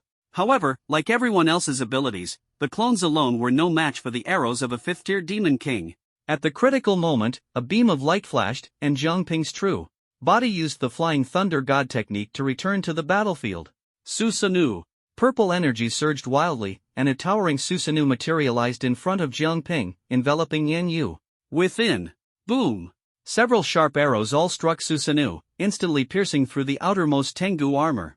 Most of the arrows embedded themselves into Susanoo, their tips just 10 centimeters away from Zhang Ping. Fortunately, they were ultimately blocked. Damn, that was close. Zhang Ping's heart raced, and cold sweat broke out all over him. If he hadn't returned in time, or if Susanoo hadn't been able to withstand those arrows, the consequences would have been unimaginable. Don't think you're the only ones good at archery. Zhang Ping controlled Susanoo with his mind, drawing a bow and nocking an arrow, aiming at the distant double-spirited blood-soaked Bat King. The arrow was released, whoosh. Child's play. This arrow should have been the most promising strike, yet it was easily deflected. The twin-spirit blood-soaked Bat King felt displeased and sneered at Zhang Ping's Susanoo. It casually flapped its wings, creating a gust of wind that deflected the energy arrow. Without the suppression of the Sacred King banner, the twin-spirit blood-soaked Bat King regained its full 5th-tier advanced combat power, making it far beyond Zhang Ping's reach. The Sacred King banner has fallen. Break through the city walls now. At the command of the three-spirit corrosive Serpent King, the previously suppressed beast tide erupted in madness once again, charging fiercely toward Huaihai City. Yen Yu gritted her teeth, clutching the sacred king banner tightly. She forced herself to stand, attempting to reactivate the banner. However, her condition was too poor. As soon as she stood, her legs gave out and she collapsed. Jiang Ping reacted quickly, catching her in his arms. Looking at her once radiant face, now pale and bloodless, Jiang Ping felt a pang of heartache. That's enough. You've done more than enough. Leave the rest to us. I just want to protect the banner, Yin Yu said weakly, struggling even to speak. Don't say anything more. Let me take you back to rest first. Jiang Ping carried her and handed her over to the medical personnel in the rear. Then, he returned to the city wall. The battle reignited. The beast tide charged madly at the city walls. The remaining defenders could no longer hold them off and were forced to retreat step by step. Huff! Jiang Ping took a deep breath, his deep Mangekyo Sharingan fixed on the approaching beast horde. Slowly, he closed his left eye. The spiritual energy within him surged into his left eye, and 2 streams of blood tears trickled down. In the next moment, he abruptly opened his left eye. Amaterasu! His gaze swept from the left side of the city wall to the right. As his vision moved, the pitch-black flames of Amaterasu spread. Rapidly, the Amaterasu flames formed a black wall of fire. Any beast that came into contact with the flames met only one fate: death. In this way, Jiang Ping forcibly erected a 100-meter-long wall of fire in front of Huaihai City, temporarily halting the beast tide. Ding! Warning, the host's left eye Mangekyo Sharingan ability has been used 5 times. One more use will result in permanent blindness. The system's warning sounded. Ah! A searing pain, as if being cut by a blade, erupted in his left eye. Jiang Ping clutched his eye, gasping for breath. The excruciating pain spread from his eye to his brain, the tearing sensation nearly causing him to collapse. Using Amaterasu to build the firewall consumed an immense amount of ocular power. Huff, huff. Jiang Ping panted heavily, sweat dripping down his back. As the pain gradually subsided, he released his hand, his vision alternating between clarity and blurriness. His Mangekyo Sharingan was nearing its limit. One more use, and he would be completely blind. The black wall of flames only stopped the beast tide, it did not kill all the beasts. The tide paused, beginning to search for possible detours. At that moment, several figures appeared in front of the wall of flames. Led by Shitsong Qing, the wind element ability users had arrived. Of course, Jiang Ping was among them. Wind release, great breakthrough. Jiang Ping quickly formed hand seals, exhaling a powerful gust of wind. Divine Wind Dance. Shitsong Qing, leading several wind element ability users, summoned a fierce wind. Combined with Jiang Ping's wind release, it created a storm that pushed the Amaterasu flames forward, spreading the fire into the beast horde. Roar! The beast tide had not anticipated this move from the humans. The wind carried the flames, scattering them like dandelion seeds into the beast horde, yet the fire did not extinguish. As soon as the flames touched the beasts, they ignited. Instantly.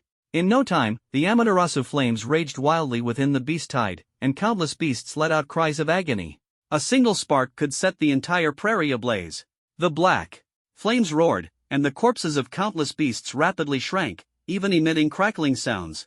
Among the remaining 2,000 to 3,000 beasts, nearly half were reduced to ashes by the Amaterasu flames. Initially, the flames didn't directly burn so many beasts, but those that were set ablaze ran around in agony, spreading the fire to more of their companions. In this way, the flames quickly spread through the beast horde. More than half of the beasts were infected by the Amaterasu flames, and the fire grew fiercer and fiercer. Hearing the agonized cries of their companions, and watching them turn to ashes, the remaining beasts began to feel fear. Their goal was to destroy Huaihai City. They were frenzied, bloodthirsty, and brutal, but not mindless. They understood tactics and could feel fear. Now, seeing more than half of their kind reduced to ashes, they began to falter. Momentum builds, then wanes, and finally dissipates. From the start of the beast tides assault on Huaihai City until now, an entire day and night had passed. From their initial ferocity, to being met with Huaihai City's tenacious resistance, and now to being countered, the beasts' fighting spirit had completely vanished, they had already lost psychologically. In this oppressive and terrifying atmosphere, some beasts began to retreat, choosing to withdraw. This retreat was like the final straw that broke the camel's back, shattering the fighting will of the other beasts, who also began to retreat in a frenzy. "They're retreating," Shitsong Qing said in surprise. After holding out for so long, they finally saw the dawn of victory. "Don't let your guard down," The battle isn't over yet, Jiang Ping said, looking up at the retreating beast horde. His gaze shifted to Zhang Lei and the others' final battlefield not far away. The battle there was entering its most intense phase. Sister, let's go help them, Jiang Ping said softly. All right. Songqing nodded, once again conjuring a pair of wind wings for Jiang Ping, and they flew toward the battlefield. Hey, your main forces are already retreating. What's the point of you holding on? Zhang Lei faced the corrupt six-legged ant king and the corrupt centipede king alone. The corrupt six-legged ant king's two front legs had been forcibly broken off, with dark green blood oozing from the wounds. The corrupt centipede king, with its many legs, hadn't had its legs broken but had its last segment of body directly severed, leaving it in a sorry state. These two fifth-tier beginner beast kings had suffered greatly at Zhang Lei's hands. However, Zhang Lei wasn't in good shape either. A large portion of flesh on his chest had been corroded, even exposing his ribs. But Zhang Lei didn't care at all and remained full of vigor. It's not over yet. Victory will be ours as long as we take you all down, the corrupt centipede king said coldly, launching another attack alongside the corrupt six-legged ant king. At that moment, fire style, great fireball jutsu, divine wind's breath. A man and a woman spoke simultaneously, and the massive fireball, fueled by the fierce wind, instantly turned into a raging sea of flames, surging toward the two beast kings. Son? Seeing Jiang Ping and Shi Songqing arrive, Zhang Lei was a bit surprised. Why are you here again? The battle over there is already over. We're here to help you finish this one, Jiang Ping said, flying in the air with his sights set on the corrupt centipede king. Wood style, wood dragon jutsu. The kaleidoscope Sharingan was temporarily unusable, but Jiang Ping could still use wood release. A ferocious wooden dragon burst out of the ground, charging toward the decayed centipede king. It's you again. Several demon kings had already witnessed the peculiarities of wood release. Despite Jiang Ping's average strength, his wood-based abilities could absorb spiritual energy, and once entangled, even a fifth-tier demon king would struggle to break free. Seeing the wooden dragon rushing toward him, the decayed centipede king quickly crawled to evade divine water chains. At the critical moment, Shi Songqing raised her hand, and dozens of massive water chains appeared out of thin air, binding the fleeing decayed centipede king. Mere water techniques, don't meddle in my affairs. The decayed centipede king easily broke free from the water chains. But Shi Songqing was undeterred. Four-wind barrier. She channeled spiritual energy, creating a wind wall composed of 4 wind blades around the decayed centipede king, sealing off its escape route. Damn it! Since you want to die, I'll grant your wish. Enraged, the decayed centipede king turned abruptly, intending to devour the audacious young girl. But what greeted it was a towering wooden figure. Wood release, wood human technique. The wooden figure struck with a palm, its momentum like a mountain, slamming the decayed centipede king to the ground. Roar! The wooden dragon followed closely, coiling around the decayed centipede king and frantically absorbing its spiritual energy. Wood release, birth of the tree world. To ensure success, Jiang Ping directly unleashed the wood release trio of techniques. With this combination, no matter how much spiritual energy the opponent had, it would be completely drained. Meanwhile, Zhang Lei was single-handedly battling the decayed six-legged ant king, showcasing astonishing combat prowess. Thunder breaks 10,000 forces. Zhang Lei, surrounded by lightning, charged forward fearlessly against the poisonous liquid spewed by the decayed six-legged ant king. Bang! Crack! With a straight punch, Zhang Lei knocked the poison-spewing nozzle of the decayed six-legged ant king askew, its head dented from the heavy blow. You call yourself a demon king? Zhang Lei delivered another punch, sending the decayed six-legged ant king flying, its neck snapping with a crack. He had been holding his own in a 2-on-1 fight, so a 1-on-1 was even easier. Although Zhang Lei was only at the early 5th tier, those familiar with him knew his combat strength far exceeded this level. Just like that, 2 demon kings were eliminated. Let's go. There are still 4 other demon kings, let's finish them off quickly and end this. Zhang Lei, brimming with fighting spirit, charged toward Shi Yan to lend him a hand. Over there, the 4 demon kings were engaged in one-on-one battles with Wang Daochuan, Shi Yan, Ichibi, and Sanbai, with neither side gaining the upper hand. But with the addition of Jiang Ping and the others, the situation immediately changed. Completely. Jiang Ping and Shi Songqing teamed up to help Shi Yan deal with the heavily poisoned decayed Spider King, while Zhang Lei went to support Ichibi, joining forces to confront the twin spirit. Blood Bat King. Wood release, eternal burial of tree bindings. Binding divine chains. Jiang Ping and Shi Tsongqing coordinated seamlessly, with Jiang Ping binding the legs of the heavenly poison decayed Spider King and Shi Tsongqing suppressing its body. It's you? Shi Yan was visibly surprised to see them appear. Second uncle, hurry up and strike. Shi Tsongqing urged anxiously. Shi Yan set aside his doubts, nodded in response, his muscles suddenly swelling as he leaped forward, clenched his fist, and smashed it fiercely onto the heavenly poison decayed Spider King's head. Heavenly Gang, shatter! Shi Yan flashed to the top of the heavenly poison decayed Spider King's head, his right fist enveloped in deep crimson blood energy. With Areso Zhang Lei first helped Wang Daochuan deal with the three-spirit corrupt Serpent King. Sanctuary, Judgment. Thunder Armor, Wrath of Heaven.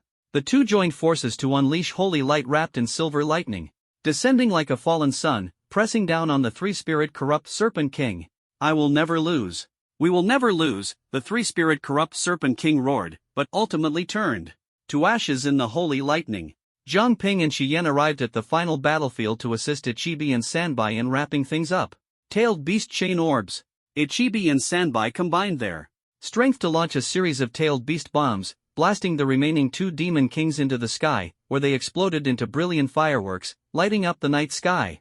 With this, the three great flying demon kings and the veteran demon kings of the five corrupt forests were all annihilated. The battlefield fell into a deathly silence. The snowflakes in the sky grew heavier, gradually covering the scarred and battered battlefield. Countless corpses were buried by the wind and snow, both of beasts and humans. It's finally over, Wang Daochuan and Zhang Lei returned, gazing at the devastated battlefield with deep emotion. Yes, it's all over. Shi Yan leaned against a tree, his face a mix of complexity and melancholy. This battle had been incredibly arduous. Kid, the summoning time is up. We have to go. Ichibi and Sanbai approached Jiang Ping and said, all right, you've worked hard. Thank you. Jiang Ping sincerely thanked Ichibi and Sanbai. Without their help, this battle would have been unwinnable. The two-tailed beasts then turned into smoke and disappeared. Jiang Ping looked up at the field of corpses. Countless demon beasts had fallen here, their bodies piled high, and the ground stained red with blood. Among the demon beast corpses were also many human bodies. They were members of Huaihai Academy, the heroes of Huaihai City. Ding! Mission complete, protect Huaihai City, reward obtained, 5,000 energy points, immortal technique, Gate of Radiance. The system's voice echoed in Jiang Ping's mind, marking the true end of the battle. Let's clean up the battlefield. Zhang Lei quickly took on the responsibility of the execution department's head, directing the survivors to clear the battlefield. Old Shi, take some people to repair the city walls. I'll handle the outside. Understood, Shi Yan responded without hesitation, leading his team into the city. Jiang Ping, help me clean up the battlefield, Zhang Lei said, pulling Jiang Ping along to continue the work. Suddenly, Zhang Lei began coughing violently, spitting out a mouthful of blood, and collapsed forward. Dad! Jiang Ping quickly stepped forward to catch the fainting Zhang Lei. Let me take a look. Shi Tsongqing hurried over and carefully examined Zhang Lei's injuries. A large area of flesh on his chest had been corroded, exposing two bones. Soon, Shi Tsongqing concluded, Minister Zhang's injuries are caused by the poison of the corrupt forest demon king. This poison is extremely dangerous and must be treated immediately. Although she might not be the strongest executor in Huaihai Academy, her medical skills were among the best. Alright, Xiao Chang, you and Jiang Ping take old Jiang back for treatment immediately. You don't need to worry about the battlefield, Wang Daochuan said. We'll leave the rest to you, Principal, Jiang Ping replied. He then carried Zhang Lei on his back and, together with Shi Tsongqing, hurried back to the city. The Jiang residence. Young master, you're back. The head of the family, Uncle Chen was waiting at the door. Seeing Jiang Ping return safely, he initially smiled, but his expression quickly turned grave upon noticing Zhang Lei's condition. He's injured. We need to treat him immediately.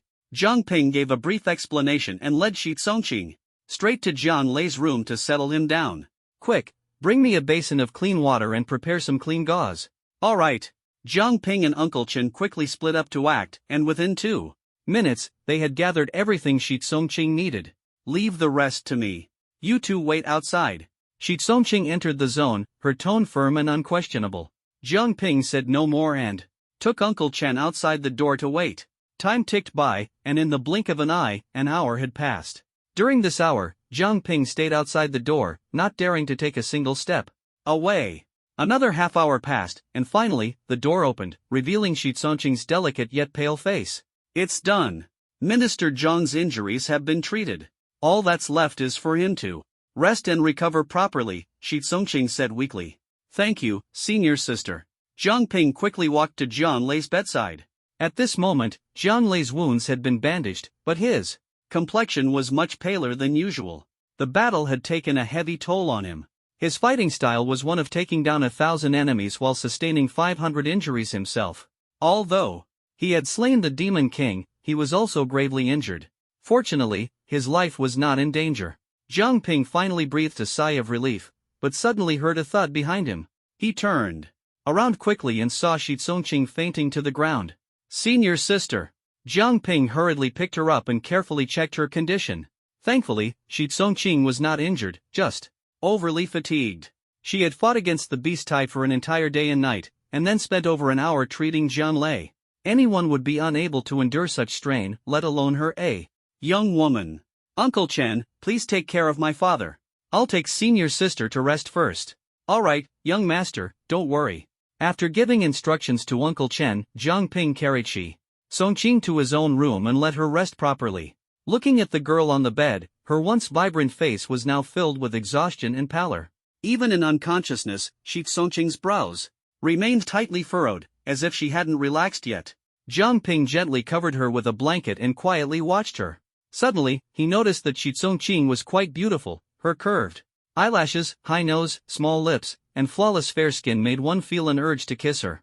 He stared at her for several minutes before reluctantly getting up and leaving, dragging his tired body away. Although the battle was over, cleaning up the battlefield was still exhausting. Jiang Lei was unable to command now, so as his son, Zhang Ping had to take on part of the responsibility and help handle the aftermath. The Great Beast Tide, a massive crisis that swept across the entire Holy Empire, threatening the survival of countless cities. The Holy Empire, already left with few cities, was destined to lose even more after this beast tide. Only a handful of cities would survive this crisis, and Huaihai City was one of them. Although Huaihai City successfully weathered the beast tide, the losses were still devastating. The execution department had over 1,300 executors, but more than 300 were killed in this battle. Additionally, Huaihai Academy had over 1,700 ordinary ability users, of whom over 700 perished. In total, Huaihai City lost a full one-third of its ability users in this battle. The loss was enormous. Even though it was to resist the beast tide, the cost was still hard to accept. After the victory, the entire city was shrouded in heavy sorrow. Zhang Ping replaced Jiang Lei and spent half a day helping to clean up the battlefield. There were two key tasks in cleaning up the battlefield. First, it was essential to find all the fallen comrades' bodies and bury them properly. Second, all the beast corpses needed to be handled. Those that could be used as food were kept, while the damaged ones were discarded. Most importantly, the beast cores must not be missed. Zhang Ping's purpose in cleaning the battlefield was to collect beast cores. This time, the beast tide brought at least tens of thousands of beasts, most of which were killed, with only a few managing to escape. Unfortunately, among the dead beasts, more than half were low-level beasts of the second or third tier, and many were blown to pieces, leaving their cores destroyed. Especially at the end, Zhang Ping's Amaterasu flames burned the last batch of beasts to ashes, leaving no trace of their cores. In the end, only a few hundred beast cores were collected, not even reaching 1,000. These cores had to be handed over to the academy to replenish essential energy and defenses. Although the beast tide was repelled, it didn't mean that beasts wouldn't cause trouble again in the future. Constant vigilance was necessary, with no room for complacency. Finally done. Zhang Ping stretched lazily. By the time the battlefield was cleaned up, night had fallen. Zhang Ping, everything here is settled. You should head back and rest early, Ming Yin said with concern as he passed by and saw Zhang Ping still there. Alright, Captain, you should rest early too. After this fierce battle, everyone was exhausted, and naturally, they were eager to rest as soon as possible. However, Zhang Ping didn't rush home. He had one more thing to do: visit Yanyu. Yanyu had been injured due to the heavy burden of activating the Sacred King banner. At the time, Zhang Ping could only entrust her to the care of the medical staff and the logistics team. After the battle ended, he had specifically gone to check on her once. The medical staff said Yanyu's injuries were recovering well, and she was already able to walk on her own. Yan Yu's home was in the opposite direction of Jiang Ping's. He had been there a few times before and was familiar with the route. Soon, he arrived at Yan Yu's house, only to find it completely dark inside, with no lights on. She hasn't come home yet? At this hour? Why hadn't Yan Yu returned? Coincidentally, an enforcer passed by and saw Jiang Ping waiting at the door. He asked, Jiang Ping, are you waiting for Yan Yu? By now, everyone in Huaihai City knew Jiang Ping. Yes, have you seen her? I think the principal called her over. She probably won't be back for a while, the man replied. What does the principal want with her? Jiang Ping was a bit puzzled but still thanked him. He had intended to wait here a little longer, but with 2 patients lying at home, he hesitated and decided to return home first and come back tomorrow. When he got home, the house was brightly lit, and laughter came from the living room. Jiang Ping quickly stepped inside and saw Zhang Lei and Shi Tsongqing already up, chatting happily in the living room. Seeing him return, Zhang Lei spoke first. Where have you been? You were gone for half the day. I was helping clean up the battlefield. By the way, Dad, how did you get up so quickly? Doesn't your wound hurt? This little injury is nothing. I've had worse before and still felt full of energy. Zhang Lei puffed out his chest, looking proud. All right, we know you're amazing. Jiang Ping rolled his eyes helplessly. He couldn't believe someone his age was still showing off. In contrast, Shi Tsongqing looked noticeably weaker. Although there was a faint smile on his face, his pale complexion couldn't be hidden. How are you feeling, senior sister? Shi Tsongqing shook her head. Much better, just a bit drained of spiritual energy. I just need some rest. It's getting late. Jiang Ping, you should hurry and take Xiao Cheng home, or old she might come looking for her later, Zhang Lei reminded. His words made Shi Tsongqing realize, I really should head back. Then let me take you. All right. Goodbye, Minister Jiang. Goodbye. The dim streetlights illuminated the snow-covered road. After a day and night of continuous snowfall, the ground was blanketed in thick white snow, leaving clear footprints wherever one stepped. Jiang Ping and Shi Tsongqing walked side by side, slowly heading toward the Shi family home, their footprints trailing behind them. The winter wind carried a biting chill, keeping them alert. The two walked in silence, quietly savoring the rare tranquility. It wasn't until the Shi family courtyard came into view that Shi Tsongqing spoke. All right, this is far enough. She stopped, turning to look at Jiang Ping, her eyes reflecting the faint light of the street lamp. Okay. Jiang Ping nodded, gazing at her. Her eyes were bright, her lashes curled, her posture upright, and a strand of hair on her forehead swayed gently in the wind. Suddenly, he reached out, gently tucking that strand of hair behind her ear, and smiled. Senior sister, get some good rest. Don't overwork yourself. Don't worry. My healing skills are top-notch. Even if I get tired, I can heal myself, Shi Tsongqing replied with a playful smile, her expression lively and charming. Jiang Ping rolled his eyes at her. Doctors shouldn't treat themselves, right? Be good and rest properly. Oh. The girl dragged out her response, feigning a pout.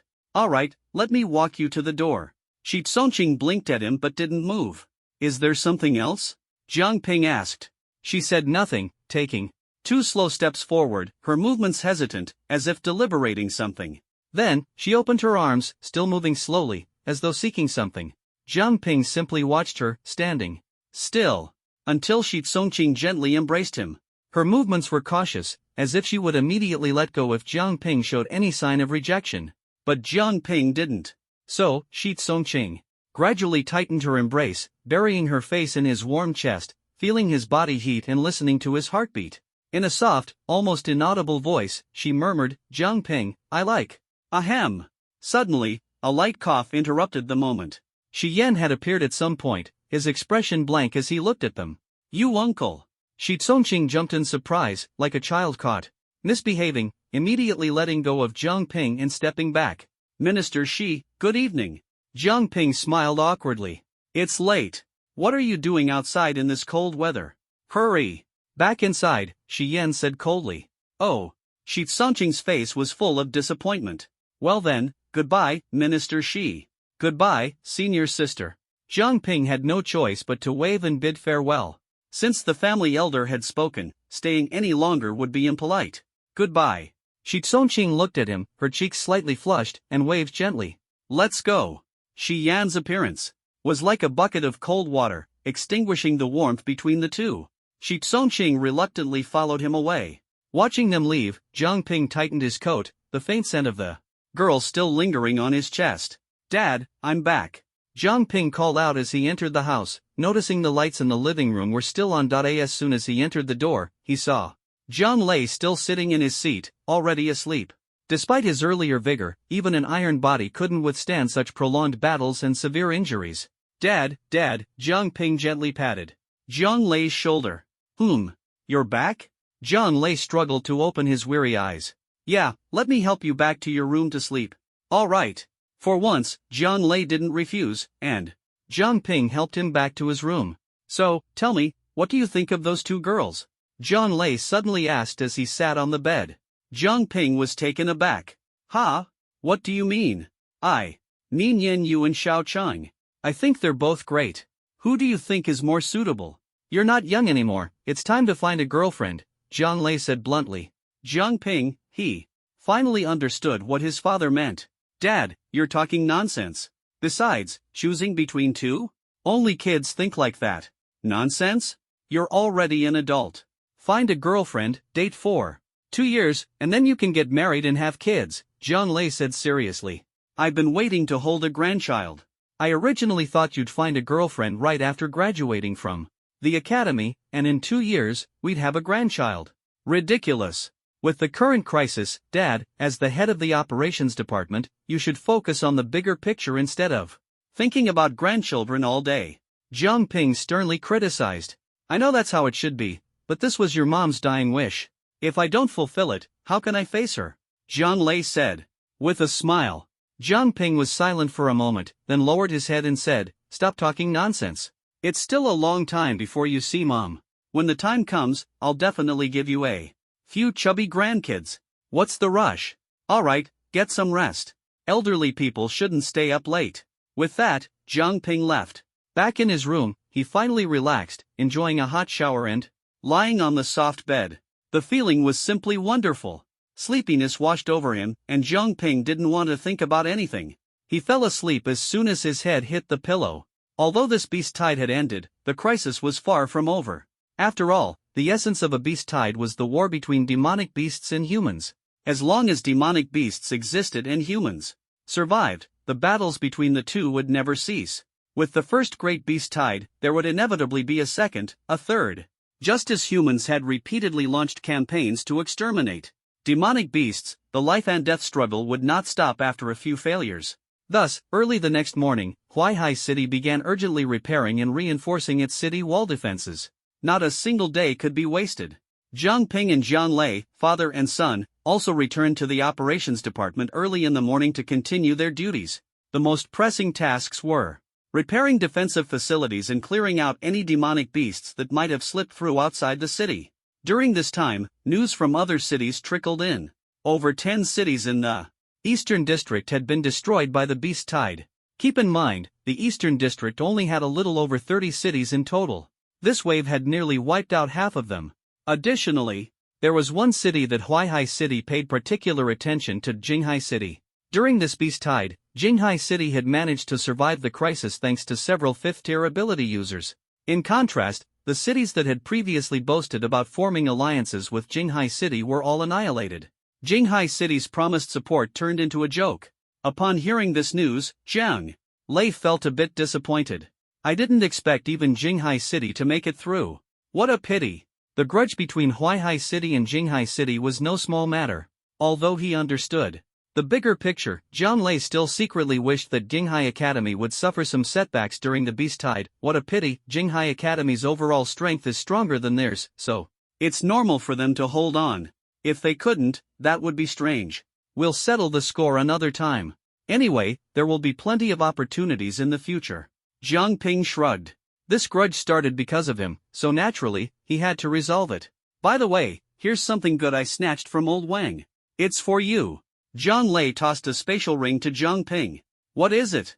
Jiang Ping took the ring, opened it, and was immediately stunned. Inside were demon cores. Quite a number of them, at least 100. "You did great this time. If it weren't for you, we wouldn't have been able to hold on. This is your reward." Jiang Lei smiled reassuringly. He didn't know why Jiang Ping needed so many demon cores. Nor did he know what Jiang Ping was using them for. Jiang Lei only knew that his son needed demon cores, so he brought him as many as he could. As for what they were specifically for, he didn't care. Thanks, Dad. Jiang Ping was so happy he almost jumped for joy. He knew these demon cores must have taken Jiang Lei a lot of effort to obtain from Wang Daochuan. Alright, you take care of your business. I'll be off now. Jiang Lei put the items down and turned to leave. Jiang Ping, however, couldn't wait to start sorting through the demon cores in the spatial ring. Second tier low-grade demon cores, 30 pieces, unit. Price 200 energy points. Second tier high-grade demon cores, 20 pieces, unit price 280 energy points. Third tier low-grade demon cores, 20 pieces, unit price 300 energy points. Third tier mid-grade demon cores, 20 pieces, unit price 350 energy points. Fourth tier low-grade demon cores, 10 pieces, unit price 600 energy points. Fifth tier low-grade demon core, 1 piece, unit price 1000 energy points. Fifth tier high-grade demon core, 1 piece, unit price 2000 energy points. Total value, 6000 plus 5600 plus 6000 plus 7000 plus 1000 plus 2000 is equal to 27600 energy points. Adding this to Jiang Ping's own savings, it was just enough to reach 35,000 energy points. 35,000 energy points. This was the first time Jiang Ping had so many energy points, and he felt ecstatic. No need to say more, of course, it was time to shop. He decisively opened the system store, his target set on the Sharingan store. He had long been eyeing that pair of Mangekyo Sharingan, Kamui. Price, 20,000 energy points. In the past, he could only look at this item longingly, but now he finally had the money to buy it. Without hesitation, he spent 20,000 energy points and bought it. Ding! Congratulations to the host for obtaining the Mangekyo Sharingan, Kamui. Left eye can distort space from a distance, enabling teleportation or attacks. Can also absorb oneself into a different dimension. Kamui, right eye allows the user to become intangible, making them immune to enemy attacks, but also unable to attack others. Lasts for 5 minutes. Can also absorb oneself into a different dimension. Note, until the eternal Mangekyo Sharingan is achieved, all special ocular techniques can only be used a maximum of 5 times. On the 6th use, the host will fall into eternal darkness and never see light again. Kamui.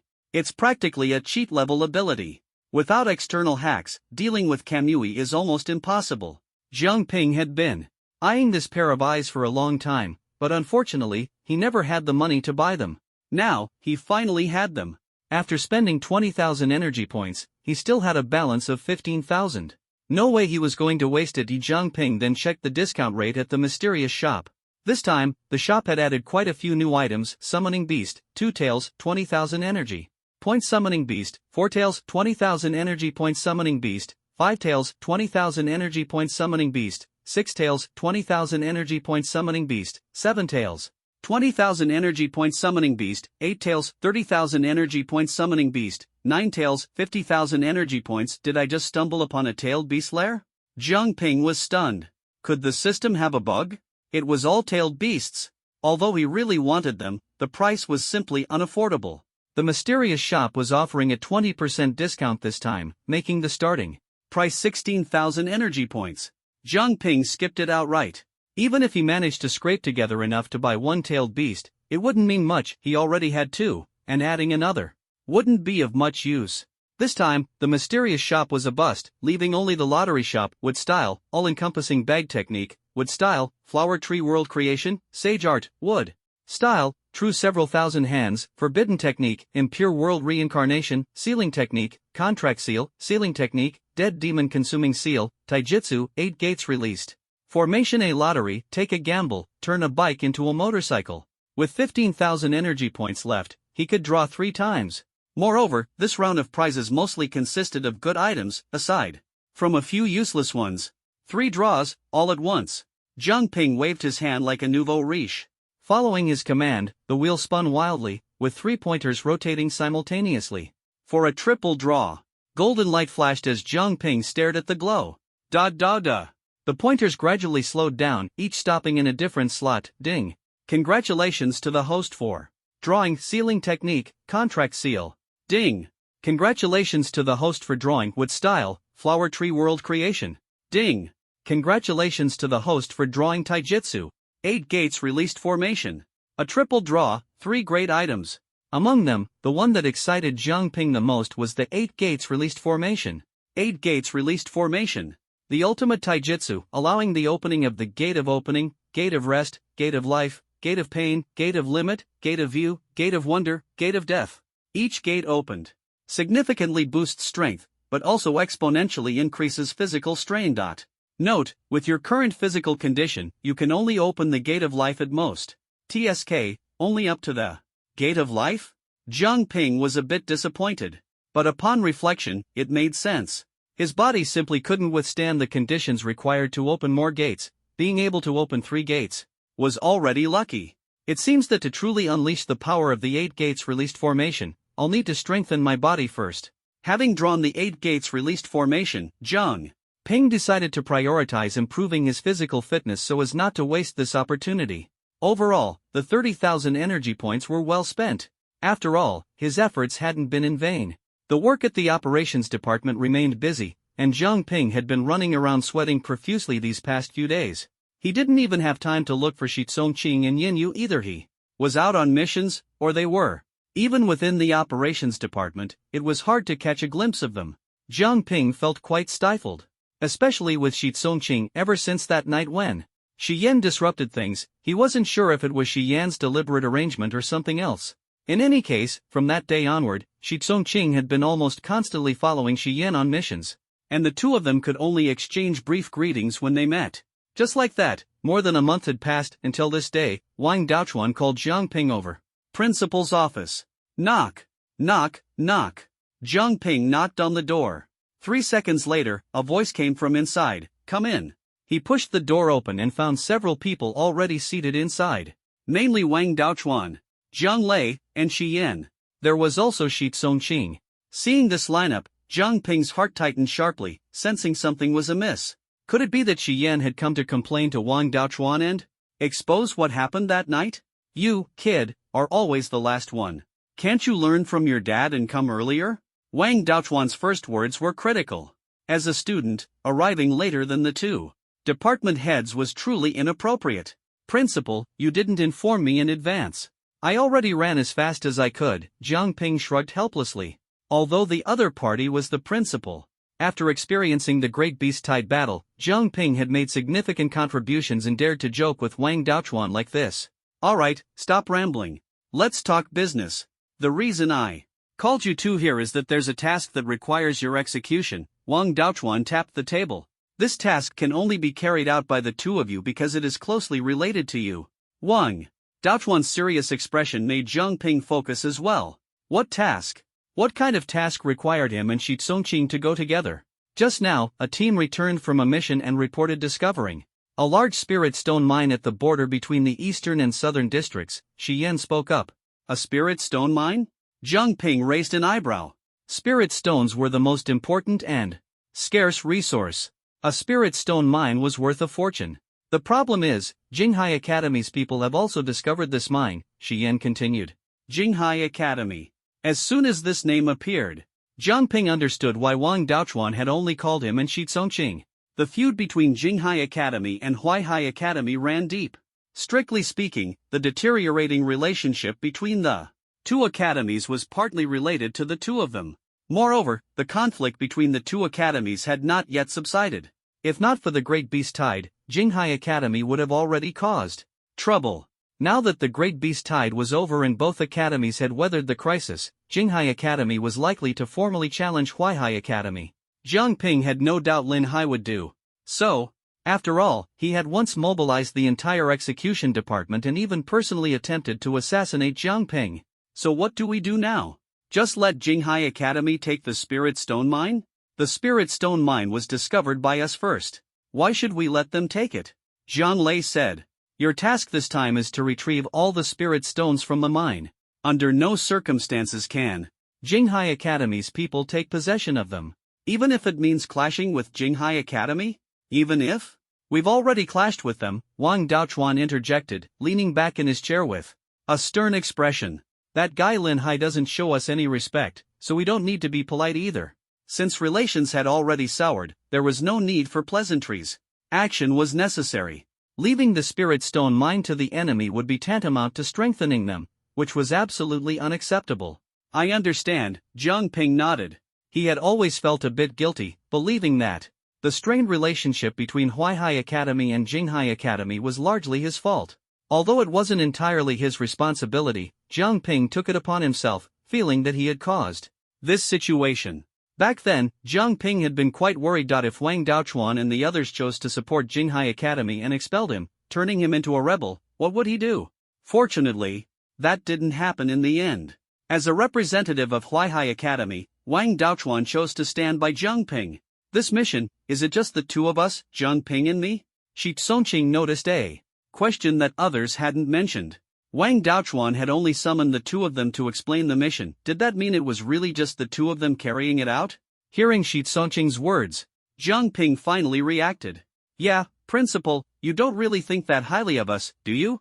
Knowing full well that people from Jinghai Academy would also go to the Spirit Stone Mine, they were only sending the two of us? Aren't the two of you enough? Wang Daochuan didn't answer. Instead, Zhang Lei spoke up. Everyone knows how strong you are. You can even summon 2 high-level 5th-tier beasts. With you going, it's enough. If it were someone else, of course, they wouldn't just send 2 people. But Jiang Ping was different. He had successfully escaped the grand siege of Jinghai Academy and demonstrated astonishing strength during the Great Beast Tide. He was the #1 figure of the new generation, with 2 high-level 5th-tier beasts as his backing. To be honest, Zhang Lei couldn't think of anyone more suitable for this mission than Jiang Ping. If even Jiang Ping couldn't handle it, then no one could. Dad, I'm really not as great as you say. You could totally send a few more people to help me. Jiang Ping scratched his head. That's enough. Stop dawdling. Time is tight. You two set off quickly. If you fail to secure the Spirit Stone Mine, the responsibility is entirely on you two, Zhang Lei said sternly. All right. Even though his own father didn't cut him any slack, Jiang Ping didn't lose his temper. At least Shi Tsongqing was accompanying him, which wasn't too bad. At the city gate, the execution department's wooden cart stopped in front of them, and the two began arguing over who would drive. Senior sister, let me drive. Do you even know how to drive? Shi Tsongqing looked skeptical. Don't joke. I've been on the run outside for the past 6 months. I've practiced driving so much that I've mastered it. Jiang Ping said indignantly. Tisk, you're just a novice. Can you compare to an experienced driver like me? Driving is about talent. It's not just about how long you've been doing it. Well, I'm definitely better than you. The two went back and forth, neither willing to give in. In the end, after some friendly negotiation by Shi Tsongqing, Jiang Ping generously relinquished the driving rights to her. After all, the journey was long, there was no way she could drive the whole way, so there'd be plenty of time. Once she sat in the driver's seat, Shi Tsongqing transformed into a completely different person. Her eyes sparkled, and she was full of energy.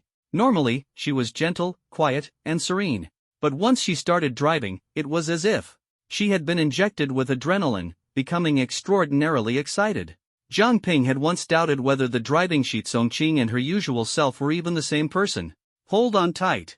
As soon as she finished speaking, Shi Tsongqing placed a 3rd-tier beast core into the wooden cart's power slot. With a press of the accelerator, the cart immediately shot forward, speeding out of the city gates like a shadow. The 2 executors at the gate shook their heads helplessly. Looks like Red Wind is at it again. Who else in the entire execution department drives this fast besides her? Clearly, Shi Tsongqing's driving skills were famous within the execution department.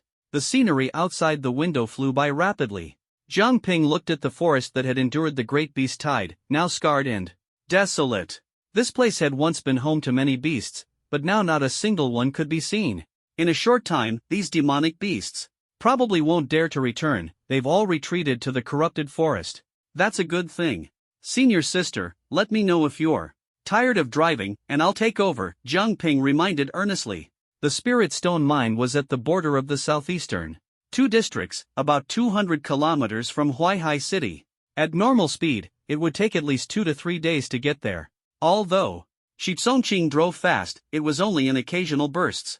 Facing the rugged terrain, she could only maintain an average speed of 40 to 50 kilometers per hour. Got it, Shi Tsongqing replied, focusing on driving. She was wearing a beige turtleneck sweater, which highlighted her elegant, fair neck. From the side, her long eyelashes curved beautifully. The morning sunlight streamed through the car window, illuminating her eyes like the glow of dawn, breathtakingly beautiful. Senior sister, can I ask you something? Jiang Ping suddenly spoke. What is it? Shi Tsongqing turned her head slightly to look at him. That night, you didn't finish what you were saying. What was the rest? The rest of what I didn't finish saying? Shi Tsongqing didn't immediately catch on. After a while, she suddenly realized what Jiang Ping was referring to. The next moment, her face turned red, the blush spreading from her neck to her ears, translucent and glowing. I didn't say anything. There was no follow-up to that sentence. Shi Tsongqing stammered in a panic. Jiang Ping enjoyed seeing her like this, flustered, like a little deer lost in the woods. Senior sister, are you feeling guilty? Stop pretending. You're the one who's guilty. Shi Tsongqing suddenly slammed on the brakes. Caught off guard, Jiang Ping was thrown forward, hitting the car window with a loud thud. Ouch! Jiang Ping clutched his forehead, sucking in a sharp breath. Senior sister, what are you doing? Shi Tsongqing raised her chin proudly, smiling smugly. Don't talk nonsense. Don't forget. I'm the one driving right now. If you keep it up, I'll throw you out. Did he really think she was just a harmless kitten? Jiang Ping was about to retort when Shi Tsongqing suddenly floored the gas pedal. The car's speed instantly shot up to 120 kilometers per hour, racing forward. The sudden acceleration slammed Jiang Ping back into his seat, almost shaking his bones loose. The biggest flaw of this wooden car was that it didn't have seat belts. When the driver is driving, the passenger shouldn't talk nonsense. Got it? Seeing Jiang Ping's disheveled appearance, Shi Tsongqing couldn't help but laugh, a smug smile curling at the corners of her mouth. Fine. You're the driver, you call the shots. Jiang Ping pretended to glare at her in mock anger, venting his frustration. The two bickered all the way, teasing each other as they drove forward. When Shi Tsongqing got tired, it was Jiang Ping's turn to drive.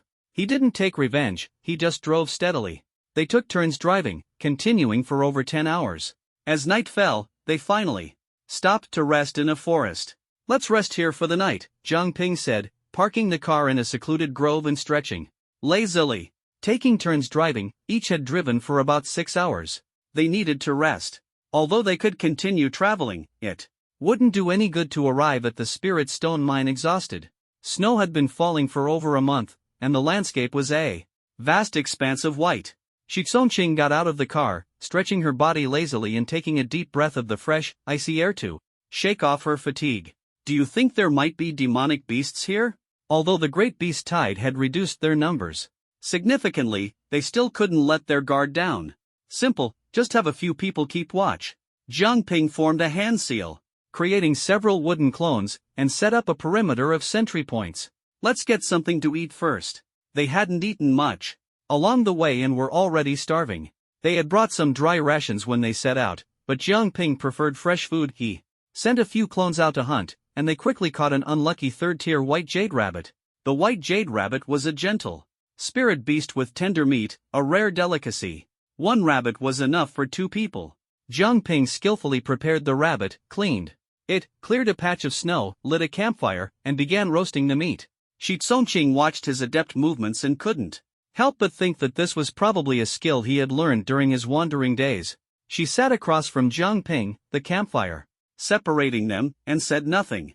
Snowflakes were still falling from the sky, though not heavily enough to be bothersome.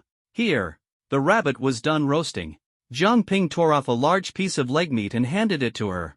Thank you. Shi Tsongqing carefully blew on the steaming meat, took a small bite, and slowly chewed. The firelight illuminated her delicate face. How is it? Tastes okay?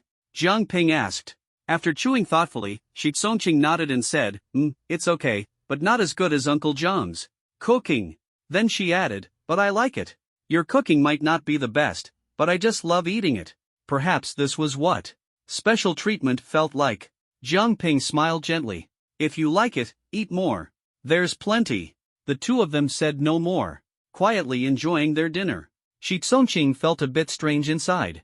That night, she had so badly wanted to say those words to Jiang Ping. Although she had been interrupted, she didn't regret it. But looking back, she felt she had been too impulsive and unreserved. At the time, how could a girl say something like that so casually? Now, it was just the two of them. Even though it was their own little world, she no longer felt the same emotions as before. Instead, she found it quite nice to sit quietly like this. Tonight, you sleep in the car.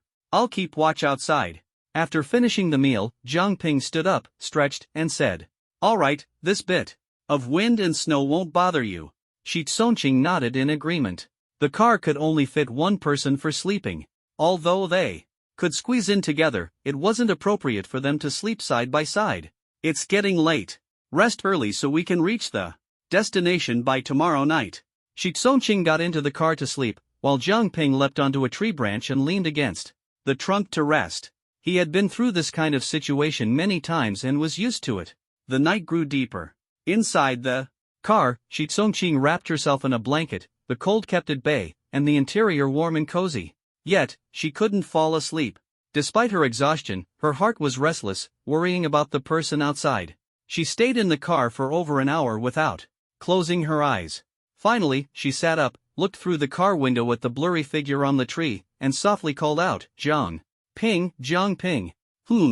Jiang Ping, half asleep, was awakened and poked his head out. "What's wrong? Come down. I have something to tell you," Shi Tsongqing said. "Does it have to be now?" Jiang Ping sounded a bit reluctant but still jumped down from the tree and stood by the car door. "What is it?" Shi Tsongqing opened the car door and saw the snow on his shoulders, feeling a pang of guilt. She reached out to brush the snow off and said, "It's too cold outside. Come in and rest." "It's fine. I don't mind the cold." Jiang Ping, still not fully awake, refused without much thought. Not being afraid of the cold is one thing, but what if you catch a cold? "What about the mission?" the girl said seriously. "I'm perfectly fine. This bit of wind and snow is nothing," Jiang Ping replied, his head still foggy. Shi Tsongqing was a little annoyed. This guy, why couldn't he understand what she meant? "I told you to come in. So just come in." Snow was falling heavily, and the surroundings were so quiet that only the sound of the wind and snow could be heard. Outside the car, the cold was biting, but inside, it was as warm as spring. The moonstone on the car roof emitted a soft glow. In the small cabin, on the reclined seats, the two of them lay under a blanket that just barely covered them. Thump, thump, thump. The silence was so profound that Shi Tsongqing could hear her own rapid heartbeat. Because Jiang Ping was lying right next to her. Facing each other, they could feel the warmth of each other's breath. Jiang Ping quietly looked at her. The soft light illuminated her face, as if draped in a veil, hazy and dreamlike. Her bright eyes sparkled like stars in the night sky, beautiful and captivating. So pretty. Why are you staring at me like that?" Feeling the unwavering gaze, Shi Tsongqing's face turned red, her voice as soft as a mosquito's buzz. "What are you doing?" "Because you're beautiful," he said candidly. The girl's cheeks instantly flushed. He was so straightforward that she felt a little shy. "Beautiful or not, you can't just keep staring. Close your eyes and go to sleep," she said, her heartbeat quickening, her mind in a whirl. "I'm not sleepy." "Even if you're not sleepy, close your eyes." Shi Tsongqing couldn't stand the heart-racing atmosphere any longer and reached out to cover Jiang Ping's eyes.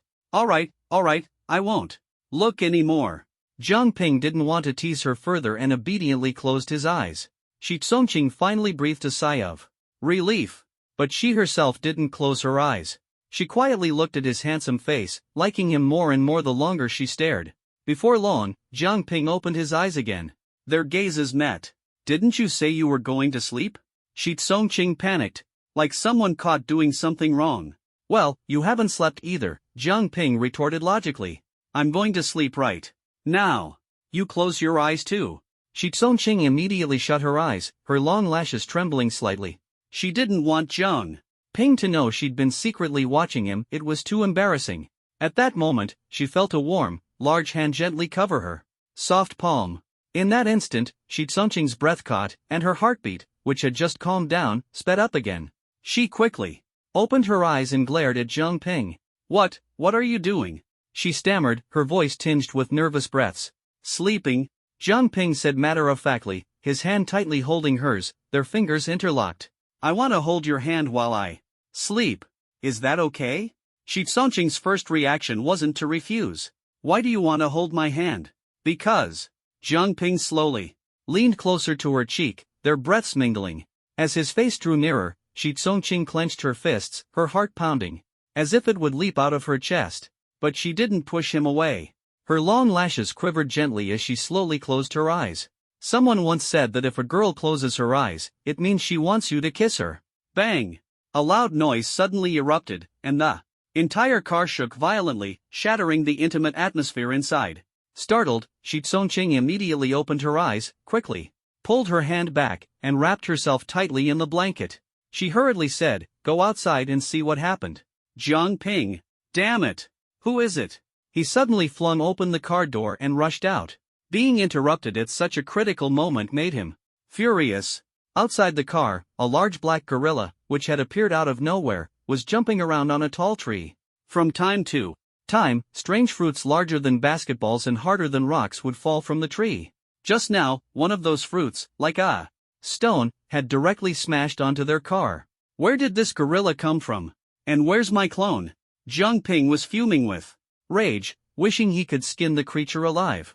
The atmosphere had been so good just moments ago, but it was all ruined by this gorilla. Damn it! Oa, oa! The gorilla beat its chest forcefully, letting out a provocative sound. It was a mid-level 4th tier demonic beast, considered a minor demon king. It knew there were 2 targets in the car and had deliberately come to cause trouble. Unfortunately for it, this time it had picked the wrong opponent. 8 gates release formation, Gate of Life, open. This was Jiang Ping's first time using the 8 gates release formation in actual combat, and he directly opened the 3rd gate. Boom! His aura surged, and green energy erupted throughout his body. After the fierce battles during the Great Beast Tide, Jiang Ping's cultivation level had already reached advanced 3rd tier. Upon opening the 3rd gate of the 8 gates release formation, his combat power skyrocketed to initial 4th tier. Then, he immediately entered Sage Mode, and his strength soared directly to advanced 4th tier. With Sage Mode combined with the 8 gates release formation, he was now at the pinnacle of physical combat. Whoosh! In the next instant, Jiang Ping vanished from his original spot and suddenly appeared in front of the gorilla. He threw a punch. Bang! In his fury, Jiang Ping unleashed 120% of his strength. The gorilla didn't even have time to react before being punched off the tree. But it wasn't over yet. Jiang Ping pursued it relentlessly, throwing punches in mid-air, leaving the gorilla completely unable to move. Boom! With the final punch, he slammed the gorilla into the ground, leaving it bloodied and half-dead. After venting his anger, Jiang Ping wiped the blood off his fist. Next time, be more careful and don't disturb others. He spat at the gorilla before returning to the car. At this moment, Shi Tsongqing was no longer in the back compartment but had moved to the driver's seat. "Senior sister, what are you doing?" Jiang Ping asked, somewhat surprised. "This place isn't safe. Let's leave early," she said without looking at him, stepping on the gas pedal before he could respond and driving off. All the talk about safety was just an excuse. In truth, she couldn't stay in the same sleeping space as Jiang Ping anymore. At least not now.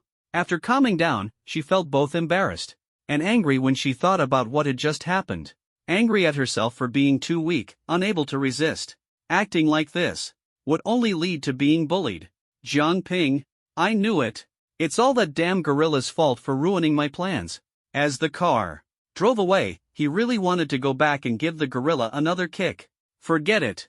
He could only lie there sulking as they continued their journey. Baisher Mountain was located at the border between the eastern and southern districts, stretching for several kilometers. The mountain was mostly composed of white rocks, hence its name. It was the easiest place to find mineral materials. At the same time, it was also the territory of demonic beasts, and mining here meant risking attacks from beast hordes. However, the Great Beast Tide had significantly reduced the number of beasts in this area, providing an opportunity for mining. At the foot of the mountain, a car was parked under a tree. Jiang Ping and Shi Tsongqing were inside the car. After traveling through the night for 2 days straight, they had finally arrived. The sun had not yet reached its zenith, veiled by thin clouds that softened its light and offered no warmth. Whitestone Mountain was blanketed in heavy snow, making the mountain appear even whiter. At a glance, not a trace of any other color could be seen. Jiang Ping parked the car, stepped out, and gazed at the misty mountain. So this is Whitestone Mountain. Where's the Spirit Stone Mine? The person who discovered the Spirit Stone Mine would have left a locator charm in the mining area. We just need to follow it, Shi Tsongqing replied, pulling out a small white charm paper from his pocket. It bore only a single black arrow, pointing resolutely in one direction. Follow me. The two quickly began ascending the mountain. To avoid alerting any demonic beasts, they chose to travel on foot, remaining vigilant for both beasts and other people, especially those from Jinghai Academy. Their biggest rival this time was Jinghai Academy, and they had to find the Spirit Stone Mine and take the stones before their opponents did. Zhang Ping trudged through the snow, observing his surroundings. There was nothing unusual, except for the strong wind. He noticed a few hawks perched on treetops not far away, but since they didn't attack, he saw no need to provoke them. We're here. This should be the place. Following the locator charm's guidance, the two arrived at a large boulder halfway up the mountain. The snow around the boulder was noticeably sparse, and there wasn't a single speck of snow on the rock itself. Clearly, something was amiss. The reason was simple: the boulder's temperature was higher than its surroundings, radiating a faint warmth that melted the snow. Spirit stone mines naturally release a significant amount of heat, which explained the phenomenon. Without a doubt, the Spirit Stone Mine was here. I'll move it. Zhang Ping placed his hands on the massive boulder, took a deep breath, centered his energy in his dantian, and pushed with all his might, slowly shifting the boulder aside. Phew! Behind the boulder lay the entrance to the mine. A warm breeze blew out, carrying a hint of heat. This is it. Let's go. Shi Tsongqing bent down and entered the mine, with Zhang Ping following closely behind. The mine's passage was wide enough for two people to walk side by side. The walls on either side bore old chisel marks, indicating that the mine had existed for quite some time. Be careful. There might be demonic beasts guarding the Spirit Stone Mine, Shi Tsongqing warned. Both Zhang Ping and Shi Tsongqing held moonlight stones to illuminate the path ahead. Fortunately, they encountered no ambushes from demonic beasts along the way. The temperature inside the mine grew increasingly warm. After walking for about 5 minutes, a sudden brightness appeared ahead. A vast, crystalline Spirit Stone Mine revealed itself. The space at the end of the mine was spacious, several times larger than the passage, roughly the size of half a basketball court. The walls on all sides were densely covered with hexagonal jade-white crystals. These are all mid-grade spirit stones. Zhang Ping and Shi Tsongqing were stunned. This Spirit Stone Mine contained at least 100 spirit stones. Wait, there are high-grade spirit stones too. Shi Tsongqing's sharp eyes spotted 2 pink spirit stones in a corner. High-grade spirit stones. These were incredibly rare, even Huaihai Academy had only found a few to date. This was a mid-grade spirit stone mine, and it even concealed 2 high-grade spirit stones. The mine's value far exceeded that of several 5th-tier demon cores. No wonder the principal urged us to come immediately. I didn't expect such a large spirit stone mine. Hurry up, or someone else might snatch it first. With that, Shi Tsongqing took out a specialized pickaxe for mining spirit stones from his spatial ring and began extracting them one by one. Wood clone technique. Zhang Ping created 5 wood clones in one breath, each heading off to dig. Although the spirit stone mine appeared vast and abundant, in reality, there were only 70 to 80 mid-grade spirit stones, with each person getting about 1. With 7 people digging simultaneously, it took less than 20 minutes to excavate all the mid-grade spirit stones. Only 2 high-grade spirit stones remained. Zhang Ping dismissed his wood clones and, together with Shi Tsongqing, began personally digging out the 2 high-grade spirit stones. Just as they finished excavating the 2 high-grade spirit stones, a cold voice suddenly interrupted their actions. I didn't expect you to move so quickly. It seems we underestimated you. A group of people rushed in from the tunnel entrance, dressed in combat trench coats and wearing masks. The sea blue emblem on their coats identified them as enforcers from Jinghai Academy. Zhang Ping was very familiar with them. I didn't expect you to be so slow. How can you call yourselves enforcers of Jinghai Academy? Zhang Ping retorted with a cold sneer, refusing to back down. The appearance of the Jinghai Academy members didn't surprise them in the least. A medium-sized spirit stone mine, 2 high-grade spirit stones, and the 2 of you, Zhang Lei and Shi Yan, are clearly here to court death. The leader was a man in a black combat trench coat and a pure black mask, devoid of any patterns, giving off a sinister and eerie vibe. The pitch-black eyes beneath the mask seemed bottomless, as if they could draw you in. Whose courting death is still uncertain. Back then, even when your entire enforcement division mobilized, you couldn't catch me. And now, with just this small group, you think you can? Jiang Ping said disdainfully. Whether we can or not, you'll find out soon enough. The man in the black mask cracked his knuckles, producing crisp sounds. I am Black Envoy. You killed my brother, White Envoy. Today, I will avenge him.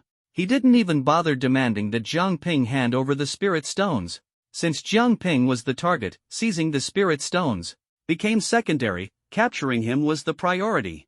Hearing this, Shi Tsongqing's expression shifted slightly, and she whispered a warning, Black Envoy, 1 of Jinghai Academy's 7 5th-tier ability users, at the advanced 5th tier. Jiang Ping smirked. Advanced 5th tier. I haven't killed one of those yet. Advanced 5th tier? I've seen stronger.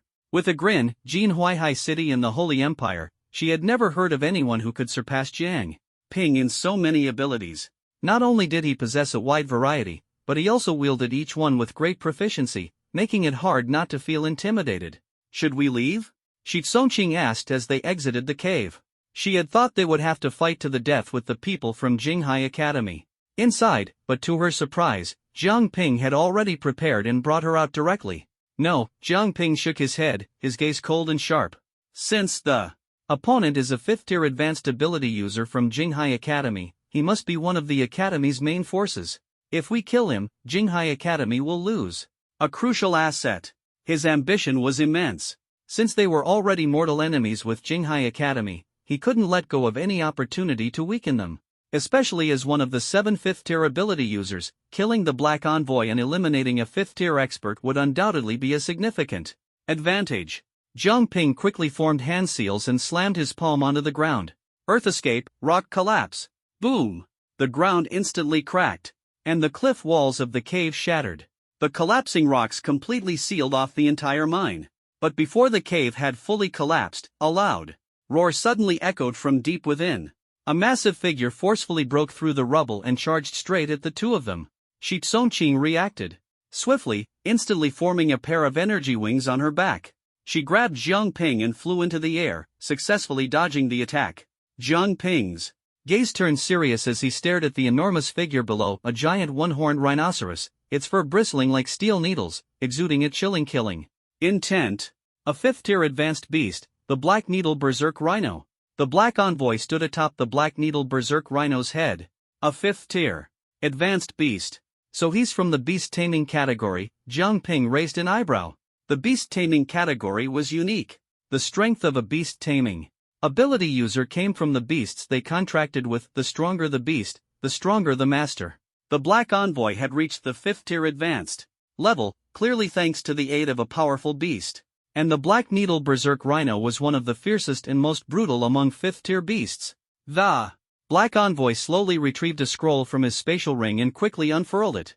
Contract summon, Heaven's Calamity Venom Ant. In the next moment, a dark green venom ant, roughly the same size as the Black Needle Berserk Rhino, appeared before them.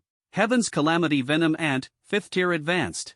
I know you also have 2 5th-tier advanced beasts. Why don't we see whose are stronger? The Black Envoy's eyes gleamed with provocation. 2 5th-tier beasts? No wonder he dared to come alone. Shi Tsongqing was shocked by the sight of the 2 massive beasts. The beast taming category was part of the special abilities, with immense potential but extremely high difficulty in cultivation. Contracting a 5th-tier advanced beast was far more challenging than advancing other abilities to the 5th-tier advanced level. So far, the strongest beast taming user Shi Tsongqing had seen was Jiang Ping, though he wasn't purely a beast taming user. He could summon 2 genuine 5th-tier beasts. The Black Envoy was the second. 2 5th-tier beasts, quite interesting. Jiang Ping responded calmly to the Black Envoy's challenge. He formed hand seals with both hands. Summoning technique. 2 puffs of white smoke rose, and the 1-tail and 3-tail appeared simultaneously. Roar! The 4 5th-tier advanced beasts faced off, and the atmosphere grew instantly tense. Attack! Take them down! At the Black Envoy's command, the Black Needle Berserk Rhino and Heaven's Calamity Venom Ant launched their assault, charging at the 1-tail and 3-tail. The 2 beasts refused to back down and immediately engaged in battle. 4 5th-tier demonic beasts were fiercely battling halfway up the mountain, shaking the forest, scattering birds and beasts, and even frightening away several nearby storm eagles. Jiang Ping and the Black Envoy were not idle either. Jiang Ping gripped his short blade tightly, activated his Sharingan, and charged at the Black Envoy. The most effective way to deal with beast taming abilities was to eliminate the master first. However, since the Black Envoy was a high-level 5th tier, he was more aware than anyone of the weaknesses of beast taming abilities. Clang! Zhang Ping's short blade slashed down, and the Black Envoy drew his sword to counter. Clang, clang, clang. The two engaged in close combat, sparks flying. The Black Envoy's close combat skills far exceeded Zhang Ping's expectations. His reflexes, attack speed, and judgment were nearly flawless, on par with Zhang Ping even under the enhancement of the Sharingan. Clearly, even for a beast tamer, a high-level 5th tier was still a high-level 5th tier, and the usual weaknesses of beast taming abilities were completely ineffective against him. Clang! After another clash, Zhang Ping's short blade was knocked away, and the Black Envoy's short sword pointed straight at his heart. Zhang Ping's Sharingan focused sharply, and he quickly sidestepped to evade. Thud! The short sword pierced through his right chest, but Zhang Ping seized the opportunity to close in on the Black Envoy, enduring the intense pain, and struck with his palm. Sealing technique, contract seal. Zhang Ping used himself as bait, successfully closing the distance. At the moment the Black Envoy pierced his chest, and forcefully struck him with his palm. This is a sealing technique? Black, strange runes spread across the Black Envoy's body, and he felt an unusual power surging through his heart. He quickly retreated several steps, pulling the short sword out of Zhang Ping's chest, causing blood to splatter. But Zhang Ping remained unfazed. Sizzle! He possessed non-seal healing abilities, which rendered all injuries non-lethal unless they were instantly fatal. His battle strategy, combined with non-seal healing, involved deliberately exposing weaknesses to lure opponents into attacking, then countering when they thought they had succeeded. The greatest cost of this strategy was the excruciating pain of the injuries. Zhang Ping could heal wounds, but the pain remained vivid. Therefore, he would not use this tactic unless absolutely necessary. Facing a high-level 5th tier ability user from Jinghai Academy, he had no choice but to take the risk for a quick resolution. You actually know sealing techniques? The Black Envoy's tone darkened, his expression under the mask both grim and furious. He could now clearly feel the contracts with his two demonic beasts rapidly dissolving, until the contracts were completely severed. Boom! The two demonic beasts that had been fiercely battling the Black Needle Berserk Rhino and the Heaven Fiend Poison Ant suddenly turned into green smoke and vanished without a trace. Beast taming contracts and summoning techniques were similar, both requiring a contract with the demonic beast to summon them. However, summoning techniques could directly summon through seals, while beast taming required scrolls. Regardless of the method, both relied on contracts. Zhang Ping's contract seal directly severed the Black Envoy's connection with his demonic beasts. You bastard! The Black Envoy glared at Zhang Ping. No one had ever told him that Zhang Ping could use sealing techniques. Sealing techniques were extremely rare, even rarer than holy-type ability users. The Black Envoy had encountered only a handful of sealing techniques in his life. Zhang Ping's contract seal was specifically targeted at beast taming abilities, severing the bridge between them and their demonic beasts. Without the demonic beasts, the combat power of beast taming ability users instantly dropped by 70%. The Black Envoy had originally come to capture Zhang Ping, but now he was being completely outmaneuvered. It's not just sealing techniques. Zhang Ping grinned, his figure suddenly appearing like a phantom before the Black Envoy. Even a 5th tier advanced level couldn't react in time. During the contract seal just now, I left a flying thunder god mark on you. Zhang Ping smiled innocently as a wooden spike thud pierced into the Black Envoy's body. Wood style, piercing technique. Whoosh, thud. The wooden spike instantly grew wildly into dozens of spikes, piercing the Black Envoy's entire body from inside out, blood spurting everywhere. This time, it was completely over. Was it resolved so easily? Shi Tsongqing was astonished. The opponent was a 5th tier advanced level, one of the 7 strongest of Huaihai Academy. Even if the beast taming system had severed the beast contract, it shouldn't have led to such a quick death, right? Zhang Ping grinned. I told you, a mere 5th tier advanced level is nothing. He was now increasingly adept at dealing with 5th tier advanced opponents. Besides the Black Envoy, the other executors who had come along were already lying in ambush in the mine cave. Let's go back. Having resolved all the troubles, Zhang Ping skillfully took Shi Tsongqing's soft hand. Shi Tsongqing did not resist. This seemed to have become a tacit understanding between them. The road down the mountain was both long and short. The wind and snow continued relentlessly. The wooden cart at the foot of the mountain was piled high with thick snow. Wait a moment, I'll clear the snow first. Jiang Ping reluctantly let go of the girl's hand and began clearing the snow off the cart. Chirp! A few storm eagles perched on a nearby tree suddenly took flight, their loud cries echoing in the air. Jiang Ping quickly finished clearing the snow and opened the car door. All right, get in. He extended his hand to invite Shi Tsongqing. Standing in the wind and snow, Shi Tsongqing tightened the collar of her sweater, trying to keep herself warm. Seeing Jiang Ping's outstretched hand, her cheeks flushed slightly, and she slowly raised her hand to place it in his palm. Whoosh! Suddenly, a fierce gust of wind swept through, bending the surrounding trees into dangerous arcs, scattering snow everywhere. Jiang Ping and Shi Tsongqing were caught off guard by the sudden gale, stumbling back a few steps. The next moment, woo woo woo, the wind roared as several massive wind tornadoes rose from the ground, rapidly circling around them. Jiang Ping frowned deeply. This wind was too strange, completely without warning. Moreover, these tornadoes were clearly targeting them. Wood style, wood dragon technique. Jiang Ping decisively formed seals, and several ferocious wooden dragons roared out, charging directly into the massive tornadoes, attempting to break them apart. But the wind had no physical form.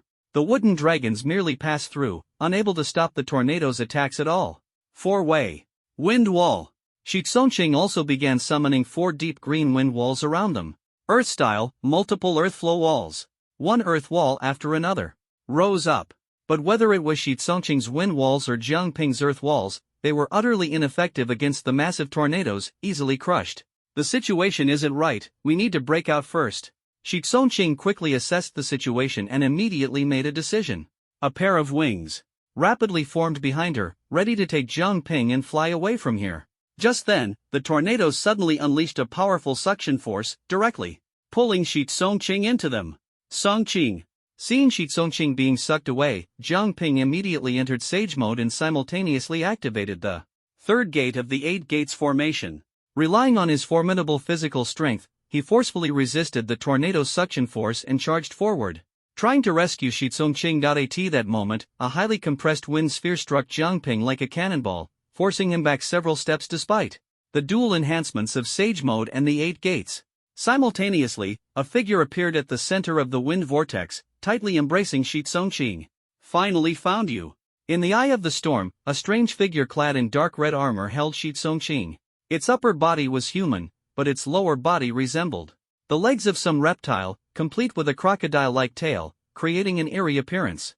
Half human, half beast, a beast man?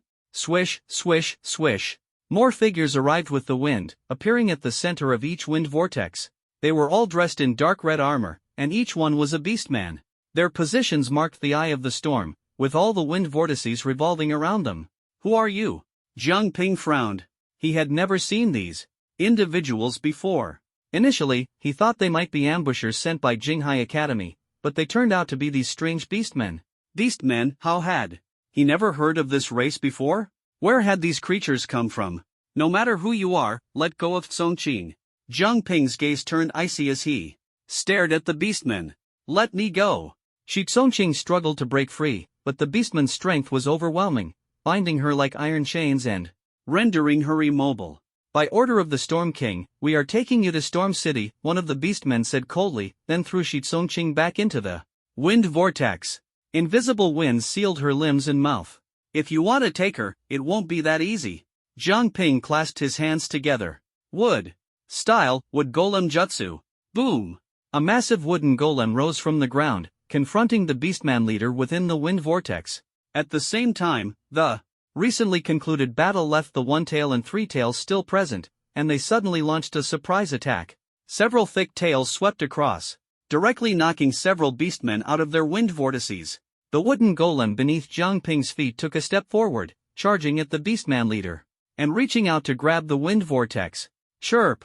Several sharp cries echoed as massive storm eagles flew in from all directions. Their wings flapped, unleashing deep cyan wind spheres that slammed into the wooden golem. Boom! The enormous wooden figure was forced to retreat several steps. The beastman leader ignored Jiang Ping, his wind vortex spinning around him as he held Shi Tsongqing and ascended into the sky. Seeing this, Jiang Ping gritted his teeth and leaped forward, grabbing onto a Storm Eagle flying directly at him. Genjutsu. Using the Mangekyo Sharingan's illusion technique, he controlled the Storm Eagle and quickly pursued them. Meanwhile, Jiang Ping's Mangekyo Sharingan transformed into a side shape, with his left eye locking onto the Beastman leader. Fighting in midair put him at a disadvantage, and ordinary attacks were ineffective. To stop the enemy, he had to rely on ocular techniques. Spiritual energy within his body surged into his left eye, and pupil power erupted. Kamui. As Jiang Ping's gaze focused, the space around the Beastman leader began to distort, forming a vortex that bypassed the Wind Vortex's defenses entirely. But just as Kamui activated, the Beastman leader turned to glance at him, and the spatial distortion abruptly ceased, as if severed from its source. Impossible. It was the first time Jiang Ping had used Kamui, yet the opponent had effortlessly neutralized it? Jiang Ping had no time to be shocked. If the first move failed, then he would follow up with another. Amaterasu. Blood tears streamed from his right eye as pitch-black flames suddenly appeared within the wind vortex surrounding the orc leader. Although the fierce winds blocked the flames from directly burning him, the flames of Amaterasu spread instantly with the help of the wind vortex, forming a massive flaming tornado. Your abilities are quite strong. If you're willing to join us, the Lord of Storms would surely welcome you, a faint voice echoed from within the flaming tornado. Then, the fiery vortex dissipated like the wind, failing to harm the orc leader at all. Tailed Beast Bomb. Suddenly, two black energy spheres shot up from below, heading straight for the orc leader. With a casual wave of his hand, the orc leader summoned another massive wind vortex, which engulfed the two tailed beast bombs. With a flick of his wrist, he hurled the bombs back toward Jiang Ping. Susanoo. Jiang Ping quickly activated Susanoo, but it was too late. Boom! A dazzling explosion of flames erupted in the air. The half-formed Susanoo was shattered instantly, and Jiang Ping plummeted like a falling leaf. MMMPH. Shitsongqing, her mouth sealed, could only watch helplessly as Jiang Ping fell. Let's go. The orc leader cast one last glance at Jiang Ping before summoning another massive wind vortex around himself. With Shitsongqing in tow, he swiftly disappeared into the distance. Below, Shikaku caught the falling Jiang Ping just in time with a wave of sand. Hey, kid, are you alright? Cough. I won't die, Jiang Ping replied, coughing up blood as he struggled to stand. The explosive power of the two-tailed beast bombs was astonishing. Although he was severely injured internally, his no-seal healing technique allowed his wounds to recover quickly. Who was that guy? He actually managed to deflect the tailed beast bombs, Shikaku said in astonishment. They had never seen such a thing before, someone using the tailed beast bombs against them. I don't know, Jiang Ping replied, his expression heavy. Storm City, he had never heard of it. There was no such place in the eastern or southern regions. Where could it have come from? And judging by the orcs' words, they had come specifically to capture Shitsongqing. Why did they take her?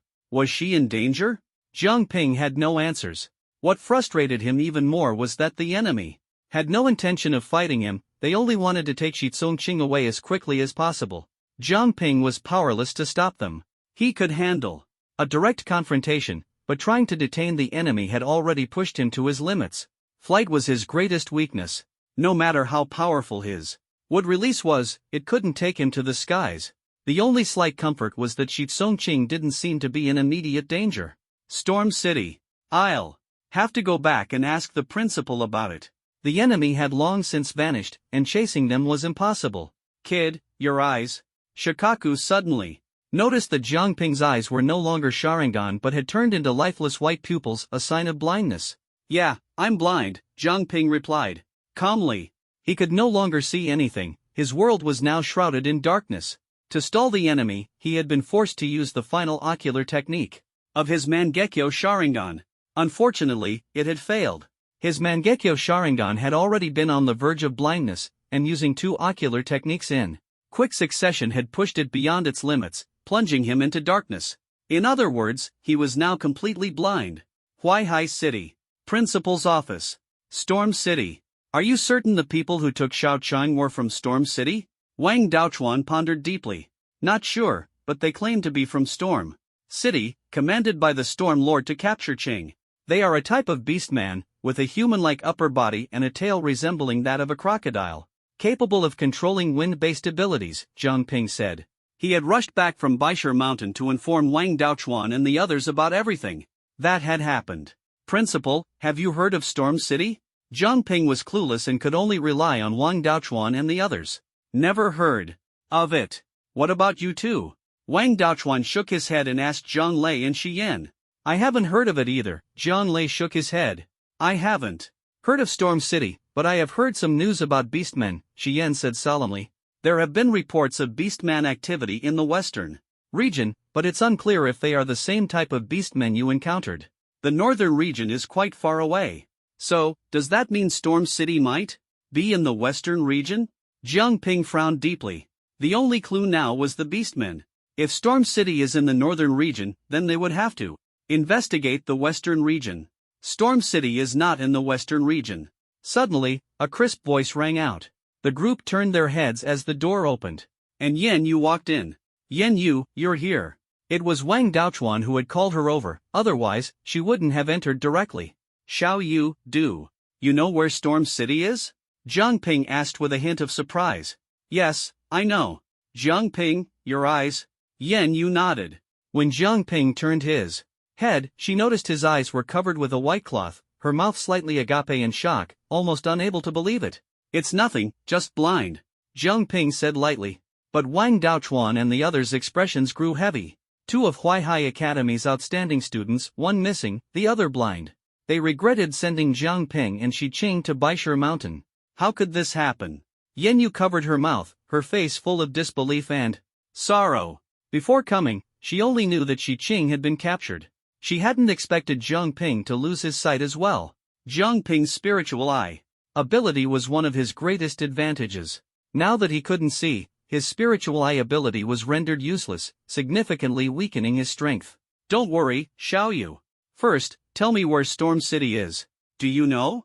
Zhang Ping was more concerned about Shi Qing's safety, temporarily setting aside his own injuries.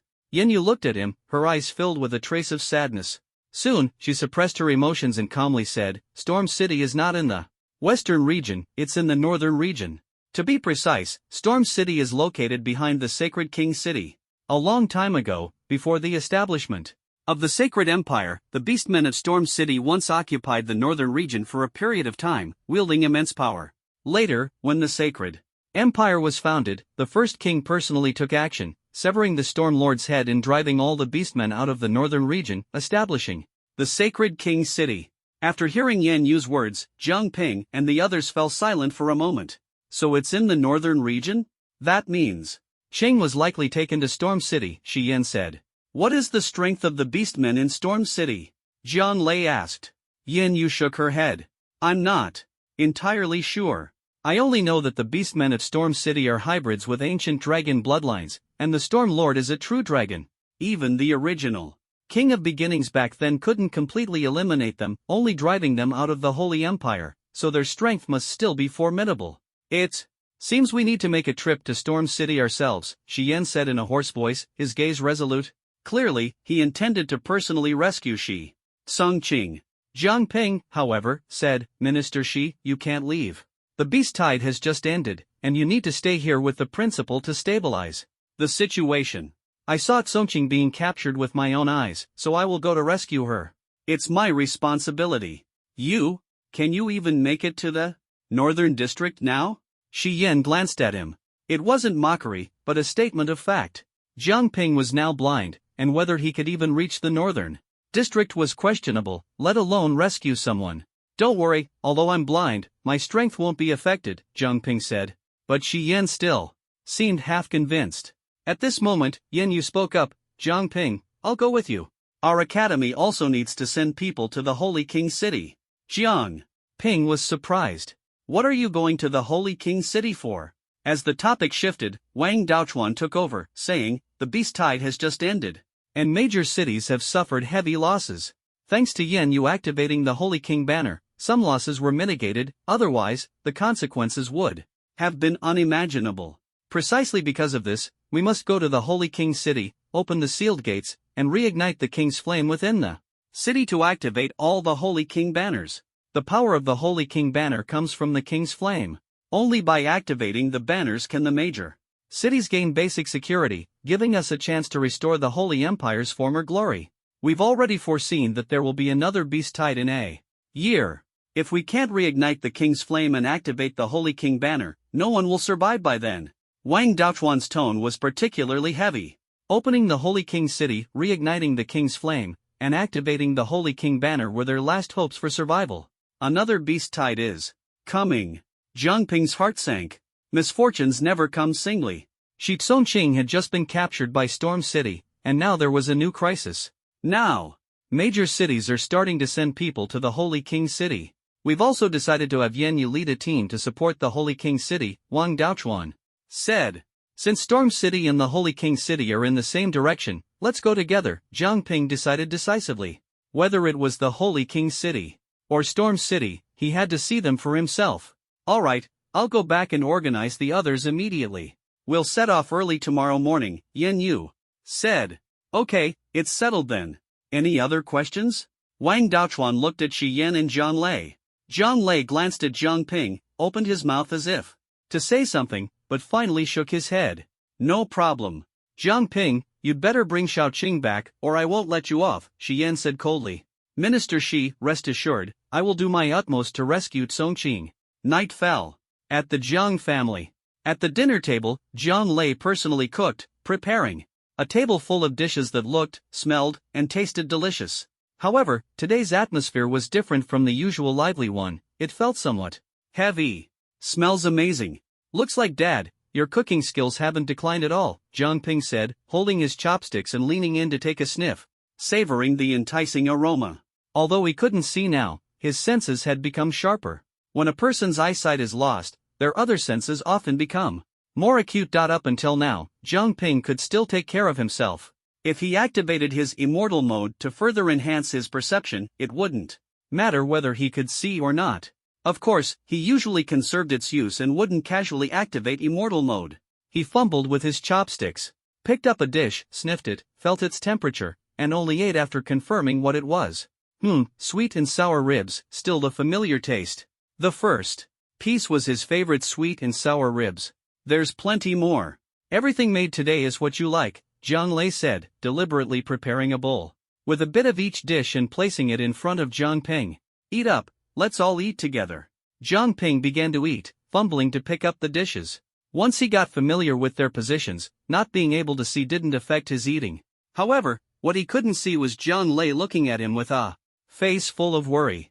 Dad, this time I'm heading to the Holy King city and won't be back soon. You and the principal need to stay alert about Jinghai Academy. This time, I killed another 5th-tier ability user of theirs, so Jinghai Academy might cause trouble, Jiang Ping said. He wasn't in the mood to deal with Jinghai Academy right now.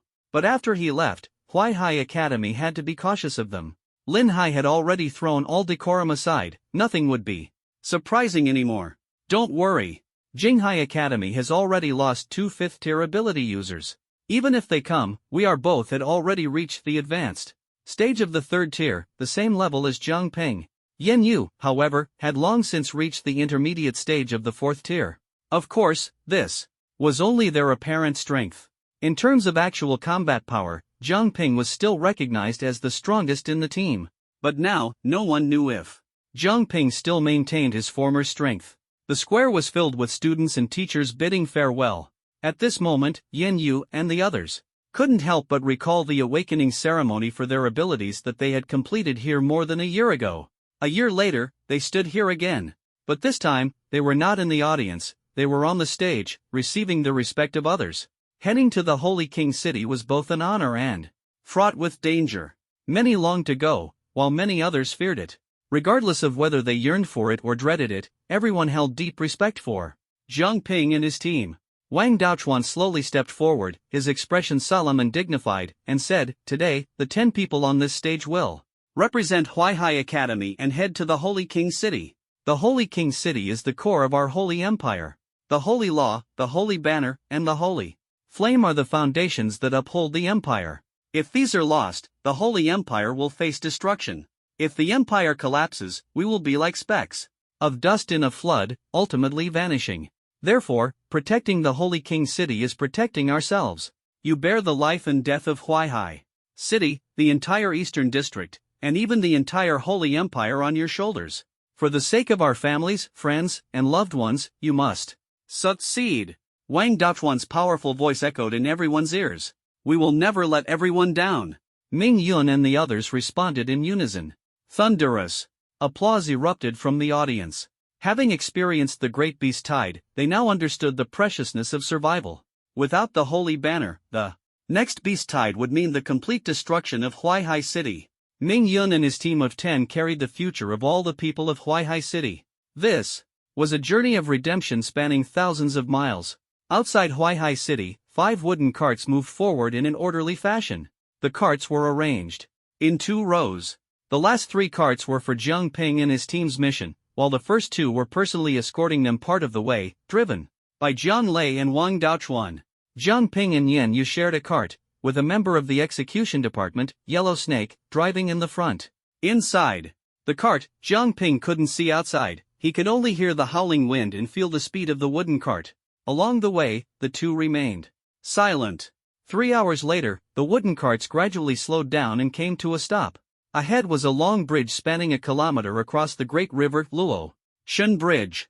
This was the only route from Huaihai City to the Holy King City. Once they crossed this bridge, they would leave Huaihai City's territory. We'll escort you to this point. After crossing Luoshan Bridge, the rest of the journey is up to you. Wang Daochuan's voice came through a sound transmission. Talisman into the 3 wooden carts. Understood, Jiang Ping responded briefly. Jiang Lei and Wang Daochuan's carts stopped on either side as the last 3 carts slowly drove onto Luoshan Bridge, crossing the great river.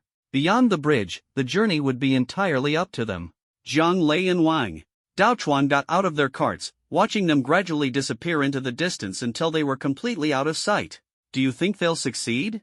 Wang Daochuan glanced at Jiang Lei. I believe in my son.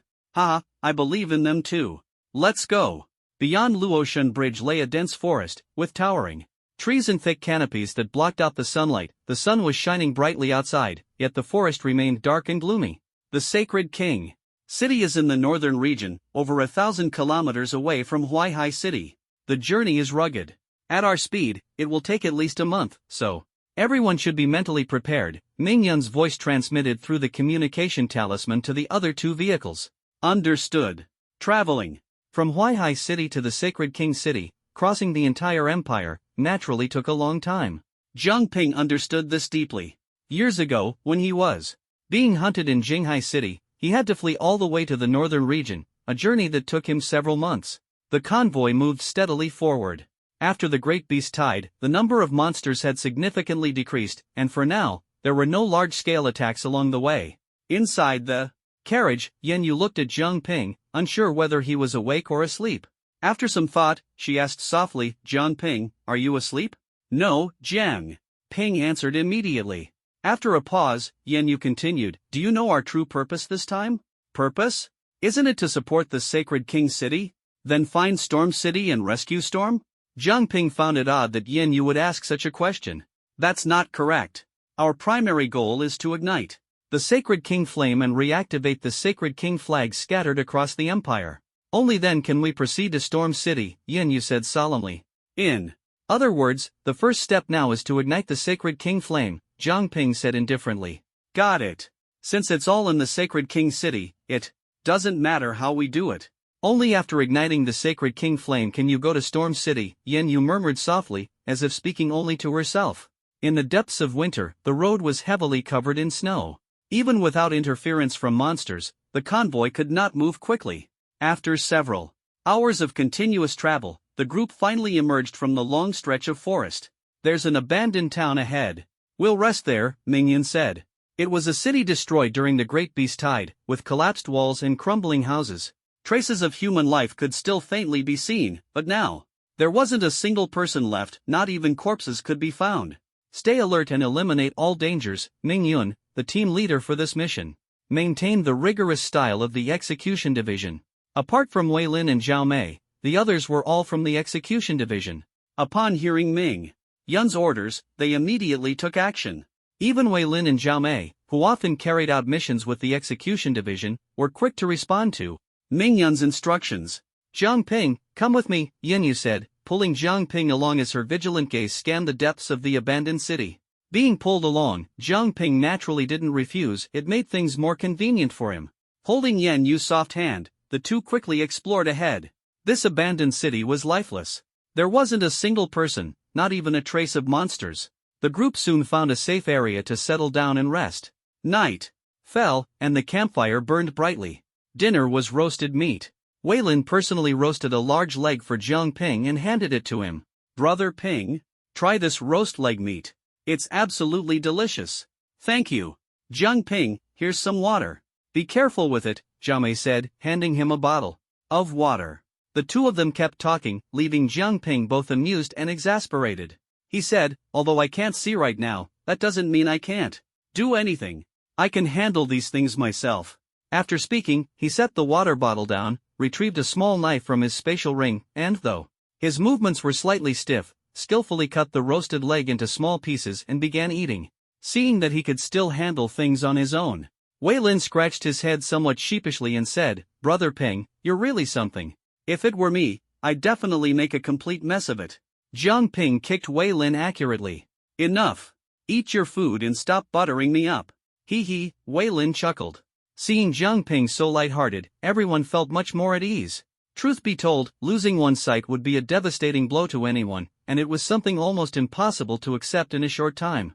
When they first got the news, Yan Yu and Wei Lin were both worried that Jiang Ping wouldn't be able to handle it. But it turned out Jiang Ping had a more open mind than anyone, so naturally, they saw no need to remain so pessimistic.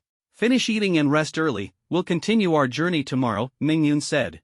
At that moment, Jiang Ping's ears twitched slightly, and he said in a low voice, "Someone's coming." Before his voice had even faded, the sound of numerous footsteps and the rustling of feet stepping on stones emerged from the darkness beyond the campfire. The next moment, a group of over a dozen people walked out and surrounded them. "Brothers, meeting is fate. Hand over some things, won't you?" The leader was a short, skinny man with sunken eyes. Mingyun raised an eyebrow and smiled faintly. "What do you want?" "I want your lives." The short man suddenly revealed a ferocious expression and lunged toward Mingyun. The others also sprang into action, their movements bizarre, their limbs twisting unnaturally as they lunged at the group like reptiles. Without hesitation, everyone drew their blades to fight back. Jiang Ping stood up calmly. Two attackers charged at him, but he swiftly drew a short blade and, relying on his keen hearing and heightened senses, easily dodged the two large knives slashing toward him. Then, he quickly grabbed one of them by the head and slit his throat with the sharp blade. Roar! The remaining attackers let out beast-like growls, completely unfazed by their comrade's death, and lunged at Jiang Ping on all fours. Jiang Ping dodged effortlessly again, slitting another throat with precision. Although their movements were unnerving and monstrous, their strength was weak, merely at the second tier. He could deal with them effortlessly, even with his eyes closed. The only one with any real strength was the short leader, who was at best a mid-level third tier. He had been the first to provoke them and was the strongest. But after clashing with Mingyun, he quickly realized his mistake. This group was far from being downtrodden fugitives. Boom!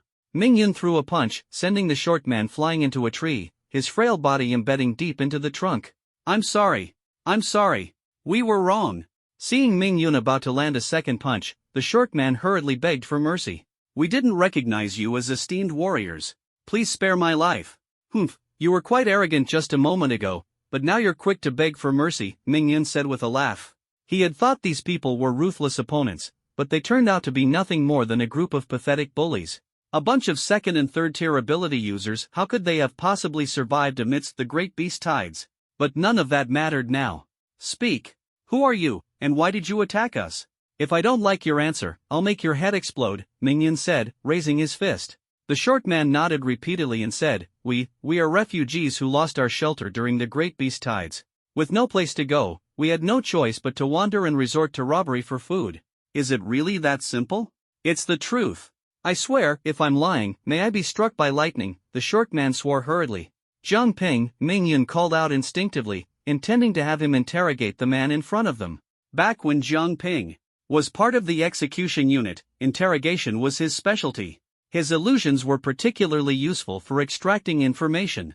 But as Jiang Ping walked up to him, Mingyun suddenly remembered that Jiang Ping was now blind. There was no way he could use his abilities for interrogation anymore. "Captain, what is it?"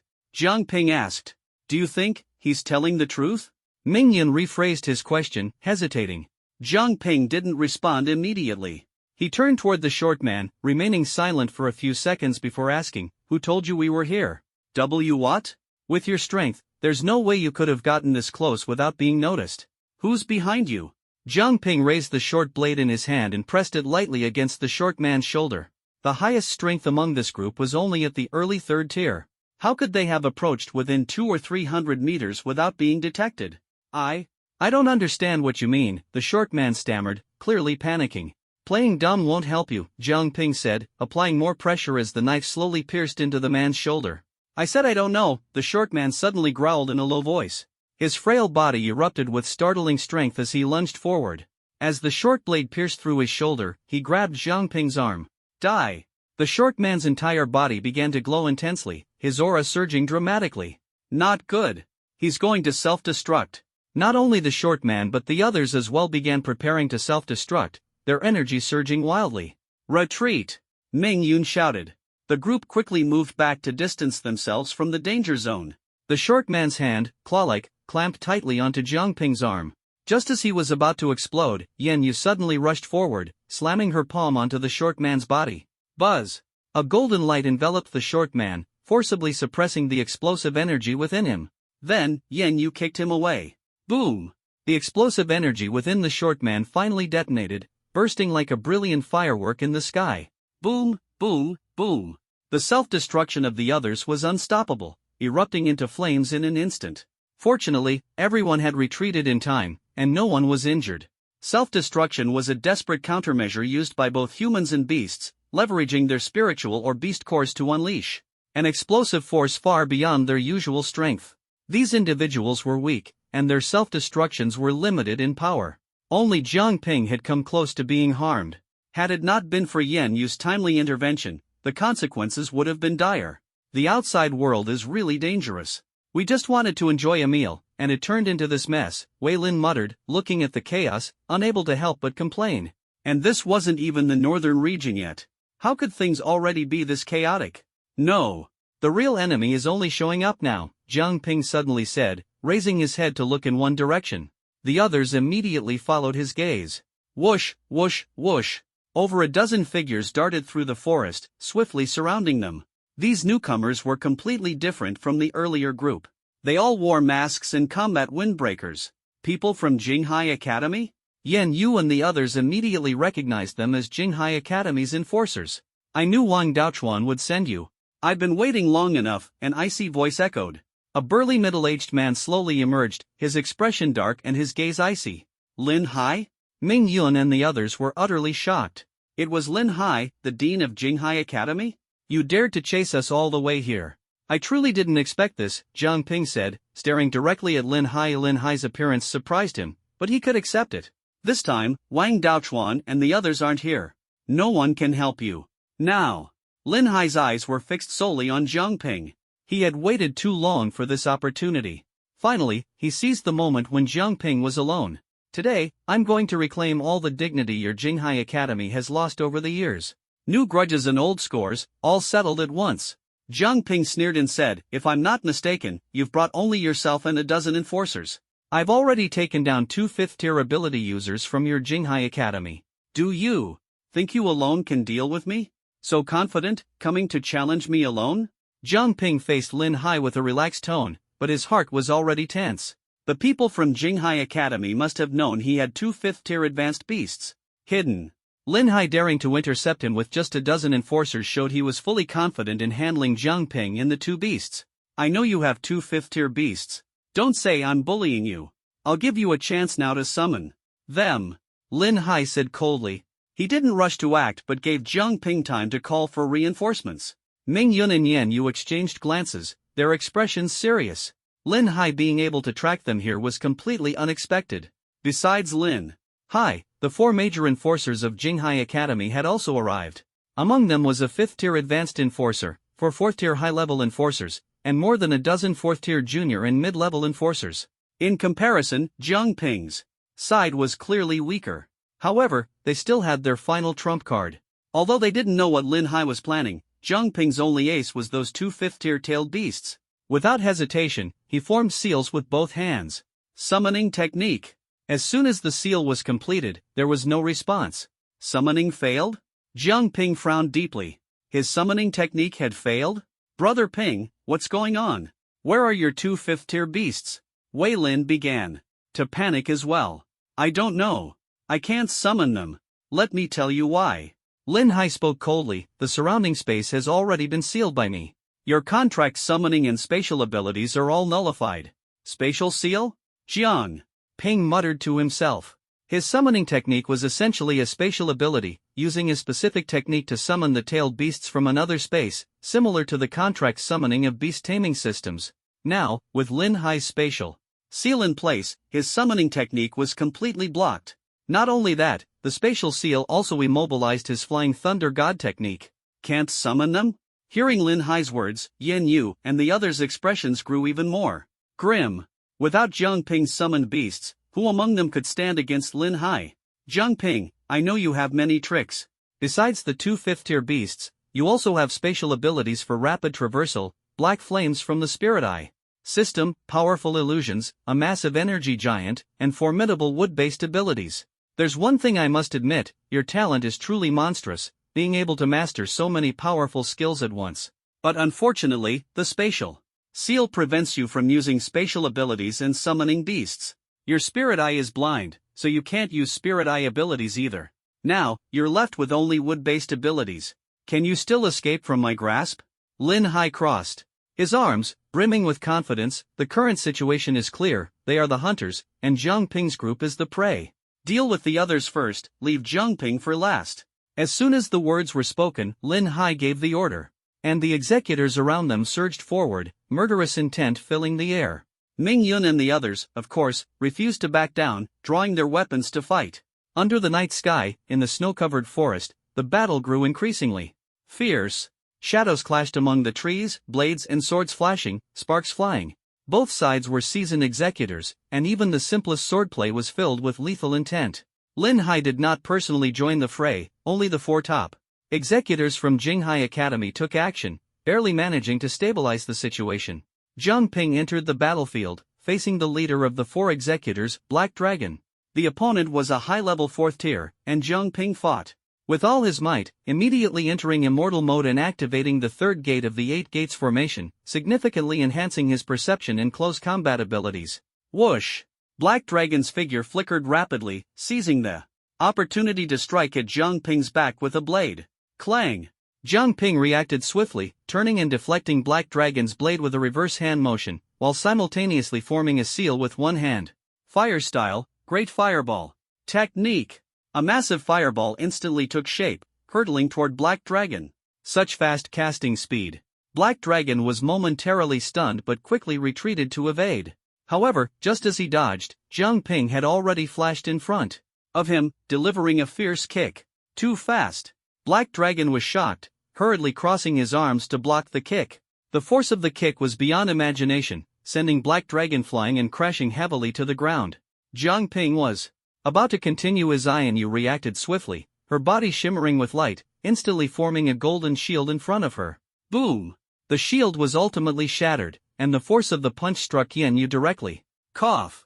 Yan Yu's face turned pale, blood spilling from her mouth as she staggered back several steps. Lin Hai, however, had no intention of letting her go. Holy type. So you're one of the only 2 holy type ability users at Huaihai Academy. Then I'll kill you. First. His speed surged again, instantly appearing before Yan Yu. This punch was simple yet ferocious, unstoppable by anyone. Not good. Yan Yu's pupils shrank sharply. Boom! Lin Hai's punch carried murderous intent, its power shaking the entire forest. The explosive shockwave instantly snapped trees within hundreds of meters, sending snow flying. The punch landed solidly, and Lin Hai was certain he had hit his target. But as the snow settled, the scene revealed made his brows furrow. A fiery red barrier protected Yan Yu inside, and his punch had failed to break through it. Uchiha Flame Formation. Jiang Ping's barrier. Since your target is me, come at me. Attacking others is meaningless, Jiang Ping said to Lin Hai. Don't worry, your turn will come soon enough, Lin Hai replied unwaveringly. He intended to kill everyone around Jiang Ping one by one, just as he had once watched his own son be crippled by Jiang Ping. He wanted Jiang Ping to repay this pain tenfold. Oomph! Let's see how long your barrier can last. Lin Hai clenched his fist, spiritual energy surging rapidly, and struck the Uchiha flame formation with a heavy blow. Bang! Another deafening explosion sounded as the barrier shook violently, cracks spreading rapidly with a crack sound. Yen Yu's heart tightened as she simultaneously channeled her spiritual energy, ready to fight at any moment. Crack! The barrier finally shattered.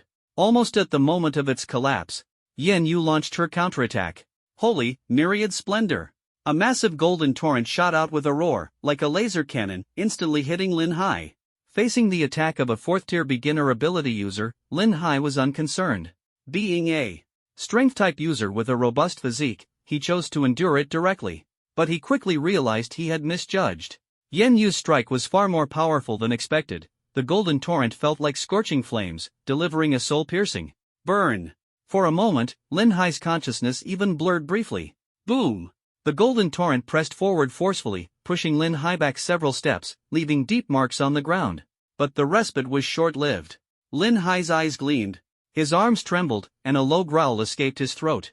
In the next moment, he forcibly deflected the golden torrent. The holy type is indeed powerful.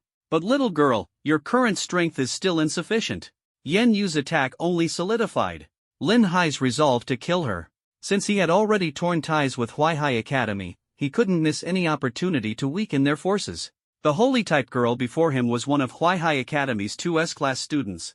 Eliminating her now would deal a fatal blow to the academy. Bang! Lin Hai stomped the ground, shattering it, and launched himself like a cannonball toward Yen Yu, ready to strike. Wood release, wood dragon technique. The ground between them split open, and a fierce wooden dragon roared as it rose, opening its massive jaws to bite down on Lin Hai. Its thick body quickly coiled around him, frantically absorbing his spiritual energy. Wood release, deep forest emergence.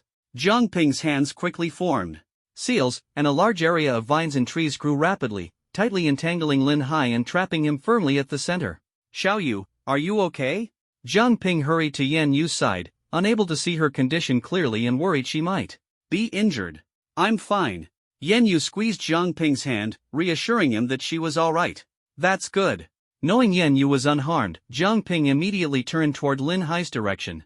He was well aware that these moves wouldn't truly harm Lin Hai. I must admit, you've elevated your wood-based abilities to an unprecedented level. If you continue to grow, it won't be long before you change this world. Unfortunately, you won't have that chance. As soon as the words fell, the entangling trees instantly exploded into fragments. Lin Hai broke through the encirclement in the most direct way. It seems you two have a good relationship. In that case, I'll make an exception and let you become a pair of partners narrowly. Escaping death. As he finished speaking, Lin Hai's figure flashed and appeared before the two of them. He raised his fist, and an overwhelming sense of oppression instantly enveloped Jiang Ping and Yen Yu. It felt as if a massive mountain was pressing down on them, their bodies so heavy they couldn't move, not even lift a finger. Die! Lin Hai's face twisted with ferocity as he threw a powerful punch. Boom! Accompanied by a deafening roar, even the dark clouds were scattered. The punch landed, but Lin Hai's face showed no trace of triumph. Instead, he frowned. He felt as though his fist had struck an indestructible iron plate, and the rebound force caused his arm to ache slightly. Whoosh! Amidst a flurry of flying snow, a massive shadow swiftly approached. Lin Hai's expression changed, and he hurriedly crossed his arms to block. Bang! A gigantic golden fist struck Lin Hai directly, forcing him back several steps. Stabilizing his stance, Lin Hai looked up. Jiang Ping and Yen Yu stood unharmed, surrounded by a massive golden energy skeleton, which had a giant hand extending from it. This is... The familiar energy made Lin Hai's brows furrow deeply. Principal Lin Hai, the grievances between us are too many and must be resolved. You planned well this time, knowing our team lacked a 5th-tier ability user and sealing off the surrounding space to prevent me from summoning beasts. But what you didn't anticipate. Jiang Ping slowly raised his head, locking eyes with Lin Hai. He gradually removed the cloth covering his eyes. Those eyes, which had endured darkness, slowly opened. You didn't anticipate that my eyes not only aren't blind but have undergone unprecedented enhancement. At this moment, new patterns appeared in his eyes. Beneath the scarlet pupils lay a faint golden 5-pointed star. These were the eyes Jiang Ping had painstakingly crafted by fusing multiple Mangekyo Sharingan abilities over a long period. This was the Eternal Mangekyo Sharingan. Tremble before the power of the Eternal Mangekyo Sharingan. The Eternal Mangekyo Sharingan, as the name suggests, possesses eternal ocular power. Jiang Ping had been waiting for these eyes for a long time. After losing his sight, everyone worried for him, but he himself was unafraid. He knew he could still fuse the Eternal Mangekyo Sharingan, the process was just too lengthy. Fortunately, at this critical moment, nothing went wrong. Now, Jiang Ping's Sharingan had transformed into a completely new form, with the faint golden five-pointed star radiating profound power. These eyes could see through all things in heaven and earth. Jiang Ping, your eyes are fine now? Yan Yu was the first to express surprise. Jiang Ping had actually deceived even them? Yes, they're fine now. Don't worry, with me here. Lin Hai snorted coldly, I didn't expect you to play such tricks. No matter what happens to your eyes, it won't change the outcome. Even if Jiang Ping's eyes weren't blind, Lin Hai was confident he could defeat him. If you're so confident, then come and try, Jiang Ping said with a faint smile at the corner of his mouth. The Eternal Mangekyo Sharingan unleashed boundless power. Golden energy surged wildly around him, condensing into a fully formed Susanoo towering at 200 meters. At this moment, the golden giant stood between heaven and earth, oppressing all insignificant beings. So big. Yan Yu had seen Jiang Ping activate other Susanoo forms before, usually only about a dozen meters tall. But now, this fully formed Susanoo represented a qualitative leap. Jiang Ping stood within the pentagonal crystal at the head of Susanoo, feeling an unprecedented power as he looked down at Lin Hai below. He was like a god gazing at an ant. This big? Lin Hai, who had initially carried a hint of disdain, was stunned upon seeing the fully formed Susanoo. He had seen Jiang Ping's Susanoo before, which was only comparable to ordinary large beasts, so he hadn't paid much attention. Moreover, whether it was the strange and powerful black flames or the illusions that could be triggered with just a glance, Lin Hai had gathered plenty of intelligence on them. But this fully formed Susanoo standing between heaven and earth was completely beyond his expectations. This was just too massive. Standing before the fully formed Susanoo, Lin Hai felt as insignificant as a tiny ant. However, he quickly calmed down. A large size didn't necessarily mean strength. No matter what tricks Jiang Ping used, he was ultimately just a third-tier advanced ability user. And Lin Hai? He was a fifth-tier advanced user. The gap between the two was not something that could be easily bridged. So this is your final trump card? In my eyes, it's nothing special. If this move doesn't work, you really have nothing left, do you? Lin Hai sneered. It is indeed my final trump card, but it's more than enough, Jiang Ping said from above, his Eternal Mangekyo Sharingan fixed on Lin Hai. The next moment, the fully formed Susanoo's right hand slowly rested on the hilt of its sword. Lin Hai, seeing this, immediately focused all his attention, preparing to fight. But Amaterasu! Before Susanoo could strike, Jiang Ping took the initiative, and pitch-black flames spread rapidly. Lin Hai had concentrated all his attention on Susanoo, so Jiang Ping's sudden move caught him slightly off guard. Fortunately, as a fifth-tier advanced user, his reaction was swift. His speed surged, and with a flash of his figure, he dodged Amaterasu's direct attack. Blaze release, Kagetsuchi. The initial attack failed, but Jiang Ping's ocular power erupted again, controlling the Amaterasu flames to pursue swiftly. For a moment, Lin Hai and the Amaterasu flames engaged in a fierce chase around the area, neither giving an inch. Lin Hai's speed was astonishing, and for the time being, the Amaterasu flames couldn't catch up to him. I already know your black flames are released through your eyes, and my speed is faster than your line of sight. Lin Hai said smugly. Is that so? Jiang Ping's lips suddenly curled into a cold smile. Amaterasu flames couldn't catch him, but now it wasn't just Amaterasu. Clang! A crisp sound of a sword being drawn echoed as the fully formed Susanoo finally unsheathed its sword. The sword was drawn at lightning speed, and in the blink of an eye, a 100-meter-long energy blade was swiftly unsheathed. The world seemed to change in an instant. This strike was unstoppable. Lin Hai was busy dodging Amaterasu's flames and had no idea that Susanoo would draw its sword at this moment. By the time he reacted, the 100-meter-long energy blade had already pierced him precisely. Boom! Majestic sword energy poured out, instantly spreading thousands of meters. Several nearby mountain peaks were leveled by the sword energy, their surfaces smooth and clean. The nearby forest was uprooted and instantly turned to ash. The sound of explosions echoed endlessly, refusing to cease. Yan Yu was stunned. This strike was earth-shattering, its power unprecedented. Everyone was so shocked they were left speechless. After a long while, the explosions finally stopped. Everything in front of Susanoo had been reduced to flat ground. Not far away, Lin Hai, who had been struck by the sword, did not die immediately but was gravely injured, his breath weak and his appearance wretched. "You damned bastard! How do you have such immense power?" Lin Hai was filled with unwillingness. Everything had been calculated perfectly, so why had he still failed? "How could I possibly lose to you?" Lin Hai roared, suddenly pulling out a paper talisman from his spatial ring and crushing it forcefully. In the next moment, the previously calm space around them began to collapse, and distorted spatial black holes appeared one after another. "This is bad. He wants to use a spatial sealing barrier to die with us." Yan Yu's face changed drastically. Jiang Ping's gaze sharpened upon hearing this. Susanoo raised its 100-meter-long sword again and struck fiercely at Lin Hai. Boom! This strike carved a bottomless fissure into the earth. Lin Hai perished on the spot. However, he had already triggered the spatial barrier, causing large sections of space to shatter madly. The spatial black holes emitted terrifying suction, devouring everything. Under the impact of the spatial black holes, even the fully formed Susanoo couldn't hold out for long and began to disintegrate. At that moment, a spatial black hole appeared beside Yan Yu, its powerful suction forcefully pulling her in. "No! Xiaoyu, grab my hand." Jiang Ping quickly leaped over and grabbed Yan Yu's hand. At the same time, the spatial seal was lifted, and his spatial abilities were restored. Kamui. Jiang Ping immediately activated Kamui, attempting to pull himself and Yan Yu into the alternate space. But to his shock, Kamui's space resonated with the spatial black hole. Instead of taking them inside, it accelerated the black hole's expansion, like a gaping mouth that swallowed them both whole. Since activating Kamui, Jiang Ping had never experienced traveling through alternate space. He hadn't expected his first time to be such a disastrous ordeal.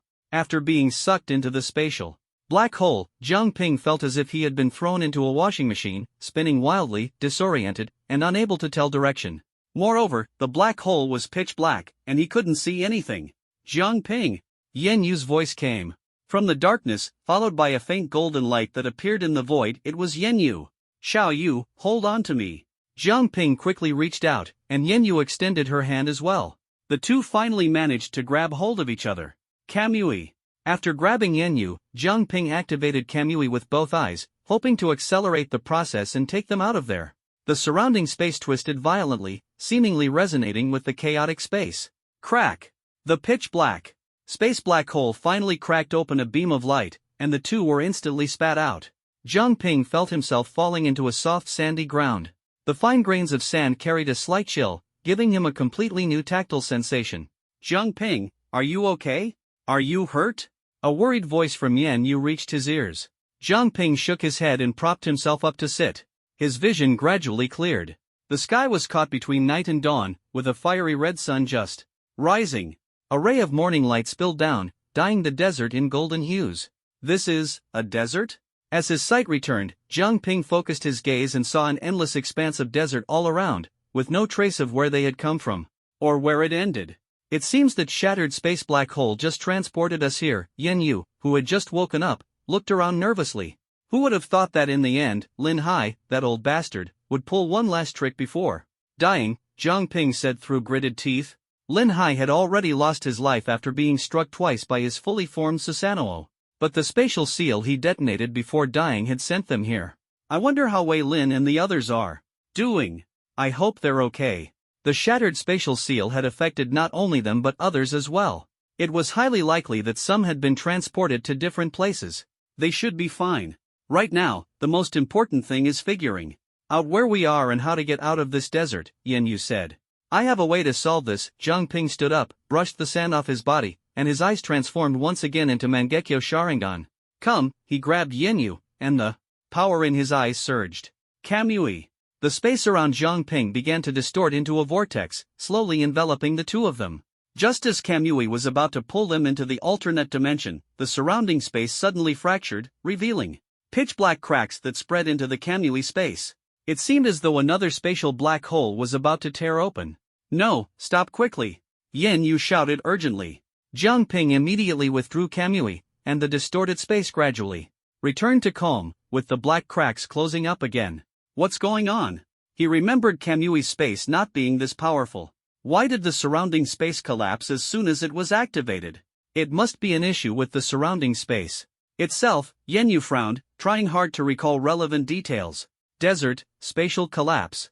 If my calculations are correct, this might be the Western Zone. The Western Zone? Jiang Ping was stunned. Yenyu nodded. That's right. Only the Western Zone has such vast deserts.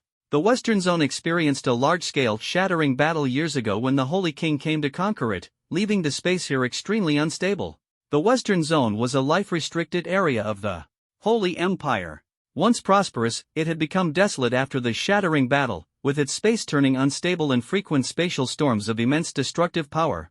Coupled with the spreading desert and worsening natural environment, no one could survive here except for some extreme demonic beasts that had adapted. So, we were transported directly from the Central Zone to the Western Zone? Jiang Ping could hardly believe it.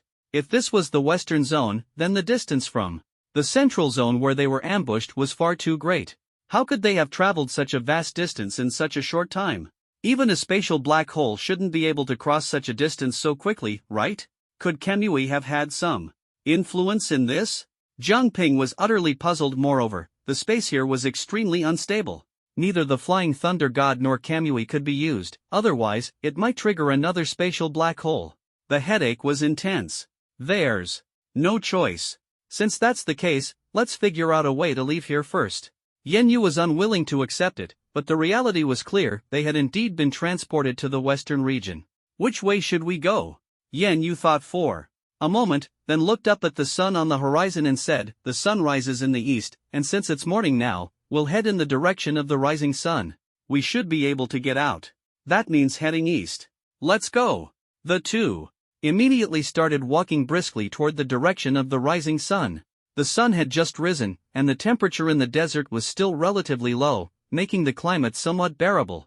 But as time passed, the desert's temperature climbed rapidly. Walking on the scorching yellow sand, both of them felt the heat waves assaulting them, making it unbearably hot. They had been walking for 4 or 5 hours, yet all they could see was an endless expanse of desert with no change in sight. Not even a single demonic beast appeared. This isn't working. If we keep going like this, we'll die of heat before we get out of the desert. Yenyu couldn't help but complain. Along the way, they hadn't even come across a single shady spot. Originally, they had been wearing thick sweaters and coats, but now they had long since shed the sweaters, leaving only shirts and a coat to shield them from the blazing sun. The worst part was that the water and food they had brought were only enough to sustain them for a month at a normal travel pace. But now, in the desert, they had to drink several times more water. At this rate, they'd run out of water before they made it out of the desert. Walking on foot is really not a solution, Jiang Ping said, looking up at the glaring sun. After thinking for a moment, his eyes suddenly lit up. I have an idea. He quickly formed hand seals. Wood release, wood dragon technique. A fierce wooden dragon burst out of the ground. Get on. Let it help us travel. Jiang Ping jumped onto the wooden dragon's head first, then pulled Yenyu up as well. Let's go, wood dragon. The wooden dragon sped through the desert. Under the scorching sun, the desert resembled a massive iron cauldron, with heat waves rising and even the air appearing distorted. In such a harsh environment, no one dared to venture easily, and even demonic beasts struggled to survive. But in this silent desert, a sudden whirlwind of sand and dust arose. It was a massive wooden dragon, swiftly traversing the desert, standing out starkly against the barren landscape. On the back of the wooden dragon sat Jiang Ping and Yenyu. Jiang Ping had just realized that the wooden dragon could be used for travel. Although it was slightly slower than a wooden cart, it didn't require demon cores for power. The wooden dragon could serve as transportation and immediately engage in combat if danger arose, making it far superior to a wooden cart. Not having to walk on foot made a world of difference. Jiang Ping even made the wooden dragon's canopy grow lush foliage, creating a large umbrella for shade. Compared to their earlier arduous trek, the difference was like night and day. Jiang Ping, you had such a great idea. Why didn't you use it earlier?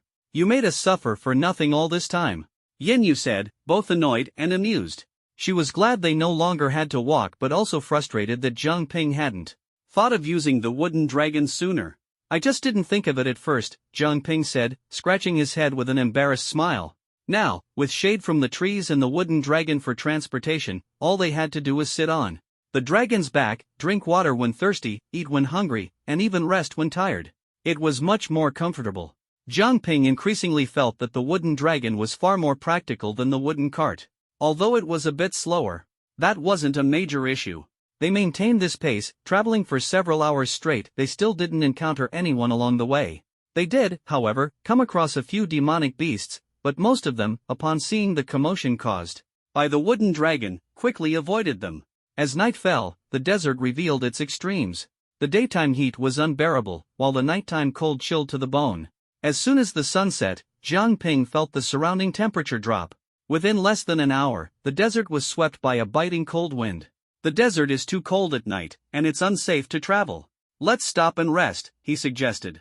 All right, Yan Yu nodded, putting her coat back on to shield herself from the cold wind.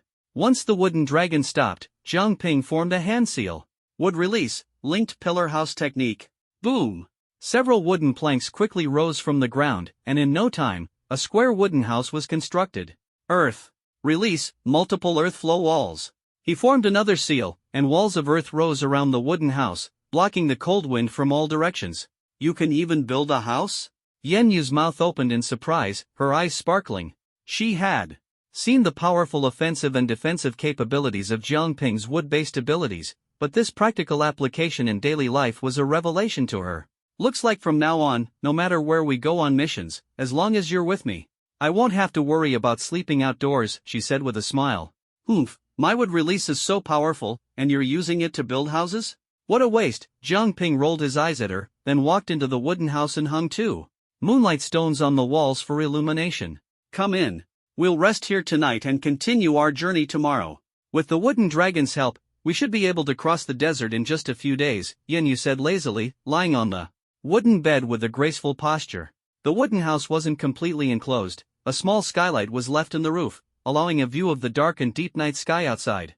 It's a pity we can't see the stars here.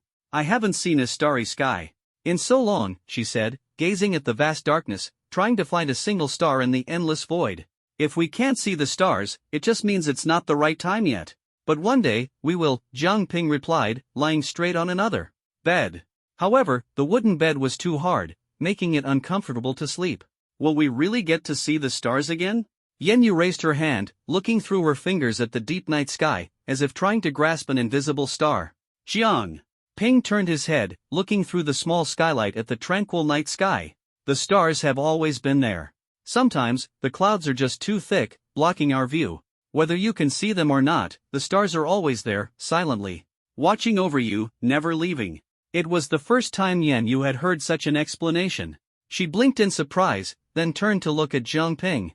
Really? Really? So the stars have always been there, we just couldn't see them. She murmured softly, as if the words had struck a chord in her heart. Jiang Ping smiled faintly, turning on his side to quietly watch her serene face. The gentle light cast a soft glow on her features, leaving a hazy beauty that felt sacred and warm. Sensing something, the girl turned over, her gaze meeting his. Why are you staring at me? She blinked, her eyes bright and beautiful. Can't I take a look? Jiang Ping couldn't help but chuckle, countering with a question. Of course. You can, Yan Yu replied without avoiding his gaze. You look at me, I look at you. Fair, right? Her tone was playful, but her eyes were incredibly earnest. The two remained silent, quietly gazing at each other. As their eyes met, the atmosphere grew subtle. Xiao Yu. Jiang Ping had just started to speak when Yan Yu suddenly turned away and said, I'm tired. I'm going to sleep. Jiang Ping opened his mouth, but the words he wanted to say were swallowed back. A faint, helpless smile appeared at the corner of his lips. Good night. The journey through the desert was monotonous and long. During the day, the two traveled on the wooden dragon. At night, they stayed in the same room. Every evening, they would sit face to face, saying little, communicating everything through sincere glances. Day by day, time passed like this. Finally, after 5 full days of travel, by noon on the 6th day, a color different from the yellow sand appeared in the distance. Jiang Ping immediately urged the wooden dragon to move at full speed. The scene ahead became clearer and clearer. It was a city in the desert, with towering buildings. On one side of the city lay endless yellow sand, while on the other side, the landscape gradually turned green with wilderness and mountains. This city perfectly divided the desert from the oasis. This was a city standing in the desert, long abandoned by humans and eroded by wind and sand. Perhaps many years ago, it had been bustling with life. But as time passed, whether due to the threat of beasts or the relentless onslaught of sandstorms, the city eventually became a ghost town. For Jiang Ping and Yan Yu, whether or not there were people here no longer mattered. What was important was that reaching this place meant they had arrived at the edge of the great desert and successfully made it out. That was the most crucial thing. We've finally made it out of the desert, Yan Yu exhaled deeply, feeling a sense of relief. Although they hadn't had to walk on foot these past few days, traveling on the wooden dragon, the harsh desert environment was still oppressive. Even the cooling effects of the wood-based techniques couldn't change much. Yes, we've finally made it out. Jiang Ping also let out a breath of relief. Life in the desert was always hard to endure. Let's go and see if there's anything useful in this city. Jiang Ping took the lead and walked into the city. Yan Yu followed closely behind. To their surprise, the seemingly lifeless city was actually filled with people. Or more accurately, it was filled with corpses. On the streets, in shops, and inside houses, corpses lay scattered everywhere. There was a series of energy magatamas exploded, instantly blasting the entire crowd away. Boom! Those severely injured did not bleed. Instead, they transformed into clusters of purple flames, lingering in place. Bang! Susanoo continuously hurled energy magatamas, blasting everyone away. None of the injured were spared, all turned into purple flames. As everyone transformed into flames, the clusters of purple fire slowly rose into the air, converging into a massive purple fireball that hovered, radiating a scorching yet eerie aura. Is this the fire of sin? Jiang Ping felt the extremely familiar aura and finally remembered. The purple flames before him were identical to the fire of sin used by the Burning Flame sect back then. The fire of sin? The same purple flames used by the Burning Flame sect? Why is the fire of sin here? As Jiang Ping spoke, Yan Yu immediately reacted. The aura of the purple flames before them was indeed identical to that of the Burning Flame sect. Could it be that the Burning Flame sect hadn't given up and had come after them again? The two immediately heightened their vigilance. Jiang Ping quickly scanned the surroundings, his eternal Mangekyo Sharingan flickering with a cold and profound light. At this moment, only the true leader of the Burning Flame sect, Yuli, could make Jiang Ping feel pressured. If Yuli truly appeared, Jiang Ping wouldn't mind fighting him here. After all, the Great Beast Tide threatened the entire Holy Empire, and Jiang Ping had to step in to protect all the important people. But dealing with the Burning Flame sect was much simpler. From the moment they first appeared, their goal had been to kill Jiang Ping and Yan Yu.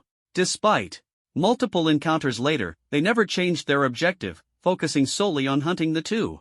Although Jiang Ping later learned from Yu Li that the Burning Flame sect's fundamental purpose was to prevent the revival of the Holy Empire, from this perspective, their goal was somewhat similar to that of the beasts. So it wasn't surprising that they could incite the beasts to assist them back then. 5 minutes passed quietly. Nothing happened. Yuli did not show up. The fire of sin in the air simply hovered silently, without any movement. What's going on? Is there no one here? Yan Yu asked softly. It seems there really isn't anyone. Jiang Ping carefully sensed again, confirming there was no trace of any presence nearby. With his vision, even Yuli would find it hard to hide. So it could be confirmed that this was merely a ruined city polluted by the fire of sin. It seems this city ended up like this because of the Burning Flame sect. Jiang Ping looked up at the cluster of fire of sin, his gaze sharpening as his pupil power surged. Amaterasu. Black flames instantly enveloped the fire of sin, forcibly extinguishing it. Jiang Ping didn't want a cluster of fire of sin hanging over his head. I'll send out a few clones for a quick search, and then we should leave. Since the Burning Flame sect had appeared here and left behind a cluster of fire of sin, Jiang Ping didn't want to linger. Yan Yu nodded in agreement. Subsequently, Jiang Ping created over a dozen clones to swiftly search the entire city. Ultimately, they found only one useful item, a map. The map showed that they were indeed at the westernmost edge of the western region. The desert they had just left was called the Sea of Bitterness Desert. Jiang Ping recognized the name. The Sea of Bitterness Desert was said to be like an endless sea of suffering once you entered. Fortunately, they had successfully emerged from it. So we're here now, and to reach the Holy King City, we still have to travel a long way east. There are many deserts in the western region. There's another vast desert ahead, so we'll have to go around it. The two carefully studied the map and made their next plan: bypass the large desert ahead and leave the western region. There's an oasis about 10 kilometers northeast. Let's head there first, Yen Yu said, pointing to a spot on the map. Alright, let's go. The extreme polar oasis of the western region. In the sparse jungle, ferocious roars of beasts echoed as shadows darted swiftly. There were over a dozen of them. Surrounding a small team of only 5 or 6 people, the beasts launched their attack. Damn it, we didn't expect to be discovered, a bald young man in the team said, his expression tense as he stared at the dozen or so brown desert lizards, each over 2 meters long. Everyone, protect the young lady and prepare for battle. The bald man swiftly drew a long spear, its tip crackling with electricity. The others also pulled out their weapons, ready for combat. The attackers were over a dozen mid-tier, third-grade brown desert lizards, the most common type of beast in the desert. This oasis was the only one within dozens of miles, a necessary stop for both passing humans and beasts to replenish water. The team had been prepared to fight the beasts, but they hadn't anticipated encountering such a large number of desert lizards this time. Brother Yu Hao, I'm already a third-tier ability user now. I can fight alongside you. There's no need to protect me, a petite girl in a white sun-protective coat said softly. From within the group, her fair skin was as delicate as porcelain, making her stand out starkly among the others, who were tanned and rugged. She didn't look like someone from the desert at all. However, when others tried to protect her, she was unwilling, pushing her way out of the group. She was not the kind of weak girl who needed protection. Miss, this is no time for jokes. Desert lizards are not like those tamed beasts in the city. They're ferocious and leave no room for carelessness. If you get hurt, we won't be able to explain it to the family head when we return, Yu Hao tried to persuade her earnestly. But she wouldn't listen, her eyes gleaming with excitement as she stared at the desert lizards. She drew a long whip from her waist. Perfect timing. I've already grown bored of those tamed beasts in the city. It's time to practice with some truly wild ones, she said eagerly. The others could only shake their heads helplessly. At that moment, the desert lizards finally launched their attack, spitting streams of sand like bullets that tore through the air. Move! Yu Hao and the others immediately swung their weapons, blocking the first wave of attacks before charging forward for close combat. The girl ignored everyone's objections, swinging her whip at the nearest desert lizard. Crack! The whip snapped through the air, landing heavily on the desert lizard's back. However, the lizard's thick, tough skin made the strike feel like nothing more than a tickle. Instead, it enraged the creature, which immediately fixed its gaze on the girl. It scurried toward her on its 4 limbs, bearing its mouth full of sharp, menacing teeth. Stupid lizard, get lost, the girl shouted, pulling back her whip and decisively lashing it again. This time, she skillfully coiled the whip around the desert lizard and flung it away with a powerful motion. The battle grew increasingly intense. Outside the oasis, Zhang Ping and Yen Yu finally arrived after spending some time on the journey. They hadn't even had the chance to admire the beauty of the oasis when they were drawn to the sounds of battle coming from within. Someone's inside? The two quickly climbed over a small hill and saw, not far away in the jungle, humans and demonic beasts locked in fierce combat. This was the only oasis within dozens of kilometers, so everyone had to come here for water, making human-demon conflicts unsurprising. Didn't expect to find people here. Looks like we can have them take us to the city, Yen Yu said. In an unfamiliar place, having someone to guide the way would make it easier to find the sacred royal city in the northern district. But their situation doesn't look good, Zhang Ping frowned. At first, there were only a dozen desert lizards, which the group could still handle. But on the outskirts, he saw more desert lizards rushing in to provide reinforcements. Once surrounded, those people would definitely be no match. Seeing the desert lizards about to encircle them, Yen Yu couldn't sit still. No, we have to help them. Ha! Don't just stand there, let's go. Yen Yu grabbed Zhang Ping and charged down the hill. Sla! Yu Hao gripped his steel spear, the tip crackling with electricity, and pierced through a desert lizard he had been battling for several rounds. The others joined forces to resist. Although they hadn't killed many, they managed to suppress the desert lizards, forcing them to retreat step by step.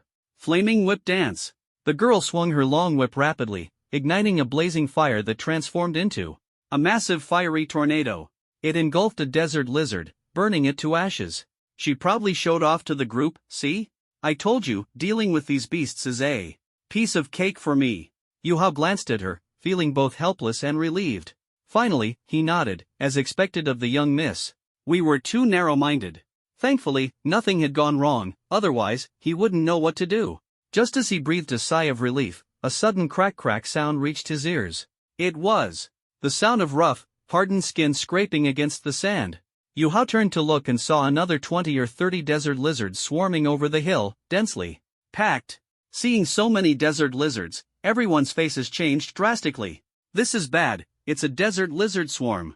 A group of desert lizards and a swarm of them were two entirely different things. Hiss! The desert lizard swarm let out strange, piercing cries as they charged down the slope in unison, kicking up a massive cloud of yellow sand. They surged forward like a flood, blotting out the sky and sun. Protect the young miss! Yu Hao roared, slamming his spear into the ground. Electricity erupted wildly, transforming into thunder beasts that shot into the sky, colliding fiercely with the descending yellow sand. At the same time, the rest of the team launched a coordinated counterattack. Wind manipulation, gale. 3 wind element ability users simultaneously unleashed a powerful gust, tearing open a gap in the yellow sand in tandem with Yu Hao's thunder beasts, forcibly dispersing it. However, what greeted them next was a barrage of yellow sand, dense as bullets, raining down like a storm. Thud! Many were struck directly by the sand, their arms pierced through, blood splattering everywhere. Among them, a large wave of sand was shooting straight toward the girl. She froze, unable to react in time. At that moment, a cold shout rang out. Wind release, great! Breakthrough! A fierce wind arose, scattering all the yellow sand. 2 figures landed steadily in front of the group. Who are you? Yu Hao stared in surprise at the suddenly appearing man and woman. We're here to help. Don't worry, Yin Yu said with a faint smile, reassuring everyone. Then, she turned to Zhang Ping and said, I'll leave the rest to you. Although the number of desert lizards was high, their strength was not impressive. Zhang Ping secretly curled his lips. Clearly, Yin Yu was the one doing most of the work, yet all the hard labor fell on him.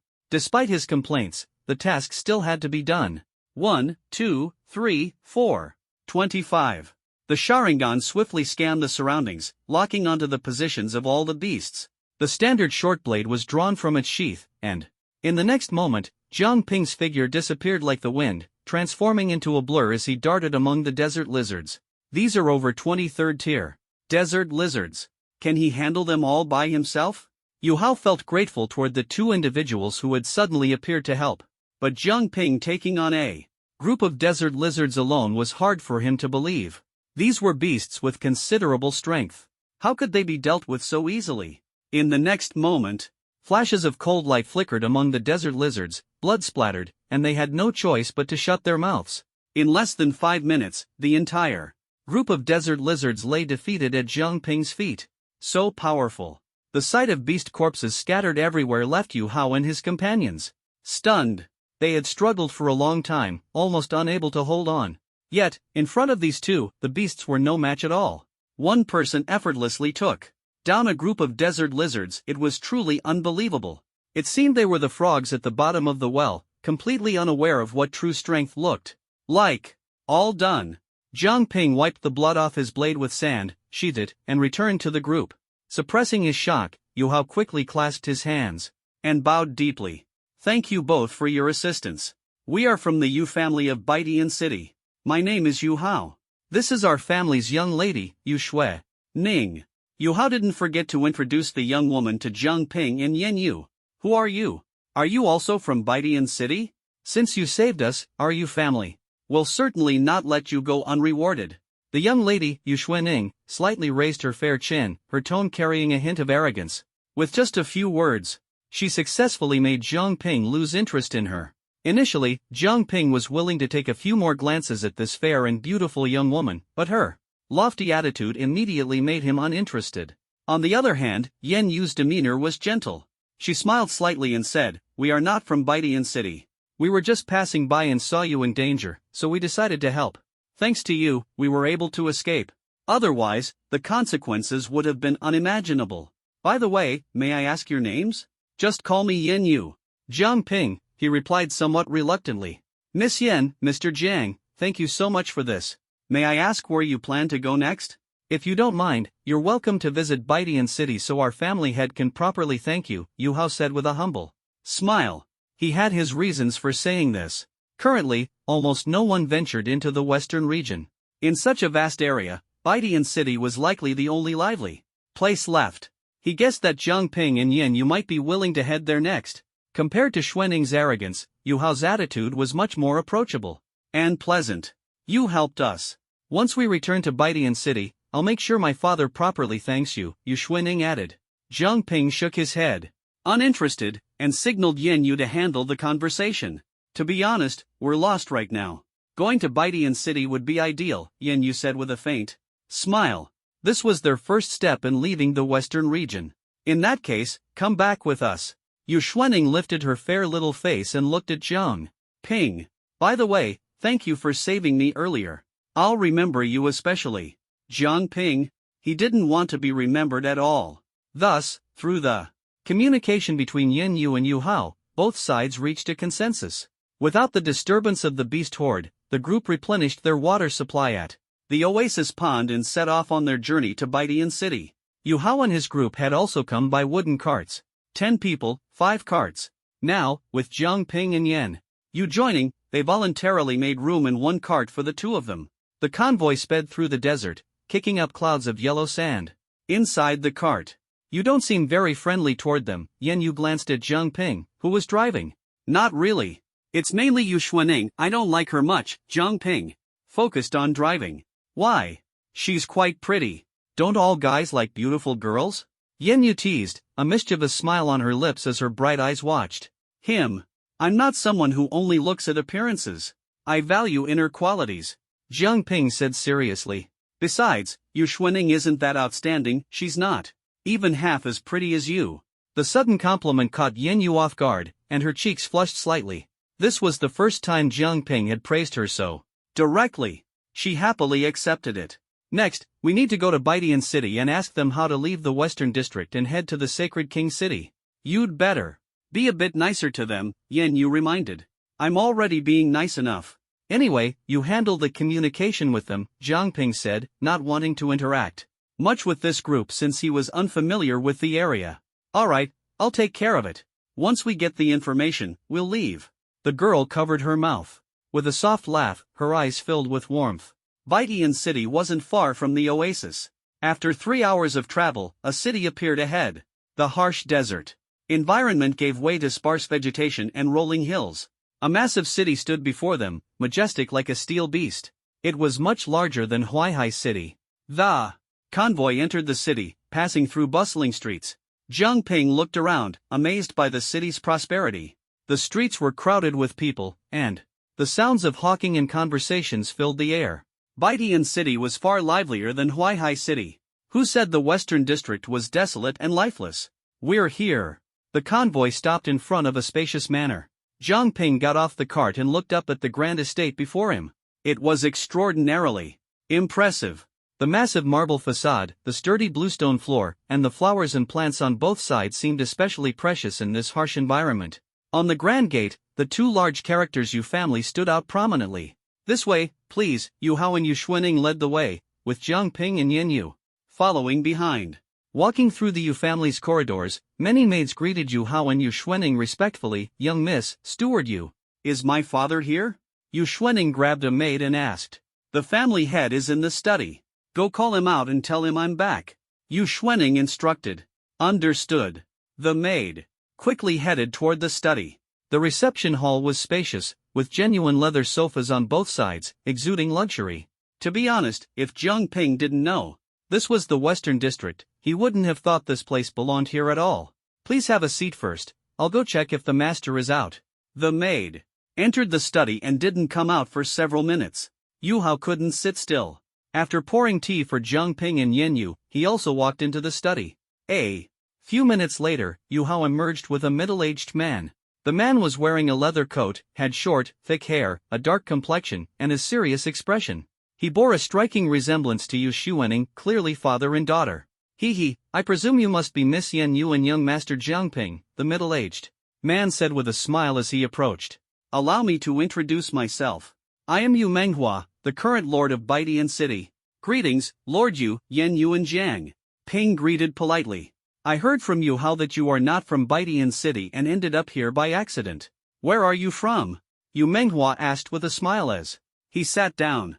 We are indeed not from Baitian City, nor even from the western region. We are from the eastern region. Due to certain circumstances, we mistakenly arrived here, Yin Yu replied. The eastern region, huh? Upon hearing this, Yu Menghua and those around him showed surprise. After all, the eastern and western regions are separated by the central region, spanning almost the entire Holy Empire. Yes, due to some reasons, we lost our way. Fortunately, we encountered you and managed to escape the desert, Yin Yu explained. To have wandered from the eastern region to the western region, it seems you've been through quite an ordeal. Though the story sounded exaggerated, Yu Menghua chose to believe them. Whether true or not, it had little to do with him, and there was no need to delve deeper. So, you're planning to return to the eastern region now, correct? I can have someone draw you a route map, Yu Menghua offered. After all, they had saved his daughter. Providing them with a route was not an unreasonable request. However, Yin Yu shook her head. We are not returning to the eastern region. We want to go to the northern region, preferably to the Holy King's city. The Holy King's city? Aren't you heading back to the eastern region? Yu Menghua narrowed his eyes slightly. What business do you have in the Holy King's city? Are you also going to support the city and help open that sealed gate? Clearly, even in the northern region, people were aware that cities across the Holy Empire were rallying to support the Holy King's city. Faced with increasingly rampant monster attacks, the Holy King's city was humanity's last hope until someone could change the tide. Beyond the Holy King's city, there seemed to be no other way out. With monsters running rampant, the Holy Empire is on the brink of collapse. Only by uncovering and resolving the cause of the Holy King's city's seal can we hope to confront the monsters head-on. Yen Yu said. Otherwise, one day, we will be completely devoured by them. Being devoured doesn't matter, wouldn't that be better? Yu Menghua suddenly sneered. What? Yen Yu froze, unable to process his words immediately. Such remarks shouldn't have come from Yu Menghua. The Holy Empire has long lost hope. It was defeated 300 years ago. To have lasted 300 years is already a bonus. If it doesn't collapse now, then when? Yu Menghua sneered, his tone full of hostility toward the Holy Empire. What do you mean? Yen Yu stood up in shock, staring at him. The Holy Empire is the foundation of our survival, the pillar of this world. If the Holy Empire collapses and monsters run rampant, humanity will ultimately have nowhere to escape. That is merely a matter for you humans. It has nothing to do with us. Yen Yu's reaction deepened the cold smile on Yu Menhua's lips. We've been waiting for the fall of the Holy Empire. Did you think we came to help? Yu Menghua stood up, staring at Yen Yu. I can tell, you're of the holy lineage, and an S-class at that. The Holy Empire hasn't seen an S-class holy lineage ability user in ages. The first S-class holy lineage of your Holy Empire must have been that damned first Holy King. Speaking of the first Holy King, Yu Menhua's tone turned noticeably icy, even gritted with hatred. His words triggered something in Yen Yu's memory, and her face changed instantly. You are the descendants of the fallen Moon Royal family that were eradicated by the first Holy King back then? The fallen Moon Royal family, one of the most powerful forces 500 years ago, once occupied a third of the world's land. Later, the Holy Empire rose, gradually compressing the influence of the fallen Moon Royal family until only the current Western District remained. The final battle between the Holy Empire and the fallen Moon Royal family was known as the Shattering War. The first Holy King personally led his legion and crushed the fallen Moon Royal family with overwhelming force. From then on, the Holy Empire gained its vast territory. The fallen Moon Royal family was supposed to have been wiped out long ago, Yen Yu never expected there to still be descendants. She should have realized earlier how could such a large city exist in the Western District, the forbidden zone of the Holy Empire. Normal people wouldn't choose to live in the Western District unless they were descendants of the fallen Moon Royal family. Someone told me that the fall of the Holy Empire is only a matter of time, and the only variable is S-class ability users, especially S-class holy lineage users. As long as all S-class ability users are eliminated, the Holy Empire is doomed. Now, you've walked right into our trap. Don't blame us for being ruthless. The sudden turn of events caught Yen Yu off guard. She had only wanted to find a way out of the Western District to reach the Holy Capital, but she unexpectedly encountered the descendants of the Holy Empire's former adversaries. The fallen Moon Royal family, a force recorded in the Holy Empire's history books, was something Yen Yu had only read about in class and textbooks. She had an excellent memory and remembered many details. Historical records described the fallen Moon royal family and the Holy Empire as mortal enemies, forever irreconcilable. Now, it seemed that was indeed the case. Do you know why the Western District has remained a forbidden zone for your Holy Empire all these years? It's not because of the harsh environment, it's because we are here. Over the years, no one who entered the Western District has ever come out alive, and you won't be an exception.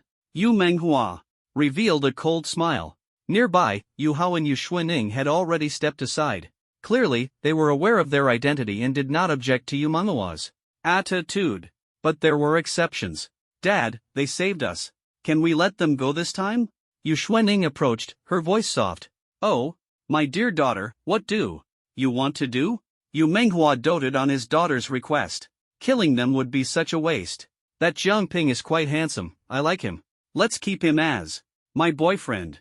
Yu Xuanning's words shocked everyone. Jiang Ping, who had been sitting calmly, suddenly panicked and almost spat out the tea in his mouth. I think he's pretty sturdy too, not bad. Since you're staying, I think this girl is quite pretty. Keeping her as my 36th personal maid sounds good too. Yu Menghua nodded, effectively sentencing Yan Yu to death. Hearing this, Yan Yu was furious. This Yu family, what kind of people are they? Women fighting over men. Men fighting over women, it's utter chaos. How did the once glorious descendants of the illustrious falling Moon royal family end up like this? Beside her, Jiang Ping finally stood up. Before rising, he didn't forget to stuff a piece of pastry from the table into his mouth. After all, pastries were rare and shouldn't be wasted. After finishing, he dusted off the crumbs from his hands, cleared his throat, and said, Ahem, let me say a few words. First of all, thank you, Miss Yu, for thinking so highly of me. Although you're very beautiful, I refuse to be your man, I am a man of principle. Secondly, Master Yu, you want our Xiao Yu to be your personal maid? On her behalf, I refuse. We're not that close. Also, whether or not you're descendants of the falling Moon royal family, we mean no harm. We're simply passing through and need a place to rest. I understand your hostility, but this is a grudge between the falling Moon royal family and the Holy Empire. If you're angry, it's best to direct it at the Holy Royal family and the current Holy King. Taking it out on us won't help. Finally, the reason I'm saying all this is to hope that Master Yu, considering we saved your daughter, will tell us the way to the Holy Royal City and let us leave. These are just my personal thoughts. Jiang Ping wore a faint smile, his demeanor elegant. After listening, Yu Menghua sneered coldly. Humph, once you've entered Tianbei City, there's no room for negotiation. You have only two choices, surrender or die. As soon as he finished speaking, a fierce aura erupted from Yu Menghua, soaring into the sky. 5th tier beginner level. This was his confidence. It seems Master Yu doesn't agree with my suggestion. Well, there's nothing I can do. Jiang Ping sighed, shaking his head. The next second, his eyes suddenly lifted, revealing crimson, eerie Sharingan eyes that exuded a cold and profound power. Since you're so stubborn, then stay here. Obediently. Yu Menghua scoffed disdainfully, stomping the ground hard. His body leaped forward, his hand curved like a claw, carrying a sharp gust of wind as he lunged at Jiang Ping. Boom! In the next moment, golden energy surged wildly, and the explosive shockwave forcibly pushed Yu Menghua back. Endless energy poured out, rapidly condensing into a massive golden energy skeleton. But it didn't stop there. The pure energy quickly filled in, and the skeleton gradually transformed into a complete skeleton. Then, flesh was reshaped, and golden armor covered the entire body. It stood like an ancient war god, exuding an overwhelming aura. The Susanu's form continued to grow larger, eventually breaking through the roof and standing tall between heaven and earth. At this moment, everyone in Tianbei City saw the golden giant rising from the Yu family, piercing the sky. The terrifying aura was like the awakening of an ancient war god, enveloping the entire Tianbei City in immense pressure. Many weaker individuals were so frightened by the aura that their souls seemed to flee, and they fainted on the spot. What is this thing? Seeing the massive Susanu and feeling its soul-shaking aura, Yu Hao and Yu Xuanning's faces turned pale. This aura was like the descent of a god, striking fear into the hearts of all. Yu Menghua's expression instantly turned grim. He never expected that these two seemingly ordinary guys were hiding such immense power. I didn't want to make a move initially, but you forced my hand. Jiang Ping looked down at Yu Menghua with an air of arrogance. He had the strength to back it up. After undergoing rigorous training, Jiang Ping's level had secretly reached the early stage of the 4th tier. He had killed several 5th tier experts before, so dealing with a mere early stage 5th tier opponent was effortless. Facing the formidable figure before him, Yu Menghua was not intimidated. Instead, he roared. Why? Why does the Holy Royal Family deserve your support, while the Falling Moon Royal Family is deemed unworthy of existence? The Holy Royal Family abandoned you long ago. Why are you still clinging to the past? Why can't you accept a new royal family to lead us in the fight against the beasts? Why? He was unwilling, indignant, and even more reluctant to accept reality. Both were top-tier forces, so why was it that after the Falling Moon Royal Family declined, no one cared, yet? Even after 200 years of decline, the Holy Royal Family still had so many loyal supporters? Why? With your level of strength, you dare to think about replacing the Holy Royal Family to lead us in battle? What a joke! Jiang Ping sneered. If you could really replace the Holy Royal Family, I think humanity would have been doomed long ago. A mere early-stage 5th tier dared to dream of leading everyone against the beasts. Jiang Ping, who possessed two-tailed beasts in the complete form of Susanoo, had long since become the overlord of this world. The Falling Moon Royal Family, you'd better quietly fade into history. Susanoo's arm moved slowly, resting on the hilt of its sword, and then suddenly drew it out with a slash. Boom! Outside Baitian City, the wooden dragon advanced slowly. Behind it, the city that once stood in the desert had been razed to the ground. The Falling Moon Royal Family had also completely become a thing of the past. Why the long face? Is something bothering you? On the wooden dragon, Jiang Ping looked at Yen Yu, who seemed downcast, and handed her a biscuit. Here, have a biscuit. And relax. Thank you.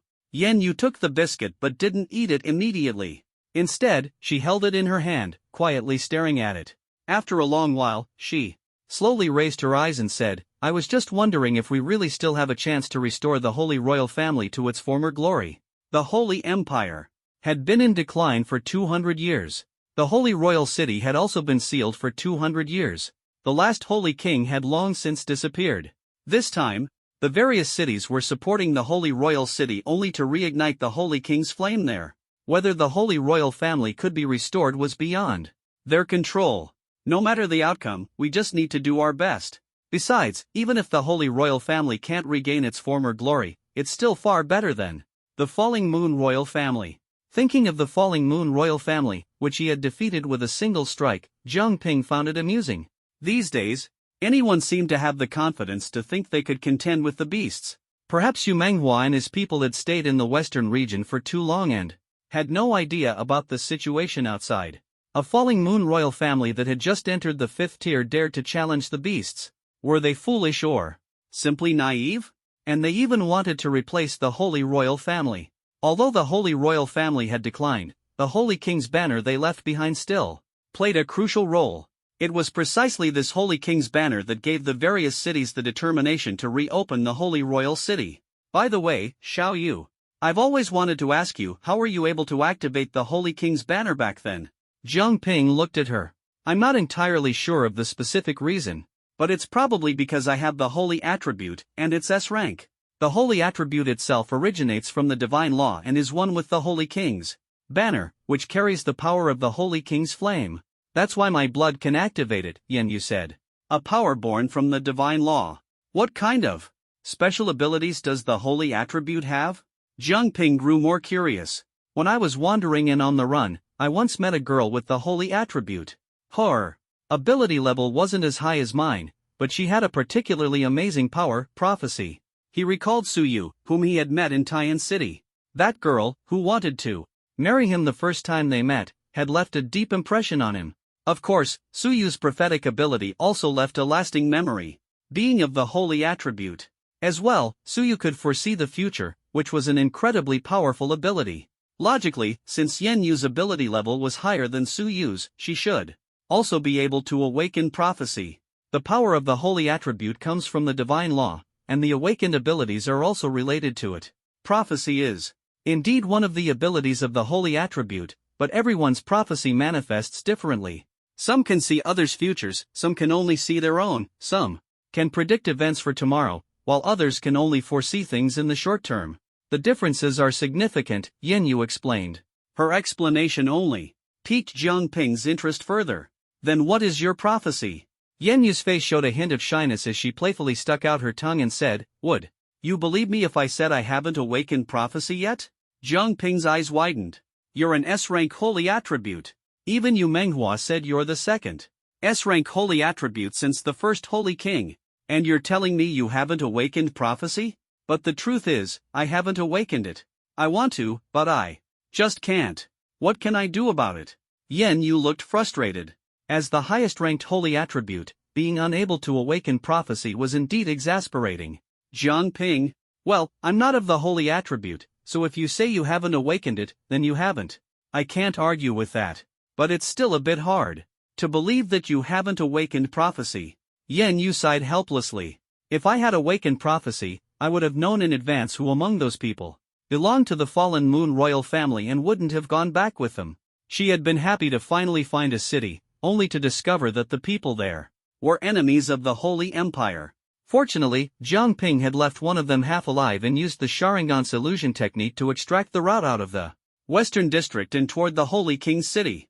Anyway, since we've come this far, let's hurry to the Holy King's city, complete the mission, and go home. Jiang Ping lay down and gazed at the azure sky. He was starting to feel homesick, missing the carefree life and the comfort of his dad's cooking. Unlike now, where he had to stay vigilant everywhere and couldn't even have a hot meal, his quality of life had plummeted. Yen Yu also relaxed, lying down beside Jiang Ping and looking at the blue sky and white clouds. They had gradually left the harsh environment of the Western District, and the air was becoming more pleasant. This weather is so nice, she said softly. After leaving Baidian City, the two traveled smoothly without any obstacles. In just 5 days, they finally left the suffocating Western District completely and officially entered the Northern District. The weather in the northern region was colder, with swirling snow covering the entire view. The thick snow created a stark contrast with the western region. We've officially entered the northern region now. We'll reach the Holy King city soon, Yen Yu said, looking ahead at the forest shrouded in wind and snow, her eyes full of anticipation. Finally, the northern region, Jiang Ping responded softly. The two maintained their pace and continued forward. This time, entering the northern region from the west was different from when Jiang Ping had entered from the central region before. They didn't encounter Taiyan City. After several more days of travel, they passed through a dense, snowy forest and suddenly came upon a massive abyss ahead. It was astonishingly wide, stretching across thousands of miles. The abyss was so vast, with a diameter exceeding 1,000 meters, its depths unfathomable, dark, and mysterious, evoking a sense of dread. This was the Abyss of Vigilance, the first line of defense for the Holy King city. Legend had it that this enormous rift was dug overnight after the decline of the Holy Empire. The abyss was filled with special restrictions left by the Holy Royal family, making it impossible for either humans or beasts to fly over it. The only way to cross the Abyss of Vigilance was to find a path below. So this is the Abyss of Vigilance. Once we cross it, we'll officially enter the territory of the Holy King city. But the true Holy King city lies even farther ahead, Yen Yu said, staring at the abyss, her heart filled with awe. No matter how far the road is, the most important thing now is to find a way to cross the Abyss of Vigilance. The Abyss of Vigilance was the first line of defense outside the Holy King city. A peculiar magnetic field at the bottom of the abyss prevented anything from flying directly overhead, forcing travelers to find a way around. Jiang Ping and Yen Yu circled the edge of the abyss several times before finally discovering a small path leading to the bottom. This path was clearly man-made, the freshly turned soil indicated it had been created recently. It seemed that many had come here before, and some might have even successfully crossed the Abyss of Vigilance. It looks like this is the only way. Let's go down, Jiang Ping said, taking the lead and guiding Yen Yu as they cautiously descended the narrow path. The path was narrow but passable, extending all the way to the bottom of the abyss. The journey was long, and even after walking for over 10 minutes, they had yet to reach the bottom. The farther they descended, the eerier the atmosphere became. The cliffs on both sides were lined with the corpses of various beasts. Some were reduced to bare bones, heavily decayed, others were just beginning to decompose, their bodies swarming with flies and emitting a foul stench, and some had died only recently, with fresh blood still dripping. Clearly, these beasts had met tragic ends. How they had died, however, remained a mystery. The deeper they went, the more corpses they encountered, and the heavier the stench in the air became. Finally, they reached the bottom of the abyss. The sight Before them left the two stunned, a wide river flowed at the bottom, its waters turbulent, waves crashing against the banks. However, the river was not clear, it was tainted with the blood of countless beasts, turning it a nauseating crimson. Occasionally, the corpses of beasts could be seen floating downstream with the current. The river banks were also littered with beast corpses, stretching deep into the riverbed. Jiang Ping even spotted the bodies of several fifth-tier beasts submerged in the river. So this is the first line of defense for the Holy King's city? Jiang Ping murmured to himself. If Huaihai City had such a moat, that great beast tied back, then might not have required their intervention at all. The demonic beasts simply wouldn't have been able to cross. These demonic beasts must be the ones that failed to breach the sacred King's city, Yin Yu said softly, her expression heavy. This moat had buried countless demonic beasts, yet the sacred King's city was still forced to shut down due to the beast tide's assault. One could only imagine how terrifying the beast tide must have been back then. Pulling their thoughts back, the two carefully observed their surroundings. The narrow path extended to the riverbank and then abruptly ended. On both sides were steep cliffs, leaving no way forward. No way through? Yen Yu frowned. The path ended here. How had the person who created this path crossed? Or was it that no one could proceed further and had to turn back? There really isn't a way. Swimming across isn't realistic either. The turbulent river made Jiang Ping abandon the idea of swimming. He estimated the river's width. It was at least over 1,000 meters, far too wide. I'll try using wood release to cross. Jiang Ping clasped his hands together. Wood release, forest of all creation. Instantly, countless trees grew from his arms, rapidly extending toward the opposite bank. However, the distance was too great, and the wood release couldn't span it in one go, only managing to create a few support points in the middle of the river. Zzz. But the moment the trees touched the river, a sharp sizzling sound erupted. The trees were rapidly corroded by the river water, dissolving and disappearing in an instant. This scene startled Jiang Ping and Yen Yu, making them retreat several steps. The corrosive power of this river is too strong. Jiang Ping frowned. Fortunately, he hadn't foolishly jumped in to swim across. Otherwise, his fate would have been the same as those trees, completely dissolved without a trace. No wonder so many demonic beasts died here. Even with their tough hides, they couldn't withstand the torment of this river. Now the problem was, without the ability to fly and with such corrosive water, how could they possibly cross? There seems to be something approaching in the water. Yen Yu suddenly shouted. The next second, a massive shadow shot out from the water, charging straight at them. Thanks to Yen Yu's warning, Jiang Ping reacted quickly, retreating several steps with her. Boom! The creature from the water slammed into the cliff, causing a loud crash. The entire cliff trembled, but surprisingly, not a single crack appeared. It remained almost completely intact. It was a massive fish, entirely crimson, about 2 meters long. Its scales opened and closed slightly, making one's skin crawl. What kind of demonic beast is this? Jiang Ping quickly searched his memory but couldn't find any information about this crimson fish. I've never seen it either.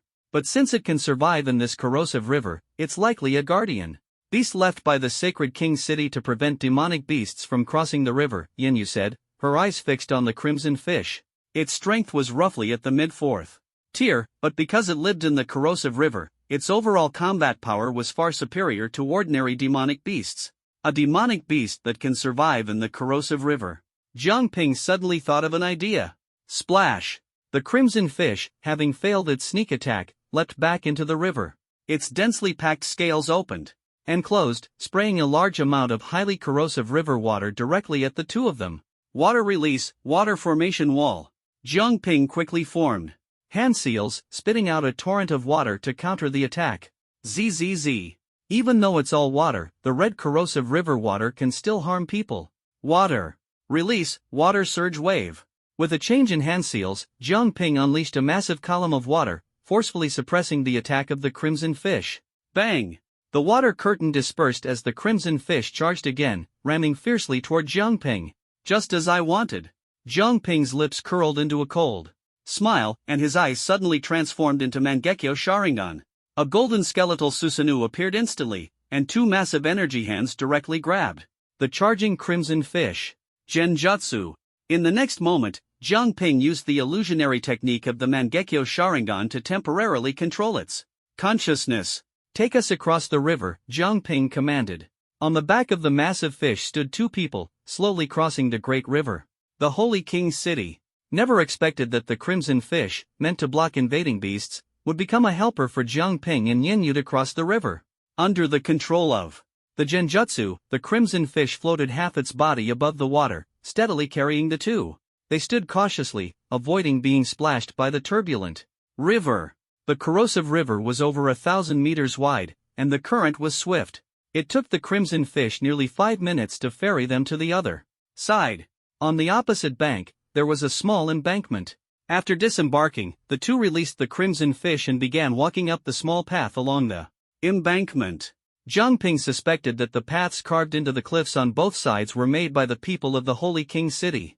Otherwise, how could it be such a coincidence that both cliffs had paths leading up and down? Regardless of who created the paths, Jiang Ping and Yen Yu had successfully crossed the corrosive river. Let's go. They carefully ascended the path. After more than 10 minutes, the two reached the top of the cliff. What is this place? Jiang Ping was stunned. Before them lay a desolate battlefield, littered with broken blades, shattered spears, bent swords, and tattered flags. Blood-stained armor and scattered remains were everywhere. The ground was scarred and pitted with craters from artillery fire, filled with corpses.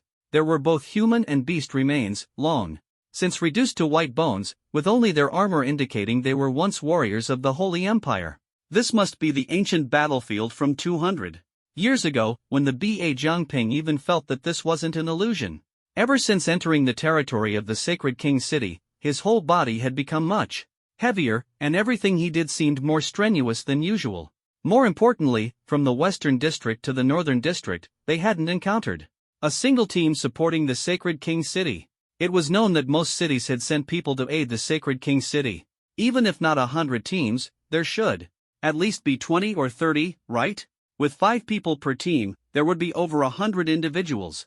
Yet, they hadn't come across a single one of these 100 people. Could it be that because they were delayed in the Western District, everyone else had already reached the Sacred King City?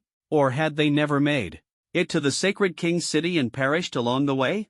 But along the way, Jiang Ping hadn't seen any corpses. No living people, no dead bodies. Even the group, led by Wei Lin, who had been separated from them earlier, was nowhere to be found. After being separated due to the spatial black hole, they had lost contact with Wei Lin's group. Jiang Ping had no idea where they were now and couldn't find them. He had initially planned to come to the Sacred King City to try his luck and see if he could encounter them. But now, neither Wei Lin's group nor the support teams sent by other cities were anywhere to be seen. Do you think it's strange, Xiaoyu? Jiang Ping stopped in his tracks. What's strange? Yen Yu also stopped and turned to look at him. So many cities sent teams to support the Sacred King City, yet we haven't encountered a single team along the way. If they face setbacks on the road, there should at least be some traces left behind, right? Have you seen any signs of other teams? Jiang Ping's expression was grave. Hearing this, Yen Yu realized it was indeed the case.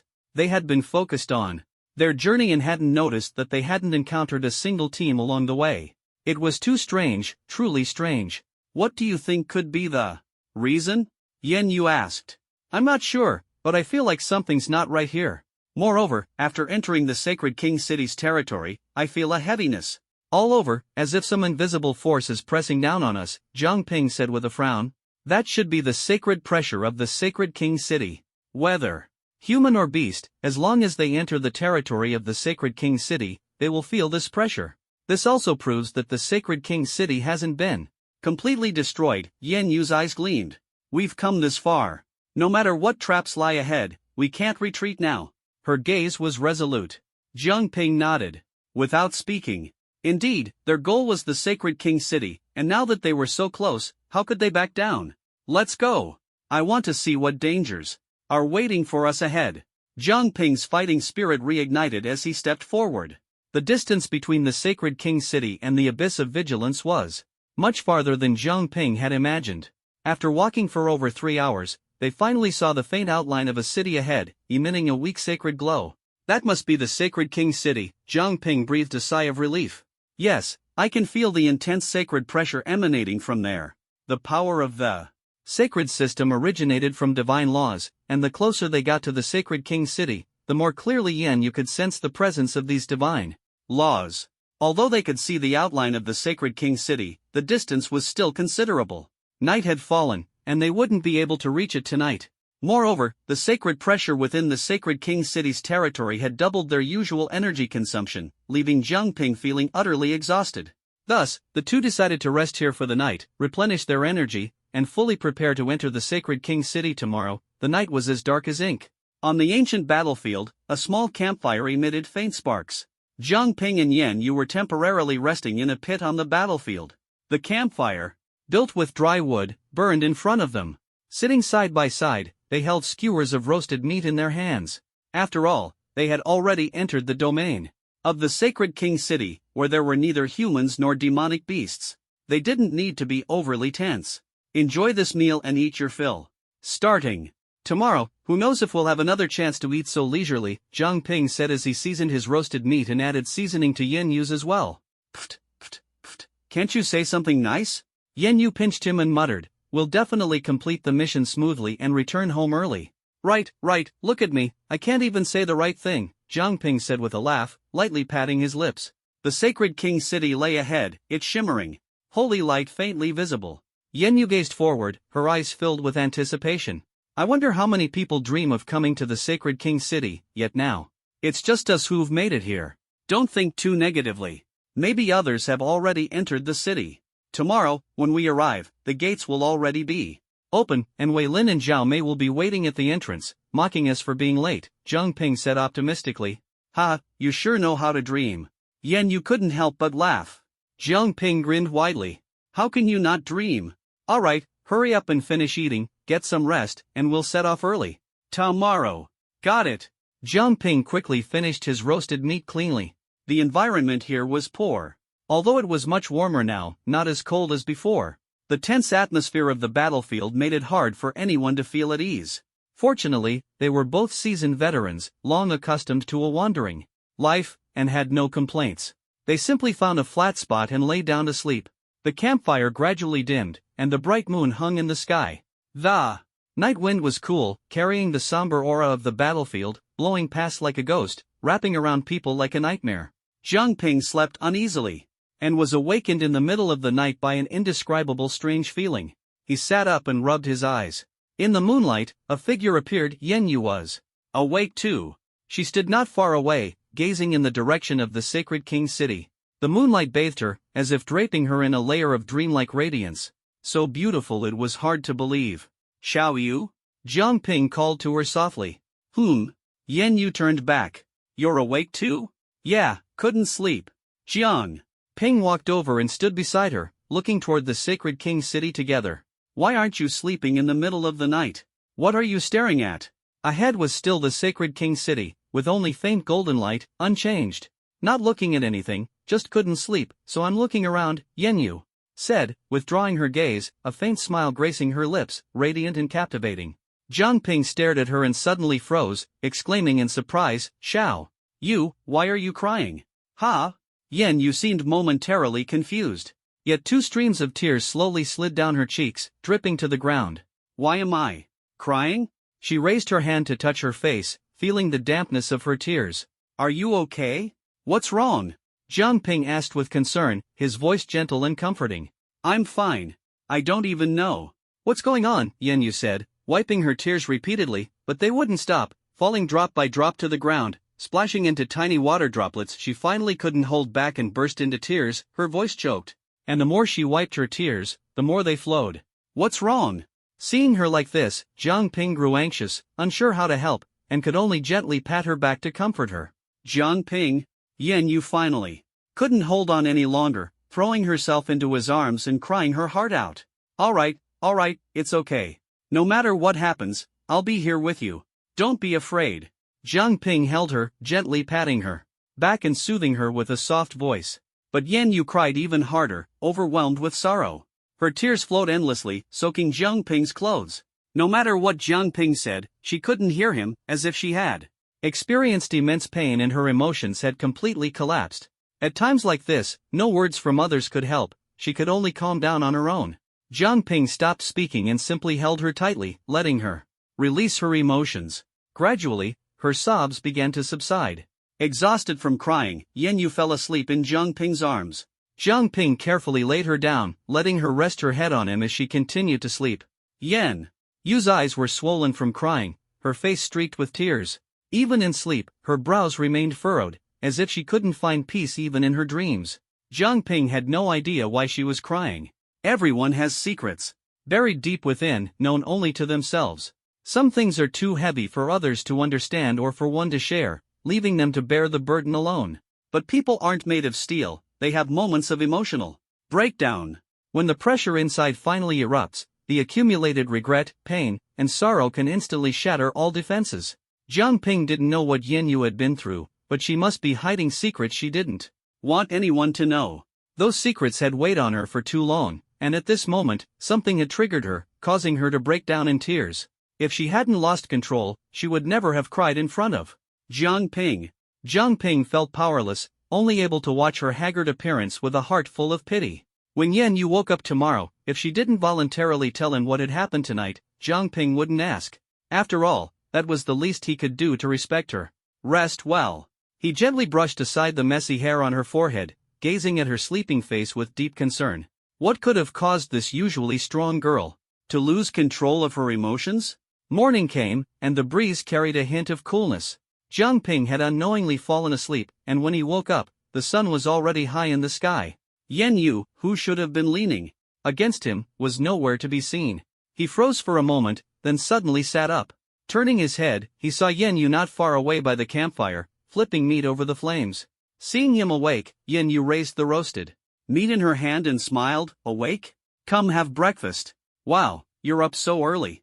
After sleeping sitting up all night, Jiang Ping's back and waist were sore. He stood up to stretch, his joints cracking audibly. Walking over to Yan Yu, he sneaked a glance at her. She looked energetic, completely unlike the exhausted state she had been in last night.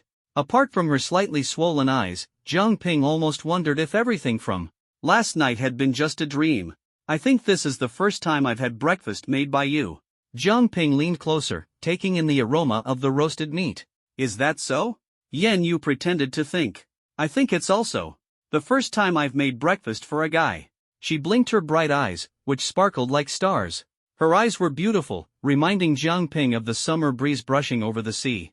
Then I'm truly honored. Jiang Ping smiled as he took the roasted meat, eating while secretly observing her expression. Calm and without any abnormalities. It was as if she didn't remember what happened last night at all. Since she didn't bring it up, Jiang Ping didn't want to press her, lest it made her uncomfortable. After breakfast, Yan Yu excitedly looked toward the Holy King City in the distance. The Holy King City is just ahead. Let's set off. All right. The two resumed their journey toward the Holy King City. Ahead lay an ancient battlefield, still desolate and scarred, with remnants of war everywhere. Corpses littered the ground, both of beasts and soldiers. No one could truly imagine how fierce the battle had been back then. The atmosphere along the way was quiet. Jiang Ping and Yan Yu maintained a steady pace as the Holy King City gradually came into view, a castle built atop a cliff. To be precise, it was once a complete piece of land, now enclosed by the towering walls of the Holy King City, elevated as a whole. The cliff and the city walls together stood 100 meters high, enough to block any invader. So this is the Holy King City? The two finally arrived at the city walls. Faded Holy Empire banners hung from the towering walls. Once, these flags symbolized the authority and glory of the Holy Empire. Though they had lost their former brilliance, they still exuded a solemn aura that inspired awe in all who came here. In front of the city gate, a single staircase led to the top. The gate was tightly shut. So this is the gate that hasn't been opened in over 200 years? Jiang Ping quickly walked up to the gate and looked up at the two massive, dark brown stone doors, engraved with sacred patterns. He placed his palm against it and gently pushed. The door didn't budge. He applied more force, gathering spiritual energy, steadying his breath, and using all his strength to push the door. Still, there was no movement. Jiang Ping felt as if his strength was absorbed into a soft cushion, with no resistance and no way to open the door. This door must be sealed with a restriction. It can't be opened by ordinary means, Yan Yu reminded him. I know. I just wanted to get a feel for it. Jiang Ping smiled. He knew the door couldn't be easily opened, otherwise, it would have been open long ago. Now that we're here, the real question is how to get inside. Jiang Ping stepped aside, looking up at the towering gate. The original plan was for people from several cities to come together, using their combined strength to find a way to open the door. But now, it was just the two of them, and there was no way to do it in the short term. The main gate is definitely not an option. That door has withstood even massive beast tides. There's no way we can get through it.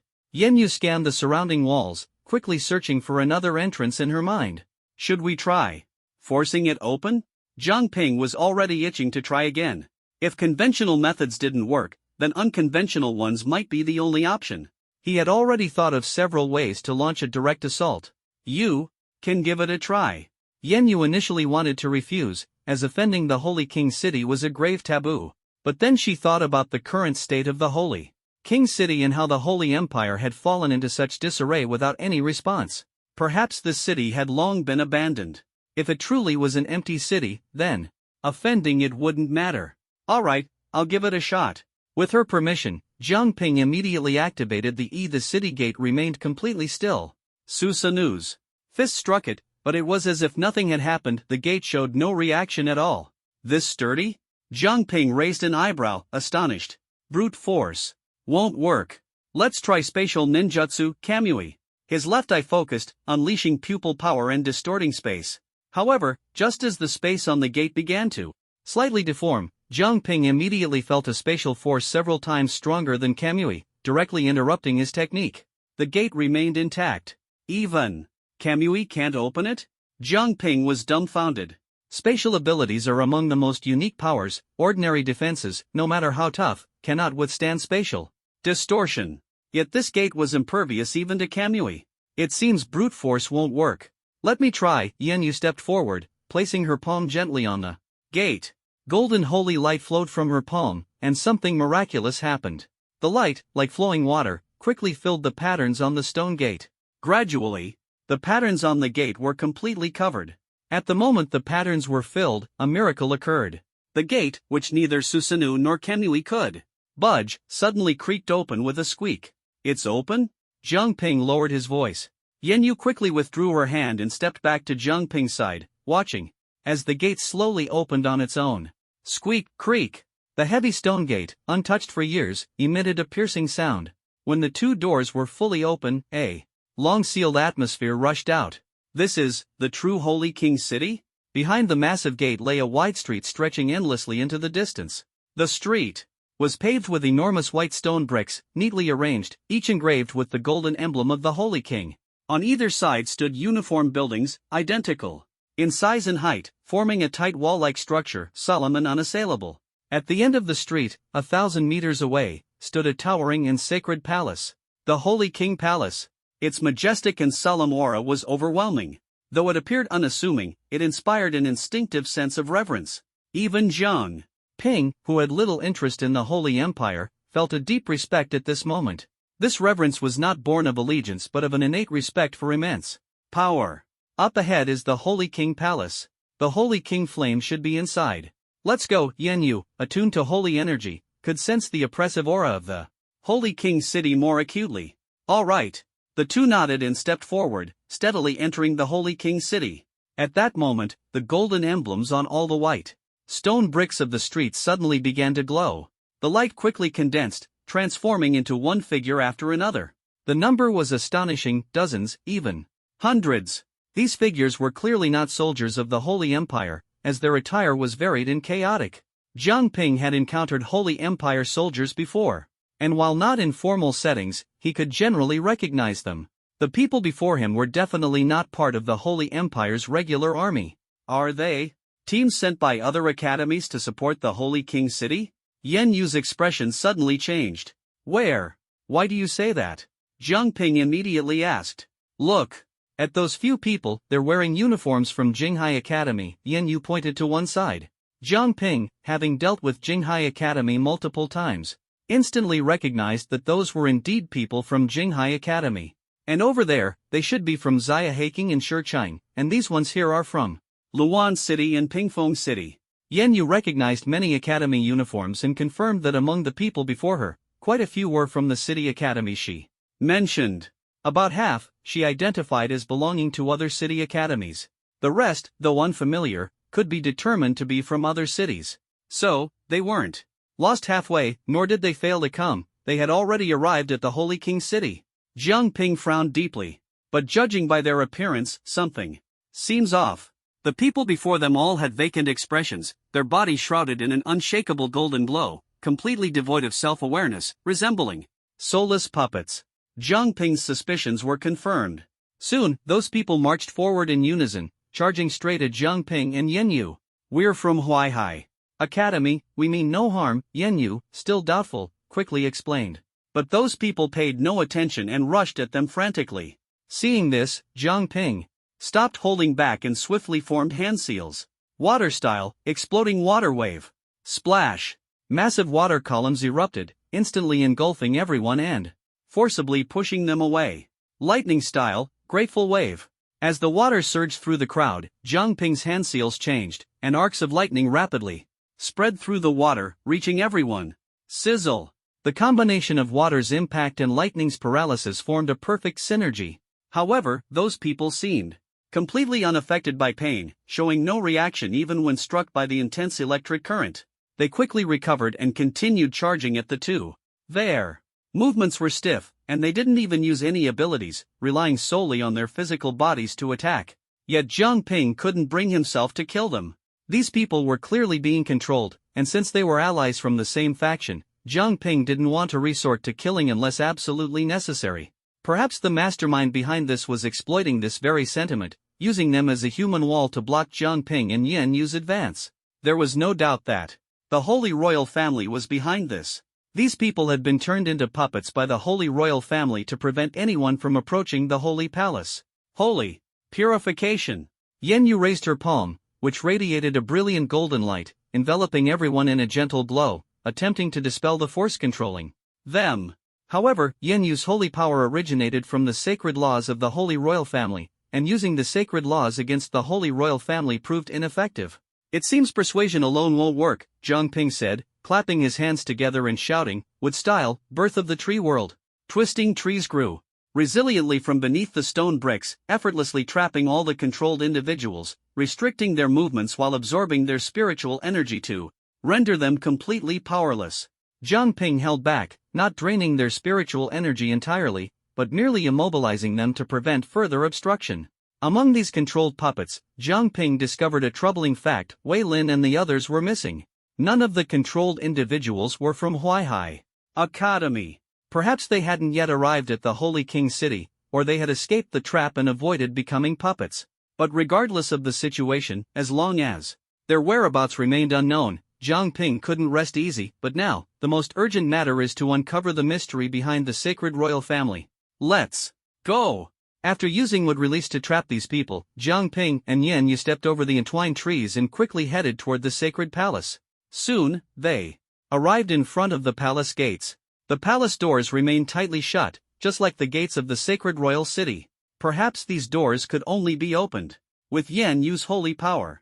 The two were about to step onto the stairs when suddenly, a golden beam of light descended from the sky onto the balcony in front of the palace, landing directly in front of them. A voice emanated from the light, majestic and overwhelming, pressing down like a mountain. "The sacred palace is off limits." The voice thundered from the beam, deafening, and then a figure slowly emerged. It was a man in his early 30s, with a well-proportioned build, clad in dark golden armor, his entire body enveloped in a golden holy light, exuding an aura of majesty and combat readiness. He held a golden spear in one hand, and upon closer inspection, one could see fierce golden dragon patterns engraved on the shaft. The man radiated an aura of solemnity and grandeur akin to an ancient war god, causing Yen Yu and Jiang Ping's hearts to tighten, almost making it hard to breathe. Without a doubt, this was a formidable expert. Jiang Ping had only felt this kind of oppressive presence from one other person, the leader of the Blazing Fire sect, Yuli. "Senior, we mean no harm. We come from Huaihai City in the eastern region of the Sacred Empire to support you," Yen Yu continued. However, the man seemed not to hear, his gaze cold and expression indifferent. The golden spear in his hand slowly rose, its tip crackling with electricity, pointing directly at the two. In the next moment, his figure vanished, suddenly appearing right in front of them, the spear tip almost touching Yen Yu's face. Clang! Jiang Ping and Yen Yu crossed their blades to block. The powerful force and electric energy surged together, forcing them to retreat, their arms numb and aching. The man's attacks were fierce, his spear moving like a soaring dragon, each thrust accompanied by violent golden arcs of electricity, sweeping through with unstoppable momentum. Jiang Ping took the initiative to counterattack, gripping his short blade tightly as pale silver arcs of electricity immediately wrapped around the blade. Although he wasn't skilled in lightning release, it didn't mean he couldn't use it at all.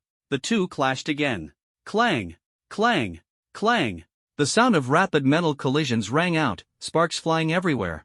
The man's movements were swift, each spear thrust carrying immense power. Jiang Ping relied on the visual prowess of his Mangekyo Sharingan to accurately track every one of his movements.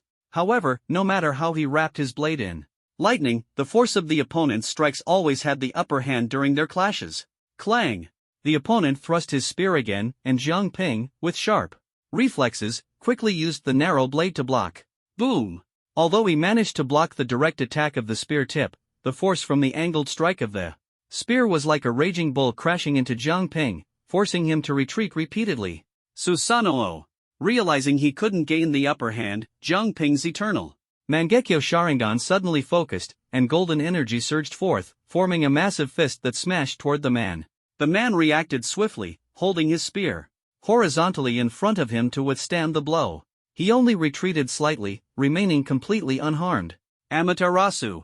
Unyielding, Jiang Ping launched another attack, as pitch-black flames stretched out like invisible claws toward the man. The man's expression remained unchanged as he swiftly swung his spear, thrusting it forward again. Zap! Golden lightning spread rapidly, forming a web-like pattern that astonishingly blocked the flames of Amaterasu. Jiang Ping was taken aback. Although the Amaterasu flames were difficult to evade, it was the first time he had seen them so easily blocked. Who is this guy? Jiang Ping had never encountered such a troublesome opponent. Although he hadn't yet used his full strength, their brief exchange had already revealed that the other party's power clearly surpassed his own. Defeating him head-on would be extremely difficult. At that moment, Yenyu, who had been observing from the side, suddenly had a change in expression and said in a deep voice, Jiang Ping, he might be the first-generation Holy King of the Sacred Empire. The first-generation Holy King? Jiang Ping was utterly shocked. The first-generation Holy King was the most powerful ruler in the history of the Sacred Empire. He had personally led armies to conquer the falling Moon Royal family, expel the Storm Lord, suppress beasts, and establish the glory of the Sacred Empire. Historical records described him as the most powerful psychic in the continent's history, unmatched for 500 years. Didn't the first-generation Holy King die long ago? Jiang Ping asked in confusion. There were no records of his decline in the history books. But he was a figure from over 300 years ago. How could he still be alive? Humans weren't beasts, and even psychics couldn't live for 300 years. Yenyu shook her head and said, I don't know. The secrets of the Holy King are not something we can easily comprehend. Forget it. Whether it's true or not, today's battle is inevitable. Jiang Ping gripped his short blade tightly once more.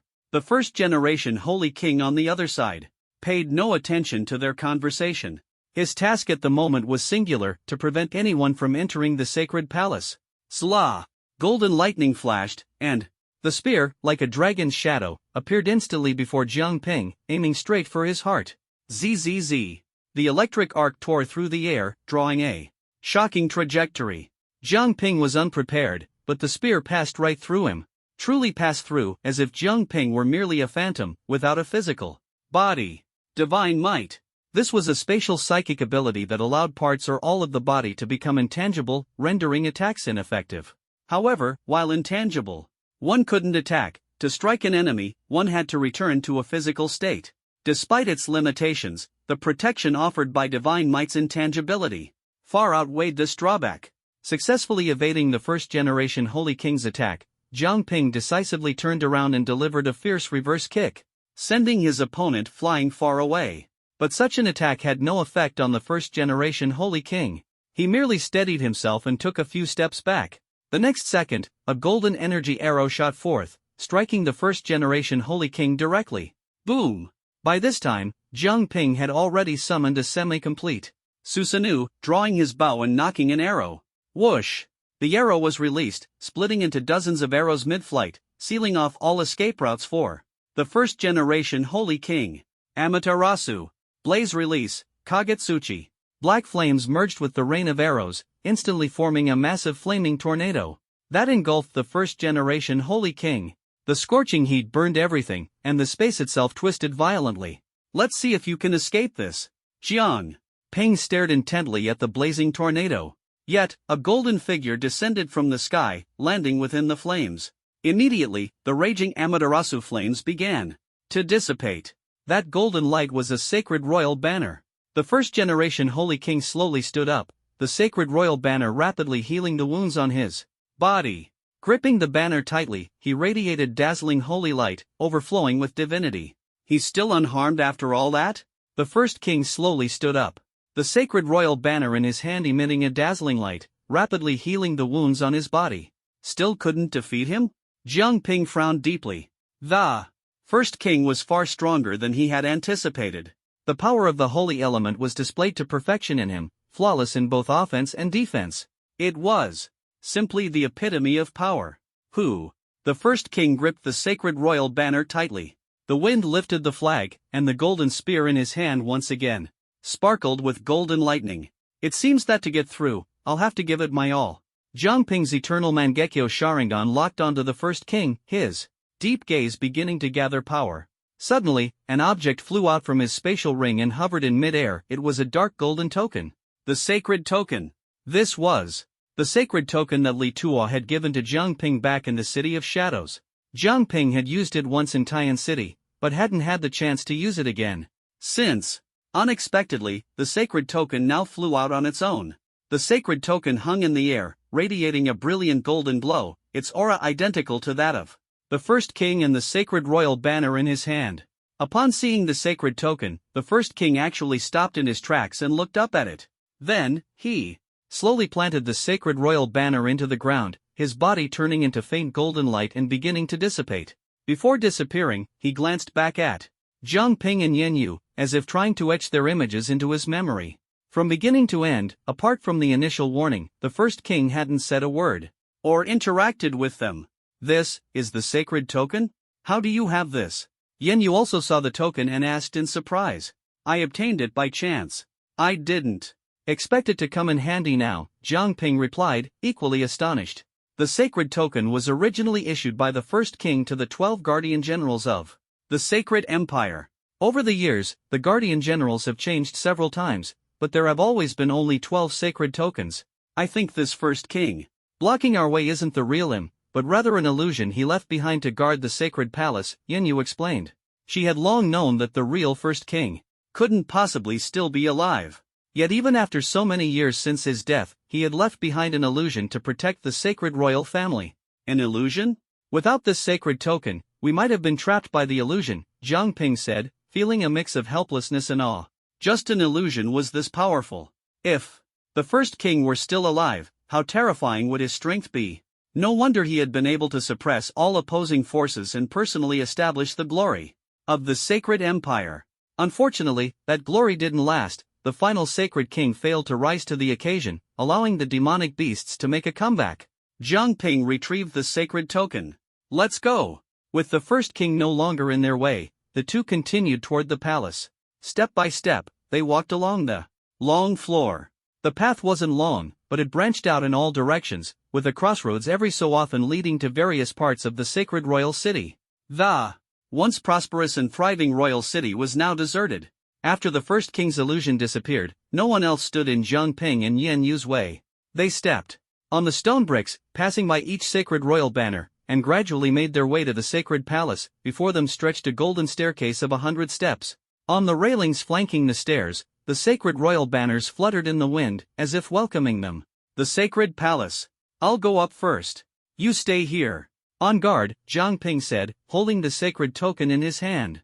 He instructed Yen Yu to remain where she was while he ascended alone. Although the first sacred king had allowed them passage, who knew what other dangers might still lurk? This was the sacred city, not some remote village. Being cautious wouldn't hurt. Step by step, Jiang Ping climbed the golden staircase until he reached the top. Directly ahead stood a massive 8-sided cauldron, its 4 sturdy legs firmly supporting its body. The cauldron was engraved with dark golden, mysterious runes, exuding a profound and sacred aura. The sacred royal cauldron. the vessel of the sacred royal flame. According to historical records, after founding the nation, the first sacred king established the sacred laws, personally forged the sacred royal cauldron, ignited the sacred royal flame, activated the sacred banners, and safeguarded the four corners of the realm. Now, this very cauldron, the vessel of the sacred royal flame, stood before Jiang Ping. Yet inside, it was dark and cold, devoid of any warmth. The sacred royal flame had already been extinguished. How is it? Yan Yu caught up and looked at the massive cauldron. The sacred royal flame has gone out? She gazed at the dim cauldron, her expression unsurprised. If the sacred royal flame were still burning, the sacred banners scattered across the land wouldn't have lost their power. Behind the sacred royal cauldron stood a grand palace, the true sacred palace. To their astonishment, the palace doors were open. Inside, it was resplendent with gold and jade, yet completely deserted. What do we do now? Is there any way to reignite the sacred royal flame? Jiang Ping frowned deeply. Without the sacred royal flame, wouldn't their entire mission have been in vain? The sacred city was desolate, the sacred palace devoid of a single soul, and the sacred royal cauldron had long since gone cold. After traveling countless miles to reach this place, was this really the outcome? Yan Yu furrowed her brows and approached the sacred royal cauldron. Placing her palm on its surface, she attempted to use her holy power to rekindle the remnants of the flame. Unfortunately, there was no response. The sacred royal cauldron remained unresponsive to her power. You wish to reignite the flame as well? Suddenly, an aged and solemn voice echoed from within the grand hall ahead. Jiang Ping and Yan Yu were startled and quickly turned toward the source of the voice. The hall was shrouded in thick mist, obscuring everything from view. Who's there?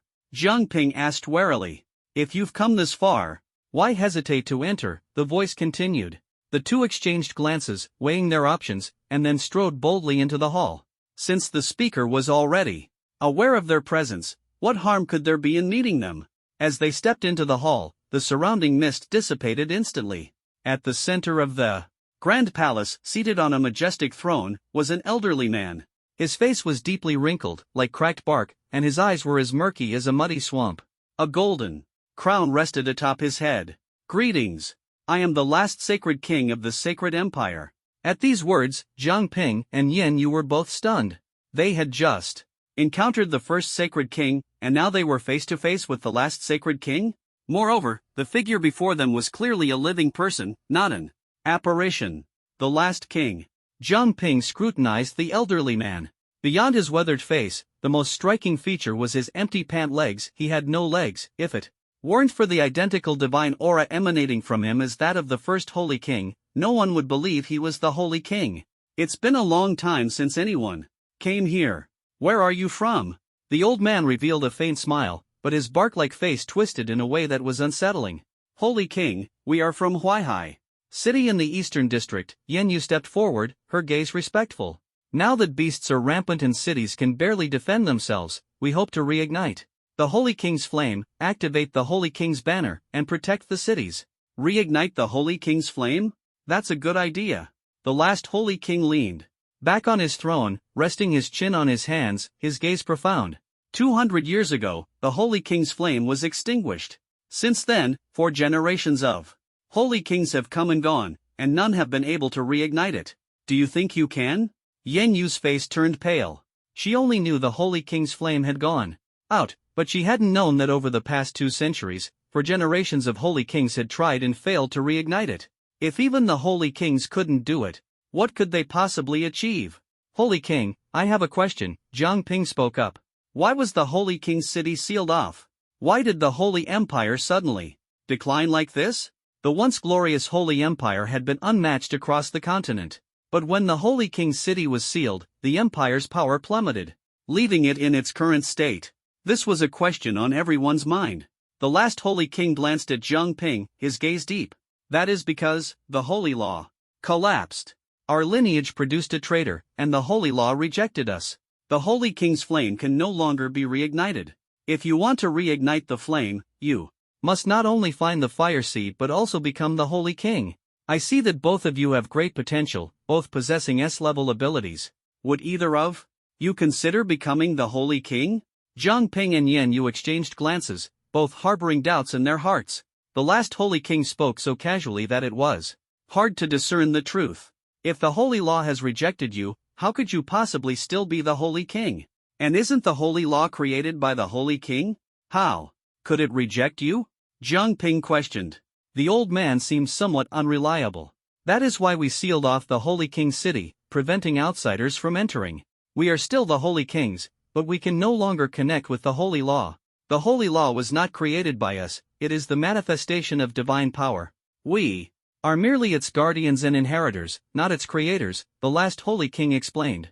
Without reconnecting to the holy law, the flame cannot be reignited.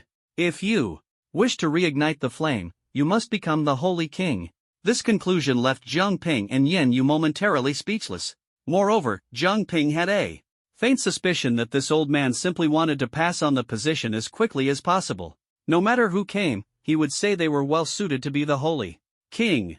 This old guy, truly irresponsible. To reignite the flame, you need the fire seed. Whether or not you are willing to become the holy king, you must first obtain the fire seed to reignite the flame, the last holy king continued. After all these years, you are the only two humans to have come here. I am no longer capable of saving the holy empire. If you wish to save it, obtain the fire seed and take the throne of the holy king. I don't think this guy is trustworthy, Jiang Ping said. No, I believe him. Yan Yu's attitude was completely different as she continued to ask, where is the fire seed of the king's flame? 300 miles east of the city, atop the sacred mountain, inside the dormant volcano, the last king replied. The dormant volcano. I understand. Yan Yu's expression grew serious. After obtaining the critical information, she turned and left the great hall. Jiang Ping had no choice but to follow. I hope you can retrieve the fire seed, the last king's voice echoed from behind. Do you really trust him? Jiang Ping asked, full of doubt as he followed behind Yan Yu. He didn't question the last king's identity, but he was highly skeptical of his words. I trust him, Yan Yu said firmly. Why? That's not like you. As executors, we must remain calm and skeptical of everything we hear. We can't trust easily, not even the sacred king, Jiang Ping said. Yan Yu suddenly stopped in her tracks. She turned to look at Jiang Ping, her eyes shimmering faintly, so beautiful that it was impossible to look away. I've awakened prophecy. These 6 simple words left Jiang Ping momentarily stunned. But he quickly understood. Prophecy was one of the sacred abilities, capable of foreseeing the future. Jiang Ping had long known about prophecy, but Yan Yu had never awakened it until now. When did you awaken it? When we arrived at the sacred king city. It must have been influenced by the sacred law, Yan Yu replied softly. What did you foresee? We must retrieve the fire seed to ignite the king's flame, and you will become the sacred king, Yan Yu said seriously, looking directly at Jiang Ping. Jiang Ping was shocked. Are you serious? I have absolutely no desire to become the sacred king right now. This is my prophecy, and I believe in it. The last king also said that we both have the chance to become the sacred king, Yan Yu said. Then why not you? You're of the sacred lineage, you should be more suited for it. Yan Yu rolled her eyes at him and complained, being the sacred king is too exhausting. Could you really bear to see me take on that role? And you can bear to let me take it on? Even though I don't want to, for the sake of the people of the sacred empire, I'll have to let you endure some hardship. Ugh. I don't even know how to argue with that, Jiang Ping said helplessly. The girl giggled, her smile as radiant as a blooming flower. All right, let's hurry to the dormant volcano and retrieve the fire seed. Ding! Task completed, unlock the sacred king city and investigate the cause of its decline. Reward, 5,000 energy points. 1 lottery draw. Just as they left the sacred king palace, the system's voice echoed in Jiang Ping's mind. This task had been triggered long ago, but it wasn't considered complete until now. The reward of 5,000 energy points and 1 lottery draw didn't seem very appealing to Jiang Ping. After unlocking the eternal Mangekyo Sharingan, he had entered a brief state of contentment, temporarily uninterested in other things. Still, something was better than nothing. At the very least, the lottery draw could be useful. Jiang Ping decided to use it immediately, not bothering to save it. He opened the lottery system, which felt as familiar as ever. Sage Art would release True several thousand hands, Summoning Jutsu, Demonic Statue of the Outer Path, Summoning Beast, Ninetales, Sealing Jutsu, Dead Demon Consuming Seal, Reanimation Jutsu, Fire Release, Heavenly Prison, Kekiai Genkai, Storm Release, Kekiai Genkai, Dust Release. Jiang Ping combined the 5,000 energy points he had just earned with the lottery draw, allowing him to draw twice. Click, click, click, the 2 pointers spun wildly, golden light flashing. After a dozen seconds, the pointers gradually slowed down. Click. Congratulations, host, on drawing Sage Art would release True Several Thousand Hands and Impure World Reincarnation. True Several Thousand Hands and Impure World Reincarnation? Jiang Ping had been calm, but upon receiving these two rewards, he couldn't help feeling both excited and shocked. True Several Thousand Hands, needless to say, is the pinnacle of wood release techniques, with astonishing power, equivalent in status to the perfect Susanoo of the Sharingan. Impure World Reincarnation is a resurrection technique. As long as you obtain the flesh and blood of the deceased, you can summon their soul back. The body won't die and can only be sealed. The only drawback is that it requires a living person as a sacrifice, otherwise, Impure World Reincarnation would be the most heaven-defying ninjutsu. What are you thinking about, looking so happy? Yenyu, standing nearby, noticed him grinning from ear to ear and asked, curiously, oh, nothing, I just thought of something pleasant. Jiang Ping quickly suppressed his smile. At that moment, the system chimed again, ding. Mission triggered, activate the Sacred King's Flame mission reward, Rinnegan? The surprises just kept coming. Jiang Ping hadn't even recovered from the rewards of the previous mission when the system issued a new one. And the reward for this mission was the Rinnegan? The ultimate evolution of the Sharingan, the strongest ocular technique, the Rinnegan. The system had never mentioned before that he could obtain the Rinnegan, nor had it appeared in the system shop. And now, the reward for a single mission was the Rinnegan? This was way too generous. What exactly are you thinking about? Seeing him grinning even more uncontrollably, Yenyu couldn't contain her curiosity. Was this guy hiding something from her? Nothing. Let's hurry to the dormant volcano. Jiang Ping quickly changed the subject and left the Sacred King's city first. Yenyu had no choice but to follow him. Dormant Volcano was located at the summit of the Sacred Mountain Range.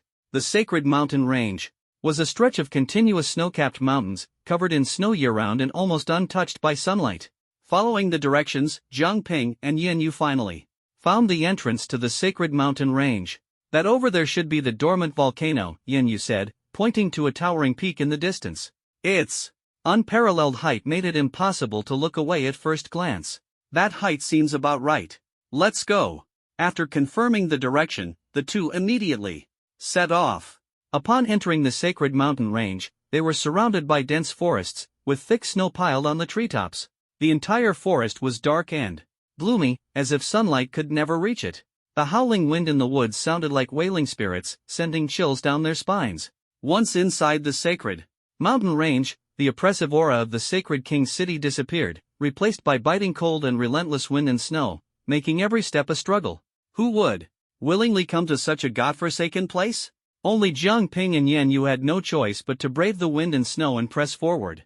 Deep footprints were left in the thick snow as they trudged along. This snowstorm is too intense, there's not even a shortcut, Jiang Ping said, walking ahead and using his small frame to shield Yenyu from the wind and snow. They had been walking for over 3 hours and had only covered a tenth of the journey. The dormant volcano was now obscured by the intensifying snowstorm. All they could do was ensure they kept moving in the same direction. The wind and snow are too strong. Let's find a place to rest up ahead and wait for the storm to subside a bit before continuing, Yenyu said, struggling to step through the snow, leaving shallow footprints behind.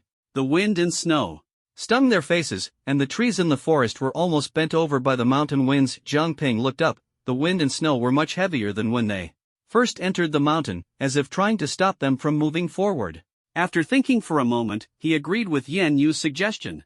All right, let's rest for a while and wait for the wind to die down before climbing further. Wood Style, Pillar House Technique. Wood Style had two major specialties. In battle, it could crush powerful enemies with a single hand, and in peaceful times, it could quickly construct wooden houses and green the environment. Even amidst the wind and snow, the wooden house Jiang Ping built remained sturdy and unmoving. Outside, the wind howled, swirling around the wooden house incessantly. This wind and snow are too fierce. That last king never mentioned anything like this, Jiang Ping complained. Since we're here, no matter how strong the wind and snow are, we have to keep moving forward, Yenyu said, rubbing her hands and blowing on them for warmth.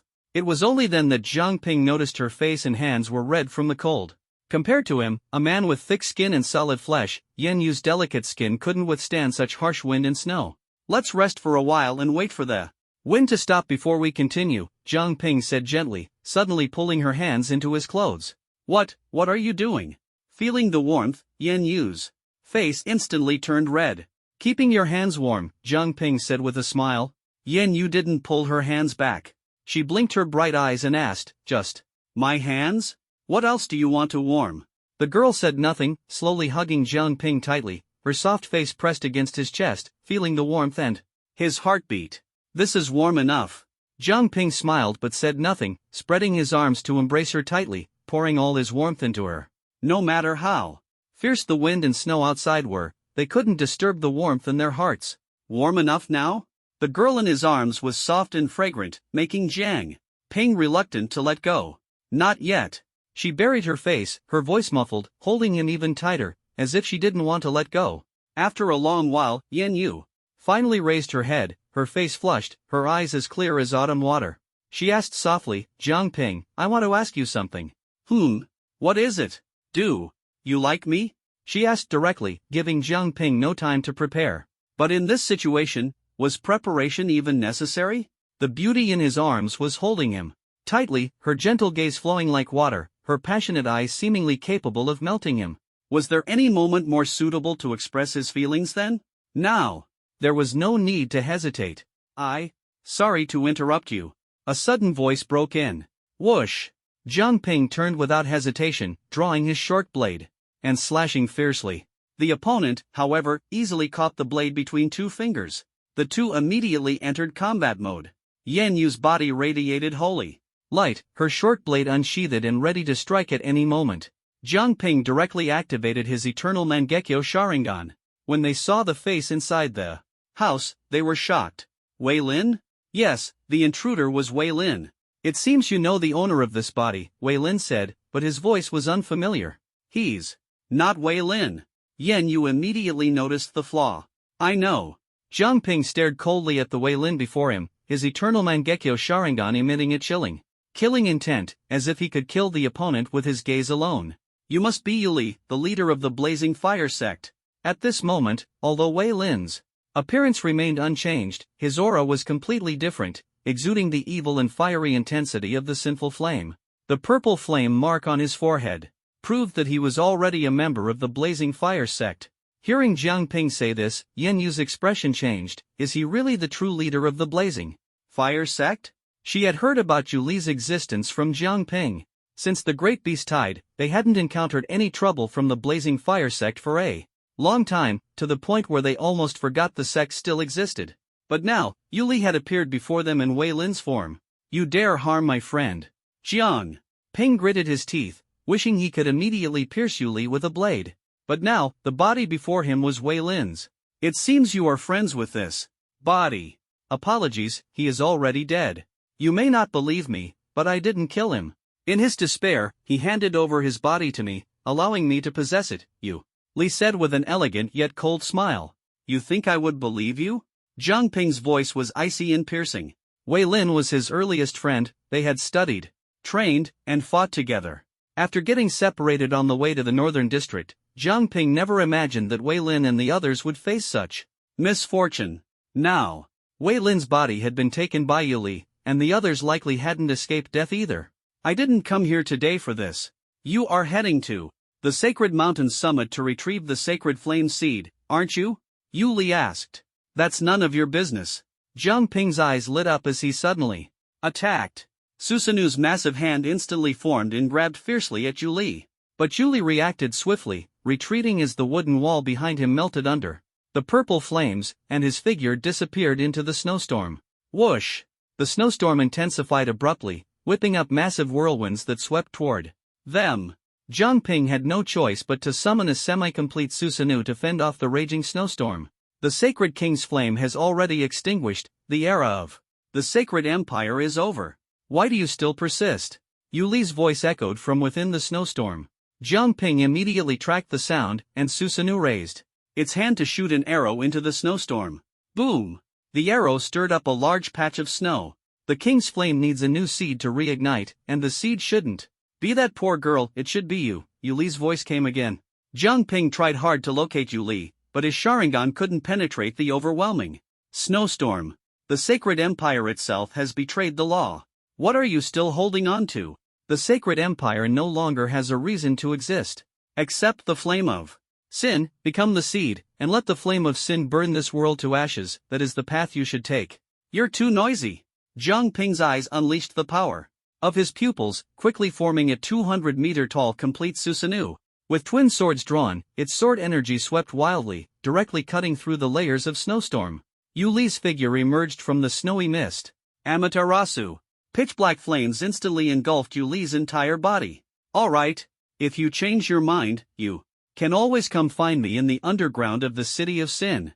Of course, if you insist on heading to the Sacred Mountain summit, I will stop you.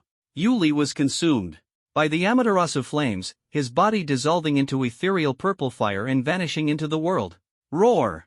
A deafening roar of beasts followed. On the mountain, countless beasts were charging down, the snowstorm howling. Each beast bore the flame mark of the flame of sin on its body, with purple flames burning in their eyes, roaring as they rushed toward them. Yu Li had escaped again. Jiang Ping vented his fury on the demonic beasts around him, crushing one with every step he took.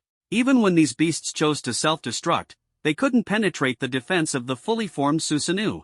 Do you believe what Yu Li said? Yen Yu suddenly asked. Not a single word, Jiang Ping replied, veins bulging on his forehead. I'll kill him sooner or later, to avenge Wei Lin and the others. This was the first time Jiang Ping had been so angry. Not only had Yu Li killed Wei Lin, but he had also defiled his body. This grudge Jiang Ping swore would be repaid in full. Yen Yu was silent for a moment before saying, Wei Lin is indeed dead, but Jia Mei and Captain Ming Yun are still alive. How do you know? Jiang Ping asked, but as soon as the words left his mouth, he realized the answer, her prophetic ability. Because I foresaw it.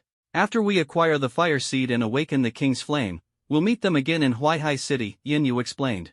Her words brought Jiang Ping a small measure of relief. He had always been skeptical about prophecy, but after experiencing it repeatedly, he had started to believe. At the very least, he trusted Yen Yu's prophecies. Alright, then let's fly straight to the Dead Sleep volcano. The fully formed Susanoo spread the wings on its back and pierced through the snowstorm, soaring to the volcanic summit that towered above the clouds. It was a massive volcano, with a crater over 100 meters in diameter. At the base of the volcano, the faint glow of dark red magma could be seen churning.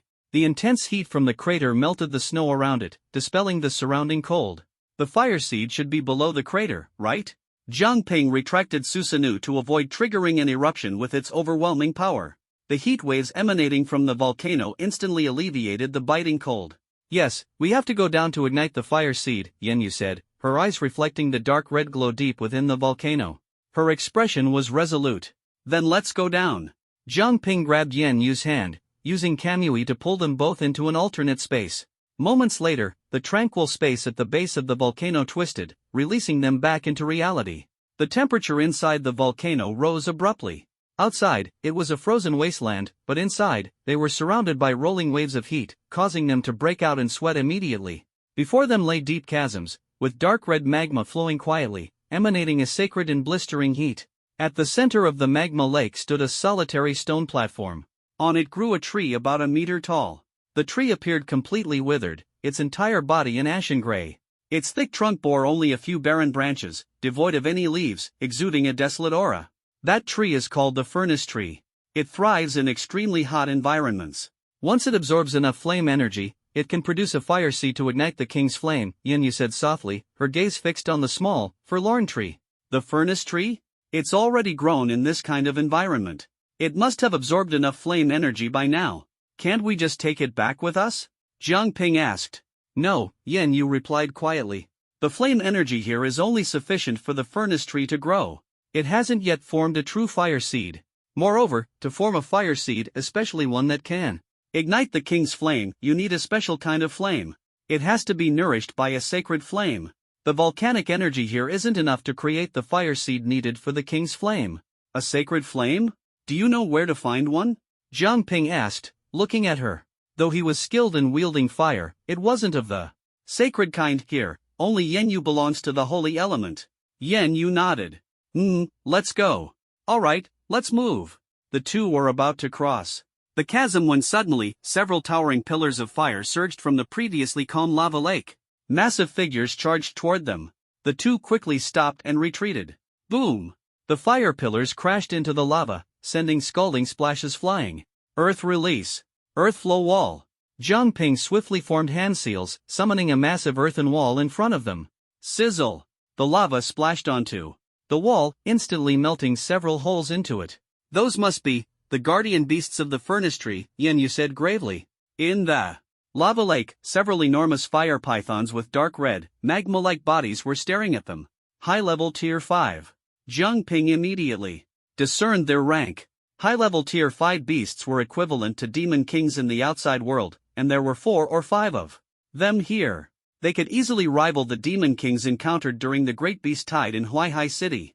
Considering the importance of the furnace tree, it was no surprise that it had several high-level Tier 5 guardian beasts. We are tasked with guarding the furnace tree. No one is allowed to approach. Leave now, the largest fire python king said in a deep voice. We are here under the orders of the Holy King. To retrieve the fire seed, Yin Yu explained.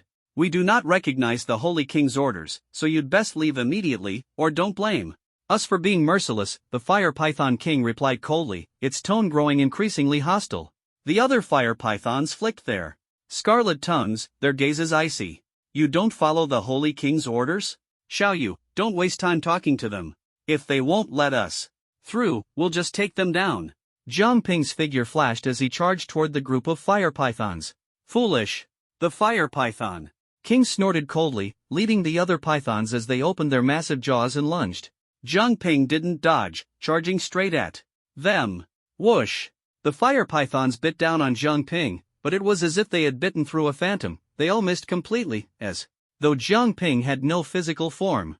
As they passed each other, Jiang Ping turned, grabbing a sharp wooden spike and driving it fiercely into one of the fire pythons. Would release, piercing technique. Squish! Countless sharp wooden spikes instantly pierced the fire python's body. Blood spurted out as the python collapsed on the spot, falling into the lava below.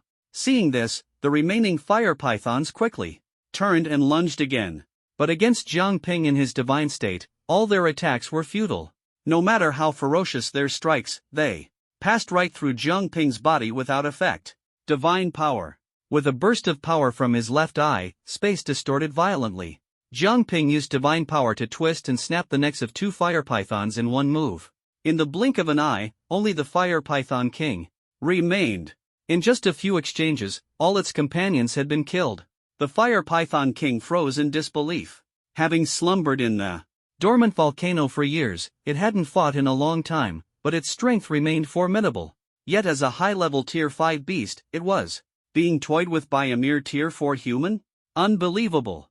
Roar!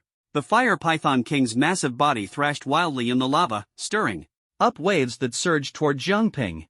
The entire volcano trembled violently. Stubborn resistance. Jiang Ping clapped his hands together forcefully. Would release, birth of the tree world. Would release, would dragon technique. Furious trees burst out of the ground, instantly splitting vast swaths of magma.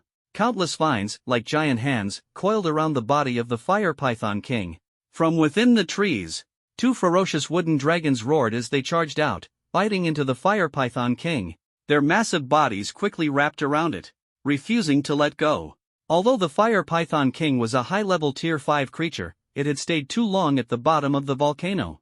It had strength but didn't know how to use it, and as a result, it was completely restrained by Jiang Ping's wood release. Impossible. I actually lost. I failed to protect the furnace tree. The fire python king let out its final roar as its body was completely consumed by the trees, becoming nourishment for them. The vibrant trees created a unique landscape. In the magma world, there spread undeterred by the raging, churning magma. The lush, vigorous trees, with their dense canopies, nearly covered the entire magma world. Only, in the center of this small realm stood the diminutive furnace tree, tightly surrounded by the other trees. All done. Jiang Ping clapped his hands, appearing relaxed and at ease. Fortunately, these fire pythons weren't strong enough.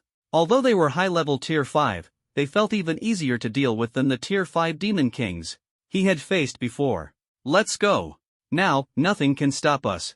The furnace tree is just ahead. Okay. Yan Yu stepped onto the winding trees, walking step by step to Jiang Ping's side. Together, they headed toward the small world where the furnace tree stood. Despite the chaotic battle earlier, the furnace tree remained unscathed. This tree, only 1 meter tall, was entirely gray and lifeless in appearance. Its branches were equally withered, seemingly about to fall off, yet stubbornly clinging to the tree, refusing to let go. As they entered this small realm, Jiang Ping could more clearly sense the aura emanating from the furnace tree. Chaos, mist, darkness, sanctity, heat. A complex blend of energies intertwined, mysterious and unfathomable. It was like an abyss of darkness, impossible to discern its true nature. Jiang Ping prided himself on his ocular jutsu, capable of piercing through all darkness and chaos. But in the face of the furnace tree, even his eternal Mangekyo Sharingan couldn't unveil its secrets. So this is the furnace tree. He couldn't help but marvel. Yan Yu gazed at the furnace tree before her, a faint holy light flickering in her eyes. Legend has it that the furnace tree existed even before this world was born. It broke through the chaos, bringing the power of fire to this world and igniting the darkness. It can absorb the power of all flames, refining them into fire seeds that become the flames illuminating the world. You mentioned earlier that to obtain the fire seed capable of igniting the royal flame, it must be nurtured with sacred fire. Does that mean it requires holy power? Jiang Ping asked, looking at her. Yan Yu nodded. That's right. Holy power originates from the royal flame and shares the same source. Only by irrigating the furnace tree with holy power can it bear the fire seed of the royal flame. Then let's get started. The sooner we get the fire seed, the sooner we can return to ignite the sacred royal flame. Jiang Ping was a bit impatient. The process of finding the fire seed had gone much more smoothly than he had anticipated. The only real threat was Yu Li. That guy had actually taken over Wei Lin's body. Once this task was done, he was determined to eliminate that guy and avenge Wei Lin. Yan Yu stood up, took a few steps, then stopped and turned back to look at Jiang Ping. She smiled faintly, extended her delicate hand, and said, "Lend me some of your strength. I only have the holy element, not the fire element, so I can't ignite the furnace tree." "Oh, how do I give it? To you?" Jiang Ping smiled as he placed his palm on Yan Yu's. Her hand was soft. Jiang Ping had held it countless times before, and the smooth texture always made him reluctant to let go, stirring ripples in his heart. Feeling the subtle movements of her palm, Yan Yu's cheeks flushed slightly. In a soft voice, she said, "What are you doing? How dare you mess around at a time like this?" Yet, she herself was unwilling to withdraw her hand. "Ahem, it's just that your hand is so soft, Xiaoyu." "I couldn't react for a moment," Jiang Ping said with an awkward laugh, trying to pull his hand back. But Yan Yu gripped his hand tightly, refusing to let go. "I haven't absorbed your strength yet. How can you let go so quickly?" Oh. She shot Jiang Ping a glance, then clasped his hand with her other hand as well, their fingers intertwining tightly. Yan Yu took 2 steps forward, moving closer to Jiang Ping, so close that he could smell the faint floral fragrance on her. It was just like the times they had walked together on quiet evening paths, the gentle breeze carrying her scent. "Jiang Ping," the girl called him softly. Suddenly, she stood on her tiptoes, and her cool lips pressed against his. Jiang Ping's eyes widened in surprise as he looked at her face, so close to his. But he didn't think too much, nor did he doubt. He simply savored the moment in silence, feeling the softness of the girl, her breath, her everything. It was as if nothing else existed outside, as if the world had shrunk to just the two of them. Perhaps only a minute passed, or perhaps it felt as long as a lifetime. Finally, they parted. Huff, huff. Yan Yu was slightly out of breath. Her cheeks flushed like ripe tomatoes in the field, beautiful and tempting. Her gaze was filled with tenderness, as soft as water, her fervent eyes almost melting. "Jiang Ping. Xiaoyu, you." "Jiang Ping." The girl interrupted him. Jiang Ping looked at her with infinite gentleness, listening intently to her every word. "I'm sorry," Yan Yu said softly, her hands slowly releasing Jiang Ping's. "What?" Thud. Before Jiang Ping could finish his sentence, as soon as Yan Yu let go of his hands completely, his heart skipped a beat. Immediately after, he felt all the strength drain from his body, and he collapsed to his knees. "Xiaoyu." He tried to speak, but after uttering just 2 words, he exhausted all his energy and could say no more. Yan Yu quietly watched him, her gaze never wavering. Then, she slowly walked to the furnace tree, placing her palm on its withered branches. Whoosh! Golden flames ignited from her body, sacred and warm. The holy fire began to burn the furnace tree, and the withered branches gradually glowed with golden light. Yan Yu turned back to look at Jiang Ping, the sacred flames warm yet intense. No matter how chaotic this world becomes, no matter how dark and lightless, I will always love it. I love every person I've met. To keep all of this going, I am willing to give everything. Jiang Ping watched the sacred flames burn on her. He struggled with all his might to raise his hand to grab her, desperately trying to speak. But it was all in vain. He could do nothing, and even his vision began to blur. Jiang Ping, thank you for bringing me here. This is my mission. No matter what this world becomes, I hope you can become the sacred king and protect the world we love so dearly. The holy fire completely engulfed her, transforming into a towering flame that consumed the entire furnace tree. Jiang Ping's consciousness sank into darkness as the furnace tree burned. Goodbye. Golden flames shot up from the base of the volcano, like beautiful fireworks, illuminating the gloomy sky and melting the surrounding snow. Sparks drifted down like snowflakes. After an unknown amount of time, Jiang Ping's consciousness slowly returned. He opened his eyes to see a cluster of golden flames. The furnace tree was burning fiercely, and at the top of the tree, a golden fruit the size of a fist was slowly forming. Xiao Yu. He murmured softly, his voice hoarse, his body still weak. Jiang Ping struggled to stand, looking around to find no one in sight. His memories were jumbled, accompanied by a splitting headache. Gazing at the fruit forming on the furnace tree, he finally understood. This was the seed of fire, born from Yan Yu sacrificing her life to become the holy flame. Xiao Yu. The sacred royal city. Boom! A massive fireball descended from the sky, crashing into the sacred royal city. Large sections of houses were reduced to ashes under the fireball, smoke and dust filling the air. Roar! Roar! Roar! Outside the city gates, a dense horde of beasts surged forward like a tide, charging toward the sacred royal city. They had been lurking outside the city, watching and waiting. For years, the gates of the sacred royal city had remained tightly shut, leaving them no opportunity.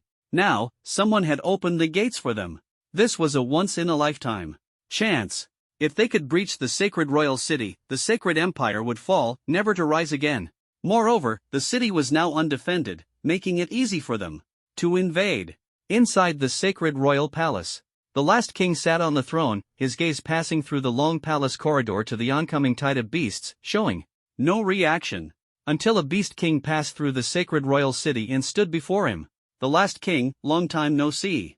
The leading beast king was a six-winged, fifth-tier advanced sky serpent king. Its voice was deep, like that of a middle-aged man, carrying a tone of reunion after a long separation. Upon closer inspection, it should have had 8 wings, but 2 had been broken off, leaving only scars that symbolized its past defeat and humiliation. A trace of surprise flashed in the last king's eyes. 8-winged sky serpent king, I didn't expect you to still be alive. Back then, you broke my wings, and I severed your legs. I didn't think you'd still be alive. After all these years, old man, the 8-winged sky serpent king mocked. The last king, however, smiled calmly. If you didn't die, why would I? Indeed. This time, I've come to send you to meet Yama, the 8-winged sky serpent king sneered coldly. But it didn't rush to strike. It could see that the last king was already at the end of his strength, weak and frail, ready to be killed at any moment. All these years, I've wanted to see the sacred royal city with my own eyes, and the result is utterly disappointing. The once mighty sacred royal city has now become an empty shell. If the first king knew, he'd be furious. If the first king were still alive, you wouldn't have had the chance to enter, the last king said. Unfortunately, he's no longer here. The 8-winged S with this stab, the Holy Empire will truly be finished. The last king merely smiled faintly, without refuting. His cloudy eyes seemed to have seen through everything long ago, calmly accepting his fate. Goodbye, my old friend. The 8-winged serpent king was about to strike. Suddenly, a scorching wave of fire surged from behind, carrying a divine pressure that directly suppressed it. Who? The 8-winged serpent king quickly turned around. In front of the palace, beside the massive Holy King's cauldron, a young man threw a spark into the cauldron, igniting a raging flame. Holy King's fire? Upon seeing the familiar flames, the 8-winged serpent king's pupils contracted sharply. Without hesitation, it flapped its remaining 6 wings, desperately fleeing the Holy King's palace. But it was already too late. The Holy King's fire reignited. All the Holy Kings' banners throughout the Holy King's city sensed the power of the fire at that moment, shining with golden brilliance. Those banners, once deeply engraved in the souls of all beasts, now released their divine majesty once again. Buzz! Golden light illuminated the earth. Inside and outside the city, the invading beast tide sensed the anomaly. When they tried to escape, it was already too late.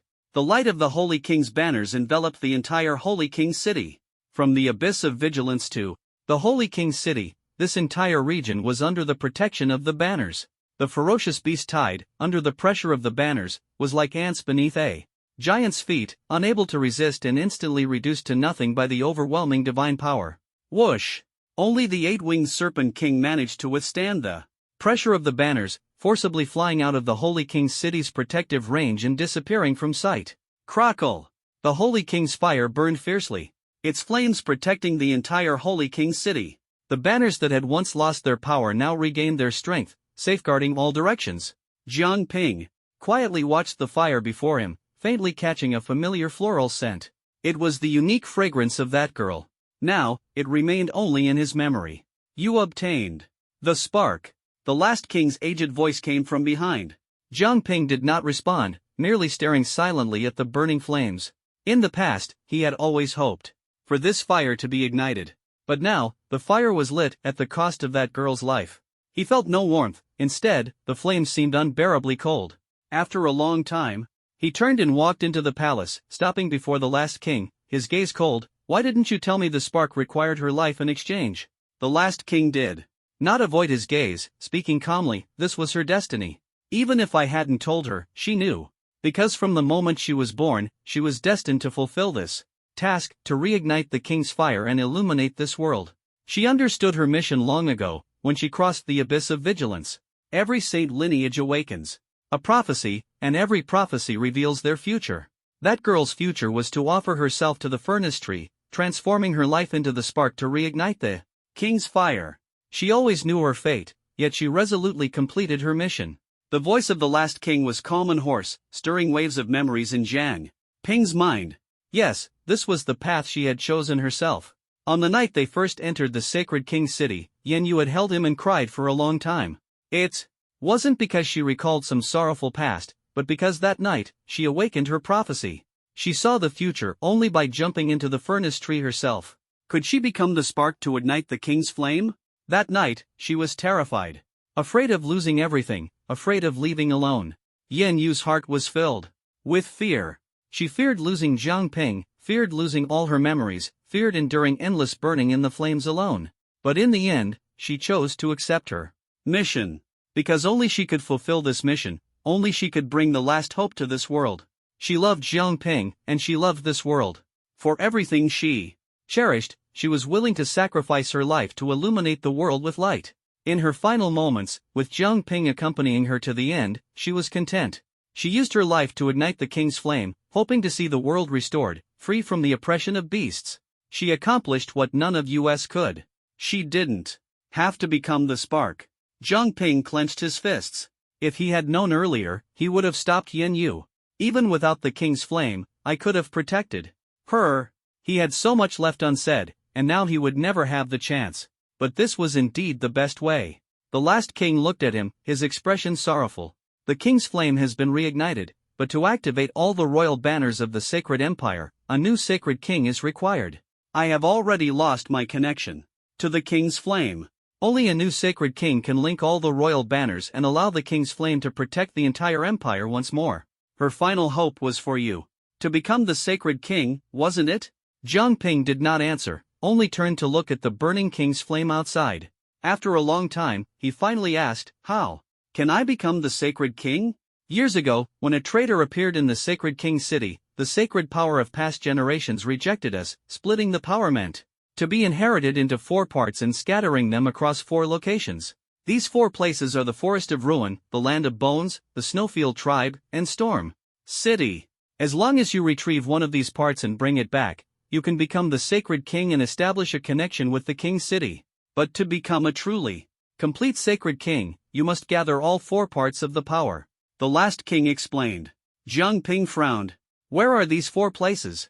Apart from Storm City. He had never heard of the other three. These four places are all outside the Sacred Empire.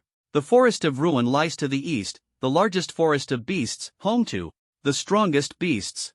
The eight-winged sky serpent king you just encountered is one of the beast kings of the Forest of Ruin. Although it is currently at advanced 5th tier, in its prime, its strength reached advanced 6th tier, making it a true beast king. Even now, being 5th tier doesn't mean there aren't stronger beast kings. There. With your current strength, entering would be very dangerous. The Land of Bones lies outside the western region, a forbidden zone from which no one has ever returned alive, symbolizing death and decay. Your vitality is strong, but it may not withstand the deathly aura there.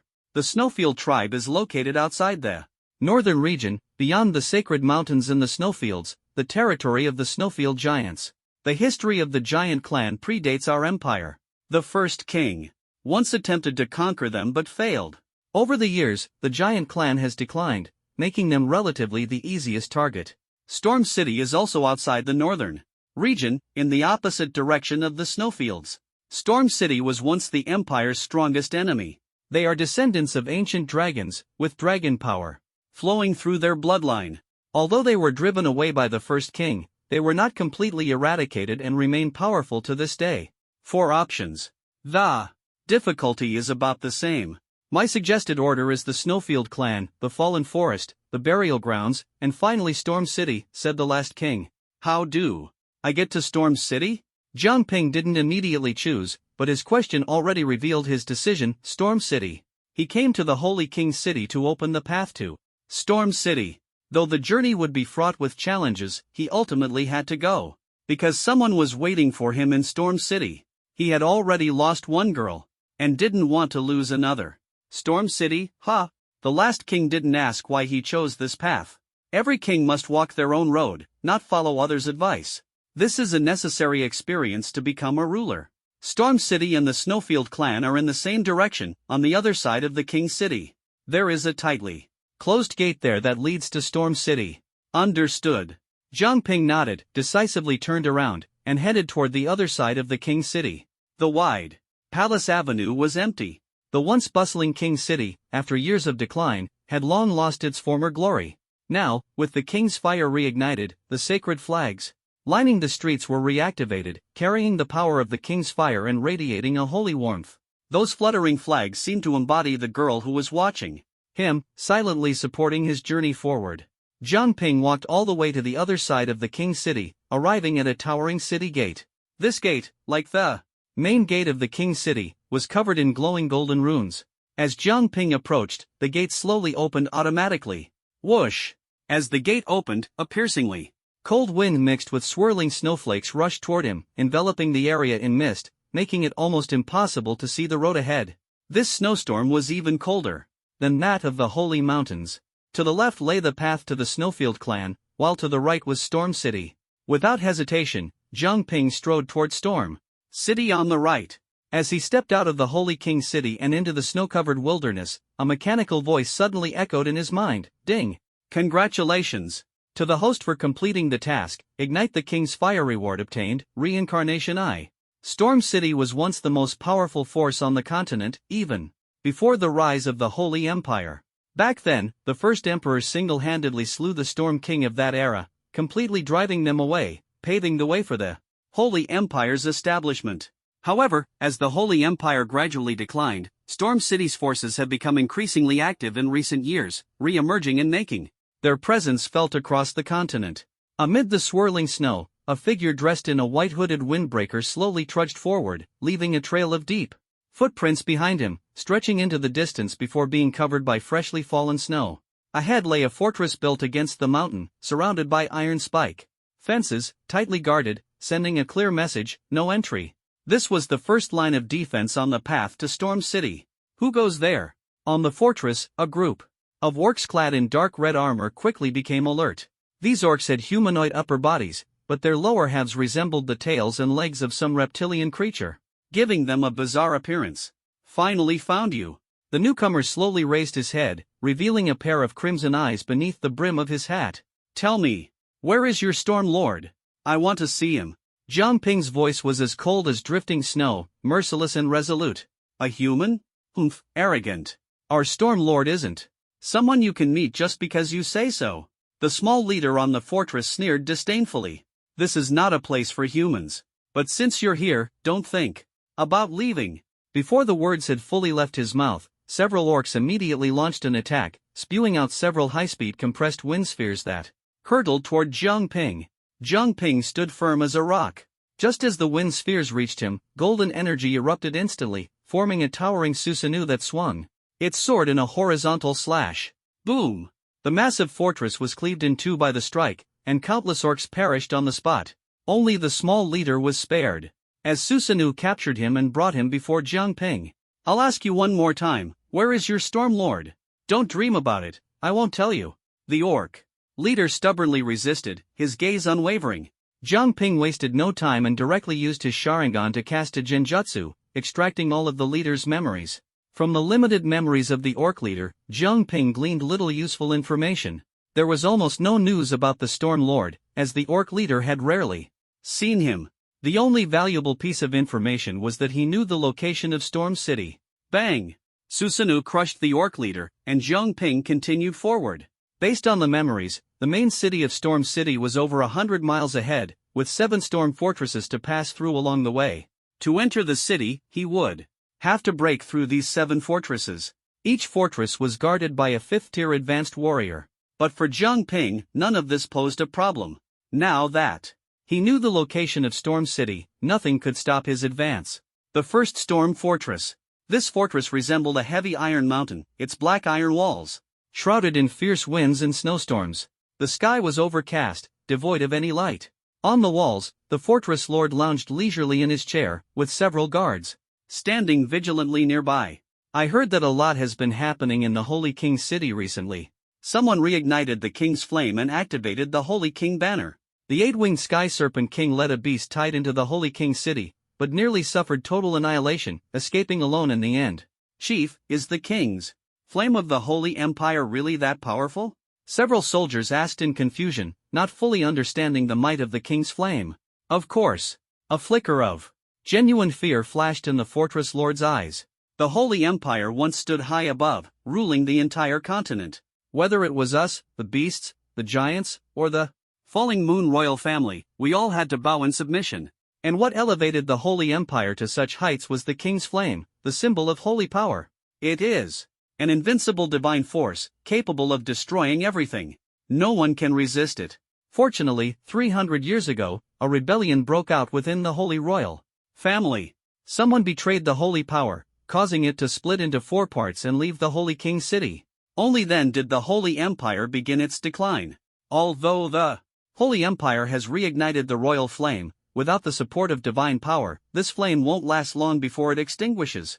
By then, it will be the perfect time for us to counterattack the Holy Empire and avenge our grievances.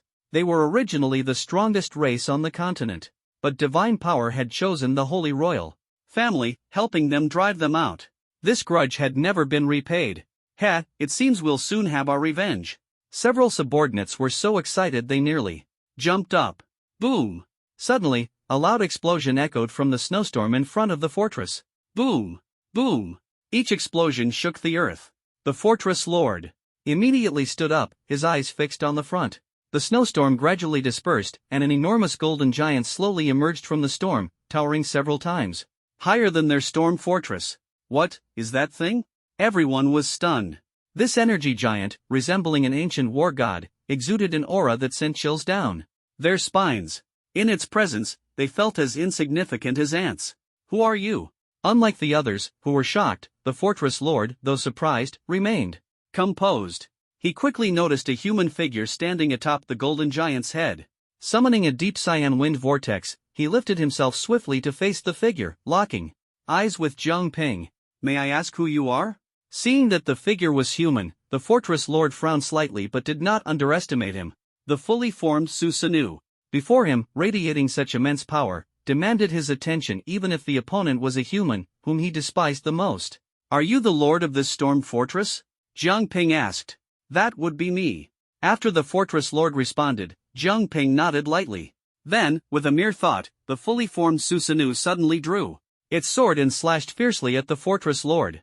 The opponent's pupils contracted as he quickly relied on the wind vortex to evade the strike. Boom! The golden sword energy descended with unstoppable force, as if splitting heaven and earth. The fortress lord's first instinct was to dodge. He successfully avoided the strike, and the sword landed beside him. But the aftermath of the sword was astonishing. A deep, bottomless chasm was carved through the middle of the storm fortress.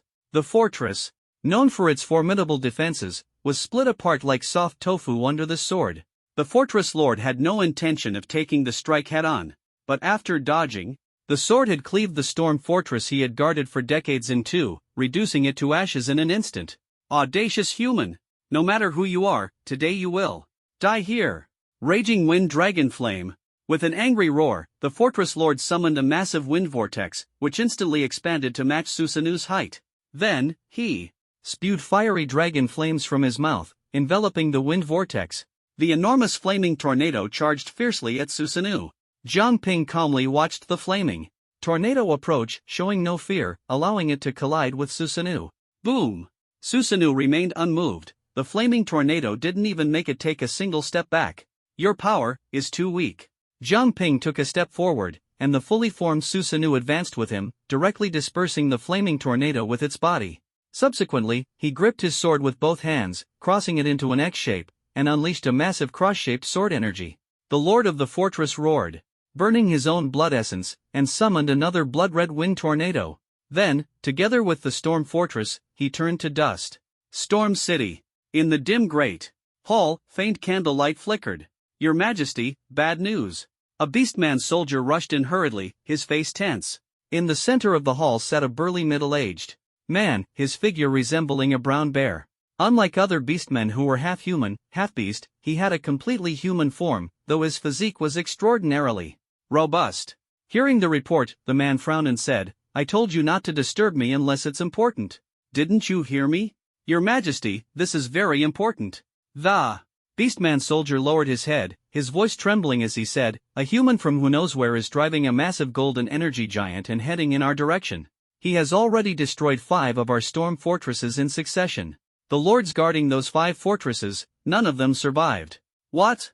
The man's eyes widened as he leapt up. 5 storm fortresses have been destroyed?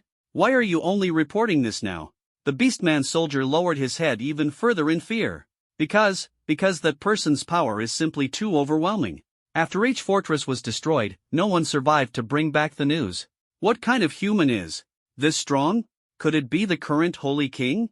The middle-aged man furrowed his brows deeply, pondering for a long time. I understand. Leave now. I will personally go and meet this human. Yes. The 7th Storm Fortress. In the distance, a massive golden giant was approaching.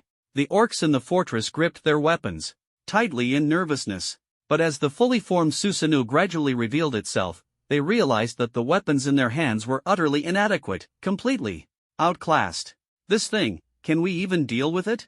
So this is the energy giant that destroyed 6 storm fortresses? The lord of the fortress looked grim. The opponent hadn't even moved, yet the aura emanating from him, like that of an ancient war god, made it almost impossible for them to breathe. Then, the giant made its move.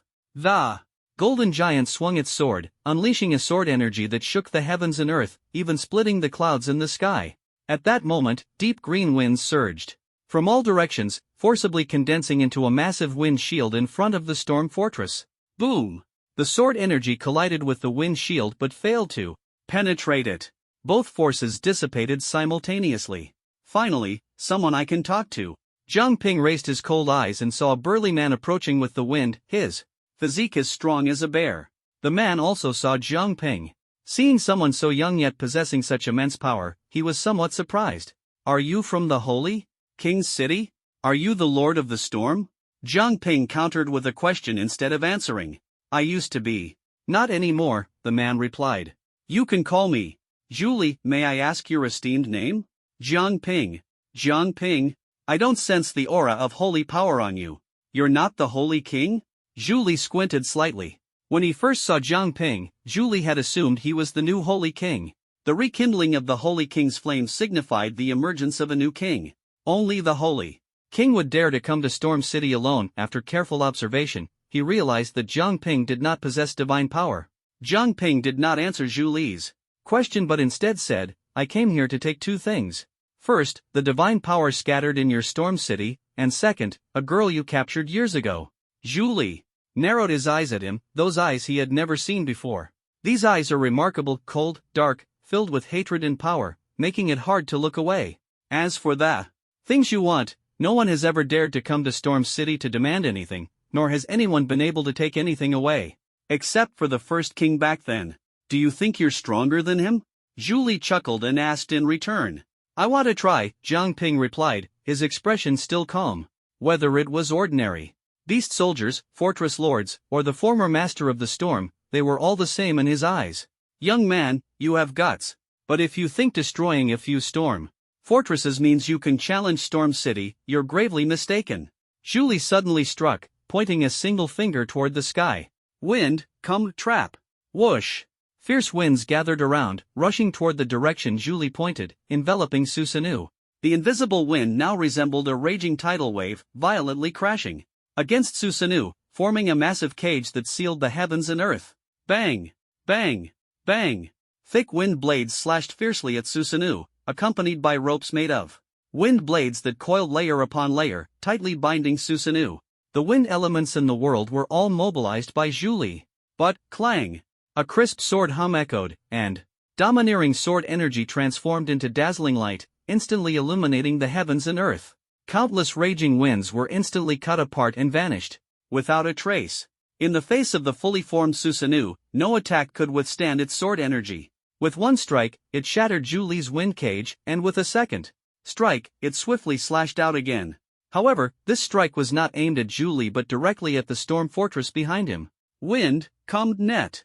Seeing through Jiang Ping's intentions, Zhu Li raised both hands, and gentle winds rose again, quickly weaving a massive wind net behind him to block the descending sword energy. Boom! The sword energy fell, and the wind net, like a cotton ball struck by a boulder, sank deeply. Crack! In just 3 seconds, the wind net broke, and the fierce sword energy directly struck the storm fortress behind Zhu Li. Boom! Amid the earth-shaking explosion, the seventh storm fortress split apart. This was also the last storm fortress. Jiang Ping looked down at Zhu Li from above, his icy gaze seemingly saying, if you don't cooperate, this will be the fate of Storm City. Zhu Li's expression turned grim. He hadn't expected that even after personally intervening, the opponent would destroy the storm fortress right under his nose. This was nothing short of humiliation. Kid, you really have some skill. You've successfully angered me. In all these years, you're the second person to break through our 7 storm fortresses. For that, I will go all out to kill you.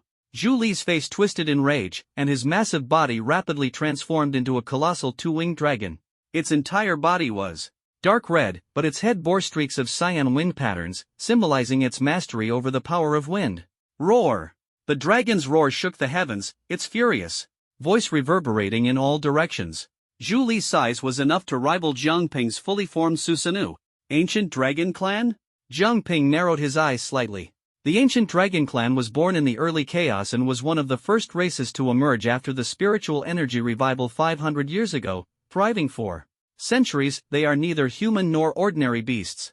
To be precise, the ancient Dragon Clan considers themselves far superior to beasts. Whether in physical strength or cultivation speed, they far surpass ordinary beasts. Therefore, they arrogantly separate themselves from beasts, forming their own ancient Dragon Clan. Jiang Ping had only seen them in historical records. This was his first time witnessing one in person.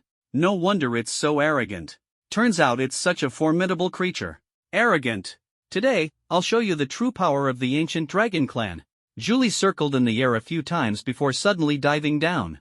With sheer physical strength alone, it caused a sonic boom. Then let me see how strong you really are. Jiang Ping stood firm as a rock, crossing the twin swords of Susanoo and unleashing a sweeping, cross-shaped sword aura. Boom!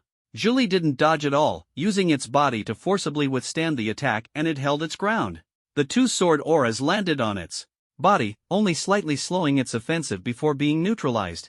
The massive ancient dragon, like a mountain, slammed into Jiang Ping's fully formed Susanoo. Bang! Crack! For the first time, the fully formed Susanoo was pushed back a few steps, with faint cracks appearing on its armor. Impressive strength. For the first time, a hint of surprise appeared in Jiang Ping's eyes. He quickly activated his eternal Mangekyo Sharingan, releasing ocular power to swiftly repair the cracks in the armor. Then let's see who's stronger. The two engaged in fierce hand-to-hand combat, with no flashy techniques, just pure collisions of strength.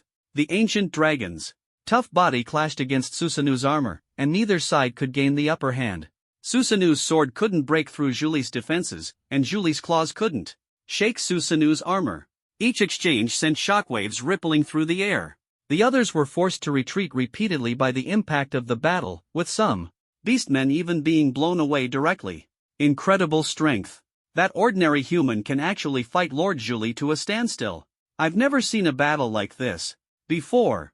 To be evenly matched with the Storm King, aside from the first king in history, only this human has managed it. The dragon folk were astonished. For years, Storm City had been suppressed by the Holy Empire, but it had been a long time since they'd seen a human capable of standing toe-to-toe with their king. Boom! Another violent collision separated the two once again. I didn't expect you to be this strong. It seems I underestimated you before, Julie said, his breath slightly labored, but his dragon head still held high. Is this all your strength? If so, I'm a bit disappointed, Jiang Ping said calmly, his tone carrying a hint of disdain. Julie snorted coldly. Young man, don't be too arrogant. If I were at my peak, you'd already be dead. By rights, you are destined to become the next holy king. Since that's the case, I must end you here. Julie's massive dragon eyes glimmered with dangerous light as he suddenly opened his mouth, releasing a dazzling beam of light. Straight at Jiang Ping. Dragon breath. Before the beam even reached him, the terrifying pressure felt like a 1,000-pound boulder crushing Susanu. Crack! Susanu's armor couldn't withstand it, and cracks began to spread, shattering inch by inch. Die! The dragon breath struck with a thunderous impact, and Susanu began to collapse, unable to endure the overwhelming force. Julie sneered inwardly. This was the ancient dragon clan's strongest attack, their most lethal move. All previous confrontations were paving the way for this move. Only this move is the true killing blow. If struck by this move, even the Holy King would find it hard to escape death. However, the anticipated explosion did not occur. The golden dragon breath beam disintegrated Susanu but did not explode. Instead, the force quickly weakened, as if absorbed by something. Still not strong enough? Under the suppression of the dragon breath, Jiang Ping raised one hand, his cold eyes transforming into circles of purple ripples, emanating an incomparably profound ocular power. Seeing Jiang Ping's eyes, Julie couldn't help but feel a trace of fear in his heart. What powerful eyes these were! Those cold purple ripples seemed to narrate the cycle of life and death, capable of seeing through everything. If the previous crimson eyes represented indifference, darkness, and hatred, then these eyes now symbolized divinity, life and death, and reincarnation. The reincarnation eyes. This ocular power is too strong. Julie, who was familiar with the spiritual eye system, understood.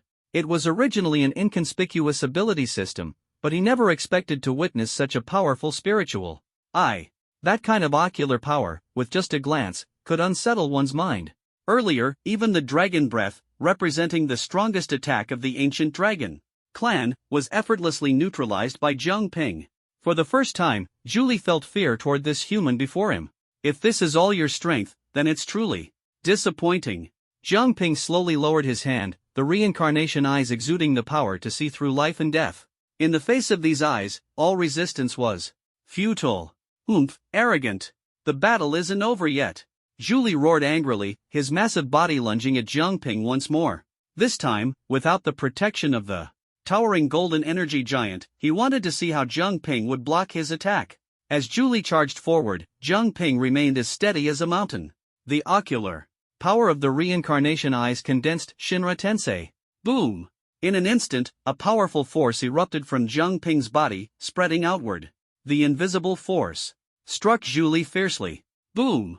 The colossal ancient dragon body, as massive as a mountain, was directly sent flying by the invisible force. Julie felt his internal power violently disrupted, his head spinning, and his robust body seemed to be crushed inch by inch, the pain unbearable. Even the ruins of the storm fortress were leveled under the power of Shinra Tensei. Cough, cough, cough. Julie collapsed onto a mountain peak, his breath chaotic. He had no choice but to revert from his true ancient dragon form to his human shape, his face pale and his appearance disheveled. The Storm King is nothing more than this. Jiang Ping's steps were light as he floated into the air, looking down at Julie. The sun behind him radiated dazzling light, resembling the descent of a god. Hand over the divine power, or die. Jiang Ping coldly delivered the final judgment. Humph, you want the divine power? Dream on. Kill me if you dare. Julie snorted coldly. Even in defeat, he maintained the pride of the ancient dragon clan, never bowing to humans. You want to die? I'll grant your wish. Jiang Ping slowly raised his hand, the ocular power of the reincarnation eyes condensing, ready to use Shinra Tensei to end Julie.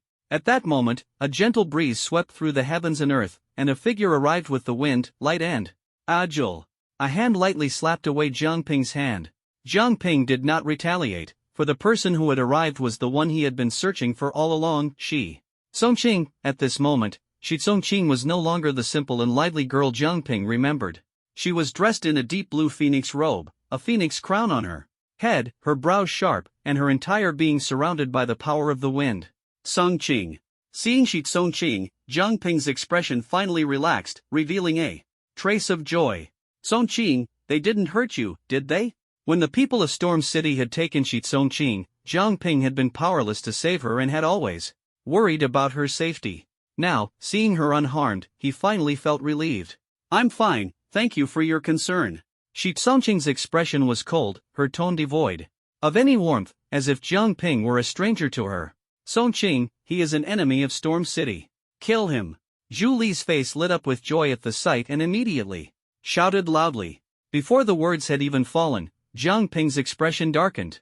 He decisively raised his hand, unleashing an invisible energy toward Shi Songqing. Shi Songqing moved as well, raising her jade-like hand to summon a gust of wind, effortlessly neutralizing Jiang Ping's attack. Jiang Ping frowned. Songqing, why are you helping him? Because I am now the ruler of Storm City, the Storm Lord, she replied calmly. Storm Lord? That's right. Songqing has become the new ruler of Storm City. She will lead this place to glory and make it the most powerful force on the continent. Julie exclaimed in awe. You've become the Storm Lord? Were you forced into this? Don't be afraid, I'm here to save you. They're no match for me. Come with me, Jiang Ping said anxiously, reaching out to take Shi Songqing's hand. What he received in return was Shi Songqing's cold rejection. Why should I leave? I am now the Storm Lord, possessing unprecedented power. I don't need anyone's protection, and no one can take anything from me anymore. If I go with you, what can I gain? Jiang Ping froze, staring blankly at Shi Songqing's icy gaze. He spoke softly, You hate me. Because I couldn't save you back then? I don't hate you. If I hadn't come to Storm City, I wouldn't have become the Storm Lord. I should be thanking you instead. A beautiful yet unfathomable smile appeared on Shi Songqing's face. Now, I am the Storm Lord. As her words fell, a fierce wind arose, and the wind elements in the heavens and earth completely obeyed her will. Even Julie, who had just spoken, couldn't manipulate the wind elements as freely as she did. Jiang Ping's brows furrowed tightly. Songqing, you. From now on, address me as the Storm Lord, Shi Songqing said coldly, staring at Jiang Ping without flinching under his samsara eyes. Her icy words made Jiang Ping clench his fists, his nails digging deep into his palms. Out of consideration for our past, I won't pursue the matter of you destroying my 7 storm fortresses today. But if it happens again, I won't let you off, Shi Songqing said coldly. There won't be a next time. I didn't just come to save you, I came to claim the sacred power of your Storm City. Let's settle this. Jiang Ping finally released his clenched fists, his expression regaining its composure, his samsara eyes gleaming with a cold light. The sacred power. It's a hidden danger if it remains in Storm City. Since you want it so badly, I'll give it to you. With that, Shi Songqing opened her palm, and a golden orb the size of a fist slowly rose, radiating divine power. This is the true sacred power? The golden orb floated in the air, emanating a holy brilliance. The sacred power, Jiang Ping felt the aura of the divine power, identical to that of the sacred king's flame, but this power was even stronger. Seeing Shi Songqing voluntarily hand over the divine power, Julie hurriedly said, Songqing, you can't give him the divine power. The divine power is useless to us, it even suppresses our strength. What's the point of keeping it? Shi Songqing said indifferently. Even if it's useless, you can't let him have it and become our enemy. Julie frowned deeply. Shi Songqing coldly retorted, let him become the sacred king, then defeat him, that is my true goal. Only then can Storm City completely surpass the sacred empire. Besides, I am the Storm Lord now, and I make the decisions. Her icy and ruthless words left Julie speechless. Now, Shi Tsongqing was the Storm Lord, while he was merely a dethroned Storm King. Are you pitying me? Jiang Ping did not immediately accept the divine power but simply stared at Shi Tsongqing. You can think of it that way, Shi Tsongqing replied, meeting his gaze. The two locked eyes, no longer as they once were. Fine, I accept your pity. In the end, neither side made a move. Jiang Ping took the divine power into his hands. Before leaving, he gave Shi Tsongqing one last look and said, although you are the Storm Lord now, let me remind you, do not attempt to challenge the Sacred Empire. Otherwise, I won't hesitate to ensure there's one less Storm Lord. This is a warning. Shi Tsongqing merely smiled faintly. I accept your warning. With that, Jiang Ping turned and left with the divine power. Shi Tsongqing kept her eyes on Jiang Ping's back until his familiar figure completely disappeared. Only then did she look away. Tsongqing, I don't understand why you gave him the divine power. I can't agree with the reason you just gave. If Lord Void knew, he would never approve, Julie said. Even if Lord Void disapproves, it is still my decision. I am the Storm Lord now, and you must respect my choice, Shi Tsongqing retorted bluntly. The other had once been the Storm Lord, but now he was merely the Storm King. And the Storm King had to obey the Storm Lord's orders. I was the Storm Lord before you were even born. Are you teaching me how to do things? Julie narrowed his eyes, a dangerous glint flashing within them. Shi Tsongqing gave him a cold glance. That was in the past. If you're dissatisfied, you can ask Lord Void to remove me. Otherwise, as long as I am the Storm Lord, you have no right to boss me around. The atmosphere instantly grew tense. Neither side was willing to back down, each challenging the other. Oh dear, why? Are you two arguing here? At the critical moment, a light-hearted voice rang out. The air rippled slightly, and a man in white robes stepped forward. His features were delicate, and his smile was as warm as sunlight. Lord Void. The two immediately saluted. What happened? How did someone manage to take down 7 storm fortresses in a row? The man in white smiled, already seeing through the situation. Lord Void, it was a human who came for the divine power. And Tsongqing knows him. Not only did she let him go, but she also gave him the divine power. Julie was the first to report. Is that so, Shaoqiang? The man in white looked at Shi Tsongqing. Shi Tsongqing's expression remained blank. He was indeed my friend, once. As for the divine power, I remember, Lord Void, you once said that keeping the divine power here would only limit us, so why not give it away? That was also the final decision. Between him and me. She remained calm, her gaze firm, without a trace of hesitation. Well, since they are friends, it's only right to bid them a proper farewell. But Lord Void, if that person obtains the divine power, they might become the next divine king. For us, that would be the greatest threat. Julie was still unwilling to let go, glaring intently at Shi Tsongqing's mistake. The man in white shook his head and smiled. The divine king. The current divine empire has already reached its end. Even if someone new takes over, it would only delay the inevitable, with no significant impact. Besides, our original plan was to completely eradicate the divine power. If someone is willing to collect it, then once they've gathered it all, we can wipe them out in one fell swoop. Isn't that much more convenient? Lord Void is right. Although Julie wasn't clever, he understood the man in white's meaning. He supported Shi Tsongqing. With Lord Void backing her, how could he dare to oppose Shi Tsongqing? Unless he was willing to give up his position as the Storm King and become a mere fortress lord. Obtaining the divine power was much easier than Jiang Ping had imagined. But his mood was heavier than if he hadn't obtained it at all. Because although he had acquired the divine power, he hadn't been able to bring Shi Tsongqing back. Storm City, Storm Lord. He murmured softly, clutching the divine power in his hand as he swiftly flew toward the divine capital. Divine capital. Through the wind and snow, Jiang Ping finally returned to the divine capital. It was still desolate here. The burning divine king's flame could dispel the cold, but it couldn't drive away the atmosphere of solitude. In the entire capital, only the last king remained, quietly waiting for Jiang Ping. You've returned. The last king opened his cloudy eyes from his slumber, the wrinkles on his face even deeper. You've obtained the divine power? Faster than I expected. Which divine power did you acquire? Storm City. Jiang Ping walked to the divine king's cauldron and looked up at the burning king's flame. No matter how vigorous the flame, there was still ice it couldn't melt. Merge the divine power into your body, and only then can you truly become The Divine King and fully control the power of the Divine King's flame, the last king said. Jiang Ping said nothing, silently taking out the divine power and placing it in his palm.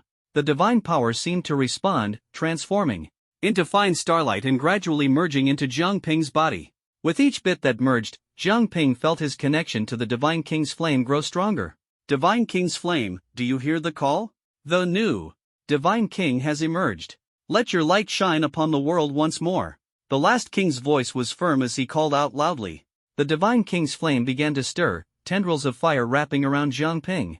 He closed his eyes, focusing on the fusion of this power, warm, blazing, divine, and that faint, elusive floral fragrance hidden deep in his memory.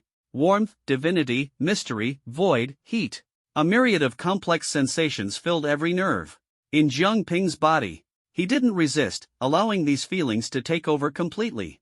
His consciousness seemed to plunge into an icy abyss of a bottomless sea, cold piercing from all directions, like countless needles stabbing into him. Alternating between cold and heat, Jiang Ping did not resist, allowing these complex emotions to tear his consciousness into fragments, until a warm force dispelled all the cold and pulled him out of the abyss. Jiang Ping slowly opened his eyes. Before him was still the gently flickering sacred king fire. The only difference was that he felt deeply connected to it. Not just the fire before him, but the entire sacred empire and the fire residing in the sacred king flags were now at his command. With just a thought, all the sacred king flags could be activated. More importantly, his strength had directly advanced from the initial stage of Tier 4 to the advanced stage of Tier 5.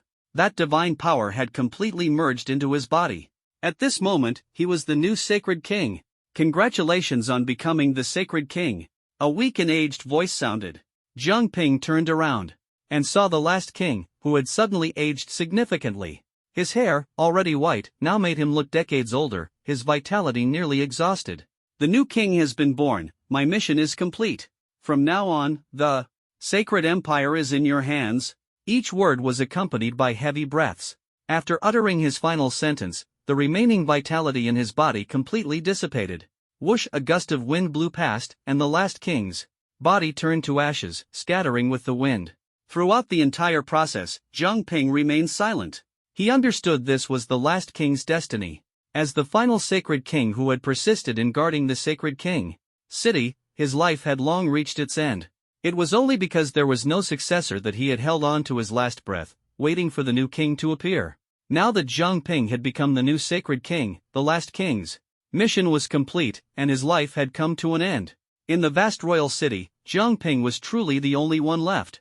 He slowly walked to the sacred king's throne and sat down. Now, I am the sacred king. But everything has just begun. The reincarnation eyes shimmered with mysterious and unfathomable power. Huaihai City. On the city wall, Wang Daochuan and Jian Lei stared at the beast tide surging outside, their brows furrowed. This was not yet the second great beast tide foretold in the prophecy, but several smaller beast tides had already arrived. Moreover, each small beast tide was led by a Tier 5 advanced level beast. They had no choice but to personally oversee the battle to prevent any accidents. Old One, why is your prophecy so inaccurate? You didn't foresee all these small beast tides? Jiang Lei complained. In just a few months, this was already the 10th small beast tide. Though small in scale, they were not easy to deal with. Even with their personal involvement in each battle, it was inevitable that a few executors would be lost. This situation was giving them a headache. If this continued, they would be doomed. The biggest difference between humans and beasts was the speed of growth and reproduction. Beasts reproduced quickly, giving birth once a year, with 1 or 2 offspring per litter, sometimes as many as 5 or 6. They grew rapidly, reaching Tier 2 or 3 in just 4 or 5 years, ready for battle. Humans, on the other hand, struggled to reproduce in this environment, let alone endure a 10-month pregnancy and wait 18 years for their abilities to awaken. Add to that the time required for cultivation, and it would take at least a year to reach Tier 2 or 3 and join the fight. The disparity was enormous. When beasts died, a new batch quickly replaced them. When humans died, there was no replacement. If this dragged on, it would spell disaster for Huaihai City. Moreover, the previous beast tide had already caused them heavy losses, and continuing to expend resources now, the risks were immense. Jiang Ping and the others went to support the Sacred King City almost a year ago. I wonder how they're doing. Wang Daochuan gazed in the direction of Sacred King City, his vision blurred. Don't you have the ability to predict? Can't you take a look? Do I need to teach you? Zhang Lei rolled his eyes. You think I don't want to? Wang Daochuan retorted indignantly, prophecies aren't omnipotent. Once they entered Sacred King City, I couldn't predict anything about them. I have no idea about their situation now. Roar! At that moment, the beast horde below began to stir. The leading mid-tier 5th grade demon beast issued a command, and hundreds of beasts charged forward. The battle has begun. On the city wall, explosive crossbows simultaneously aimed at the beast horde. As soon as the beasts entered range, the attack would commence.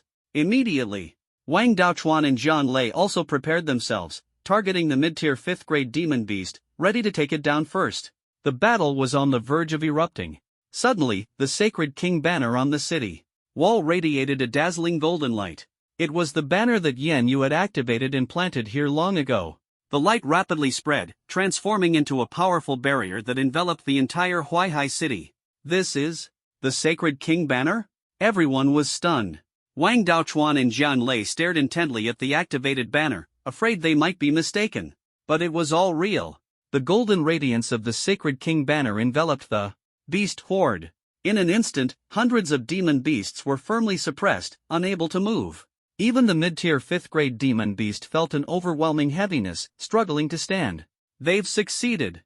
Wang Daochuan immediately understood. There was only one possibility for remotely activating the Sacred King banner. The Sacred King flame had been reignited. This is wonderful. Everyone was ecstatic. They had witnessed the power of the Sacred King banner firsthand. Even a high-tier 5th grade demon king could hardly resist this force. Strike while the iron is hot and eliminate them all. Taking advantage of the suppressed beast horde, Wang Daochuan charged forward, swiftly wiping out the beasts. Even the mid-tier 5th grade demon beast was slain by him. This miracle wasn't limited to Huaihai City. Across the entire Sacred Empire, all the Sacred King banners that had lost their power suddenly radiated light, protecting the world. The Sacred King banner symbolized the protection of the Sacred King. During the prosperous era of the Sacred Empire, the Sacred King banner flew high above every city. Even as the empire declined, these banners remained, though they had lost their protective power. The new generation only knew of the Sacred King banner's glory from history books, never having witnessed its true might until now. The reactivation of the Sacred King banner means someone has become the new Sacred King. Wang Daochuan gazed at the fluttering banner before him and murmured. Others might not understand, but he knew that only the Sacred King could reignite the Sacred King banners scattered across the cities. Sacred King City had been sealed off for years, watching the empire decline step by step, allowing demon beasts to encroach. Logically, the Sacred King wouldn't sit idly by. The only explanation was that there hadn't been a true Sacred King all these years. Or rather, no one had been able to change the situation. But now, the Sacred King banner had reactivated its protective power, signifying the emergence of a new Sacred King. A new Sacred King? Whoever it is, it means they've succeeded. I just hope Jiang Ping and the others can return soon. Zhang Lei gazed beyond the city walls, his expression heavy. Wang Daochuan patted his old friend's shoulder and comforted him. Don't worry. Now that the king's flame has been reignited, they'll be back soon. Speaking of which, it's only been half a year.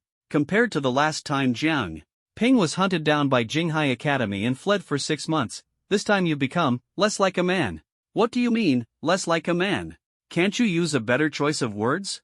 Zhang Lei shot him a glare, rolled up his sleeves, and revealed his solid biceps. I'm a real man through and through. Want to take a good look? Alright, I get it. You have muscles. Put them away. A dignified head of the enforcement department, showing off muscles all day, what kind of behavior is that? Wang Daochuan looked at him with disdain. The nearby city guards instinctively moved away, not wanting to be bothered by their banter. You call this showing off? Go ask them, who among the young men has muscles as solid as mine? Zhang Lei boasted nonchalantly. Enough already. You're getting old, still comparing muscles with the youngsters. They don't even want to compete with you, so you don't embarrass yourself, Wang Daochuan retorted mercilessly. The two of them, with a combined age of over 100, still bickered like this every day. No one else dared to chime in. With the protection of the Sacred King's banner, they no longer had to worry about sudden attacks from beasts. Many of the beasts had never even witnessed the power of the Sacred King's banner, mistaking it for an ordinary barrier. After several attempts to breach it, and suffering heavy losses, they finally realized this was no ordinary barrier. Even the attacks of high-level Tier 5 beasts couldn't shake the sacred protection. Gradually, the beasts had to accept reality, temporarily giving up on attacking the city and retreating into the shadows, waiting for the barrier to disappear one day before making their move. Let's go. There's no need to worry about the beasts now. I need to get back to work, Wang Daochuan said, patting Zhang Lei on the shoulder before descending the city wall. Soon, Zhang Lei was the only one left on the wall, staring into the distance. By evening, an enforcer softly reminded him, Minister Jiang, you don't need to stay here anymore. It's getting late, you should head back and rest. Ha? It's dark already? Zhang Lei snapped out of his thoughts, noticing the dimming sky. Yes, it's getting late. You should head home and make dinner. Have you eaten yet? Would you like to join me for a meal at my place? No need, we've already eaten, the enforcer quickly declined. Is that so? Alright then, Zhang Lei replied, feeling a bit empty inside for some reason. Perhaps it was because he was no longer used to not having to keep a constant watch on the beasts. The winter snowstorm grew fiercer. Although Huaihai City was in the eastern region, located in the south, it still snowed. In winter, this day was particularly cold, with a thick layer of snow covering the ground. Zhang Lei trudged through the snow, slowly making his way home, greeting many people along the way. Good evening, Minister Jiang. Hello, Minister Jiang. Greetings, Minister Jiang. Zhang Lei responded to each greeting with a smile. Soon, he arrived home, pushed open the door, and headed to the kitchen to prepare dinner. As he stepped into the dining room, he saw 5 or 6 steaming dishes already laid out on the table. From the kitchen came the sound of a spatula stirring in a wok. Old Chen, why did you make so many dishes tonight? It's just the two of us. Why are you making stir-fried salted shrimp, sweet and sour ribs, and sweet and sour fish? Can you even finish all this? Zhang Lei asked suspiciously as he glanced at the table. Master, you're back. Chen Bo came out, but not from the kitchen, he entered from outside. Ha? Old Chen, weren't you cooking in the kitchen? How did you come in from outside? I wasn't. Then who's in the kitchen? It's me. Before Chen Bo could answer, Zhang Ping walked out of the kitchen, carrying a plate of vibrant green vegetables in his hands. Dad, you're back just in time. The dishes are ready, let's eat. With the last plate of vegetables placed on the table, Zhang Ping began serving rice. Zhang Lei stared blankly at Zhang Ping, taking a while to react before saying, You brat, sneaking back without giving me a heads up? Well, you're usually not home, so how could I tell you? Zhang Ping replied with a smile. What do you think? Isn't it a nice surprise? Surprise, my foot. I don't need you to serve my rice. I'll start with the soup. Zhang Lei sat directly at the head of the table and ordered, Go on, serve me. Yes, sir. As you command. Zhang Ping personally served Zhang Lei a big bowl of soup. Minister, please have a taste and give your feedback. Zhang Lei maintained a serious expression. He took a sip of the soup without saying a word, then ate a shrimp, followed by steamed bass, sweet and sour ribs, and sweet and sour fish. Finally, he picked up a piece of green vegetable, marking the end of his tasting. How is it? Zhang Ping asked. Zhang Lei looked at him seriously, and nodded slightly. Not bad. You've reached half my level. Of course, I still have a long way to go compared to you, Dad. Zhang Ping sat down and began eating. Zhang Lei, however, didn't eat. He simply watched Zhang Ping quietly, his eyes full of affection. Dad, why aren't you eating? I will. I'm not hungry yet. Take your time. Zhang Lei slowly picked at the dishes, his gaze still fixed on Zhang Ping. After nearly a year apart, he felt his son had changed quite a bit. Son, why did you come back? How's everything at Sacred King City? Zhang Lei finally asked about serious matters. It's all right. Everything there has been taken care of, Zhang Ping replied. While eating, we opened Sacred King City and reignited the king's flame, activating the royal banners across the entire sacred empire. It seems old Wang wasn't wrong. In the end, it was up to you all to succeed. With the royal banners activated, the threat of the beast tide is gone. Relief spread across Zhang Lei's face as he finally let go of his worries. Yeah, we don't have to worry about the beast tide anymore, Zhang Ping echoed softly. Now that you're back, stay for good. No more running around. Zhang Lei smiled happily. Zhang Ping took a closer look at Zhang Lei. After so long apart, his father had clearly aged a lot. His hair had more white strands, his face bore more wrinkles, and his eyes no longer sparkled with energy, they seemed tired. He had truly grown old. Zhang Lei was nearing 50. Coupled with the immense pressure of the past 2 years, serving as the head of the executive department at Huaihai Academy had drained him. Who wouldn't age under such stress? Dad, I won't go out anymore. I'll stay here with you, and together we'll protect Huaihai City, Zhang Ping said. Now that the sacred king's banners are activated, the beasts won't dare approach. There's no need to worry too much. You young people should do what you want and not hold back, Zhang Lei said with a smile. He didn't need Zhang Ping to stay by his side all the time. He wasn't a lonely old man. As long as his son was safe, he was content. The outside world is too dangerous. Why go out there? It's better to stay here, Zhang Ping said with a smile. The father and son both laughed. Dinner ended in a cheerful atmosphere. Zhang Ping didn't elaborate on the details of his recent experiences, only briefly mentioning the reignition of the Sacred King's flame. Zhang Lei didn't press for more information until Wang Daochuan and Shi Yan arrived, breaking the warm atmosphere. Zhang Ping, why did you sneak back alone without saying a word? We had to come and find you ourselves. Wang Daochuan began scolding as soon as he entered the door. Principal, Minister Shi, good evening. Zhang Ping greeted them one by one and poured tea for them. Don't drink the tea yet, Zhang Ping. First, tell us the specifics. Wang Daochuan cut straight to the point. It's nothing. We successfully opened the long-sealed Sacred King's city, met the last Sacred King, reignited the Sacred King's flame under his guidance, and activated the royal banner, Zhang Ping explained simply, only stating the results without mentioning the details. That easy? Wang Daochuan was a bit skeptical. Then why did you come back alone? Ming Yan and Zhao Mei returned some time ago, but why haven't Yin Yu and Xiao Qing come back with you? Shi Yan directly asked the core question. Regardless of when Zhang Ping returned, at least Yin Yu and Xiao Qing hadn't come back. Xiao Yu still has matters to attend to. The Sacred King's flame needs her to guard it. So she can't return for now. Zhang Ping's expression remained calm, but his heart ached slightly. Song Qing is still in Storm City. I went to see her, it's not as bad there as we imagined. Song Qing has gained great power there. She said she wants to stay and break through her strength, and she'll return after improving, Zhang Ping explained. Shi Yan stared at him, his eyes narrowing slightly. You're lying. You said you'd bring Xiao Qing back, but you didn't. The king's flame needs Xiao Yu to guard it? Isn't the Sacred King there? Her strength isn't even that high. Wang Daochuan was also puzzled. Zhang Ping had returned, but the two of them hadn't. I'm not lying to you. I also want to bring them back, but I can't do it for now. Zhang Ping spread his hands, his smile tinged with bitterness. How he wished he could bring them back. But it was truly impossible. Humph. Shi Yan turned and left, flicking his sleeve. Wang Daochuan was half convinced, finding it hard to accept such an explanation. If they can't return for now, staying there to improve their strength isn't bad either. Zhang Ping nodded. Soon, Wang Daochuan also left. Only Zhang Ping and Zhang Lei remained in the room. Son, don't take it to heart. That's just how they are. They haven't personally been to Sacred King City, so how could they know the specifics?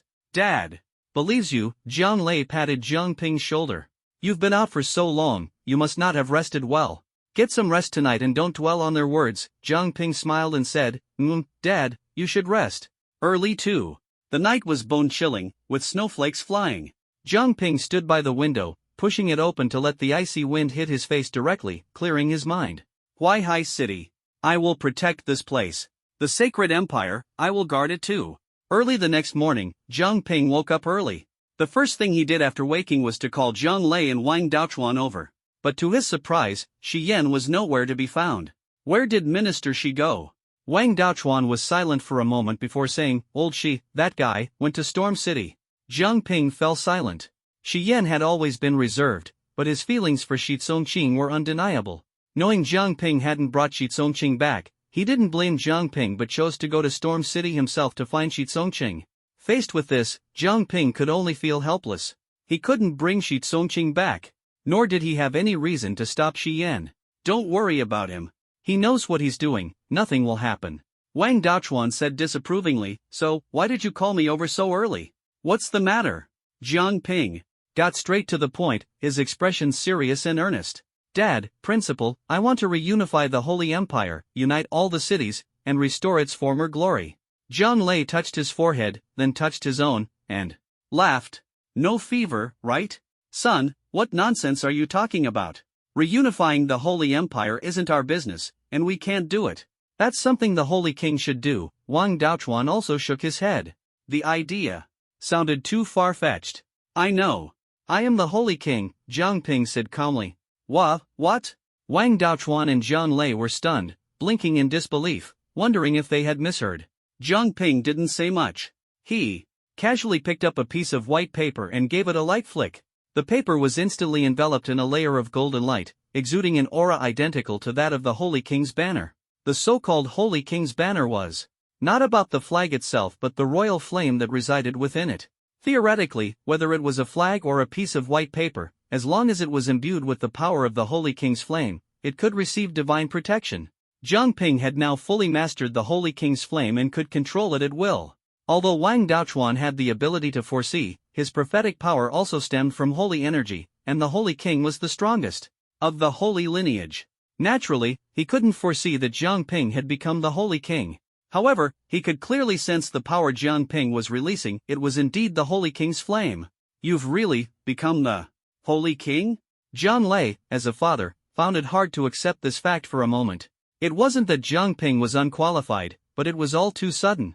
Therefore, I now bear the responsibility of revitalizing the Holy Empire's glory, and I need your help, Jiang Ping said, giving them time to process the revelation. After a while, they finally accepted the truth. What do you plan to do now? Jiang Lei asked in a low voice. Jiang Ping becoming the Holy King was by no means a bad thing. On the contrary, it was excellent news, which was why it was so hard to believe at first. Step 1, reconnect all the cities and unite their forces.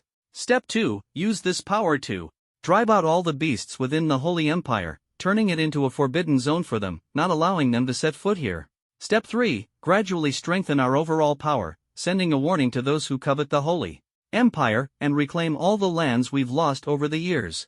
The Holy Empire had been in decline for many years, not only plagued by rampant beasts but also divided by other forces taking advantage of the situation. Jiang Ping not only wanted to drive out the beasts but also make those covetous forces feel fear. Uniting the forces of all the cities shouldn't be difficult. As long as the Holy King issues an order, I believe no city would refuse. Wang Daochuan said after some thought, having already accepted the fact that Jiang Ping was the Holy King. Perhaps Jinghai City might resist? Jiang Lei added. Jinghai City. Lin Hai is already dead. The remaining people neither have the will nor the strength to resist. Taking them in won't be a problem, Jiang Ping said calmly, dropping a shocking statement. Having just come to terms with the revelation of Jiang Ping's identity as the Holy King, Wang Daochuan and Jiang Lei thought they were calm enough. But upon hearing this, they couldn't help but be astonished. When did you take him out? Wang Daochuan asked. Could it be that after Jiang Ping became the Holy King, his first act was to seek revenge on Jinghai Academy? Jiang Ping replied calmly, no, on our way from Luotian Bridge to the Holy King City, we encountered Lin Hai's ambush. I dealt with him then. If Lin Hai were still alive, he wouldn't mind showing his strength in Jinghai City. Wang Daochuan nodded, so it was resolved that early. With Lin Hai dead, Jinghai Academy likely won't oppose us anymore. There's no problem in assimilating them. Then, I'll leave the task of contacting the major cities to you, Principal, and Dad, Jiang Ping said, taking 2 sheets of white paper and infusing Wang Hua's power into them. Carry these 2 talismans with you. As long as you're within the Holy Empire, no matter what danger you encounter, these talismans will deal with your enemies. Wang Daochuan and Jiang Lei exchanged glances, smiled helplessly, and accepted the talismans. Old Jiang, your son is truly remarkable. Now it's his turn to protect us, Wang Daochuan said with a laugh. What can we do? We're getting old. This world belongs to the young, Jiang Lei grinned, his eyes filled with love and pride as he looked at Jiang Ping. News of the Holy King first spread in Huaihai City. No one knew who the Holy King was, they only knew that one day, countless Holy King flags were planted across the city walls of Huaihai City, expanding the sacred protection range by dozens of miles. Wang Daochuan and Jiang Lei even held a solemn mobilization meeting, announcing that the Holy King was in Huaihai City. They had hoped Jiang Ping would make an appearance and give a speech, but he refused. Left with no choice, the 2 old men had to hold the fort themselves. After all, in Huaihai City, their words were law. Soon, letters written in the name of the Holy King were sent from Huaihai City to every city academy. All cities received orders to come to Huaihai City to pay homage to the Holy King. These were orders, not invitations. Despite their doubts, the reopening of the Holy King's city and the re-raising of the Holy King flags convinced many that a new Holy King had indeed emerged. In this nearly hopeless world, the appearance of the Holy King undoubtedly became a beacon of hope. Although some questioned why the Holy King appeared in Huaihai City instead of the Holy King's city, after investigation and careful consideration, they ultimately chose to believe. Within a month, academy principals from all cities of the Holy Empire traveled long distances to gather in Huaihai City. Many distrusted one another, but under the Holy King's summons, they still came. The square was packed with people, yet eerily quiet.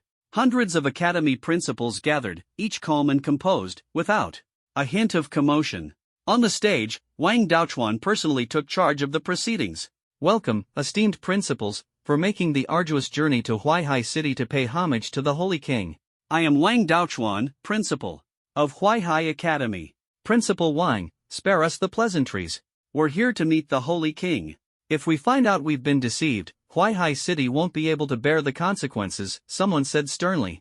Although the others remained silent, the serious atmosphere made Wang Daochuan feel immense pressure. With so many powerful figures of his rank present, he was undeniably under strain. At that moment, a figure slowly approached. Welcome, esteemed principals, to Huaihai City. I am Jiang Ping, and I am the new Holy King. Jiang Ping stepped onto the high platform, overlooking the crowd from above. You, the Sacred King? Hey, if you're trying to fool us, at least put in some effort, will you? Young man, stop trying to deceive us. The people below were all seasoned veterans. None of the academy deans were pushovers. Convincing them that Jiang Ping was the Sacred King was even harder than making them believe he was merely a candidate. Faced with their skepticism, Jiang Ping didn't rush to explain. His gaze darkened, and in an instant, a powerful aura erupted from him, sweeping across the entire square. All the voices of doubt immediately fell silent. Jiang Ping's cultivation level was at most 5th tier advanced, not much higher than the deans present. But beyond cultivation, he possessed the power of the Sacred King's flame. This power wasn't a simple suppression of cultivation but was even stronger than that. The people of the Sacred Empire, who lived under the protection of the Sacred King's banner, were very familiar with the power of the Sacred King's flame. The aura Jiang Ping emitted at this moment was identical to that of the Sacred King's banner, even more intense. Only a true Sacred King could possess the power of the Sacred King's flame. The aura of the Sacred King's flame. Is he really the Sacred King? It's actually true. This time, no one doubted him, there was only disbelief. Who would have thought that the young man before them, barely in his 20s, was the Sacred King? Since everyone believes now, I won't waste words. I've summoned you here today because the Sacred Empire needs you. I have already become the Sacred King, reignited the King's flame, and restored the banner to protect every city. But that's not enough. We must work together to drive out all the beasts. Jiang Ping's voice was calm yet filled with undeniable authority, compelling everyone to listen quietly. From today onward, Wang Daochuan and Jiang Lei will serve as the main commanders, and the rest of you will assist them in a full-scale campaign against the beasts. This was not a request but an order from the Sacred King. The crowd below exchanged glances and finally responded in unison, yes, we obey the Sacred King's command. A month later, all 365 cities of the Sacred Empire were connected. Under the leadership of Wang Daochuan and Jiang Lei as commanders, with the Academy Deans as regional leaders, all ability users were united to launch a comprehensive campaign against the beasts within the Sacred Empire. Carrying the Sacred King's banner, wherever they went, beasts fled in panic, suffering heavy casualties. Jiang Ping did not participate in this campaign. There was no need. With the protection of the Sacred King's banner, Wang Daochuan and the others were more than capable of clearing out all the beasts. The Corrupt Forest. This was the largest beast gathering area in the eastern region, home to thousands of ferocious beasts. Back in the day, the main force of the eastern region's beast tide had emerged from here. Although the beast kings of the Corrupt Forest were all slain during the beast tide years ago, the forest still housed numerous 5th-tier beasts and a large number of 3rd and 4th-tier beasts, making it a formidable place. For decades, no one in the eastern region dared to step into the Corrupt Forest. Until today. Wang Daochuan stood at the entrance of the Corrupt Forest with a force of 200 to 300 soldiers. Wang Daochuan? I didn't expect you to come here, and with so few people. Do you really think you can destroy our corrupt forest? A fifth-tier five-eyed ape sneered, surrounded by thousands of beasts. Five-eyed ape, I didn't expect you to still be alive. I didn't see you during the last beast tide, I thought you were dead. But even if you're not dead, now you're the only one left. Wang Daochuan responded calmly. Back then, I thought the three-spirit corrupt serpent king and the others could deal with you, but I didn't expect you to survive. What a pity. You brought so few people here, thinking you could flatten the corrupt forest. Huaihai Academy is too arrogant, isn't it? Mocked the five-eyed ape. Today, we are not representing Huaihai Academy but acting under the orders of the Holy King to flatten the corrupt forest. The Holy King? The five-eyed ape squinted its eyes. I know you have a new Holy King, but using such low-level tactics to scare me won't work. It was an old demon king, how could it believe Wang Daochuan's words? Although the Holy Empire had a new king, Huaihai City was far from the Holy King's capital. Even if the Holy King wanted to reorganize the empire, it was impossible for him to act personally from such a distance. Wang Daochuan smiled silently and suddenly waved his hand. A flag flew out and instantly hovered over the corrupt forest. Holy light spread instantly, enveloping the entire forest. The Holy King's flag? The five-eyed ape's expression changed drastically upon seeing the flag. Waging war with the Holy King's flag was the most direct and effective tactic of the Holy Empire. The flag's power restricted the movements of the beasts, allowing others to harvest them easily. By the time the five-eyed ape realized what was happening, it was too late. The oppressive force of the Holy King's flag unfolded, suppressing all the beasts. Even the five-eyed ape felt as if thousands of pounds were pressing down on it, making movement difficult. Kill them all, leave the beast cores, Wang Daochuan ordered. Coldly. Bloody slaughter quickly spread throughout the forest. This scene was not only happening in Huaihai City, similar beast hunts were unfolding across the Holy Empire. The way they had once attacked the Holy Empire was now the way they were being driven back. In the center of Huaihai City, a towering structure stood tall. It was built collaboratively by the deans of various academies. Inside the tower, there was only one person, the Holy King. At the tower's entrance, Wang Daochuan attempted to enter but was stopped by two guards. Principal, we're sorry, but Brother Jiang is currently in seclusion, and no one is allowed to enter. Not even me? Apologies, this is Brother Zhang's order. The two guards looked troubled. They were executors of Huaihai Academy and were supposed to follow Wang Daochuan's commands. However, Jiang Ping's status was higher than Wang Daochuan's, leaving them helpless. Principal, if you have something to report, you can wait until Brother Jiang comes out of seclusion. We can pass on the message for you. It's not urgent, I just wanted to report something. Since Jiang Ping is in seclusion, I won't disturb him. Wang Daochuan did not force his way in. Just as he turned to leave, Jiang Ping's voice came from inside the tower. Principal, is there something you need? Nothing much. It's just about the beast cores you instructed us to keep. We've kept half of the cores from this hunt and are preparing to send them to you. Give them to the guards. I have something else I want you to help me with. What is it? Go ahead. Help me find 6 corpses. Corpses? What do you need them for? Wang Daochuan was puzzled by Jiang Ping's request. I have my reasons. Just help me find them. The stronger they were in life, the better. Alright, I'll take care of it as soon as possible. Wang Daochuan didn't ask further. He handed the spatial ring containing the beast cores to the guards at the door, instructing them to pass it on to Jiang Ping, and then left. Finding corpses wasn't difficult. Although cities were now closely connected, there were still exceptions, the rebels, those who betrayed the sacred laws and committed crimes in major cities, leading to their expulsion, still have not been pardoned. Most of the traitors' crimes are even more severe than those of the demonic beasts. Similarly, the academies also capture some heinous traitors and hand their corpses over to Jiang Ping for disposal. At the top of the tower. Senior Brother Jiang, this is the demon core sent by the principal, the guard outside the door said softly. Leave it there. Understood. The guard obediently placed the spatial ring on the ground at the doorway. In the next second, a suction force pulled the spatial ring directly into the darkness of the hall. That's all, you may leave now. The guard, however, did not leave. Bowing slightly, he said, Senior Brother Jiang, there are a few people downstairs who wish to see you. It's Zhao Mei and Ming Yun from the execution department. They want to know when you might be available. In the darkness, Jiang Ping's hand paused slightly. After a long moment, he said, indifferently, let them come up. Understood. The tower was silent. Zhao Mei and Ming Yun climbed the stairs layer by layer until they finally reached the top floor. The pitch-black hall was so dark that one couldn't see their hand in front of their face. It exuded a solemn and profound aura that, rather than instilling fear, inspired respect. Zhao Mei, Captain, you're here.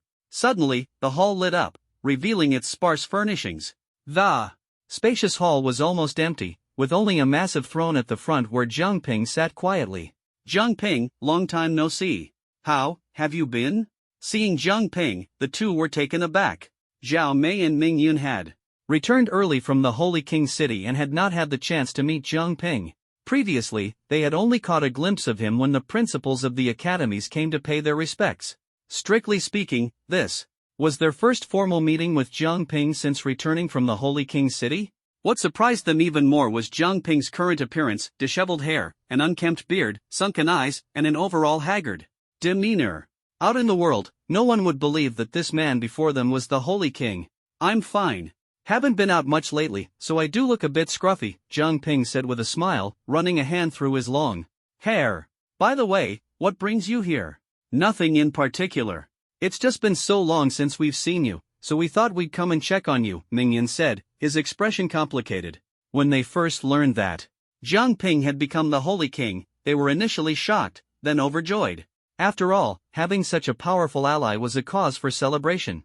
But now, seeing Jiang Ping in this state, they realized how much he had deteriorated, completely lacking the aura of a holy king. To a stranger, he might look like a homeless man who hadn't bathed in days. Yes, it's been a while. We just wanted to see how you're doing, Zhao Mei quickly chimed in. Having gone through so much, Zhao Mei had matured from a mischievous girl into a composed woman, though her brows carried an inescapable sorrow. You're welcome here. I'm glad you came, Jiang Ping said. As it happens, I have something I want to ask you. What is it? It's about Wei Lin. The atmosphere instantly grew heavy. Back when we went to the Holy King City together, we got separated after the ambush by Jinghai Academy. After that, I didn't see you again until the Holy King City, but I did encounter Wei Lin. However, Wei Lin's body had already been taken over by the leader of the Blazing Fire sect. I want to know what exactly happened back then. Jiang Ping's voice was low and somber. Wei Lin's matter has always weighed on his mind. This revenge must be taken. Zhao Mei and Ming Yun exchanged a glance, their expressions heavy. Finally, Ming Yun sighed and said, after we got separated from you, we were soon attacked by a beast horde, facing grave danger. Although we tried our best to escape, we couldn't break through the encirclement. Everyone was injured and fell into despair. At the critical moment, a man claiming to be the leader of the Burning Fire sect appeared, saying he could save us, but on the condition that someone had to give their body to him. Zhao Mei continued, Wei Lin volunteered to give his body to that man to save us. He did save us, but when we woke up, we were already back in Huaihai City, and Wei Lin was nowhere to be found. Her expression was full of sorrow. No one knew how much pain she felt inside after losing Wei Lin. Jiang Ping narrowed his eyes slightly. So it really is the Burning Fire sect. Yuli, we must find him. The Burning Fire sect is currently the greatest threat lurking within the Holy Empire. I will find Wei Lin and bring him back. Zhao Mei and Ming Yun soon left. Jiang Ping took out a spatial ring, which contained half of the beast cores recently obtained by Wang Daochuan and the others during their beast hunting operations. There were hundreds of them inside. In the past, Jiang Ping would have been thrilled, but now, he no longer felt that way. He exchanged all the beast cores for energy points and directly activated the sweeping mode. Mystery shop, discount draw. 20% off. Bought everything. Ding. Obtained sealing technique, 8 trigram seal. Ding. Obtained sealing technique, fire style, heavenly prison. Ding. Obtained wood style, all-encompassing bag technique. Ding. Obtained wood style, multiple wood clone technique. Ding. Obtained genjutsu, technique of darkness. Ding. Obtained water style, water mirror technique. Next was the lottery system, 5,000 energy points per draw. Jiang Ping didn't even blink and went all in. Ding. Congratulations to the host for drawing Summoning Beast, 2 tails. Ding. Congratulations to the host for drawing Summoning Beast, 4 tails. Ding. Congratulations to the host for drawing Summoning Beast, 5 tails. Ding. Congratulations to the host for drawing Summoning Beast, 6 tails. Ding. Congratulations to the host for drawing Kekiai Genkai, Dust Release. Ding. Congratulations to the host for drawing Kekiai Genkai, Lava Release. Ding! Congratulations to the host for drawing Kekkei Genkai, Scorch Release. Ding! Congratulations to the host for drawing Summoning Beast, Geto Statue. It wasn't until the final reward appeared that Zhang Ping showed excitement. The shell of the 10 tails, the Geto Statue. The beast hunting operations continued, and the results were very evident. Beasts had been rooted in the Holy Empire for years, spreading across the land in vast numbers. But with the actions of the hunting squads from various cities, coupled with the protection of the holy flags, many beasts were eliminated. Even those beasts, lucky or strong enough to survive, couldn't directly confront the hunting squads equipped with holy flags and could only flee in disarray. Moreover, only by escaping the Holy Empire could they have a chance to survive. In just 2 months, the beasts across the Holy Empire were either killed or driven away. Compared to the previous scenes of rampant beast attacks, the difference was night and day. Throughout this battle, Zhang Ping never personally took action. The only thing he did was leave several holy flags in various cities. Even so, after 2 months of relentless efforts, the Holy Empire ushered in a new era of glory, with nearly all the beasts within the empire eradicated. Such brilliance had only been seen during the establishment of the empire and the reign of the first Holy King. The people of today had only read about that glorious period in history books, having lived their entire lives in an environment plagued by beasts. Now, the Holy Empire was once again unified, reaching a new pinnacle. All of this was brought about by the current Holy King, Zhang Ping. If anyone had previously doubted whether Zhang Ping was worthy of his title, no one dared to question it now. Without Zhang Ping, there would be no peace today. Huaihai City was officially designated as the new holy capital, becoming the center of the empire. However, as the strength of the Holy Empire continued to grow, Zhang Ping's presence became increasingly rare. Even the people at Huaihai Academy hadn't seen him for a long time. Inside the tower, Wang Daochuan and Zhang Ping arrived. At the entrance of the hall, the guards at the base of the tower did not stop them, but as they reached the hall's entrance, they instinctively paused. They felt an innate sense of fear, as if something terrifying was hidden. In the darkness of the hall, Zhang Ping, why don't you turn on the lights again? Zhang Lei stepped into the hall first and casually turned on the lights. Click! The light illuminated the room, restoring its familiar appearance. But in the center of the hall, Zhang Ping was nowhere to be seen. Not here? Wang Daochuan froze. At that moment, the space ahead suddenly distorted, and Zhang Ping emerged. Principal, Dad, you're here. Zhang Ping's face looked somewhat fatigued. Son, you haven't been resting well lately, have you? You look exhausted. Zhang Lei's eyes were filled with concern. Even he hadn't seen Zhang Ping for a long time. Since taking on the role of commander, Zhang Lei and Wang Daochuan had been traveling between cities, rushing to battlefields to eliminate beasts. Zhang Ping mostly stayed in the tower and rarely returned home. This had kept the father and son apart for quite some time. Seeing the weary Zhang Ping, Zhang Lei felt a pang of heartache. He had no idea what his son had been busy with recently, only that he was very tired. He even began to wonder whether Zhang Ping becoming the Holy King was truly a blessing or a curse. It's nothing. I've been researching something lately and haven't had time to rest, Zhang Ping said with a smile, trying to ease Zhang Lei's worries. You're here to report on the recent situation, right? Zhang Ping went straight to the point. The two nodded, and Wang Daochuan said, currently, our efforts to eliminate the beasts within the Holy Empire are nearing completion. Most of the beasts within the Empire have been eradicated or driven away, but there may still be some deeply hidden ones that haven't been discovered. We wanted to confirm what the next steps should be. Once upon a time, Zhang Ping was an executor at Huaihai Academy and had to report to Wang Daochuan. Now, it was Wang Daochuan reporting to him, a feeling that was quite unique. Zhang Ping did not answer directly but instead asked, Principal, what do you think we should do next?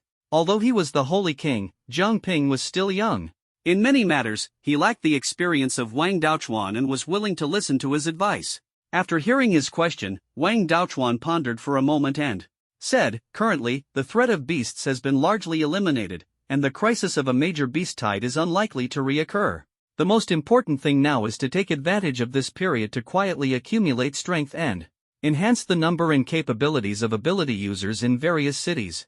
After all, the power of the Sacred King flag is only effective within the Sacred Empire. To control forces outside the Sacred Empire, one must possess truly formidable strength. The Sacred Empire's current glory is entirely due to the protection of the Sacred King flag. However, its power only works within the empire's borders. Beyond them, it is merely an ordinary flag. Therefore, to dominate forces outside the sacred empire, the key lies in enhancing one's own strength. Jiang Ping shook his head and said, I also want to keep a low profile for now, but the enemy won't make it easy for us. During the era of the first king, the sacred empire was the most powerful empire on the continent, unmatched by anyone. At that time, surrounding forces were suppressed to the point of silence. But over the years, external forces have grown accustomed to the decline of the sacred empire and their own development. Now that the sacred empire is rising again, the surrounding forces will not sit idly by. So, what do you plan to do? Jiang Ping replied. Since the surrounding forces refuse to submit, we must make them recognize us anew. You should first take people to harshly punish those defiant forces. If soft measures don't work, resort to hard ones. Also, keep an eye on the Fallen Forest, the Snowfield clan, and the burial grounds. See if we can send people to act as informants. Additionally, the leader of the Blazing Fire sect, Yu Li, is likely possessing Wei Lin right now. If there's any news about him, inform me immediately. He would never let Yu Li go. Wei Lin's vengeance must be repaid by Yu Li. Although Ming Yun and Zhao Mei had mentioned that Yu Li saved them during their time of crisis, Jiang Ping clearly didn't buy it. Understood, Wang Daochuan nodded and left with Jiang Lei. Along the way, Jiang Lei said nothing, silently observing Jiang Ping's state. This was probably a father's concern. After they left, Jiang Ping sat back on the throne, exhausted. Then, 6 figures slowly emerged from behind him. They wore identical black robes adorned with red clouds, their faces expressionless, and their bodies pierced with numerous black rods. The 6 slowly opened their eyes, and shockingly, their left eyes were Rinnegan, while their right eyes were Sharingan. It's complete, my own 6 paths of pain. At this moment, the 6 figures behind Jiang Ping, dressed in unified black robes with red clouds, had black iron rods embedded in their bodies to absorb energy. His 6 paths of pain not only possessed the 6 abilities of the Rinnegan but also fused the power of the Mangekyo Sharingan. Jiang Ping had poured immense effort into replicating the abilities of 6 Mangekyo Sharingan for each of the 6 paths of pain. The Deva path was a young man with the Rinnegan in his left eye and Kamui intangibility in his right. The Azura path was a middle-aged, stout man with the Rinnegan in his left eye and Tsukuyami in his right. The human path was a thin man with the Rinnegan in his left eye and Amaterasu in his right. The animal path was a graceful young woman with the Rinnegan in her left eye and Kamui distortion in her right. The Preta path was a short young man with the Rinnegan in his left eye and Amaterasu in his right. The Naraka path was an elegant woman with the Rinnegan in her left eye and Kagetsuchi in her right. Jiang Ping's 6 paths of pain were a tier stronger than the ordinary ones that could only use Rinnegan abilities. From now on, you will act in my stead. Jiang Ping's figure gradually disappeared into the darkness, replaced by the deep eyes of the 6 paths of pain. Beyond the eastern district, by Luo City, the Holy Empire once had vast territories, but in recent years, as the empire declined, major cities struggled to protect themselves, and surrounding lands were quietly encroached upon. Bai Luo City is a border city in the eastern region. It belongs to the Han Shui Empire in the eastern part of the Holy Empire, which has secretly annexed several small towns during the Holy Empire's decline, merging them into the current sprawling city. Inside the city, in the Lord's mansion, in the dimly lit hall, melodious music played as a beautiful woman danced gracefully, her movements enchanting. A burly man watched the dancer's elegant figure while enjoying the company of the women beside him. Nearby, several women lay exhausted on the ground.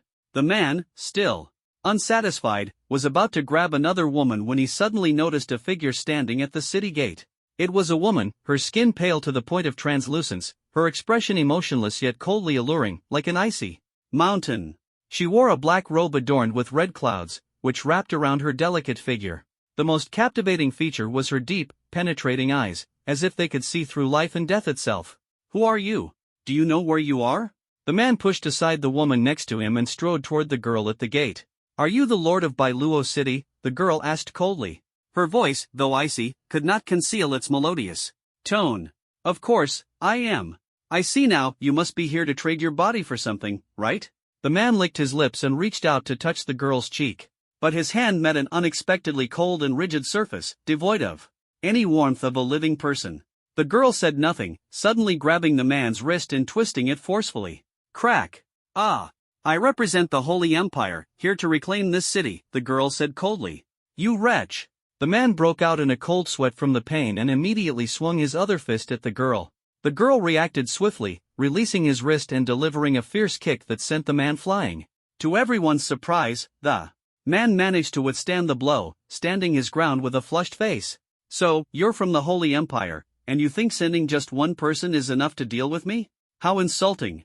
The man roared, releasing a powerful 5th tier advanced aura. "I guard this place, and I'm not afraid of trouble from you." Boom! He stomped the ground forcefully, shattering the floor as he instantly charged at the girl, his fist clenched tightly and aimed to strike. As a 5th tier advanced strength user, a full force punch from him could easily kill a 4th tier advanced ability user.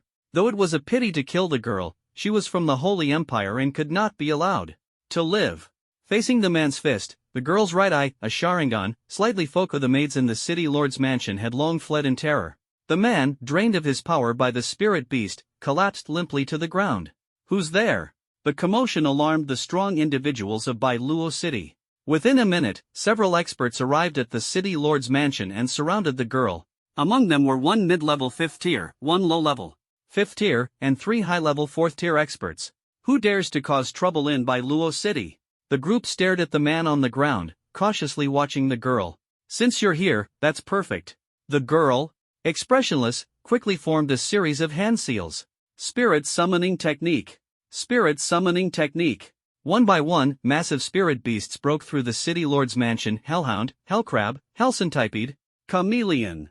Each spirit beast possessed power equivalent to a low-level 5th tier, wreaking havoc in Bailuo City. Beast tamer type?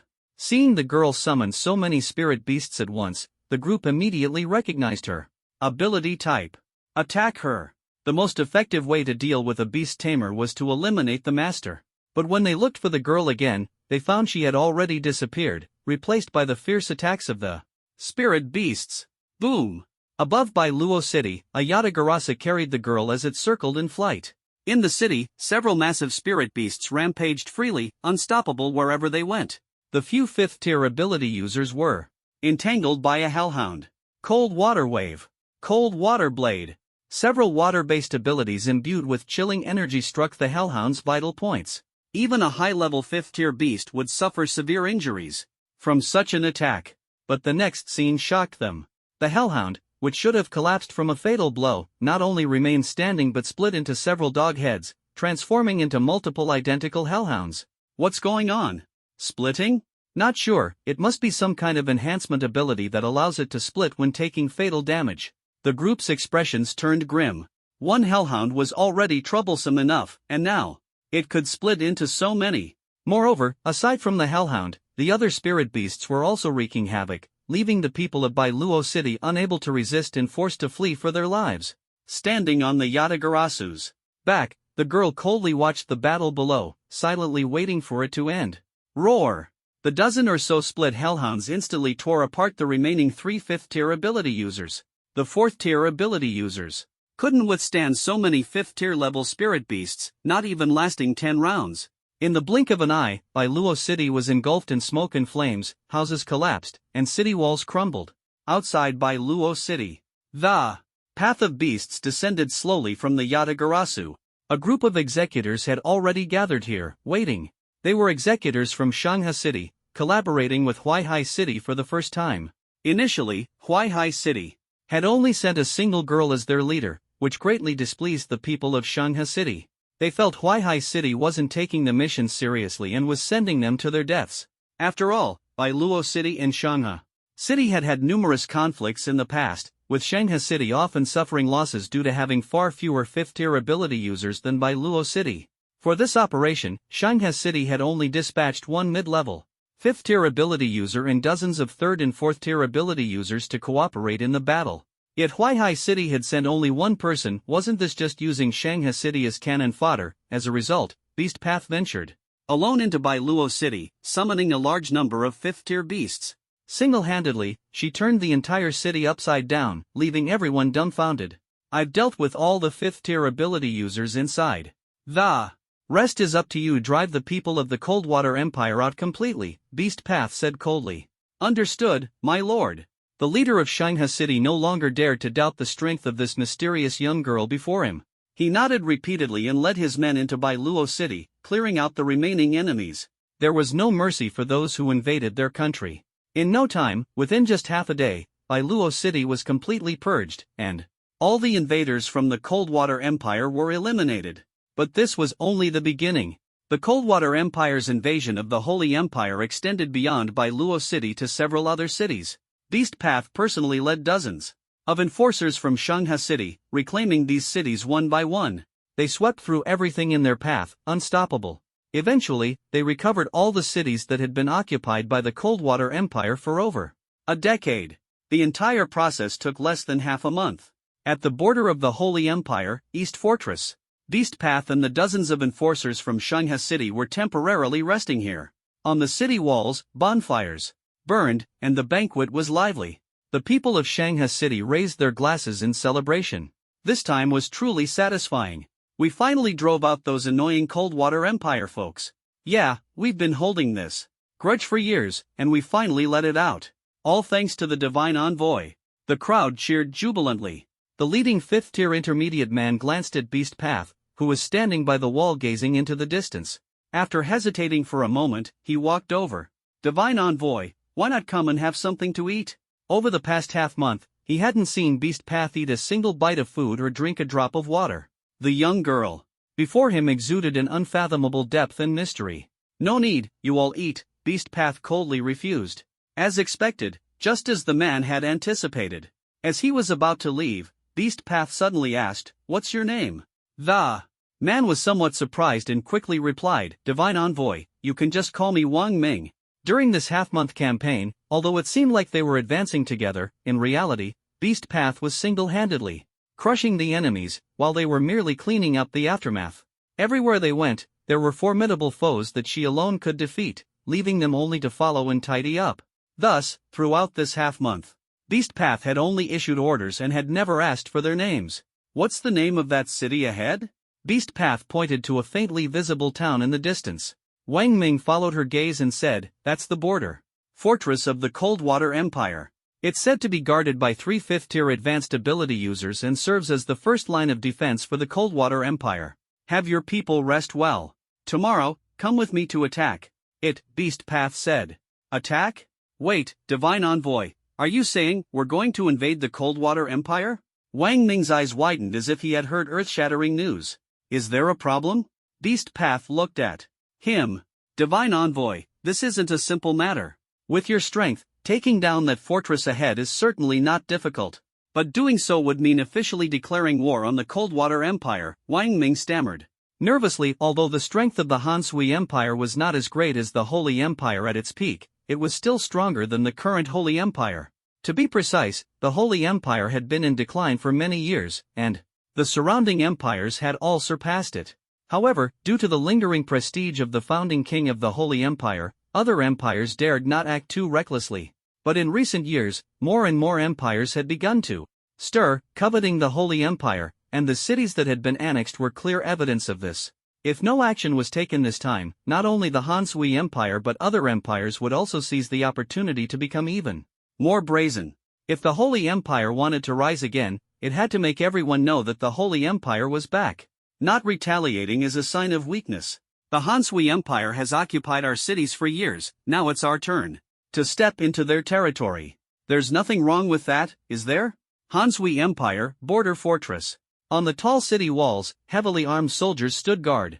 The 3 fifth-tier senior generals defending the fortress were on high alert. "Boss, the Holy Empire has been making big moves recently. They've taken back places like Bailuo City, and not a single person managed to escape," said a bald, burly man with an eye patch over his left eye. His tone filled with concern. "A while ago, they got a new holy king. As long as that king isn't a fool, there are bound to be actions," said a middle-aged man in water blue armor, his brows tightly furrowed. "I told them to retreat earlier, but they refused to listen. Now look, they're probably all dead." "Serves them right," sneered a woman in tight black clothing, her fiery figure particularly striking.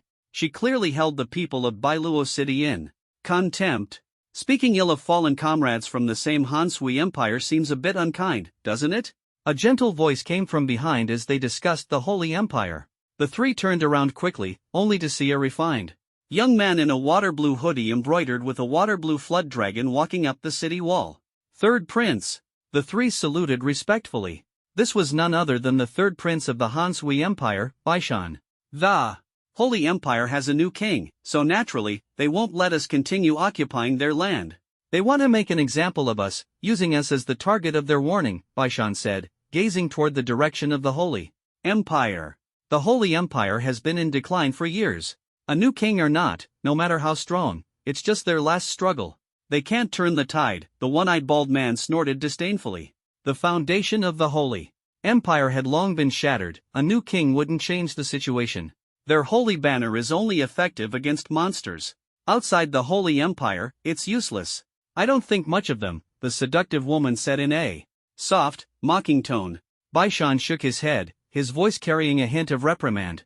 Never underestimate any enemy. A starved camel is still bigger than a horse. Underestimating the enemy is the most fatal mistake. The third prince is absolutely right. The three nodded repeatedly. However, if we can take this opportunity to suppress the Holy Empire and turn their land into ours, that would be ideal. Baishan licked his lips, his eyes gleaming with ambition. As a prince, he naturally wanted to use military achievements to elevate his status. The Han Sui Empire had been suppressed by the Holy Empire for a long time, only daring to retaliate and even invade the Holy Empire in the past decade or so. If he could reclaim land, his position in the royal family would be greatly enhanced. Keep a close eye on the movements of the Holy Empire. Perhaps we can catch them off guard and launch a counterattack, Baishan said. The three faces lit up with joy, responding in unison, yes, third prince. They all understood that for a prince to make a name for himself, the most effective way was to achieve military merit. If the opponent was a sworn enemy, the credit would be even greater. With Baishan's rise to prominence, his subordinates naturally benefited as well. Just as Baishan was about to turn and leave, a figure suddenly appeared from the distorted space and landed on the city wall. Who's there? The three generals and the guards immediately became alert, drawing their weapons. You're from the Han Sui Empire, aren't you? The woman said coldly, her voice icy and emotionless. Are you from the Holy Empire? The one-eyed man stared at her intently. Though she appeared delicate, the fact that she could emerge silently from distorted space suggested she might be a powerful spatial ability. User. On the battlefield, one could not judge strength by appearance alone. My name is Pain. I represent the Holy Empire and have come to punish you, the woman said coldly. So, you are from the Holy Empire after all. The woman sneered. Just you alone, daring to challenge us? How arrogant. The others tacitly surrounded her. For the years of your invasions against the Holy Empire, it's time to pay the price. Pain swept her gaze coldly around, her hands quickly forming seals before slamming her palms down heavily. Summoning technique. Boom. Two massive-tailed beasts suddenly appeared on the city wall, one was Shikaku, the other Matatabi. Boom. The two-tailed beasts began to wreak havoc on the city walls. Fifth-tier advanced beasts? The faces of the three generals changed drastically as they immediately engaged in battle. Second and third, you deal with those two. I'll take her down first, the general swiftly ordered. Understood. The one-eyed bald man and the alluring woman charged at the two-tailed beasts, while the general unhesitatingly rushed toward the animal path to attack. Capture her alive. Baishan still hoped the general could bring back a living prisoner. Unfortunately, this order was futile. Facing the general's fierce assault, the animal path retreated while quickly forming seals. Summoning technique. Summoning technique. Two enormous summoned beasts appeared, a Yatagarasu and an enhanced hellhound. The animal path leaped onto Yatagarasu's back, circling high in the air, while the hellhound charged at the general to engage in battle. This fight had only just begun. Summoning technique. The animal path's hands continuously formed seals, summoning one massive beast after another to wreak havoc in the city behind the fortress. Not only did she summon her original beasts, but even the tailed beasts could be summoned by her. In the blink of an eye, 7 or 8 fifth-tier beasts were rampaging through the city, smoke and chaos everywhere. In the entire city, aside from the 3 fifth-tier generals, other strong fighters also came to assist. But upon seeing so many fifth-tier beasts, they were all stunned. And the animal path continued summoning. The 3 tails and 4 tails tailed beasts were also summoned. This fortress simply didn't have enough manpower to deal with over a dozen fifth-tier beasts simultaneously. An hour later, the once mighty fortress was reduced to a smoldering ruin. The only structure still somewhat intact was the tall city wall, though half of it had been blasted apart, leaving only a broken remnant. At this moment, the only one standing on the wall was the animal path, clad in a black robe with red clouds. Thud! Bai Shan and the three generals were dragged back by Wang Ming and his men, forced to kneel before the animal path. Lord Divine Envoy, I've captured them all. How should we deal with them next? Wang Ming and his group were in awe of the animal path, utterly impressed. With her strength alone, she had summoned so many fifth-tier advanced beasts and forcibly breached the Han Sui Empire's border fortress. With such combat power, no one dared to underestimate her. Calling her the number one was no exaggeration. Of course, I'm quite interested in the Coldwater Empire now, Beast Path said as she walked toward Bai Shan, her fair hand gently lifting the face of the alluring woman. Cough. Don't expect to get anything from me. The severely injured alluring woman resisted desperately. But Beast Path had no intention of asking. Her right eye Sharingan focused, and the powerful ocular force instantly penetrated all her memories. So, you are the third prince of the Coldwater Empire. This is quite the harvest. Beast Path tossed the limp alluring woman aside and turned to Bai Shan. Despite his identity being exposed, Bai Shan remained calm and composed. What exactly do you want? Since you know I'm the third prince of the Coldwater Empire, if you dare harm me, it will undoubtedly spark a war between the two nations. Can you bear the consequences? I dared to storm your border fortress, do you think I'm afraid of war?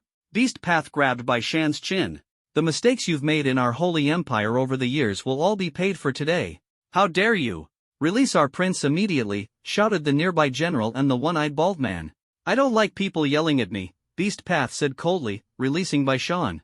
Suddenly, her hand extended a black rod. Put! The black rod pierced straight into Bai Shan's heart. Ugh! Bai Shan's eyes widened as blood trickled from the corner of his mouth. He opened his mouth to speak but spat out a mouthful of blood instead.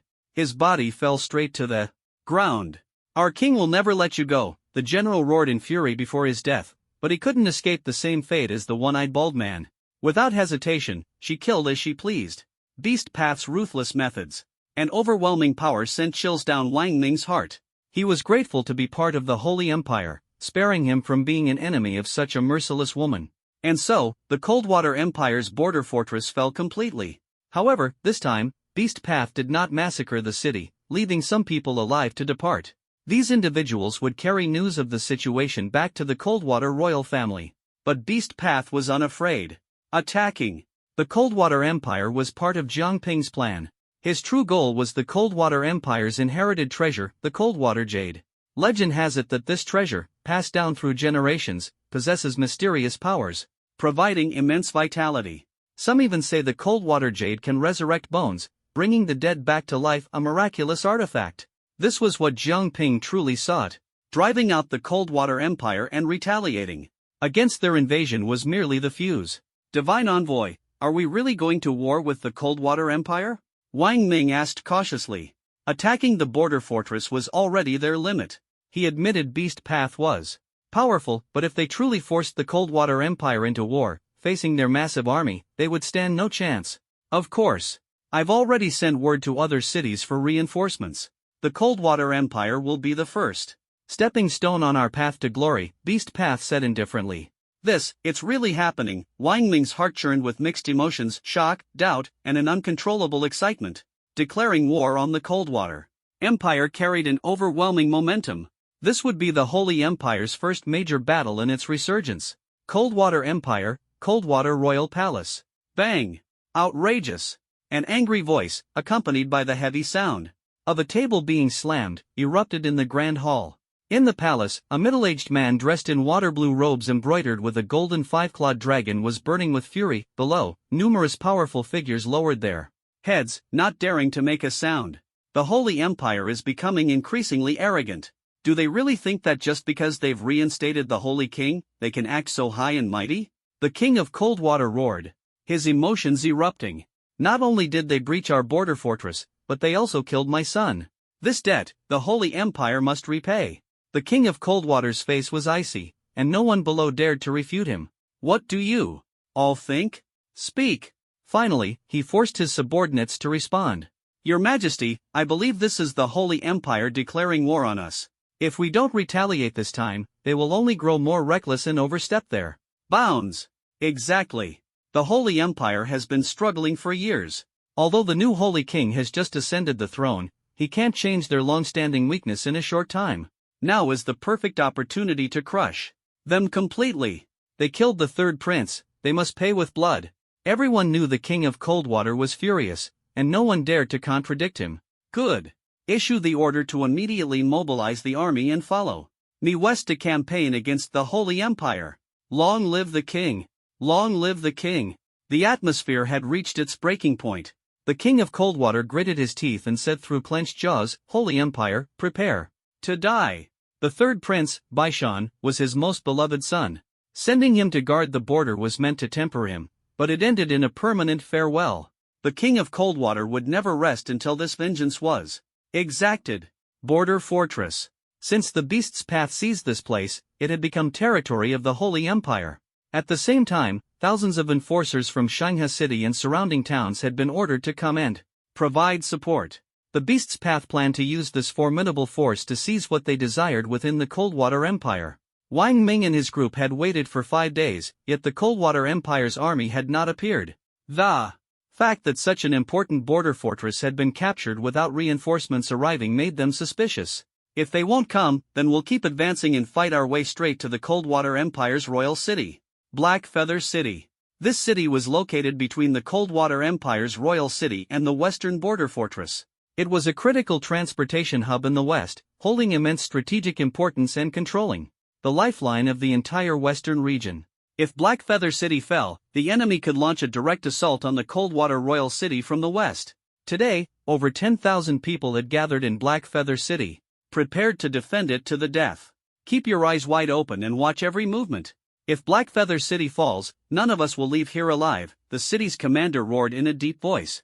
The soldiers on the city walls remained silent, a heavy atmosphere enveloping the entire city. Snowflakes drifted from the sky, thick clouds obscured the view, and visibility was poor. Everyone kept their eyes fixed on the gloomy sky outside the city. Suddenly, within those dark clouds, a line of figures appeared, marching in formation and advancing menacingly toward Black Feather City. "They're here!" The Black Feather City commander squinted his eyes, and everyone immediately tensed up. The Holy Empire's army stopped less than 5 miles outside Black Feather City. A young girl in a black robe adorned with red clouds slowly stepped forward alone, raising her head to look at the vigilant defenders on the city walls. "Surrender, or die," the Beast's Path coldly declared.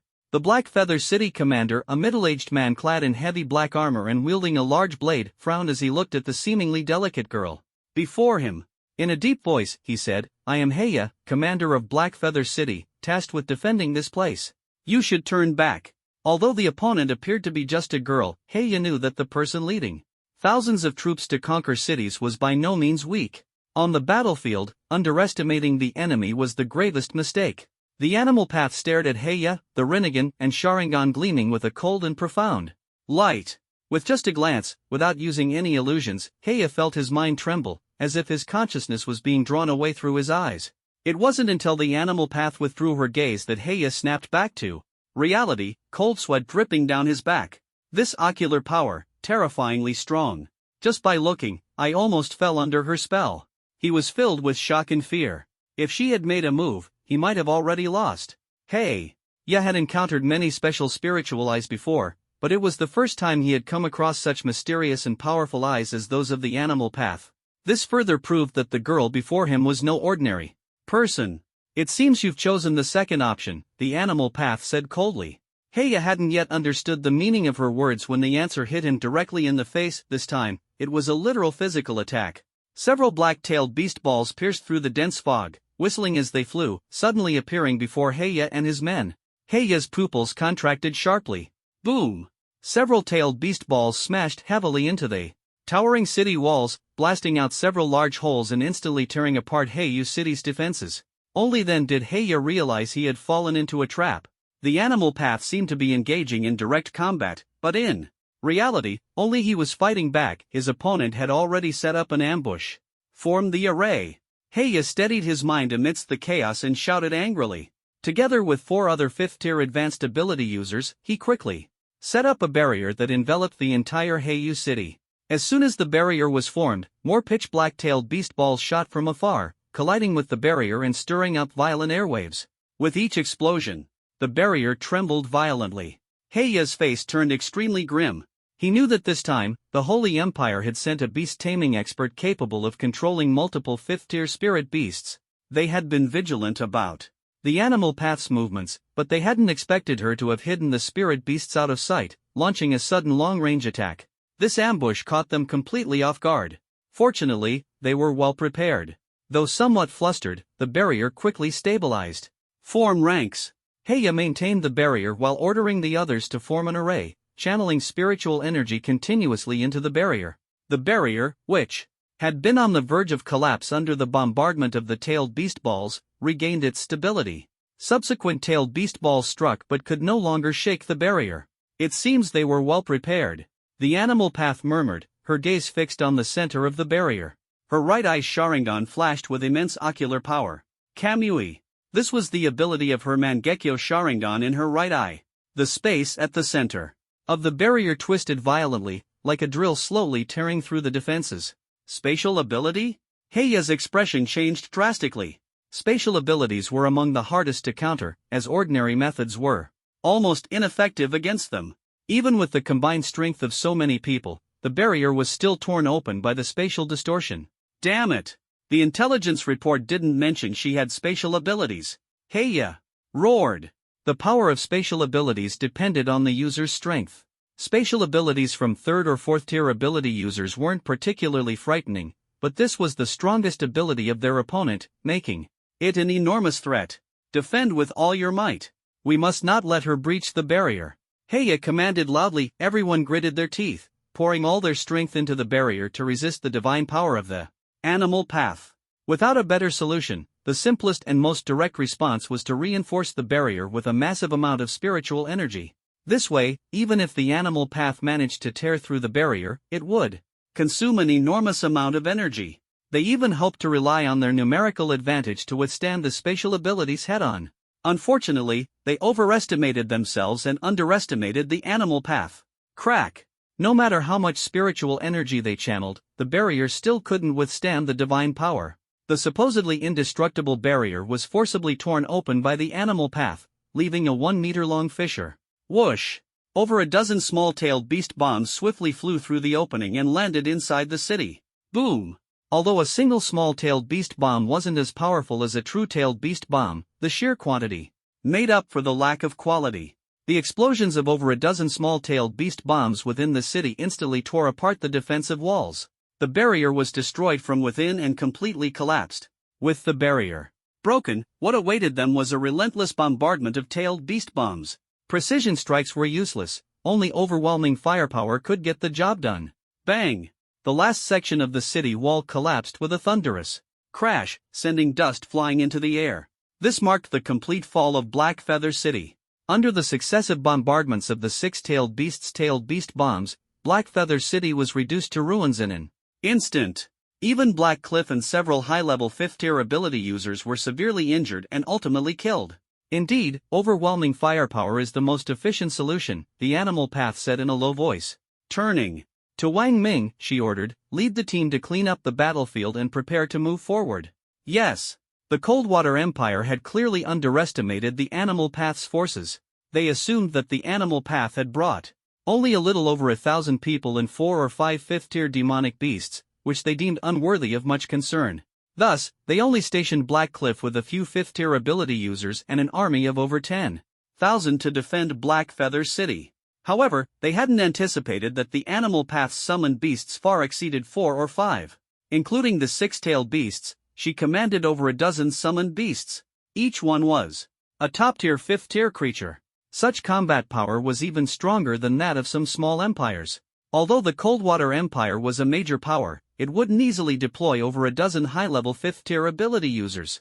As a result, they severely underestimated the strength of the Animal Paths group. Next, I will go to Coldwater Royal City alone. You all stay here, the Animal Path said. You're going alone? Wang Ming's eyes widened in shock. Although he knew the divine envoy before him was immensely powerful and invincible, Coldwater Royal City was the core of the Coldwater Empire, where all the strongest individuals would gather. For her to go alone. Wang Ming could hardly believe it. The animal path left no room for doubt, coldly stating, "You will stay here. The Coldwater Empire will definitely send troops. Your job is to hold them off. If you can't, retreat." With that, the animal path's figure flickered and disappeared before everyone's eyes, leaving them in stunned silence. Coldwater Royal City. Useless. Pathetic. An army of 10,000, and you couldn't even defeat 1,000? The Coldwater King roared, his voice echoing through the palace. Everyone below trembled in fear, not daring to make a sound. "Coldwater King, there's no need to be so angry." A cold voice rang out. The Coldwater King looked up. Toward the palace entrance, where a girl in a black robe adorned with red clouds stood, her brows slightly furrowed. "You are from the Holy Empire? My name is Pain. I have come on behalf of the Holy King." The Beast Path spoke. The moment the words Holy King were uttered, the expressions of everyone in the Grand Hall changed drastically. Spiritual energy surged violently as they prepared for battle. Although they dared not refute the Coldwater King's rebuke, each of them was a 5th-tier ability user. Those who could enter this place were the top combat forces of the Coldwater Empire, with the lowest strength being 5th-tier beginner level. "Coming here alone, you truly have guts." The Coldwater King sat on the throne, a smile in his eyes as he looked at the Beast Path. "So young, yet you've achieved so much, truly rare." He showed no sign of panic. Although intelligence indicated she could summon numerous 5th-tier beasts, there were at least 20 or 30 5th-tier ability users in this hall, giving them the advantage in numbers. The Coldwater King was brimming with confidence. "I am not here to invade the Coldwater Empire. I have come only for the Coldwater Jade," the Beast Path said coldly, staring at the Coldwater King, completely indifferent to the expressions of the others. "Coldwater Jade?" The Coldwater King raised an eyebrow, clearly surprised that the target was the sacred relic passed down through the Coldwater Empire. "The Coldwater Jade has been our sacred relic for hundreds of years, representing the lifeblood of the Coldwater Empire. Taking it away would be like severing our roots. The distinction is simple: hand over the Coldwater Jade, and you live. Refuse, and you die." The Beast Path's voice was icy, her face devoid of any expression, pale enough to inexplicably anger the Coldwater King. The people in the hall, upon hearing this, were furious. "What arrogance! Who do you think you are? What gives you the right to demand the Coldwater Jade from us? Don't think we fear you. You're just a messenger. If you're truly capable, let the Holy King come in person." "One person dares to act so brazenly? Do you really think the Coldwater Empire has no one to stand against you?" The hall erupted in mocking laughter. While they wouldn't claim the Coldwater Empire was stronger than the Holy Empire, at least here in the Royal City, on their own turf, the Beast Path's audacious words were nothing short of laughable. "And if I refuse, what can you do?" The Coldwater King stared playfully at the Beast Path. The Beast Path did not respond but swiftly formed seals with her hands. Summoning technique. "It's coming." The crowd tensed, ready for battle. But when they saw the figures summoned by the Beast Path, they froze. These were not beasts but 3 individuals dressed in the same black robes with red clouds: the Hungry Ghost Path, the Azura Path, and the Human Path. Humans? The Coldwater King was stunned.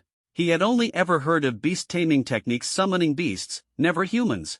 Just as the crowd was reeling in shock, the Azura Path opened its skull, revealing mechanical components inside that emitted a dazzling light, followed by an earth-shattering explosion. Boom! The destructive force erupted instantly, reducing the entire palace to ruins. The Coldwater King and others hurriedly dodged the blast. Summoning technique. A cold voice rang out amidst the dust and debris, and massive beasts charged forth. Summoning technique. Summoning technique. The Beast Path would not waste the most direct means of attack. One summoned beast after another appeared. Yatagarasu, Hellhound, Bull, Rhino, Crab, Centipede, and the 6-tailed beasts, 12 in total. Each one was 5th tier, immensely powerful, and scattered throughout the Coldwater Royal City, completely disrupting the battlefield. The Azura Path lowered its head, closed its forehead, and suddenly tore open its wrist. A dozen missiles accurately landed in the surrounding residential areas, triggering a series of violent explosions. The human realm joined forces with the beast realm's summoned creatures, swiftly capturing the injured and directly extracting their soul memories, desperately searching for clues about the Coldwater Jade. In an instant, they threw the entire royal city into chaos. The Coldwater King's face turned ashen, his fury ignited. "Impressive. No wonder you dared to come alone. Turns out you've hidden so many trump cards. But no matter how strong you are, none of you will leave here today." The Cold Water King, enraged beyond measure, narrowed his eyes sharply, which instantly turned into purple pupils, exuding an eerie pressure. He was also of the Spirit Eye lineage. Die! The Cold Water King roared as he charged at the beast realm, like a mad lion. His right fist clenched tightly and swung out fiercely, creating a whistling sound as sharp wind blades swept around. The beast realm did not retreat, meeting the attack head-on, fists and feet colliding. Despite her petite frame, her physical strength was no less than that of a fifth-tier power-type ability user. Boom! The two fists collided, evenly matched. The Cold Water King was surprised at the beast realm's formidable physical strength. But this was only the beginning. Whoosh! After the first strike failed, the Cold Water King immediately launched a fierce assault, his fists leaving behind afterimages with every swing, each punch carrying immense power. If hit directly, even a fourth-tier expert would die on the spot. Initially, the beast realm could barely hold her ground, but as the Cold Water King's attacks grew increasingly ferocious, she gradually fell into a disadvantage. After all, she wasn't purely power-type, her physical strength was enhanced through special reinforcement. Compared to the Cold Water King, she was still lacking perfect opportunity. Seeing the beast realm gradually faltering, the Cold Water King's eyes lit up. He stomped the ground hard, his figure instantly appearing in front of the beast realm. In the next moment, a powerful punch aimed at her back. This time, you won't escape. If this punch landed, the Cold Water King was confident it would knock out this pitiful girl. But just as the fist was about to hit, the beast realm dodged sideways with astonishing reflexes, causing the punch to miss. What? The Cold Water King froze. This punch was incredibly fast. How could she react so quickly to a sneak attack? Bang! Before he could react, the beast realm had already turned and kicked him flying. Divine power. Her right eye Sharingan suddenly focused, twisting space rapidly to entangle the Cold Water King, attempting to crush him. At the critical moment, the Cold Water King's body trembled, unleashing immense power to forcibly break free from the twisted space. To escape divine power with sheer physical strength. The Cold Water King is truly extraordinary. The beast realm narrowed her eyes slightly. To resist divine power with raw strength, the Cold Water King was undoubtedly a formidable opponent. It seems you can't be underestimated. But the battle has only just begun. The Cold Water King clapped his hands together forcefully. Cold water, inferno. A massive surge of frost-like white water erupted from beneath his feet, surging like a tsunami toward the beast realm. Crack! The water waves emitted a bone-chilling cold, instantly forming a faint frost in the air. Though it appeared to be water, it was mixed with icy sharpness. Before the beast realm could retreat, her escape route was already frozen. The massive wave crashed down. At the critical moment, a figure appeared in front of the beast realm, arms outstretched. ZZZ. The raging water wave was forcibly blocked, and the immense energy within was being absorbed frantically. The Cold Water King frowned deeply. He knew very well that this move wouldn't be very effective, and the water waves were rapidly diminishing. Until he saw clearly who was blocking the animal path. It was a short young man also wearing a black robe with red clouds. That was the Hungry Ghost Path. Can it actually absorb abilities? The King of Cold Water couldn't help but be astonished. It was the first time he had seen someone capable of absorbing abilities. Before he could react, the Hungry Ghost Path's right eye, imbued with the power of Amaterasu, focused its gaze. Amaterasu. Pitch-black flames instantly ignited on the King of Cold Water, burning fiercely. Yet the King of Cold Water did not dodge, allowing the flames to scorch him without uttering a sound. So this is the legendary Amaterasu, said to suppress the flames of sin. It is indeed powerful, but to me, it's nothing special. The King of Cold Water's eyes suddenly turned icy blue, and his entire body emitted an extreme chill. The supposedly eternal Amaterasu flames were forcibly extinguished in the cold aura. This chill is truly formidable. The Hungry Ghost Path frowned slightly. Even from 100 meters away, he could feel the bone-chilling cold. Whoosh! The King of Cold Water suddenly made his move, his speed incredibly fast, appearing in front of the Hungry Ghost Path in an instant and throwing a punch. Bang! The Hungry Ghost Path immediately raised both arms to block, but the King of Cold Water's strength suddenly surged several times over. The Hungry Ghost Path's arms were broken with a single punch, and his entire body was sent flying backward. The animal path quickly retreated to maintain distance, but the King of Cold Water merely pointed lightly. Freeze! Crack! Thick ice instantly encased the animal path, turning it into an ice sculpture. Amaterasu. Blaze release. Kagetsuchi. The human path and Azura path hurried to assist, unleashing the ocular techniques from their Sharingan. Black Amaterasu flames rose, spreading rapidly into a massive net under Kagetsuchi's control, enveloping the King of Cold Water from all directions. Crack! The result was the same, the Amaterasu flames were instantly extinguished by the cold aura. The Azura path quickly opened its wrist, launching over a dozen missiles at the King of Cold Water. Before the missiles could reach him, the cold aura in the air froze them all, rendering them powerless. Whoosh! The King of Cold Water waved his hand, and the cold aura spread rapidly, transforming into dozens of sharp ice spikes that shot toward the human path and Azura path like lightning, piercing them until they resembled porcupines. In just a few moves, all four of the paths of pain were annihilated. So these are the so-called trusted subordinates of the Divine King? Not impressive at all. The King of Cold Water's face was full of disdain. Among kings, he couldn't yet determine who was stronger or weaker. But his opponents weren't even kings, they weren't worthy of challenging him. He was the King of Cold Water, the strongest in the Cold Water Empire. And these beasts should be dealt with as well.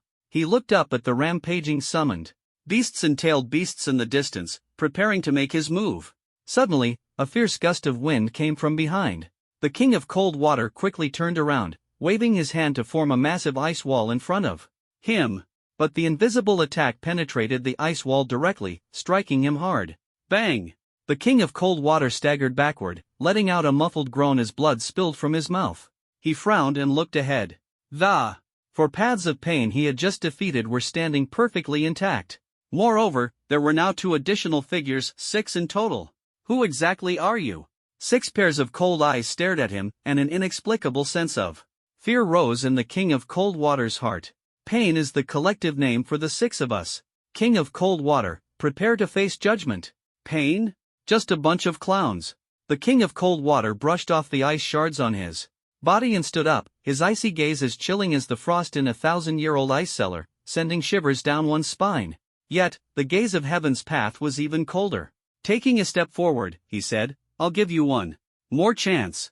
Hand over the cold water jade, and I might spare your life. How annoying. The King of Cold Water waved his large hand, and the cold air condensed into a ferocious ice dragon, roaring as it charged toward Heaven's path. The ice dragon bared its fangs and claws, ready to bite down. Boom! Without any warning, the ice dragon was crushed into countless shards by an invisible force in front of Heaven's path. It was as if an unseen power shielded Heaven's path. The King of Cold Water's gaze darkened. He knew nothing about Heaven's path and had to probe his strength through other means. With the ice dragon's attack failing, he prepared to test further with ranged techniques. Heaven's path slowly raised his hand, his palm facing the King of Cold Water. Universal pull. Thud. The King of Cold Water immediately felt a powerful suction force pulling at him. He hurriedly circulated his spiritual energy throughout his body, desperately resisting the pull. For a moment, relying on his immense strength, he barely managed to withstand the suction. Heaven's path instantly increased the force. Whoosh! The air around the King of Cold Water was frantically drawn in, and he could clearly feel himself on the verge of being pulled over. If he continued to resist, he felt as though even the blood in his veins would be drained. He quickly thought it through and suddenly stopped resisting, instead rushing toward Heaven's path at an incredible speed, following the pull. Since he was being drawn in, he decided to go with the flow. Clenching his fist with one hand, cold air coiled around his arm as he punched forward. Cold water, rupture. Crack. The cold air condensed into dense, sharp ice spikes, which, accelerated by the suction force, shot fiercely toward Heaven's path. Heaven's path's expression remained unchanged as spiritual energy surged within him. Almighty push. The powerful suction force vanished, replaced by an entirely opposite repelling force. The countless ice spikes instantly shattered into shards. The King of Cold Water had intended to seize the opportunity to approach Heaven's path for a fatal strike. However, the repelling force caught him completely off guard, sending him flying backward with great force. In mid-air, the King of Cold Water quickly stabilized himself, enduring the final impact and landing firmly on the ground. Impressive strength. It seems you're the strongest among these 6. The King of Cold Water wiped the blood from the corner of his mouth, a sinister smile appearing in his eyes. His body was covered in small wounds, but they quickly healed on their own. But this alone isn't enough. A sudden flash of cold light appeared in the King of Cold Water's eyes, transforming into an extremely frigid aura that rapidly spread outward. Crack! The icy aura spread at an astonishing speed, its range far greater than before, enveloping the entire sky in the blink of an eye and forming a complete ice-sealed barrier. Die now, cold water, heaven's cry. The King of Cold Water clasped his hands together forcefully, and with a furious shout, countless massive ice spikes burst forth from the barrier. Boom! The power generated by the ice spike assault was terrifying, scattering the dark clouds above the royal city. The King of Cold Water panted slightly. Using this move consumed him greatly. His opponent had a variety of techniques, so he had to go all out, leaving no room for the other to catch their breath. The explosions within the barrier lasted for a full 5 minutes before gradually subsiding. Crack! The barrier began to slowly shatter. The King of Cold Water steadied his breathing and looked around, only to witness a scene so shocking it was beyond belief. After the barrier shattered, the Predapath of the 6 Paths of Pain was still standing, completely unscathed. It was the Predapath alone that had absorbed all of his lethal moves. How could it absorb everything? The King of Cold Water was utterly shocked. He knew the Hungry Ghost Path could absorb supernatural powers, but he had assumed it could only absorb a portion. This move, Cold Water, Heaven's Cry, was his ultimate technique, designed to annihilate enemies completely with endless ice spikes. Yet, the Hungry Ghost Path had absorbed the entire attack without reservation. How is this possible? If even the strongest supernatural powers could be absorbed, how could one continue to fight? You are too weak. Tendo raised his hand, and the Rinnegan radiated a power that pierced through life and death. Super Shinra Tensei! Boom! He compressed the massive range of Shinra Tensei to its limit, amplifying its power tenfold, and launched it fiercely at the King of Cold Water. A sense of threat surged forward, and the King of Cold Water felt an intense crisis welling up in his heart. Without hesitation, he mobilized all his spiritual energy and formed 9 massive ice shields. Cold Water, 9. Dragon Shield. 9 sturdy ice shields stood before him. At the same time, he donned his ice blue armor, forming his strongest defensive stance to face the attack. Thud! In the first second, the compressed air cannon of Shinra Tensei struck the first shield, pausing momentarily. Boom! The air cannon, unstoppable, shattered all 9 shields in one breath and slammed fiercely into the King of Cold Water. Crack! Bang! The armor lasted only a second before it began to crumble inch by inch. The compressed power finally unleashed its full force on the King of Cold Water. Boom! He was sent flying, crashing through the entire royal city. Wherever he passed, walls and houses exploded one after another. The entire royal city was torn open by a massive fissure, as if a divine sword had split the heavens and earth. Eventually, the King of Cold Water landed at the center of the royal palace, where the remaining force erupted all at once, reducing the enormous palace to ruins in an instant. Cough! Even so, he spat out a mouthful of blood, yet a mysterious and powerful life force was rapidly healing his injuries. Ha ha ha! You are far from qualified to kill me. He supported his shattered body and struggled to stand. No matter how severe the injuries, as long as he had a breath left, he could recover. Whoosh! Several pitch-black iron rods suddenly flew over, precisely pinning his limbs. Thud! As the rods pierced him, the King of Cold Water felt his spiritual energy being severely disrupted. Universal pull! Tendo raised his hand again, pulling the heavily injured King of Cold Water closer. The Hungry Ghost Path stepped forward, restraining his limbs and frantically absorbing his spiritual energy. Thud! The Hungry Ghost Path tightly clamped the King of Cold Water's limbs from behind, madly extracting his spiritual energy. The black iron rods sealed his limbs, disrupting the flow of energy. The King of Cold Water felt as though his entire body was being drained, leaving him powerless and unable to muster even a trace of strength. If I'm not mistaken, the Cold Water Jade is on you. Tendo approached the King of Cold Water, his cold Rinnegan devoid of emotion. Humph, the Cold Water Jade has long fused with me. Even if you kill me, you won't get it. Despite his current predicament, the King of Cold Water did not beg for mercy. He maintained his regal pride, his gaze unwavering. Have you given up? I can help you achieve that. Tendo stared at him coldly, pressing his palm down forcefully. Golden energy surged, pouring into the King of Cold Water's body. Ah! The scorching sensation instantly invaded his entire nervous system, and the pain surged like a tide, forcing him to scream in agony. Tendo's movements did not stop, and the sacred power in his palm continued to invade. Slowly, a fist-sized, icy blue jade stone, as cold as frost, was gradually grasped by Tiandao and pulled out from the body of the King of Cold Water. Ah! As the cold water jade was extracted, the King of Cold Water let out a heart-wrenching scream. Audacious thief! Several powerful figures from the Cold Water Empire heard the scream, and immediately rushed over, unleashing various supernatural attacks. Shinra Tensei! With a wave of his hand, Tiandao repelled all the supernatural powers and those strong figures, sending them flying. The cold water jade continued to be extracted from the King of Cold Water's body. As the jade was about to be completely removed, suddenly, a mass of purple flames ignited without warning on the King of Cold Water, instantly forming a massive purple flame storm that engulfed him. Whoosh! The hungry ghost path, Asura path, animal path, and human path, who were closest, were instantly burned to ashes by the flames. Tiandao relied on divine power to phase out and evade the flames' engulfment but lost control of the cold water jade. The jade was about to merge back into the King of Cold Water's body. Whoosh! A large hand suddenly pierced through the King of Cold Water's body from behind, completely extracting the cold water jade. Cough! As the jade left his body, the King of Cold Water spat blood, his eyes rolled back, and his body collapsed straight to the ground. The cold water jade is the treasured legacy of the Cold Water Empire. It can make flesh grow on bones and even bring the dead back to life. Anyone who sees it would be tempted. The man holding the cold water jade revealed a wicked smile at the corner of his mouth. It was Yoli, the leader of the Burning Flame sect and the Lord of Sin, still using Wei Lin's body, appearing before Tiandao. Don't you want this cold water jade? Yoli raised the jade in his hand and asked with a smile.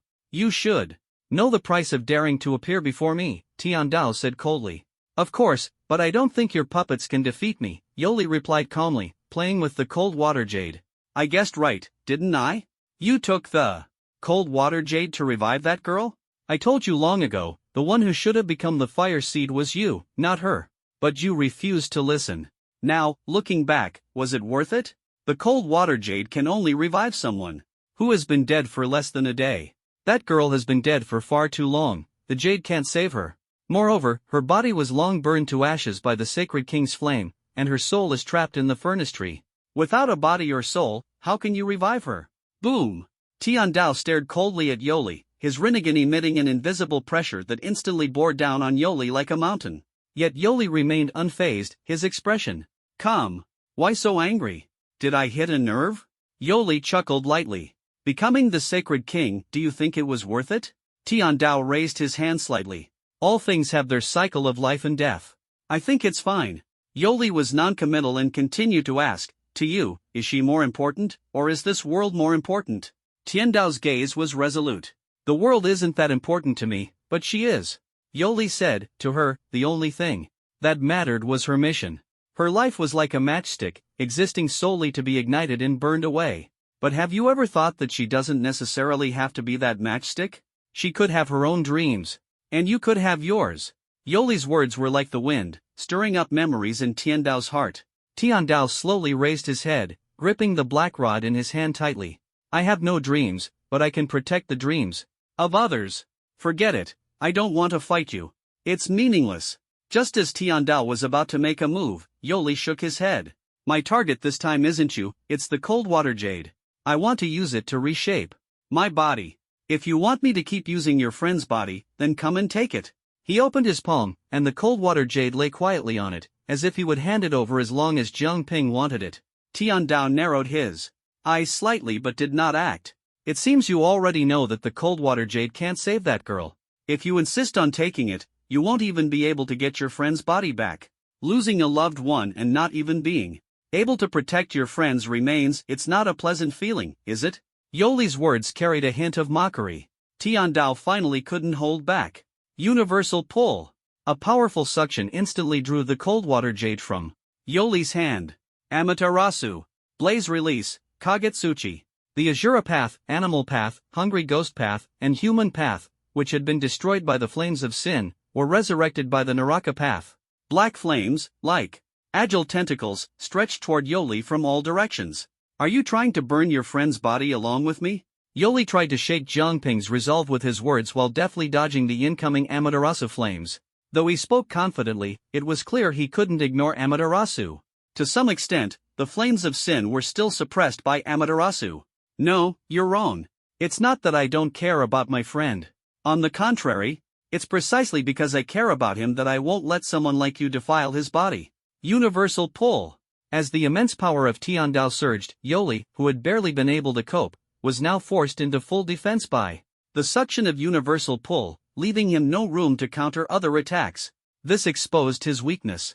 Whoosh! The human path suddenly appeared behind Yoli, pressing a hand on the crown of his head. Give me your soul.